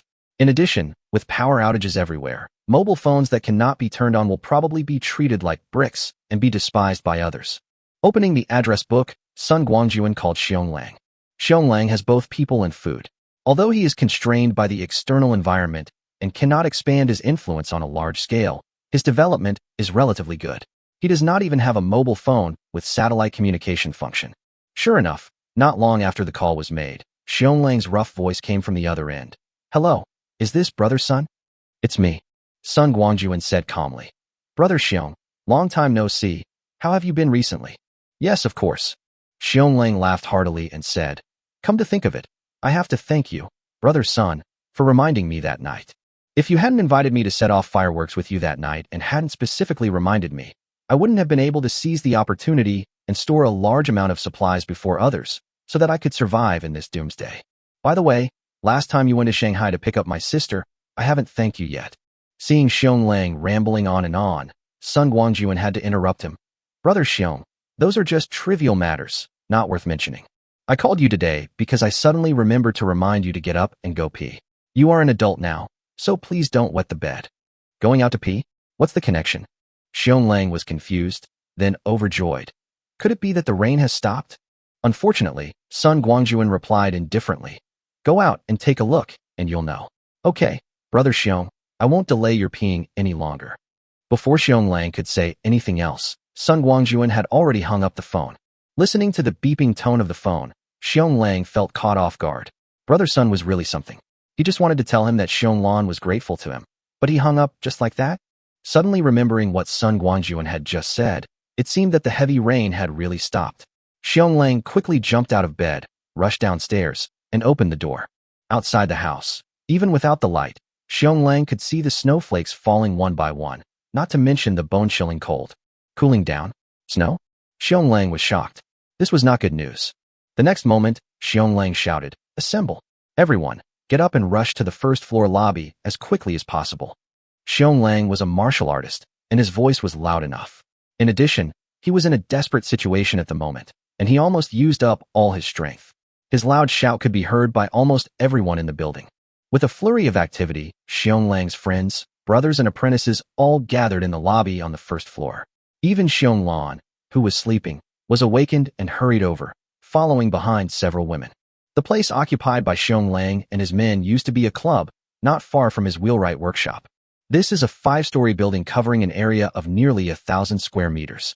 A few days after the end of the world, Xionglang felt that the conditions in the wheelwright workshop were too poor, so he forcibly occupied it. Of course, most of the people in the club had already fled here in a hurry and went home when the apocalypse began. Only a few outsiders were left here because of the high temperature. Xionglang didn't make things difficult for these people. He let them stay here. The men went out to search for supplies, and the women did some laundry and cooking. It's worth mentioning that compared to those who escaped, they lived a relatively comfortable life. Chapter 130, Eternal Frozen Night. The lobby on the first floor was noisy. Xionglang stood with his back to the door, not saying a word. Even when the first people who arrived asked him what was the matter that required waking people up in the middle of the night, Xionglang just waved his hand and told them to wait until everyone was gathered. The club's insulation measures were quite good, even though the temperature outside was as low as -40 or 50 degrees Celsius. Because it had only been a short time, the people in the house only felt that the temperature had dropped. It was much colder than the previous few days, but they didn't care much about it. They just thought it was because of the continuous rain. Most of the people under Xionglang had practiced martial arts with him. They were quite skilled and had great faith in him. They were good at enforcing orders, and it only took a dozen minutes for them all to gather together. However, this is not an army after all. Dozens of people gathered together and talked to each other, chattering and making a lot of noise. After a quick glance, Xionglang felt that most of the people had arrived, so he cleared his throat and shouted, "Shut up, everyone. I know some of you must be unhappy about waking you up in the middle of the night. But there must be a reason why I woke you up so hastily." As he spoke, Xionglang suddenly turned around and pulled open the tightly closed door.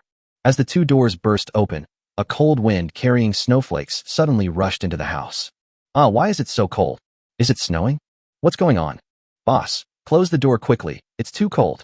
Oh my god, what the hell is going on? Why is it snowing in the middle of summer?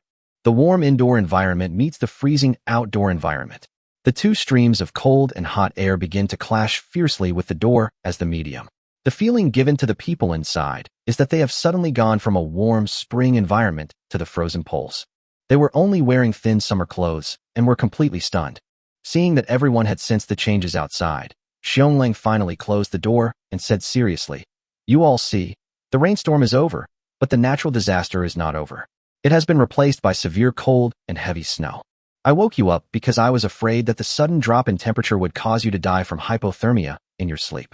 Okay, go back quickly and change into thick clothes. Then check the entire building and close all the doors and windows that need to be closed tightly.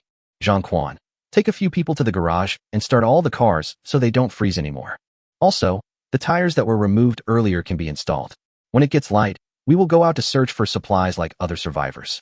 Not only food, but we haven't prepared much wood, oil, and coal to keep warm. These all need to be prepared. I just checked. The temperature outside is already dozens of degrees below zero. It's still short, so the impact is not noticeable for the time being.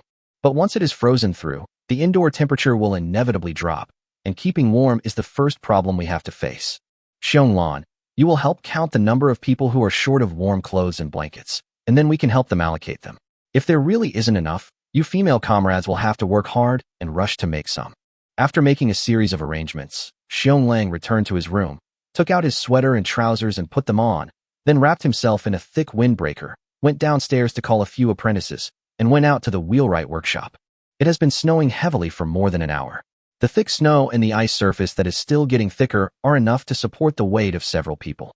Apart from being a little difficult to walk on, it does not affect travel. After the end of the world began, in addition to occupying the former clubhouse, Xionglang did not give up his car workshop. It is said that a cunning rabbit has 3 burrows. The wheelwright's workshop is the escape route that Xionglang left for himself. It is also his backup base and important warehouse. The wheelwright's workshop was located on a relatively high ground and was not flooded, but there was more than half a meter of accumulated water inside and outside the yard. When he arrived at the gate, Xionglan's eyes became serious. The accumulated water froze, and the big iron gate was frozen and could not be opened at all. There was no choice, but Xionglang could only lead his men over the iron gate, find tools, and start cleaning up the ice before it completely froze solid.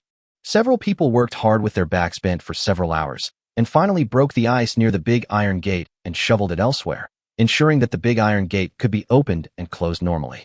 Only then did they stop and wipe the sweat from their heads. "Phew, I finally arrived in time." Leaning on the shovel in his hand, Xionglang said thankfully, "If we wait until daybreak, we might not be able to open the door even if we spend twice as much effort. Now, our second base is finally safe. Master, have you noticed a problem?" At this time, a disciple named Gaosu suddenly said, "I just took a look. It's almost 6 o'clock. Why is there no sign of daylight?"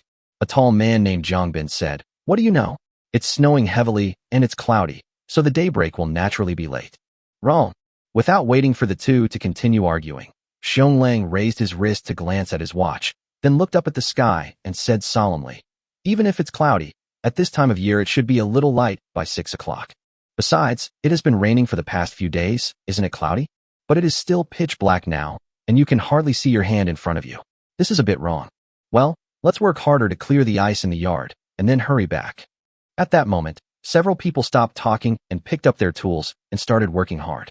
Fortunately, the workshop uses a rolling shutter door and the entrance has a slope, so the impact of the ice layer is not serious. We just need to clear the ice on the door head, and that's it.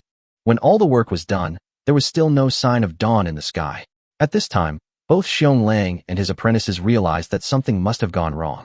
At this time, in a high-rise building nearly 10 kilometers away from Jinping Mountain, a dozen white or black foreigners were shivering and discussing something in whispers. The white-skinned man in the lead rubbed his shoulders to warm himself up and said in a trembling voice, "Everyone, you should have noticed that it is snowing outside, and the temperature has dropped to over 40 degrees below zero. This temperature is enough to freeze the water on the ground, and with the falling snow, I feel that our opportunity to act has come." Last time, Captain Rhodes suddenly lost contact, and it was later confirmed that he and Dennis had died at the hands of a dragon named Sun Guangjun. We must avenge this grudge. However, we came to Longwood this time with a mission. Revenge for Captain Rhodes and Dennis must be based on completing the mission. Therefore, for this operation, please be sure to keep the mission requirements in mind. Okay, everyone check your equipment. We'll be leaving in 10 minutes. Chapter 131, The Stubborn Dumpling. In Villa Number 1, after Sun Guangjun reminded Xiong Lang to get up and pee, he happily walked up the stairs. You know what? Just a little prank made the person's mood better. Humming a little tune, Sun Guangjun pushed the door open and walked into the room. However, I don't know who did it, but the lights in the living room were turned off. It was pitch black inside, which was like two completely different worlds compared to the brightly lit yard. Sun Guangjun suddenly walked from a bright place into darkness. Before his eyes could adjust, a black shadow rushed towards him. Sun Guangjun was knocked off balance by the collision, but the person opposite him stretched out his snake-like arms and tightly embraced his neck. A fragrant scent like orchid came over him, and Sun Guangjun was confused for a moment as to who this person was who had the audacity to attack him. Hubby, what have you been busy with these days? A familiar little baby voice sounded, and Sun Guangjun finally figured out who was coming. He freed one hand, scratched Zishi's nose, and said with a smile, I thought it was some daring fellow who dared to attack me at home, but I didn't expect it was you, a little devil. Ask me what I'm busy with. Of course, they are busy figuring out how to make us live comfortably. I'm still talking. Zishi whispered softly in Sun Guangjun's ear. I don't know what happened, but the room suddenly became hot. Honey, isn't it going to be hot again? Quite the contrary. Sun Guangjun hugged Zishi's waist, brought her to sit on the sofa, and said, It's not the high temperature, but the extreme cold and night are coming. Don't disbelieve me? Why don't you go out and take a look? It's snowing heavily outside. As for the rising temperature in the house, that's because I turned on the boiler. The cold hasn't frozen the house through yet, but the room has been heated up in advance, so it's normal to feel a little warm. What? It's snowing. Zishi was startled and suddenly left Sun Guangjun's warm embrace. Then she lazily lay down again, arched her back, found a comfortable position, and said, Whether it rains or snows, my husband will handle everything for me. There's nothing to worry about. Husband, it's late at night. Isn't it time for you to go to sleep with your sweet-smelling wife? Yes, sleep. Sun Guangjun laughed loudly, hugged Zishi's soft and boneless body, stood up, and prepared to go to her room. Who knew that Zishi would tilt her head, lick his earlobe with her small tongue, and said seductively, Husband, take me to your room. There are so many people downstairs, it would be so embarrassing if they heard it. Okay, let's go to my husband's room. Sun Guangjun had no objection to this request. There was no secret on the second floor, so he just went up. And what Zishi said was right. There were more and more people in the house, and there were only a few rooms left on the first floor. It was really not suitable to play too crazy here. But just when Sun Guangjun was holding the beauty and walked to the stairs, a fluffy little ball suddenly jumped out from the corner of the last step at lightning speed, hugged his calf tightly, and wouldn't let go. Are you, little one? Looking at the little girl hugging him like a pendant, Sun Guangjun said helplessly, There are so many places in the house. You can sleep anywhere. Why do you have to go upstairs with me? That room is just for you to stay in temporarily. It's not given to you. We can't occupy it, right? Besides, there's nothing in the room. What are you trying to do? Sun Guangjun was also helpless. This was the case last night. The little guy was willing to wander around during the day and did not show any abnormality during his nap. But when it was time to go to bed at night, the little guy ran to the second floor door and slapped and smashed it with his little paws, insisting on going in. No one could persuade him. In the end, there was no choice but for Sun Guangjun to open the door. After the little guy went in, he returned to his original room as if no one was around, and occupied the huge room so openly that he even gave Sun Guangjun a few bamboo shoots before he stopped. Sun Guangjun stayed in the yard tonight, on the one hand to wait for the snow, and on the other hand to avoid this little guy. When he entered the door just now, he didn't hear any noise. Sun Guangjun thought the little guy had calmed down, but he didn't expect that he was waiting for him here. Facing Sun Guangjun's questioning, the little girl just opened her big, ignorant eyes, blinked, and hummed, but she didn't have a positive attitude at all. Sun Guangjun really had no idea what to do with this silly little guy, so he could only open the door and throw several fat and big bamboo shoots on the ground. As soon as he saw that his goal was achieved, the little guy quickly loosened Sun Guangjun's trouser legs, picked up a bamboo shoot, twisted his chubby little butt, and ran into the room. Soon, the little guy ran out of the room again, with a very clear target, which was the bamboo shoots that fell on the ground at the door. Sun Guangjun held Zishi in his arms, and the two stood at the door, watching the little guy work tirelessly over and over again until he took away the last bamboo shoot, and then slammed the door shut. After a loud bang, the male and female looked at each other with smiles in their eyes. The little guy was so cute. Honey, can I ask you a question? Suddenly, she said in a delicate voice. Does this little guy have a name? If not, how about I give it a name? Sun Guangjun shook his head and said, I don't have a name. I just call him little guy or little dumpling. It's a good thing you wanted to give it a name. However, you'd better communicate with it. After all, it's someone else's name, and they still have a say. Well, I'll discuss it with it tomorrow. After getting Sun Guangjun's permission, she said excitedly, I believe I can definitely give the little guy a nice name. I hope so. Sun Guangjun knew how stubborn the little girl was. After all, he had a profound personal experience in the past 2 days. However, now was not the time to discourage Zhi's enthusiasm. Let's wait until she hits a wall before we talk about it. Glancing at the tightly closed door of Zhichuanzi's room, Sun Guangjun chuckled and whispered, Wife, Zhichuanzi is asleep. Shouldn't we hurry up too? Virtue. She gave Sun Guangjun a coquettish look and said, I'm still in your arms. I can't run away. You can take me wherever you want. He pinched Sun Guangjun's chest gently and said, Why are you asking me about this? What can I say to you? Sun Guangjun was a tough guy and didn't care about the twist at all. He hooked his foot and closed the door to the second floor. With a long laugh, he carried Zhi back to the bedroom. Throwing Zhi onto the 3-meter-wide bed in the bedroom, Sun Guangjun pounced on her. Chapter 132 Recruitment. August 31st, 8 a.m. The pitch-black sky covered the earth, with no sign of getting brighter. The sudden drop in temperature last night woke many people up from their sleep, and many people never woke up again. The survivors of Qilin Villa woke up in the middle of the night and hurriedly searched for their cotton-padded clothes and quilts, wrapped themselves tightly, and then waited for dawn in anxiety. It finally stopped raining. Although it was snowing heavily outside and the temperature was shockingly low, it was still acceptable to go out now compared to not being able to go out on rainy days. 1 month into the apocalypse, many people's homes have run out of food and water. If they don't find a way to replenish their supplies, they'll probably just starve to death. Besides, it is suddenly so cold now. In addition to warm clothes, it is also necessary to find some firewood to make a fire. Otherwise, if it goes on for a long time, you will either starve to death or freeze to death. However, no matter how long they waited, there was no sign of dawn, and many people began to panic. Could it be that it would be dark forever? The good news is that the heavy snow that had been falling for 7 or 8 hours finally stopped. Some people were so cold that they could not bear it anymore and had to dismantle the wooden furniture in their homes, light a fire, and warm their frozen hands and feet. Once someone took the lead, others followed. It didn't take long before all the survivors began to make fires to keep warm. With the warm firelight, the unbearable cold was finally no longer so scary, and the whole community was brighter because of the continuous burning of the fire.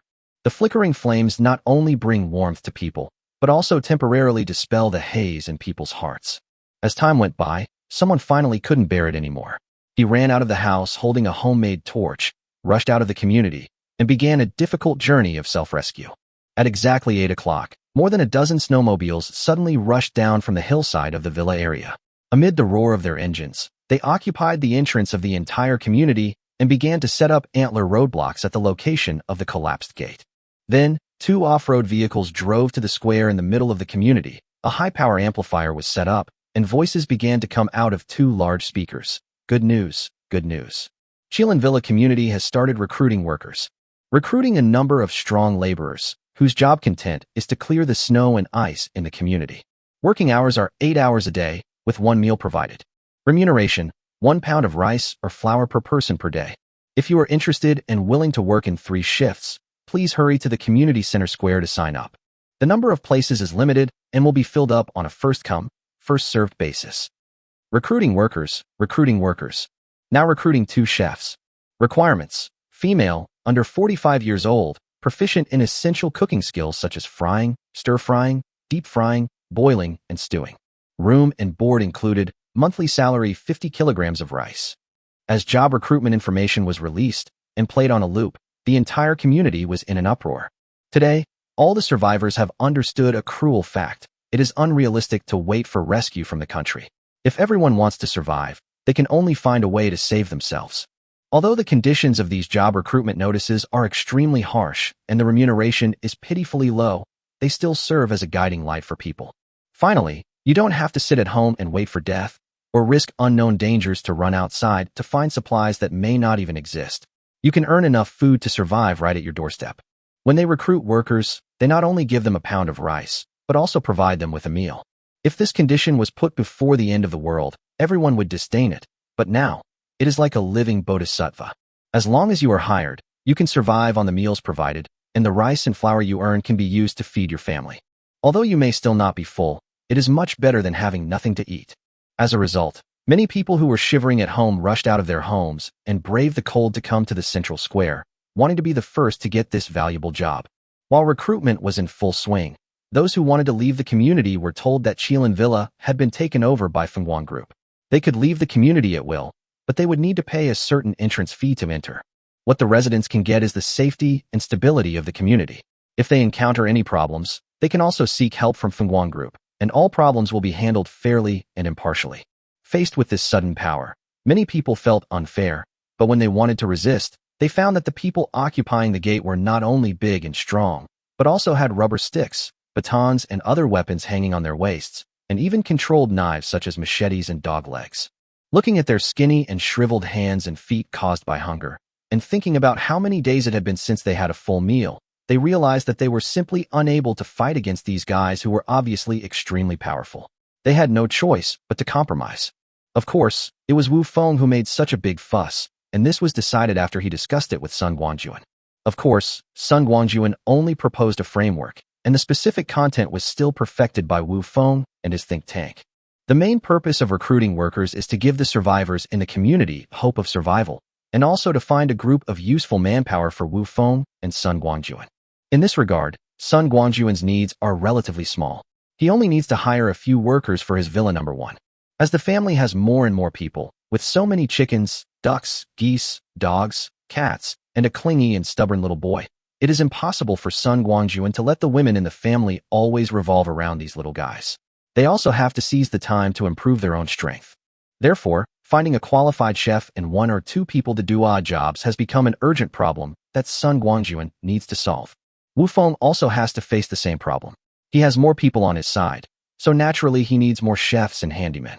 It just so happens that Wu Feng is recruiting people this time, so let's solve this problem together. In Wu Feng's plan, the destination for most people in the community is the huge project of cleaning up the community.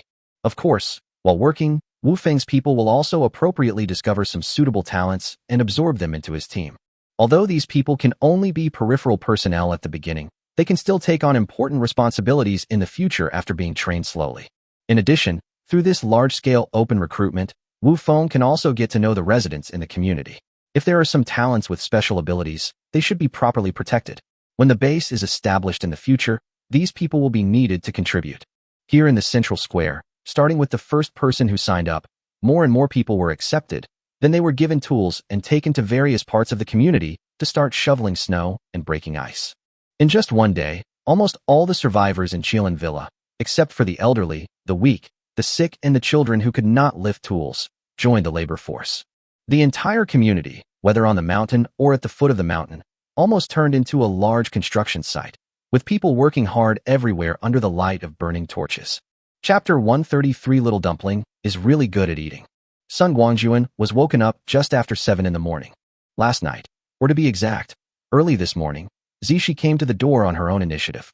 The two of them tossed and turned on the big bed in the second-floor bedroom, which was more than 3 meters wide, for almost 2 hours. Finally, because Zishi was exhausted and begged for mercy repeatedly, they stopped. But when he was sleeping soundly with his beauty in his arms, there was a series of dull knocks on the door suddenly. Shaking his dizzy head, Sun Guangjun looked at the door that was shaking slightly and covered his head with his hands in pain. This little ball is really annoying. Sun Guangjun was the only one living on the second floor, and the only one who could come knocking on the door at this time was Zai Chuanzi. Hearing the persistent knocks on the door, Sun Guangjun could only struggle to move the delicate arms and legs wrapped around his body, get up and put on his pajamas, and not forget to cover Zishi with a blanket. Although Zai Chuanzi is still a child, it is better not to watch things that he shouldn't watch. When Sun Guangjun angrily opened the door, the little dumpling, who was lying on the door and waving his arms to bang on it, fell to the ground without noticing. The little guy was quite agile. He rolled over and lay on the ground with his 4 paws facing the sky. His innocent big eyes looked at Sun Guangjun's big black face looking down at him. As if realizing that he had done something wrong, the little dumpling rubbed his belly with his 2 little paws and gestured to Sun Guangjun in a wronged manner. Well, the little guy is hungry again. Sun Guangjun was really convinced. Is this guy so straightforward?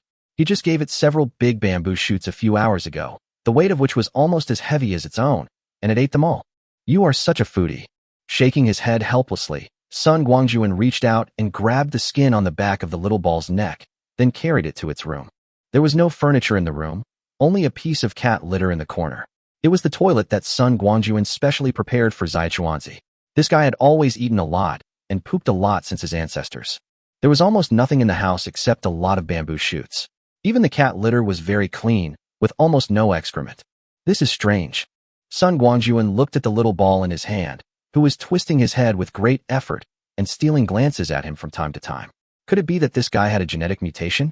All the bamboo shoots were eaten, but there was almost no feces. Was it all absorbed? But that's not right either. If pandas had such good absorption and digestion efficiency, their ancestors would not have to spend more than 10 hours a day eating. Suddenly, Sun Guangjun's heart moved. He reached out and flicked the little guy's head and said unhappily, "Little guy, it seems that you are going to start the road of evolution? Well, since I have abducted you here, it is my unavoidable responsibility to ensure that you have enough food and clothing. Come eat." Sun Guangjun casually threw the little ball to the ground, but the little guy landed on the ground very lightly and raised his hand to catch a big bamboo shoot that followed. This time, in addition to taking out a large number of bamboo shoots for Zai Chuanzi, Sun Guangjun also took out some fresh arrow bamboo, thorny bamboo, bitter bamboo, and white bamboo, all of which are pandas' favorite foods. In order to test his guess, Sun Guangjun took out some meat, fruits, and vegetables, put them in several bowls, and placed them where Zai Chuanzi could reach them. After thinking for a while, he took out a bowl of milk and a jar of honey. After doing all this, Sun Guangjun left the room that now belonged to Zai Chuanzi. Downstairs, although it was still dark, Fangya had already gotten up early and had almost prepared breakfast. In the living room, several women had also started their busy new day. What surprised Sun Guangjun was that she had come downstairs without him noticing and was winking at him playfully. At today's breakfast, the girls ate much more than before. To be specific, they ate almost twice as much as before. This phenomenon not only occurs in Fangya and the others who have already started on the path to superpowers, but is a common phenomenon. The sudden surge in appetite surprised the girls, especially the three newcomers and Fengjiu, the foodie. No need to be surprised. Seeing that the girls were afraid to pick up their chopsticks in the end, Sun Guangjun knocked on the table lightly and said, "You should have noticed that there was a heavy snowfall last night. The temperature dropped sharply, and it was still dark. These are all signs that the end times have entered a new stage. This stage can be described in one word: eternal night of ice. To put it bluntly, extreme cold and extreme night are coming together. This will be reflected in people's appetite, which will increase significantly compared to before. You don't have to worry about this, just cook more next time. In addition, this period of time will not be short, so you should be mentally prepared." Giving the women a few minutes to digest the news, Sun Guangjun took the opportunity to drink a bowl of porridge, wipe his mouth, and then continued, "There is one more thing I want to tell you. I have asked Brother Wu to help find a few workers in the community, including chefs and handymen. Now that there will be outsiders in the house, your training cannot be the same as it is now. After all, some things are not suitable to be seen by others. So, starting today, all your ongoing training will be conducted in the underground shooting range. Of course, I'm referring to shooting training, boxing, kicking, and cold weapons. These can be done in the yard, and it doesn't matter even if they get out. Later, you guys will work together to take all the guns, ammunition, targets, and other things in the yard back to the underground shooting range. Okay, those who are not full can continue, and those who are full can do whatever they need to do. By the way, Lu Tianxian, Yang Tianbao, and Lin Zhina, the three of you please stay for a while. I've been here for a few days now, and it's time to have a good talk with you." Oh, the three girls all looked surprised. Why were they going to talk about this so happily? On second thought, it was true. After returning from Neon, Sun Guangjun had been elusive. He had never given a clear statement about the three women's stay or departure, and there was almost no communication. It was indeed time to have a good talk. The same thought emerged in the minds of the three women almost at the same time. The decision of fate is now at hand. Following Sun Guangjun into the living room, the three women sat down nervously, looking very serious. Until Sun Guangjun was about to announce his decision, it would be a lie for the three women to say they were not nervous. "Why are you so nervous?" Seeing the three women's anxiety, Sun Guangjun said with a smile, "We have been through a lot together in Neon, and I will naturally provide a proper resettlement plan for you three. Don't worry, how to implement it depends on your own choice. Come, Have some tea and listen to my plan. Chapter 134 Choice. After pouring a cup of tea for each of the three women, Sun Guangjun said with a smile, "Before the end of the world, you three were all public figures who attracted much attention. This is already well known, so I will not elaborate on it. This time you accidentally ended up in Japan, and it was by chance that I was able to bring you back to China. Let me first state my attitude. I have great respect for all three of you. Now, it has been 3 or 4 days since we came back from Neon. The continuous heavy rain outside has stopped, and your physical condition should have recovered a little after these few days. It is time for you to make a decision about whether to stay or leave. What I mean is, if you want to leave, I welcome you to leave. After all, everyone has parents and family, and it is understandable that you want to go back and reunite with your family. I have prepared 3 cars in the yard. They are all filled with oil and water, and the tires are equipped with anti-skid chains. There are also spare oil and some daily necessities. If you want to leave, each of you can take a key and leave later. However, as you can see, I have limited manpower here, so I can't ask someone to escort you. I hope you can understand." Sun Guangjun took out 3 car keys and placed them on the coffee table. He continued, "They are all new cars. They are all the same. You can choose any one you like." The 3 women looked at each other, and none of them took the keys on the table. They waited quietly for Sun Guangjun's next words. Sun Guangjun was not in a hurry. He took out a box of slim cigarettes, lit one for himself, and gestured to the women. "If you want to smoke, take one yourself. Don't be polite." Perhaps because he was nervous, Yang Tianbao picked up the cigarette box, lit one for himself, took a deep puff, and said in a trembling voice, "Mr. Sun, if we choose to stay, what do we need to do? Leave?" Sun Guangjun seemed to chew on these 2 words carefully. After a long while, he pointed to the women in the yard who were busy collecting guns and ammunition and said, "Everyone, I won't hide it from you. These 6, except Fengjiu, are all my women." Although he had anticipated this situation, Yang Tianbao's expression changed, and he said in a trembling voice, "In other words, if we choose to stay, we will also become your women? What if we disagree?" "Disagree? Easy." Pointing to the car keys on the table, Sun Guangjun said, "Anyone who disagrees can take a car key and leave now." "Why?" Yang Tianbao's voice suddenly became sharp. "Mr. Sun, you also know that it is the end of the world now. It has been raining heavily for half a month. Now the temperature has dropped and it is snowing. There are no roads left. If you let us, a few weak women, go out like this, aren't you sending us to our deaths? Mr. Sun, the world is already so difficult. It's not easy for us to survive in the apocalypse. Why do you have to make things difficult for us? To embarrass you?" Sun Guangjun smiled and said, "Miss Yang, where did you get this from? I brought you back from Neon, and it's no exaggeration to say that I saved your lives. After you came back, I treated you well with good food and drinks. Do you think I'm putting you in a difficult position? Could it be that Miss Yang thinks that I should keep you at home and make my sacrifices for you without any regrets, and that this is not putting things in a difficult position for you? Joke. You are not my relatives, so what qualifications do you have to live in the shelter I built, enjoy the fine wine and food that the survivors outside dream of, and spend every day in comfort? Remember, no one is obligated to support you selflessly. This is not the end of the world, so there are not so many people who are eager to take advantage of you. If you want to gain something, you must first see what you can give. Rights and obligations have always been equal. You want to enjoy without paying any price, but where can you find such a good thing at such a cheap price? Ms. Yang, I regret to inform you that based on what you just said, you are no longer suitable to stay with me. Please." As he spoke, Sun Guangjun picked up a pair of car keys and threw them in front of Yang Tianbao. "Mr. Sun, please don't be angry first." Looking at Sun Guangjun's stern expression, Lu Tianxian was confused as to how things could take a turn for the worse in just a few words, reaching such an unmanageable point. She quickly advised, "Baby didn't mean that. She just can't adapt to this change for the time being. After all, the apocalypse came too suddenly, and we experienced so much hardship and suffering in Neon, and saw so many sinister hearts. People are evil." Sun Guangjun raised his hand to interrupt Lu Tianxian and said sarcastically, "Miss Lu, what you mean is that I rescued you back to China with bad intentions, right?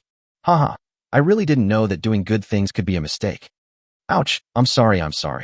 Lu Tianxian said anxiously, "Mr. Sun, I really didn't mean that.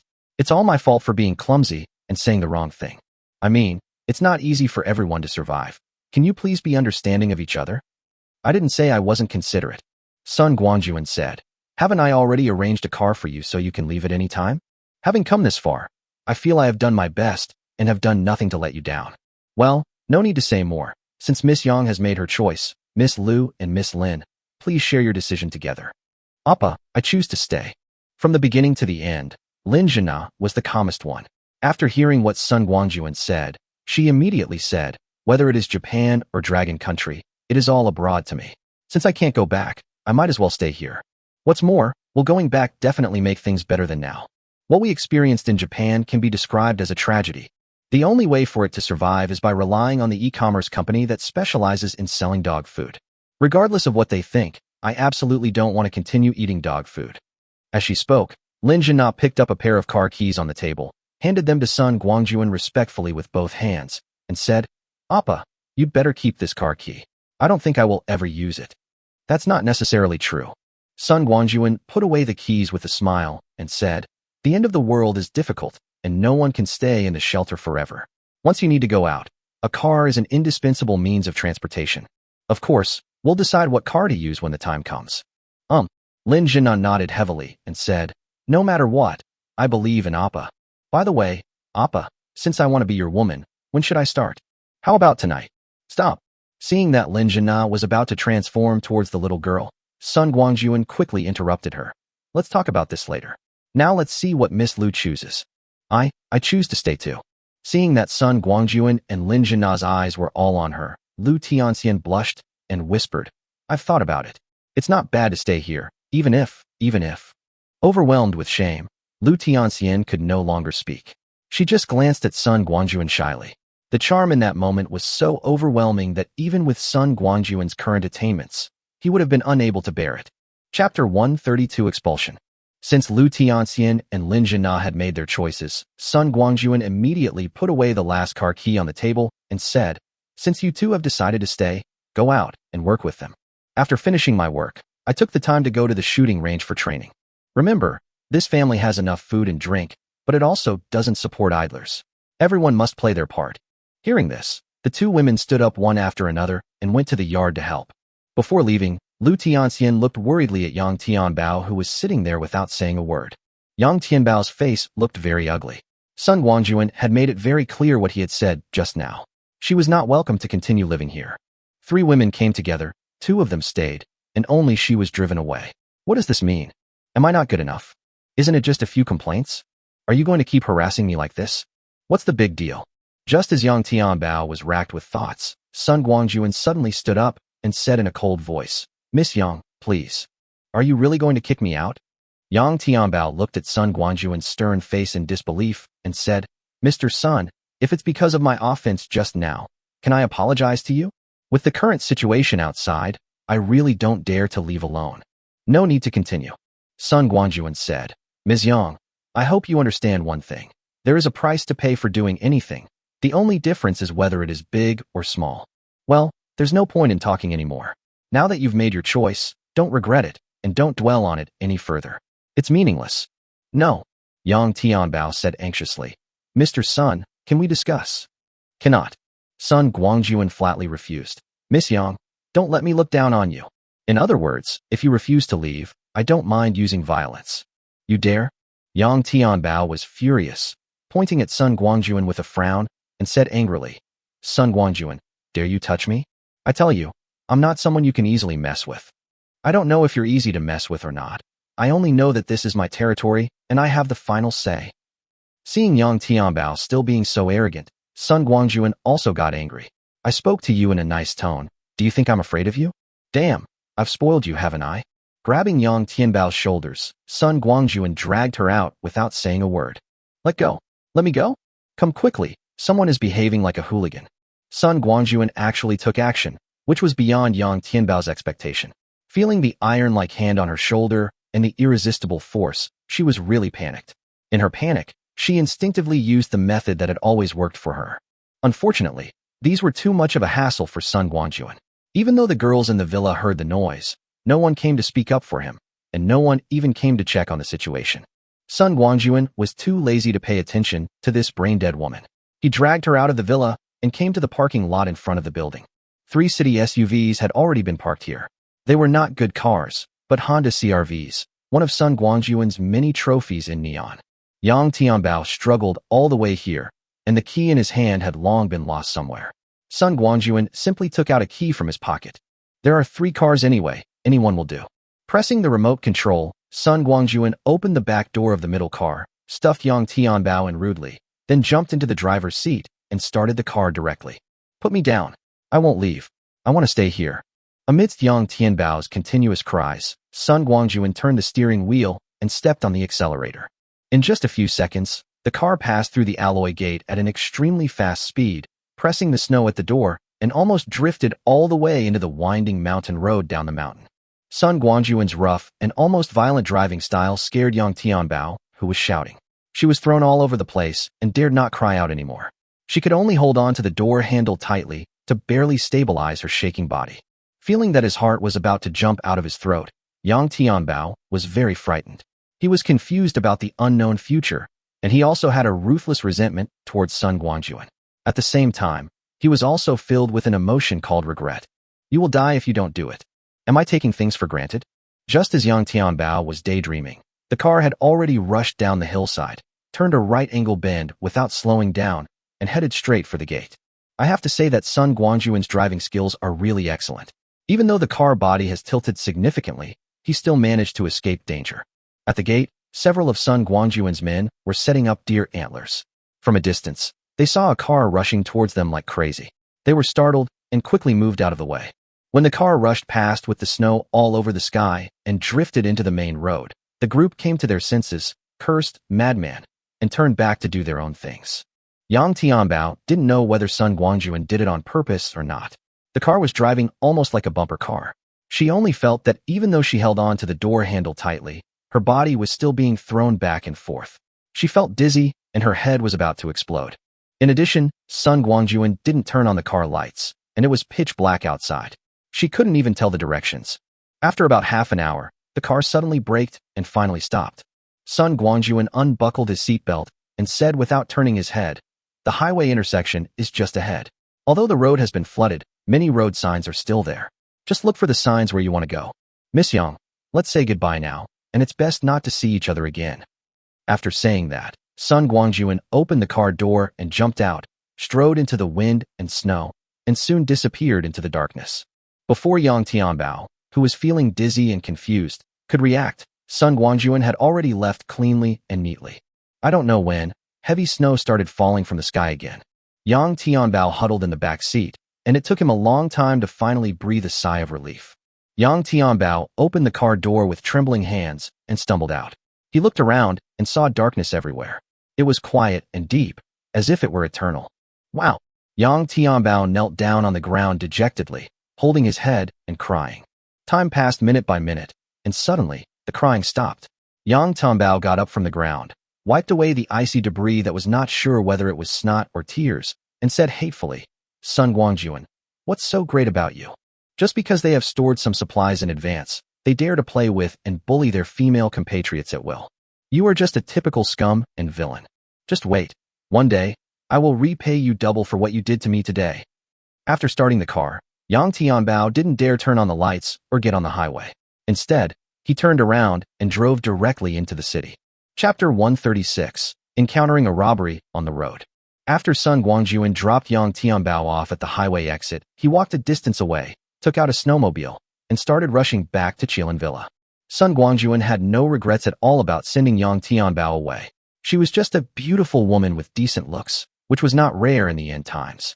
With what he had now, what kind of beauty could he not find? For those who can't make sense, just give up on them. There's nothing to regret. Someone like Yang Tianbao, if he really stayed, would become a troublemaker in the future. If you don't put yourself in the right position, everything will be in vain. To be honest, the weather today is pretty good. There is no wind, and the only sound between the sky and the earth is the rustling of snowflakes falling. The further he went into the urban area, the more people Sun Guangjun met. The heavy rain finally stopped, and the accumulated water on the ground turned into a thick layer of ice.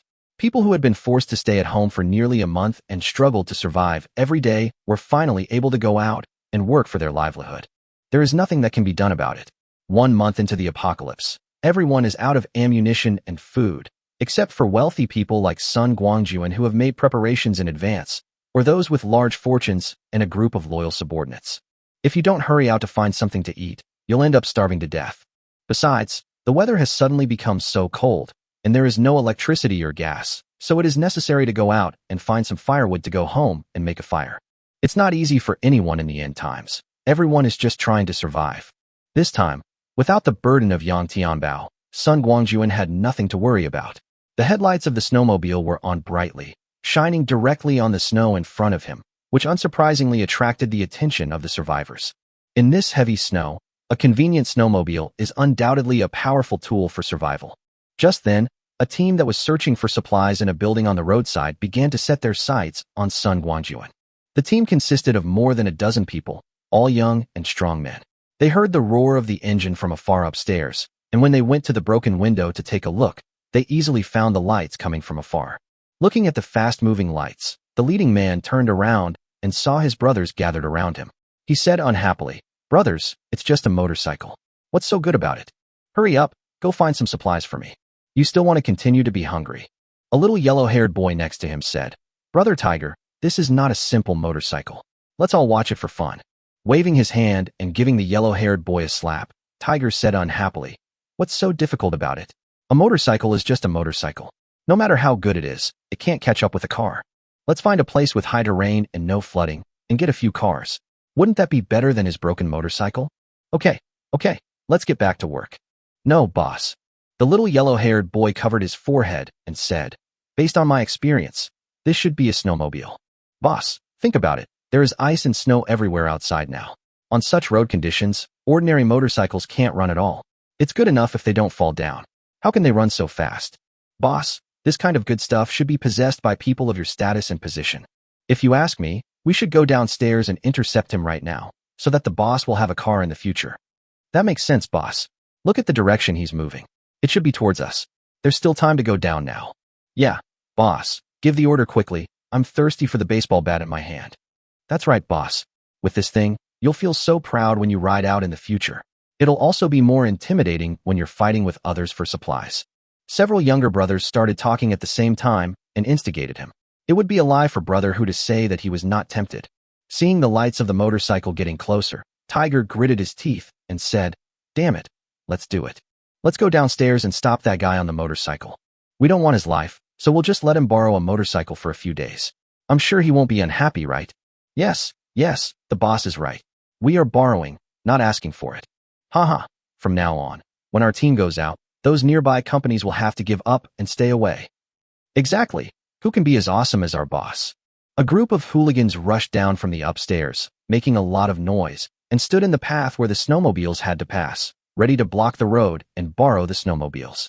As soon as the formation was formed here, Sun Guangjun was already within 100 meters. Under the bright headlights, Sun Guangjun spotted the shadowy figure from a distance and couldn't help but sneer in his heart. These people really don't know how to live or die by daring to touch the taboo. Anyway, I have nothing to do today, so I might as well play with these little bastards. Beating the children on a rainy day is just a way to do nothing. Thinking of this, Sun Guangjun began to slow down the car. When they got closer, Sun Guangjun stopped the car, sat astride the seat, and said lazily, "Everyone, it's snowing heavily, but you don't stay at home to warm yourself by the fire, but come here to play in the traffic jam. How leisurely." The yellow-haired man stepped forward, holding the baton in his hand, and said with his nose raised to the sky, "Boy, stop talking nonsense.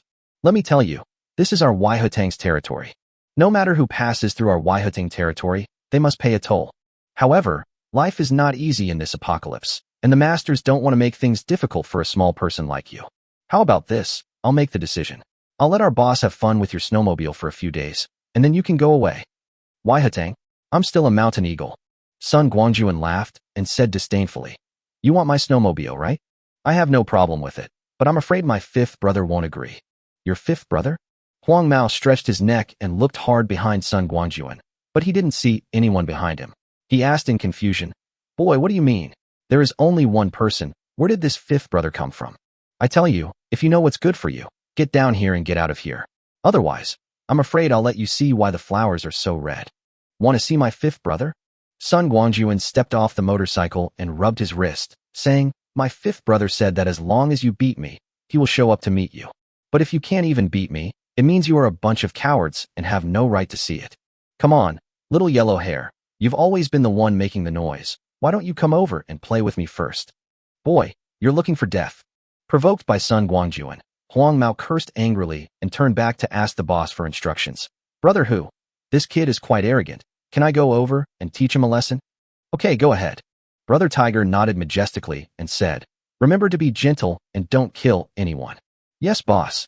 Huang Mao bowed to Brother Hu in a serious manner, then rushed towards Sun Guangjun with a baton in hand. Chapter 137. Recruiting a few subordinates. Sun Guangjun looked at the behavior of this group of people with amusement. They named themselves Waihotang, and they really thought they were gangsters? After moving his wrists and ankles, Sun Guangjun assumed a boxing stance and continued jumping in a very professional manner. On the other hand, the yellow-haired man bared his teeth, trying his best to look ferocious, and swung a baton with great vigor, but without any method. When he got closer, Huang Mao shouted, boy, lie down. He raised the baton high and smashed it diagonally towards Sun Guangjun's shoulder. Looking at the yellow-haired man's ridiculous posture, Sun Guangjun knew that this kid must have never practiced before. At most, he knew the moves he used in street fights, which were not very threatening. Sun Guangjun easily dodged the stick that Huang Mao was determined to hit him with by leaning to the side. He then lightly swung his left fist and punched Huang Mao in the side of his face as he couldn't control his body. In this punch, Sun Guangjun didn't even use 1/10 of his strength for fear of hurting Huang Mao, which would have put the game to an end. A punch, neither light nor heavy, hit the yellow-haired boy's cheek, causing him to stagger and almost fall to the ground. After a successful attack, Sun Guangjun did not pursue the victory, but took 2 steps back and waved to the yellow-haired man. Come on, let's continue. As soon as he came up, he was punched by someone. The yellow-haired man was beaten so badly that he was a little disoriented and became very angry. As for the fact that he was beaten, in Huang Mao's view it was clear that this kid has no martial ethics. I was careless just now and didn't dodge. The yellow-haired man roared, swung his baton up and down, and beat Sun Guangjun indiscriminately. However, what made Huang Mao collapse was that Sun Guangjun could easily dodge every attack and then punch him back. The punch, which seemed neither light nor heavy to Sun Guangjun, was a heavy blow to Huang Mao. He was not injured, but it still hurt for a while. Huang Mao didn't notice anything about this one-sided attack, but Brother Hu and the others who were watching from behind saw it clearly. Huang Mao didn't go up to teach others a lesson, but was clearly acting as a human sandbag and just got beaten. Stop. Seeing that Huang Mao had been hit by more than 10 punches, Brother Hu couldn't bear it anymore and shouted to stop. Huang Mao was still not convinced and tried to continue fighting, but Sun Guangjun punched him in the soft spot, causing him to get a stitch in the side and fall to the ground holding his stomach. He couldn't fight anymore. Seeing that the 2 men finally stopped, Brother Hu stepped forward and said, thank you for your mercy, my dear man. My brother is no match for the hero, so we are willing to admit defeat. We were presumptuous this time, please forgive us. Brothers, clear the way. It's no wonder that this gangster boss gave in so quickly. Although his martial arts skills are limited, he still has good vision. Just looking at Sun Guangjun's relaxed and happy look, he knew that he was just teasing him.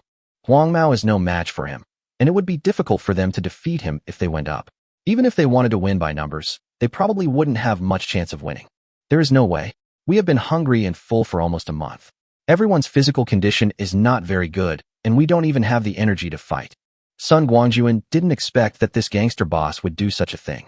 This was beyond his expectations and made him interested in this team. Sun Guangjun bowed to Brother Hu and asked, may I ask what this boss's name is? My name is Sun Jian. Brother Tiger said with great trepidation, I am grateful to my brothers for giving me the title of Sun Lao Hu. All my brothers call me Brother Tiger. So it's the main family. Sun Guangjun said with a smile. Sun Lao Hu, tell me what's going on with your Weihu Hall. I'm sorry to have embarrassed you, my good man. Sun Lao Hu smiled awkwardly and said, we used to be a group of good friends on the street, but now the end of the world has come and we are almost unable to survive. We can only huddle together for warmth, so we got together again. At the beginning, we just went out together to look for supplies, and we had conflicts with many people. Later we thought that if we wanted others to be afraid of us and not dare to act rashly, we had to have a resounding name. So, the brothers discussed it and named it Waihotang. But don't worry, although we are called this name, we dare not be like Zuoshandio and bully men and women and do all kinds of evil things. There are fights with people when searching for supplies, but there is no such thing as openly stealing other people's things. I see. Sun Guangjun's heart moved, and he said, I don't think you guys seem to be vicious guys. I wonder if you have ever thought about whether you want to continue like this or find a larger force to join. Don't blame me for being blunt. These days, it's good to lean on a big tree for shade. Since I have limited abilities, it's not a bad idea to find someone to cling to. I have thought about it. Sun Lao, who touched the back of his head and said embarrassedly, but my brothers and I really don't have any skills to show off. Even if we find a big force to join, they may not want us. How about I introduce you to a place? Sun Guangjun asked, have you heard of Xionglang? Sun Guangjun felt that Sun Lao Hu and his gang were pretty good. They had some principles and were quite loyal. It would be a good idea to recruit them to expand his strength. However, it is not appropriate to receive such a person with strong underworld habits to Wu Feng. Wu Feng and his team are going to manage the community and then build a base. Recruiting some former gangsters too early will easily cause chaos. In comparison, Xionglan's situation is much better. He is a gangster himself, and his subordinates are all disciples who practice martial arts with him. Introducing Sun Lao Hu and his group over is definitely a good thing for him. At the same time, Sun Lao Hu and others can learn more skills by following Xionglang. As for whether what Sun Lao Hu said is true or false, and whether there are people of low character among them, Xionglang will be responsible for identifying and dealing with them. Sun Guangjun only introduced people there. Whether to keep them or how to use them are issues that Xionglang needs to consider. Are you talking about Xionglang, the master of Mad Dog Fist? Hearing Sun Guangjun's question, Sun Lao Hu's eyes lit up and he said, of course we have heard of Master Xiong's name, but we have never had the chance to meet him. I heard that Master Xiong is a true master. If we can follow Master Xiong, it would be a blessing for us brothers. That's easy. Sun Guangjun laughed and said, Xionglan's base was originally on Songling Road. It was an auto-modification factory called Chejiangfeng. After the apocalypse began, they occupied a nearby club called Honglinmen. If you really want to follow Xionglang, you can go to Honglinmen to find him, and then say that I introduced you there. Of course, whether you can stay depends on Xionglan's opinion. I am just serving as an introduction. Of course. Sun Lao Hu said gratefully, we are very happy that you can introduce it to us. Don't worry, as long as we meet Master Xiong, we will definitely stay with our own abilities. I just don't know what's your name. Sun Guangjun said, didn't I tell you just now that we are from the same family? When the time comes, tell Xionglang that it was Mr. Sun who introduced you. He will naturally know who it is. Thank you very much. Amidst Sun Lao Hu's profuse gratitude, Sun Guangjun started his snowmobile and drove away in a leisurely manner. Chapter 138 Little Green Tea ran away. After temporarily accepting Sun Lao Hu and his gang, Sun Guangjun's subsequent journey became much smoother. It's not that he didn't encounter people with bad intentions who blocked his way, but Sun Guangjun had lost interest in playing with them. Whenever he encountered someone appearing right in front of him, he would pick up the Remington gun without saying a word. It's no wonder that with such a powerful weapon in hand, the deterrent effect is incredible. Unless you meet someone stupid, basically no accidents will happen. With no one blocking his way, Sun Guangjun's speed was not affected at all. However, he did not go back to Qilin Villa directly, but came to Xionglang first. Since I want to introduce someone to Xionglang, I naturally have to say hello to him first. Besides, I haven't seen Xionglang for more than 10 days, so it's only right for me to come and see how he's doing. According to Sun Guangjun's plan, Wu Feng adopted the model of occupying small communities and developing bases step by step. However, it was different for Xionglang. He only needed to recruit enough people and form a powerful combat force, similar to the existence of mercenaries. In this way, the two forces, one dynamic and one static, one internal and one external, can complement each other. However, Xionglang has not surrendered to Sun Guangjun yet. All of this is just Sun Guangjun's own plan, or it can be said that it is just wishful thinking. But Sun Guangjun has enough confidence. In the face of absolute strength, even if Xionglang is still a free man now, sooner or later, he will honestly become his right-hand man. When he arrived at Honglang, Sun Guangjun learned that Xionglang had gone to the sports car workshop late at night and had not returned yet. Xionglang, who was working hard in the wheelwright's workshop shoveling snow and breaking ice, was very happy about Sun Guangjun's arrival, but he was also very busy and had no conditions to properly entertain this benefactor. Sun Guangjun didn't care about it. He just pulled Xionglang aside and told him about the situation in the extreme cold night. Then he told him that if he didn't have enough supplies, he could go to Qilin Villa to find Wu Feng. He would lend or give them to him, and he would not let him down. Xionglang had taken supplies from Wu Feng before, and with what he already had on hand, it should not be a problem for him to hold on for a while. However, although Xionglang had some weapons and equipment, the quantity was small and could not equip a large number of people. Sun Guangjun had no shortage of these. Since Sun Guangjun wanted to cultivate their force, he naturally had to provide some support in this regard. When he was leaving, seeing that Xiong Lang was staring at the Remington shotgun on his back, Sun Guangjun simply gave it to him and left him about 100 shotgun shells. Seeing Xiong Lang holding the gun in his hand and stroking it so fondly, Sun Guangjun felt amused. It seemed that even a martial arts master could not escape his love for firearms. Starting the snowmobile, Sun Guangjun headed straight for Qilin Villa this time. When they were about to reach the gate, Sun Guangjun suddenly remembered that Zhou Yilin also seemed to live here. Ever since a bubble appeared when the temperature was high, this little green tea has been silent and no one knows whether it is dead or alive. However, Sun Guangjun believed that she was still alive. After all, good people don't live long, but evil people live for 1,000 years. No, since I remembered it today, I might as well go and take a look. If this woman is really alive, Sun Guangjun wouldn't mind giving her a ride. It's better to send this kind of evil to the underworld as soon as possible to bring disaster to the king of hell. By the way, where does Zhou Yilin live? Sun Guangjun racked his brains to recall, and it took him a long time to remember. Building 6, room 508. Yes, it's Building 6, room 508. This was Zhou Yilin's WeChat name in the owner's group at that time. Let's go find her now. When they arrived at the gate, Wu Feng's men all knew Sun Guangjun. When they saw him coming, they immediately removed the roadblocks and let him in. As soon as you enter the community, the atmosphere here is completely different from the outside. Residents are divided into groups everywhere. Under the command of Wu Feng's men, they are working hard to clear the snow and ice on the ground. Brother Wu is quite fast. Looking at the neighborhood filled with people, the bustle was almost as lively as before the end of the world. Sun Guangjun was deeply moved. According to the plan, Wu Feng's men were divided into 3 groups. One group was responsible for controlling the gate of the community and actually controlling the community. One group was responsible for leading the recruited people to clean up the community, and the last group was responsible for recruiting workers and checking and registering the surviving population from house to house. Sun Guangjun was aware of these plans. Now he saw that almost everyone was busy in various places in the community. He wondered if Zhou Yilin was among them. Not wanting to look around blindly, Sun Guangjun simply ran to the central square, found the 2 people in charge of recruitment, and got the list of all the applicants from them. After a careful search, Sun Guangjun found that Zhou Yilin's name was not included. It seems that Xiaoluoka looks down on this kind of hard labor for a pitiful salary. After abandoning the snowmobile in the central square, Sun Guangjun headed straight for Building 6. Since you, Miss Zhou, don't like the salary offered by Brother Wu and are unwilling to work for food, then I will come to your house in person to bring you warmth and ensure that you have a full meal in one go. Building 6 is not far from the central square, just a few steps away. Most of the people in the community were hired by Wu Feng and were busy working outside. The entrance of Building 6 was quiet, and Sun Guangjun's arrival did not attract anyone's attention. The elevator had stopped long ago. Sun Guangjun pushed open the door of the stairwell and walked up the steps one by one, reaching the 5th floor without any hindrance. Building 6 is a double-unit structure connected by an open corridor in the middle. Each unit has 4 households. I don't know what the developer was thinking, but they numbered them from 1 to 8 instead of 1 to 4. Standing at the door of 508, Sun Guangjun reached out and knocked on the door.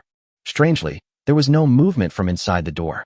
Sun Guangjun was sure that with his current sensitivity, he would be able to hear any sound coming from the house. There were only 2 possibilities in this situation. There was no one in the house, or the person in the house was dead. After waiting for 5 minutes, Sun Guangjun raised his leg and kicked the heavy security door in front of him. The heavy door could not withstand the sudden and powerful force and burst open. Stepping on the fallen security door, Sun Guangjun walked into the house, carrying a brand new Remington shotgun. The house is not big, with 2 bedrooms and 2 living rooms, and is open from north to south. After looking around several rooms, Zhou Yilin was indeed nowhere to be found. However, Sun Guangjun still noticed some problems. There was half a pot of noodles in the kitchen. Judging from the freshness of the noodles, they should have been from last night. The door of the closet in the bedroom was open, and there were only a few clothes inside. It looks like Zhou Yilin left 508 this morning and took her luggage with her. This was beyond Sun Guangjun's expectations. Does this little green tea have other acquaintances in Qing City? This acquaintance must be powerful, otherwise he would not have been able to survive the apocalypse for a month and still be able to pick up Zhou Yilin as soon as the rain stopped. Chapter 139, A Rare Leisure Time. After returning empty-handed, Sun Guangjun could only put away the Remington shotgun in disappointment. This thing looked mighty and majestic, but it was a bit too shocking. It was better not to show it in the community, in case it scared the children. After leaving room 508, building 6, Sun Guangjun returned to the central square and took back his snowmobile.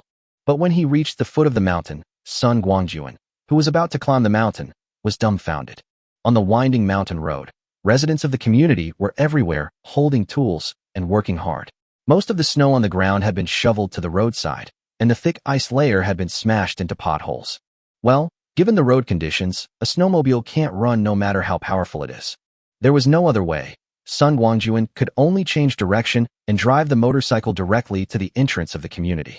The one guarding the door was Wu Feng's confidant, Koji Tanaka, whose real name was Zhao Zixing. This guy went to Neon to work with his family when he was very young. Later, his parents and family members all died in a road conflict. In anger, he tore up his passport and started on the road of revenge. Unfortunately, for a young man who doesn't speak the language and is in a foreign country, the road to revenge is extremely difficult.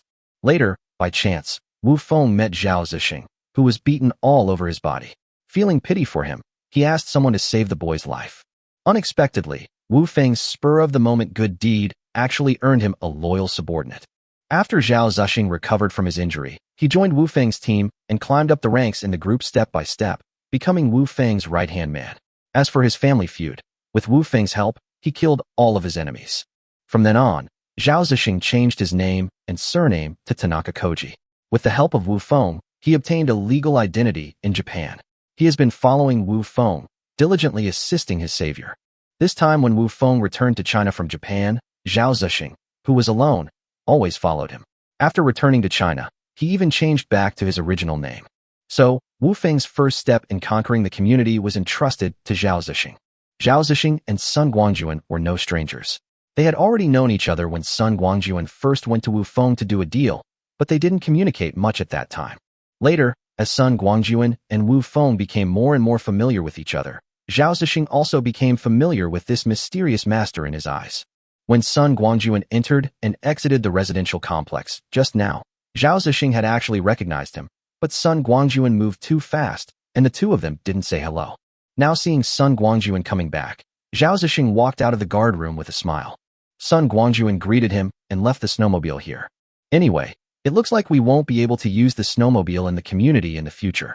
It will be convenient to leave it here at the door for future use. After all, the road outside the gate is still covered with thick ice and snow. Leaving the motorcycle behind, Sun Guangjun strolled all the way back to Villa Number 1.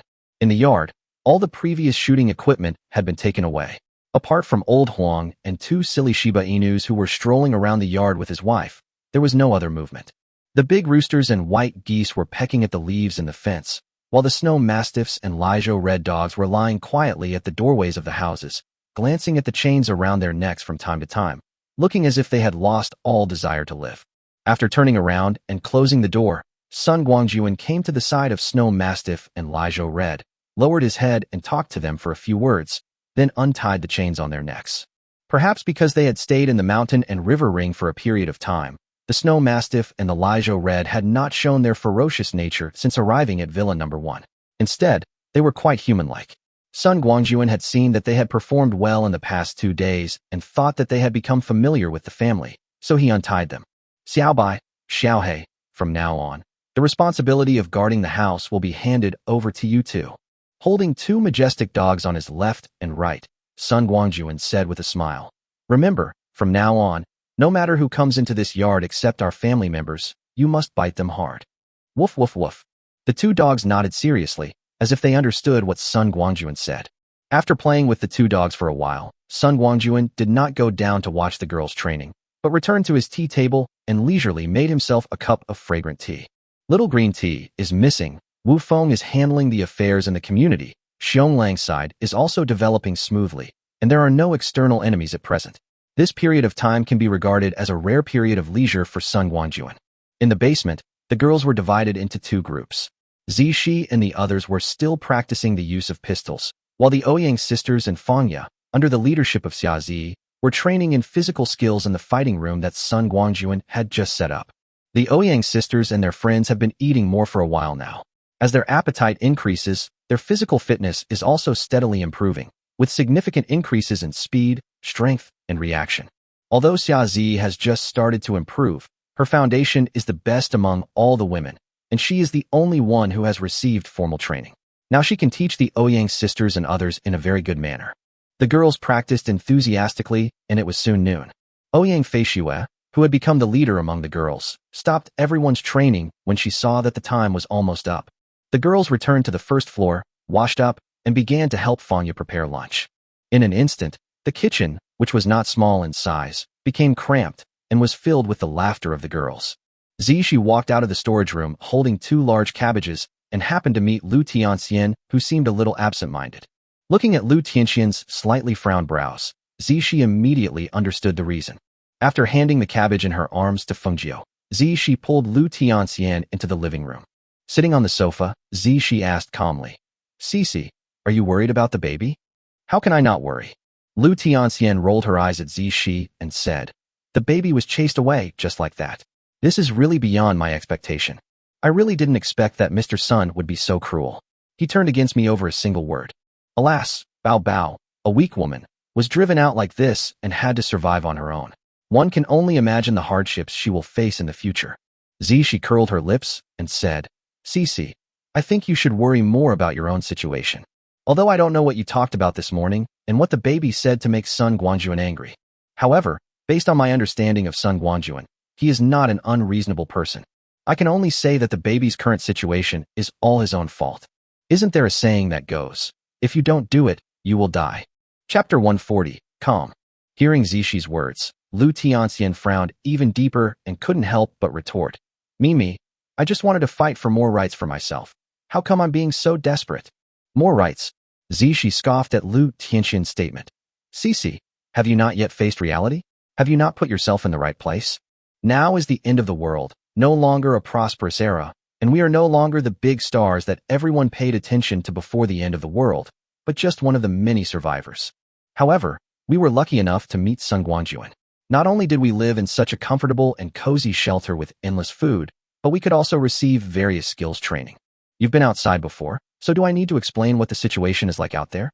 To put it bluntly, if this happened outside, let alone under such conditions, it would be extremely difficult for us to maintain our innocence.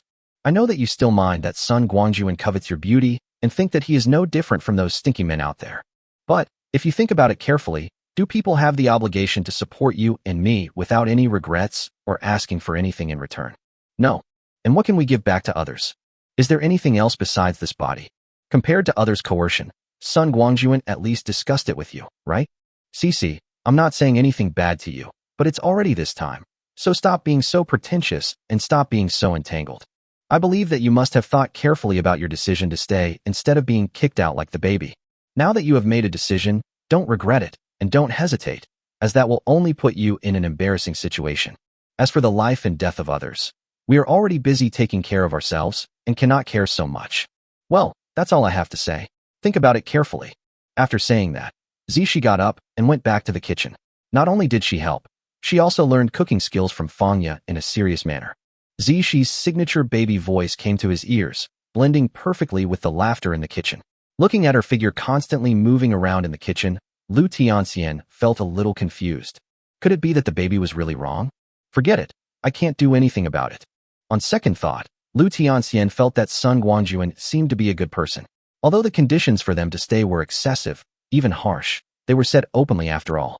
Even if you disagree, he would still send you out of the country with courtesy and would not turn his back on you.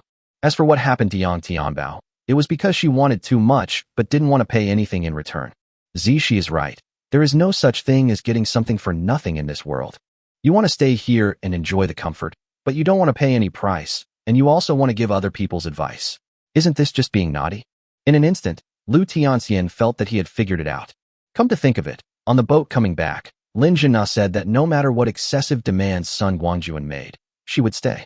It seems that she is very clear-headed. As for Sun Guangjun, he was not a good person, but he was not a villain either. He retained the minimum respect for them. Standing up from the sofa, Lu Tianxian walked into the kitchen and tried to blend in with the other girls. Gradually, she actually felt that this kind of life was pretty good. Peace returned to Villa Number 1. Actually, this is not accurate. Except for a little noise caused by Yang Tianbao in the morning, Villa Number 1 has been quite peaceful. On the second day of the polar night, Wu Feng personally sent 3 people to Villa Number 1. They were all middle-aged women in their 40s. One was a cook, and the other 2 were handymen.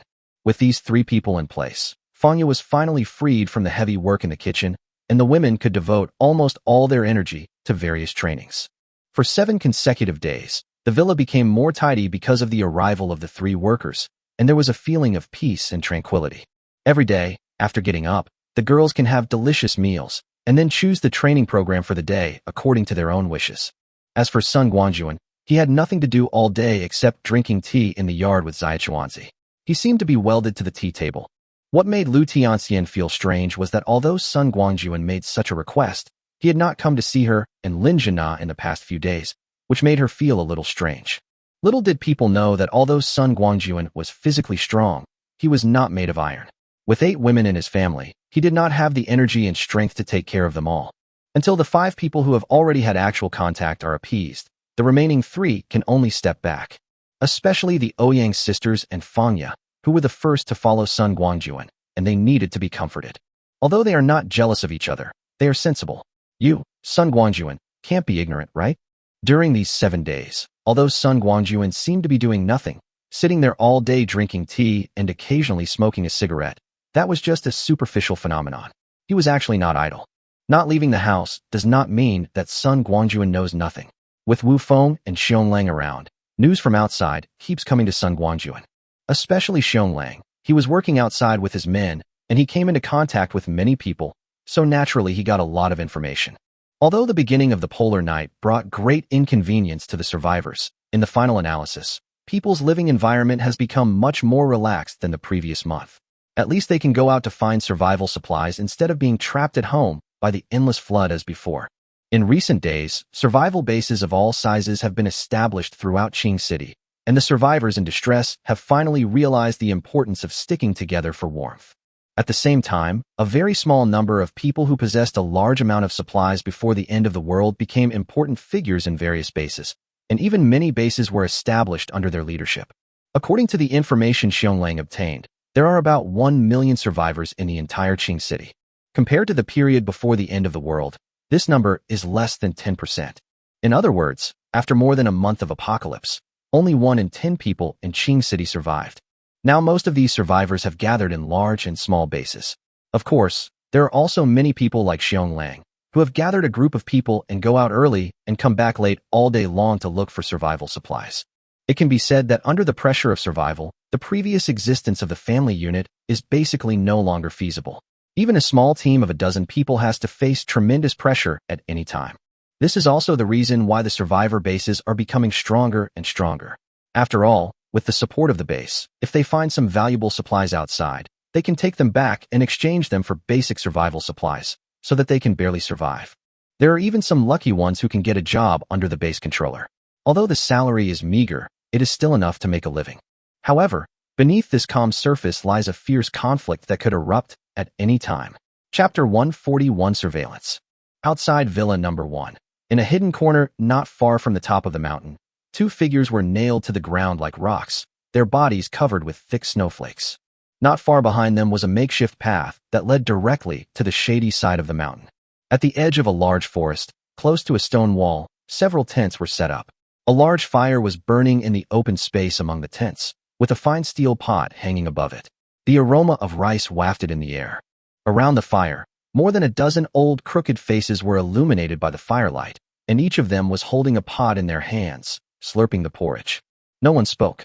Apart from the slurping sound of porridge and the crackling of burning firewood, the entire camp was silent. After a long moment, the white-skinned leader put down the jar in his hand and ordered expressionlessly, "Robert, Mike, go and get Scott and David back, and continue to strengthen surveillance of Villa Number 1. Captain Antonio, is there any point in us doing this?" Robert, who was called by name, was a tall, dark-skinned man. He was chewing a small stick in his mouth like gum and said irritably, "We arrived here and began monitoring Villa Number 1 on the first day of the drop in temperature and snow, but until today, 7 days later, we still have nothing. I think we should change our mindset instead of just passively waiting here." "Robert, shut up." This sentence seemed to ignite the anger in Antonio's heart, and the guy suddenly exploded, pointing at Robert's nose and growling in a low voice. "Damn it, I don't want to know what you think, but what I think. Don't I want to rush into the villa, and catch that damn yellow monkey directly? However, we have already checked it up close. The glass curtain walls are made of the highest standard bulletproof glass, with 3 layers and more than 10 centimeters. The villa gate is made of pure steel and is no less thick. Damn, what on earth was this dragon countryman thinking? Why did he build the place where he lives as hard as a turtle shell? With the firepower and means we have now, it is simply impossible to break through such defenses. See, we can't do that. What's more, he has a dog in the yard. The dogs with their keen sense of smell would detect our presence before we even got close. With the caution of that damn dragon countryman, do you think he can only defend himself without any means of counterattack? Don't forget, he probably has a large amount of weapons and equipment in his hands. What can we do if we can't rush in and catch the person? Besides waiting here for an opportunity, what else can we do?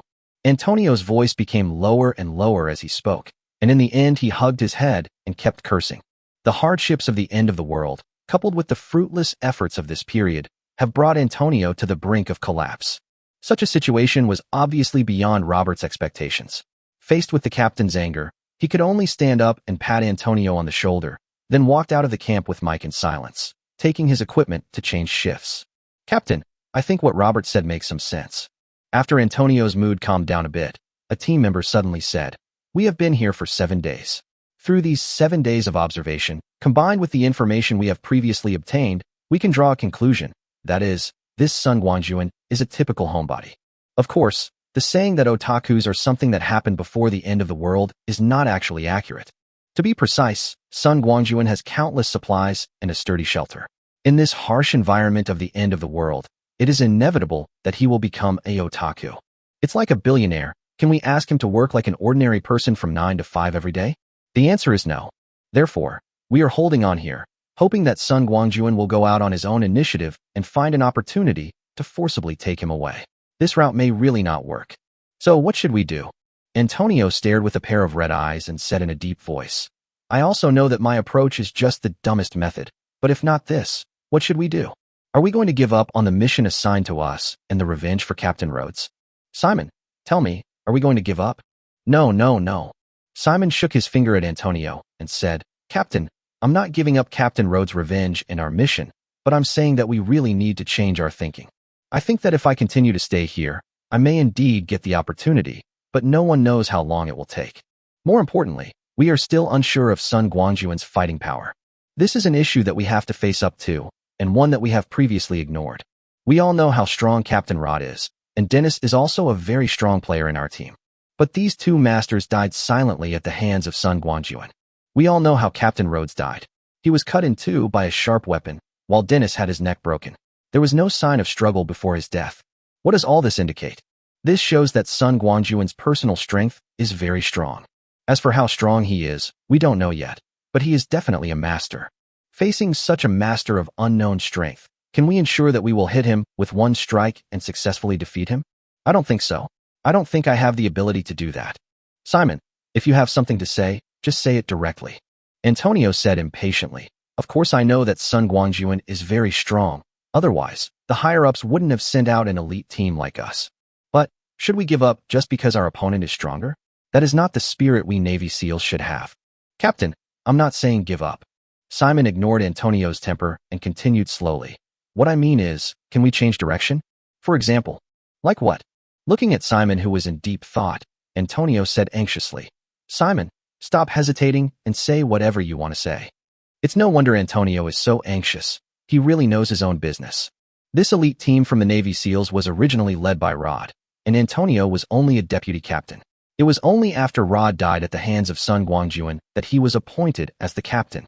However, the apocalyptic natural disaster that lasted for more than a month has made it difficult for the team to even take care of its survival. Antonio, the captain, is also Alexander. Not to mention anything else. Just during these few days of monitoring Sun Guangjun on the mountain, the little supplies the team had accumulated were about to be used up. If the mission could not make any progress, I am afraid they would be powerless and unable to continue. To be honest, at this point, Antonio wished someone could give him some good advice to help him get out of his current predicament. Under Antonio's anxious gaze, Simon leaned close to his ear and whispered something. The more he talked, the brighter Antonio's eyes became, as if a road to heaven was right before his eyes. After Simon finished speaking, Antonio waved his hand and ordered directly, Everyone, Take your equipment and supplies and move. Chapter 142: The New Situation in the Yard. Sun Guangjun's seemingly peaceful life did not last long and was soon broken. Almost at the same time when Antonio and the elite team quietly retreated, Wu Feng visited Villa Number 1. These days, Wu Feng has been busy with the integration and settlement of the entire community.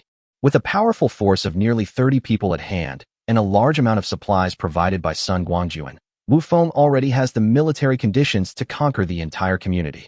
Compared to the starving survivors in the community, Wu Feng's men have never gone hungry.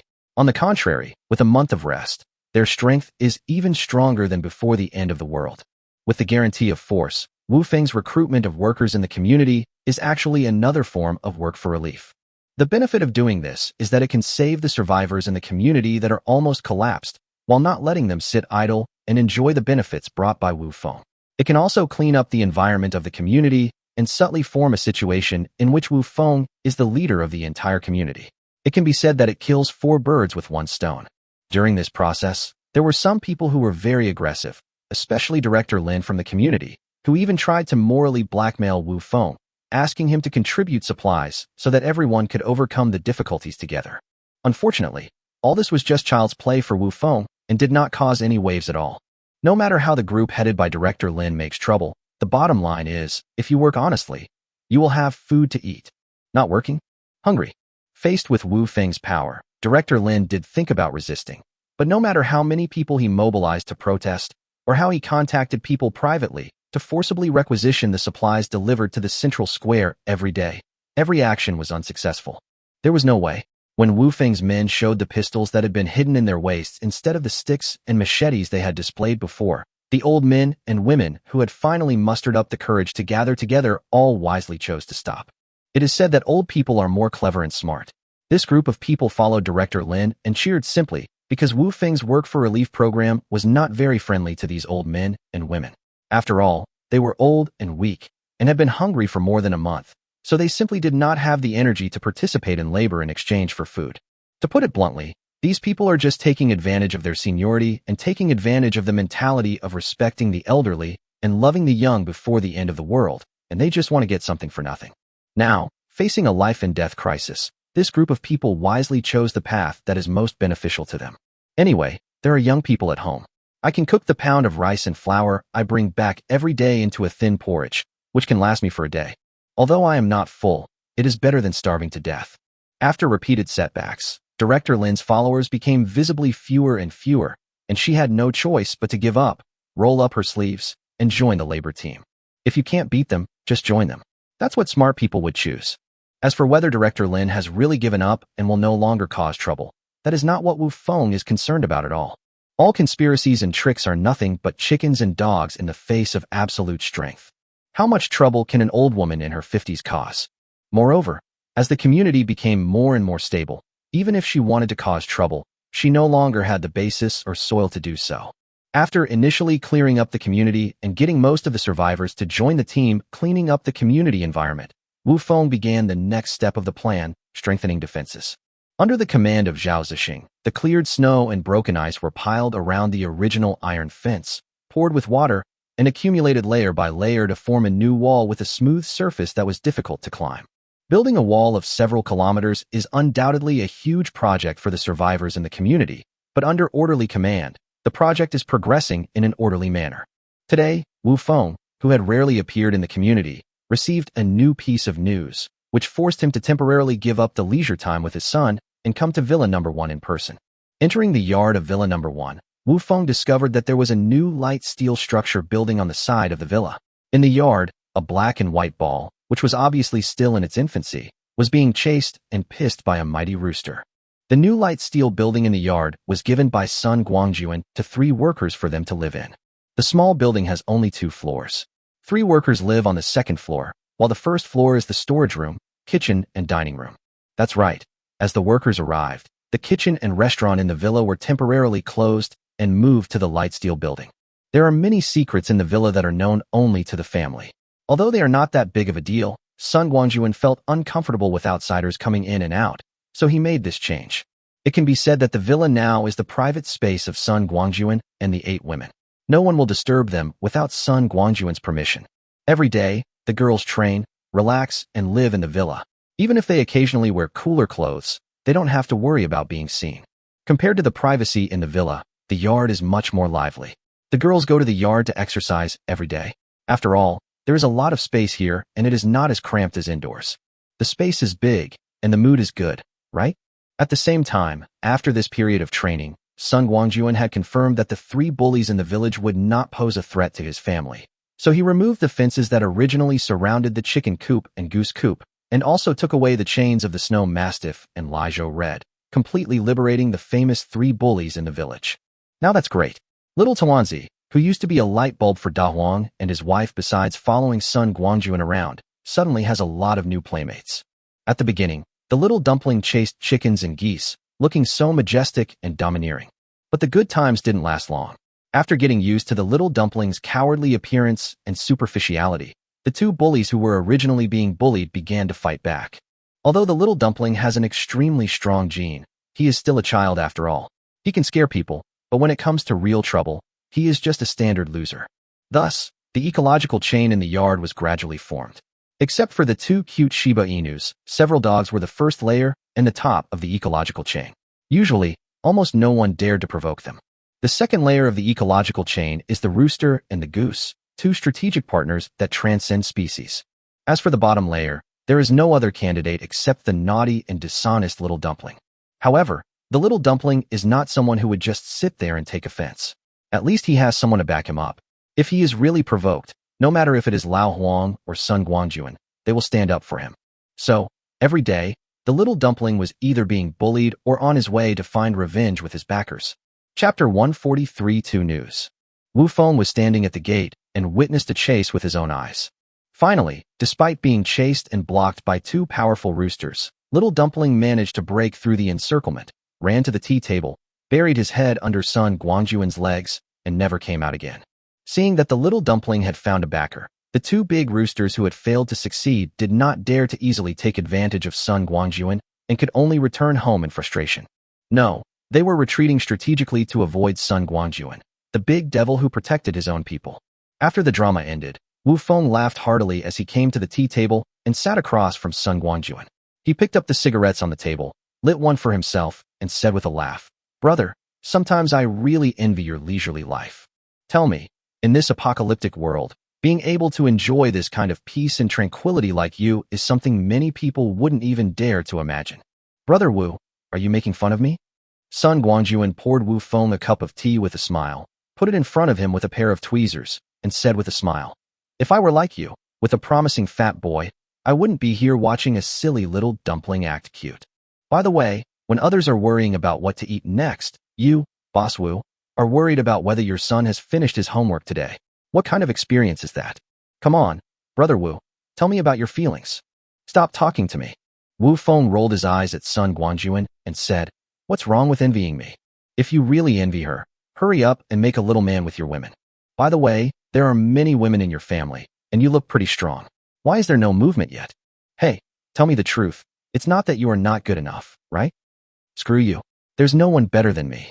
Sun Guangjun laughed unhappily and said, "Brother Wu, the happiness of young people is not something that middle-aged and elderly people like you can understand. As for having children, it's not the right time yet. If we really have to wait until everything is settled, then making a little man will be a matter of minutes, right? Brother Wu, just prepare a few more big red envelopes, and you will definitely have to contribute when the time comes. Haha kid, just keep talking tough." Wu Feng nodded at Sun Guangjun with a smile. Then his face turned serious and he said, "Brother, I came here today to tell you 2 things. First, there is movement in room 508, building 6, which you asked me to pay attention to. Just around 10 o'clock this morning, a Mercedes-Benz G-Class entered our community, and then there was a light in room 508 of building 6. According to Zhao Zixing's report, there were 2 people in the car, a man and a woman, both of whom were young. When they entered, they paid the entrance fee according to our rules, and there seemed to be nothing unusual. You know, although we have basically gained control of the community, we do not adopt a closed management approach. We only charge a certain entrance fee when entering. Therefore, Zhao Zixing and his men cannot refuse their entry." "I see."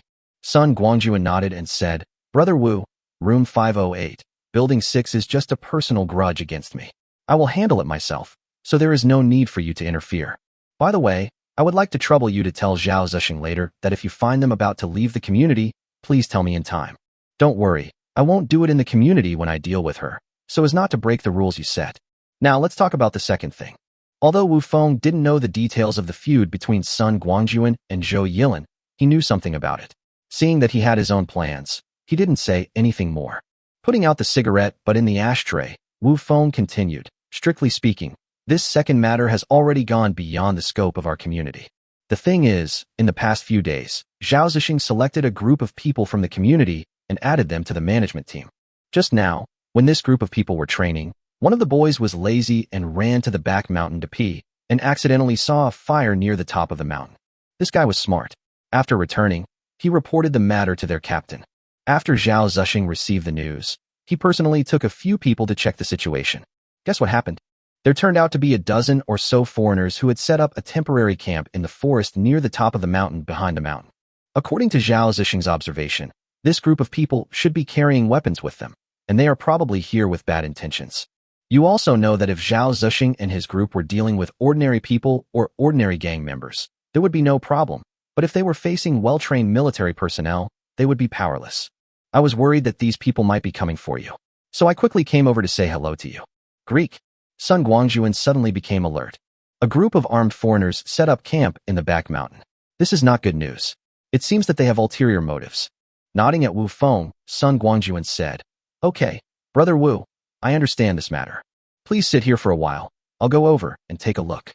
Wu Feng nodded slightly and watched Sun Guangjun get up and return to the villa. Sun Guangjun went straight back to the bedroom on the second floor, armed himself properly, then opened the window, jumped directly to the back of the villa, and then activated the ground walking technique and headed straight for the back mountain. This was not done to avoid Wu Feng, but because Sun Guangjun was worried that those foreigners had already secretly monitored Villa Number 1. Although there were still scaffolding and dust nets outside the glass curtain wall, Sun Guangjun still knew that the problem could be solved with an infrared telescope. When he arrived at the place, Sun Guangjun was depressed. He forgot that his ground walking skill could only be used to walk underground. But now the ground was covered with a layer of ice, and the ground walking skill was not capable of moving through the ice. There was no other way. Sun Guangjun could only take out the star sword, dig a big hole in the ice, and then jump up from the ground.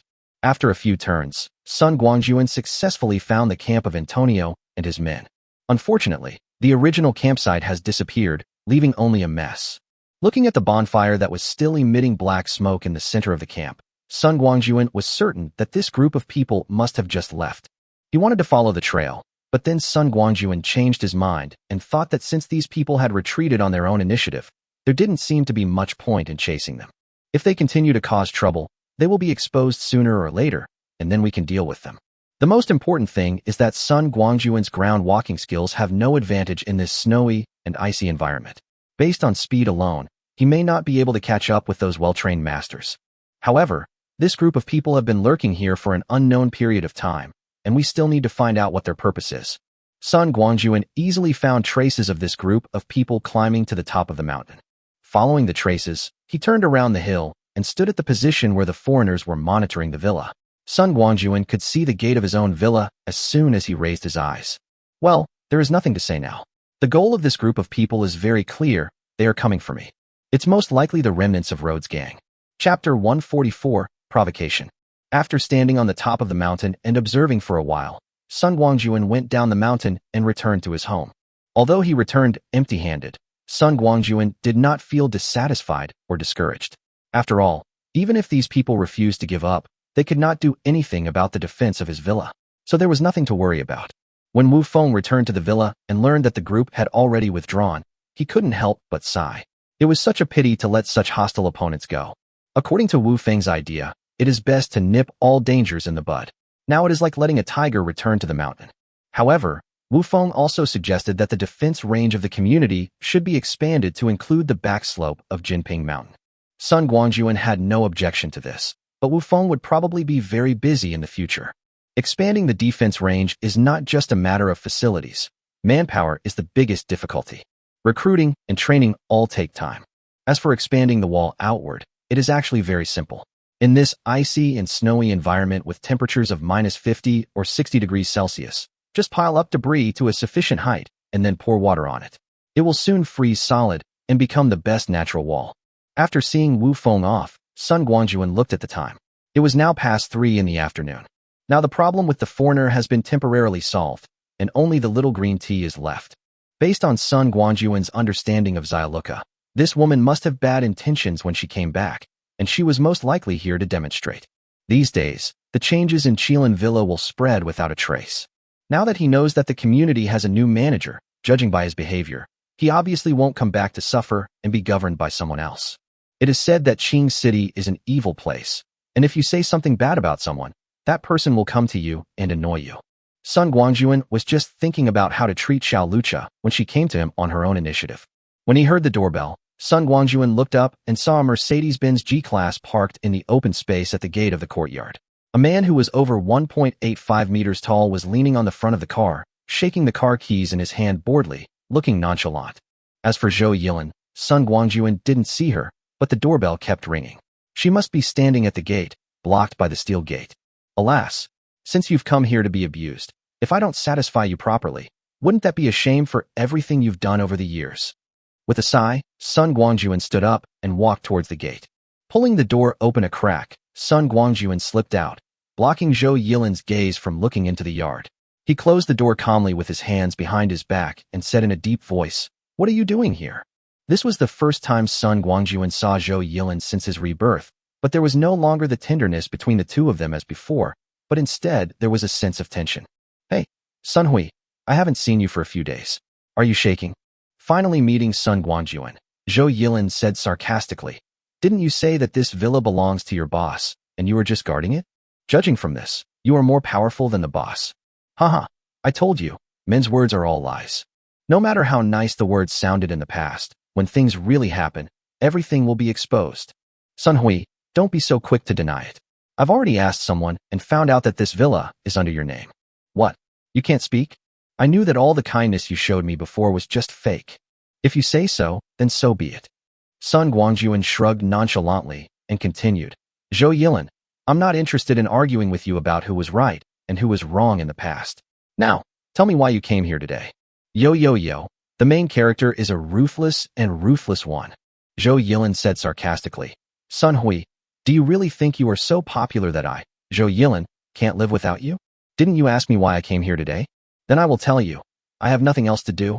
I just want to tell you that I am living a good life now, at least not worse than you. Also, I have to tell you that your good days will be over for a few days. That's it, goodbye. Oh, it would be better if we never see each other again." After saying that, Zhou Yilin turned around and left without any hesitation. This decisiveness completely confused Sun Guangjun. "Good guy. I really want to say good guy. You came back specially just to tell me that you are doing well and that I will have a few more days of good life?" etc. Really confused about what Zhou Yilin was trying to do with this vague and evasive tone, Sun Guangjun stopped her before this little green tea girl got on the bus. "Zhou Yilin, you'd better make your words clear, otherwise I don't mind ending your so-called good life right now." Threatening me.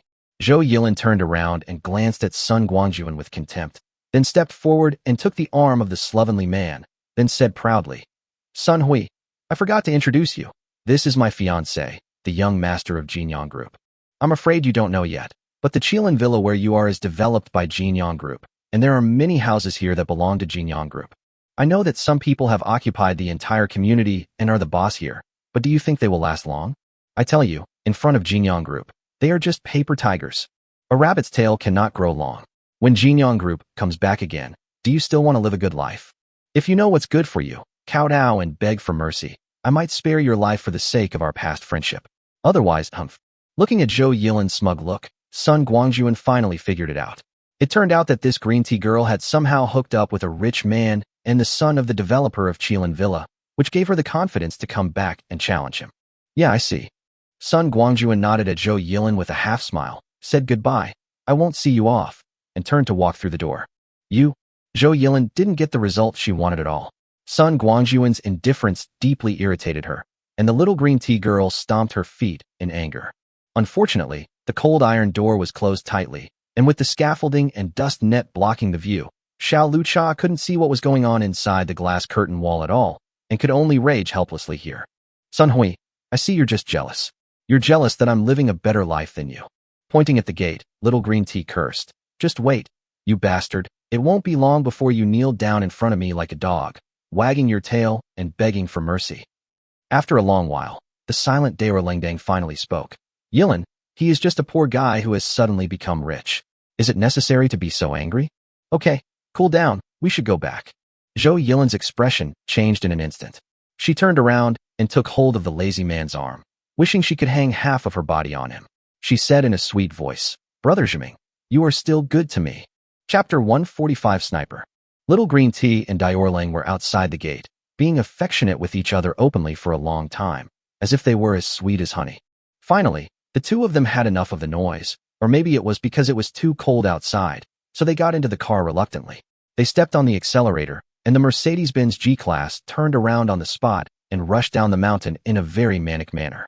The ice on the winding mountain road had been cleared long ago, and the tires of the Mercedes-Benz G-Class were still tied with anti-skid chains. Even though the ground was a bit slippery, it couldn't stop the violent power. Soon, the car left the community and headed towards the city. In the passenger seat, Zhou Yilin took off her bulky down jacket, revealing her beautiful body curves. Perhaps recalling Sun Guangjun's attitude just now, Little Green Tea crossed her arms, leaned back in her chair angrily, and said indignantly, Brother Zhiming, is what you said true? Is Uncle going to bring people to take back control of Qilin Villa in the next few days? Why call him Uncle? He's my dad. You have to call him Dad too. The driver, who was driving, showed an evil and arrogant smile and said disdainfully, They are just a bunch of ignorant petty citizens. Taking advantage of the apocalypse, they found some weapons from somewhere and think they are so great that they can become the kings and dominate the world? Joke. What is Fengguang Group? Look at this unfortunate name. Let me tell you, the petty bourgeoisie will always be petty bourgeoisie. Even if they gain power for a while, it won't last long. My dad said that within 3 days, Qilin Villa will definitely be taken back, so you can rest assured. As he spoke, his lazy hands restlessly touched Zhou Yilin's body twice. Brother Zhiming, you are so bad. Zhou Yilin had no intention of resisting the dirty hands that were stretched out to her. Instead, she let out a delicate cry and took the initiative to move closer. She hugged the sloppy arm and rubbed it hard with her towering breasts. He was enjoying himself while steering with one hand, and said with a smile, I'm such a bad guy, so why are you still following me? I like it. Zhou Yilin acted coquettishly and said in a roundabout way, Brother Zhiming, Director Lin also said today that the group of people who occupied the community had guns. Do you think our father can successfully regain control? Of course. He patted his chest and said arrogantly, What good are those small pistols in their hands? Let me tell you something. When the fleet stationed in Qing City withdrew, they left behind a large number of weapons and ammunition. At least 30% of these weapons are in our home. So, are you still worried about their pitiful firepower now? Real? Zhou Yilin's eyes widened in surprise, and then she said with some concern, Brother Zhiming, I'm afraid a gun alone won't be enough, right? I just saw it.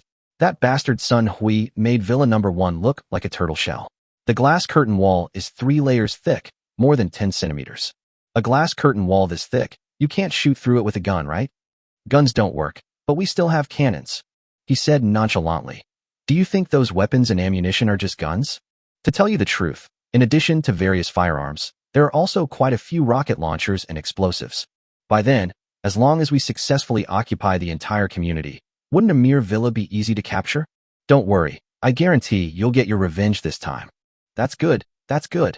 Zhou Yilin patted her chest and said bitterly, faced with the weapons and equipment left behind by the regular army, that bastard Sun Hui is doomed this time.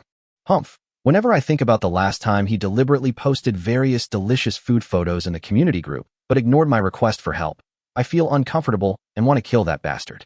Brother Zhiming, as long as I can get revenge this time, I will do anything you ask me to do. Real? Zhou Erlang's eyes lit up, and he suddenly reached out and pressed the back of Zhou Yilin's head, pressing hard, and said, Then I'll collect some interest first. Hiss. The careless man took a deep breath and grinned with satisfaction. However, the car was driving in a crooked manner. Fortunately, there were not many cars on the road, and the road surface, which was raised by nearly 100 meters, was wide enough, otherwise there would have been a car accident. I drove freely, not in a hurry to go back, and just wanted to enjoy myself outside for a while. The lazy guy who was enjoying himself had no idea that less than a kilometer ahead of him, a tall figure was standing on the parapet at the top of a high-rise building on the side of the road, holding an M24 sniper rifle in both hands and staring at the infrared sight on it with an expressionless face. This person is none other than Sun Guangjun. Just now, when Little Green Tea and Careless were flirting at the gate of Villa Number 1, Sun Guangjun, who had returned to the yard, activated his earth-walking technique and went straight to the gate of the community, where his snowmobile was. After asking the people guarding the gate about the direction Xiao Lucha and the others were coming from, Sun Guangjun drove his snowmobile and chose a high point near the road they had to pass. Since the Little Green Tea girl dared to show up and come over to show off, how could we let her leave so comfortably? Don't forget, a few days ago Sun Guangjun was still looking for Little Green Tea all over the world, wanting to give her a good beating, but he didn't expect that Little Green Tea ran away first. If you said you wanted to run away, then just run away. Let it fend for itself. Why do you come back and show off? Well, since you want to die, I'll just bury you. What's the point of finding a backer? This person cannot let a villain succeed. The infrared sight clearly showed two figures, one lying and one sitting. A sneer appeared on the corner of Sun Guangjun's mouth. The true face of the Little Green Tea girl was finally revealed. In the previous life, she pretended to be so pure and innocent in front of me, with all kinds of excuses and reasons, but in front of outsiders, she was proficient in all kinds of skills. It's really ironic. In a short while, the crookedly driving Mercedes-Benz G-Class had approached and quickly passed by not far from the downstairs. Sun Guangjun's gun muzzle moved with the Mercedes-Benz G-Class. At a certain moment, Sun Guangjun's right index finger gently pulled the trigger. With a slight bang sound, a bright spark burst out from the muzzle of the M24, and the 7.62mm NATO bullet suddenly shot out with a blazing flame, drawing a straight trajectory, and went straight to the head lying on the sloppy belly. At the moment when Sun Guangjun fired the gun, as luck would have it, Little Green Tea actually raised her head and gave a charming smile to the careless boy who had entered the sage state in a second. The bullet flew through the air but did not hit the intended target. Instead, it hit a bulge that was about to weaken. The next moment, a scream rang out in the narrow space of the car. The Mercedes-Benz G-Class, like a wild horse out of control, crashed straight into a half-built building on the roadside with a loud bang. Chapter 146, Tough Guy. The Mercedes-Benz G-Class crashed into the building, completely lost power, and finally stopped. But inside the car, the slacker was strapped to the driver's seat, his hands tightly gripping the steering wheel, and he was letting out earth-shaking screams.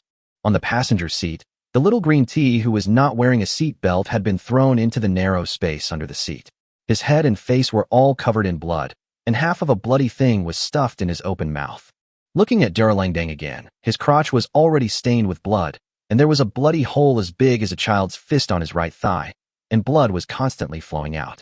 Sun Guangjun never imagined that his almost foolproof shot would have such a dramatic result. Not only did he fail to hit the target, but he also hurt innocent people. In just this one blow, not only did Diao Erlangdang lose his family lineage, but one of his thighs was almost completely broken. Even if he received timely treatment, amputation would be the least of his problems. If he was not treated in time, his life might be in danger. Through the infrared sight, Sun Guangjun was annoyed to find that Little Green Tea was still alive. Damn, this luck is too good. Sun Guangjun had to admire that Little Green Tea really had some luck, as she was able to survive in such a situation. However, although the shot just now did not hit Xiao Lucha, judging from the angle just now, the careless guy in the driver's seat must have suffered serious injuries. Sun Guangjun wanted to fire another shot, but he had lost the shooting angle. Even if he forced the shot, it would probably not have any good effect. On second thought, Sun Guangjun suddenly felt happy. It was not a bad thing that he hit the careless one by accident. According to the information revealed in Xiluoka's words just now, Diao Erlangdang should be the young master of Jinyang Group. Now he has been implicated by Zhou Yilin, and not only was he injured, but he also had a car accident. No matter how serious the injury is, and no matter what Diao Erlang thinks, Mr. Chen from Jinyang Group will definitely not let go of the Little Green Tea who caused all this. When Sun Guangjun thought about the revenge that Little Green Tea might face, he felt relieved. Since he couldn't kill you, it was good to see you suffer a little. Thinking of this, Sun Guangjun's mood became better. After putting away the M24 in his hand, Sun Guangjun went downstairs humming a little tune, happily started the snowmobile, and went back to Qilin Villa without even checking the scene. In the Mercedes-Benz G-Class, the man screamed for a long time and finally endured the pain. He trembled and took out a satellite phone from his body. After dialing the number, he burst into tears. "Dad, I was shot. Please come and save me." It has to be said that Boss Chun was quite fast. After only 20 minutes, a long convoy of vehicles came rushing over, including an ambulance. After the convoy arrived, they immediately started to rescue the people in the car. Soon, Dior Langdang, who had lost half his life, was rescued and sent to the ambulance immediately. The accompanying medical staff immediately began first aid. 10 minutes later, Boss Chun, who had personally led his men to the scene, finally learned from the medical staff that his precious son's life had been saved. But, after hearing clearly about his son's current situation, Chen Jinyang was extremely angry. I only have this one son, and I usually treasure him like a baby. I really want the best for him. I didn't expect that not only would he almost die here today, but he would also have to suffer like that. Investigate for me. You must find the murderer for me. Gnashing his teeth, Chen Jinyang issued the order, his anger still lingering, then shouted, "Bring me that stinking bitch who harmed my son, and give her a good lesson when she returns." On the other hand, after Sun Guangjun returned to Qilin Villa, he left the snowmobile at the door, just like last time. Just as he was about to ask Zhao Zixing where Wu Feng was, Sun Guangjun was shocked to find that Wu Feng had actually come out of the guard room and greeted him with a smile. "Brother, you're back? How about it? Now that your revenge has been achieved, don't you feel relieved?" Listening to Wu Feng's ridicule, Sun Guangjun's face fell, and he smiled bitterly. "Don't mention it. What great revenge is there to be avenged? You didn't even hit me, okay? By the way, Brother Wu, why are you here? Why am I here? I'm here to clean up your mess." Wu Feng spread his hands and beckoned Sun Guangjun to come in and sit down. Then he said, "I've inquired about it, and the young man who came today is Chun Jiming, the only son of Chun Jinyang of Jinyang Group. You ran out in such a hurry, it was obvious that you were going to cause trouble for Mr. Chun. Regardless of whether you succeed or not, this time, you have offended Mr. Chun. Judging from the information I have received, this Mr. Chun is not a good person. To say that he will take revenge is an understatement. Chen Jinyang is a very protective person and treats his son like the apple of his eye. It doesn't matter if you offend Mr. Chun, the Jinyang Group will definitely retaliate. No, I have to hurry up and arrange the defense of the community. Otherwise, if they really attack us, we will suffer a great loss." "Oh." Sun Guangjun raised his eyebrows and said, "So, Brother Wu knows a lot about this Jinyang Group." "I can't say I know much about it."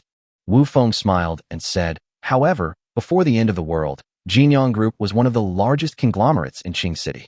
Almost everyone in Qing City knew this. Its businesses cover real estate development, property management, warehousing and logistics, large supermarkets, grain and oil processing, machinery manufacturing, etc. By the way, the residential complex we are in now was developed by Jinyang Group. With Chun Jinyang's strength, he will definitely live much better than others after the end of the world. Not to mention that one of the largest gathering places for survivors in Qing City was founded by him, Chen Jinyang. Moreover, I also heard that just when it started raining, Chen Jinyang got a large number of weapons and ammunition from somewhere, which was one of the reasons why he could dominate the Shernan area. How about it? Are you a little scared now? You have provoked a very powerful and tough guy. There's nothing to be afraid of." Sun Guangjun shrugged and said disdainfully, "He's just a local tyrant who has forgotten his own name after getting some weapons. Don't worry, Brother Wu.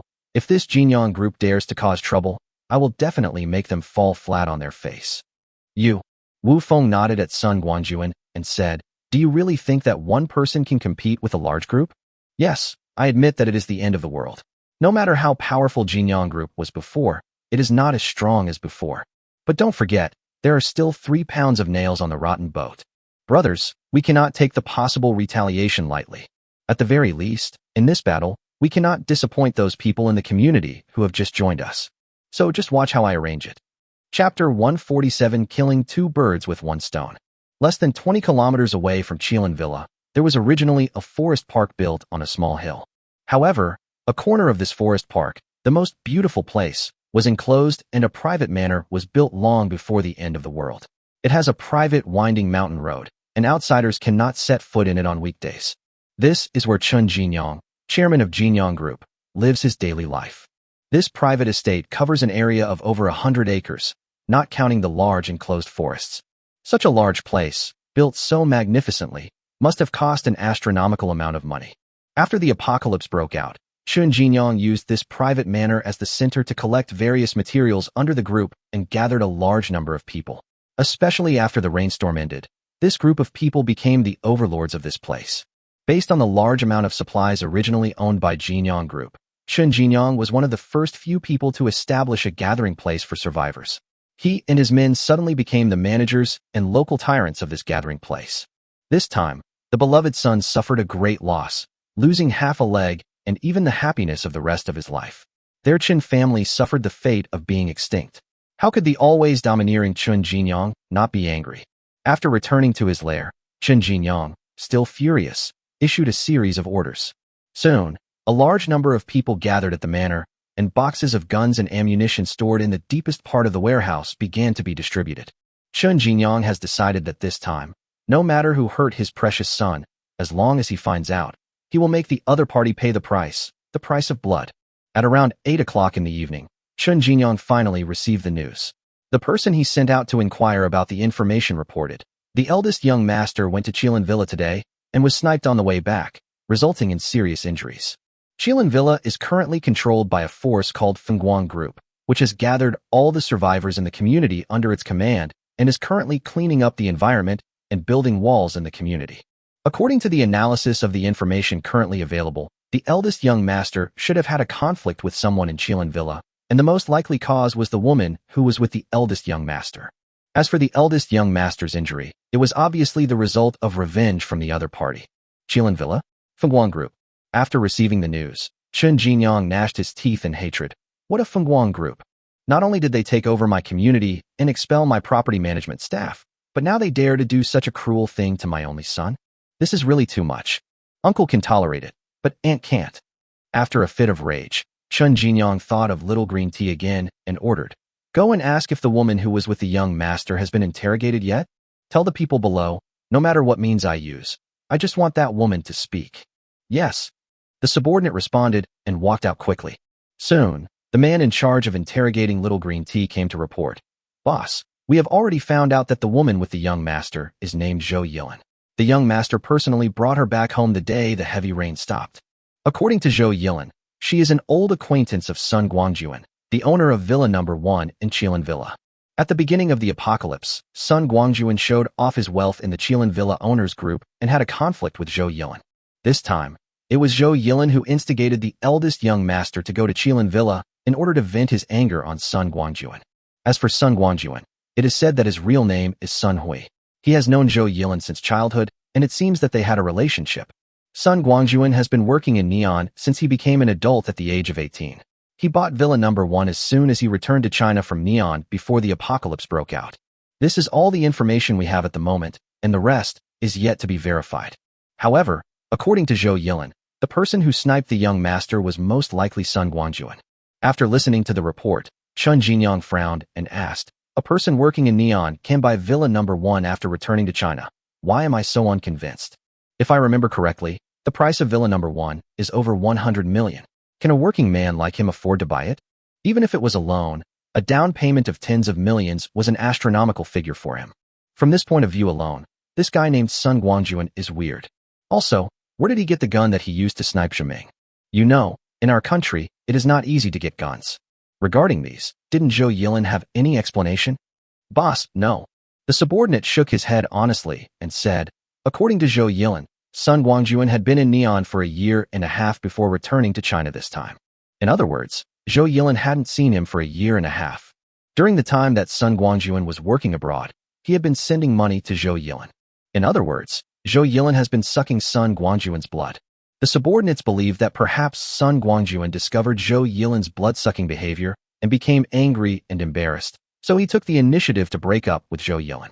The young master's injury this time was most likely Sun Guangjun's revenge on Zhou Yilin, and the young master was simply caught in the crossfire. "I don't care about whether they are fish in the pond or not," Chen Jinyang shouted angrily. "I only know that my son was seriously injured and the rest of his life is ruined. All of this is thanks to this pair of dogs. I won't let Sun Guangjun go, and Zhou Yilin won't have an easy time either. Go down and lock up Zhou Yilin first. I will lead my men out right now to take down Qilin Villa and capture Sun Guangjun. When the time comes, I will take care of these two bastards together." "Yes." The men took the order and left. Chen Jinyang suppressed his anger and ordered his men to make sure all members of the 1st Battalion were ready to set off in half an hour to raise Qilin Villa and capture Sun Guangjun alive. In order to facilitate management, Chen Jinyang divided his men into 3 battalions. The 2nd Battalion was the garrison force of the manor. To put it bluntly, It was responsible for guarding Chen Jinyang's lair. The 3rd Battalion was reorganized from the previous property and security teams of Jinyang Group, and was responsible for guarding the territories conquered by Chen Jinyang. And the 1st Battalion was Chen Jinyang's most elite combat force, specifically responsible for expanding his territory. This time, Chen Jinyang was really angry and called over his most elite 1st Battalion. I have to say that Chen Jinyang is a capable man. In just over a month since the end of the world, he has organized his forces in an orderly manner. In the few days when the heavy rain stopped, he even took back many residential areas and office buildings under the name of Jinyang Group. Now, Chen Jinyang is preparing to kill 2 birds with 1 stone. Not only does he want to avenge his beloved son, but he also wants to take back Qilin Villa. Chapter 148 Ambush. Half an hour later, a huge convoy consisting of more than 30 off-road vehicles drove out of the manor and headed straight for Qilin Villa. The total number of people in Chen Jinyang's 1st Brigade is just over 100. However, the equipment of these 100 people should not be underestimated. In addition to a Type 95 assault rifle, each person is also equipped with a pistol for close combat. It can be said that few companies in Qing City can possess this equipment. Not to mention anything else, the protective force of the survivor base officially established by Qing City may not be able to match Chen Jinyang's. There is no way around it. The protection forces of the official base are basically the police force before the end of the world. They use ordinary police equipment, mainly pistols and submachine guns, and are also equipped with a small number of shotguns and sniper rifles. With this kind of equipment, it really can't be said to have any advantages against a large number of assault rifles. The convoy moved very quickly and encountered almost no obstacles along the way, and arrived at the foot of Jinping Mountain smoothly. Chen Jinyang was confident in his strength. After the convoy reached the foot of the mountain, he did not even stop, but rushed all the way to the gate of Qilin Villa. In a blink of an eye, the huge convoy had arrived more than 100 meters outside the community. Under Chen Jinyang's command, it spread out in a fan shape, surrounding the gate of the community. All the cars stopped, and their bright headlights converged together, making the entrance of the community as bright as day. Even as the army was approaching, there was no movement in the Qilin Villa community. Under the bright lights, the gate was empty. There were only 2 roadblocks made of welded steel pipes in a large area of ice and snow, but no one was there. Chen Jinyang sat in a Hummer H2, looking at the scene in front of him with a sneer of contempt on his lips. That's it. How dare you occupy one of my communities? It seems that when there is no tiger in the mountain, the monkey becomes king. The next moment, a loudspeaker on an off-road vehicle suddenly blared. People from Fengguang Group, listen to me. We are the Jinyang Group, the developer of Qilin Villa. Now you have 10 minutes to lay down your weapons and surrender. Don't have any illusions. In the face of absolute strength, your limited manpower and weapons are not enough. Now, the countdown begins. Hearing the voice from the loudspeaker, Chen Jinyang smiled triumphantly. This way of shouting was of course the work of Chen Jinyang. As the saying goes, when 2 armies fight, the best way is to attack their hearts. Chen Jinyang put up such a big battle, originally with the mentality of a lion fighting a rabbit. He first puts you under great psychological pressure, and then shouts at you. With this set of smooth little combos, won't you surrender obediently? Previously, when Chen Jinyang was reclaiming residential areas that were occupied by others, this trick had always been effective. Many times, he easily defeated the frightened opponents without firing a single shot. However, Chen Jinyang's tactic, which had always worked for him in the past, ended in failure today. 10 minutes passed quickly, and the Qilin Villa in front of them was still quiet. No one came out of the empty gate. It seems that these people are determined not to give up and want to fight to the bitter end. Chen Jinyang chuckled, took out a thick cigar, lit it slowly, intoxicated by the fragrant smoke, and said lightly, "Tell the 1st and 2nd teams to attack immediately. If you encounter anyone who resists, kill them without mercy." Yes. The assistant in the co-pilot seat picked up the intercom and issued Chen Jinyang's order. Following the sound of car doors slamming open and shut, a group of black-clad men armed with guns rushed out of more than a dozen cars. There were about 40 or 50 of them, and they rushed towards the gate of the community in a noisy manner. This group of people were laughing and joking, with no awareness that they were facing a strong enemy. They thought that it would be the same as before. As long as they entered the community, they would have no enemy at all. Da-da-da. Just when this group of people had rushed out more than 10 meters, something strange happened. 2 black gun muzzles suddenly appeared from the thick ice on both sides of the gate, followed by a burst of rapid gunfire. Chen Jinyang's men had no idea that there was an ambush at the seemingly empty gate, and they suffered a great loss. By the time those who rushed out retreated in a panic and hid behind the convoy, there were already more than a dozen corpses lying on the open space at the door, and 5 or 6 injured and unable to move people were wailing there. In just a few seconds, there were such heavy casualties. For Chen Jinyang and his men, this had never happened before. To put it bluntly, they are just a group of ordinary people who have not received any military training. They can scare people with guns, but once they encounter real trouble, they can't exert much combat effectiveness. The sudden gunshot also startled Chen Jinyang, who was sitting in the back seat of the Hummer. Watching his men fleeing in a panic after being beaten, Chen Jinyang didn't even notice that the cigar in his hand had fallen onto the carpet. With the help of the car lights, Chen Jinyang quickly discovered the clues. It turned out that the thick layers of ice on both sides of the gate were not randomly piled up at all, but solid ice fortresses, which were just camouflaged on the outside. Now, they are hiding in the ice castle and pouring fire on us. Yes, although Chen Jinyang's men retreated, the gunfire from the opposite side showed no sign of stopping. Instead, the firepower continued to extend and hit their convoy. Yes, it's a machine gun. The continuous gunshots made Chen Jinyang quickly realize a problem. What the other party was using was definitely not an ordinary assault rifle, but a battlefield killer, a machine gun with a high rate of fire and a long range. How come the people from Sun Guangjun group have machine guns? Where did they get their machine guns? Aren't they just a group of ordinary people who relied on their little bit of force to forcibly occupy Chilin Villa? A series of questions instantly appeared in Chen Jinyang's mind. The next moment, Chen Jinyang suddenly grabbed the intercom from his assistant like crazy and yelled frantically, "Retreat! Retreat, immediately! All cars, turn off your lights! Hurry up, hurry up!" But in the few seconds that Chen Jinyang was stunned, the fuel tanks of 2 off-road vehicles had already exploded, and they turned into 2 huge fireballs with a loud bang. There was no way, because Chen Jinyang's convoy was only 100 meters away from the main gate, and the cars were arranged in a fan shape. This distance is too close for a machine gun with a range of over 1,000 meters, and the ice castles on both sides of the gate can easily form crossfire. The continuous explosions and Chen Jinyang's orders finally brought the stunned subordinates back to their senses. The driver, who did not get out of the car, quickly turned off the headlights, started the car, and began to retreat in a hurry. All of a sudden, the originally bright gate returned to darkness. Except for the 2 cars with blown-out fuel tanks that were still burning, only the firing ports of the 2 ice castles were still blooming brilliant sparks. Chapter 149, Embarrassed Retreat.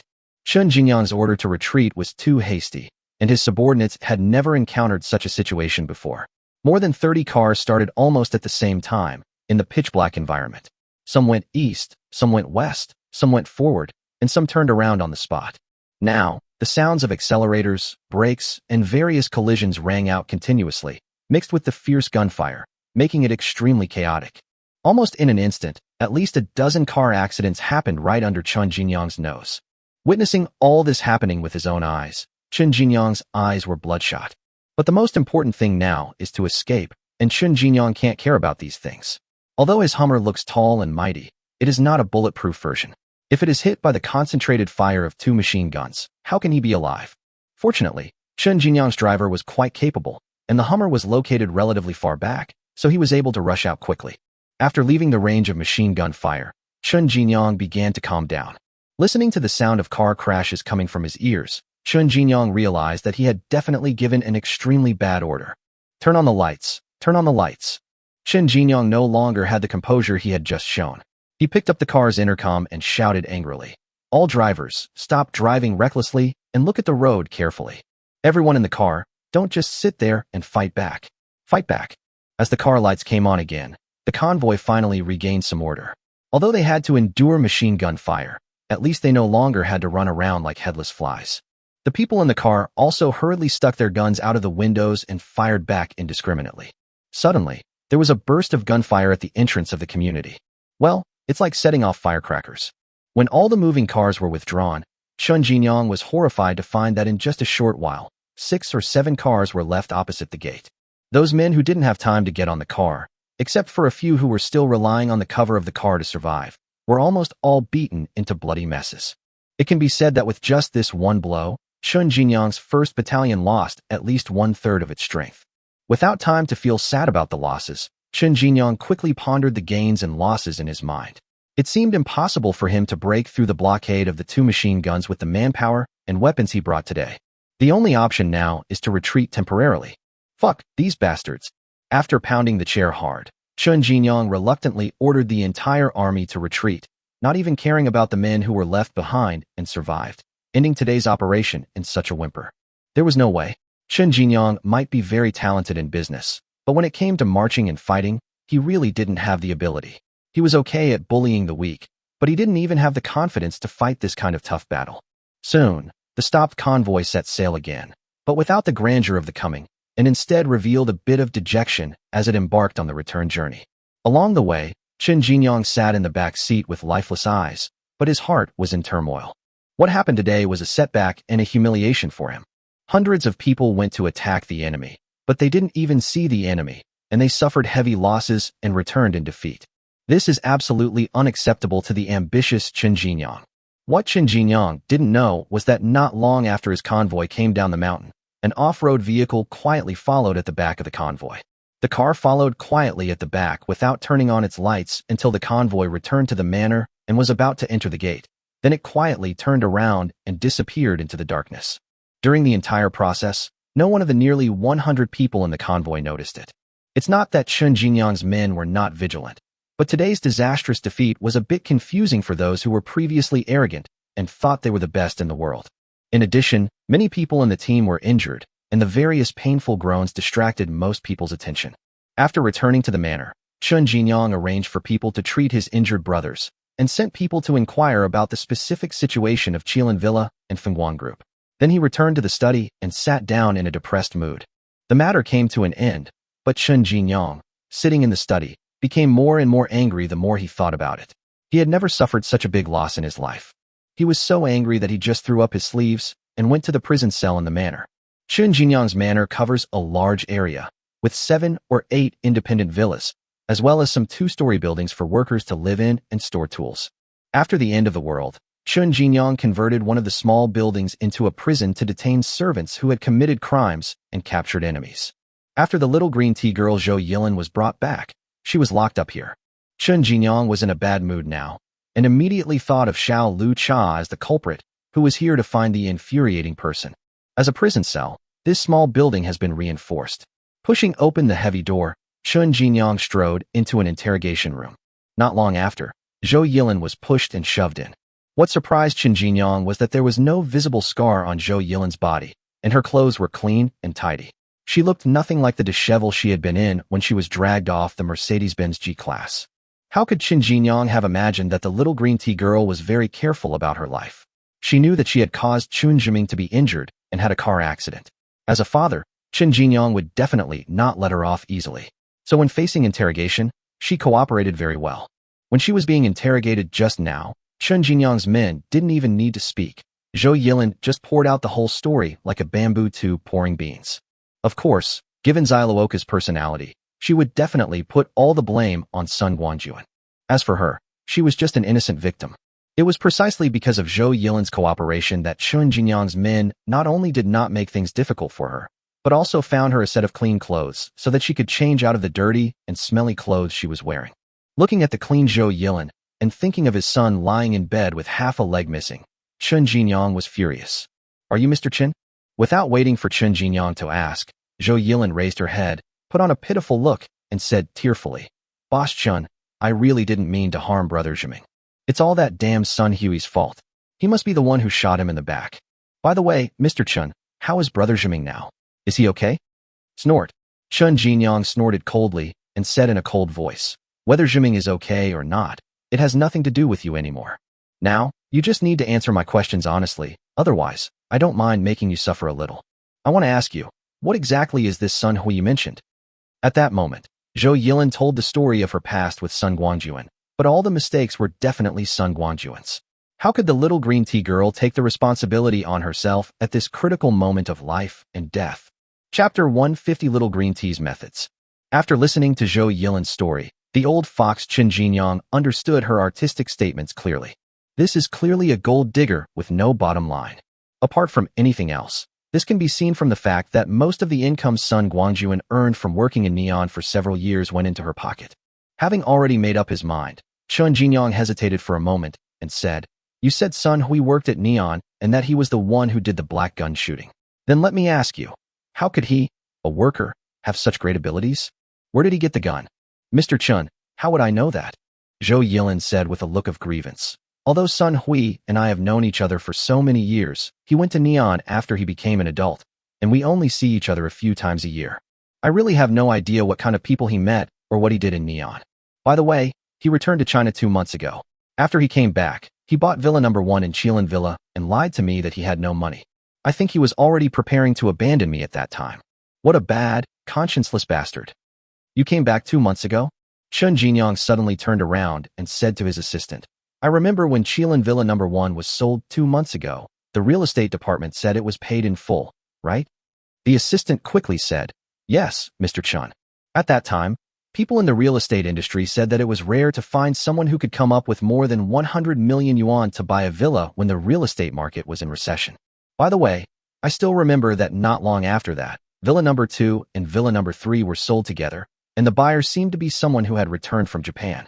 Yes, it's a businessman who returned to Japan. However, I also heard from people at the property company that the people who bought these 3 villas are quite strange.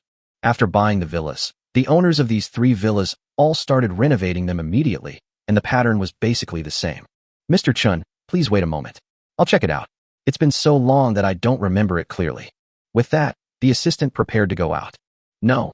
Chun Jinyang raised his hand to stop the assistant and said sullenly, you said the renovation plans for the 3 villas are basically the same.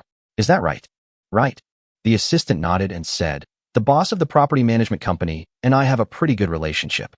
He told me about it once when we were chatting, but I didn't take it seriously at the time. I only knew that they bought the house one after another and then renovated it. As for the specific renovation plan, I was not very clear. I just remember him saying that the owners of those 3 properties were all crazy. They had perfectly good villas, but they used bulletproof glass to surround the yards. It was like they were suffering from paranoia. They really had a lot of money to burn. What? Hearing this, Qin Jinyang stood up and said, why didn't you tell me such important information before? The assistant gave a helpless wry smile and said, boss, I just remembered this while talking. I really hadn't noticed it before.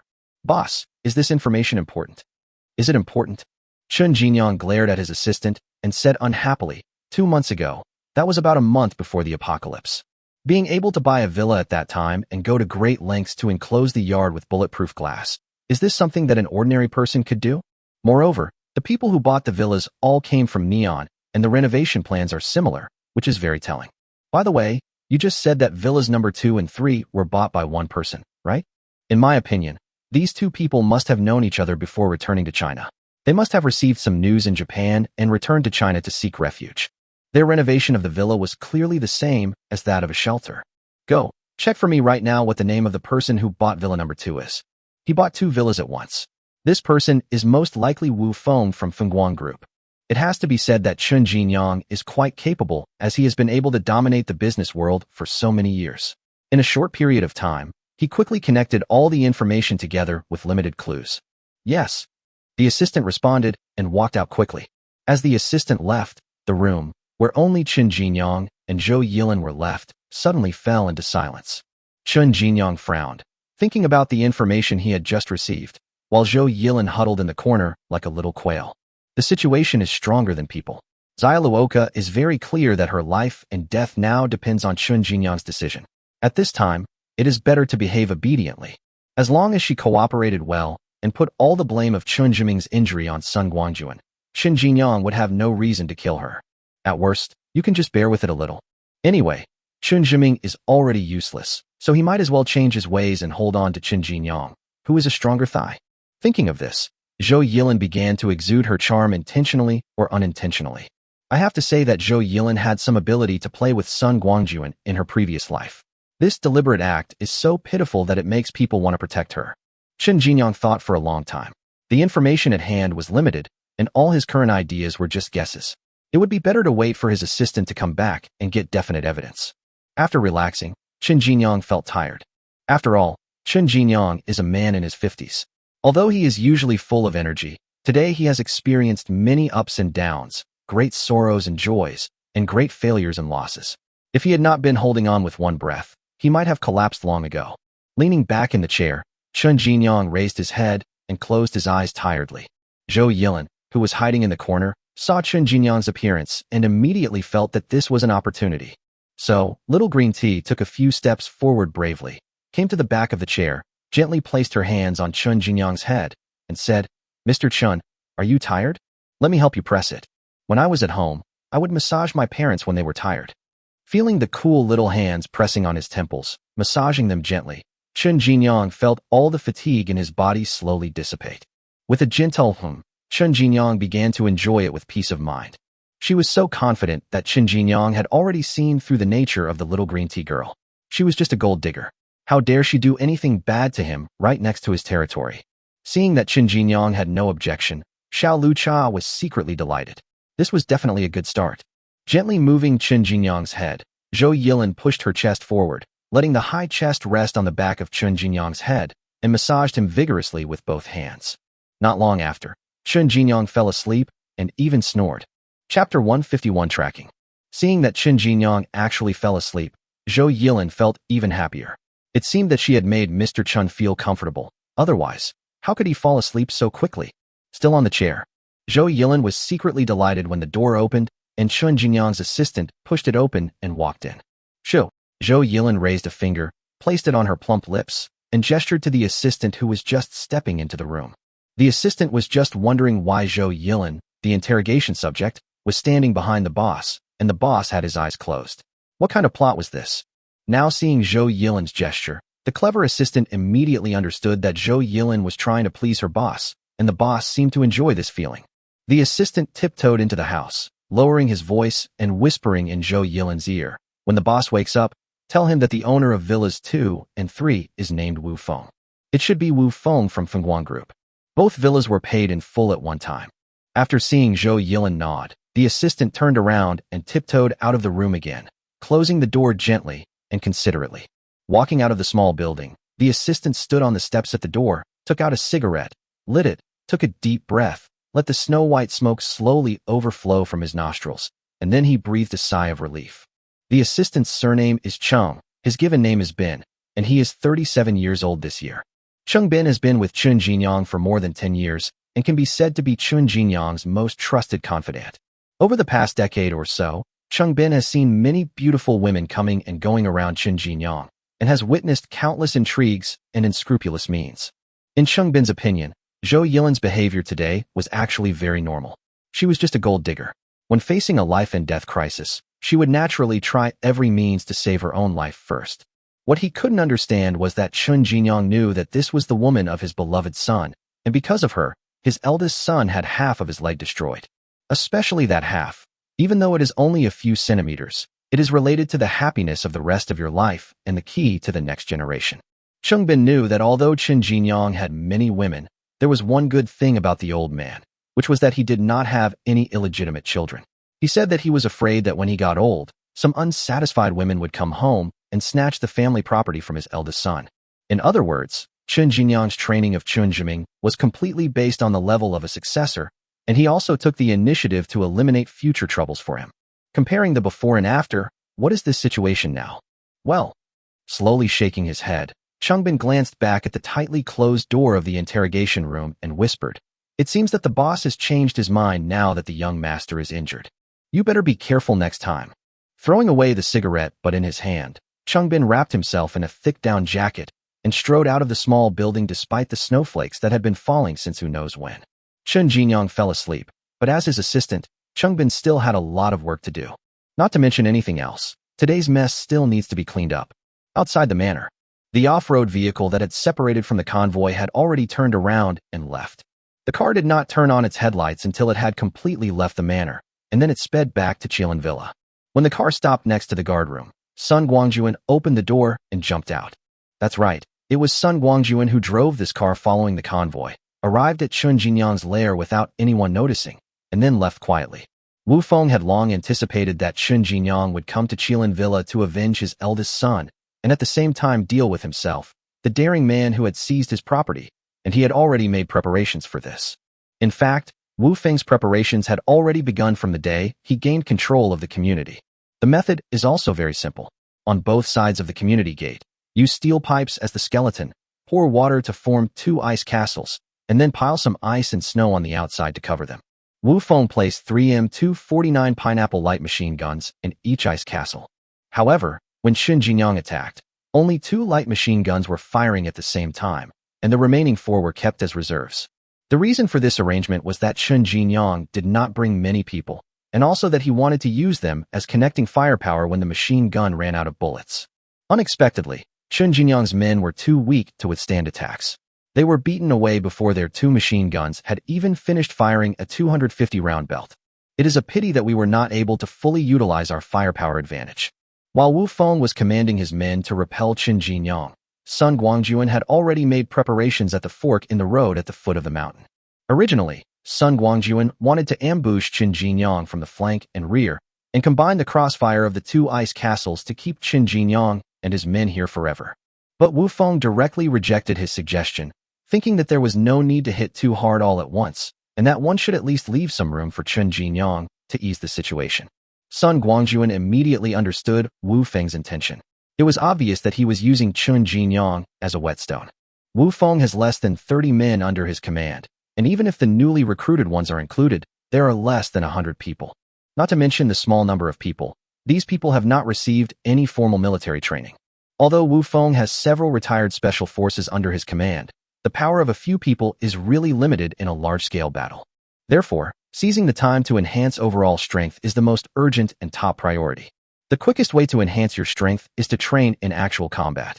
This is also the most important reason why Wu Feng doesn't want to kill Qin Jinyang with one blow. On the other hand, Wu Feng did this because he didn't want to kill too many people. No matter what, Qin Jinyang's men are all his compatriots. Even if the 2 sides are now on opposite sides, there is no need to be too harsh. Maybe, after destroying Qin Jinyang in the future, these people will still be his subordinates. This is the same reason as when our army fought against the bald men. After fighting for a long time, except for the stubborn leader, everyone else became our own people in the end. In comparison, instead of recruiting ordinary people and training them from scratch, these guys who already have a certain foundation should be easier to use. You know, Wu Feng and Sun Guangjun will be in charge of the entire Qing city in the future, so it is acceptable to leave more manpower for themselves. It was precisely because of these considerations that Sun Guangjun's proposal was rejected by Wu Feng. However, this is not a problem for Sun Guangjun. If Brother Wu doesn't let me fight, then I won't fight, and we'll just find something else to do. So, when Qin Jinyang launched a large-scale attack, Sun Guangjun left the community alone and ran to the foot of the mountain to ambush. After following the convoy to find Qin Jinyang's lair, Sun Guangjun set his sights on the supplies in Qin Jinyang's hands. In the end times, the most important thing to maintain a force is supplies, and Qin Jinyang is no exception. Sun Guangjun was ready to wait until Wu Feng was about to completely destroy Qin Jinyang, and then he would take action first and seize all of Qin Jinyang's supplies. In that way, it would be much easier to take over Qin Jinyang's subordinates in the future. Chapter 152 Old Qin is a man who knows how to have fun.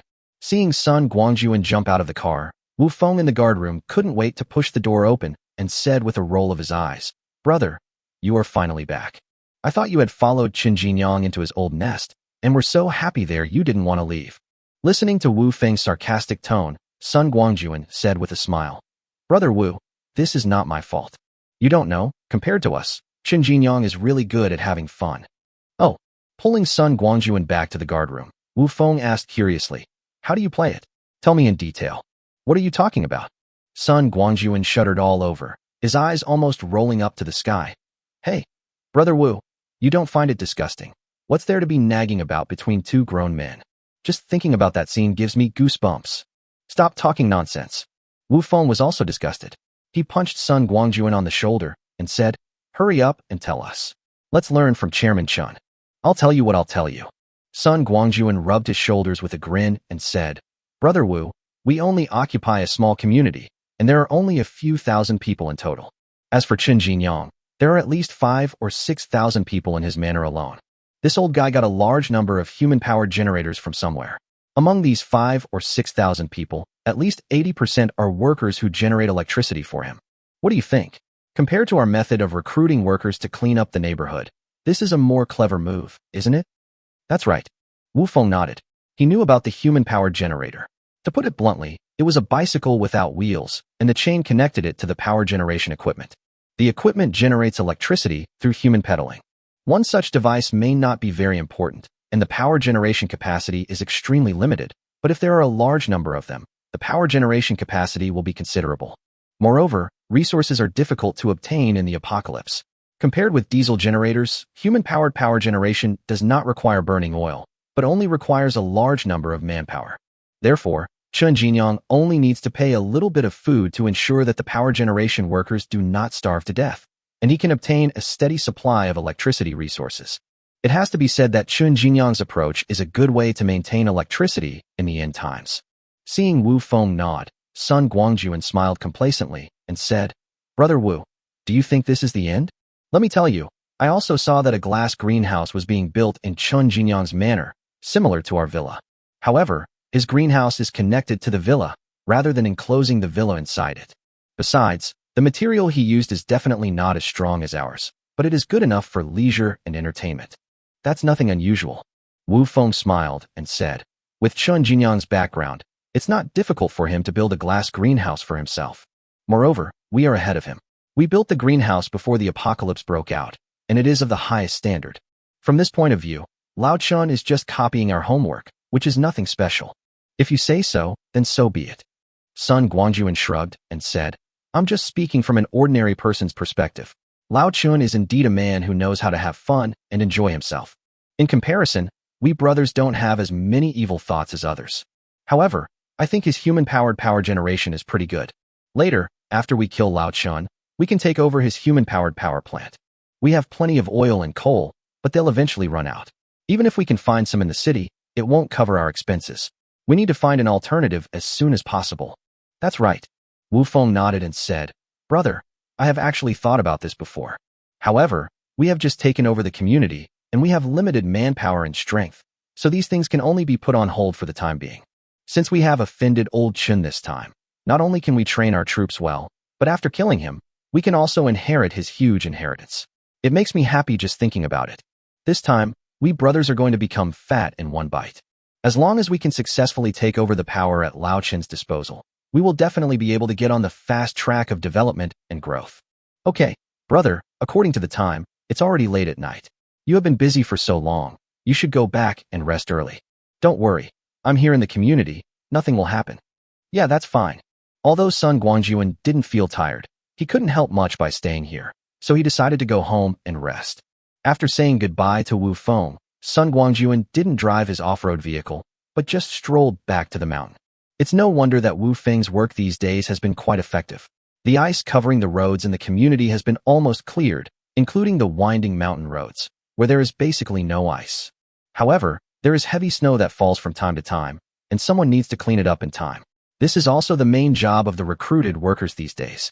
In Villa Number 1, the lights in the yard had been turned off long ago, leaving only a few small lights under the eaves, emitting a faint and cold light. When Sun Guangjun walked into the villa, he was surprised to find that there was someone watching TV in the living room. Probably hearing the door open, a tall and beautiful figure jumped up from the sofa and rushed over happily, shouting, "Appa, you are finally back. I have been waiting for you for a long time." "It's Nana." There was no need to look at his face. The word, Appa, already revealed the identity of the visitor. Sun Guangjun opened his arms, hugged Lin Jinna's delicate body, and said with a smile, "It's so late. Why are you waiting for me instead of sleeping?" Lin Jinna put her arms around Sun Guangjun's neck and said coquettishly, "Appa, you don't know how miserable I am today. Isn't this just waiting for you to come back and comfort them?" Sun Guangjun put his arm around Lin Jinna's waist, came to sit on the sofa, and said with a smile, "How tragic is it? Tell me about it." Lin Jinna lay on Sun Guangjun's chest and said aggrievedly, "I've been learning fighting from Officer Xia these days. I thought I was pretty good, but I didn't expect that after competing with a few sisters today, I couldn't beat anyone. Isn't that miserable?" "Oh, it's quite miserable." Sun Guangjun ruffled Lin Jinna's cascading hair and said sympathetically, "Didn't you say you've been learning Taekwondo since you were a child and already have the strength of a black belt? How come you can't beat anyone? As far as I know, let's forget about the others, but Fangya and Feng Jiu don't have much talent in boxing and kicking. You can't be unable to defeat them both, right?" "That's not the case," Lin Jinna said. "Feng Jiu probably knew she wasn't strong enough, so she didn't participate in today's competition. But Fangya turned out to be a guy who was pretending to be a pig and eating the tiger. Appa, you also said that she has no talent in fighting and kicking. I thought I could get some face back from her. Who knew that although her moves were not very good, she had a strange power. I can't match her strength, so naturally I can't beat her. Chapter 153 Sense of Ritual. Listening to Lin Zhina babble about her miserable experience today, Sun Guangjun just found it funny. When this girl was participating in training before, she boasted that she had been learning taekwondo since she was a child and had the strength of a black belt when she was a teenager, so she would definitely perform well in boxing and kicking. Who would have thought that she would compete with several people today and end up being defeated by no one? This tragic result was too much for Lin Zhina's little heart to bear. However, Sun Guangjun didn't think that she was here to seek comfort for blocking people in the middle of the night for such a small matter. It was likely that she had other ulterior motives. Sun Guangjun didn't really object to this. Sooner or later, she would become his woman anyway, so what did it matter if it was sooner or later? After a long while, Lin Zhina finally calmed down temporarily, and Sun Guangjun said with a smile, "Nana, I sympathize with your experience. But you have to know that fighting sometimes depends not only on talent, but also on your own efforts. Since you can't beat them now, learn from your mistakes and spend more time practicing. As long as you persist, you will definitely make great progress." Lin Zhina got up quickly, grabbed Sun Guangjun's arm and shook it left and right, pinching her throat and saying, "Appa, please help me." Faced with this annoying little goblin, Sun Guangjun really had no resistance at all. His body was swaying with her shaking. He could only say lovingly, Okay, stop shaking. You're making me dizzy. Come on, tell me, how can you help me?" Upon hearing this, Lin Zhina became excited and said excitedly, "Appa, several of us are currently training with Officer Xia, and we have learned similar things. Since the moves are similar, the only way to determine the winner is by strength. So, I was thinking, could Appa give me some special lessons and teach me some powerful tricks? That way, next time we compete, we can catch them all off guard and win first place, redeeming our previous shame." Looking at Lin Zhina's smug face and her eyes full of longing, Sun Guangjun found it funny. It was just a small matter. Why was there such a big fuss? However, Sun Guangjun would like to see people focus on this kind of competition and victory. It is better than being jealous. Oh, that's not right. Lin Zhina doesn't have the qualifications to be jealous for the time being. Seeing that Sun Guangjun just smiled and said nothing, Lin Zhina became anxious. This was something she had carefully planned with great difficulty, and she couldn't just return empty-handed. The next second, Lin Zhina started to act like a spoiled child again, shaking Sun Guangjun's arm, and said in a delicate voice, "Appa, just agree to it. Can you bear to watch others being bullied? Oh, please, can't you please?" Okay, I promise, okay?" Faced with the agonizing offensive, Sun Guangjun could no longer resist and soon raised his hands in surrender. He then said, "Okay, I agree.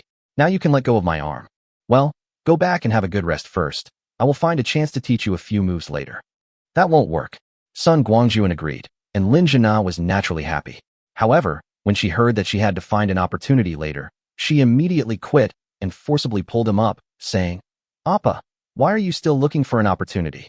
I think now is a good time. Let's go to the fighting room now, and you can teach me."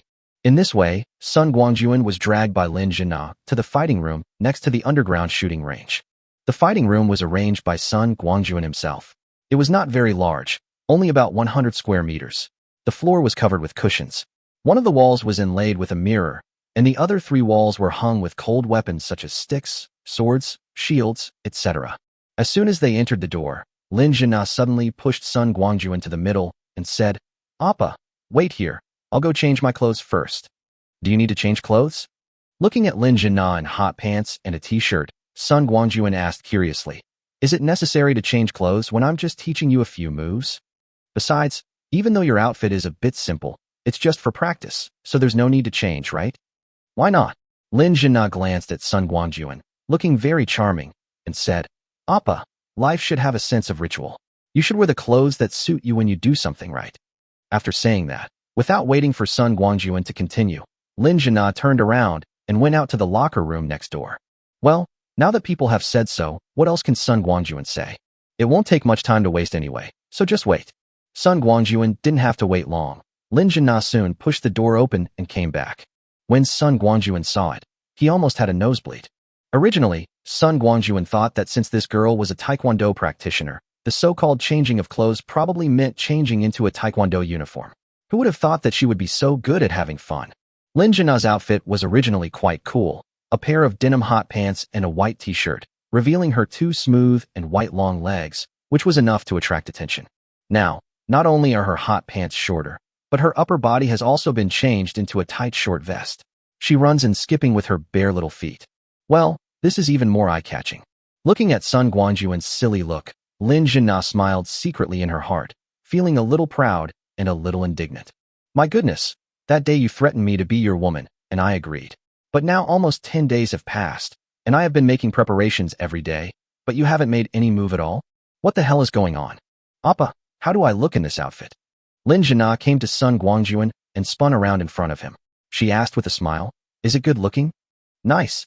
Although Lin Jinna's beauty has traces of artificiality, Sun Guangjun has to admit that Samida is indeed very good at this. The artificial beauty she created is really pleasing to the eyes. Really? Lin Jinna hugged Sun Guangjun's arm and said happily, Appa likes it. I am so happy. Looking at the big rabbit jumping in front of him, Sun Guangjun hurriedly pressed Lin Jinna's shoulders and felt a smooth feeling in his hand. By this time, Sun Guangjun had already understood that the teaching of a few moves and the sense of ritual were all fake. This girl had clearly set up a trap, and her purpose was nothing more than. With a hearty laugh, Sun Guangjun suddenly bent down, picked up Lin Jinna, and said with a smile, Nana, I think you have other intentions tonight. Lin Jinna put her arms around Sun Guangjun's neck, put her little face on his chest, and muttered softly, It's all your fault. Yeah, blame me. Amidst loud laughter, Sun Guangjun carried Lin Jinna straight up to the second floor. Chapter 154 The Dirty Demon King. At around 6 in the morning, when the girls got up, had breakfast, and were about to start a new day of training, they suddenly discovered that one person was missing. As everyone's instructor, Xiazi immediately ran to Lin Jinna's room to call for help, but of course he couldn't find anyone. Just as the women were hurriedly preparing to search the whole villa for someone, Sun Guangjun came down from the second floor. Staying up late last night didn't consume much of Sun Guangjun's energy at all. What's more, Lin Jinna looked enthusiastic and cheerful, but unexpectedly, she was just a weakling. After a few rounds, she was beaten and fell into a deep sleep. What surprised Sun Guangjun was that although Lin Jinna's fighting ability was seriously insufficient, she knew quite a few moves, such as playing various musical instruments, singing, plucking, and twisting, and she was proficient in everything. After this series of smooth little combos, Sun Guangjun didn't suffer any damage, but she successfully exhausted herself. Compared to Lin Jinna, who was still sleeping soundly and didn't wake up even when there was thunder, Sun Guangjun only slept for about an hour before waking up. There was no way around it. His biological clock had been developed over the years. Although there would be no dawn during the polar night, Sun Guangjun still woke up naturally at this time. What's more, there is an automatic wake-up ball-shaped creature on the second floor, so Sun Guangjun can't wake up even if he doesn't want to. Since forcibly occupying the room on the second floor, Xia Chuanzi's life has been very regular. He provides free wake-up service to Sun Guangjun early every morning and will not stop until he opens the door. After a hearty meal, the little girl would leave Sun Guangjun without hesitation and go to the yard to play with cats and dogs, do whatever she wanted, and spend a happy day. After dinner, I went back to the second floor to rest with my little butt. Even with this heartless and scoundrel look, Sun Guangjun had to give him a thumbs up and express his admiration. In order to prevent the little guy from coming to see him all the time, Sun Guangjun even doesn't close the door to the second floor. He leaves it wide open every day to prevent the little guy from having to report to him before going upstairs. The doors to the second floor were all open, so the ban on the second floor for the girls was naturally in name only. In fact, these days, the fruits and vegetables planted in the north room on the second floor are all taken care of by the girls. As for Sun Guangjun, he is a big shot who doesn't care about anything. His main job is to kill without burying the dead. Coming down the stairs, Sun Guangjun saw the girls gathered in the living room and couldn't help but ask curiously, "What are you all doing here? Shouldn't we start training by now?"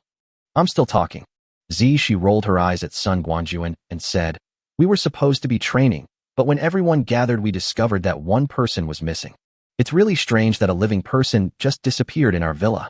Just as we were about to split up to look for people, your master came down. Could it be that this missing person is the work of you, Mr. Sun?" Listening to Zhi's sarcastic tone, Sun Guangjun stepped forward and slapped her on the butt, then domineeringly kissed her pouting red lips, and then said, "You dare to talk to me in this tone? You're so brave, aren't you? Do you want me to teach you a lesson now?" Oh. Zhi was caught off guard and lost both her upper and lower defenses one after another.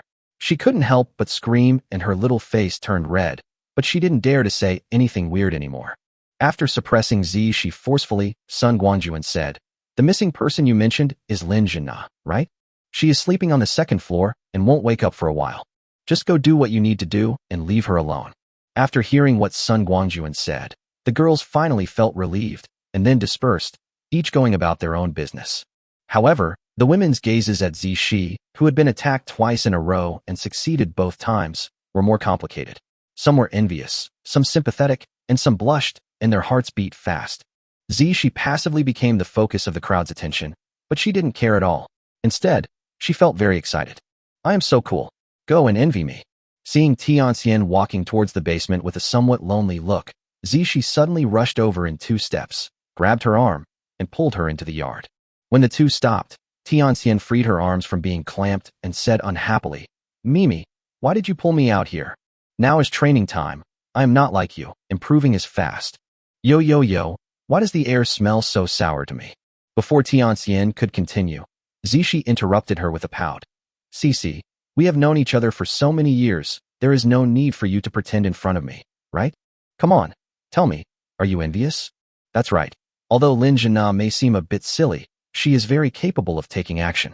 You two came here together, and now he successfully reached the top, but you, a celestial being, are still so proud of your status. Hey, Mimi, what are you talking about? Being teased by her bestie, Tianxian pushed Zishi unwillingly, then changed her tone and said, Can you blame me for this? I've already promised that bastard to be his woman, but he won't even come to see me. What can I do? So, this is where you can't compare to Smita. Zishi patted Tianxian's shoulder and said in a condescending manner, Cici, listen to my sister's advice. These days, those who are thin-skinned can't get anything, but those who are thick-skinned can get everything. You always put yourself in a superior position and wait for others to take the initiative. How can this work? Let's not talk about anything else. Just think about the fact that Lin Jina is sleeping on the second floor now. Who do you think took the initiative? Let me tell you, it was definitely Lin Jina who took the initiative. I noticed last night that this girl was still in the living room late at night. On the surface, he is watching TV, but everyone knows his intention. He is just waiting for the right opportunity to strike. Cici, let me remind you that the sooner you deal with this kind of thing, the better. The later you wait, the more disadvantageous it will be for you. Who is as shameless as you? Tianxian rolled her eyes at Zishi and said, I heard from your fatty nine that someone took the initiative to pull someone to bed the day after he was brought back to Qing City. What? Are you going to impart your experience to me now? Let me tell you, I don't need it. With your little tricks, I won't hesitate to play with you. If you really want to play, none of you are qualified. Lin Jina is just 1 step faster than me, which is not really an advantage. Just wait, I'm really going all out today. That's right. Zishi clapped her hands and said, Cici, it's rare that you can think positively. Let me tell you, compared to you, Lin Jina really has no advantages. It's just an artificially modified smecta. It's nothing to be afraid of in front of our long. After all, who wouldn't want to be a dragon knight if they were a dragon nation man? What dragon knight? That sounds terrible. Tianxian's face flushed red, and she couldn't help but spit, and said, Mimi, you are simply a dirty demon king now. I can't communicate with you. Looking at the back of Tianxian who walked away, Zishi smiled slightly and whispered, You are just being stubborn. One day, you will thank me. Chapter 155 Little Dumpling Gets Beaten. Perhaps because he was angry, after leaving Zishi behind, Tianxian did not go to the fighting room to start a new day of training as usual, but went straight to the restaurant. Grabbing Sun Guangjun's arm, Tianxian said nothing and just pulled him hard, as if she would not give up until he got up. Sun Guangjun was sipping spicy soup when he was attacked by the fairy, and the bowl in his hand was almost knocked over. Seeing Tianxian's red face and stubborn expression, Sun Guangjun had no choice but to put down the bowl and stood up cooperatively. However, being passive all the time is not Sun Guangjun's style. As soon as they left the restaurant, Sun Guangjun took the initiative, grabbed Tianxian's hand, and brought her to the tea table. Seeing Sun Guangjun sitting on a stool with his back leaning against the tea table, Tianxian prepared to sit next to him. Without waiting for Tianxian to move, Sun Guangjun suddenly reached out and grabbed her waist in a domineering manner. With a force, Tianxian screamed, Ah! And she was already sitting on Sun Guangjun's legs. The next moment, Sun Guangjun turned around with Tianxian in his arms, holding the beauty in one hand and starting to boil water to make tea with the other. Hey, please let me go. Although there was no one in the yard, Tianxian was still embarrassed by Sun Guangjun's behavior. She couldn't help but leave a small fist mark on his chest and said angrily, Sun Guangjun, they are all here. Sun Guangjun raised his eyebrows and said with a smile, "You mean, as long as they are not here, then we will be fine? If that's the case, I'll—" Before Sun Guangjun could continue, a cold little hand covered his mouth, and Tianxian's shy voice came. "Why are you like this? Can't we just sit down and talk? Hugging me like this right away is so embarrassing." Sun Guangjun couldn't help but smile. This girl is nearly 30 years old, but she still has the mentality of a little girl and likes the gentle and soft style of literary young women. Seeing that she was very embarrassed, Sun Guangjun had to let go of her hand and let her stand up and sit beside him. After finally escaping from Sun Guangjun's confinement, Tianxian felt a sense of relief, but at the same time a little lost. If she had followed her previous thoughts, she would have dragged Sun Guangjun back to the room regardless of anything. That's how it is. At worst you can just close your eyes. Who knew that this guy would not play by the rules?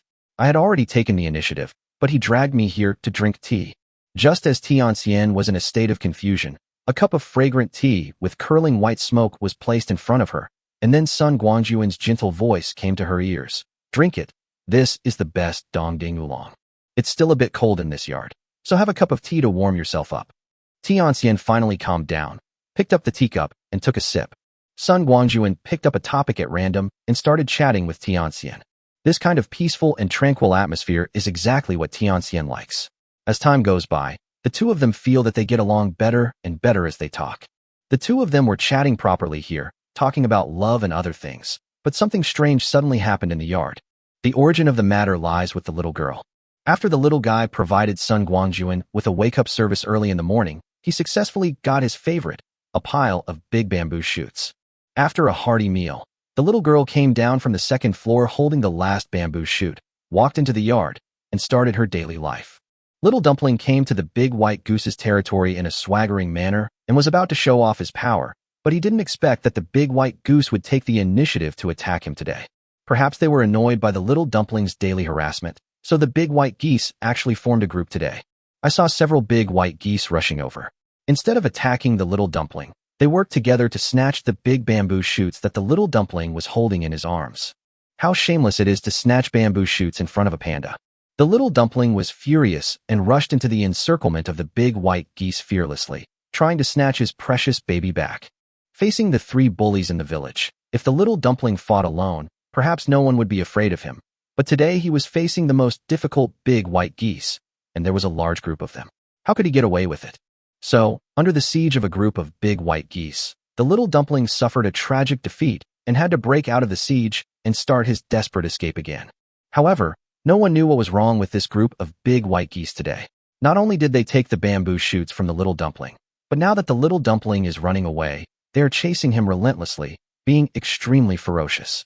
The most important thing is that these big white geese did not just chase blindly. They actually started to use military tactics, dividing their troops into several groups to chase and intercept the Little Dumpling. Soon, the Little Dumpling was surrounded again, surrounded by a group of big white geese. Perhaps they were fed up with the Little Dumpling's troublemaking during this period, so the big white geese took ruthless action today. Their long beaks full of sharp teeth pecked at the Little Dumpling fiercely. Now the Little Dumpling was no match for 4 people with his 2 fists and suffered a great loss. Several times, the Little Dumpling tried desperately to break out of the encirclement, but with the cooperation of the big white goose, he failed every time. So, the Little Dumpling could only hold his head and take the beating, and was unable to organize any decent resistance. The pain in his body continued to come, and Zaichuanzi became anxious. He wanted to find a supporter as before, but Da Huang and his wife went for a walk in the backyard. Xu Mi and Lei Hong acted like masters who didn't care about the world and didn't bother to pay attention to them at all. As for the 2 Shiba Inus, they usually play well with Zaichuanzi, and they wanted to help at this time. But the big white goose is not without friends. At this time, 2 big roosters stepped forward and blocked the Shiba Inu's way. If they were replaced by local dogs like the couple Da Huang, the 2 big roosters would be no match for them. But Shiba Inus are just stupid and cute, and have no fighting power at all. As for Sun Guangjun, he was having a passionate love affair with Tianxian. As a result, the Little Dumpling fell into a state of isolation and helplessness, and there seemed to be no other way out except to passively take the beating. However, as the old saying goes, where there is oppression, there is resistance. Even a clay man can still have some temper.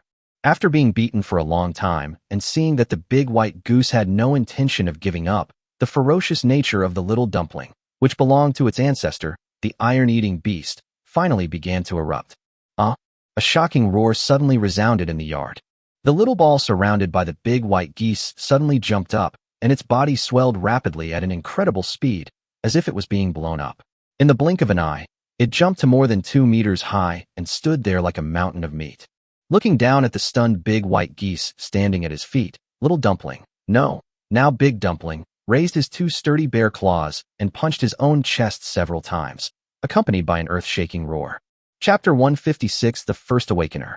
No one knew what happened, but the Little Dumpling suddenly turned into a majestic Big Dumpling, even thicker and taller than an ordinary giant panda. Not to mention anything else, just look at the Little Dumpling's current height and body shape, and people would believe that he weighs 500 kilograms.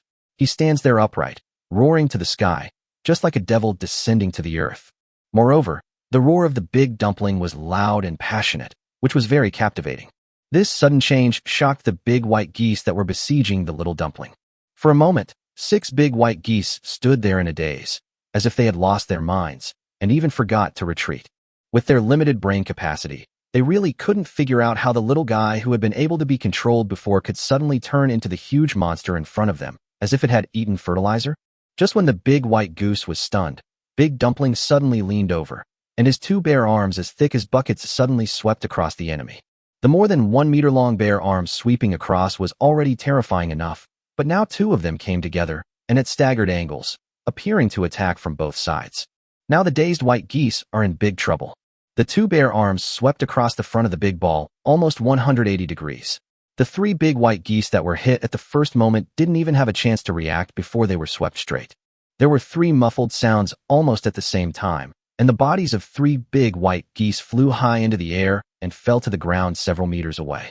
After a successful attack, Big Dumpling turned flexibly, spread his arms to both sides, and quickly, accurately, and fiercely grabbed the necks of the 2 big white geese.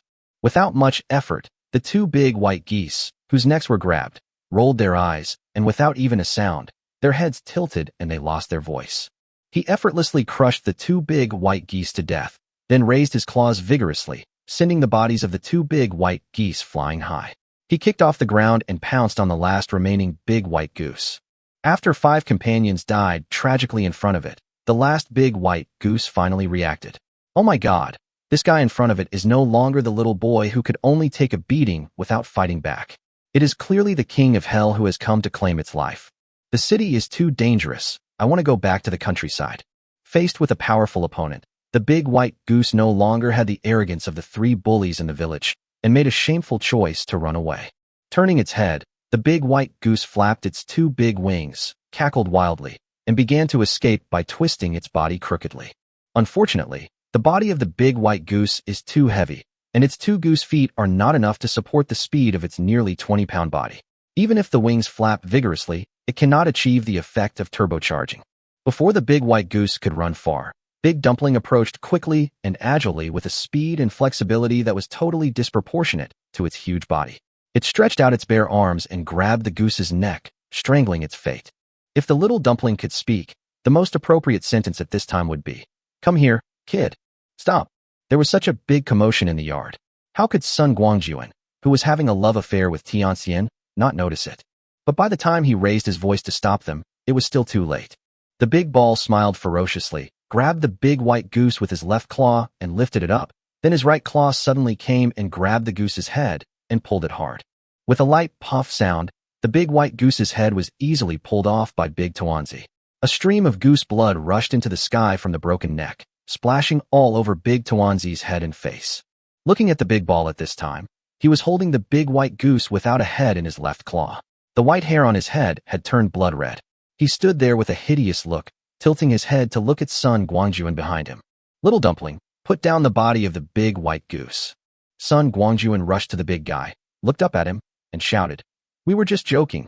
Why did you hit him so hard?" Perhaps it finally recognized its master Sun Guangjun. The fierce temperament of the big ball disappeared in a second, and it obediently threw away the goose carcass that was split into 2 halves in its hand. It scratched its head awkwardly, looking left and right, as if it couldn't figure out what was happening to it. Sun Guangjun didn't feel sad about the death of 6 big white geese, but he was really surprised by the changes in the Little Dumpling. The body suddenly becomes huge, and at the same time it becomes extremely powerful and invulnerable to swords and spears. This is clearly the superpower that is most likely to appear in animals after the awakening of superpowers in the previous life. It is also the ultimate skill of physical superpowers, frenzy. Sun Guangjun never expected that among so many people and animals in the family, the first one to wake up would be the youngest, most harmless, and the one who eats the most white rice. Now that I think about it, the little dumpling is such a big eater, just like its straightforward ancestors who eat more and poop more, which in itself is a sign of awakening of superpowers. I stretched out my arm and patted Dachuanzi's shoulder with great effort. There was no other way. I could only go this far. Sun Guangjun put away his harsh tone and said softly, "Little dumpling, the danger is over now, and you've gotten your revenge. There's no need to be so vigilant. Come, try to relax so you can get back to your original position." Big Dumpling tilted his head and thought for a while, then finally let down his guard, landed on all fours, and rubbed his head against Sun Guangjun's waist. Yes, it's the waist. With Dachuanzi's current height, although his limbs were on the ground, his head was still above Sun Guangjun's waist. Even if he lowered his head, he could only rub Sun Guangjun's waist. I want to rub Sun Guangjun's trouser legs like I did before, but I'm sorry, I can't do it. However, if this action was done by the little dumpling before, it would look cute no matter how you look at it. But when it is done by the big dumpling that is full of ferocity, especially with a forehead full of goose blood, it is too incongruous. Sun Guangjun squatted down, hugged Dachuanzi's thick neck, and said softly, "Little Tuanzi, the changes that have happened to you are actually a normal phenomenon and a good thing. You see, you were no match for the 6 big white geese before. But what about now? You can easily kill them all. What does this indicate? You have become more powerful. This way, you won't be bullied in the future. But what I want to tell you is that we are at home and we are all just joking. There is no need to take it so seriously. Tell me, is it okay for you to pick your eyeballs as a joke? You have just awakened today and are still unable to adapt to the changes brought about by this ability. I don't blame you, but you must not do this again in the future. Remember, when you have mastered this ability, if you encounter external enemies and cannot defeat them, just transform and kill them. However, this is absolutely not allowed at home. Got it?" Big Dumpling nodded, lay down, and snuggled his big head next to Sun Guangjun, looking very well behaved. "That's good." Sun Guangjun rubbed the big, furry head of the little boy and said with a smile, "Don't worry, I will help you adapt as quickly as possible. You won't stay this big forever, you'll grow back soon.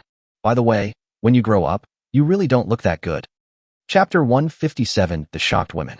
Sun Guangjun was chatting with the little dumpling who had turned into a big dumpling. The women in the underground fighting room had all come up. There was such a big commotion in the yard that, besides Tianxian who witnessed almost the entire process at close range, the 3 workers were naturally attracted over as well. But the fighting room was underground after all. When the girls heard the little boy's roar, they didn't take it seriously at first. But the little boy's roar became louder and louder, and it was continuous. Now it was impossible for the girls not to notice it. They thought the villa was attacked by some powerful person, so the women didn't even have time to change their clothes and rushed up hurriedly with swords, sticks, and clubs in their hands. But as soon as they walked out of the villa, the girls were stunned to find that Sun Guangjun was squatting in the yard, holding a huge black and white thing, and no one knew what he was saying. Looking around again, wow! The girls all exclaimed, "What a guy! Is this an alien invasion?" There are only 6 big white geese in the yard, and now 5 of them are scattered on the ground within a radius of more than 10 meters. Their heads, necks, bodies, and wings are all twisted in extremely unreasonable postures. It seems that they are deader than dead. The worst off one was the one closest to Sun Guangjun and Dachuanzi. Its head and neck were separated, and it ended up with its head and body separated. Just as the women were in shock, the giant body of the big ball, whose head was held by Sun Guangjun, suddenly began to shrink slowly. Then, magically, a familiar little ball appeared in front of everyone, but there was a dark red spot on its head, as if it was wearing a half-face mask. This miraculous change stunned everyone in the yard except Sun Guangjun. Seeing that the little dumpling finally returned to its normal size and was no longer in a frenzy, Sun Guangjun finally breathed a sigh of relief. If this sudden awakening happened to the adult version of Zaichuanzi, Sun Guangjun would not be so worried. Although the dumplings cannot be said to be very smart, the adults are mature after all. After the initial panic, they will quickly calm down and then gradually become proficient in and master this new ability. But it's different for the little Tuanzi. This little guy is just over half a year old and still a child. He suddenly encountered such a big change and suddenly entered the transformation while in an angry state. Can you expect him to adapt quickly? To be honest, Sun Guangjun was really worried that the little dumpling would remain in a frenzied state. There would be only one outcome for it: exhaustion of energy and sudden death. Even if he is lucky enough to survive, his strength will be greatly reduced in the future, and it may even endanger the improvement of his supernatural power level. In his previous life, Sun Guangjun had witnessed with his own eyes that many beasts that had awakened special powers would die soon after awakening, and those that survived by chance would never make any progress in their entire lives. This is also the first hurdle that all awakeners face after awakening their superpowers: how to control their new abilities. Of course, as the most powerful of all living things, humans can adapt quickly, unless they go insane. Now, under his comfort, the little dumpling finally calmed down. It must be said that it was lucky for it, and also for Sun Guangjun. What worries Sun Guangjun is that the little girl is so young. Even if she awakens her special ability, the degree of control will probably be a problem. It will take a long time for her to form reliable combat capability. Alas, having the first awakened person is supposed to be a good thing, the kind that couldn't be better, but the one who awakened is a young version of Tuanzi. This is a joke. Sighing secretly, Sun Guangjun reached out and grabbed the little guy by the back of his neck, lifted him up, and ordered the 3 workers who were still standing by. "You 3, quickly clean up the yard. Since those big white geese are dead, let's not waste them. Boil some water and pluck their feathers. We'll have some stewed geese in an iron pot for lunch today." As he said that, he flicked the little dumpling's head in disdain and scolded him with a smile. "You little guy, what you did today is not all bad. At least you can help improve everyone's food, right? Tell me, should I praise you again?" Perhaps sensing Sun Guangjun's emotions, the little girl turned her head with difficulty and gave him a silly smile. Looking at the ignorant little dumpling, Sun Guangjun thought, "Forget it, he is still a child. Why does he need a bicycle? Even if it can't form combat effectiveness quickly, it doesn't matter. You can't have so many people at home and expect a baby dumpling to help you expand your territory and conquer the world." What's more, with the little girl setting a good example, wouldn't the girls be more motivated when they train in the future? It was only then that the stunned women, including the celestial beings, finally came to their senses. They flocked to Sun Guangjun's side, asking him what had happened and why the little girl had changed so much. Surrounded by the women, Sun Guangjun said helplessly, "If you want to know what happened, ask the fairy. She watched it from beginning to end. Now, I'm going to give this little guy a bath. This one's face is covered in blood. How can we not clean it up?"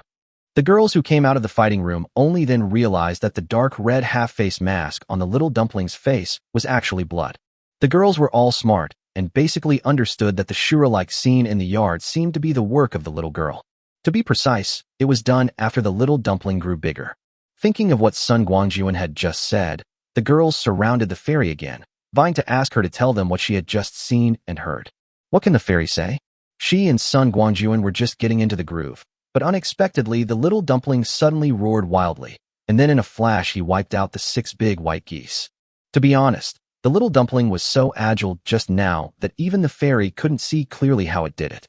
However, the girls were eagerly waiting, so the fairy could only try her best to recall and narrate what she had just seen, trying to make it as interesting as possible. After listening to the fairy's story, all the women gasped. After this little ball suddenly grew bigger, how could it have such power? Living together in the villa, the girls had often seen the scene of little dumpling being chased by big white geese all over the yard. There's no need for many. Even a big white goose is more than the little Tuanzi's short arms and legs can handle. Unexpectedly, today the little dumpling was able to complete a 1-on-6 counterattack of the century. Just looking at the before and after comparison, it's no exaggeration to say it's shocking, right? While all the girls were in shock, Tianxian said, "I'm going to help give little Tuanzi a bath. If you have any questions, ask Sun Guangjun when he comes back." By the time the girls reacted, the fairy had already escaped. Chapter 158, Give Little Dumpling a Bath. Taking advantage of the girls' shock, the fairy quietly slipped away. Walking quickly into the villa, Tianxian easily found Sun Guangjun, who was running the toilet in the large bathroom on the first floor. Sun Guangjun renovated the villa so that each bedroom has a separate bathroom, but there is also a large independent bathroom on the first floor with a surfing bathtub that is large enough to accommodate several people. However, Sun Guangjun would not use the surfing bathtub to bathe the little dumpling. It would be disgusting enough to let others use it after the bath. He found a large iron basin, filled it with warm water, and then Sun Guangjun pushed the little ball into it. Although the kids can swim, few of them like to soak in the water due to their living environment. This is particularly evident in Zaichuanzi. Sun Guangjun had given the little Tuanzi a bath before, but every time the little guy would resist and twist his clumsy body in resistance. This time, perhaps because he knew he had done something wrong and felt guilty, the little dumpling was quite honest. After being pushed into the water, the little boy struggled to float to the surface. His two little paws grabbed the edge of the iron basin, and he just floated up and down in the water, not forgetting to look at Sun Guangjun pitifully. Sun Guangjun didn't care about the little dumpling's pretense. This little guy was very cunning and was obviously pretending to be pitiful. If you were really soft-hearted, you would be fooled. Holding the little ball's neck, Sun Guangjun started to clean the goose blood on its head with water. You have to wash it quickly, otherwise it will clump together and mix with the bare hair, making it very difficult to clean. Perhaps it was because Sun Guangjun's actions were too rough. Little Tuanzi tried to hold it in for a few times, but in the end he couldn't bear it any longer, and his whole body suddenly shrank into the water. Sun Guangjun didn't expect that the little dumpling had this trick. He was not paying attention for a moment, and the little guy successfully escaped from his grip. 2 seconds later, the little ball floated to the surface from the other side of the iron basin, lying on the water with its belly up, blinking its big black eyes at Sun Guangjun. Just as Sun Guangjun was about to chase after the little dumpling who dared to provoke him, a gentle voice suddenly came from behind him. "Mr. Sun, you can't be so rude. The little dumpling is still young. You have to be patient." Sun Guangjun had just seen Tianxian come in, but he was busy with Zai Chuanzi and didn't bother to greet her. When he heard Tianxian's words, he said, "Why don't you come?" Perhaps it was because Sun Guangjun's tone was not very good. Tianxian misunderstood it and thought he was playing the "if you can do it, then you can do it" trick. "I'll come if I want." With a serious face, Tianxian rolled up his sleeves, squatted beside the iron basin, grabbed the little ball, and gently washed it. It's strange to say, the little ball who hates taking a bath was surprisingly obedient and cooperative in the hands of the fairy. When the fairy took the shower gel and rubbed bubbles all over the little ball, and there was even a layer of bubbles floating on the water surface, the little guy excitedly slapped the water surface, splashing water everywhere. The fairy was washing the little dumpling and inevitably got splashed with a lot of water. The girls have been training in boxing, kicking, and weapons these days, and they are all wearing tight clothes. Tianxian is no exception. Today she is wearing clothes similar to yoga clothes. Now the tights were splashed with water, and the thin material, which was already clinging to the body, became translucent. Sun Guangjun, who was standing opposite the fairy, suddenly widened his eyes. "I really didn't expect that the goddess is so attractive. Although she is not to the extent that you can't see your toes when you lower your head, she is not far off. To be honest, Tianxian is not a slim beauty, but she is not chubby either. She is somewhere in between, a little bit plump, but not thin either. Combined with her height of 1.7 meters and her calm and peaceful personality, she looks very ethereal. This is one of the reasons why she is called a celestial being." Perhaps stung by Sun Guangjun's fiery gaze, Tianxian raised her head and glared at him, but her little face turned red involuntarily to the neck. Sun Guangjun was caught peeking and felt a little embarrassed. He could only cough twice. Just when he was about to turn around and leave, he thought, "This is not right. This woman is about to become his woman. What's wrong with taking a few glances at her? Besides, you, Tianxian, dragged me away today.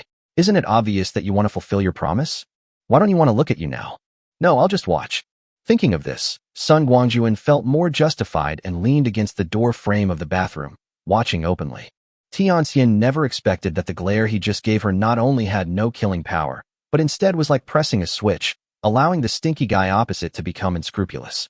There was really nothing she could do with Sun Guangjun, so Tianxian could only suppress her inner shyness and speed up her movements. Soon, the little ball was washed clean, but the little guy was probably addicted to playing and stayed in the water and refused to come out. The fairy tried several times to pull it out of the water, but the little guy had awakened his special powers today and was no longer as clumsy as before. He could dodge the fairy's hands with extraordinary agility every time and kept making faces. After repeated failures, Tianxian became angry. The key point was that the shameless guy on the opposite side not only did not come to help, but instead watched the show and laughed. "Yes, I was just laughing secretly. Don't think I didn't notice it because I was busy catching pandas." After being teased by the little dumpling and then mocked by Sun Guangjun, Tianxian became angry. She slapped the little dumpling on the head and said unhappily, "Since you don't want to come out, then just stay in the water. I don't want to bother with you." After saying that, Tianxian stood up and prepared to leave the bathroom.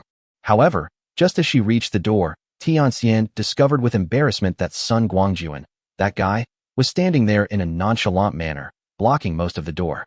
If she forced her way through, some friction was inevitable. Tianxian was furious and was about to look up to say something when Sun Guangjun's big face suddenly enlarged in front of her. The next moment, Tianxian felt a warmth on her lips. When Sun Guangjun's big face retreated, Tianxian finally realized that she had been kissed forcibly. She couldn't help but said angrily, "Sun Guangjun, you. What's wrong with me?" Sun Guangjun said with a playful smile, "Sister Fairy, you have already agreed to be my woman. Is there anything wrong with me doing this? Hey, why is your face so red? Are you shy? Ha ha ha, I never expected that the famous celestial being, who is almost 30 years old, is still a virgin. Get out of here." Sun Guangjun's words became more and more unbearable. Tianxian didn't know where she got the strength from, but she pushed him away, fled the bathroom in a panic, and ran into the room. Sun Guangjun laughed heartily and said to the little girl, "Go back to the second floor when you've had enough fun." He then followed Tianxian calmly and walked into her boudoir with a swagger. Chapter 159, Seventh Sister. The girls were waiting in the yard for Sun Guangjun to come out so that they could ask him what had happened to the little girl, but no matter how long they waited, there was no sign of Sun Guangjun. Later, even Lin Jinna, who had been sleeping on the second floor, ran down, but Sun Guangjun still did not show up.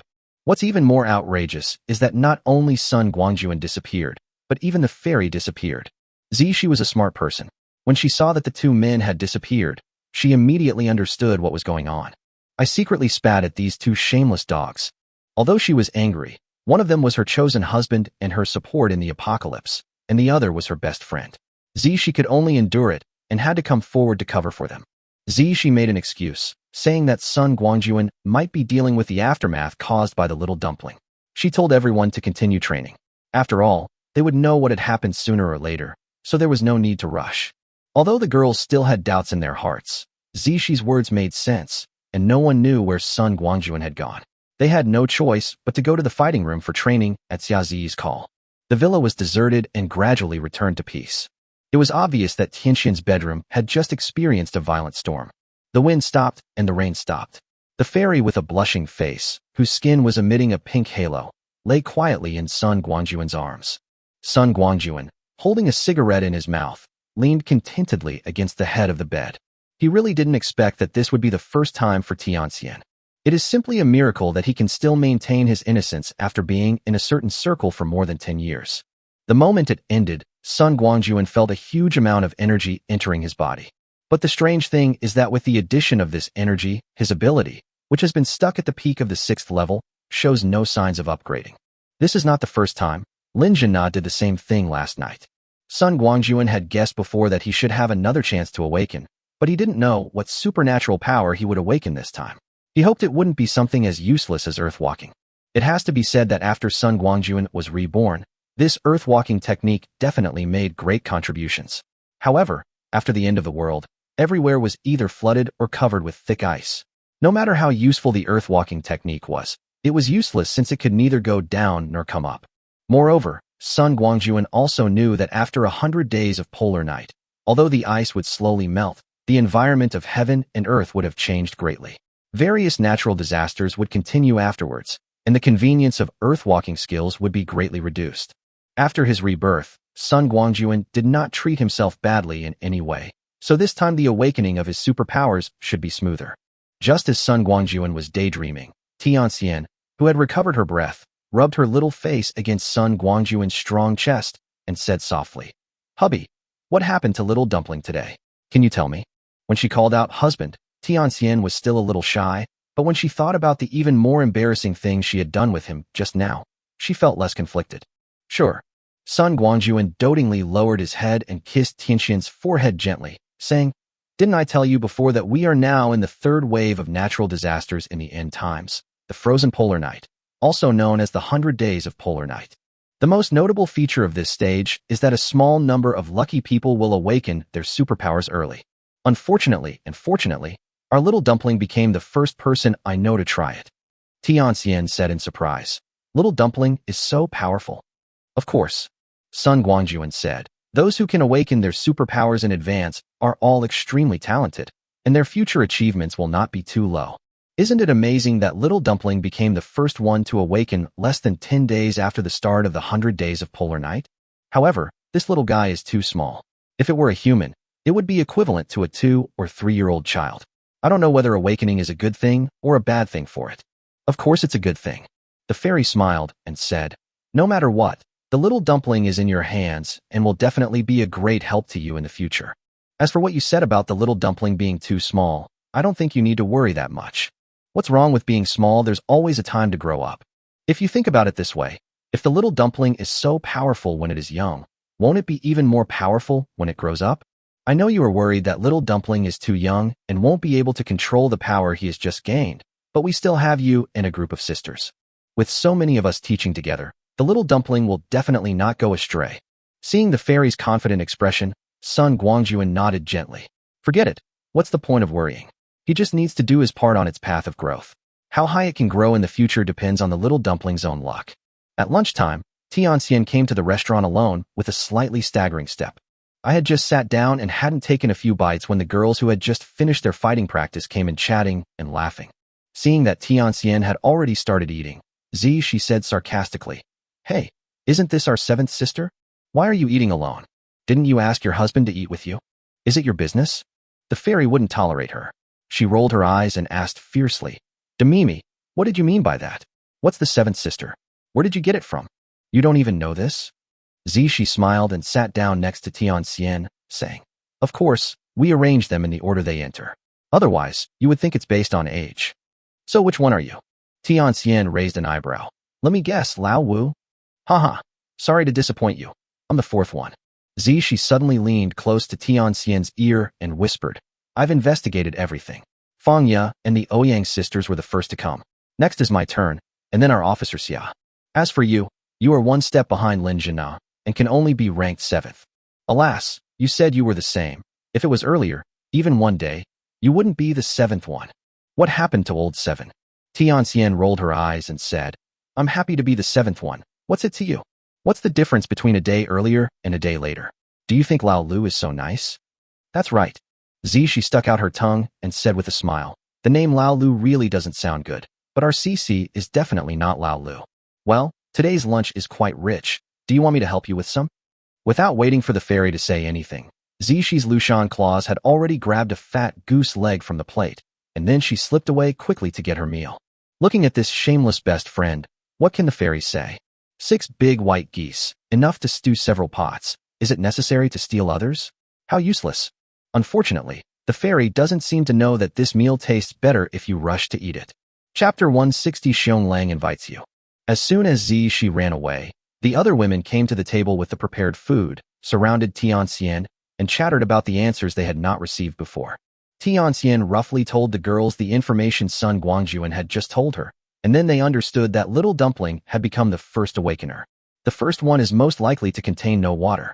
In Sun Guangjun's previous life, the earliest person he had heard of who awakened was more than a month after the polar night began, and there were no more awakenings earlier than that.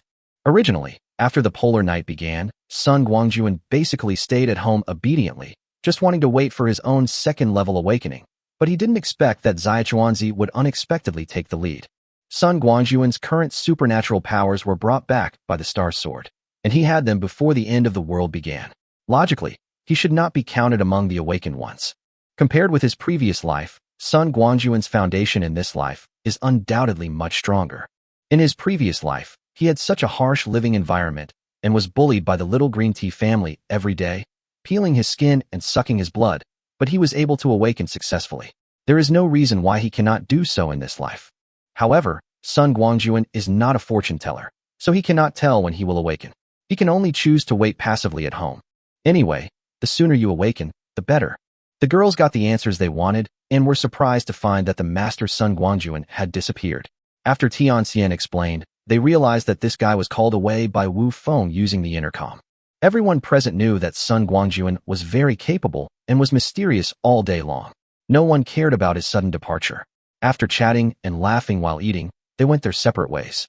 Sun Guangjun was lying on the soft big bed, hugging the delicate body of the fairy, and the next moment he was forced to go out alone, braving the cold wind and heavy snow, all the way to the guardroom.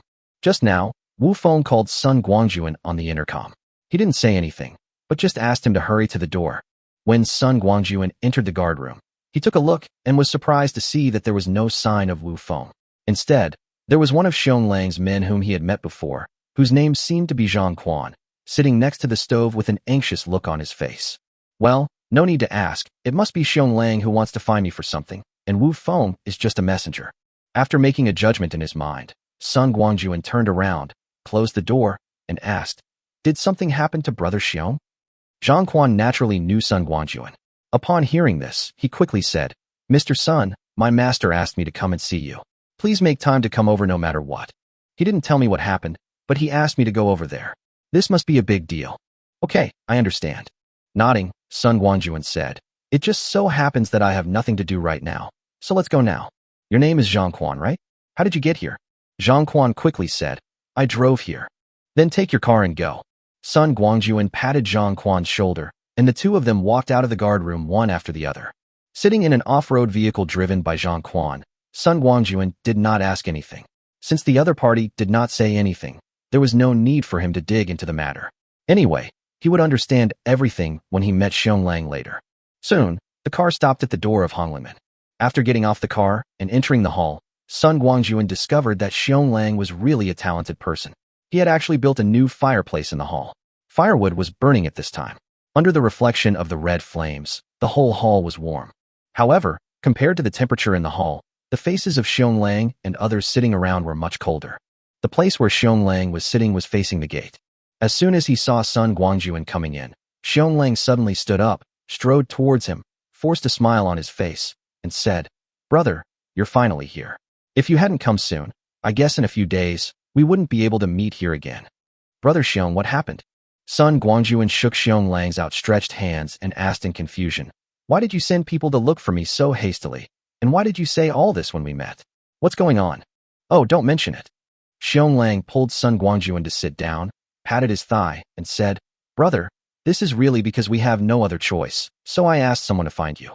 The thing is, this is what happened." Through Xiong narration, Sun Guangjun finally understood. Xiong experience is a bit like staying at home and waiting for disaster to come. Since the end of the world, Xiong has made Honglang his home. In recent days, bases established by major forces in Qing City have sprung up like mushrooms after a rain, and a large base has been built not far from Honglang. This base was established by a force called Manhwa Group. Before the end of the world, Manhwa International was no less powerful than Jinyang Group, and both were large group companies that were well known in Qing City.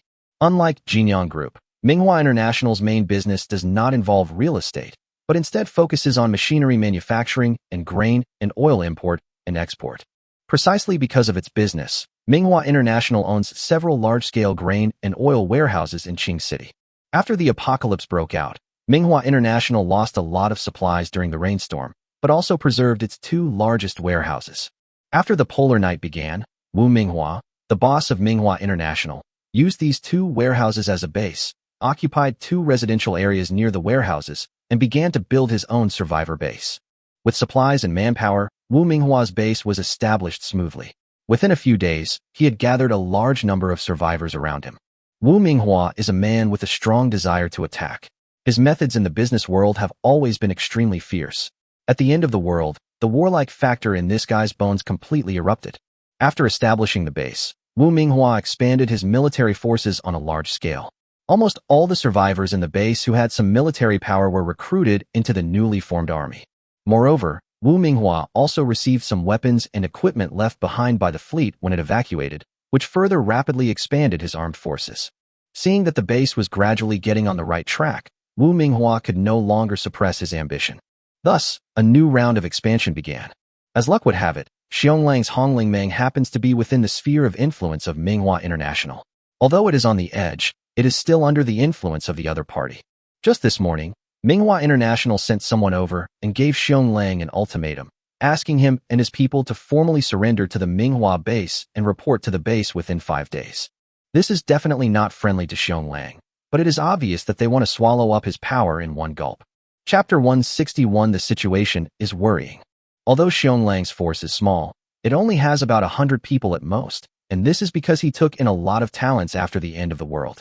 But everyone knows that it is better to be the head of a chicken than the tail of a phoenix. When you can be your own free and easy king, who would want to be someone else's subordinate and listen to their orders? However, There was not just one person coming from Manhwa International, but a huge group of people, and they brought a lot of guns.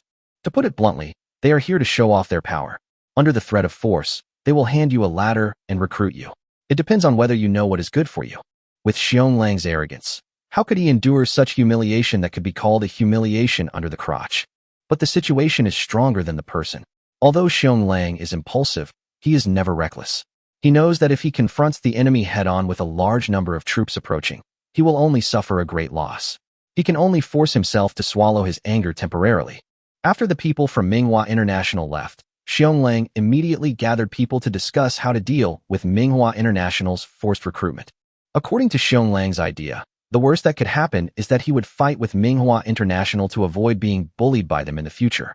But once the meeting started, things were different and different opinions emerged. Xiong and his men gathered together based on a sense of loyalty, but in the final analysis, the most fundamental thing was Xiong character and powerful military force.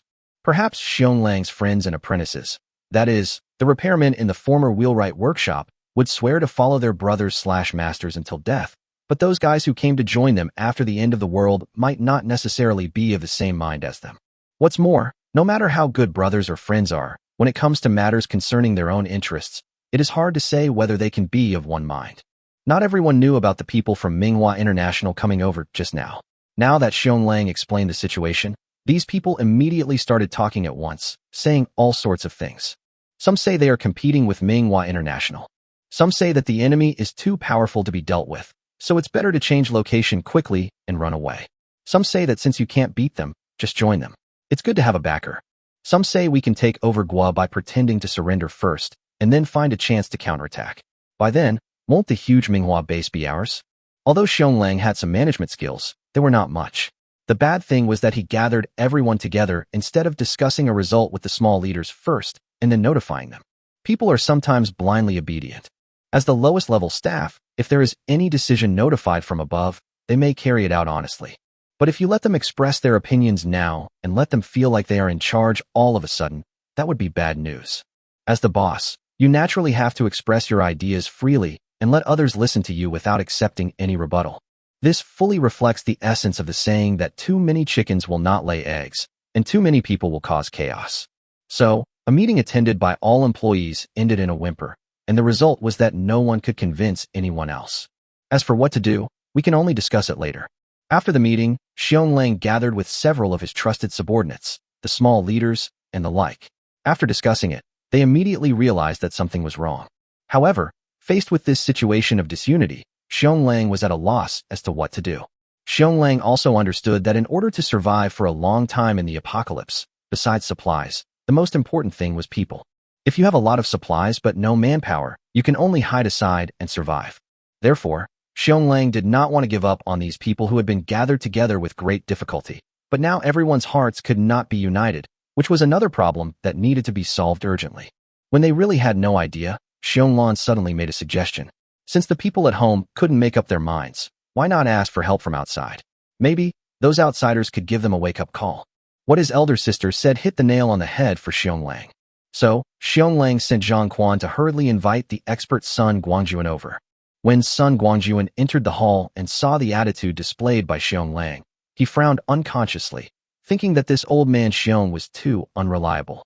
My goodness, you called so many people together and asked me to help you come up with some advice. I really don't know what you were thinking. If I gave you this advice and you adopted it, wouldn't it make you and your subordinates seem incompetent? But if I don't give any advice, they have invited me here from so far away. Wouldn't this be putting them in a difficult position? For a moment, Sun Guangjun was in a dilemma. To be honest, for Sun Guangjun, Xiong current predicament is undoubtedly the best opportunity for him to recruit Xiong. But this kind of thing should be said in private, preferably when Xiong is alone. What's going on now?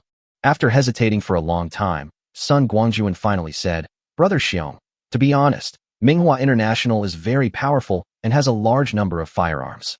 This situation is indeed extremely disadvantageous for you. However, you guys are not without advantages. That is, most of you are martial artists, and your personal strength is definitely stronger than Manhwa International. So, if you want to keep your current foundation, there are only two ways. This time, we need to avoid the sharp edge and take people away from here first to avoid a head-on conflict with Manhwa International. The advantage of doing this is that you can preserve your own manpower and avoid heavy casualties. But the disadvantages are also obvious. That is the impact on morale. Especially those who joined you later, they will consciously or unconsciously think that you, Xionglang, are no match for Manhwa International and can only run away in fear after being beaten. To be honest, if it were me, I would never choose this path. It's too cowardly. The second is to narrow the gap between the two sides. Isn't Wu Minghua relying on the guns in his hands? If you can get a batch of gun support, the biggest gap between the two sides will basically be eliminated. Moreover, you are defending and they are attacking, so the natural advantage is on me. Apart from anything else, it's pitch black here, making it incredibly easy to set up an ambush or something like that. Upon hearing this, Xionglan's face immediately turned bitter. Brother, I know that if we can get a batch of guns, we won't have to be afraid of that old bastard Wu Minghua. However, this is easy to say, but where can you find such a thing? To be honest with you, brother, I only have the shotgun you gave me last time, a few bows and arrows, and a few crossbows. The total number is not enough to arm 10 people. This is it. I secretly hid it before the end of the world. To be honest, I dream of it, but I just don't have anywhere to get it. Chapter 162, Xionglan's Weaknesses. Looking at the gloomy Xionglang, Sun Guangjun laughed and said, Brother Xiong, since I have proposed these two options for you, they are not aimless. Let me put it this way, which path you want to take is up to you to decide among yourselves. As for me, I'll just help you out. No matter what you choose, I will do my best to help you achieve it. If you want to take the first path, I can talk to the manager of our community and ask them to vacate a building for you. Although the buildings in our community are only 5 or 6 stories high, I think it will be enough to accommodate the 100 or so people like you.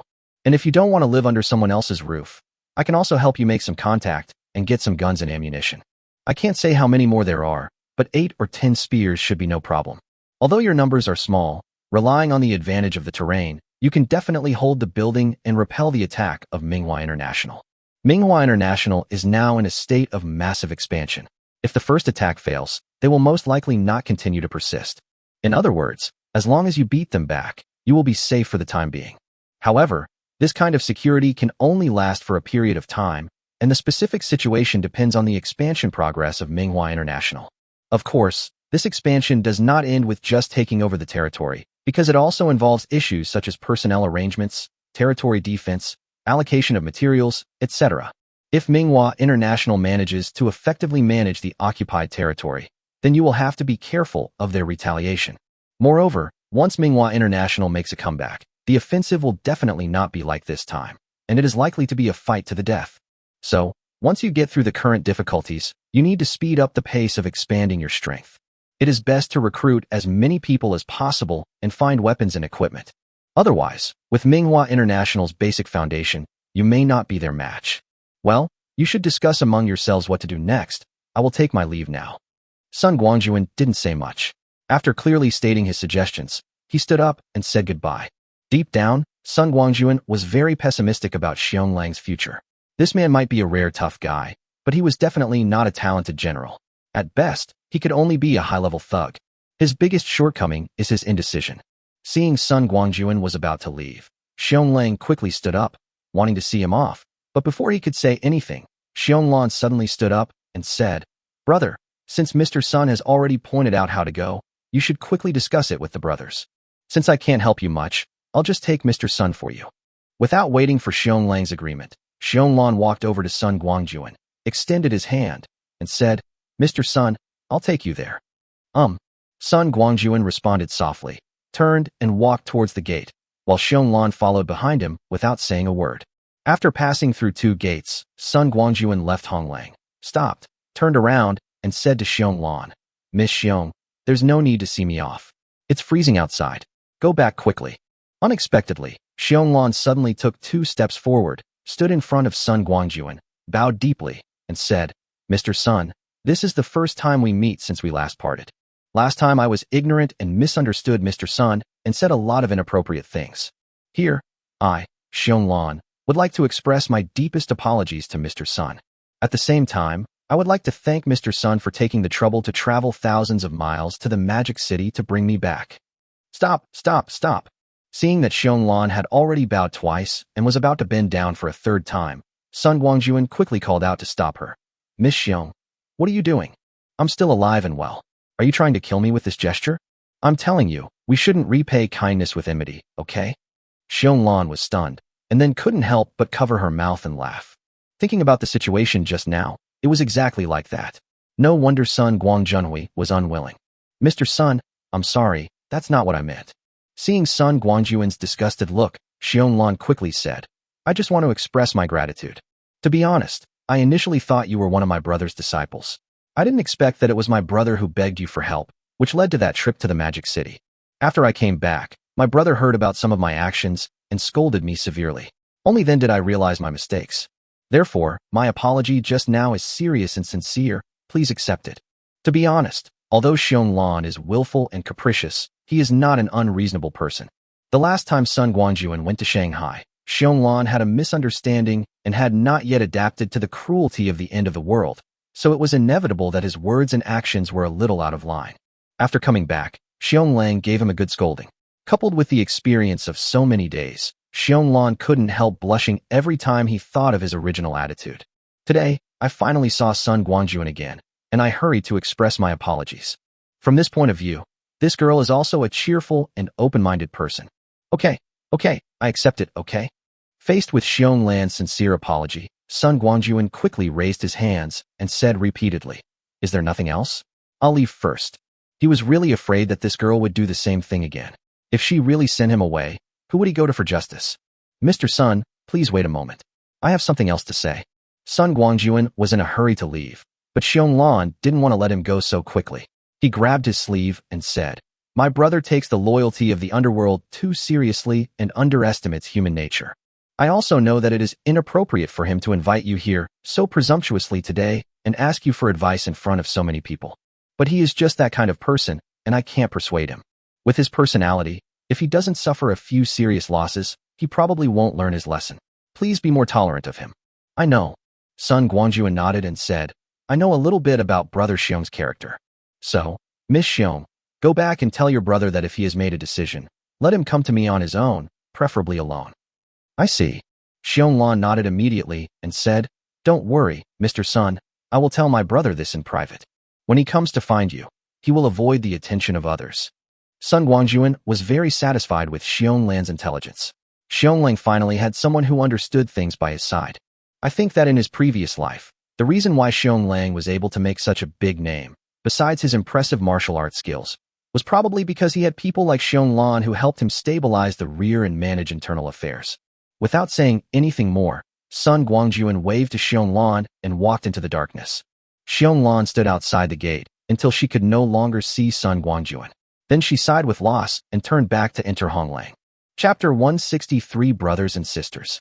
When Xionglan returned to the hall, Xionglang and the others were still discussing the two suggestions put forward by Sun Guangjun. No one had a definite idea about what to do. Looking at this chaotic scene, Xionglan felt exhausted. My eldest brother has never been such a fussy person, whether he was practicing martial arts or doing business. Why is he performing so poorly at this critical moment of life and death? He is so indecisive that it is simply a pipe dream for him to want to unify everyone's opinions. You know, the more critical the moment, the more the core figure of a team needs to play a stabilizing role. Haven't you seen that on the basketball court, at the final decisive moment, the ball is always handed to the most core player in the team? Xionglang now hated that in her elder brother's eyes, she was still the same willful and capricious little girl, and he didn't take her words seriously at all, especially in such a public situation. It seems that I need to find an opportunity to have a good talk with my brother as soon as possible. Having secretly made up his mind, Xionglan was in no mood to join the bickering meeting of Xionglang and the others. He turned, went up the stairs, and returned to his room on the second floor. Xionglan stayed in the house for 3 or 4 hours. It was almost time for dinner when she heard the sound of her eldest brother's door opening next door and his heavy footsteps. With a sigh, Xionglan got up and went out. When he came to Xionglan's door, he pushed it open and walked in without even knocking. When the door opened, Xionglan saw that Xionglang was standing at the window with his back to the door, his hands behind his back, looking at the dark night outside, wondering what he was thinking. Elder brother. After closing the door, Xionglan came up behind Xionglang and said seriously, I think I should have a good talk with you. Oh. Xionglang turned around and looked at the serious-looking girl. It seemed like he realized for the first time that the little girl who needed his protection had grown into a big woman. After a long while, he asked in a hoarse voice, What are you talking about? Xionglan hesitated for a moment, but finally said, "Let's talk about our future and your leadership of the team. Then I'd like to listen carefully." Xionglang raised his eyebrows and said, "I want to see what kind of opinions and suggestions my sister can give me, and whether they can make her stupid brother feel enlightened." "Brother, don't be so pessimistic." Xionglan comforted Xionglang and continued, "To some extent, your previous establishment and management of our team, although nothing outstanding, was also quite satisfactory. But I feel like you haven't adapted enough to the end of the world. When it comes to your management of the team, you appear timid, fussy, and even entangled." "Yeah." Faced with Xionglan's blunt words, Xionglang did not show any displeasure. Instead, he smiled and said, "Xiaolan, apart from anything else, based on what you just said, I have to admit that you have indeed grown up. It seems that I have ignored you before, or rather, underestimated your abilities. Don't worry, I'm not the kind of person who is so narrow-minded that I can't even listen to some harsh words of advice from my own sister. Although the adjectives you used just now were quite harsh and slapped your brother in the face, I still understand your intention. Come on, today we two brothers and sisters should open our hearts and have a good talk." "Brother, do you really think so?" Xionglan looked up in surprise, staring intently at Xionglan's rough face, and whispered, "I thought that after saying that to you just now, I would inevitably have a quarrel with you." "Naughty." Xionglang slapped Xionglan on the forehead. It looked fierce, but his blow was very gentle. He laughed and scolded. "In your eyes, is your brother the kind of person who can't tell right from wrong and can't stand others saying a few bad words? You are too small, Xiaolan. You are too small-minded and you underestimate your brother." "Brother." Xionglan punched Xionglang several times in dissatisfaction and said, "It's okay if he's small. Anyway, no matter what, I have my brother in front to protect me from the wind and rain. As the old saying goes, if the sky falls, there will be someone tall to hold it up. In my heart, my brother is the taller one, and he will always be." The brother and sister laughed and joked for a while. Then Xionglang gently stroked Xionglan's hair and said with a sigh, "Xiaolan, you think too highly of your brother. Yes, I can still shelter you from the wind and rain for now, but I can't do it forever. Apart from anything else, I have been feeling increasingly overwhelmed recently. Logically speaking, we have no shortage of supplies, and we have more and more manpower. There is no shortage of good people among those who have newly joined. Everything is developing in a good direction, so we should not have anything to worry about. But through today's incident, it is not difficult to see that our so-called team has only maintained superficial prosperity in the past. When something really happens, all kinds of problems will be exposed. On the one hand, I was not mentally prepared for this, and on the other hand, I didn't know how to deal with it. If we continue like this, I'm afraid even without manhwa International attacking, our people will scatter like birds and beasts and become a group of loose sand. Even if we follow the two paths that Brother Sun mentioned, we won't be able to satisfy everyone. Oh, what a headache." Seeing Xionglan's worried look, Xionglan rubbed his brow distressfully, then pulled him to sit on the sofa, and then said, "Brother, I think you've fallen into a misunderstanding. No matter what you do, it is not easy to satisfy everyone. Not to mention now, even before the end of the world, when there is nothing lacking, can you satisfy everyone's requirements? The answer is no. So I just said, brother, you are not yet adapted enough to the end of the world. This is also the most fundamental reason why you cannot make the right decision. Brother, over the past month, perhaps because you had enough supplies and your subordinates were able to fill their stomachs, you ultimately failed to see the existence of the crisis. Now, once faced with a real life and death situation, the true nature of those people is exposed, and these diverse opinions will inevitably become your troubles. In fact, brother, you have overlooked a basic fact. That is, in the end times, everything is decided by fists. Yes, that's right, it's power. I am not saying that supplies are not important. On the contrary, supplies are the foundation. Only by building a strong foundation and ensuring that there is only one voice in the team can we go on for a long time. Otherwise, if, as is the case now, there are multiple sources of power and everyone is trying to make their own decisions and have their own voice heard, such a team is doomed to be a mess.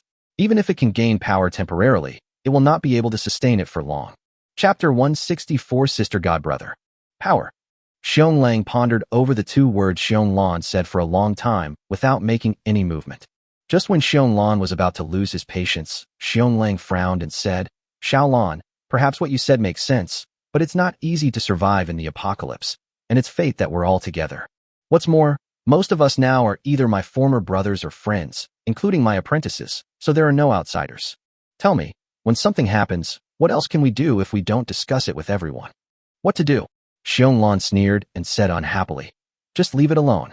Brother, are you confused? Let's discuss it together. Let me ask you, if we can't reach a consensus, should we just stop doing it? For example, this time, we still haven't been able to come up with an explanation that everyone can believe. Should we just stay like this and do nothing? Let me tell you, in this situation, there is no other way except force. In other words, as our leader, you should stand up and act decisively. If we say we should go east, we should go east, and no second opinion will be allowed. Hearing this, Xionglang frowned and asked, what if someone strongly objects? Get rid of them. Xionglan gritted his teeth and said, most of the supplies we have were prepared by you when the apocalypse just broke out. In that case, those who are disobedient should not stay here. He eats your food and then destroys your pot. What's the point of keeping such a person? Don't tell me that the minority obeys the majority. Does this mean that if most people want to join Manhwa International, you have to do as they say? Then again, this may be an opportunity for our team. Facing the pressure from Manhwa International, we can take this opportunity to screen our personnel, get rid of those who are not in line with us, and truly form a highly efficient team with you as the core. Don't feel sorry for those people and keep them as a drag on the team. It's better to get rid of the burden as soon as possible and go into battle with a light load. Do you understand now, my silly brother? A little. Xionglang nodded honestly and said naively, Xiaolan, where did you learn these principles? It sounds quite interesting. You. Giving Xionglang a cold look, Xionglan said, you've been practicing boxing all day, and you've almost turned yourself into an idiot. I recommend a book to you called If You Can't Lead a Team, You'll Work Your Way to Death. If you have the chance, you should definitely read it and learn from it. Of course. Although being looked down upon by the girl, Xionglang was not angry. He nodded his big head and showed an honest smile. Xionglan couldn't stand his eldest brother's idiocy anymore. He turned his head away and sulked for a long time. After adjusting his mood, he said with a straight face, Brother, now that we've talked about the team, let's talk about the mistake you made today. Where did I make a mistake again? Faced with Xionglan's accusations, Xionglang felt completely bewildered. I was just a little confused and hesitant. What else was wrong? What do you think? Xionglan resisted the urge to roll her eyes and said, you made at least 3 mistakes in dealing with Sun Guangjun. Are there that many? Xionglang rubbed his head, puzzled, and said, Brother Sun and I are brothers. I'm having trouble, so isn't it right for me to ask him for help? What's right or wrong? You still realize you're asking for help? Xionglan glared at Xionglang and said, what you call asking for help is, to put it bluntly, asking for help. Don't try to deny this. Since you are asking for help, why are you acting so arrogantly? And send Zhang Quan to invite him over? What do you think of Sun Guangjun? Your subordinates who can be summoned and dismissed at will? When we ask for help from others, we should act like we are asking for help, instead of sitting at home like a big boss waiting for others to come to us. Another thing is, if you have invited people here, then you should just have a good talk with them. Why do you have so many irrelevant people around? To put it bluntly, this is called moral kidnapping. You are putting Sun Guangjun in a difficult position. Do you understand? Faced with that situation, what do you want Sun Guangjun to say? Brother, some things are only suitable to be discussed privately, not in front of so many people. It is precisely for this reason that Sun Guangjun was so evasive in what he said today and did not dare to tell you the truth. The last point is that he has pointed out 2 paths for you, one of which we obviously don't want. Why are you still hesitating? Don't forget, Sun Guangjun has promised with all his heart that no matter which of these 2 paths you choose, he can cover your expenses. You, on the other hand, put the food in your mouth, but you didn't know how to swallow it, and even insisted on spitting it out. It's just that Sun Guangjun has a good temper and is on good terms with you. If it were someone else, they would have turned against you long ago. Is it that serious? Xionglang smiled wryly and said, I thought we were close, Brother Sunday. We could just talk openly about anything. I really didn't think too much about it. You're so self-righteous. Xionglan teased, then continued. Think about it carefully. If you had personally gone to Qilin Villa today and sincerely asked Sun Guangjun for help, would we still be in such an embarrassing situation today? Putting aside other things, if Sun Guangjun had said that he could help contact people and get 10 or 8 guns, the result would definitely not have been this. Think about it. If Sun Guangjun didn't have that ability, he probably wouldn't have made such a big promise. And since he said it, he must be sure. But, since we can get 8 or 10 guns, why not more? If it were just the 2 of you talking in private, I estimate that the number would be at least multiplied by 10. Don't ask why. Asking is your own stupid thing. Sun Guangjun is your brother and trusts you, but he is not a brother to your subordinates. How can he not be worried? Do you know how much trouble he would be in if anyone knew he had access to a gun? This is also why I said he was being evasive in his words today. Brother, you really should reflect on this and stop dealing with the current situation the same way you did before. In the past, it wasn't a big deal if we made some mistakes in our words and deeds, but now, even the slightest mistake could cost dozens of lives. How can we be careless? So what do we do now? Xionglang was stunned for a long time, but finally got to the point. He said angrily, according to what you said, I have really offended Brother Sun today. Is there any way to make amends? Looking at his eldest brother's silly look, Xionglan couldn't help but chuckle and said, Brother, the fact that you can say this shows that you are not completely stupid. Don't worry, Sun Guangjun isn't as stingy as you think. Before he left, he told you to go see him when you have time. Chapter 165 Little Dumpling can speak foreign languages. Real. Hearing Xionglan's words, Xionglang was overjoyed. He rubbed his paws and said, I told you, Brother Sun is definitely not that petty person. He will definitely not bother with me so much. Well, sister, when do you think I should go there? By the way, should we prepare some gifts to express our apologies? Just forget it. Before Xionglang could finish, Xionglan interrupted him and said unhappily, although I don't know Sun Guangjun's background, he is definitely not lacking in what you have. Besides, what decent things can we come up with now? Food. People don't lack it. Gold, silver, and jewelry? Are those things still useful now? They are almost broken, if not tattered. We can't get anything else. So, you should find a time to go over there as soon as possible and ask them sincerely for advice on how to deal with the current crisis. Don't worry about anything else. By the way, be careful when you go there, and it's best not to let others know your whereabouts. Okay, I understand. Xionglang quickly said, after dinner, I'll find a chance to go out and take this trip. When the time comes, please help me cover for me. No problem. Since his elder brother behaved so well, Xionglan naturally had to cooperate. After thinking for a while, Xionglan said again, Brother, have you ever thought about where we will go after dealing with this crisis? This? Xionglang hesitated. To be honest, Xionglang has never thought about this question. After the apocalypse broke out, Xionglang had been leading his men on a whirlwind of busy work, unable to even adapt to the various natural disasters. How could they have the time to consider such long-term issues? Now, being reminded by his younger sister, Xionglang suddenly woke up. Yes, it is the end of the world. If we continue to live in this muddle-headed way, playing the game of big fish eat small fish every day, maybe one day we will be swallowed whole, skin and bones. It is better to plan well for the future. Not to mention striving to become a superior person, but at least make sure we can live well, without worrying all day long. Before Xionglang could come up with an answer, Xionglan waved his hand in front of his eyes and said, Brother, with your limited brain, you'd better not think about such long-term things for now. Now, let's just deal with the current crisis first. If we can't even get past Manhwa International, it's pointless to think too much. Xionglang is a man who listens to advice. Since his sister has said so, there is no need to worry about it anymore. Laughing heartily, Xionglang stood up, grabbed Xionglan and said, That's right. Why think so much? As the saying goes, when a person dies, his nipples turn to the sky, and he will live forever. The world is big, but eating is the most important thing. Let's go and fill our stomachs first.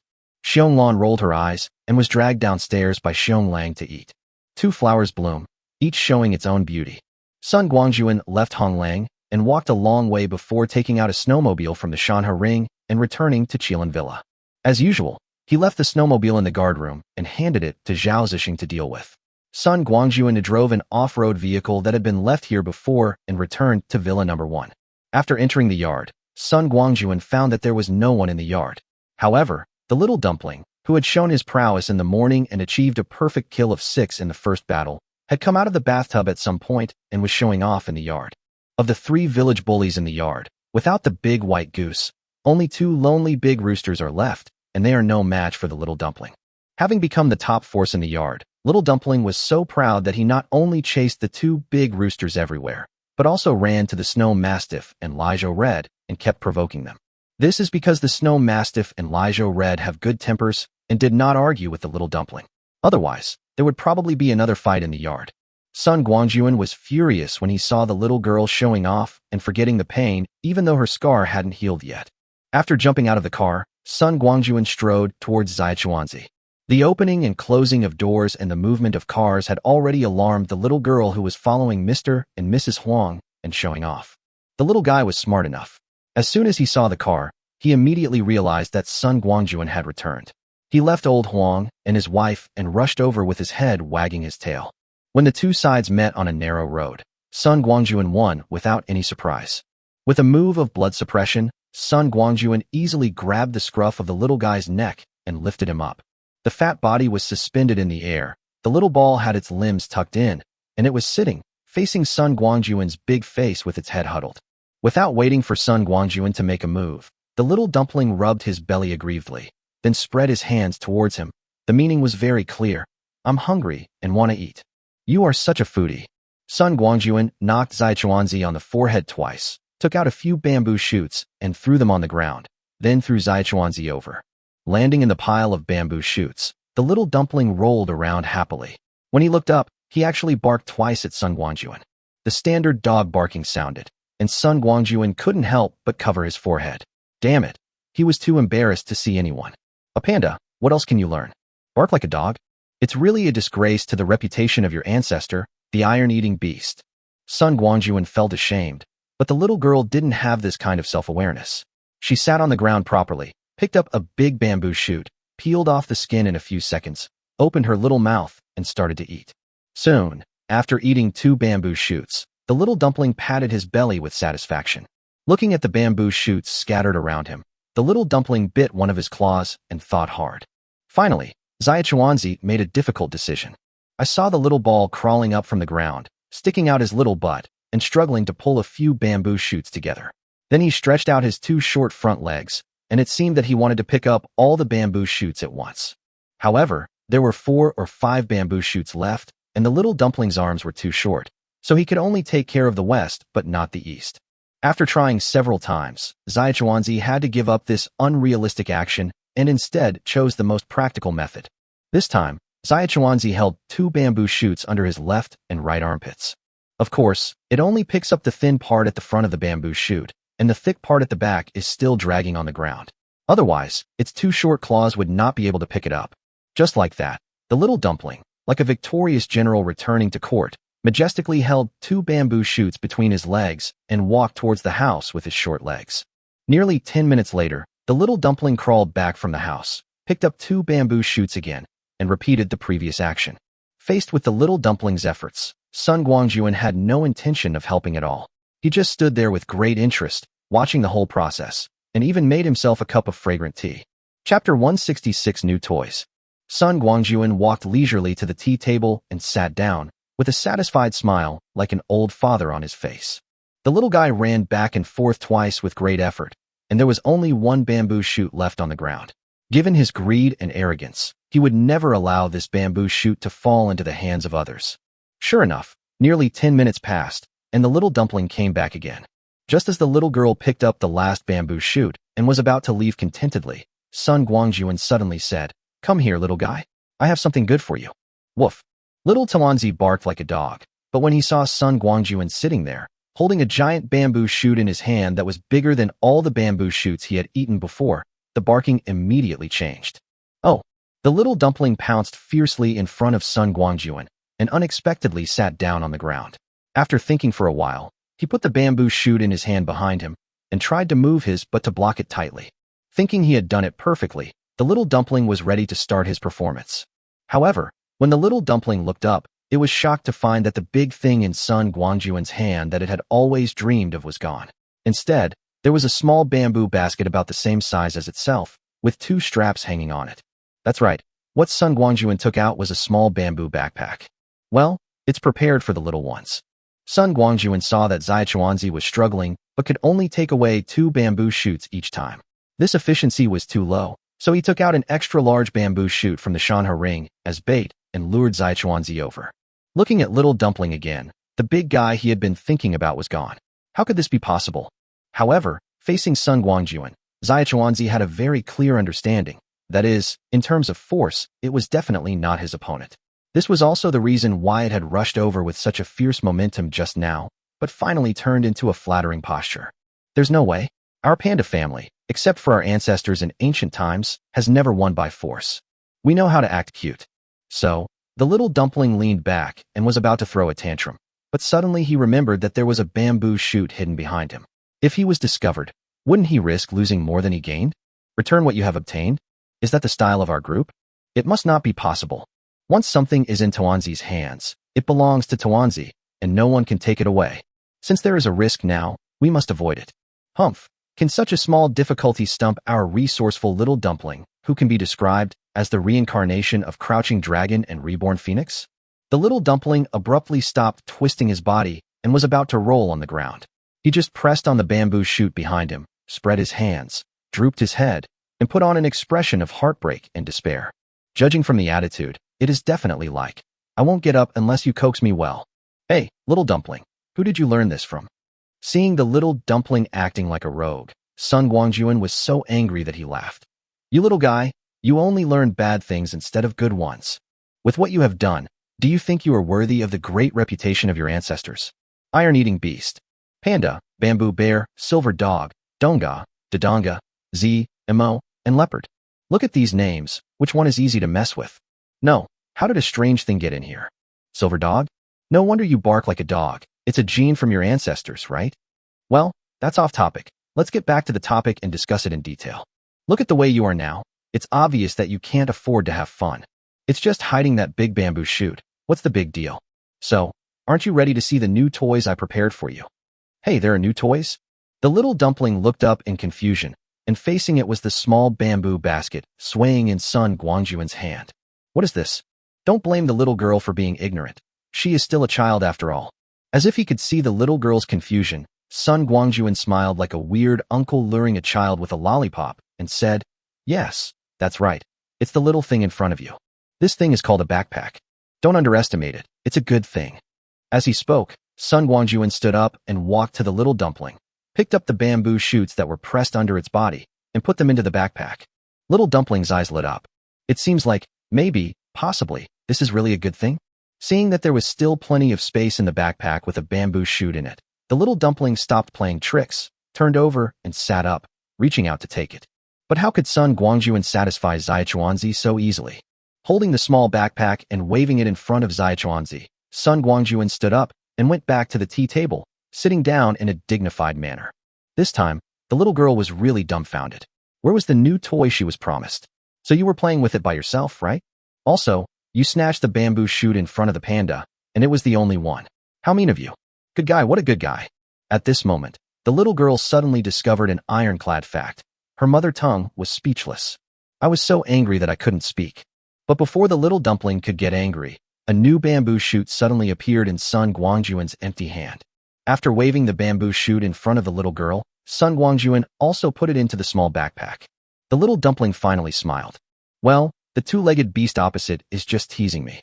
Since he promised to give me the toy, he will definitely not go back on his word. He is not fat.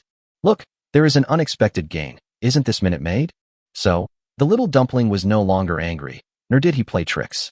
Instead, he jumped up, bowed to Sun Guangjun, and looked like he was paying homage to him. Now, it is Sun Guangjun's turn to be speechless in his mother tongue.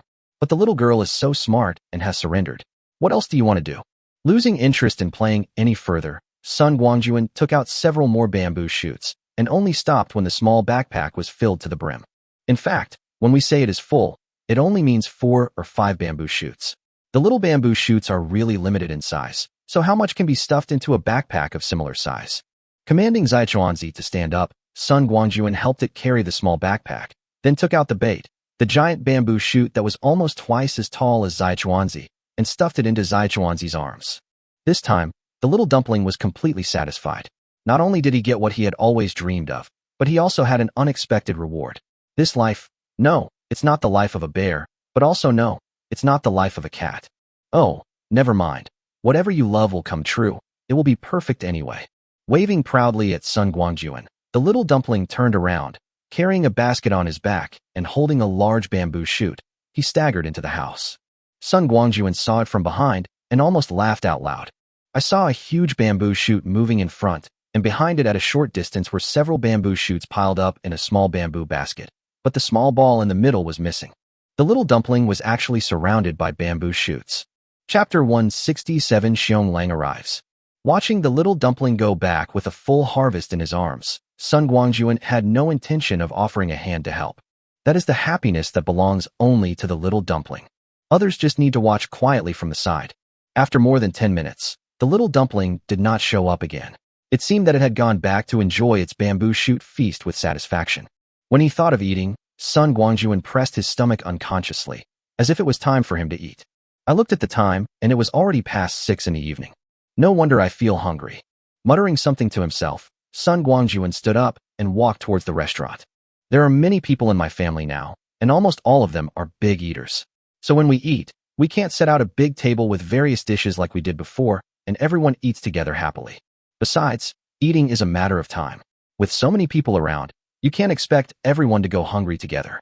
So, since we hired a special chef to cook, we have implemented the separate dining system at home, which is actually similar to the cafeteria. For every meal, the chef would prepare several dishes and serve them in large bowls. Whoever wanted to eat could just get what they wanted. Of course, this is my own home. I can't be as perfunctory as in the cafeteria. Sun Guangjun's requirement is that there may not be so many types of dishes for each meal, but the quantity of each dish must be sufficient and the taste must be good.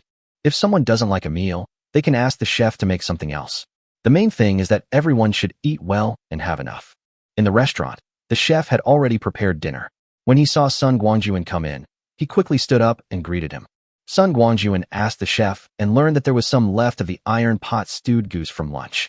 He felt quite regretful that he missed the lunch, so he asked the chef to heat up the leftovers, and then brought some steamed buns and rice, and started to eat it with big mouthfuls.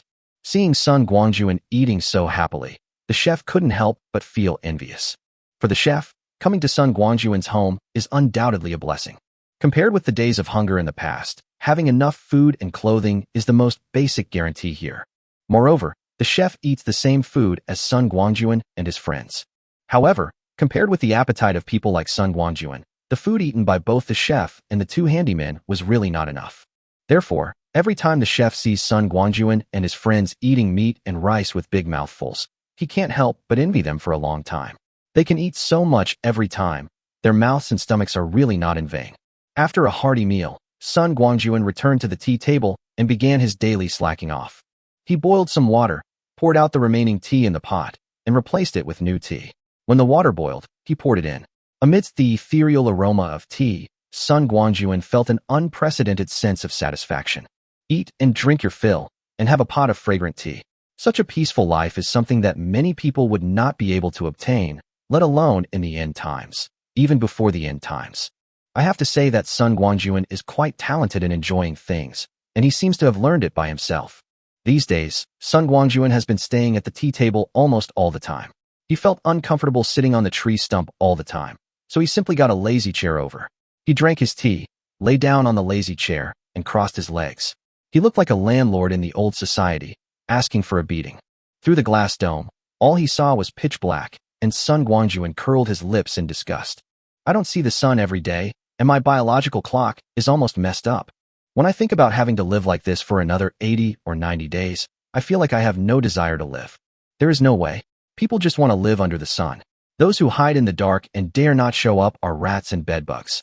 Now, even if you want to live in the sunshine, God won't help you, and you can only sigh helplessly. Just when Sun Guangjun was dozing off, the doorbell rang. Sun Guangjun was too lazy to get up, so he guessed that Xiong Lang had come to visit him. Sun Guangjun called a worker and asked her to go to the door and check. If it was Xiong Lang visiting, she should bring him over directly. It was impossible for Sun Guangjun not to have some opinion about Xiong Lang's actions at noon. This guy was too disorganized in his work. In front of so many people, there were some things he simply couldn't say. Fortunately, this guy listened to advice. It was probably because Xiong Lan reminded him that he came to the door specially. When leaving Hong Lang, Sun Guangjun actually thought that if Xiong Lang refused to listen and insisted on talking about brotherhood with his group, then he would simply give up this line. It is said that kindness is not suitable for commanding an army and righteousness is not suitable for commanding wealth. If Xiong Lang keeps being fussy, he is obviously not a person who can accomplish great things. He will inevitably follow the same old path in his life. It would not be a pity to give up on him. Anyway, I didn't invest much in him, so if it's wasted, it's a waste. It's not like I can't afford it. Now it seems that it is not bad. This guy can still be saved. Not long after, Xiong Lang's big face appeared right above Sun Guangjun, with wrinkles all over his face from smiling. Sitting up, Sun Guangjun asked Xiong Lang to sit down and poured him tea with an expressionless face. As soon as Xiong Lang saw Sun Guangjun's serious face, his heart tightened. Now, When Manhwa International was clearly planning a large-scale attack, Sun Guangjun had become his only remaining life-saving straw, and he must not let it break like this. Thinking of the girl's advice before coming, Xionglang also took the risk and said to Sun Guangjun sincerely, "Brother Sun, I was too reckless in what I did today. Brother Xiong, have some tea." Before Xionglang could continue, Sun Guangjun picked up a cup of tea with tweezers and placed it in front of him, saying, "Let's not talk about the past. I also know why you are here. Did you see that?" Sun Guangjun pointed to the side and rear of Xionglang, where the SUV he had driven back from the guardhouse was parked. It was a very ordinary Great Wall cannon, and said, "In the trunk of the car, there are some weapons and equipment, nothing special, just some common pistols and rifles. Take your things with you when you leave later. Although it's not much, as a defender, it should be enough for you to deal with Manhwa International's attack this time." When Sun Guangjun came back, he put 10 Type 95 assault rifles, several Type 92 pistols, 2 boxes of grenades, and a small number of night vision goggles, bulletproof vests, and other items in the car. There are not many weapons, but the amount of ammunition should be enough for Xionglang to use this time. The reason why Sun Guangjun made weapons for Xionglang was that he did not want to expose his connection with Xionglang for the time being. Once Xionglang figures it out in the future and leads his team to Qilin Villa, it won't be too late to replace their equipment with American equipment then. After all, in terms of quantity, the NATO weapons in Sun Guangjun's hands are not comparable to domestically made weapons. There are such a huge number of weapons and ammunition, and they won't produce offspring if you keep them in your hands, so just take them out and use them as much as you can. Seeing that Sun Guangjun came up and gave weapons without saying a word, Xionglang was so excited that he rubbed his big hands together and didn't know what to say. Chapter 168, There is Still Hope. Seeing that Xionglang looked like he wanted to ask, but didn't dare to, Sun Guangjun knew that he was anxious to see the weapons. After all, which boy doesn't have a dream about guns since childhood? Xionglang seems to be no exception. Let's go and take a look first. Standing up, Sun Guangjun walked to the back of the Great Wall cannon and reached out to open the trunk. Xionglang followed behind Sun Guangjun and came over happily. As soon as the trunk was opened, Xionglang saw 4 boxes stacked together inside, 1 large, 2 medium, and 1 small. There were also several boxes of the same size next to them, filling the entire trunk. Taking the small box on top, Sun Guangjun opened it and said, "Brother Xiong, this box contains the Type 92 pistol, but it's the export version." As the lid of the box was opened, Xionglang saw that there were 12 black pistols neatly arranged inside, all fully assembled, and the space next to them was filled with magazines. Picking up a pistol at random, Sun Guangjun took out the magazine and took a look. It was empty. Then he put it back into the gun and pulled the bolt skillfully. He turned to Xionglang and said, "Brother Xiong, our domestically made Type 92 pistol has 2 versions, one with a 5.8 mm caliber and the other with a 9 mm caliber. What I have in my hand now is the 9 mm version, which can fire our domestically produced DAP ordinary bullets, and is also compatible with parabellum pistol bullets. There are 12 of them here, and each gun comes with 2 spare magazines." Handing the gun to Xionglang, Sun Guangjun moved the 2 medium-sized boxes and said, "Brother Xiong, these are 2 boxes of grenades. There's nothing much to introduce. Go back and study them yourself. This one below is the highlight of this time, the rifle." As he spoke, Sun Guangjun had already opened the largest box, which contained 10 Type 95 automatic rifles placed in an alternating pattern. Picking up a rifle, Sun Guangjun briefly taught Xionglang how to use it, then put all the boxes back in place and pointed to the remaining boxes and said, "Brother Xiong, these are ammunition, and there are some spare magazines. There are about 15,000 rifle rounds and 2,000 pistol rounds in it. This amount of ammunition should be enough for you to fight this defensive battle." Looking at the trunk full of boxes, Xionglan's eyes lit up, and he grabbed Sun Guangjun's hand and said, "Brother Sun, I really don't know how to thank you. With the guns and ammunition you gave me, although I dare not say that I can counterattack Wu Minghwa's base camp, I should have no problem repelling their attacks a few times. Don't forget, we are the defenders and have a natural advantage, while they are the attackers, exposed, and can only withstand our firepower. With this kind of fighting style, it won't be long before those guys who have little war experience will be frightened by the increasing casualties. If Wu Minghua dares to force them to continue their attack, it would be a blessing if these bloodless guys don't mutiny." Looking at the confident Xionglang, Sun Guangjun nodded and said, "That's good. I can help you, and it means that my efforts are not in vain. Well, Brother Xiong, things are going through a rough patch over there, so I won't keep you here." Sun Guangjun had already started to send him off. Even though Xiong Lang still had a lot to say to him, he could only hold it in his stomach at this moment. He said, "Brother, I don't know what to say to express my gratitude for your great kindness. Well, when we get through this crisis, we two brothers must have a good drink together." "Okay, then I'll be waiting for your good wine, Brother Xiong." Sun Guangjun responded with a smile and got in and drove out. When they arrived at the door, Sun Guangjun helped Xiong Lang move the boxes one by one into Xiong Lang's car. After closing the trunk and saying goodbye to Sun Guangjun, Xiong Lang drove down the mountain. Watching Xiong Lang's car quickly disappear on the winding mountain road, Sun Guangjun returned to the yard and closed the gate. Sun Guangjun was quite satisfied with the attitude Xiong Lang showed after he came here today. At least this brother didn't go down the wrong path. Otherwise, he would have lost his training value. Now it seems that Xiong Lang is trying to change. However, this incident allowed Sun Guangjun to see another talent, Xiong Lan. Sun Guangjun had never heard of Xiong Lan's name in his previous life. Of course, he had only heard of Xiong Lang in his previous life and knew some things about Xiong Lang in general. He did not have any detailed research on Xiong Lang and his forces, so it was normal that he did not know Xiong Lan.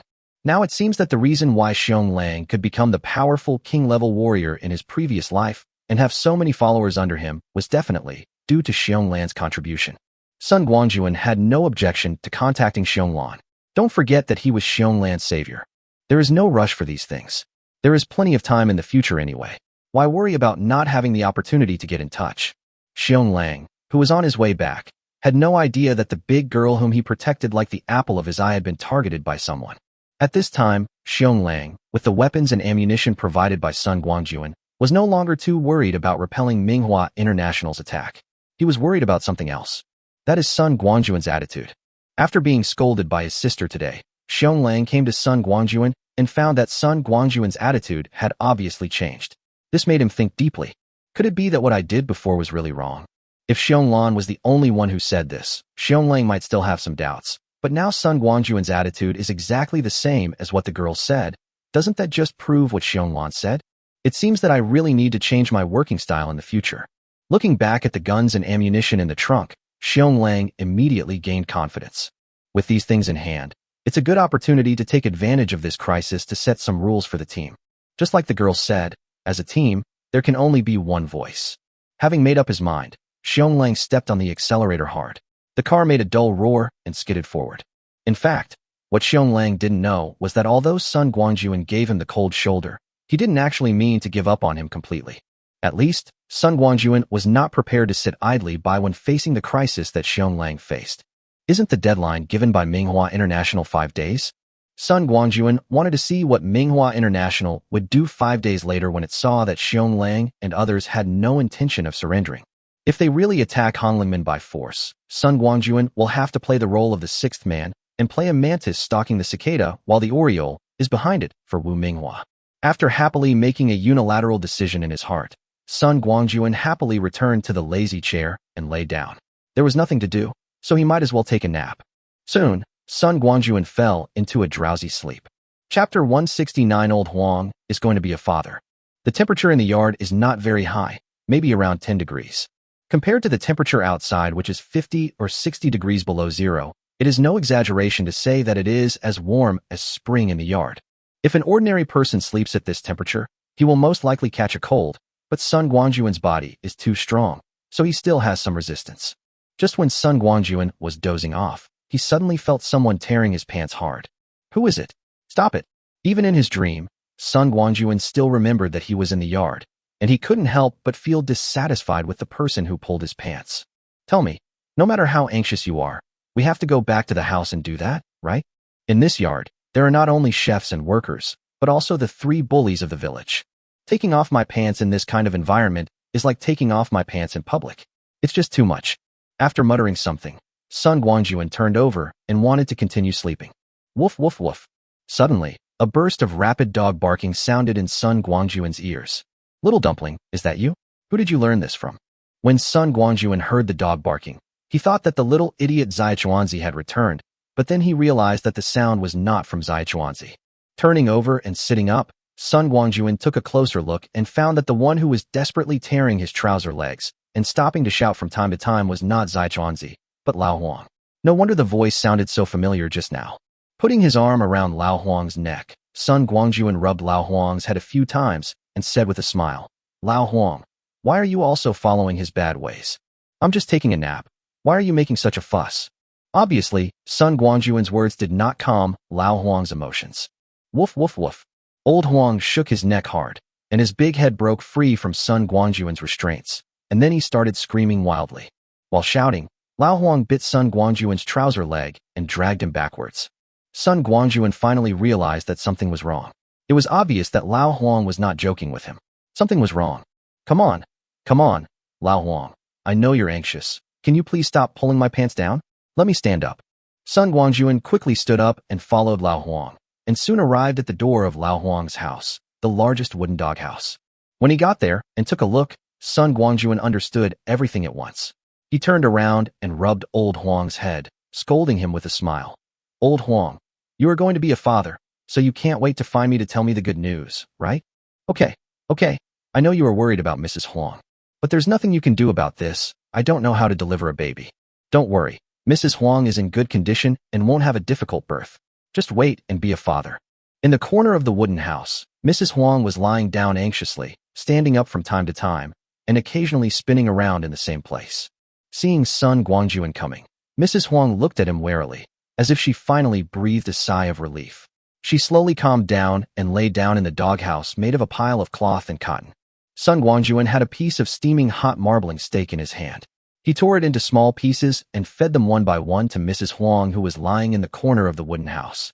Mrs. Huang looked at Sun Guangjun with her moist eyes for a long time before she lowered her head and put the beef into her mouth. Mrs. Huang finally agreed to eat, and Old Huang, who had not dared to enter the house, was obviously relieved. For your information, before a dog gives birth, it may become restless, have a poor appetite, and have a low body temperature. These are all normal phenomena.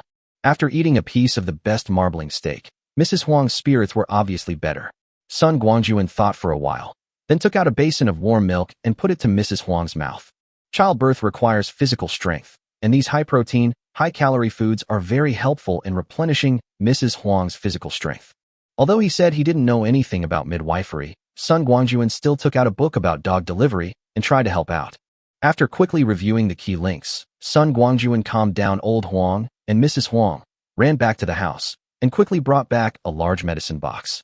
The commotion here also alarmed the girls who had already finished their afternoon training.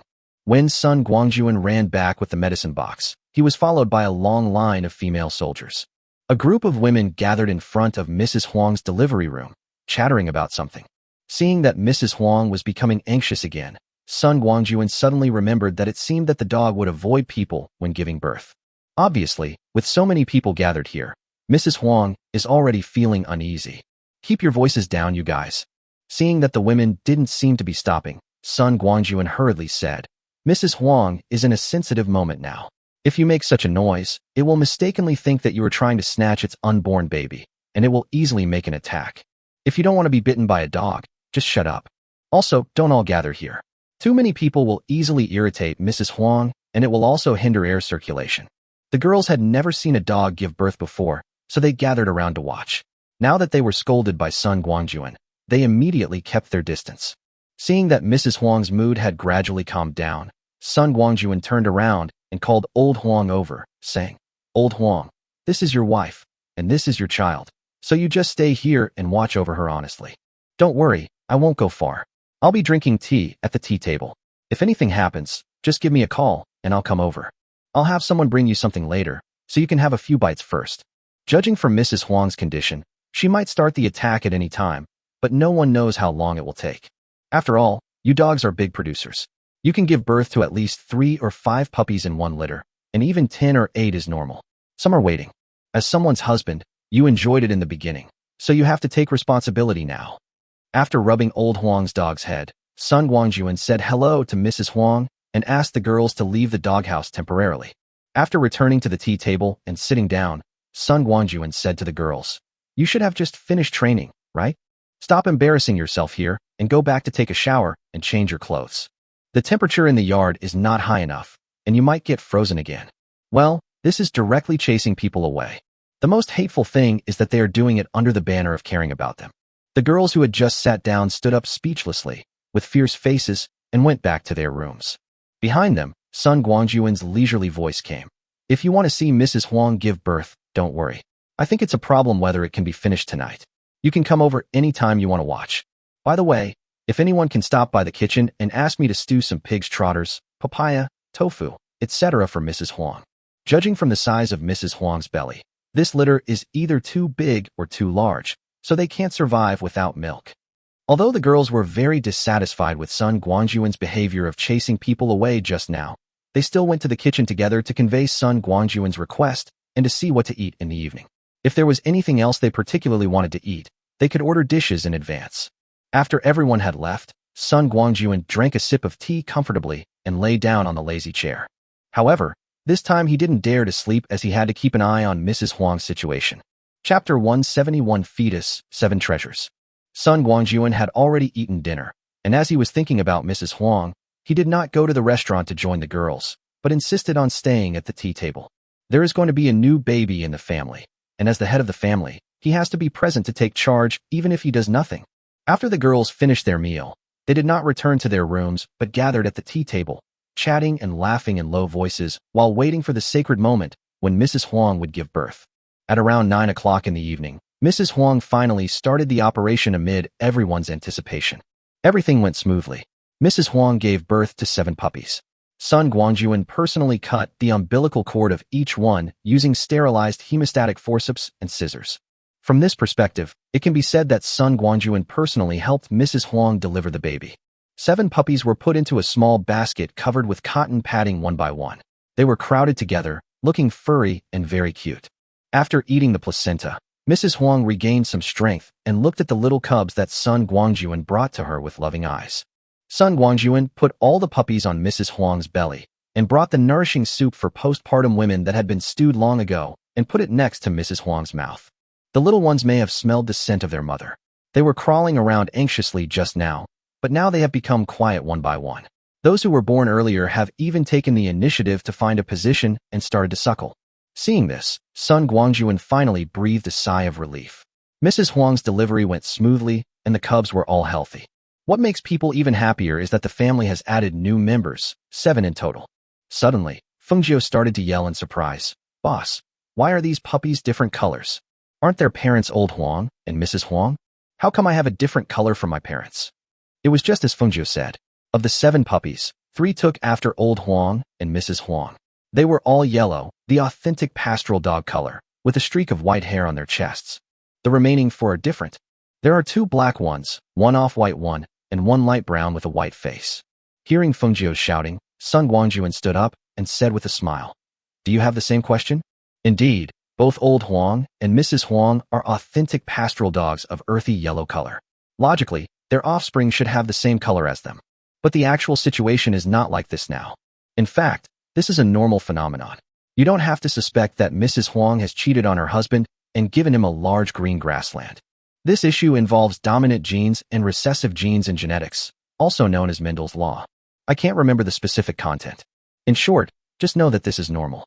Well, with Old Huang guarding here, we can retire now. You can come and see the little ones these days. If Mrs. Huang allows, you can hold them and play with them, but you cannot forcibly pull up the little one's eyelids. It is normal for a puppy to open its eyes between the 9th and 14th day after birth, and no artificial intervention is required. Sun Guangjun returned to the villa with a group of chattering women. In the next few days, taking care of Mrs. Huang after giving birth and the newborn babies became the main theme of Sun Guangjun's life. The girls would also come to help in their spare time. Even the little Tuanzi, the group's former darling, had to take a back seat. Little Dumpling, who had become a secondary existence in the family, had no objection to this and happily went to Old Huang's house all day long. Until one day, Sun Guangjun accidentally discovered that the little dumpling actually wanted to get into the wooden house and snatch food from the cubs. Only then did he realize the little guy's wolfish ambition. "Good man, you are really promising. You even want to steal the food of those puppies." Xia Chuanzi's unscrupulous behavior was stopped by Sun Guangjun on the spot. Mrs. Huang's milk is barely enough to feed 7 little cubs. If a big guy like you is added to the mix, what will the cubs eat? Besides, you were weaned a long time ago. Why do you want to go back in time now? When the little dumpling was dragged out of the doghouse by his hind paws and hung upside down in the air, he was still baring his teeth and claws at Sun Guangjun in dissatisfaction. After rewarding the little guy with a few slaps without hesitation and forcibly suppressing its unscrupulous behavior, Sun Guangjun didn't want to go too far. He calmed the little Tuanzi's emotions with the milk that Tuanzi loved most when he was a child, and warned him that if he wanted milk, he could ask him for it. Perhaps Sun Guangjun's strategy of giving a sweet reward after a beating worked, and the little dumpling really gave up the idea of sneaking into the doghouse to fish in troubled waters, and the 7 cubs did not suffer from the hindrance of growth due to insufficient food. The little cubs received almost meticulous care from Sun Guangjun and the girls, and with their biological parents guarding them, they grew very well, changing almost every day, and their fur became brighter and brighter. Mrs. Huang's confinement period was quite comfortable. She didn't have to worry about anything, and there were people to help take care of the puppies. It can be said that she reached the peak of her life. On this day, the girls came to visit the puppies again after finishing their training. Seeing the sisters each holding a pup, Ouyang Feishua suddenly smiled and said, "Sisters, I see everyone likes these puppies. Why don't we divide them up and each of us can claim one?" "Good idea." "I agree." Ouyang Feishua's proposal touched everyone's heart and immediately received everyone's support. The next moment, everyone started to divide the spoils among the 7 little guys. "I want this one." "Hey, don't steal mine." "Let's switch." After a friendly exchange, all the girls soon got the puppies they wanted. Coincidentally, there were 8 women in the family, and 7 were present, just one for each of them, without any bias. By the time Zishi finished her bath and ran over excitedly, the 7 puppies had already found their own owners, and there was no place for her. When Zishi realized that she had missed the meeting to divide the spoils because she was just a little late, she was filled with regret. "I am also a member of this family. Why do you all have it and leave me alone?" However, such a small matter obviously could not stump Zishi. Who is she? The dignified queen of honey. With a turn of his eyes, Zishi came up with an idea. Others are hard to move, but isn't there someone in this yard who is the best target for bullying? Zishi quietly moved her position without making any noise and soon came to Fengjiu's side. Fengjiu was holding a little black dog she had just received, rubbing its soft fur excitedly, when suddenly, 2 Lushan claws appeared on the puppy in her arms. Before Fengjiu could react, Lushan's claws and the little black dog suddenly disappeared. "Huh? Sister Me, why are you stealing my puppy?" Fengjiu exclaimed, looking at Zishi, who had a smug look on her face, in confusion. Zishi held the puppy she had just gotten, glanced at Fengjiu, and said, "What do you mean your puppy? This is clearly my puppy." Sister Me, why are you like this?" Fengjiu was dumbfounded. "How could you play like this?" Chapter 171, Not Enough Puppies. Looking at Fengjiu, who looked silly and didn't seem to react, Zishi smiled triumphantly, freeing up a hand, patted Fengjiu's shoulder, and said with a grin, "Fat Jiu, you're still closer to me, and since you saw that I wasn't here, you still helped me grab one too. Otherwise, based on Tianxin's shameless look, she would definitely eat more and take more." "Well, thank you, sister." The antenna next to it was innocently implicated and immediately became angry. "Demimi, what are you talking about? You shamelessly stole Fengjiu's little dog, and now you want to blame it on me, right? Xiao Fengjiu, I'm telling you, don't listen to Demimi's nonsense. She's clearly guilty and trying to divert your attention." "Yes." Fengjiu looked at Zishi with an aggrieved expression and said, "Sister Me, I think Sister Tianxian is right. This puppy was given to me by unanimous agreement, and I didn't snatch it for you. So, please return my little black dog to me as soon as possible." Facing Fengjiu's outstretched hand, Zishi slapped it down without hesitation and said, "What do you mean everyone unanimously agreed to give it to you? Do you have the qualifications to participate in the division? Hey Fatty Gio, have you been eating too much delicious food lately? You're only gaining weight, but not your brains. Come, take a good look. Everyone here is qualified to share, except you." "Why?" Tianxian chimed in. "Hey, Demimi, you shouldn't bully others like this, okay? We are all sisters from the same family, so why shouldn't Xiao Fengjiu be eligible to participate? Why else?" Zishi would never indulge a celestial being. Her face was stern. "Lu Tianxian, have you forgotten your identity? Come, let me remind you, old 7. Do you have the nerve to question what I say here? I said Fat 9 is not qualified, and she is not qualified. What? You have any objection? I tell you, even if you have an opinion, keep it to yourself." When the 7th brother was mentioned, Tianxian finally understood that this was what she meant by qualifications. Indeed, out of the 8 women in the family, 7 had sex with Sun Guangjun, leaving only Fengjiu as the only one left. Speaking of which, Fengjiu has a really nice personality. She doesn't fight or compete, gets along with everyone, and laughs and jokes with Sun Guangjun all day long. She doesn't look anxious at all. Fengjiu obviously didn't expect that she would be despised in this matter, and the one who stabbed her was her dear sister Me. Sister Me, it's not right for you to say that. Feeling backstabbed, Fengjiu immediately launched a counterattack. The boss said that once we enter this house, we are family. Why do you exclude me? If you ask me, you are the one who has no right to participate. Oh, why is that? After hearing what Fengjiu said, Zishi became interested. She also wanted to hear what kind of shocking words her silly sister could say. Fengjiu didn't say anything, but stretched out a hand, just at the height of Zishi's head, and then moved it back to her own forehead. Ha ha! The fairy suddenly burst into laughter, clutching her stomach and yelling, "Big Mimi, do you understand? Little Fengjiu is saying you're short. That's right, look at yourself. We are all around 1.7 meters tall, but you are the only one who is not even 1.65 meters tall. I remember your official height is 166.5 centimeters, right? Tell me, was it the amount of shoes you were wearing at that time? Ha! You are not even as tall as us barefoot even with shoes on. You are really enough." Zishi looked around and found that among the 8 people standing together, she was the shortest. Although the difference was only 4 or 5 centimeters, it was very obvious. I really don't know what Sun Guangjun's taste is. Why do he choose women who are all over 1.7 meters tall? Zishi secretly complained in her heart, but refused to admit defeat. What's wrong with being shorter? Can't I have a good figure?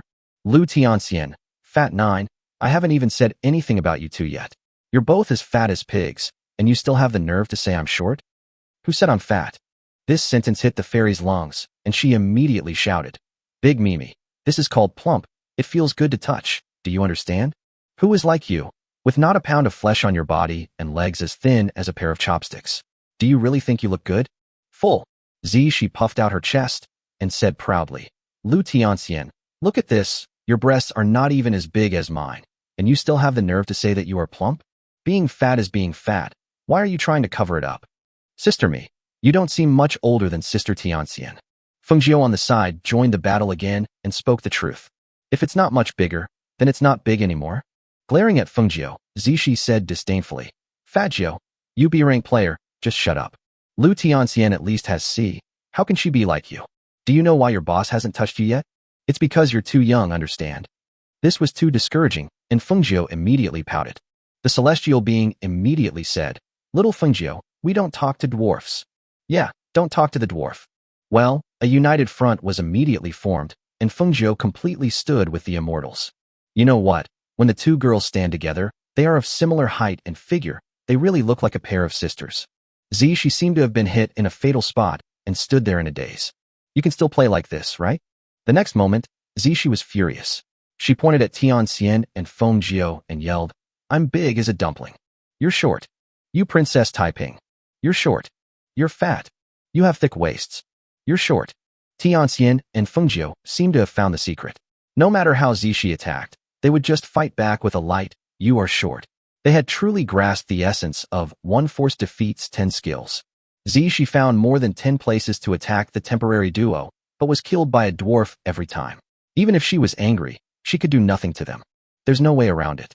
Height is a natural disadvantage, and there's nothing you can say when you're attacked. You can't just temporarily attach a leg, right? All right, stop arguing.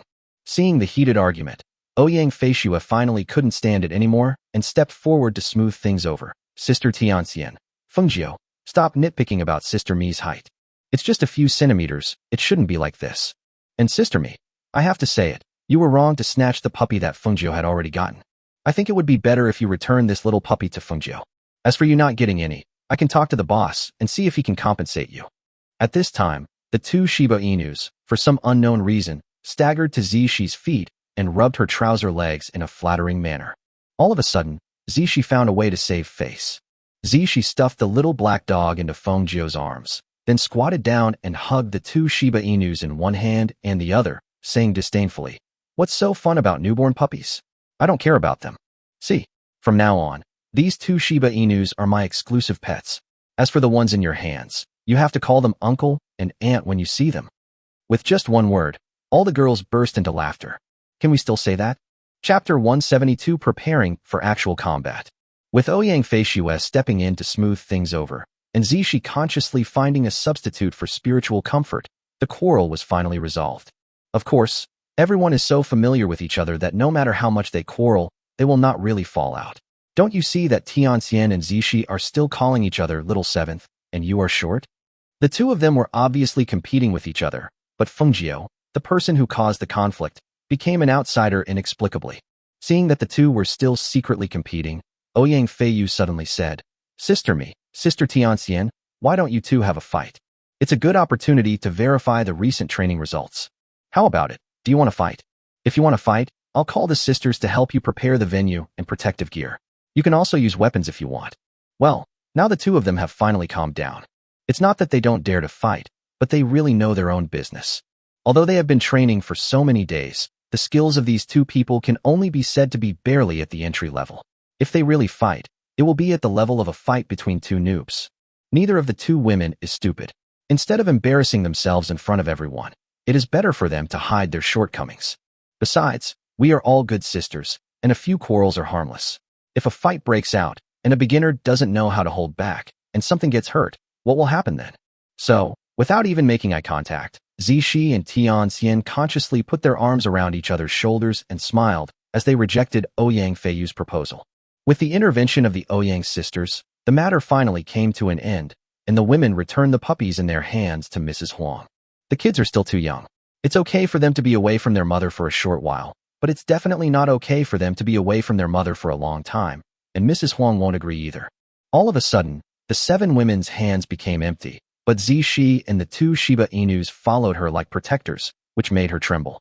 They kept making faces at Tianxian, and their smug look almost made Tianxian's nose crooked. Soon, the girls went back to the house to take a shower and change clothes, and then gathered in the restaurant. What is rare is that Sun Guangjun had dinner with the girls today. Sun Guangjun was very happy when he learned that the girls had each adopted a puppy, and Zishi, who didn't get one, unexpectedly gained the loyalty of 2 Shiba Inus. With so many pets at home, Sun Guangjun had originally thought that if any woman wanted one, he would arrange one for her, preferably one that was awakened. In this way, whenever they go out alone in the future or when Sun Guangjun is not around, they will have more strength and confidence to protect themselves. Since they are so self-aware now, Sun Guangjun is naturally happy to see it happen. It will take time for this puppy to grow up, and it is unknown whether it can awaken successfully. But it doesn't matter. With the precedent of the little dumpling's successful awakening, Sun Guangjun was thinking about whether to release another batch of beast cubs from the mountain and river ring. The reason for choosing cubs is that even if young beasts are wild and difficult to tame, their attack power is limited and will not endanger the safety of the women in the family. Moreover, a beast that has been raised since childhood is more likely to build relationships with family members and will not cause too much conflict with the dogs. Sun Guangjun has been thinking about this matter for several days, but now is not the right time, and he needs to wait a few more days. Sun Guangjun ate this meal slowly and only finished half of his meal after all the girls had put down their chopsticks. This was totally different from his previous habit of wolfing down his food. The girls also noticed something was wrong with Sun Guangjun, so after finishing their meal and clearing away their dishes, they did not rush to leave. Instead, they continued to sit around the dining table, chatting and laughing casually while waiting for Sun Guangjun to reveal the answer. Finally, Sun Guangjun finished the last bite of rice in the bowl, drank a bowl of soup, and then put down his bowl and chopsticks in satisfaction. Without waiting for Sun Guangjun to get up, Lin Zhina took his dishes and chopsticks with a tactful look and ran to the sink to wash them. Ever since the family had a chef and started implementing a new dining style, Sun Guangjun set a rule for the girls. The chef was responsible for cooking, but everyone had to wash their own dishes. This is not done to reduce the workload of the chef, but simply because we don't want the girls to develop the habit of being served in everything. No matter when, it is always good to have some ability to take care of yourself. Once you get used to being served, it would not be a good thing if something unexpected happened in the future. Some people may say that these women have all come all the way from the end of the world. How could they not be able to take care of themselves? It is easy to go from frugality to extravagance, but difficult to go from extravagance to frugality. So, during this period of time, all the girls cooked their own meals and washed their own dishes. As for Sun Guangjun's dishes, sometimes he washes them himself, and sometimes others wash them. Anyway, as the only master in the family, there are always people who are attentive to him. After Lin Zhina finished washing the dishes and came back to sit down, Sun Guangjun said calmly, "There is something I want to ask for your opinions. It's like this, you've been training for so many days now. I wouldn't say you're outstanding, but the improvement in your personal abilities is obvious. However, you cannot become a true master just by training at home. So, I decided to take you out for some actual combat. You know, actual combat is the fastest way to improve your strength. Of course, this action is voluntary, so anyone willing to participate can sign up now. I. As soon as Sun Guangjun finished speaking, all the girls raised their hands and rushed to sign up, as if they were afraid that they would be left behind if they were a second late. It's not that the girls are belligerent, but they have been staying at home all this time and are almost going crazy. Now that they have the chance, they naturally want to go out for a run. Of course, following Sun Guangjun to experience actual combat and improve one's own strength is also part of the story. Good.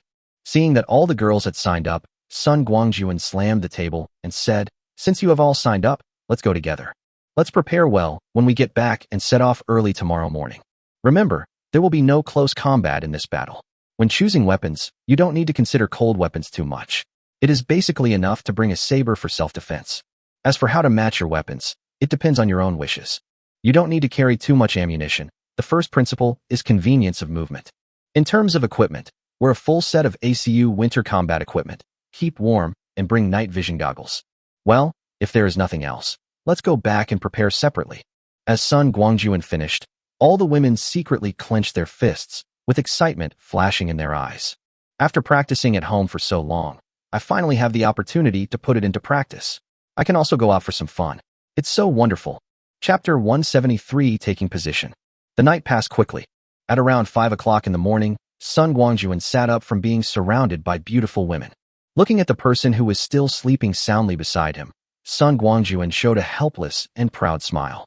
Reaching out and rubbing Tianxian's pretty face, Sun Guangjun didn't let go until she opened her sleepy eyes.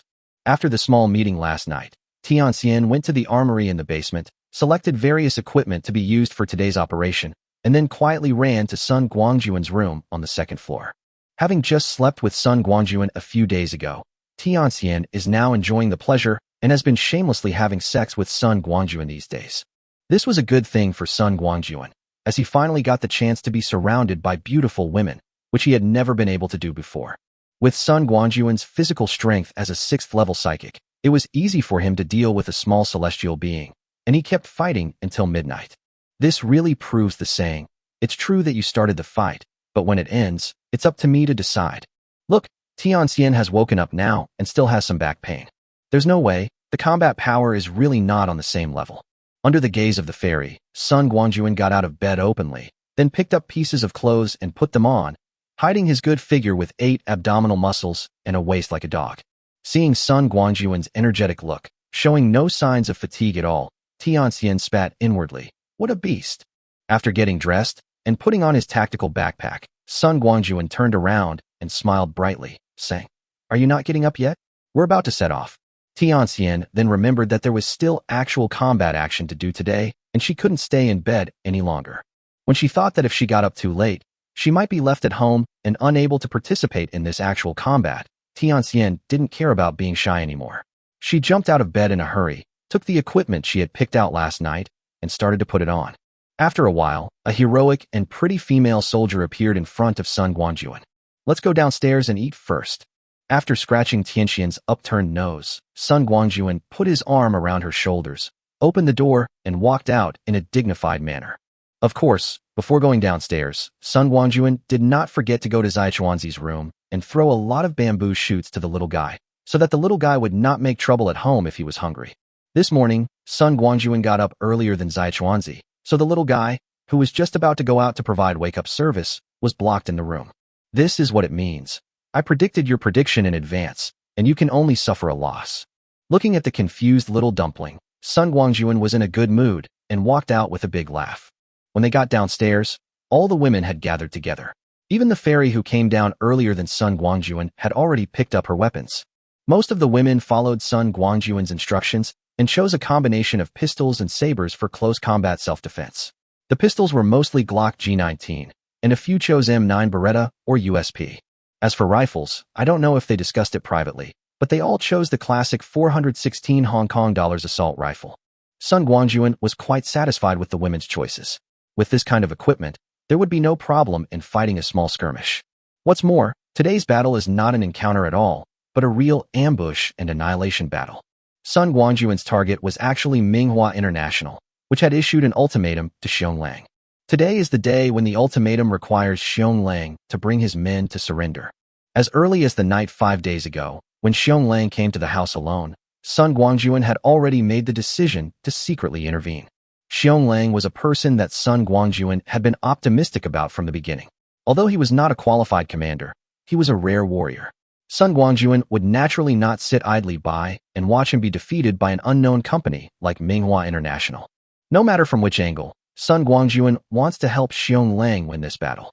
It just so happens that we can take this opportunity to give the girls a real combat exercise, which is the best of both worlds. Of course, it is impossible for Sun Guangjun to bring so many young and beautiful women to Xiong Lang's lair and fight side by side with them. After all, he has too many secrets that cannot be shown in front of others. There are too many people at Xiong Lang's place, and it's really not suitable to hang out with them. Didn't you see that he had to be secretive when providing weapons to Xiong Lang?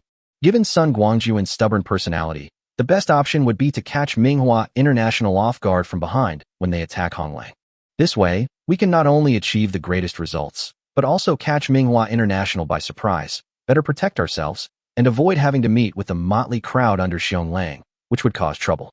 It can be said that we kill 2 birds with 1 stone. Although he had not been to Honglingmen many times, Sun Guangjun had already observed the terrain nearby and found that there were too many places suitable for ambushes. At that time, just find a building at a suitable distance, which will be a natural ambush position. Sun Guangjun told the chef last night that he didn't need to prepare breakfast for them this morning, which could be considered as a short break for the chef. There was no need to go to the restaurant for dinner. The large round table in the villa, which had not been used for a long time, was once again filled with the delicious food that Sun Guangjun took out of the Shanhe ring. After having breakfast with the girls, Sun Guangjun checked everyone's equipment one by one. After confirming that there was nothing missing or negligent, he waved his hand and said, "Let's go." Sun Guangjun led the way, followed by the women. They left the villa and boarded the unimog that had been parked at the bottom of the stairs. Driven by Sun Guangjun himself, the huge unimog roared out of the gate, quickly entered the residential area along the winding mountain road, and then drove into the road outside, heading towards Honglingmen. Sun Guangjun did not inform Xiong Lang about this operation. In fact, before last night, only Sun Guangjun knew about this battle plan. Throughout the journey, Sun Guangjun did not turn on the car lights, but relied on the night vision goggles on his head to identify the road and direction. When they arrived at a place about 2 kilometers away from Honglang, Sun Guangjun parked the car in a secluded corner and asked the girls to get out. "We need to walk the last section of the journey to avoid alerting Xiong Lang and the others due to the noise of the car." According to Sun Guangjun's request, no one turned on the flashlight, and they relied on night vision goggles throughout the journey. Walking on the thick snow, the girls followed Sun Guangjun, taking 1 step deep and 1 step shallow. It took a lot of effort for them to reach a place more than 200 meters away from Honglang. This is an office building, just across from Honglingmen, and there are no people inside. From here, we can look down on everything and completely control any changes on the Hong romance side. Chapter 174, on the verge of breaking out. He randomly chose a higher floor, and after confirming that there was no one there, Sun Guangjun Pride opened the door and entered a room facing away from Hong Langman, and let the girls rest in the room to keep warm. Each girl was given a blanket, and several stoves were lit in the room for warmth. These were all taken out by Sun Guangjun, and the stove uses smokeless carbon. However, the door was ajar to allow the smoke to escape from the room. If everyone was poisoned by gas before the war, it would be a huge joke. Of course, before lighting the fire, Sun Guangjun asked the women to cover all the windows in the room with black cloth to prevent the light in the room from leaking out. The war was imminent, and perhaps because they could sense the atmosphere of the impending war, all the women in the room were silent. Except for the occasional sound of weapons being checked, there was only the beeping sound of the burning fire. Fearing that the girls would become even more nervous due to boredom, Sun Guangjun took out 2 boxes of bullets and a pile of magazines and asked them to load the bullets, which would also ease their emotions. In addition to finding something for them to do, Sun Guangjun also told them that this time they were here to do good things in secret. When the fight started, they only needed to follow his instructions and shoot from behind the attacking side. As long as you obey orders and instructions, stay calm, and apply what you have learned in training, there will basically be no danger. Sun Guangjun's words gradually eased the tension in the room. After arranging the girls, Sun Guangjun came to the position facing Hong Langman and personally monitored the movements on the opposite side. In this operation, Sun Guangjun played an unsung hero, but not contacting Xiong Lang in advance was not without disadvantages. For example, Sun Guangjun only knew that today was the last day required by Manhwa International, and he didn't know whether they would come or when they would come. All he could do was wait here. Of course, Sun Guangjun was also prepared for a protracted war. Anyway, given Manhwa International's domineering style, since Xionglang refused to surrender, they would definitely not allow such a force to stir up trouble within their jurisdiction. Those who obey me will live. Those who defy me will die. In the end times, this is a strategy that many forces have consistently adopted. Therefore, Manhwa International will definitely not let Xionglang go. The only difference is when he comes.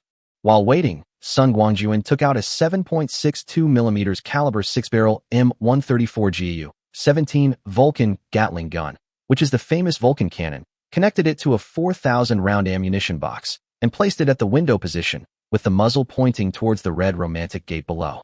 After setting up the machine gun, Sun Guangjun took out several ammunition boxes and prepared to reload at any time. Once the ammunition is used up, it only takes a few seconds for Sun Guangjun to connect a new ammunition box and continue to fight. Fearing that this would be unsafe, Sun Guangjun had already received several identical Vulcan cannons and placed them in the Shanha ring so that they could be taken out and replaced at any time. With the Vulcan cannon's firing rate of 6,000 rounds per minute, Sun Guangjun actually doesn't need to bring the women with him. He can provide fire support to Xionglang and the others by himself. The pistols and rifles in Manhwa International's hands are nothing compared to the Vulcan cannon. The biggest purpose of bringing these girls here is to let them see what a real battlefield is like. Perhaps Sun Guangjun was really lucky. He didn't have to wait too long. Around 8 o'clock in the morning, an off-road vehicle arrived at the door of Honglang. Not long after, faint curses came through the broken glass. Then, Sun Guangjun saw that the SUV turned around and drove away, quickly disappearing into the darkness. Almost there. This scene boosted Sun Guangjun's spirits. This off-road vehicle was clearly sent by Manhwa International to check the situation. Since it has been confirmed that Xionglang and his men will not surrender, I believe that Manhwa International's main force will arrive soon. Sure enough, just over 10 minutes later, a large number of bright lights appeared in the distant night sky, moving towards this side at high speed. Sun Guangjun quickly came to the opposite room and shouted, "Everyone, prepare to fight."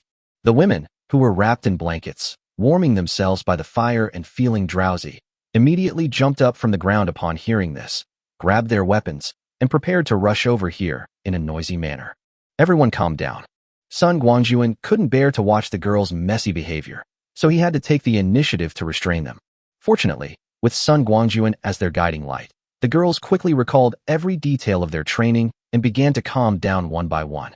Soon, under the command of Sun Guangjun, the women entered the room facing the street and each chose their attack position. Sun Guangjun and his men had just made preparations for battle when Manhwa International's army was approaching in the distance. A large number of vehicles rushed forward without hesitation until they were only 100 meters away from Honglang, and then stopped. Afterwards, a large number of people jumped out of the cars and established a starting position based on the vehicles. Soon, a team of about 20 people, each holding an automatic rifle, formed a skirmish line and quickly approached the red romantic gate. I've paid attention to everything.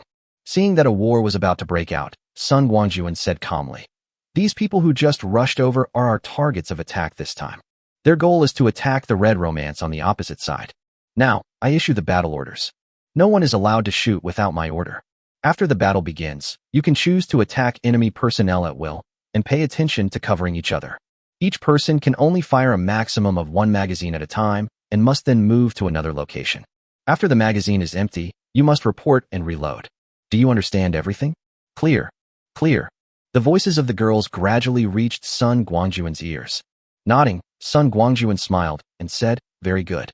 Remember, we are in an advantageous position, overlooking the enemy and attacking from behind. By the time the enemy reacts, we will have already moved our position. Therefore, everyone does not need to be too nervous, just give full play to their abilities. Also, before opening fire, observe how these people attack.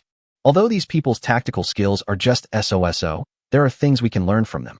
For example, their current offensive style is very desirable.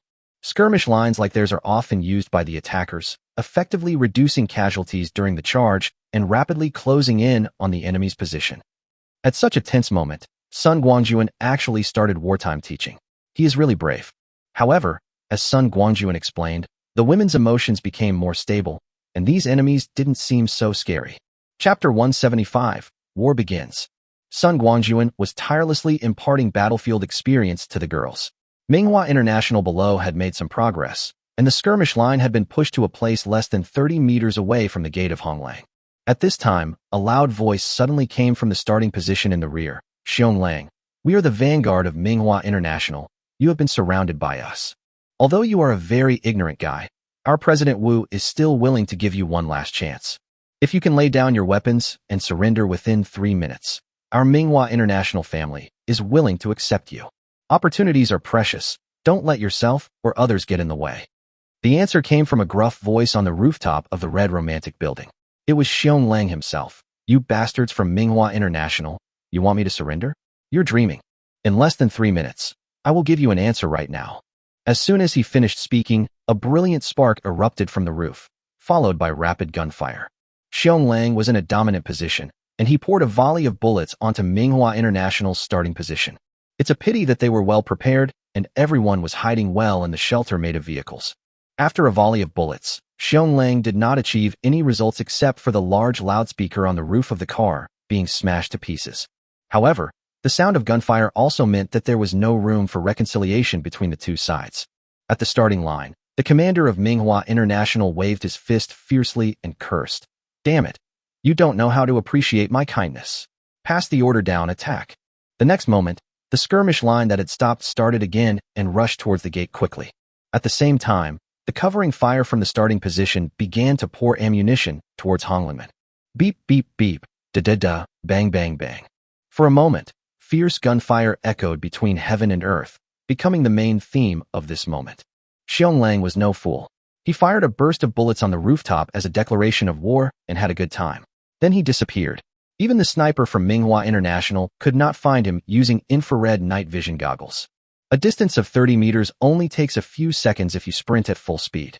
Soon, the skirmish line arrived at the gate of Honglang without encountering any resistance. The level of success was incredible to the attackers. What is Xionglang doing? He shouted so confidently, but this is the result? So funny. More than 20 people were hiding on both sides of the gate. The leader waved his hand, and 2 team members flashed out and kicked the gate. Once again, everything went smoothly, and the door suddenly opened. Following the 2 players who broke the goal, 5 or 6 people holding automatic rifles rushed in. Bang, bang, bang. Just when these people had taken 2 steps into the door, 3 consecutive dull noises suddenly rang out from inside, accompanied by a slight click sound. Immediately afterwards, the 5 or 6 people who rushed in the door were thrown out almost in no particular order. In midair, almost everyone was bending their bodies backwards, and by the time they landed on the ground, they were already silent. Killing 5 or 6 people with 3 shots, this kind of power can only be unleashed by a close combat weapon like the Remington shotgun. Xionglan's strategy was to go to the rooftop to provoke first, while Zhang Quan led his men to guard the first floor door. After the people from Manhwa International rushed in, they directly blocked the door with firepower, letting them rush in and die one by one. For this purpose, Xionglang also handed the Remington gun he had borrowed from Sun Guangjun to Zhang Quan. Zhang Quan is smart enough. Since the gate is blocked, he just needs to wait for the people from Manhwa International to break in. Just now, the door was kicked open, and Zhang Quan was already waiting in the dark for someone to come and die. After hearing the footsteps, Zhang Quan fired 3 shots without hesitation, then retreated to the door to avoid possible counterattacks. Apart from anything else, judging from this series of reactions, this kid Zhang Quan is definitely suitable for the battlefield. Manhwa International suffered a disadvantage in the first battle. 5 or 6 people were killed right at the beginning, and they didn't even know where the enemy was hiding. It was a real shame. Just as the captain was preparing to regroup and launch another charge, a few small creatures suddenly jumped out of the door with a clang and landed only 2 or 3 meters away from them, smoking. Oh no, grenade! The captain screamed, and without thinking, he shrank down, trying to shrink his body into the small corner of the door. Boom, boom. There were several loud noises in succession, mixed with flames, and countless fragments covered the space of nearly 10 meters, attacking the people on both sides of the gate like a storm. At the same time, the 2 doors that were hit first, although already opened, were still blown to pieces by the powerful shock wave. By the time the explosion was over, more than half of the original charge team of more than 20 people had been killed or wounded, and the rest were hiding at the foot of the wall, trembling in fear. It's okay for those who died, They just died and didn't feel anything. But the injured are not okay. They screamed so miserably. Don't be fooled by the guns in these people's hands. Seriously speaking, before the end of the world, everyone was just an ordinary person. Even if there were a few veterans among them, they were peace soldiers who had not experienced the test of war. After all, in peacetime, apart from exercises, who among the ordinary soldiers can experience the battlefield? Now, this group of people has completely lost the desire to continue attacking, and even retreating to the starting position has become a luxury. The commander in the rear witnessed the changes with his own eyes, and shouted with bloodshot eyes. Hurry up and get 2 bulletproof vehicles, set up a cover position opposite the gate, and bring back the injured brothers. Unfortunately, the bulletproof vehicle here had just started and had not yet left the starting position when several windows on the 2nd and 3rd floors of Honglang opened one after another, located right on both sides of the gate. Then, several grenades emitting white smoke were thrown out of the window. Yes, just throw it, not drop it. Reach out to the window, gently let go of the thing in your hand, and let it fall freely. After throwing the grenade, the windows closed again and the building continued to be pitch black. 2 seconds later, continuous explosions sounded again. After this wave of grenades, except for a few seriously injured ones who luckily survived, the rest of the vanguard troops who rushed up first became silent. Seeing that his men were almost wiped out and the first exploratory attack completely failed, the commander was furious and at the same time still had lingering fears. Who said Xionglang didn't have any hot weapons? With automatic rifles, shotguns, and grenades all out, how can you say there are no hot weapons? If someone from the intelligence department were in front of him, the commander had no doubt that he would strangle him to death. I asked you to collect intelligence, and this is how you do it, right? Isn't this a trap for our brothers? Chapter 176 Mutual Casualties. No matter what the commander is thinking now, since it has come to this point, it is impossible not to continue fighting. Not only was he unable to explain to his boss, he was also too embarrassed to face his dead brothers. With a wave of his hand, 5 off-road vehicles came out of the crowd, made a big circle, and came to the opposite side of the gate. As soon as the car stopped, more than 20 people jumped out of the car and quickly set up several machine guns using the cover formed by the vehicle. Be it machine guns or automatic rifles, the black muzzles were all aimed at the portal that looked like the gaping mouth of a monster. Beep beep beep, da-da-da. Fierce gunfire resounded through the world again, and countless bullets were fired like burning whips, fiercely lashing towards the red and romantic gate. The defensive strategy adopted by Xionglang was to rely closely on the terrain advantage of Honglang and resolutely not show his head. In the lobby on the 1st floor, facing the direction of the gate, 2 long barricades were built with sandbags. For automatic rifles were placed behind the barricades. Led by Zhang Quan, their mission was to block the gate and kill all enemies rushing in. Because there are more people than guns, each automatic rifle is equipped with 2 ammunition handlers in addition to a shooter. They usually load bullets for the shooter, and if the shooter encounters any accident, they can immediately take over as the new shooter. All the windows on the 1st floor are sealed tightly with several layers of wooden boards to ensure that no one can enter through the windows. The remaining 6 automatic rifles were scattered on the higher floors, commanded by Xionglang himself, who came down from the roof, specifically to attack the enemy's follow-up troops. As for the 2 boxes of grenades, except for a part left for Zhang Quan and others, the rest were placed on the 2nd and 3rd floors to be used as supporting firepower. If such an arrangement were made before the end of the world, it would definitely be courting death. Any regular army, without considering the casualties of Xionglang and his men, would need only a few rockets to shatter his defense.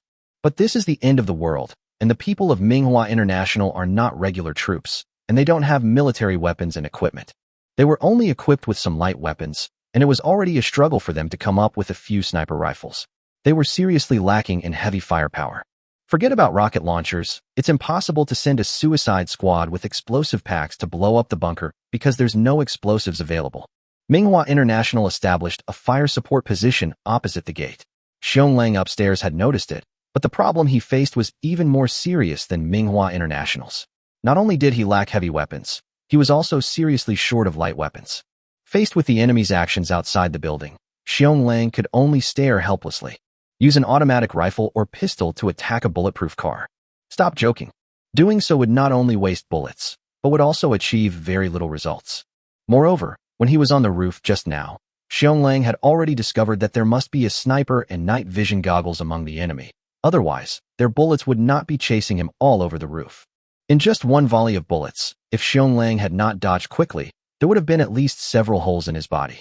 So, when the enemy convoy approached, Xionglang did not make any move and just watched quietly. Anyway, I'm defending and you're attacking. I have the advantage, so there's no need to rush. At the starting position, the commander saw that the covering position had been successfully established and the remaining wounded were being evacuated, and his anger finally subsided a little. With another wave of his hand, more than a dozen cars left the starting position. Seeing that the enemy increased its troop deployment, Xionglang upstairs became anxious. Although the defense on the first floor is tight, the manpower is limited after all. Once the enemy uses human wave tactics regardless of casualties, it will be dangerous. Quietly opening the window beside him, Xionglang shouted, "Fight!" The next moment, gunshots like popping beans rang out, and countless bullets sprayed towards the moving convoy. Almost without any particular order, there was a burst of gunfire at the starting position. Countless machine guns and rifles fired at the windows on the upper floor, where sparks were flashing, and the snipers quickly locked onto their targets. But Xionglang and his men were even more cunning this time. They retreated one after another and quickly moved their positions before they even finished firing a round. It is obvious that Xionglang and his men's fighting style is the standard method of shooting and then moving to another location. Although this cannot interrupt the enemy's deployment of troops, it can still achieve some sporadic results. To put it bluntly, Xionglan's goal is to kill the opponent's manpower, slowly accumulate, and seek opportunities to achieve qualitative changes from quantitative changes. Even though this time only 3 or 5 people were killed or injured, and not even a car was stopped, if it happens more frequently, the number cannot be underestimated. Upstairs, Xionglang and his men were moving back and forth between several floors. Since the enemy's convoy had arrived at the fire cover position, they would attack their starting position. The further they fought, the easier it became for Xionglang and the others. At the beginning, it was necessary to open the windows before shooting, but the density of firepower at the starting position was so terrifying that the windows upstairs were shot to pieces in just a few rounds. The absence of glass made it easier for Xionglang and his men to counterattack. They only needed to dodge, pull the trigger and fire a few rounds, then retreat behind the cover and change positions in time, and they would basically not be hit by enemy bullets. The battle went on for more than half an hour, and the scene was quite lively, but the results achieved by both sides were disgraceful. On the Manhwa International side, in addition to breaking countless glasses, they also injured several of Xionglan's men.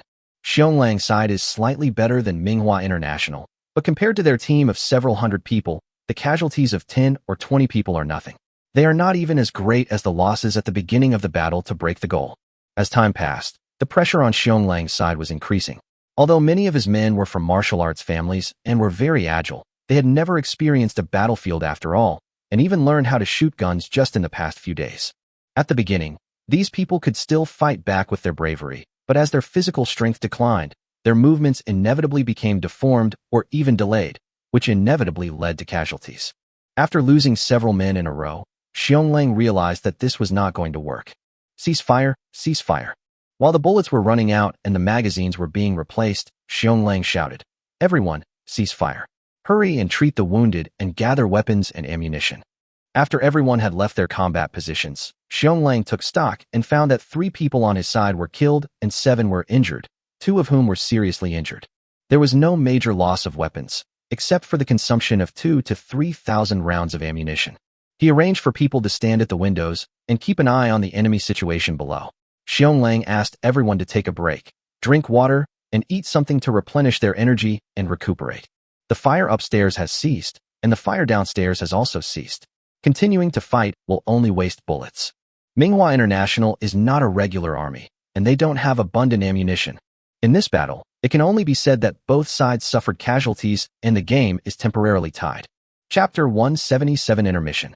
The following period of time seemed to be a stage where both sides competed in patience.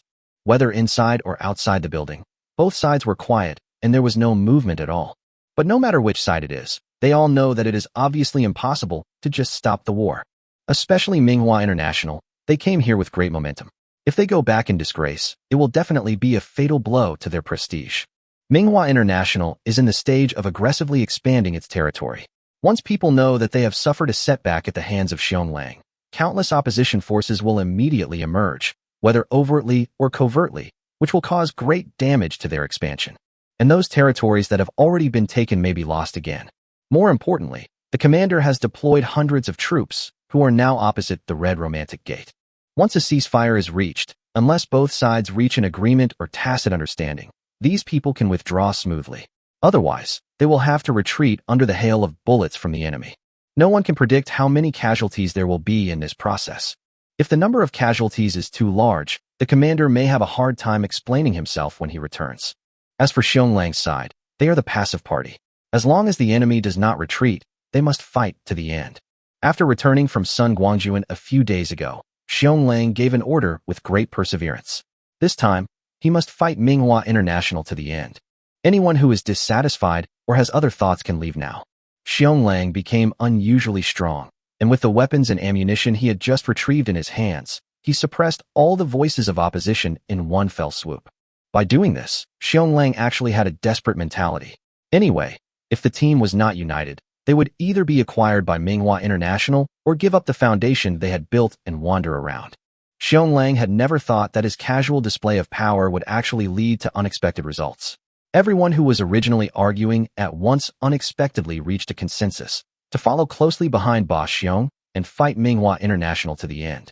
Of course, there are people who are pessimistic about Xionglang during this process. These people either left quietly or were forcibly driven away, while some smart ones chose to swallow their anger. In other words, although Xionglan's team has temporarily united the people, there are still hidden dangers that may erupt at any time in the future. Xionglang and Xionglan, brother and sister, are well aware of this, but if they can't get over this hurdle, what's the point of talking about the future?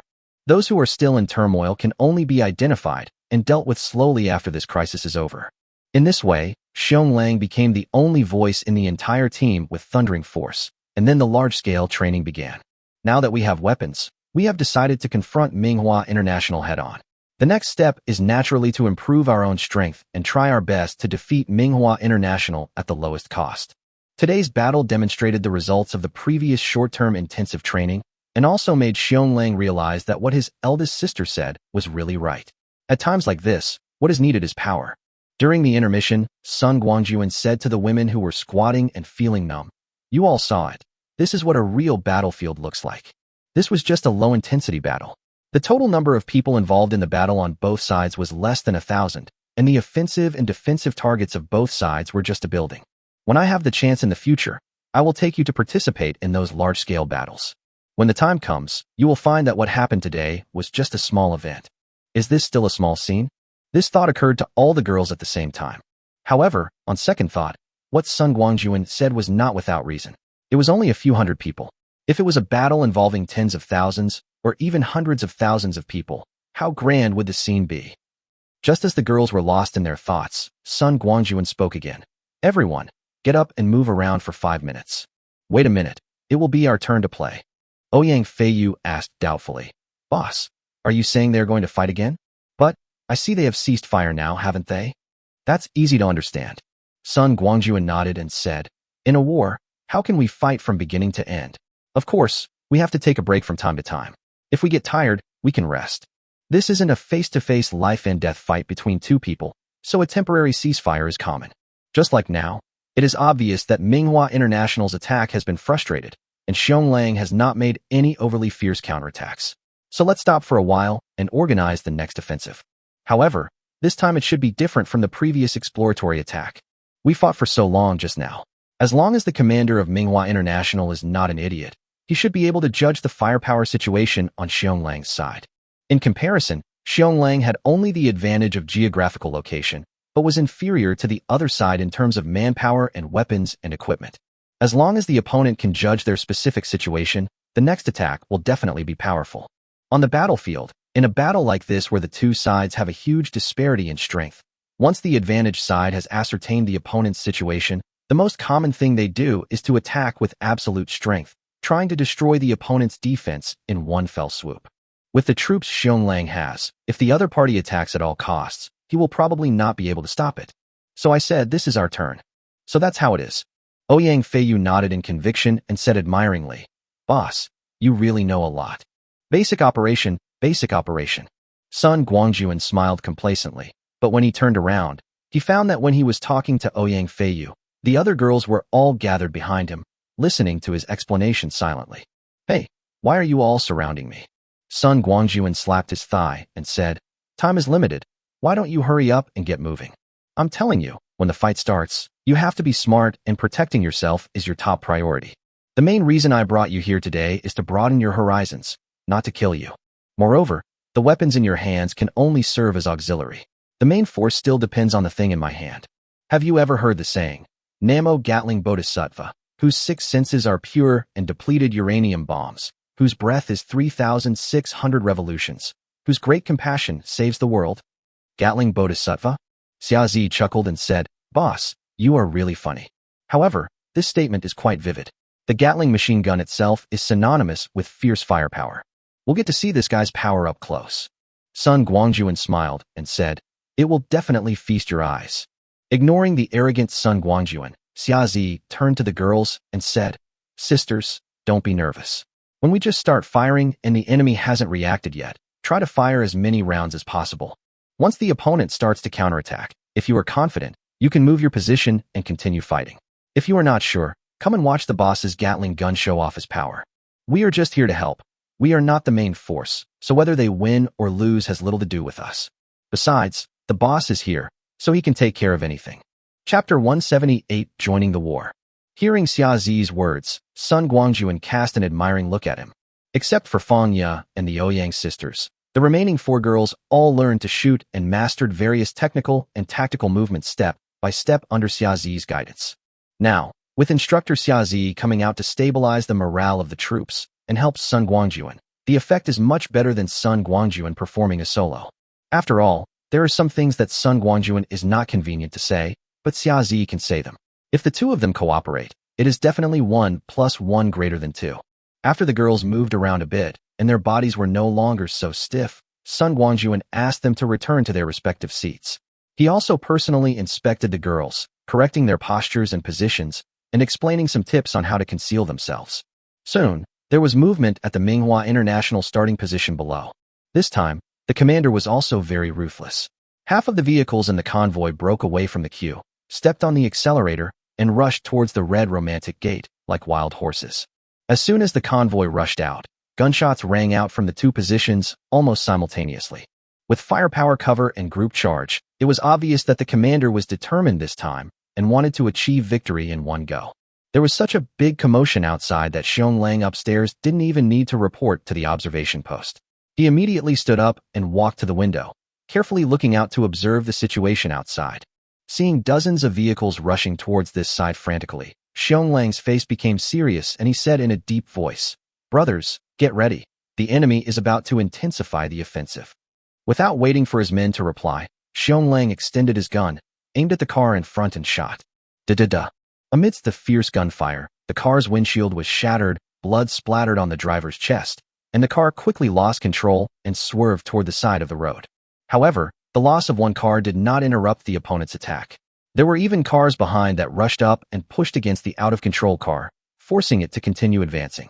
The 6 automatic rifles upstairs opened fire one after another, and even some pistols joined in the counterattack. But such a small amount of firepower was simply a drop in the bucket compared to the opponent's huge offensive. Seeing that the enemy's offensive was not weakened at all, Xionglan's heart was lifted. He could only pour as much firepower as possible on the convoy while protecting himself.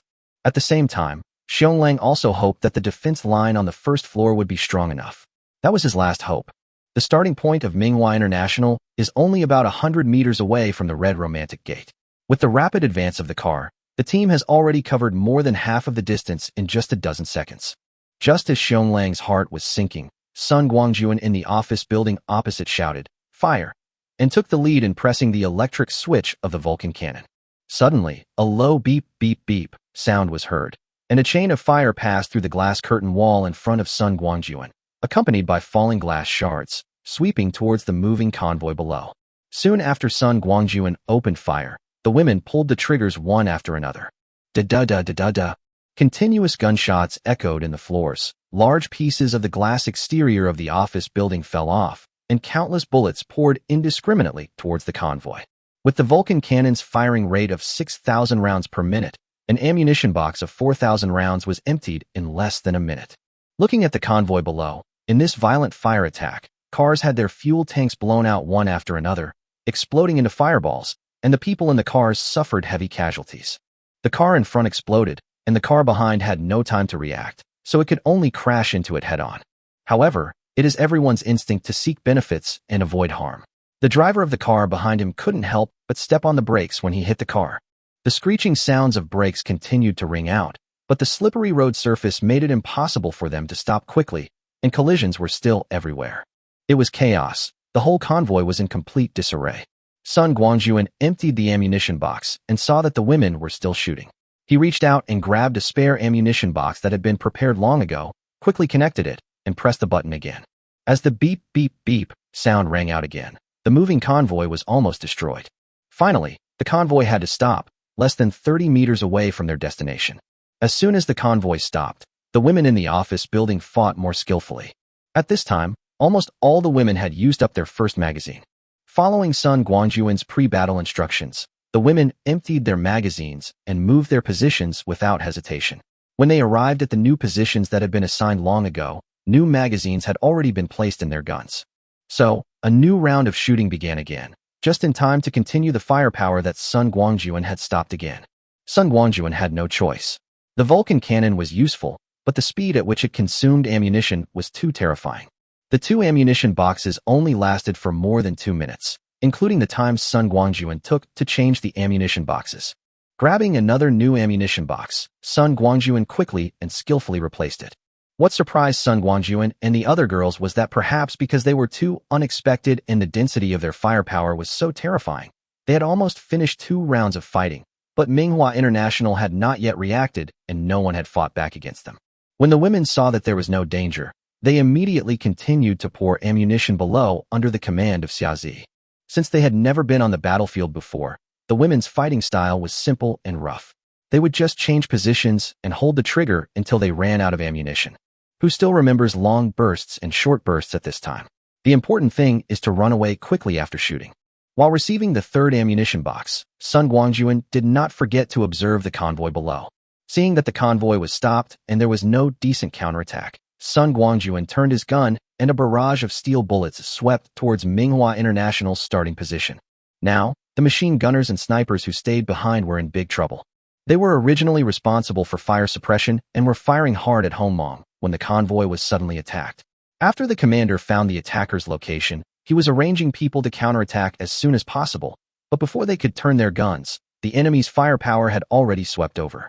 Moreover, the density of firepower this time is not comparable to the weapons in Xionglang's hands before, and the power is surprisingly great. The cars that were originally used as cover were blown up one after another, and the people hiding behind the cars were beaten to pieces. There were even parts torn off some unlucky guys and flying all over the starting position. The starting position was caught off guard and suddenly became chaotic. The machine gunners and snipers didn't even bother to shoot. They just wanted to save their lives first. Chapter 179 playing. He used up the third ammunition box as quickly as possible. This time, Sun Guangjun did not replace it. Instead, he reached out and took out a new Vulcan cannon from the mountain and river ring and continued firing in the blink of an eye. At this time, the women, who had emptied their second magazine, had changed their combat positions again. However, after 2 consecutive rapid transfers, although the time was not long, only more than a minute from the start of the war, the women who had already witnessed the cruelty of the battlefield began to polarize. Led by Ouyang Feishue, Zi Shi, and Xia Zi, they began to shoot steadily, with the main goal of eliminating the enemies within their sight. All the women have the bonus of night vision goggles, so there is no need to worry about not being able to find the enemy in the dark. Moreover, several vehicles below were blown up and were burning with flames. Under the light of the flames, the surviving enemies had nowhere to hide. Compared with Ouyang Feishue and the others, Tianxian and Fangya chose to learn from Ikkyu and take a rest. The most outstanding one was Ouyang Feiyu. This girl actually called Fengjiu and Lin Jina and ran to the Vulcan cannon that Sun Guangjun dropped. Before the battle started, Ouyang Feiyu asked Sun Guangjun how to use this big guy. Sun Guangjun didn't think much about it at the time and told her everything about how to shoot and how to change the ammunition box. Unexpectedly, when the fight was in full swing, this girl came out to make trouble. With 2 helpers, Ouyang Feiyu easily replaced the ammunition box for the Vulcan cannon. Get out of my way, both of you. Second Miss Ouyang is about to unleash her might. With a strange cry, Ouyang Feiyu pressed the button of the Vulcan cannon hard. By the time Sun Guangjun realized the situation and looked over, Miss Ouyang had almost finished a box of ammunition. Fortunately, the Vulcan cannon has a fixed strut and is electrically fired, so there is almost no need to worry about the recoil problem. Otherwise, with Ouyang Feiyu's recklessness, he would have suffered a great loss. Sun Guangjun had no idea what to do with the escaping Ouyang Feiyu. He could only shake his head helplessly, take out a new Vulcan cannon, and continue attacking the remaining enemies below. It's still wartime, so let's talk after the war. Moreover, having Ouyang Feiyu operating another Vulcan cannon would also provide support to Sun Guangjun. Looking at the effect, it's pretty good. It's so satisfying. It's so satisfying. After almost finishing off an ammunition box without stopping, Ouyang Feiyu shouted excitedly. Even her pretty little face turned red, but no one else could see it because of her helmet and visor. Seeing Ouyang Feiyu enjoying herself so much, especially the look of excitement she had when she pressed the button just now, Fengzhou was envious. She couldn't help but take advantage of Ouyang Feiyu's pause to pull her hand and said, "Sister Feiyu, let me play with it too." Well, this is also a guy who likes to watch the fun and doesn't mind getting involved. Ouyang Feiyu had already had her fill, so naturally she would not object to Fengzhou's small request. It just so happened that Sun Guangjun had already emptied the ammunition boxes of several Vulcan cannons. Although the bullets were gone, the Vulcan cannons were still there in good condition. With a roll of his eyes, Ouyang Feiyu waved at Fengzhou and Lin Jinna and whispered, "Fat Jiao, Nana, the two of you help me replace the ammunition boxes of these 3 Vulcan cannons. When the time comes, we will each take one gun and fire at the same time. That scene is definitely more spectacular than a single person firing. How about it? Isn't my idea good?" "Good. Agree." As expected, Ouyang Feiyu's proposal was supported by both of them. So, the 3 women worked together to load the 3 Vulcan cannons with new ammunition boxes, and then lined up and stood in position. Ready, fire. Ouyang Feiyu, who was standing in the middle, looked around, nodded to the 2 sisters, and then shouted. Almost at the same time, the 3 women pressed the buttons of the Vulcan cannons. Beep, beep. A noise comparable to that of a helicopter taking off was heard, and 3 Vulcan cannons, like 3 gods of death descending at the same time, each raised their own scythe of death. With such a big commotion here, it was impossible for Ouyang Feiyu and the others who were working hard to aim, as well as Tianxian and Fangya who were slacking off, not to notice it. Seeing how much fun it was here, Tianxian and Fangya couldn't help it. They quickly put their 416 Hong Kong dollars on their backs and trotted over. The meaning is obvious, and I want to join in. However, Ouyang Feiyu, Zishi and Xiazi took a look at the excitement here, shook their heads speechlessly, and continued to hold their rifles, aim, and fire 3 short bursts, eliminating enemies one after another. Compared to satisfying their desire to shoot, the 3 women prefer this calm shooting process and the process of achieving victory with their own hands. Especially being able to fully utilize what they had learned before gave the 3 girls a great sense of satisfaction. Their previous efforts were not in vain. Sun Guangjun had already emptied the ammunition box of the 5th Vulcan cannon and was about to take out another one when the first 3 cannons suddenly fired at the same time. Sun Guangjun naturally saw Ouyang Feiyu's little action just now. Sun Guangjun is very doting on this little girl who has been following him since the beginning and loves to play and make trouble. Since she wants to play, let her go. Anyway, his family has no shortage of ammunition. But Sun Guangjun didn't expect that Ouyang Feiyu would become more and more aggressive and could even organize 3 people to open fire at the same time. Not to mention anything else, just the momentum alone is much stronger than if he were alone. Moreover, the biggest advantage of the Vulcan cannon lies in its firepower coverage. As for the hit rate, as long as there are enough bullets, there will always be one that hits the target. In that case, why not let all the girls have fun? It seems that these people below can no longer organize any decent counterattack anyway. Thinking of this, Sun Guangjun waved his hand and took out 3 more Vulcan cannons. Together with the previous 5, there was just 1 cannon for each woman. The 8 Vulcan cannons were positioned in order, and then Sun Guangjun filled the ammunition boxes of the 2 empty ones and shouted to Tianxian and Fangya, who were eager to try. "Cici, Xiaoya, come here." When Tianxian and Fangya came over, Sun Guangjun briefly explained to them how to operate the Vulcan cannon, and then asked them to each take one and fire at Manhwa International's starting position. However, Sun Guangjun asked Tianxian and Fangya not to just press the button and not release it, but to press it twice and then release it, similar to a short burst of fire. However, the short bursts of the Vulcan cannon are not just 3 or 5 bullets, but dozens or even hundreds of bullets. In fact, Sun Guangjun did this because he wanted the ammunition boxes to last longer. Otherwise, he would be too busy just replacing the ammunition boxes by himself. There are 8 Vulcan cannons, each of which can empty an ammunition box in less than a minute. At this speed, even if Sun Guangjun had 3 heads and 6 arms, he would not be able to keep up. There was no other choice but to ask the women to empty the ammunition boxes a little slower and not fire at the same time, so as to ensure the continuity of firepower.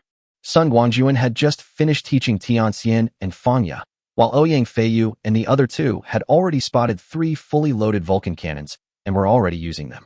They all shouted in unison, "Boss, don't be partial. We need your help loading ours too."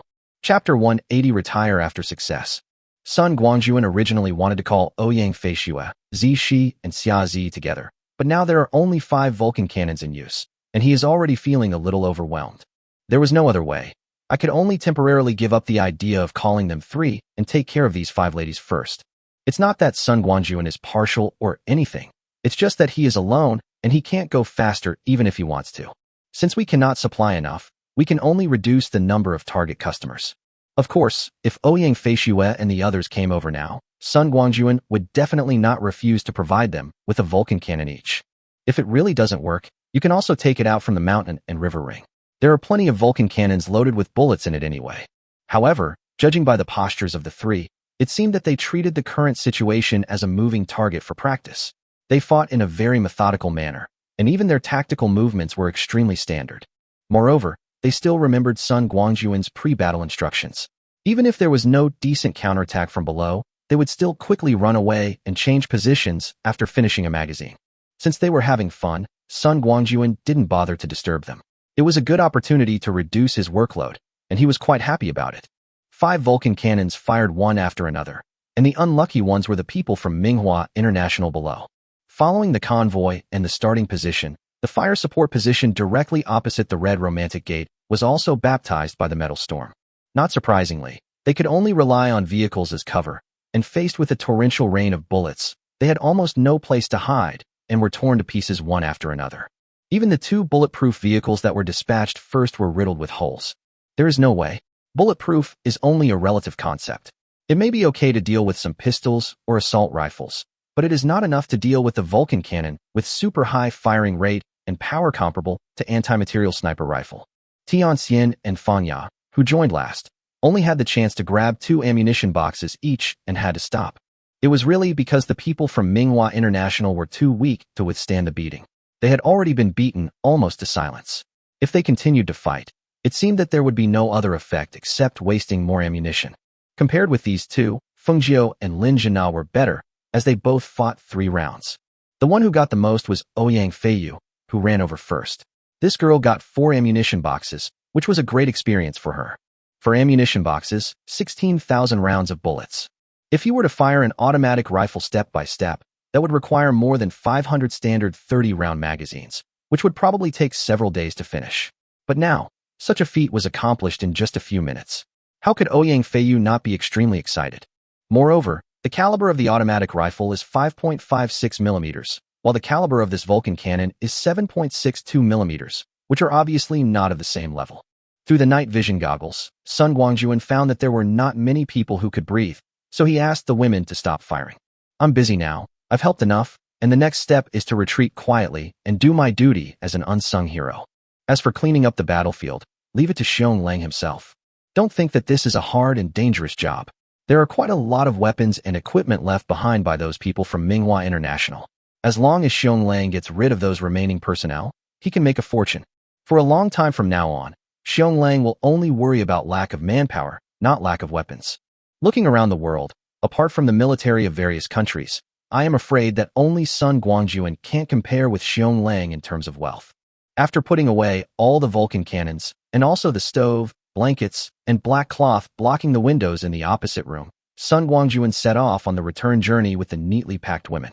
After walking for more than 2 kilometers, they arrived at the place where the Unimog was hidden. All the women were exhausted and out of breath.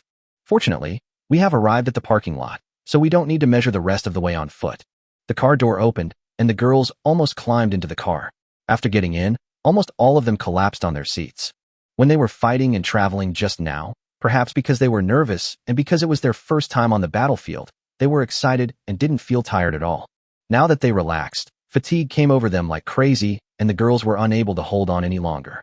Sun Guangjun still took on the driving job without any hesitation and staggered back to Qilan Villa with a car full of exhausted women. Here in Honglang, when Sun Guangjun and his men opened fire in the office building opposite, Xionglang was really scared. Honglang, where Xionglang is located, is just a 7-story commercial building with an overall height of only about 30 meters. However, the office building opposite has more than 30 floors and is hundreds of meters high. For Honglang, it is an absolute commanding height. When planning the defense strategy, Xionglang had considered placing an ambush in this office building so that Manhwa International could be caught off guard from behind. However, the number of weapons in hand was limited. After much consideration, Xionglang had no choice but to give up this tempting idea. He really couldn't divide his troops. Now, someone opened fire in the office building. Xionglang thought that the people from Manhwa International had run to the opposite side and occupied the commanding heights, preparing to launch a fire attack on them from above. But after waiting for a long time, the bullets from the opposite side did not hit them. Instead, the convoy that was about to rush to the door suffered the disaster. This was beyond Xionglan's expectations. Although he didn't understand what was going on and who was firing on the other side, Xionglang only needed to look at who was being hurt to realize that the person on the other side was definitely a friend and not an enemy. After thanking these unknown friends in his heart, Xionglang took the opportunity to direct his men and began to greet Manhwa International, which was already in disarray. After being suppressed and beaten for so long, it's now our turn to vent our anger. With this idea in mind, Xionglang and his men fought without mercy. As soon as the enemy appeared in their field of vision, they would immediately fire a volley of bullets at him. After a long time, even the grenadiers on the 2nd and 3rd floors threw grenades at the opposite fire cover positions through the broken windows. It can be said that the failure of Manhwa International was the result of the concerted efforts of these parties. Seeing that the firing in the office building opposite had ceased, and there had been no further firing for quite a while, and looking at the miserable condition of those people in Manhwa International downstairs, Xionglang realized that it was time to end this battle. Leaving all the automatic rifles on guard upstairs, ready to shoot the remaining people downstairs at any time, Xionglang took the remaining people, holding pistols, and started going downstairs to prepare to clean up the battlefield. When they reached the 1st floor, Xionglang called Zhang Quan and others who had been on high alert here. In this way, a search team consisting of 4 automatic rifles, a Remington shotgun, 12 pistols, and several personnel came out of the Red Romance and began to approach the enemy positions cautiously. Chapter 181 After the War. Xionglang led his men to search for the remaining enemies and clean up the battlefield. Although they encountered some resistance, with the several night vision goggles that Sun Guangjun had given him before, even if there were any remaining enemies, they could be quickly discovered. These resistances hardly caused them much damage. To completely eliminate the remaining enemies actually means to kill those who are seriously injured and unable to move. The rest who can still move have already slipped into the darkness, and no one knows where they have run off to. To be honest, Xionglang didn't want to kill these people who were seriously injured and had basically lost their ability to resist. However, if he kept these people, if they shot him while they were cleaning up the battlefield, it would be a meaningless loss of manpower. For the sake of his own life and the lives of his men, Xionglang had no choice but to issue the following order: leave no one alive.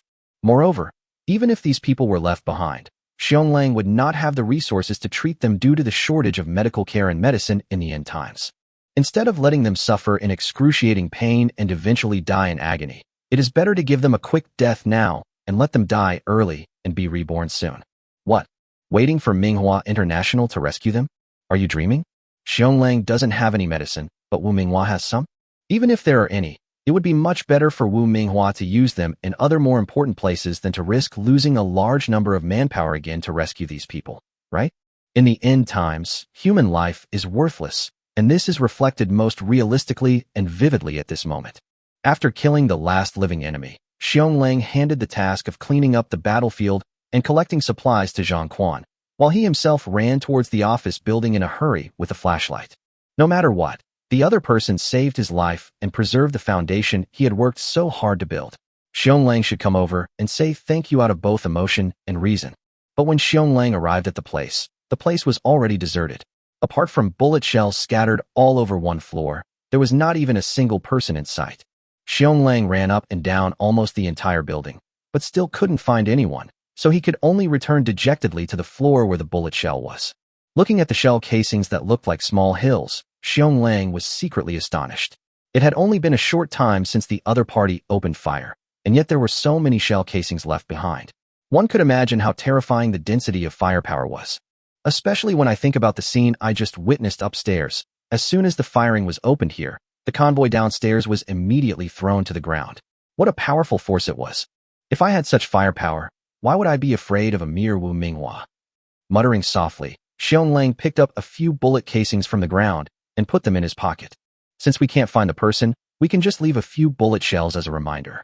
Moreover, Xionglang keenly discovered that the bullet casings left here were obviously of two models, so he decided to take a few of each. Carrying a few bullet shells, Xionglang left the office building regretfully. Hong Langman still had a lot of things waiting for him. After going downstairs and returning to Hong Langman, Xionglan's mood suddenly improved, better than ever before. Yes, anyone who was worried about the lack of firepower an hour ago would surely feel much better when he sees piles of guns and ammunition piled up at his doorstep. Hundreds of automatic rifles, dozens of machine guns, a dozen sniper rifles, plus a large number of pistols and ammunition were placed in front of Xionglang. How could Xionglang not be extremely happy?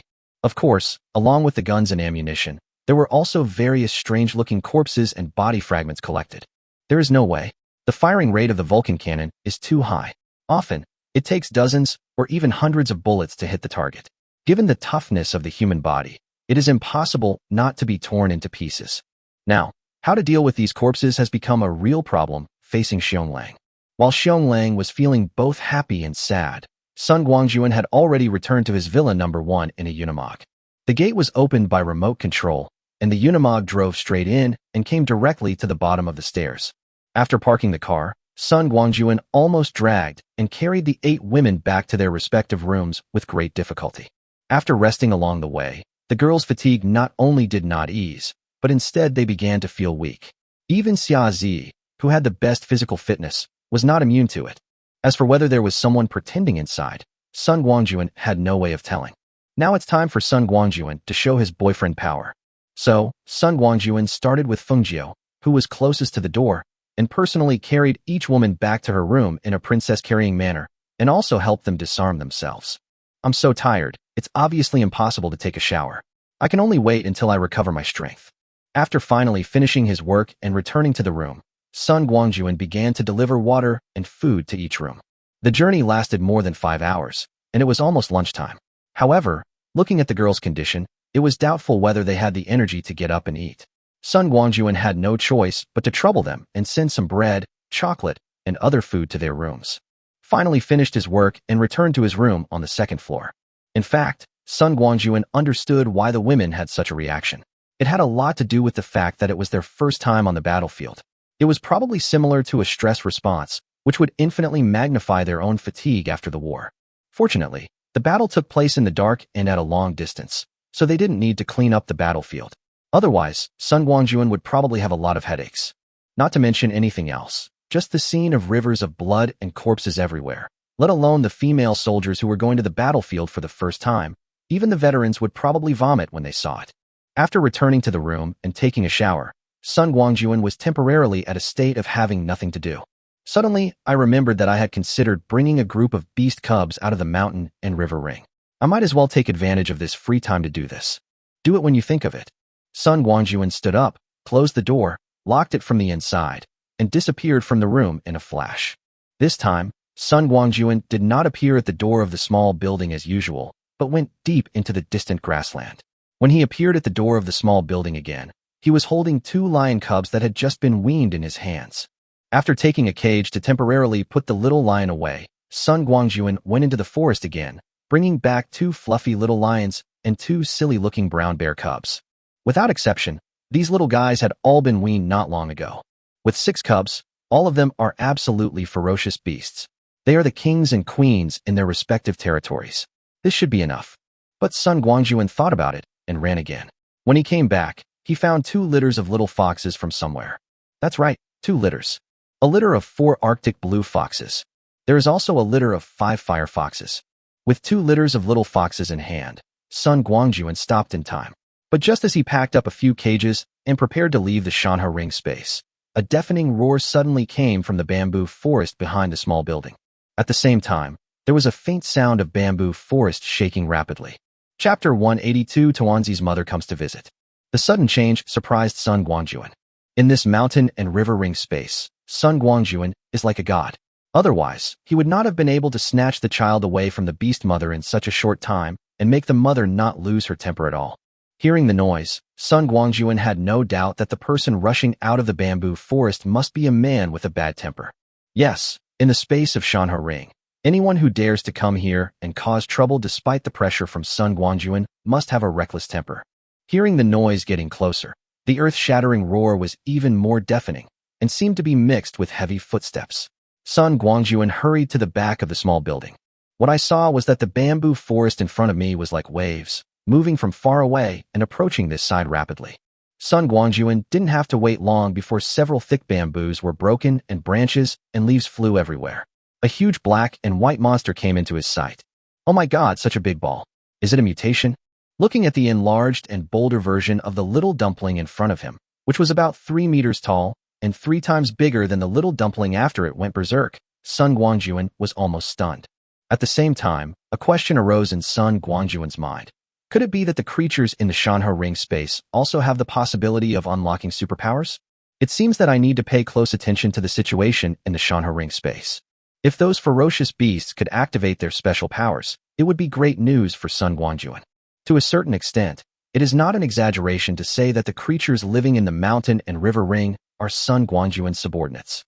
If these creatures could unlock their special powers, it would be like Sun Guangjun would have an additional army of special powers under his command, and they would be absolutely loyal. Just as Sun Guangjun was daydreaming, the enlarged version of the little dumpling appeared in front of him. With a pair of eyes as big as a cow's, this guy just stared at Sun Guangjun. Sun Guangjun was a little confused. The dumplings were living very well in the Shanhe Ring. For these silly and cute guys, he specially created such a large and almost boundless bamboo sea, which contained almost all the bamboo species that the dumplings liked.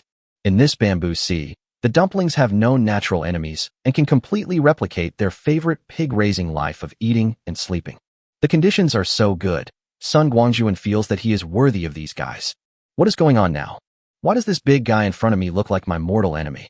Sun Guangjun didn't understand what was going on, and the big ball in front of him didn't make any further moves, so the man and the panda just confronted each other. Okay, you're awesome, okay? After a stalemate of 3 seconds, Sun Guangjun was the first to give in and said speechlessly, "Hey, big dumpling, what exactly did you come to see me about? You should tell me, right? Look at you, you don't say anything, you don't do anything, you just stare at me, what's going on? Even if we have a grudge, you have to let me know when this grudge started, right?" Perhaps he understood what Sun Guangjun said.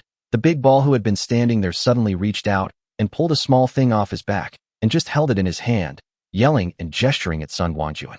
The big dumpling was holding one of its hind paws in its hand, with its big head rushing down. The little guy was exactly the same as the small dumpling, swaying back and forth leisurely, with a look of despair on his face. Sun Guangjun was speechless this time. Is there such a mother? Is she so simple and rough in treating her own child? Yes, Sun Guangjun already understood why this big guy came to him. This person, is Xuanzi's biological mother. The guy it is holding in its hand, who can be said to be a replica of Little Dumpling, is Little Dumpling's twin brother. As for the reason why Xuanzi's mother came to visit, it was very simple. She came to ask Sun Guangjun for the child. That's right, her precious son was kidnapped, and there has been no news for so many days. No wonder Xuanzi's mother was so angry. After finally figuring out the man's identity and purpose, Sun Guangjun began to feel guilty. He had taken the man's child away without even saying hello. This was indeed a dishonest act on his part. But it's not Sun Guangjun's fault. It was the little Xuanzi who hugged his legs and insisted on following him. He thought the little Xuanzi was an orphan with no parents. Now that he thinks about it, the little Xuanzi that was able to enter the Shanhe Ring was the result of his search through many zoos. The little Xuanzi was obviously not born here and should have been taken in with his parents. It's just that no one paid much attention to it at the time. So how could it be a wandering ghost? Touching his nose awkwardly, Sun Guangjun said, "I'm talking to this person, Xuanzi's mother. I admit that it was wrong of me to take your son away. I apologize to you first. But now that little dumpling is with me, he has everything he needs to eat and drink, and he lives a very comfortable life. By the way, it awakened its special powers a few days ago. Once it was activated, it was not much smaller than you are now." "What? You said you missed it?" "This is easy. Just follow me, okay? This way." You and your son can be reunited and have a new place to live. Isn't this a good idea? However, you are really too big now. You must have entered a frenzy state, right? Let's just call it quits. We're all family. There's no need to make things so tense. With Sun Guangjun's comfort, Tawanzi's mother's anger began to dissipate, and her body slowly returned to its normal size. She stood upright and was about 1.3 meters tall. Sun Guangjun stepped forward and took the other little dumpling that Tawanzi's mother had been holding in her hand, then touched Tawanzi's mother's big head and said, "That's right. You look much better now than before. Well, if you want to go with me, do you need to go back and pack your things? Or bring your husband along?" "What? No husband?" "Okay, I understand. This phenomenon of single mothers is quite common in your animal kingdom. In that case, there is no problem. Come with me. We'll leave here in a moment." Holding a replica of a little dumpling in his arms, and followed by the dumpling's mother who was on all fours, slowly moving her fat body, Sun Guangjun flashed out of the Shanhe ring space. Appearing again in his own room on the second floor of Villa Number 1, Sun Guangjun, with Tawanzi's mother behind him, came to the room that was forcibly occupied by little Tawanzi. Little Tawanzi was lying in his nest, leisurely chewing bamboo shoots. The door opened, and Sun Guangjun walked in. The next moment, Zaya Tawanzi caught a glimpse of the familiar figure following behind Sun Guangjun. Ouch! With a strange cry, the little dumpling suddenly jumped up from the ground and ran towards Sun Guangjun at a speed that was completely disproportionate to his fat body. Chapter 183 Tawanzi's mother educates her son. Sun Guangjun originally thought that the little girl was so excited because she saw her mother, and he was sighing in his heart that a child with a mother is really a treasure. But before Sun Guangjun could finish his sigh, he saw the little girl move flexibly and flash past him without even daring to look at her mother. She ran towards the open door. As the saying goes, no one knows a child better than his mother. The little dumpling's movements were so fast and flexible, like lightning stealing a bell in the blink of an eye. Even Sun Guangjun couldn't figure out its real purpose. But all this could not be hidden from Tawanzi's mother. Almost as soon as the little dumpling shouted, the slow-paced dumpling mother took action. Still in the same unhurried manner, Tawanzi's mother just moved her feet slightly, then sat down on the ground, just blocking Tawanzi's way. The little dumpling had just passed Sun Guangjun and saw the door was right in front of him. He was about to escape, but suddenly he saw a white, fluffy belly in front of him, with two short legs spread out beside it. Not surprisingly, the little girl threw herself into her mother's arms. Smelling that familiar smell, the little dumpling shuddered all over. Was he walking into a trap? Sun Guangjun, who witnessed this scene, was just about to say something about the loving mother and filial son when he saw Tawanzi's mother grab the little Tawanzi, who jumped into her arms, pressed him on her thighs, and then raised her fat bare paws. "Paw, paw." The sound of a big slap landing on the little but echoed in the empty room, which really scared Sun Guangjun. What happened to the promise of loving mother and filial son? That's it. It's clearly a place for Sanyang to teach her son. Liars, all of them are liars. As expected, what you see is not necessarily the truth, and your own eyes can deceive you. Seeing the little dumpling struggling under his mother's hands and looking at him for help, Sun Guangjun shuddered all over, quickly put down the little dumpling's brother in his arms, quietly left the room, and considerately helped close the door. Can't afford to offend. I really can't afford to offend you. An angry mother is indeed the most terrifying creature in the world. Patting his chest in fear, Sun Guangjun went downstairs to the yard.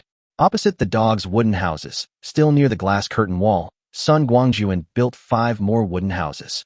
However, this time the 5 wooden houses were a bit far apart. Except for 2 that were next to each other, the rest were at least 10 meters apart. Then, the 2 litters of little foxes moved into the 2 wooden houses next to each other in the corner, and the remaining 3 belonged to the little lion, the little brown bear, and the little brain axe. After settling the 15 new members of the family, Sun Guangjun went to the kitchen to get some delicious and easy-to-digest food suitable for the cubs, and told the 2 handymen about it. With so many new members in the family, not only do they need to be fed on time, but the responsibilities of the poop scooper also need to be arranged. After doing all this, Sun Guangjun came to the tea table again and picked up his large enamel pot. That's right, Sun Guangjun's tea set has changed from purple clay teapots and cups to the current large enamel pots. The height of the tank is 16 centimeters, and the diameter of the tank mouth is also 16 centimeters. It is so big that a head can be stuffed in it. Sun Guangjun didn't consider himself a scholar, so he drank tea from a small cup that was not much bigger than half a ping-pong ball. It looked like the real deal, but it didn't quench his thirst at all. Look how great it is to change to a big jar now. It can hold nearly 3 liters of water at once. It's so enjoyable to drink from it. That's right. Other people drink tea for the sake of appreciation, but Sun Guangjun, a rough guy, drinks tea just to quench his thirst. That's so vulgar. After drinking half a cup of tea, it was already time for lunch. For today's lunch, Sun Guangjun told the chef not to cook so much after he came back. Sure enough, it was already dinner time, but none of the girls got up to eat. Sun Guangjun also went to everyone's room to take a look. Some had already fallen asleep, and some were lying on the bed in a daze. It seemed that digesting the aftermath of the battle was indeed a difficult task. But in the end times, fighting is indispensable and an inevitable part of life. If possible, Sun Guangjun really doesn't want his women to get involved in the field of combat unless they strongly request it themselves. But the reality is that he can't just not do it if he wants to. On the contrary, letting them start to experience what a real battlefield is and witness what killing is will be beneficial to them in the future. It is precisely because of this that Sun Guangjun can only harden his heart. Regardless of whether the girls are willing or not, he must make them start to adapt to this feeling. After all, he is the head of the family. Lamenting how much he had worried about something and feeling moved by himself, Sun Guangjun ran to the restaurant and enjoyed a large table of delicious food by himself. Well, I am very full and satisfied. After eating and drinking his fill, Sun Guangjun left the restaurant and returned to his tea table. He lazily sat down on the recliner, picked up the large teapot, and gulped down a gulp of cold tea. After putting down the tank, Sun Guangjun stretched comfortably and lay down. After eating and drinking, it's time to take a nap. Unfortunately, Sun Guangjun was destined not to be able to sleep today. Just then, before he closed his eyes, he heard a very faint sound in his ears, which sounded like some kind of cat walking. Following the sound, Sun Guangjun discovered that it was the two little dogs he had just brought back. They had run out of their wooden house at some point and were running towards him. Sun Guangjun had just clearly instructed the handyman to feed these cubs, especially these two little ones who had just been weaned. They were given the best milk powder specially for infants and young children. Now, whether it is the little lion, the little brown bear, or the little foxes, they are all eating happily in the den. Why do these two little guys not eat and run to him? Or have you finished eating? This speed is fast enough. Just when Sun Guangjun was puzzled, the two little guys had already run up to him, rubbed his trouser legs affectionately, and then began to climb up tentatively. The two little guys couldn't even walk steadily, and they didn't have the tree climbing skills of their ancestors' master. After working for a long time, they didn't achieve anything except tearing Sun Guangjun's trouser legs into rags. Seeing that the two little guys seemed to be indomitable, Sun Guangjun bent down, picked up the top of the melon peels of the two little guys in one hand, lifted them up, and then put them on his stomach. The two little bastards showed no sign of being shy. They lay on Sun Guangjun's belly, one on the left and one on the right, with their heads touching each other. They just lay there obediently.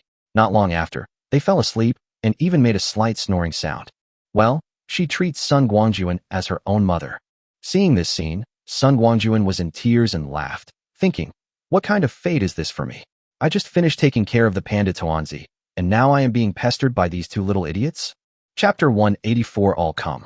What Sun Guangjun didn't expect was that this was not the end, or rather, it was just the beginning.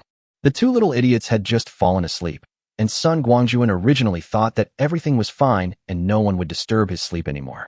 Oh no, it was time to rest. However, a series of thump, thump footsteps were heard, and the two little brown bears actually came to join in the fun. However, although the little brown bear is small, it is much bigger than Little Brain Axe. It looks like it weighs at least 20 to 30 kilograms and is much bigger than Little Dumpling. The two little brown bears were quite sensible. After coming over, they did not climb up and down like Xiao Naofu, but lay down next to Sun Guangjun's feet. What made Sun Guangjun collapse even more was yet to come. Not long after the little brown bear arrived, two little lions also came running over, followed by two litters of little foxes. Now Sun Guangjun was completely surrounded by all kinds of cubs. Well, Sun Guangjun couldn't sleep at all. He could only sit up, touch this, tease that, and play with these little guys. It's no wonder that the little ones seem to be quite attached to Sun Guangjun and are obedient and well-behaved. Everyone was having fun here, and even Xiao Naofu, who had just fallen asleep, was woken up. As soon as they opened their eyes, the two little kings of beasts were about to lose their temper, but when they saw that they were surrounded by their friends, they became excited, jumped off Sun Guangjun's legs, and stumbled into a group with their friends. They were having fun playing here, but Mr. and Mrs. Huang in the doghouse were feeling as if they were facing a great enemy. There was no way. Although these little guys were just cubs, the blood of the beast still suppressed the two dogs, making them panic. especially Mrs. Huang. All she is worried about now are her 7 little babies. What will she do if one or half of them are taken away by wild beasts? In comparison, the snow mastiff and Lijo Red didn't react much. These two are aloof beings in the yard. They are almost indifferent to the world and do not participate in any play. Every day after eating, they lie at the door of their own wooden house and watch the little dumplings' various antics with cold eyes. However, once there is any movement at the gate of the yard, these two motionless old men will immediately become alert. Obviously, although they don't care about anything, these two always remember their responsibilities, which is to guard the house. There was basically no big deal on the dog's side, but the 2 big roosters, who were the most humble of the 3 bullies in the village and at the bottom of the ecological chain in the yard, no longer had the power they used to have when opposing the little dumplings. They were so scared that they hid in the chicken coop, trembling and not even daring to show their heads. Sun Guangjun didn't know that one of the 3 bullies in the village had become a coward. At this moment, he was surrounded by a group of kids, so how could he have the time to care about those trivial matters? Just when Sun Guangjun was beginning to feel a sense of accomplishment like an old father, a scream suddenly came from the villa. What's going on? Before Sun Guangjun could get up, heavy footsteps sounded in the villa. Then, the door opened and the little boy ran out, looking as if he was being chased by a dog. And behind little Tawanzi's mother strode forward. The heavy footsteps came from Tawanzi's mother. The little ball landed on all 4 paws and flew to Sun Guangjun. He used his front paws to scrape around, sweeping away a few little foxes, slapping away a little lion, and pushing away a little brown bear. He buried his head under the lazy chair, held his head with both hands, and never came out again. The friends who were originally having fun were suddenly thrown into chaos by the little dumpling. All kinds of childish roars were heard one after another, and the yard was very lively. Even though the cubs are small, they still have tempers. Everyone is having fun, so why do you, a panda cub, come here to mess things up? And why are you so unreasonable? Is it just because of your status as a national first-class insured? Well, I'm sorry, but these days, anyone who can make a living out of it is a double-protected animal. Little Dumpling doesn't know yet that he has angered everyone. All I saw was a group of ferocious cubs blocking the lazy chair, yelling and screaming at the little ball in a menacing manner, and from the sound of their curses, they seemed to be using quite dirty language. When Tawanzi's mother came closer, she was stunned by the scene before her. Where did the disobedient kid in my family go? I clearly saw you coming this way just now. Also, what's going on with this group of little guys gathered together? Is it popular among wild animals now for their cubs to huddle together? Tawanzi's mother is not as ignorant as little Tawanzi. She basically knows all the 4 or 5 kinds of cubs here. She has dealt with some of them before and knows that they are not easy to mess with. Therefore, although it was basically confirmed that the little Tawanzi should be in the encirclement formed by this group of cubs, Tawanzi's mother did not dare to act rashly. With so many cubs, who knows if their parents are around? If things go wrong, we will have to face the siege of a group of fierce guys. Fighting and killing is really boring. It is not what a mature and steady panda should do. So, Tawanzi's mother sat down just outside the encirclement. Anyway, I'm staying here today, and I don't believe that unfilial son won't come out. Tawanzi's mother was playing a protracted war with little Tawanzi. A group of women rushed out of the villa, and Ouyang Feiyu was holding a black and white Tawanzi in her hands. Sun Guangjun took a quick look and was like, wow, the whole family is here. When the 8 women came closer, they were all stunned. When did so many cute things appear in the house? It is said that women's values are typically determined by their appearance, and this is absolutely true. Seeing so many cute little animals, the girls don't care whether you are a ferocious beast or not, as long as you are cute. So, after a burst of screams, the girls swarmed forward, and their delicate hands were stretched out to the little guys without any hesitation. In just a few seconds, little Naofu and little Lion were captured by the 4 women one after another and fell into a soft environment. The 9 little foxes were divided up among the 3 women, 3 each, and they held them all tightly in their arms, refusing to let go. However, the 2 little brown bears were ignored and no one paid any attention to them, perhaps because they were too big or not good-looking enough. All the girls got something, except Ouyang Feiyu, who was holding a black and white ball at the beginning. Before she could take action, her sisters had divided it up. Looking at the 2 remaining little brown bears, Ouyang Feiyu curled her lips, bent down, and pulled out the little dumplings hidden under the chair, laughing and saying, I have 2 little dumplings now, and those of yours are not good enough. See, these 2 little balls look almost exactly the same. Oh, boss, why is there a big dumpling here? Did you just see it? Giving Ouyang Feiyu a cold look, Sun Guangjun said, You are holding someone else's two children. Here's a piece of advice for you. Return the kid to his owner immediately. You're really amazing. You're stealing someone else's child in front of Tawanzi's mother. Chapter 185 The Involution of the Little Ones. Oh. Ouyang Feiyu was shocked by Sun Guangjun's words. She looked around at the two little dumplings in her arms, and then at the big dumpling sitting on the ground. Ouyang Feiyu felt as if her hands were burned by fire, and hurriedly stuffed the two little dumplings into the dumpling's mother's arms.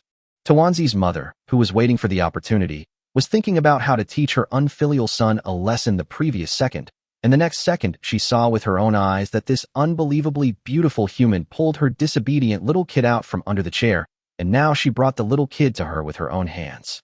For a moment, Tawanzi's mother had a very good impression of Ouyang Feiyu. Well, this person is good. If Tawanzi's mother knew what it meant to swear an oath of blood, she might take Ouyang Feiyu's hand right now and say, "Let's cut off the chicken's head and burn yellow paper and become sworn half-sisters." Look, Tawanzi's mother is so simple and always grateful. However, after all this commotion, Tawanzi's mother seemed to have forgotten her purpose of chasing after little Tawanzi. Holding the two cubs that Ouyang Feiyu had stuffed in front of her, she didn't know what to do next for a moment. It is said that the little guy had been following Sun Guangjun for a while. When he saw that his mother's big slap no longer hit his delicate little butt, he turned over, struggled out of his mother's arms, and slid to the ground along his knees. Seeing that he had unexpectedly succeeded, the little dumpling cunningly pulled his brother. Well, the ignorant little dumpling number 2 was dragged into the water by his big brother. In less than 2 seconds, the two little balls fell to the ground and ran over to pull Sun Guangjun's trouser legs. Sun Guangjun was overjoyed to see two equally cute little balls coming to him.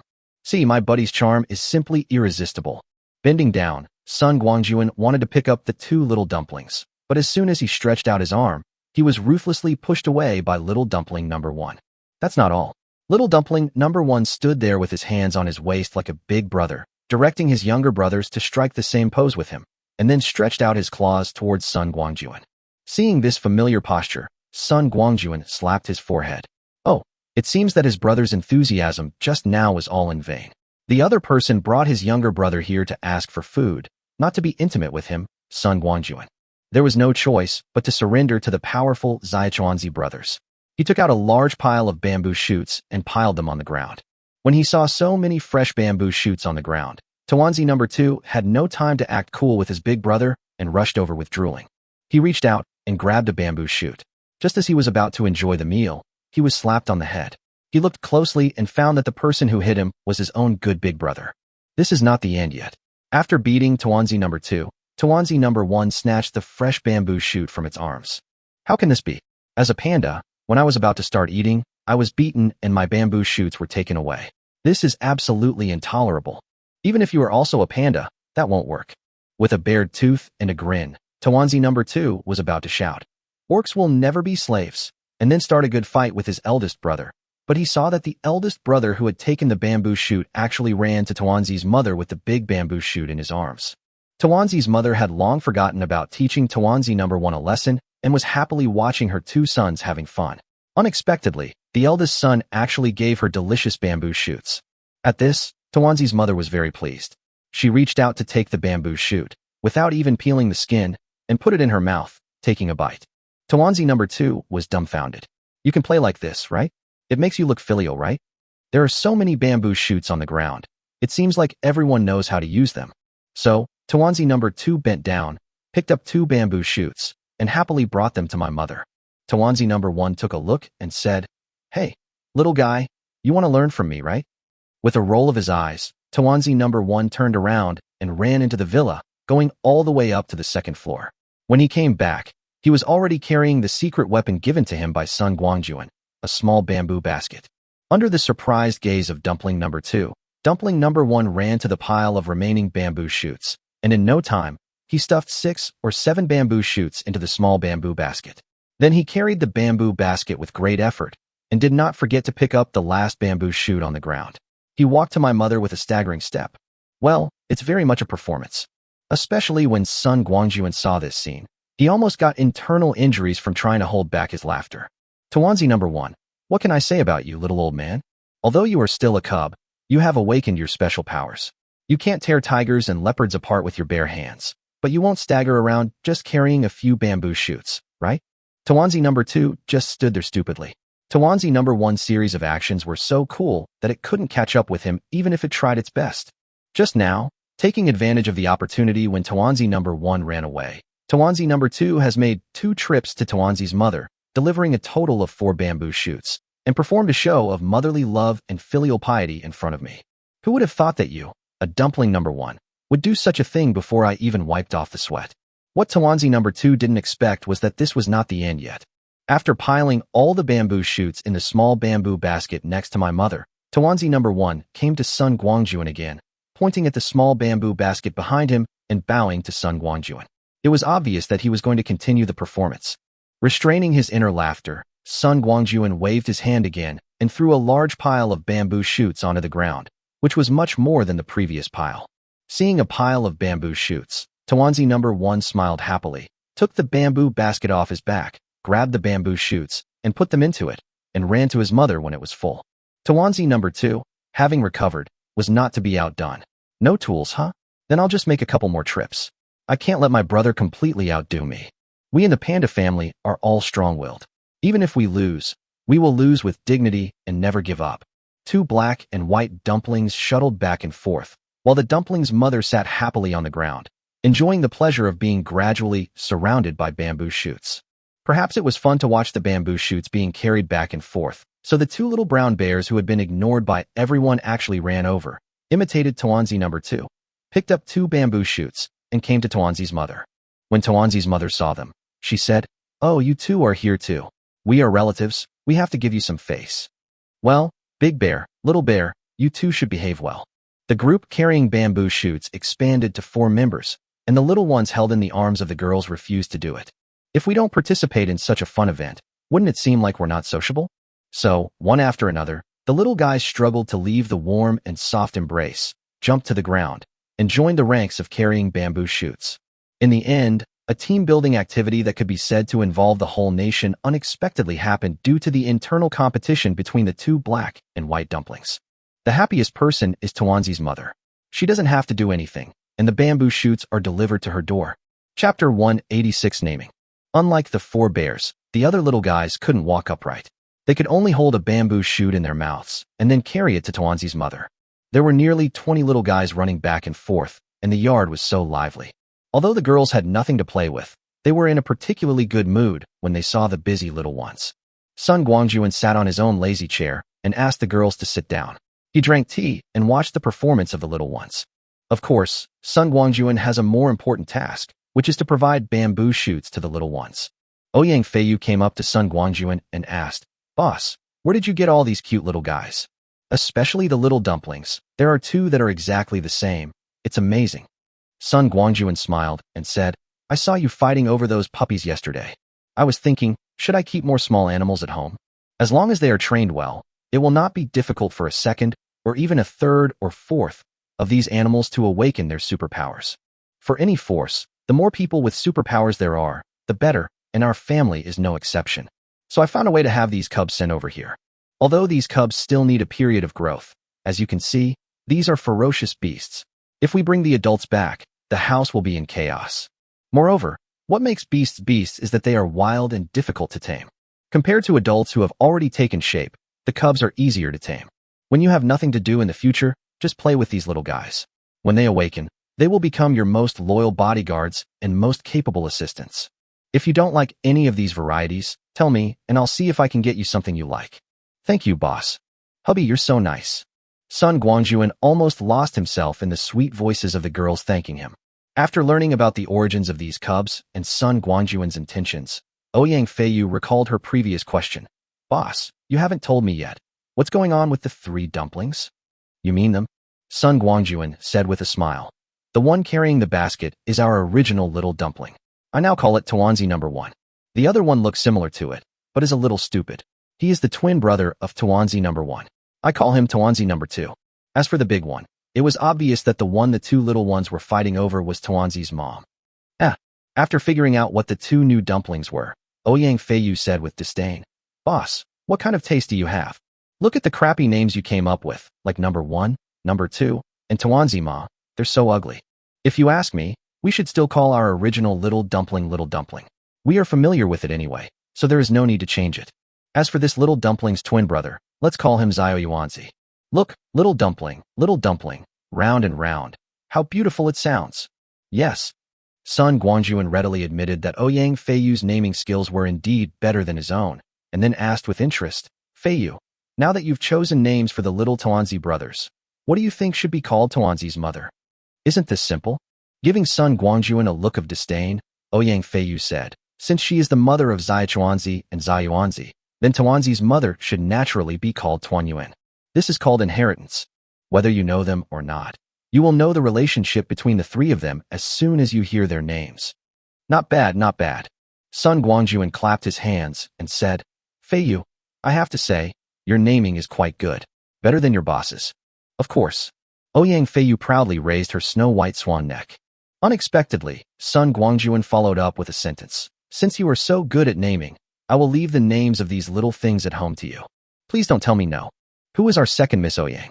Naming expert. You wouldn't dare to agree to such a small thing, would you? Who said I don't dare to agree?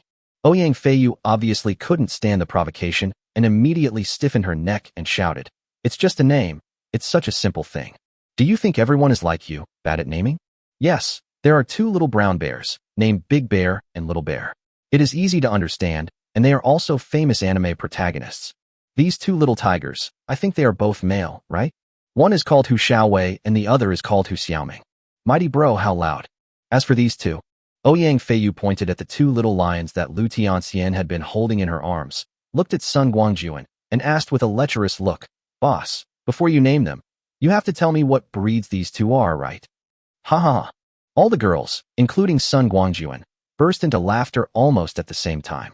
You, Ouyang Feiyu, looked so arrogant just now, but I didn't expect that you dared to carelessly give it a name without even knowing what breed it is, right?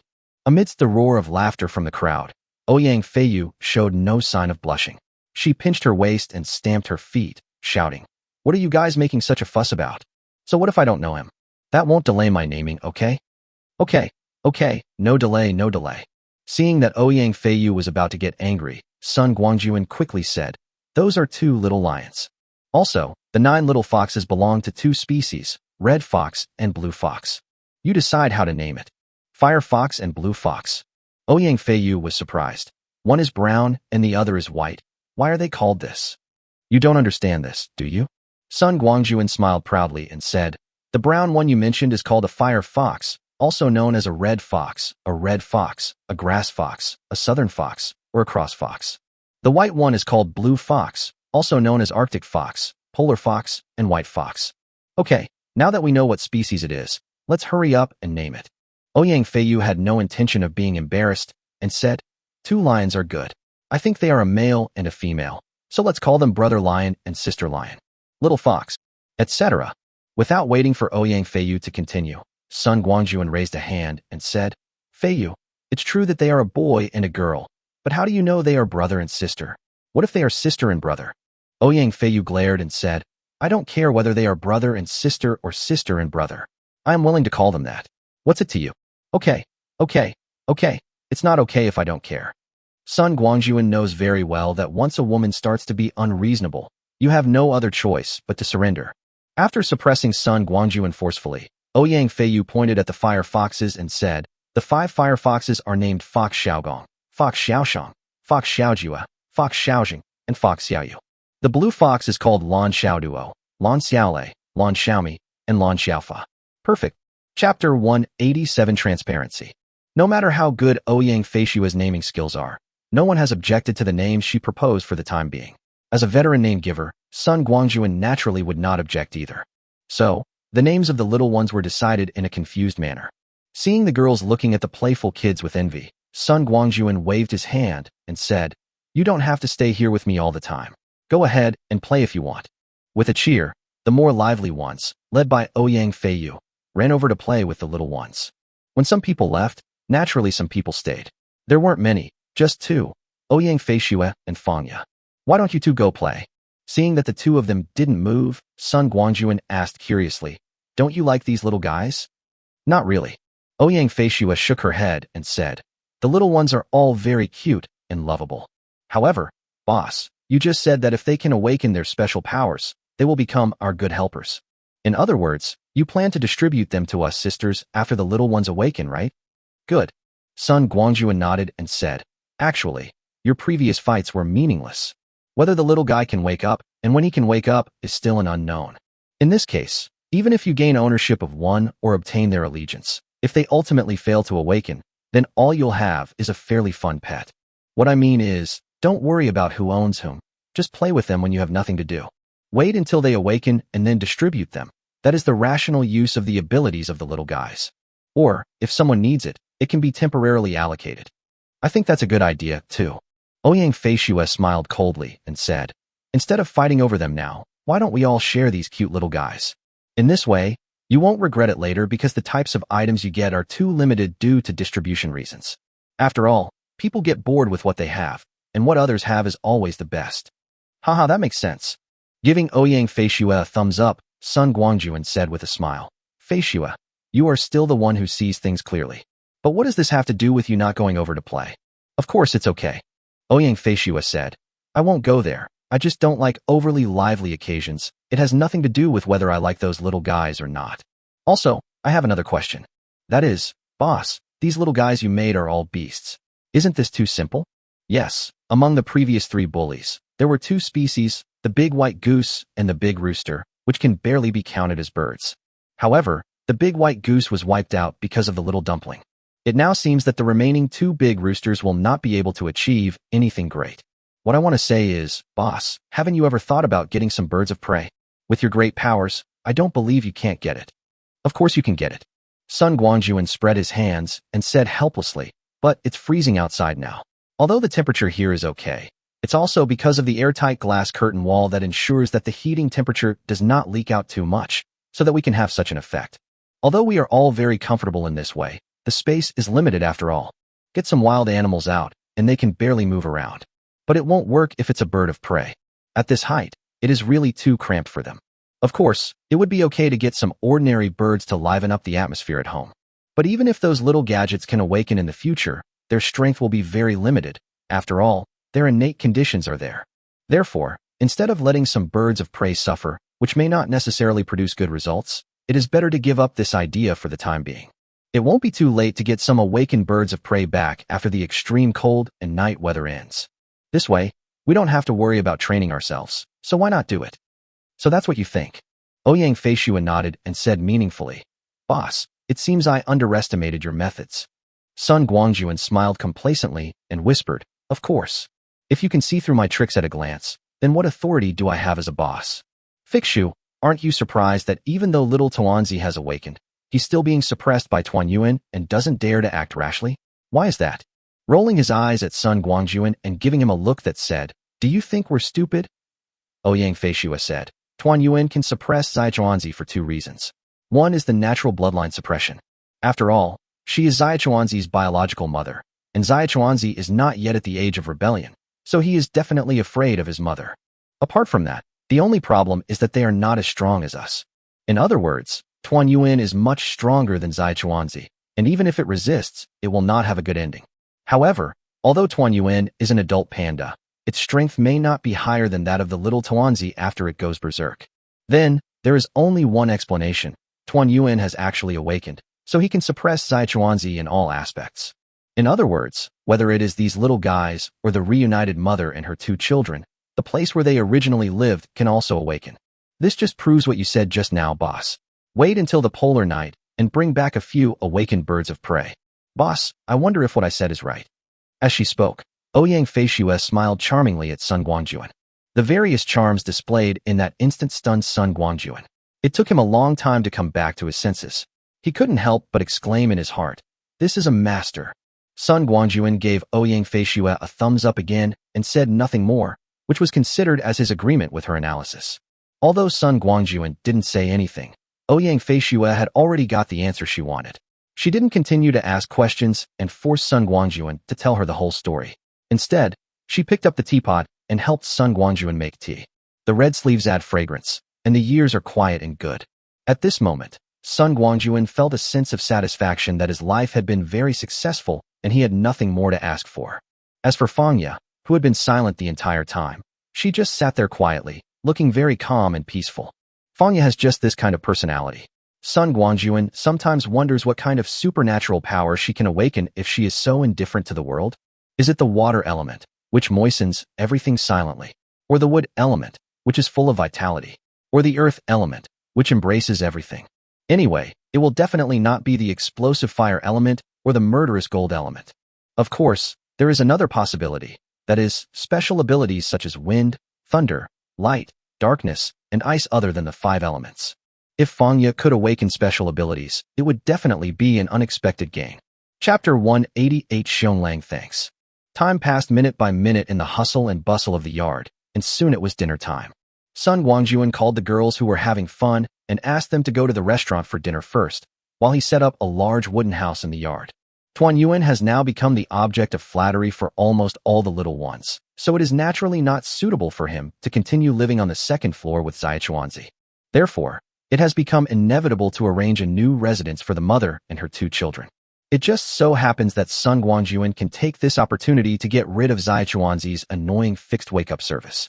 Now that Tuan Yuan, his mother, is suppressing him, little Tuanzi can't do anything naughty even if he wants to. The wooden house was located on the west side of the yard, near where the new arrivals lived. After putting the wooden house in place, Sun Guangjun invited Tuan Yuan to officially move in. Tuan Yuan was also very generous. As soon as he saw the new and comfortable residence, he immediately left the bamboo shoots all over the floor and the busy little ones and happily moved in. Now that Aunt Tuan Yuan had gone to a new place, the little ones started moving bamboo shoots again. Fortunately, the wooden house that Sun Guangjun brought out was big and spacious enough. Even if Tuan Yuan, mother and son, lived in it, there was still enough space to store the mountains of bamboo shoots. Seeing how hard the little guys were working, Sun Guangjun didn't try to stop them. He just put enough food for them to have a full meal in their respective nests, and then went to the restaurant with a smile. After entering the restaurant, before Sun Guangjun sat down, the walkie-talkie on his waist rang. Well, I can't finish this meal in peace again. Sun Guangjun had no choice but to put down the plate he had just picked up, said goodbye to the girls, and left Villa Number 1. The only one who could use the intercom to call Sun Guangjun was Wu Feng. Wu Feng didn't say what it was, he just asked Sun Guangjun to go to his place. Fortunately, the 2 houses were not far from each other, and Sun Guangjun only took a few steps to reach Villa Number 3. Entering the living room, Sun Guangjun discovered that in addition to Wu Feng and his right-hand man Zhao Zixing, there was also an unexpected person, Xionglang. Brother Wu, Brother Xiong, Lao Zhao, you are all here. After saying hello, Sun Guangjun sat down naturally, took the fairness cup from Wu Feng's hand, poured himself a cup of tea, and drank it in one gulp.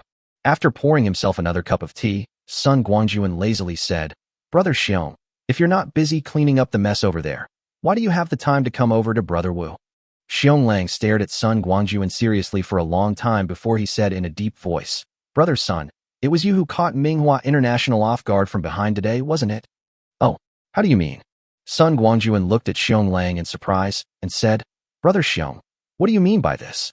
By the way, today is the day Manhwa International gave you an ultimatum, and I haven't asked you yet what the situation is on your side. However, it seems that Brother Xiong has already defeated the powerful enemy, right? Pointing at Sun Guangjun, Xionglang said with a smile, Brother Sun, just pretend with me. What was the outcome of today's battle? Didn't you witness it with your own eyes in the office building opposite Honglingman? Why are you still asking me why? Stop. Brother Sun, we are all brothers, so please don't hide it from me. As he spoke, Xionglang took out 2 bullet shells from his pocket, gently placed them on the tea table, and said, Brother Sun, please don't tell me that these 2 bullets are not your masterpieces. Standard NATO bullets are available in 2 calibers, 5.56 and 7.62. In the entire Qing city, apart from you, Brother Sun, I really can't think of anyone else who can do such a thing. Please don't tell me about Boss Wu. Boss Wu doesn't have a powerful weapon like the Vulcan cannon. Also, there were traces of parked vehicles about 2 kilometers away from the office building. Don't forget, I modified those Unimogs of yours myself. Besides that, the footprints left in the office building. Well, Brother Xiong, you've been criticized too. Sun Guangjun spread his hands toward Xionglang, turned to Wu Feng, and said, Brother Wu, can you believe that Boss Xiong, a martial artist, is not studying martial arts but is actually playing criminal investigation? Good man, the traceology has come out. If you keep talking about this place will become a court hearing. Wu Feng laughed and said, Brother, When Boss Xiong came to see me today and mentioned that someone was helping them, I thought it must be your work. I know that your Unimog left the community early this morning. My dear brother, we should be open and honest. Moreover, this is a good deed, so there is no need to hide it. I'm not hiding anything. Sun Guangjun said with a smile. Brother Xiong, don't tell lies in front of real people. It was indeed me who went to the office building today. However, I felt that such actual combat scenes were rare, so I took the women in my family to see the world and experience some actual combat. As for helping you, I can only say that it was a natural thing. Your two families are fighting each other. I can't help Manhwa International fight you, right? So, you don't need to thank me or anything, and there's no need to make a special trip for this. Wait, brother Sun, are you misunderstanding something? Xiong Lang interrupted Sun Guangjun and said, I am truly grateful that you drew your sword out of righteousness, whether it was out of convenience or arbitrarily. However, if you say that I made this trip today just to thank you, that would be a misunderstanding. I came here today to see Boss Wu. Well, the feeling is that I feel good about myself. Sun Guangjun rolled his eyes and said speechlessly, Brother Xiong, since you are here to see Brother Wu, why did you call me over? I am just a carefree wanderer, not caring about anything and just want to stay at home with those women. Besides, it's dinner time now. Do you think you have nothing to do? So I dropped my job and ran over here? You know, God won't punish people who eat. You will be punished for doing this. Ha ha ha. Wu Feng and Xiong Lang burst into laughter at the same time. Wu Feng pointed at Sun Guangjun and said, Old Xiong, look what I said? This guy has such a shameless face. If you say you didn't come here specifically to thank him, he will definitely turn against you. How about it? Let me be right. Sun Guangjun's lip curled up almost as hard as the crooked-mouthed Dragon King. Brother Wu, you are really wronging me, aren't you? Falling out. Which eye of yours saw me turn against you? I'm just saying that it's really immoral for you to disturb me during mealtime. Your behavior should be condemned. Xiong Lang suddenly stood up, bowed to Sun Guangjun earnestly, and said, Brother Sun, I am a rough man and I can't speak. You were able to help me in times of crisis today. I have no words of gratitude to express. Just wait and see how I perform in the future. As long as you, Brother Sun, say a word, I will go through water and fire. If I, Old Bear, frown, then I, Old Bear, am not raised by humans. Chapter 189 Merger. Xiong Lang's sincere thanks and harsh words made Sun Guangjun speechless. Fortunately, Wu Feng was there. Wu Feng stood up, helped Xiong Lang up, and said, Old Xiong, what are you doing? We are brothers, you can't do that, you can't do that. After Wu Feng reminded him, Sun Guangjun quickly said, Brother Xiong, I was just joking, don't take it so seriously. We are brothers, so we can talk whatever we want. To be honest, I'm not afraid of making you angry, Brother Xiong, but with the number of people you have now, even if they are all armed and have enough weapons and ammunition, you still have little chance of winning against the more powerful Manhwa International. Even if you can win this time, what about next time, and the next time? With Manhwa International strength, they can fail a few times, even a dozen times. At most, their strength will be damaged a little, but they will not be hurt. But what about you, Brother Xiong? With your limited resources, if you fail once, there probably won't be many people left except those closest to you, right? In other words, failure is absolutely not allowed for you. Moreover, even those people around you, who can say that they will follow you to the end? Of course, this is off topic, so let's not talk about it today. Just this time. Since you are unwilling to give up the Red Romance Foundation and have reasons not to lose, then as your brother, I naturally cannot stand idly by. It just so happens that the women in my family have been training for a while and have a pretty good grasp of the basic techniques and tactics. But you also know that you can't become a true master just by working hard on the training ground. Of course, I didn't expect them to become masters. I just hoped that they could have some self-protection ability in this cruel apocalypse. So, let's take this opportunity to let them feel the atmosphere of actual combat and accumulate some experience. In this way, if you really face a life or death situation in the future, you will be able to deal with it better. So, you don't need to take our action too seriously. Just consider it a coincidence. Brother, where can I put my old face after hearing what you said? Looking at Sun Guangjun, Xiong Lang said sincerely, You helped provide weapons and ammunition before the war and assisted us when we were about to give up. This kindness is greater than the sky. To be frank, without your help, my men and I would definitely not have escaped the clutches of Manhwa International today. Okay, Brother Xiong, I won't say any polite words. Sun Guangjun raised his hand to interrupt Xiong Lang's sentimental remarks and said, Let's talk about the real purpose of your visit today. Logically speaking, you just had a big battle, and it's time to clean up the mess. How could your brother have the time to come here? As soon as these words were spoken, a trace of embarrassment appeared on Xiong face. Rubbing his hands back and forth, Xiong grunted for a long time, but still couldn't say a word. Finally, Wu Feng couldn't stand it anymore and said, "Brother Sun, let me talk about this matter. Here's the thing. Although Lao Xiong repelled Manhwa International's attack, he also suffered heavy losses. As for the personnel, it was relatively easy to deal with. After all, they were defending one side and were protected by buildings. There were some casualties, but not serious injuries. However, after this battle, his red romantic house was so badly damaged that it was really uninhabitable. Didn't you tell him before that we could vacate a few buildings for him in our Chilan villa so that he could have a place to live?" Lao Xiong thought, since he couldn't stay at Honglang anymore, he might as well move to our Chilan villa as you said. However, Lao Xiong's idea is a little different from your previous proposal. He thinks that since you are going to move here, you might as well take this opportunity to merge the two businesses into one in one go. By doing so, they can have a stable base to facilitate future development. Secondly, it also avoids the appearance of two voices in the same base. Especially since many of his men are rough and tumble, it would be bad if there was any conflict between them and us. I think that we are all struggling to survive in this apocalypse, and it is better to work together than to be defeated separately. However, as to what to do in the end, I still need your opinion on this matter. What do I have to say? Although what Wu Feng said was a little unexpected to Sun Guangjun, it was not too abrupt. He just didn't understand what Wu Feng meant. Perhaps seeing Sun Guangjun's confusion, Wu Feng did not rush to speak. Instead, he brewed a new cup of tea, poured it into the fairness cup, and poured a cup for each person. After drinking a cup of tea, Wu Feng said with a smile, "Brother Sun, who are we friends? This Chilan villa may appear to be mine now, but in fact, it belongs to both of us. Now that Old Bear wants to merge with his people, of course he needs your opinion." "Of course I have no objection." Sun Guangjun rolled his eyes and said, "Brother Wu, I know you want to hear what I think. Well, I'm going to be frank with you today. Let me make it clear first, if there is anything I don't like to hear, you are not allowed to get angry. Brother Wu, let's talk about you first. The people under you are basically the ones who followed you back from Neon. Although these people are quite capable, they are somewhat insufficient in terms of number. Although a lot of manpower was added after taking over the community, it still takes time for these people to grow up, and their loyalty needs to be tested. As for Brother Xiong, he doesn't have many people. His core team is mainly composed of brothers in the underworld and his own disciples. Both of your families can be considered to be taking the elite route. But we must also see that although elite soldiers and strong generals are good, sometimes quantity is also an indispensable factor. I won't elaborate on the truth that ants can kill an elephant and two fists cannot beat four hands. So, it is indeed beneficial for both of you to merge your two companies.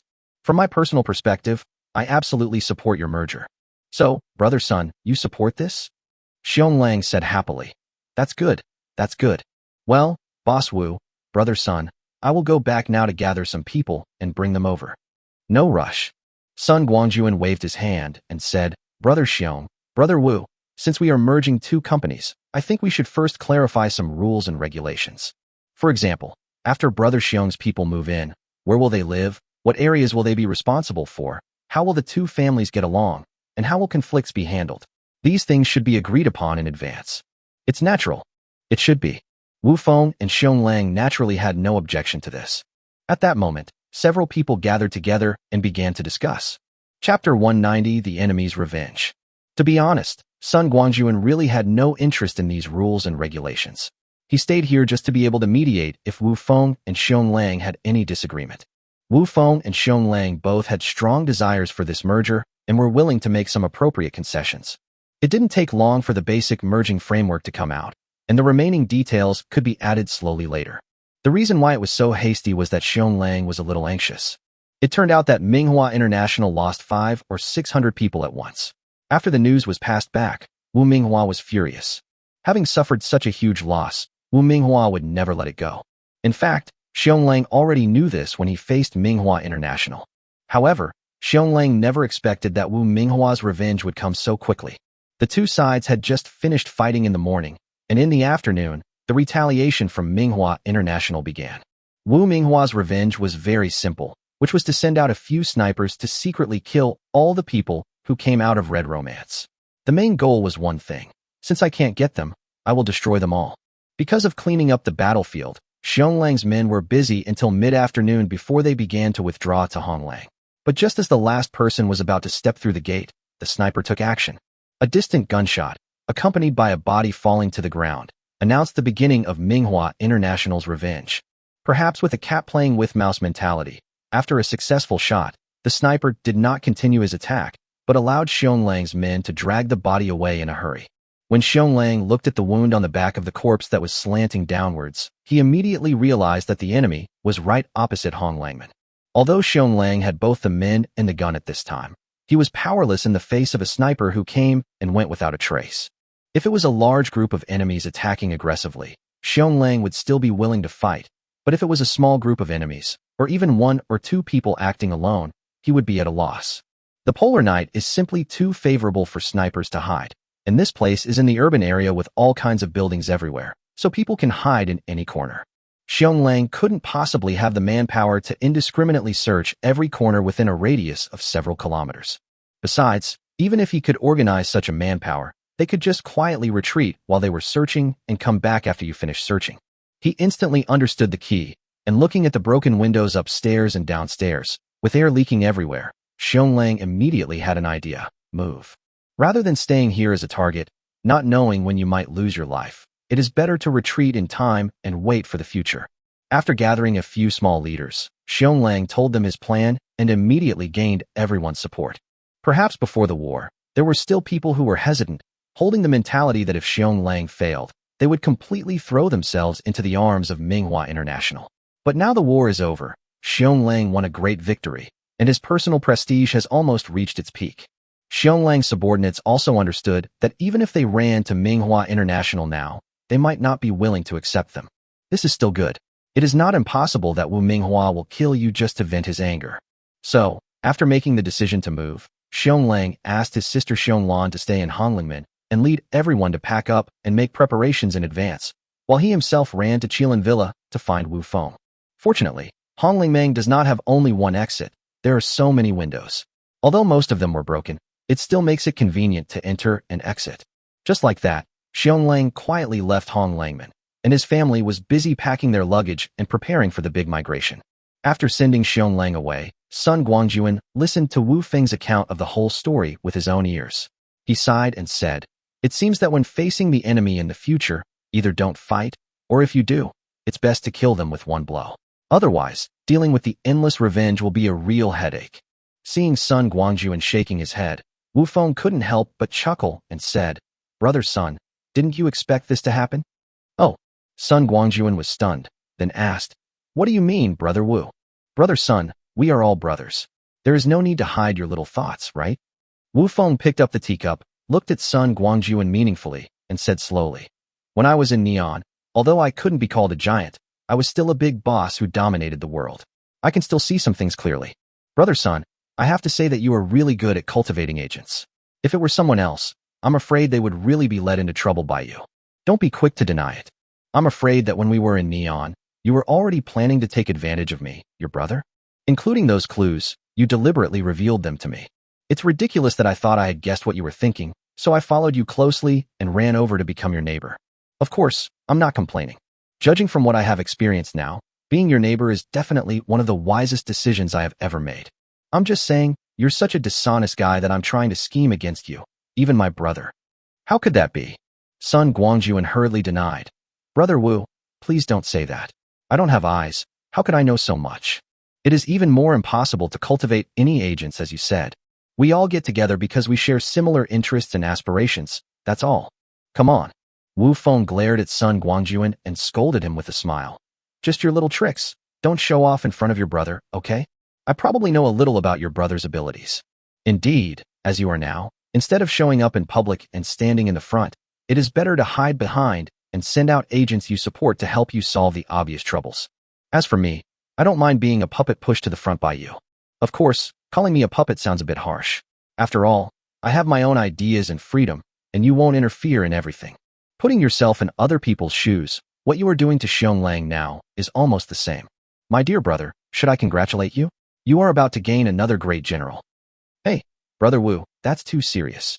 Listening to Wu Feng's joke, Sun Guangjun quickly waved his hands and said, "I'm just afraid of trouble. I don't want to work hard. I just want to avoid being lazy. I'm not as calculating as you say." All right, bro. Wu Feng smiled and said, we are all brothers. It would be unethical to say too much. The end of the world is difficult, and everyone is trying to survive.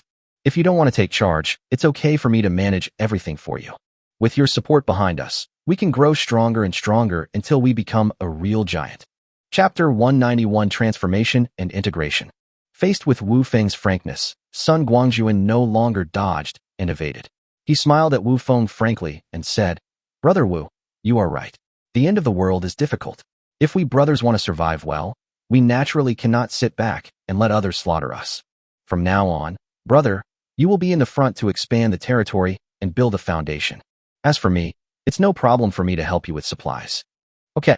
Facing the hand extended by Sun Guangjun, Wu Feng shook it tightly and said proudly, then let us brothers join hands and write our own chapter in this apocalypse. The two smiled at each other, and everything was said without words. Since a tacit agreement had been reached, Sun Guangjun did not stay with Wu Feng any longer and said goodbye and returned home. Walking out of Villa number 3, Sun Guangjun couldn't help but sigh in his heart. There are really no fools in this world. While he is calculating against others, aren't others also calculating against him? However, this calculation is not malicious. While sighing, Sun Guangjun pushed open the door of his house and entered the yard. As for how Xionglang would relocate, that was not his business. I believe that with Xionglang and Wu Feng's abilities, there will be no problem in completing a simple moving task. Anyway, no matter what the situation is outside, Sun Guangjun now feels like he is hiding in a small building and is not affected by the wind from all directions. After a late dinner, Sun Guangjun leisurely returned to his room on the second floor. Unexpectedly, there was a surprise waiting for him: the Ouyang sisters. After spending another night surrounded by beauties, Sun Guangjun woke up feeling satisfied. Looking left and right at the two identical pretty faces, Sun Guangjun carefully got up from the bed. A new day has begun. Xionglan's relocation was not completed in one day, but lasted for several days. There's nothing we can do about it. The personnel issue is easy to solve, so we just have to leave. At most, we can take some luggage with us, but it's not an easy task to take away all the supplies that we've accumulated. Especially since they had to avoid the people from Manhwa International who were constantly monitoring them from outside. This undoubtedly added a bit of difficulty to the relocation work. Xionglang didn't want Manhwa International to follow him just after he moved, smelling the smell. Wouldn't that defeat the point of moving? What's more, he just came to Wu Feng's side and did not accomplish anything, but brought countless troubles. Xionglang should also consider Wu Feng's feelings, right? In order to welcome the arrival of Xionglang and others, Wu Feng specially took advantage of Sun Guangjun and cleaned up Villa number 4, making it Xionglan's new residence. As for the people under Xionglang, the core layer lived in several villas near the foot of the mountain. At the same time, Wu Feng's men officially vacated Villa number 2 and moved into a villa near the foot of the mountain. As for the vacated Villa number 2, Wu Feng used it as his command center. In other words, whether it is Wu Feng or Xionglang, as well as the management under them, from now on they must report to the command center every day. Just like going to work, report the situation and accept tasks. It can be said that Wu Feng took this opportunity to integrate the forces under his command. They were no longer a makeshift team as before, but began to take a formalized path. To this end, Wu Feng asked Sun Guangjun for 2 high-power generators, which were connected to the community's distribution room to restore the community's power supply. However, due to the power limitations of these 2 generators, the electricity provided can only be used for residents' daily lighting. Other uses such as heating, cooking, etc. cannot be supported for the time being.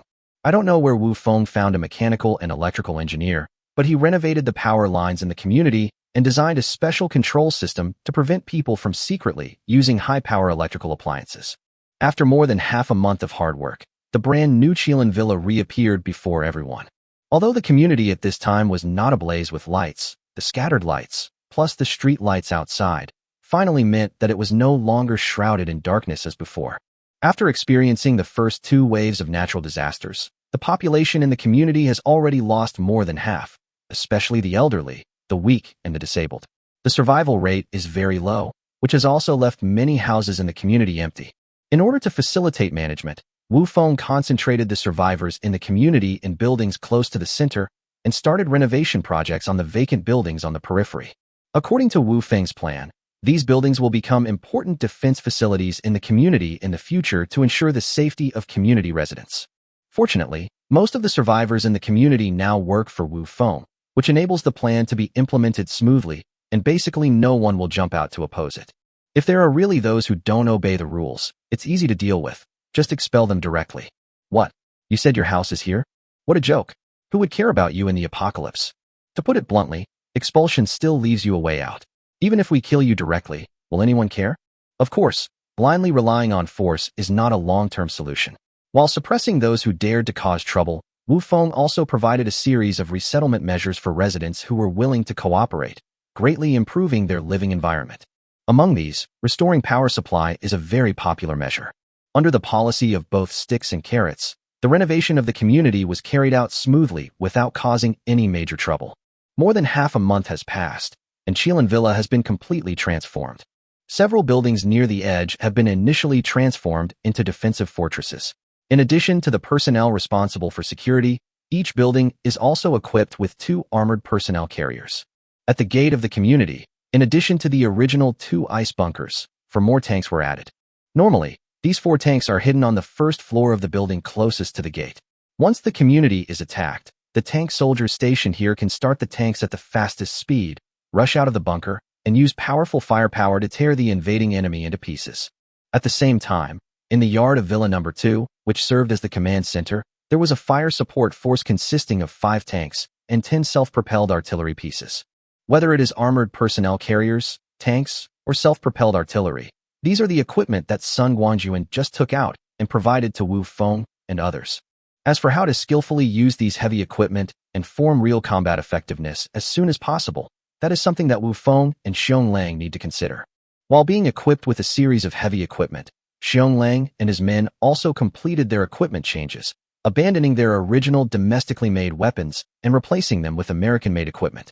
As for the Japanese equipment in Wu Feng's hands, there is no need to change them for the time being.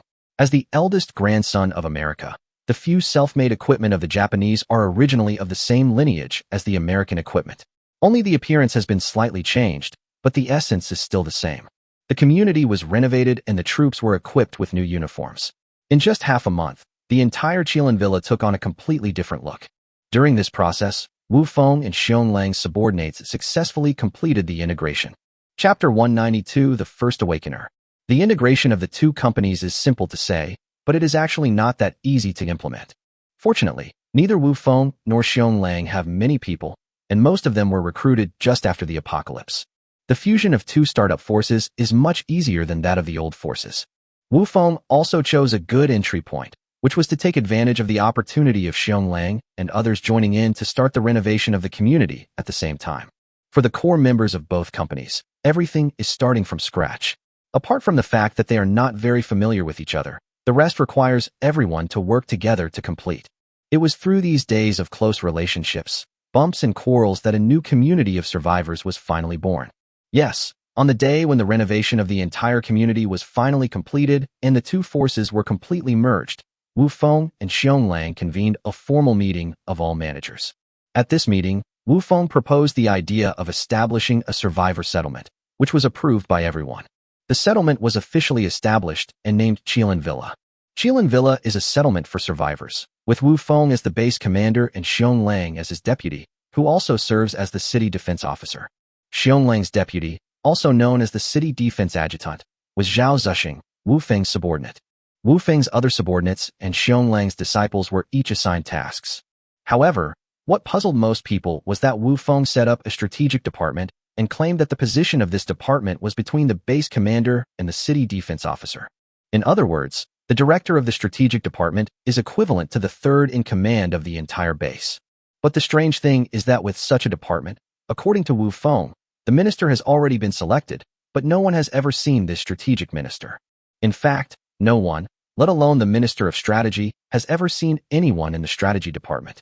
Someone raised questions on the spot, but before Wu Feng could say anything, Xiong Lang took the lead and scolded the person who raised the question. Now that the 2 giants have endorsed this mysterious strategic minister at the same time, who dares to say anything? In fact, apart from Wu Feng and Xiong Lang, only a few people know that this so-called strategic department is actually reserved for Sun Guangjun.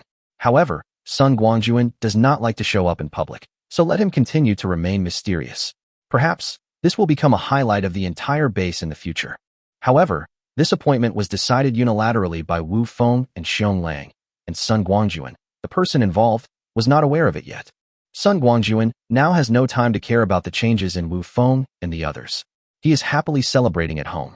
The reason for celebration was simple. A truly awakened person finally appeared in the family. In other words, he is another awakened person after Zai Chuanzi and Tuan Yuan. That's Ouyang Feishua. Shortly after dinner last night, Ouyang Feishua started to have problems.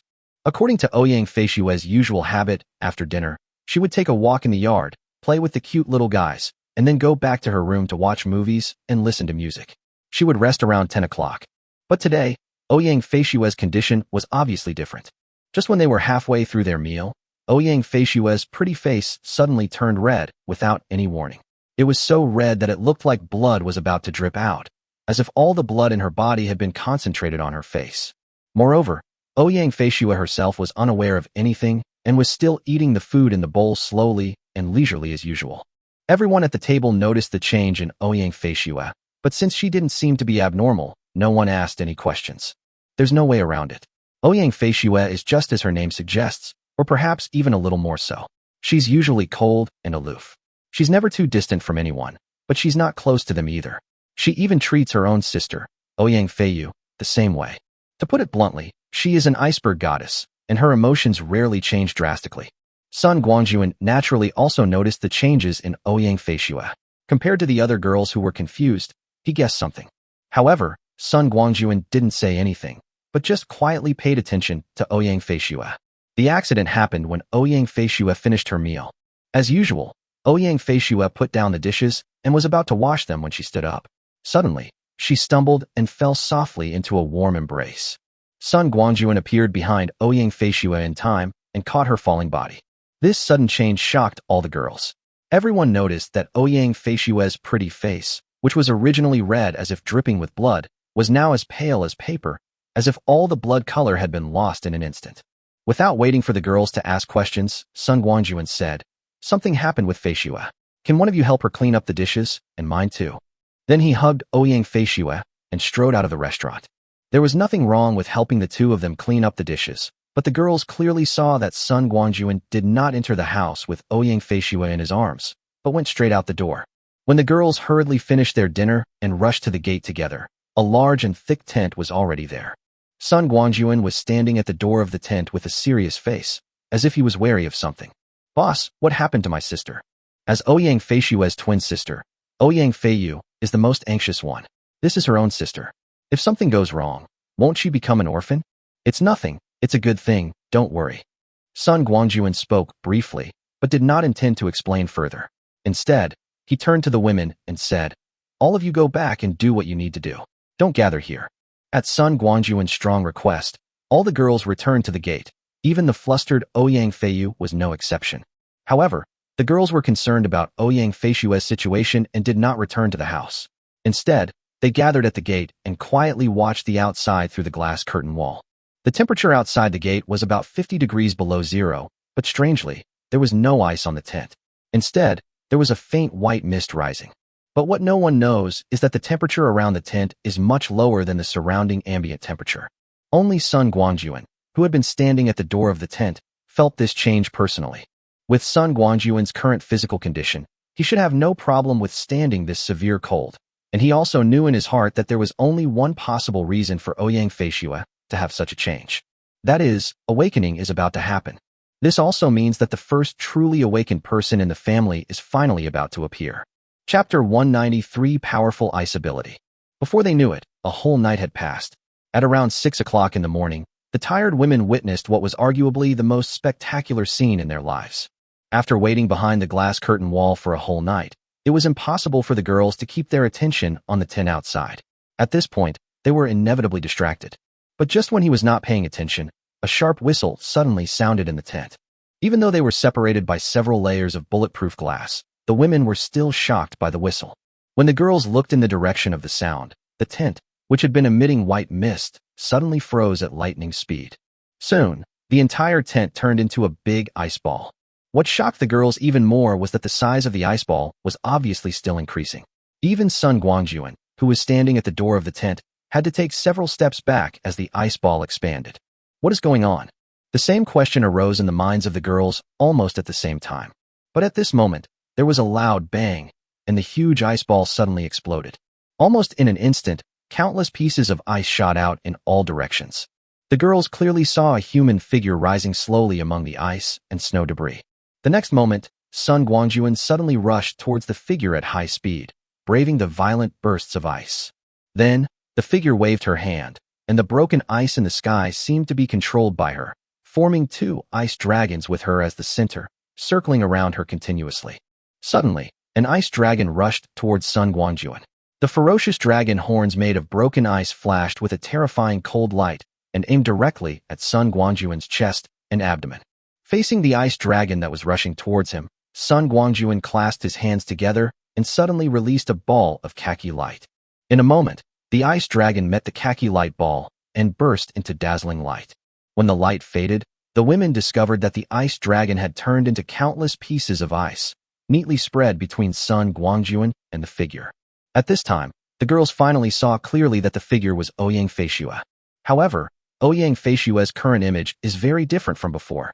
Not only did her originally shiny black hair turn into ice blue, but it also almost reached her calves. At this moment, the ice blue hair was moving without wind behind Ouyang Feishue, and combined with the remaining ice dragon, she looked like a frost goddess in the two-dimensional world. However, Ouyang Feishue's eyes were always closed. Looking at Sun Guangjun again, after this guy blew up the first ice dragon, he paused for a moment, then stepped on the neat broken ice road and rushed directly to where Ouyang Feishue was. Although Ouyang Feishue kept her eyes closed, she seemed to be able to see Sun Guangjun. With a wave of her hand, the remaining ice dragon pounced on Sun Guangjun again, and Sun Guangjun, without surprise, once again rubbed out a ball of khaki light. This time, the ice dragon did not confront the light ball head-on. Instead, at the moment when the two were about to touch, it twisted its body nimbly, avoided the light ball just in time, and continued to pounce on Sun Guangjun. Just in time, Sun Guangjun just let out a low roar and suddenly swung a punch, hitting the ice dragon on the forehead. The ice dragon's forward movement immediately stopped. Then, Sun Guangjun unleashed a barrage of punches, each one aimed at the ice dragon's forehead. An ice dragon that was more than 3 meters long was beaten into pieces of ice by Sun Guangjun with one punch after another. After blowing up the ice dragon's tail, Sun Guangjun stepped over the ice debris that had piled up like a small hill on the ground and came to Ouyang Feishue in a few steps. After losing the two ice dragons, Ouyang Feishue's aura visibly declined, and she seemed helpless against Sun Guangjun's close attack. Grabbing Ouyang Feishue's wrist, Sun Guangjun said softly, "Feishue, it's me. Wake up quickly." These words seemed to have magic. Ouyang Feishue, who was about to struggle, slowly stopped and then opened her eyes that had been closed. "Boss." As she murmured these two words, Ouyang Feishue's body shook, and she fell from the state where her feet were hanging in the air, and then she was hugged by Sun Guangjun. "Boss, I'm so tired."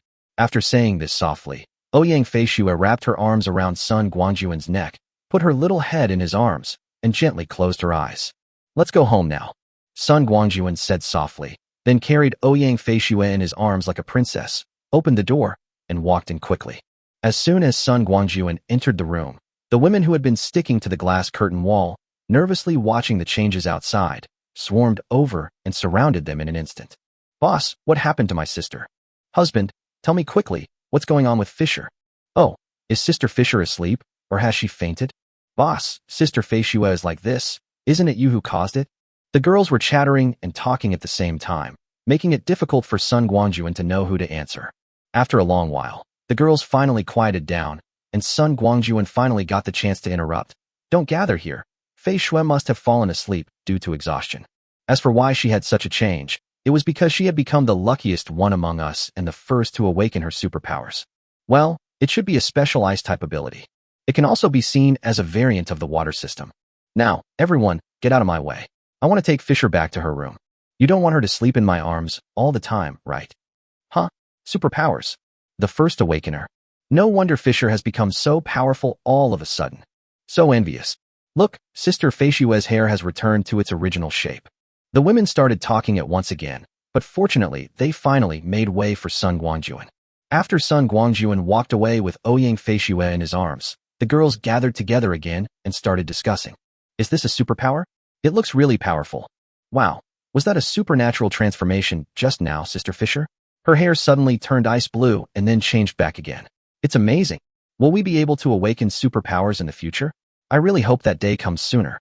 Don't any of you worry about the transformation you'll have to undergo once you awaken your superpowers? It'd be fine if you became pretty, but what if you suddenly turned into an ugly monster? What then? Don't worry. What's wrong with becoming ugly?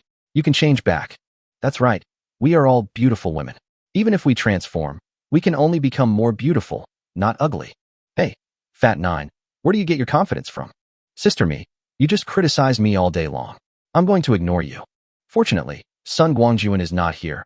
Otherwise, the chattering would probably make his head explode. Chapter 194, The Women's Questions. The girls gathered at the gate, tirelessly discussing Ouyang Feishua's awakening. They seemed to have forgotten the fatigue of waiting all night, and even omitted finding a place to sit down. At this time, Sun Guangjun was standing at the head of Ouyang Feishua's bed, looking at the sleeping Ouyang Feishua, feeling emotional in his heart. As the first awakener in the family, Ouyang Feishua's talent is undoubtedly powerful. Judging from how she used her superpowers just now, she awakened a rare special power, the ice power. Moreover, he had just awakened and was only at the first stage, but he was able to fight back and forth with Sun Guangjun, who was at the 6th level and had reached the maximum level. How could this be described by just one word? Strong. What made Sun Guangjun even more upset was that why were the other person's awakened skills so powerful? Look at those skills. Ice Dragon. If he can use such an outrageously powerful skill as the Ice Dragon right after awakening, then what else can't Ouyang Feishua do? Not to mention anything else, just the basic skills of the ice system, ice arrows, ice blades, ice knives, and the defensive ice shield. Aren't they easy to use? Look at Sun Guangjun himself.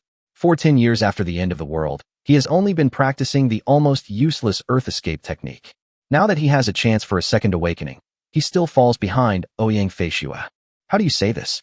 It's true that if you compare yourself with others, you will die, and if you compare goods with others, you will throw them away. Of course, before the outbreak of the apocalypse, the Earth Escape technique still made great contributions to Sun Guangjun.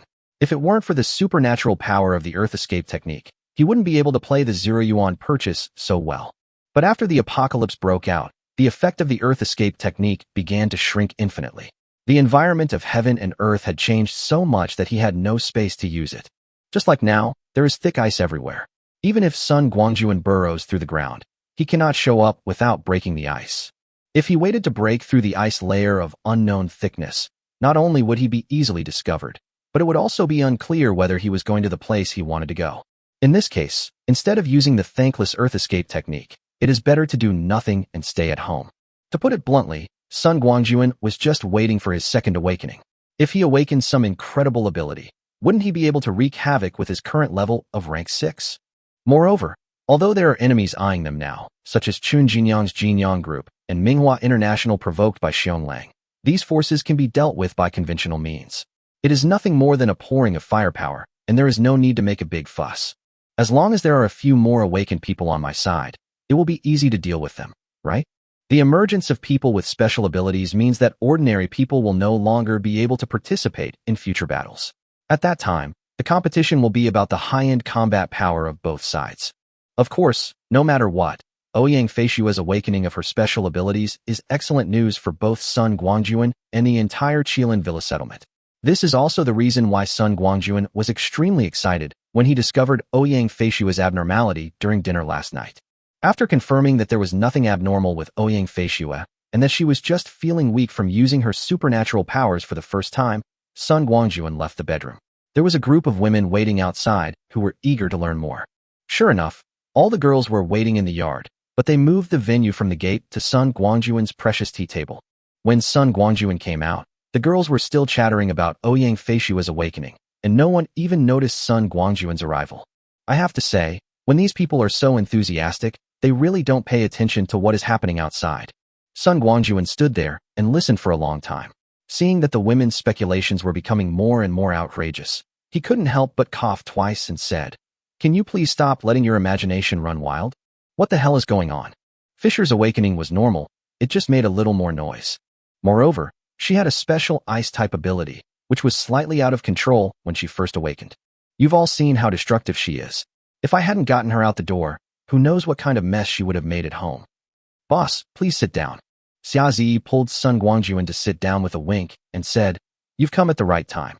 We have a lot of questions and are waiting for you to explain them to us. What questions do you have? Sun Guangjun took his large teacup, replaced the tea leaves with fresh ones, and said as he poured water on it, I'd like to take this opportunity to explain to you what superpowers are. Ouyang Feiyu was the first to stand up and asked worriedly, Boss, what's my sister's condition now? Is she really okay? Of course it's okay. Sun Guangjun gestured for Ouyang Feiyu to sit down and said, There's no need to be so polite among family members. If you have anything to say, just say it. Why are you standing up? It's like a teacher teaching a class. Feiyu, you don't have to worry about Feishua's situation. It can be said that she is now better than ever. However, she was a little out of control when she just woke up and ended up feeling weak, and now she has fallen asleep. Everything will be fine once you wake up. Hearing this, Ouyang Feiyu patted her towering chest and said fearfully, That's good, as long as my sister is okay. At this time, Zishi asked, Husband, I just noticed that when Fei Shui used her superpowers, her hair turned ice blue and grew a lot longer. Does this mean that when we awaken in the future, we will also experience such changes? Or, when using superpowers, will one transform? Not really. Sun Guangjun shook his head and said, Fisher's situation is a bit special. How to say it? She has strong talents and her awakened abilities are also very powerful. When these two powers join forces, the noise they make when they awaken is bound to be a bit louder. As for the changes in hair, it is indeed due to the use of supernatural powers, but this does not mean that it will always be like this in the future. The reason for such an obvious change is that her control over her own energy is too weak. When her proficiency improves in the future, this will basically not happen again. As for whether such a situation will occur in your future awakening, it depends on your individual situation. In fact, because everyone's talents are different, the awakened abilities are also different, so the manifestations are also different. Let's put it this way, some people will make a lot of noise when they wake up, just like Fisher, while some people will wake up after just a nap. So, you don't need to worry too much about this. Of course, some people will experience irreversible changes when they awaken. This situation mainly occurs in physical ability users. For example, if someone awakens the ability to transform into a beast, they may acquire some of the characteristics of a beast when they awaken. There's such a thing. Upon hearing this, all the women were shocked. Sun Guangjun said, Don't worry, it's not easy to awaken the beast ability, so there's no need to worry. Chapter 195, A Brief Analysis of Superpowers. With Sun Guangjun's timely comfort, the girls' emotions were slightly relieved. Yes, they are all beautiful women with extraordinary beauty. If they really awaken the ability to transform into beasts and inherit some of the characteristics of beasts, how can they survive? If it was a better one, like multiple foxtails or something, maybe I could try to accept it, but if it turned into a pig with protruding ears and a big arched nose, it would be fatal. As if noting that the women were still a little worried, Sun Guangjun took a sip of tea to moisten his throat and continued. As far as I know, the beast transformation ability is considered a special type of physical body, but the probability of it appearing is extremely low. Let me put it this way, among about 100 awakeners, if one or half can awaken and transform into beasts, it is already very good. Moreover, those who can awaken their beast transformation are basically masters of physical skills or those with special bloodlines, and most of them are male, such as Xionglang. Generally speaking, beast transformation rarely occurs in women. Honey, are there many categories of superpowers? At this time, Tianxian said calmly, Why don't you take this opportunity to explain it to us? Okay.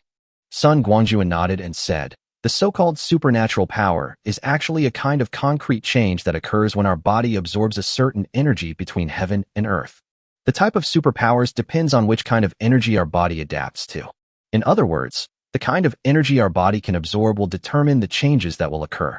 This is the type of superpower. Generally speaking, superpowers can be divided into three types: magic, physical, and spiritual. For example, the beast transformation I just mentioned is a type of physical system, while the ice system that Fisher awakened belongs to the magic system. The physical system is mainly divided into two aspects: strengthening and mutation. Enhancements such as strength, senses, endurance, perception, defense, cell activation, and brain development all fall into this category.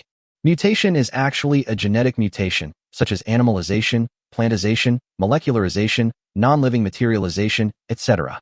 Werewolves, vampires, and Wolverine that we are familiar with all belong to this type, and they are generally more common in Westerners.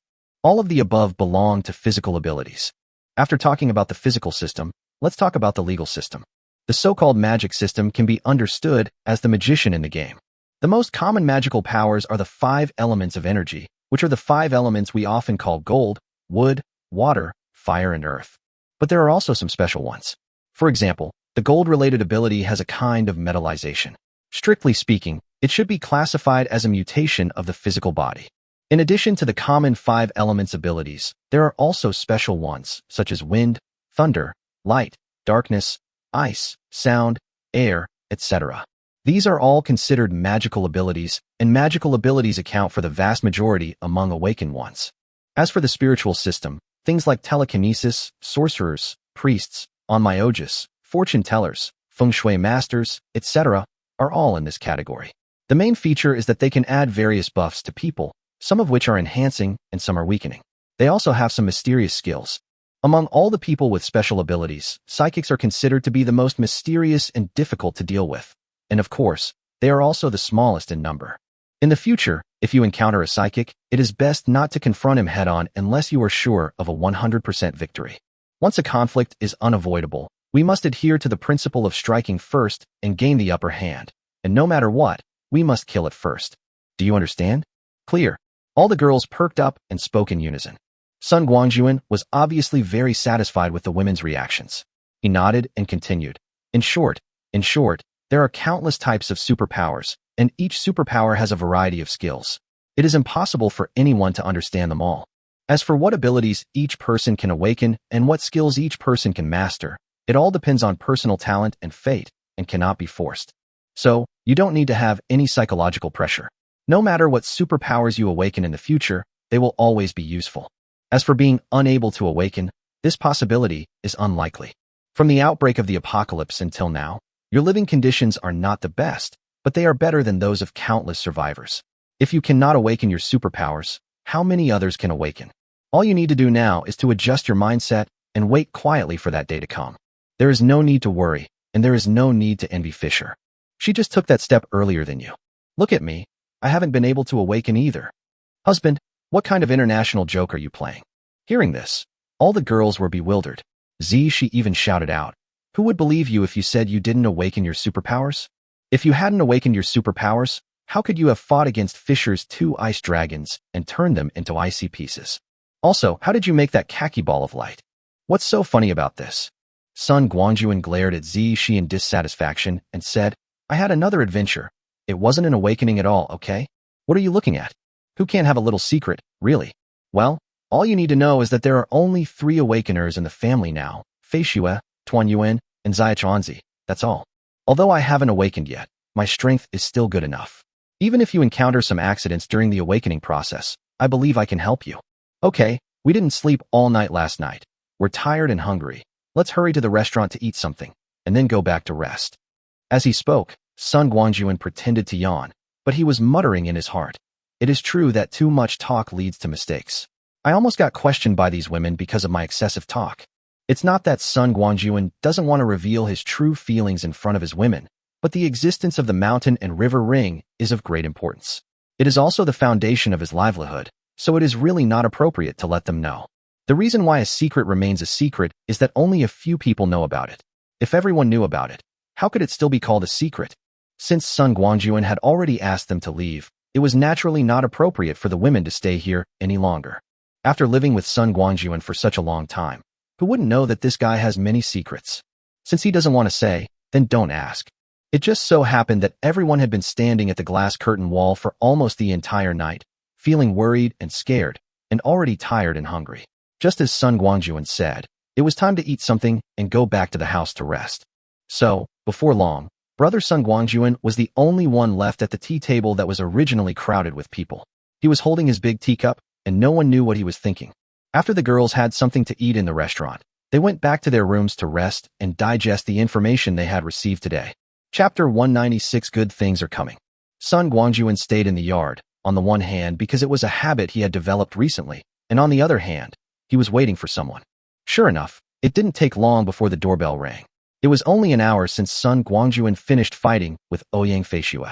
Taking out a remote control from his pocket, Sun Guangjun was too lazy to even move it. and just opened the door with the remote control. After a while, Wu Feng and Xiong Lang walked in one after another. Brother Wu, Brother Xiong, come and sit down. Sun Guangjun asked the two to sit down, but he still stayed in the lazy chair and said, "How come you two have time to come to my place?" "You still say that?" Wu Feng glared at Sun Guangjun, then took the teapot and began to make tea in a familiar manner, saying, "If you hadn't made such a big noise so early in the morning, do you think Lao Xiong and I were bored and came to you? By the way, where are your group of women? Why is none of them here? I'm ready to eat your dog food." "Oh, don't mention it," Sun Guangjun said. "Last night, something happened to a woman at home, and the others were frightened all night. Now that things are finally over, they are all tired and sleepy and go back to their rooms to catch up on some sleep." Wu Feng's face straightened and he said, "Brother Sun, something happened to that woman you mentioned. Could it be related to the commotion you caused this morning?" "Probably a little bit, right?" Sun Guangjun stretched out a hand, pinched his index finger and thumb together, and then spread them apart a little, and said uncertainly, "About this much?" "Go to hell." Wu Feng picked up a teacup and pretended to throw it at Sun Guangjun, saying angrily, "You are always untruthful when you talk. Are you trying to play the same trick on us? I think the problem lies with you, woman. Tell me quickly what happened." "It's nothing serious," Sun Guangjun said calmly. "It's just a small awakening of superpowers, no big deal. Look at you two, you're both the top two in command of a base, yet you're still so impatient." Awakening of superpowers. Wu Feng and Xiong Lang were both stunned. Sun Guangjun casually said, "During the 100 days of midnight, some people with exceptional talents will awaken their abilities early. This is nothing to be surprised about, right?" Indeed, Sun Guangjun had mentioned the awakening of superpowers in front of Wu Feng before, intentionally or unintentionally. He didn't believe that Wu Feng would not remember it. Sure enough, after hearing what Sun Guangjun said, Wu Feng continued to ask, "Brother Sun, tell me the truth. Is the awakening of this superpower so noisy?" "Not really."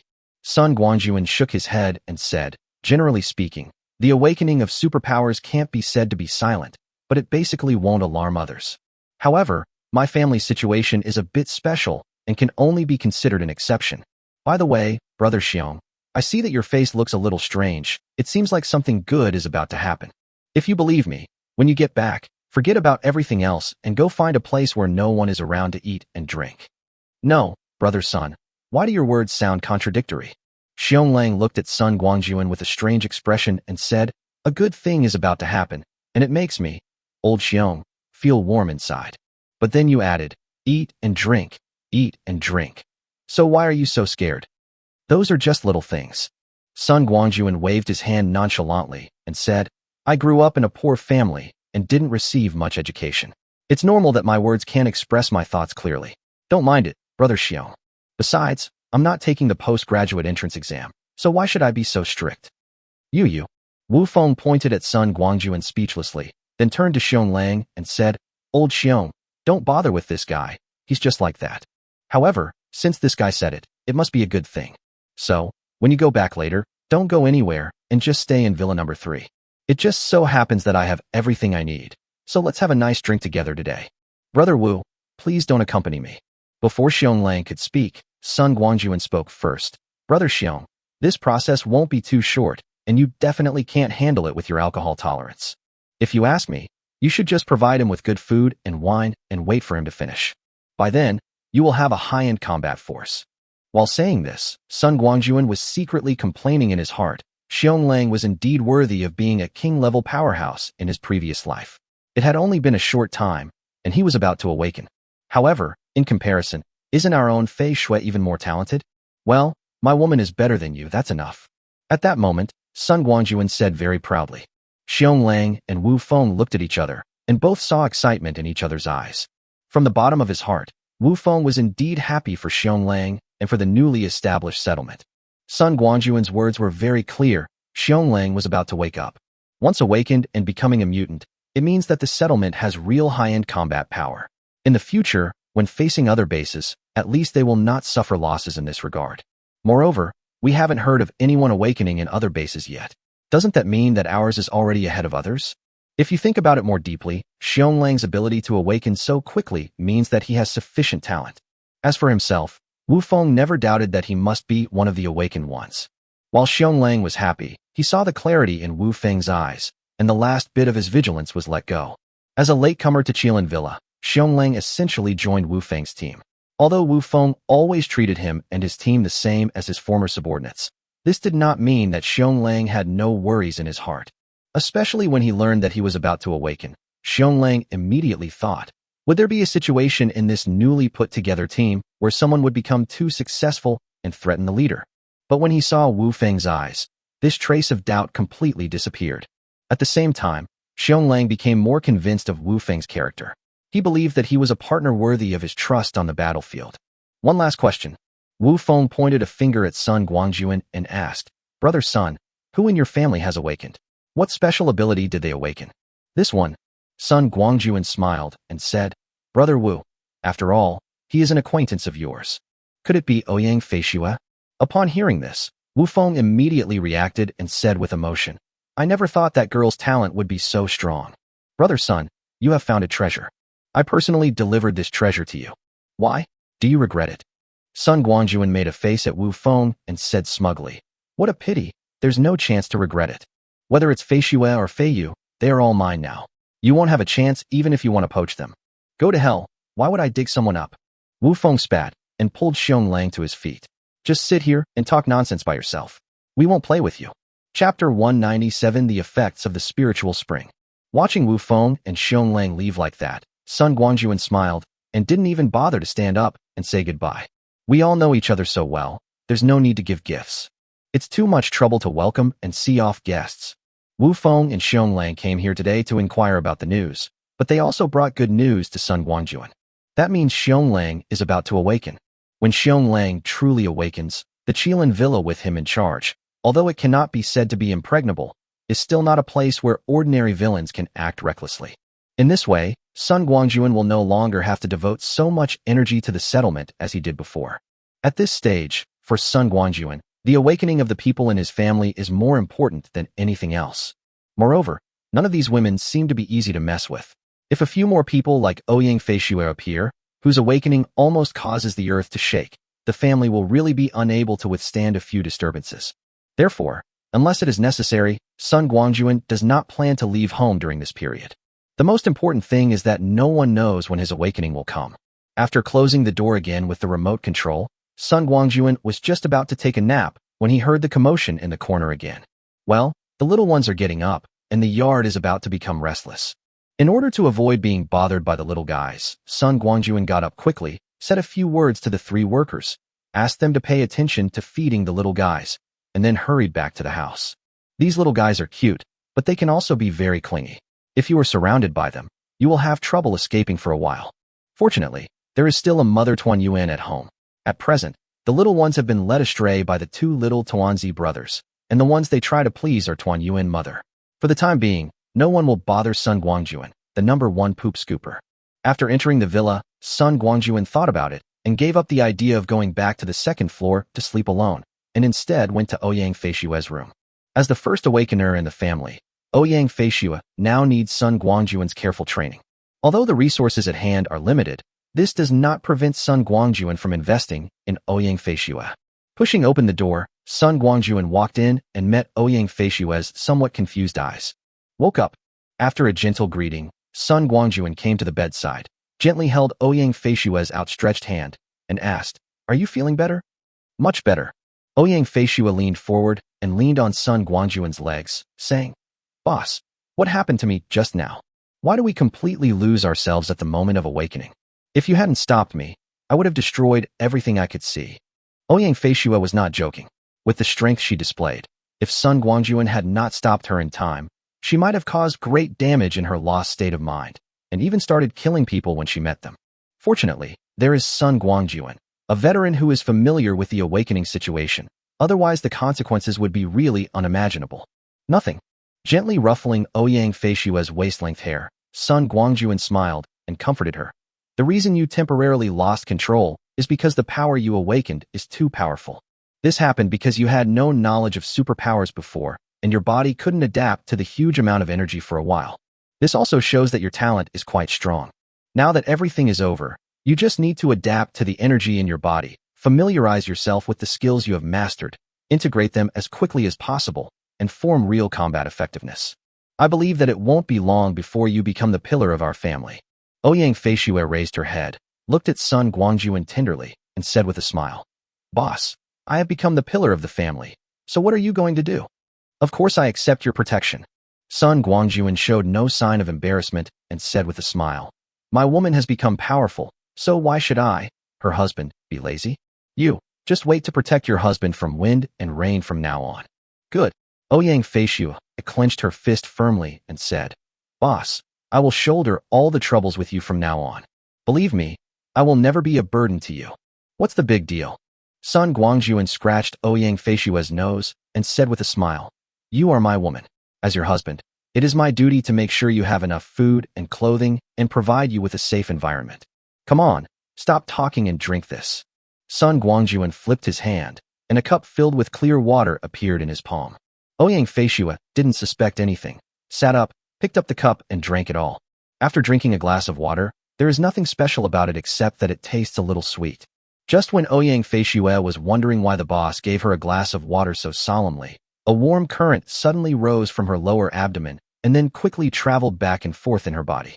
In the end, part of this warm current gathered again in the lower abdomen, the position of Dantian, filling the originally somewhat exhausted supernatural energy, while the rest spread into the limbs and bones, and then calmed down. Boss, what kind of water is this? The change was very brief, lasting only a minute or two, but it still surprised Ouyang Feishue. Now Ouyang Feishue has become a real psychic, and her sense of energy is quite strong.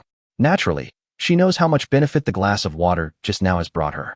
To be frank, Ouyang Feishue, who had just overused her supernatural powers and felt a little exhausted, now felt that her condition had suddenly returned to normal, and she was even stronger than when she had just awakened. It's just a cup of spiritual spring water. Facing Ouyang Feishue's question, Sun Guangjun said lightly, It's not like I haven't given you this water to drink before. Why do you still have such questions? The water that Sun Guangjun took out came from the spiritual spring water in the well next to the Shanhiji building. He had given this kind of water to the girls before, but it had no special effect on them except making them feel a little better. Since it had no effect, Sun Guangjun no longer regarded Lingquan water as a daily necessity, but only used it when making tea. Now that Ouyang Feishue has awakened, she can use the spiritual spring water to restore the consumption of her supernatural powers, and it can also have a certain strengthening and improving effect. That's not what I knew before. Ouyang Feishue muttered. Anyway, the water at home is provided by you, so shouldn't we drink whatever you give us to drink? But seriously, boss, your water seems to be very powerful. Of course. Sun Guangjun shook his head in a cocky manner, but unfortunately his hair was too short and did not look elegant at all. Chapter 198, Beast Taming Technique. Looking at Sun Guangjun, who was acting like a proud child, Ouyang Feishue couldn't help laughing and said, Okay, now you know that our husband is the best. Sun Guangjun also discovered that Ouyang Feishue seemed to be more cheerful than before and no longer had that cold look. He wondered if it was because of her awakened supernatural powers.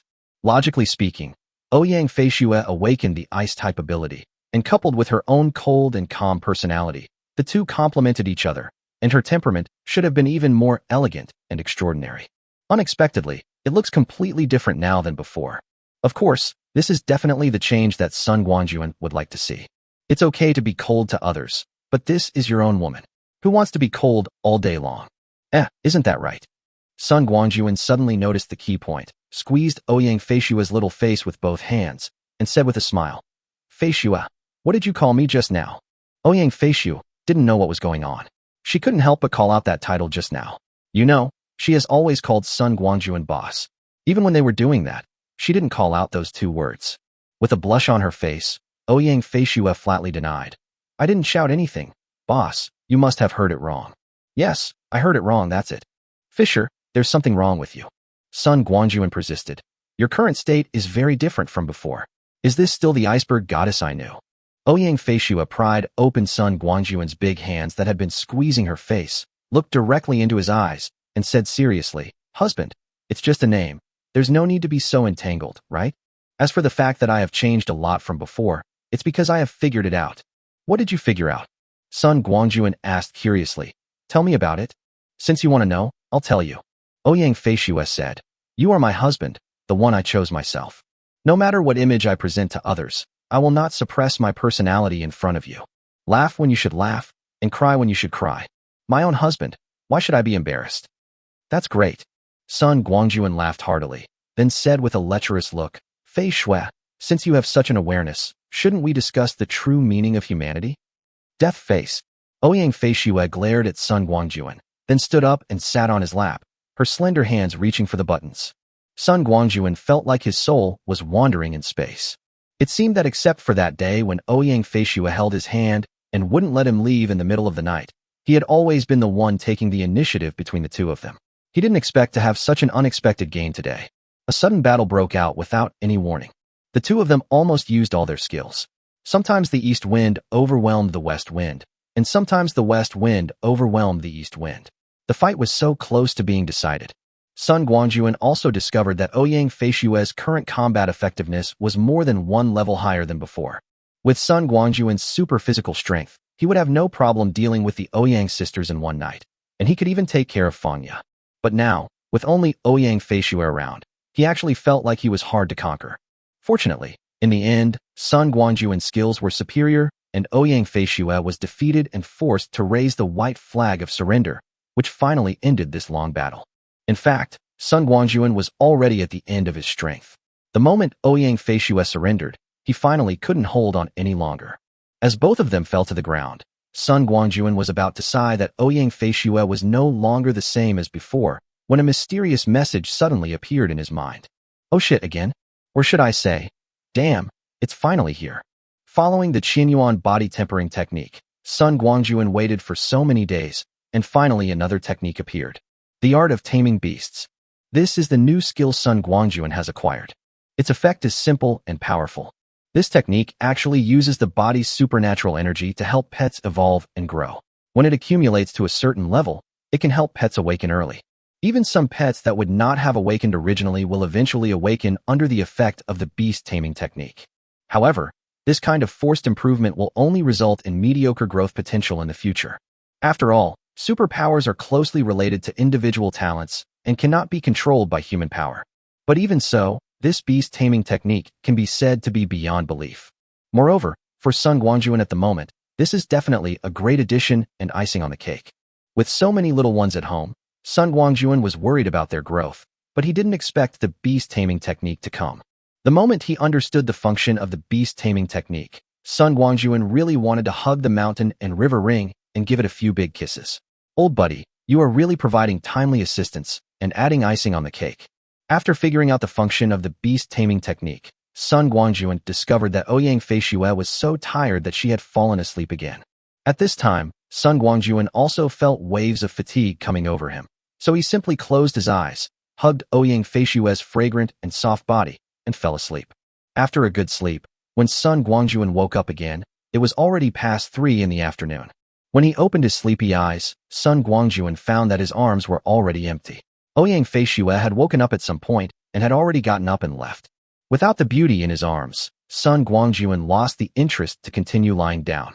He simply got up, washed, put on his clothes, and went to the yard. The actual effectiveness of the beast taming technique is still waiting for him to experiment. In the yard, the girls who had regained their energy were playing with the little ones. The little ones had given up trying to please their mother Tuanyuan and were happily playing around the 4 or 5 women. The 7 little ones in old Huang's family were not left out either. Zishi, who had been brooding over the distribution results of that day, ran to the door of old Huang's house and had fun playing with the 7 little ones who had just opened their eyes. I didn't get any points that day, and in the end I could only accept the loyalty of 2 losers in frustration. Today I finally had a big reversal, and all 7 are mine. Because of this incident, Zishi's big ball of anger has almost shrunk these days. Now she can finally let out the anger in her chest, and feels like a winner in life. Perhaps because she didn't want to join the other girls in the fun, or perhaps because she couldn't bear to see Zishi surrounded by 7 puppies all by herself. Tianxian also came over and snatched half of the puppies from Zishi. When Sun Guangjun came to the yard, he saw such a scene full of life. Chapter 199 Experiment. Looking around, Sun Guangjun looked at the various pets, big and small, at home, wondering who should be used as the experimental subject. First of all, the little guys, including the 7 puppies, are obviously not alternative targets. Although there is already a precedent of Zaichuanzi's successful awakening, Sun Guangjun has just mastered the art of taming beasts. How to use it, How much energy is appropriate, and what effect it will have are all things that need to be verified. In this case, using the little ones for experiments is obviously not a suitable choice. The second one to be excluded is Tuanyuan. Although the beast taming technique also has the function of taming wild beasts to become one's own pets, it is obvious that Tuanyuan does not need to be tamed. He is already Sun Guangjun's pet, so he can only be excluded. The third person to be excluded is Mrs. Huang. She is still in confinement after giving birth, so let's leave such a difficult task to someone else. So, the remaining optional targets are Lao Huang, Snow Mastiff, Lijo Red, 2 big roosters, and 2 useless Shiba Inus, referred to as useless ones. For the time being, Old Huang still has to shoulder the responsibility of guarding the mother and protecting the children. The Snow Mastiff and Lijo Red seem to have strong talents. Even without the bonus of the beast taming technique, it should not be difficult for them to awaken. In this case, we should not use them for experiments. If something happens to them, Sun Guangjun will have no place to cry. As for the 2 big roosters, their training value is limited. After choosing and choosing, it seems that only 2 losers are the best targets. Since the experimental subject has been identified, Sun Guangjun didn't say anything more. He went to the tea table, brought his big teacup, and walked up to the 2 losers in square steps. The 2 losers, as loyal dogs who had just joined Zishi, were very self-aware at this moment. They were surrounding Zishi, fluttering around, and no one knew what they were so excited about. Seeing Sun Guangjun coming, the 2 losers stopped what they were doing, staring at Sun Guangjun curiously with their big watery eyes that revealed clarity and cuteness. "Husband, why are you here?" Zishi finally put down the puppy in her hand and asked curiously, "Is there something good?" "I came to borrow something from you," Sun Guangjun said with a smile, lowered his head, and said to the 2 losers, "You 2 little bastards, come with me?" Not surprisingly, at Sun Guangjun's call, the 2 useless guys simply abandoned their master and followed Sun Guangjun happily, leaving Zishi standing there stunned. Is this still my loyal dog who has always been with me through thick and thin? Was he seduced away by just one sentence? Although this person is Sun Guangjun, Zishi obviously cannot accept such a result. Ha ha ha ha. Just when Zishi was doubting her life, she suddenly heard the hearty laughter of a fairy beside her. Well, now Zishi's mood is even worse. First, Gozi betrayed her, and then she was ridiculed by her best friend. This life is simply unbearable. Sun Guangjun had no idea that there was such a little episode behind him. He had already entered the villa with 2 useless dogs, went straight up to the 2nd floor, and entered the room that was once occupied by Zaichuanzi. It was in this room that the 2 losers came out of the mountain and river ring. Now that they are revisiting the old place, it is no longer the same as it was before. However, this kind of thing doesn't seem to have any impact on the 2 losers. After entering the room, the 2 losers just looked around curiously, and then at Sun Guangjun's request, they lay down quietly. Sun Guangjun sat cross-legged on the ground, reached out and grabbed a piece of waste wood, and placed it under his knees. Then, Sun Guangjun followed the method of the beast taming technique, gathered a bit of energy in his body, and injected it into the body of this useless guy. As the energy entered its body, the useless guy shivered unconsciously, then showed a comfortable expression, and even stretched out his tongue to lick Sun Guangjun's hand on it. Regardless of the loser's flattery, Sun Guangjun carefully controlled the energy and let it slowly flow through its body until 5 minutes later, when he took it back. Before Sun Guangjun's hand completely left his body, the loser felt the energy leaving his body and immediately jumped high. However, this loser seemed to be a little too excited. After jumping up, it was dumbfounded. "Oh my god, why am I so high? Am I still myself?" In the midst of this self-doubt, the loser unfortunately fell heavily to the ground with a thud. This series of events almost made Sun Guangjun dumbfounded. Even if you wanted to pay tribute to college students, there was no need to work so hard, right? Look at how badly you fell. However, the loser was obviously the type who only cared about eating and not about being beaten, and this high-altitude freefall would not have any effect on him. Jumping up from the ground again, the loser dog wagged its tail around Sun Guangjun, trying hard to release its spirit that had nowhere to go, which made the other loser dog very envious. Sun Guangjun also noticed it. He didn't know whether he had awakened his special abilities or not, but this loser's athletic ability was definitely much stronger than before. Waving his hand, Sun Guangjun brought another loser to him, and this time he increased the intensity of his energy. 5 minutes later, there was another dog running around in the house. Looking at the 2 useless creatures jumping around, Sun Guangjun came to the conclusion that they could definitely withstand such energy intensity. In this case, let's continue the experiment. So, Sun Guangjun grabbed the two dogs and took turns increasing the intensity of the energy, testing their endurance limits while observing their specific changes. After undergoing several rounds of tests, Sun Guangjun probably tested the endurance limit of the two losers. During this process, the stupidity in the eyes of the two losers became less and less, and there was even a bit of human expression on their faces. What Sun Guangjun was most concerned about was that the aura of the two losers was getting stronger and stronger, and they even exuded a hint of power. Shiba Inu is a small to medium-sized dog breed. What does it mean? Among medium-sized dogs, it is considered small, but among small dogs, it is the big one, a typical dog that is neither tall nor short. This kind of dog is actually not very intimidating, but it is quite entertaining. Unexpectedly, after going through several rounds of beast taming techniques, the two losers became much more stable, no longer as jumpy and silly as before. It seems that the beast taming technique is indeed effective. This result made Sun Guangjun very excited, but the two losers might be due to their own talents or insufficient accumulation. So these rounds of beast taming technique did not allow them to successfully awaken their special powers. Since it was confirmed to be effective, Sun Guangjun pushed the useless people to their limit of endurance and gave them several rounds of beast taming techniques until they could no longer bear it, and then he stopped. The two losers looked like they were full and had endless energy to release, so Sun Guangjun had no choice but to take them downstairs to the yard. There's a big place here, let them run and vent as they please. Chapter 200, All Staff Promotion, Part 1. The two losers rushed out of the house and ran around the yard like crazy, which scared their owner, Zishi. Seeing Sun Guangjun coming out behind, Zishi quickly ran forward and asked anxiously, "Husband, what happened to my Shiba Inu? How come after I went with you, I came back and ran around the yard like I had mad cow disease? Oh my God, did you get injected with rabies virus? That's not true. Dogs are likely to carry the rabies virus and have a certain tolerance to it. Besides, this doesn't look like rabies." Sun Guangjun couldn't help laughing at Zishi's anxious look. It seemed that she really cared about these two losers. Waving at Zishi, Sun Guangjun said, "Mimi, don't worry about them. They are fine. They are just a little full.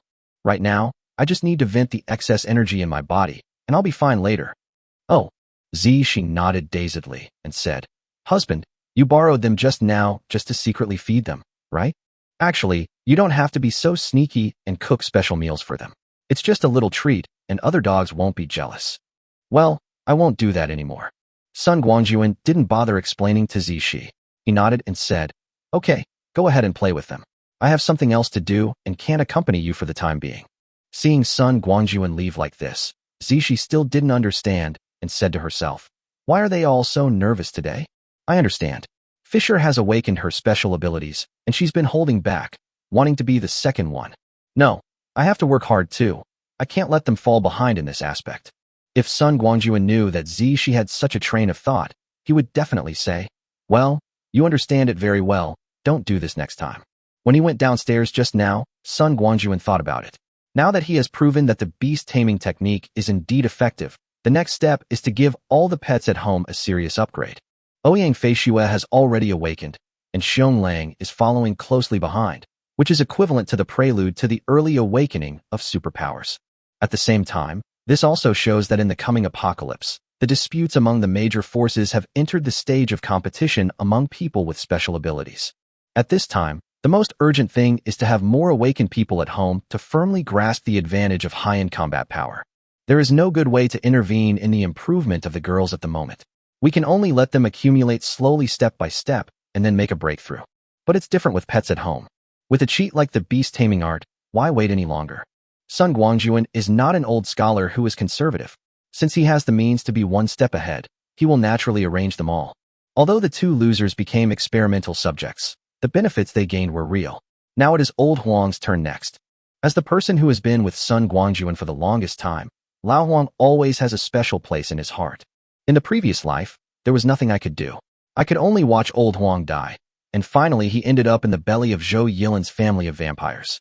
Now that good things are about to happen, old Huang will definitely come first. Let's just consider it as a compensation for the previous life.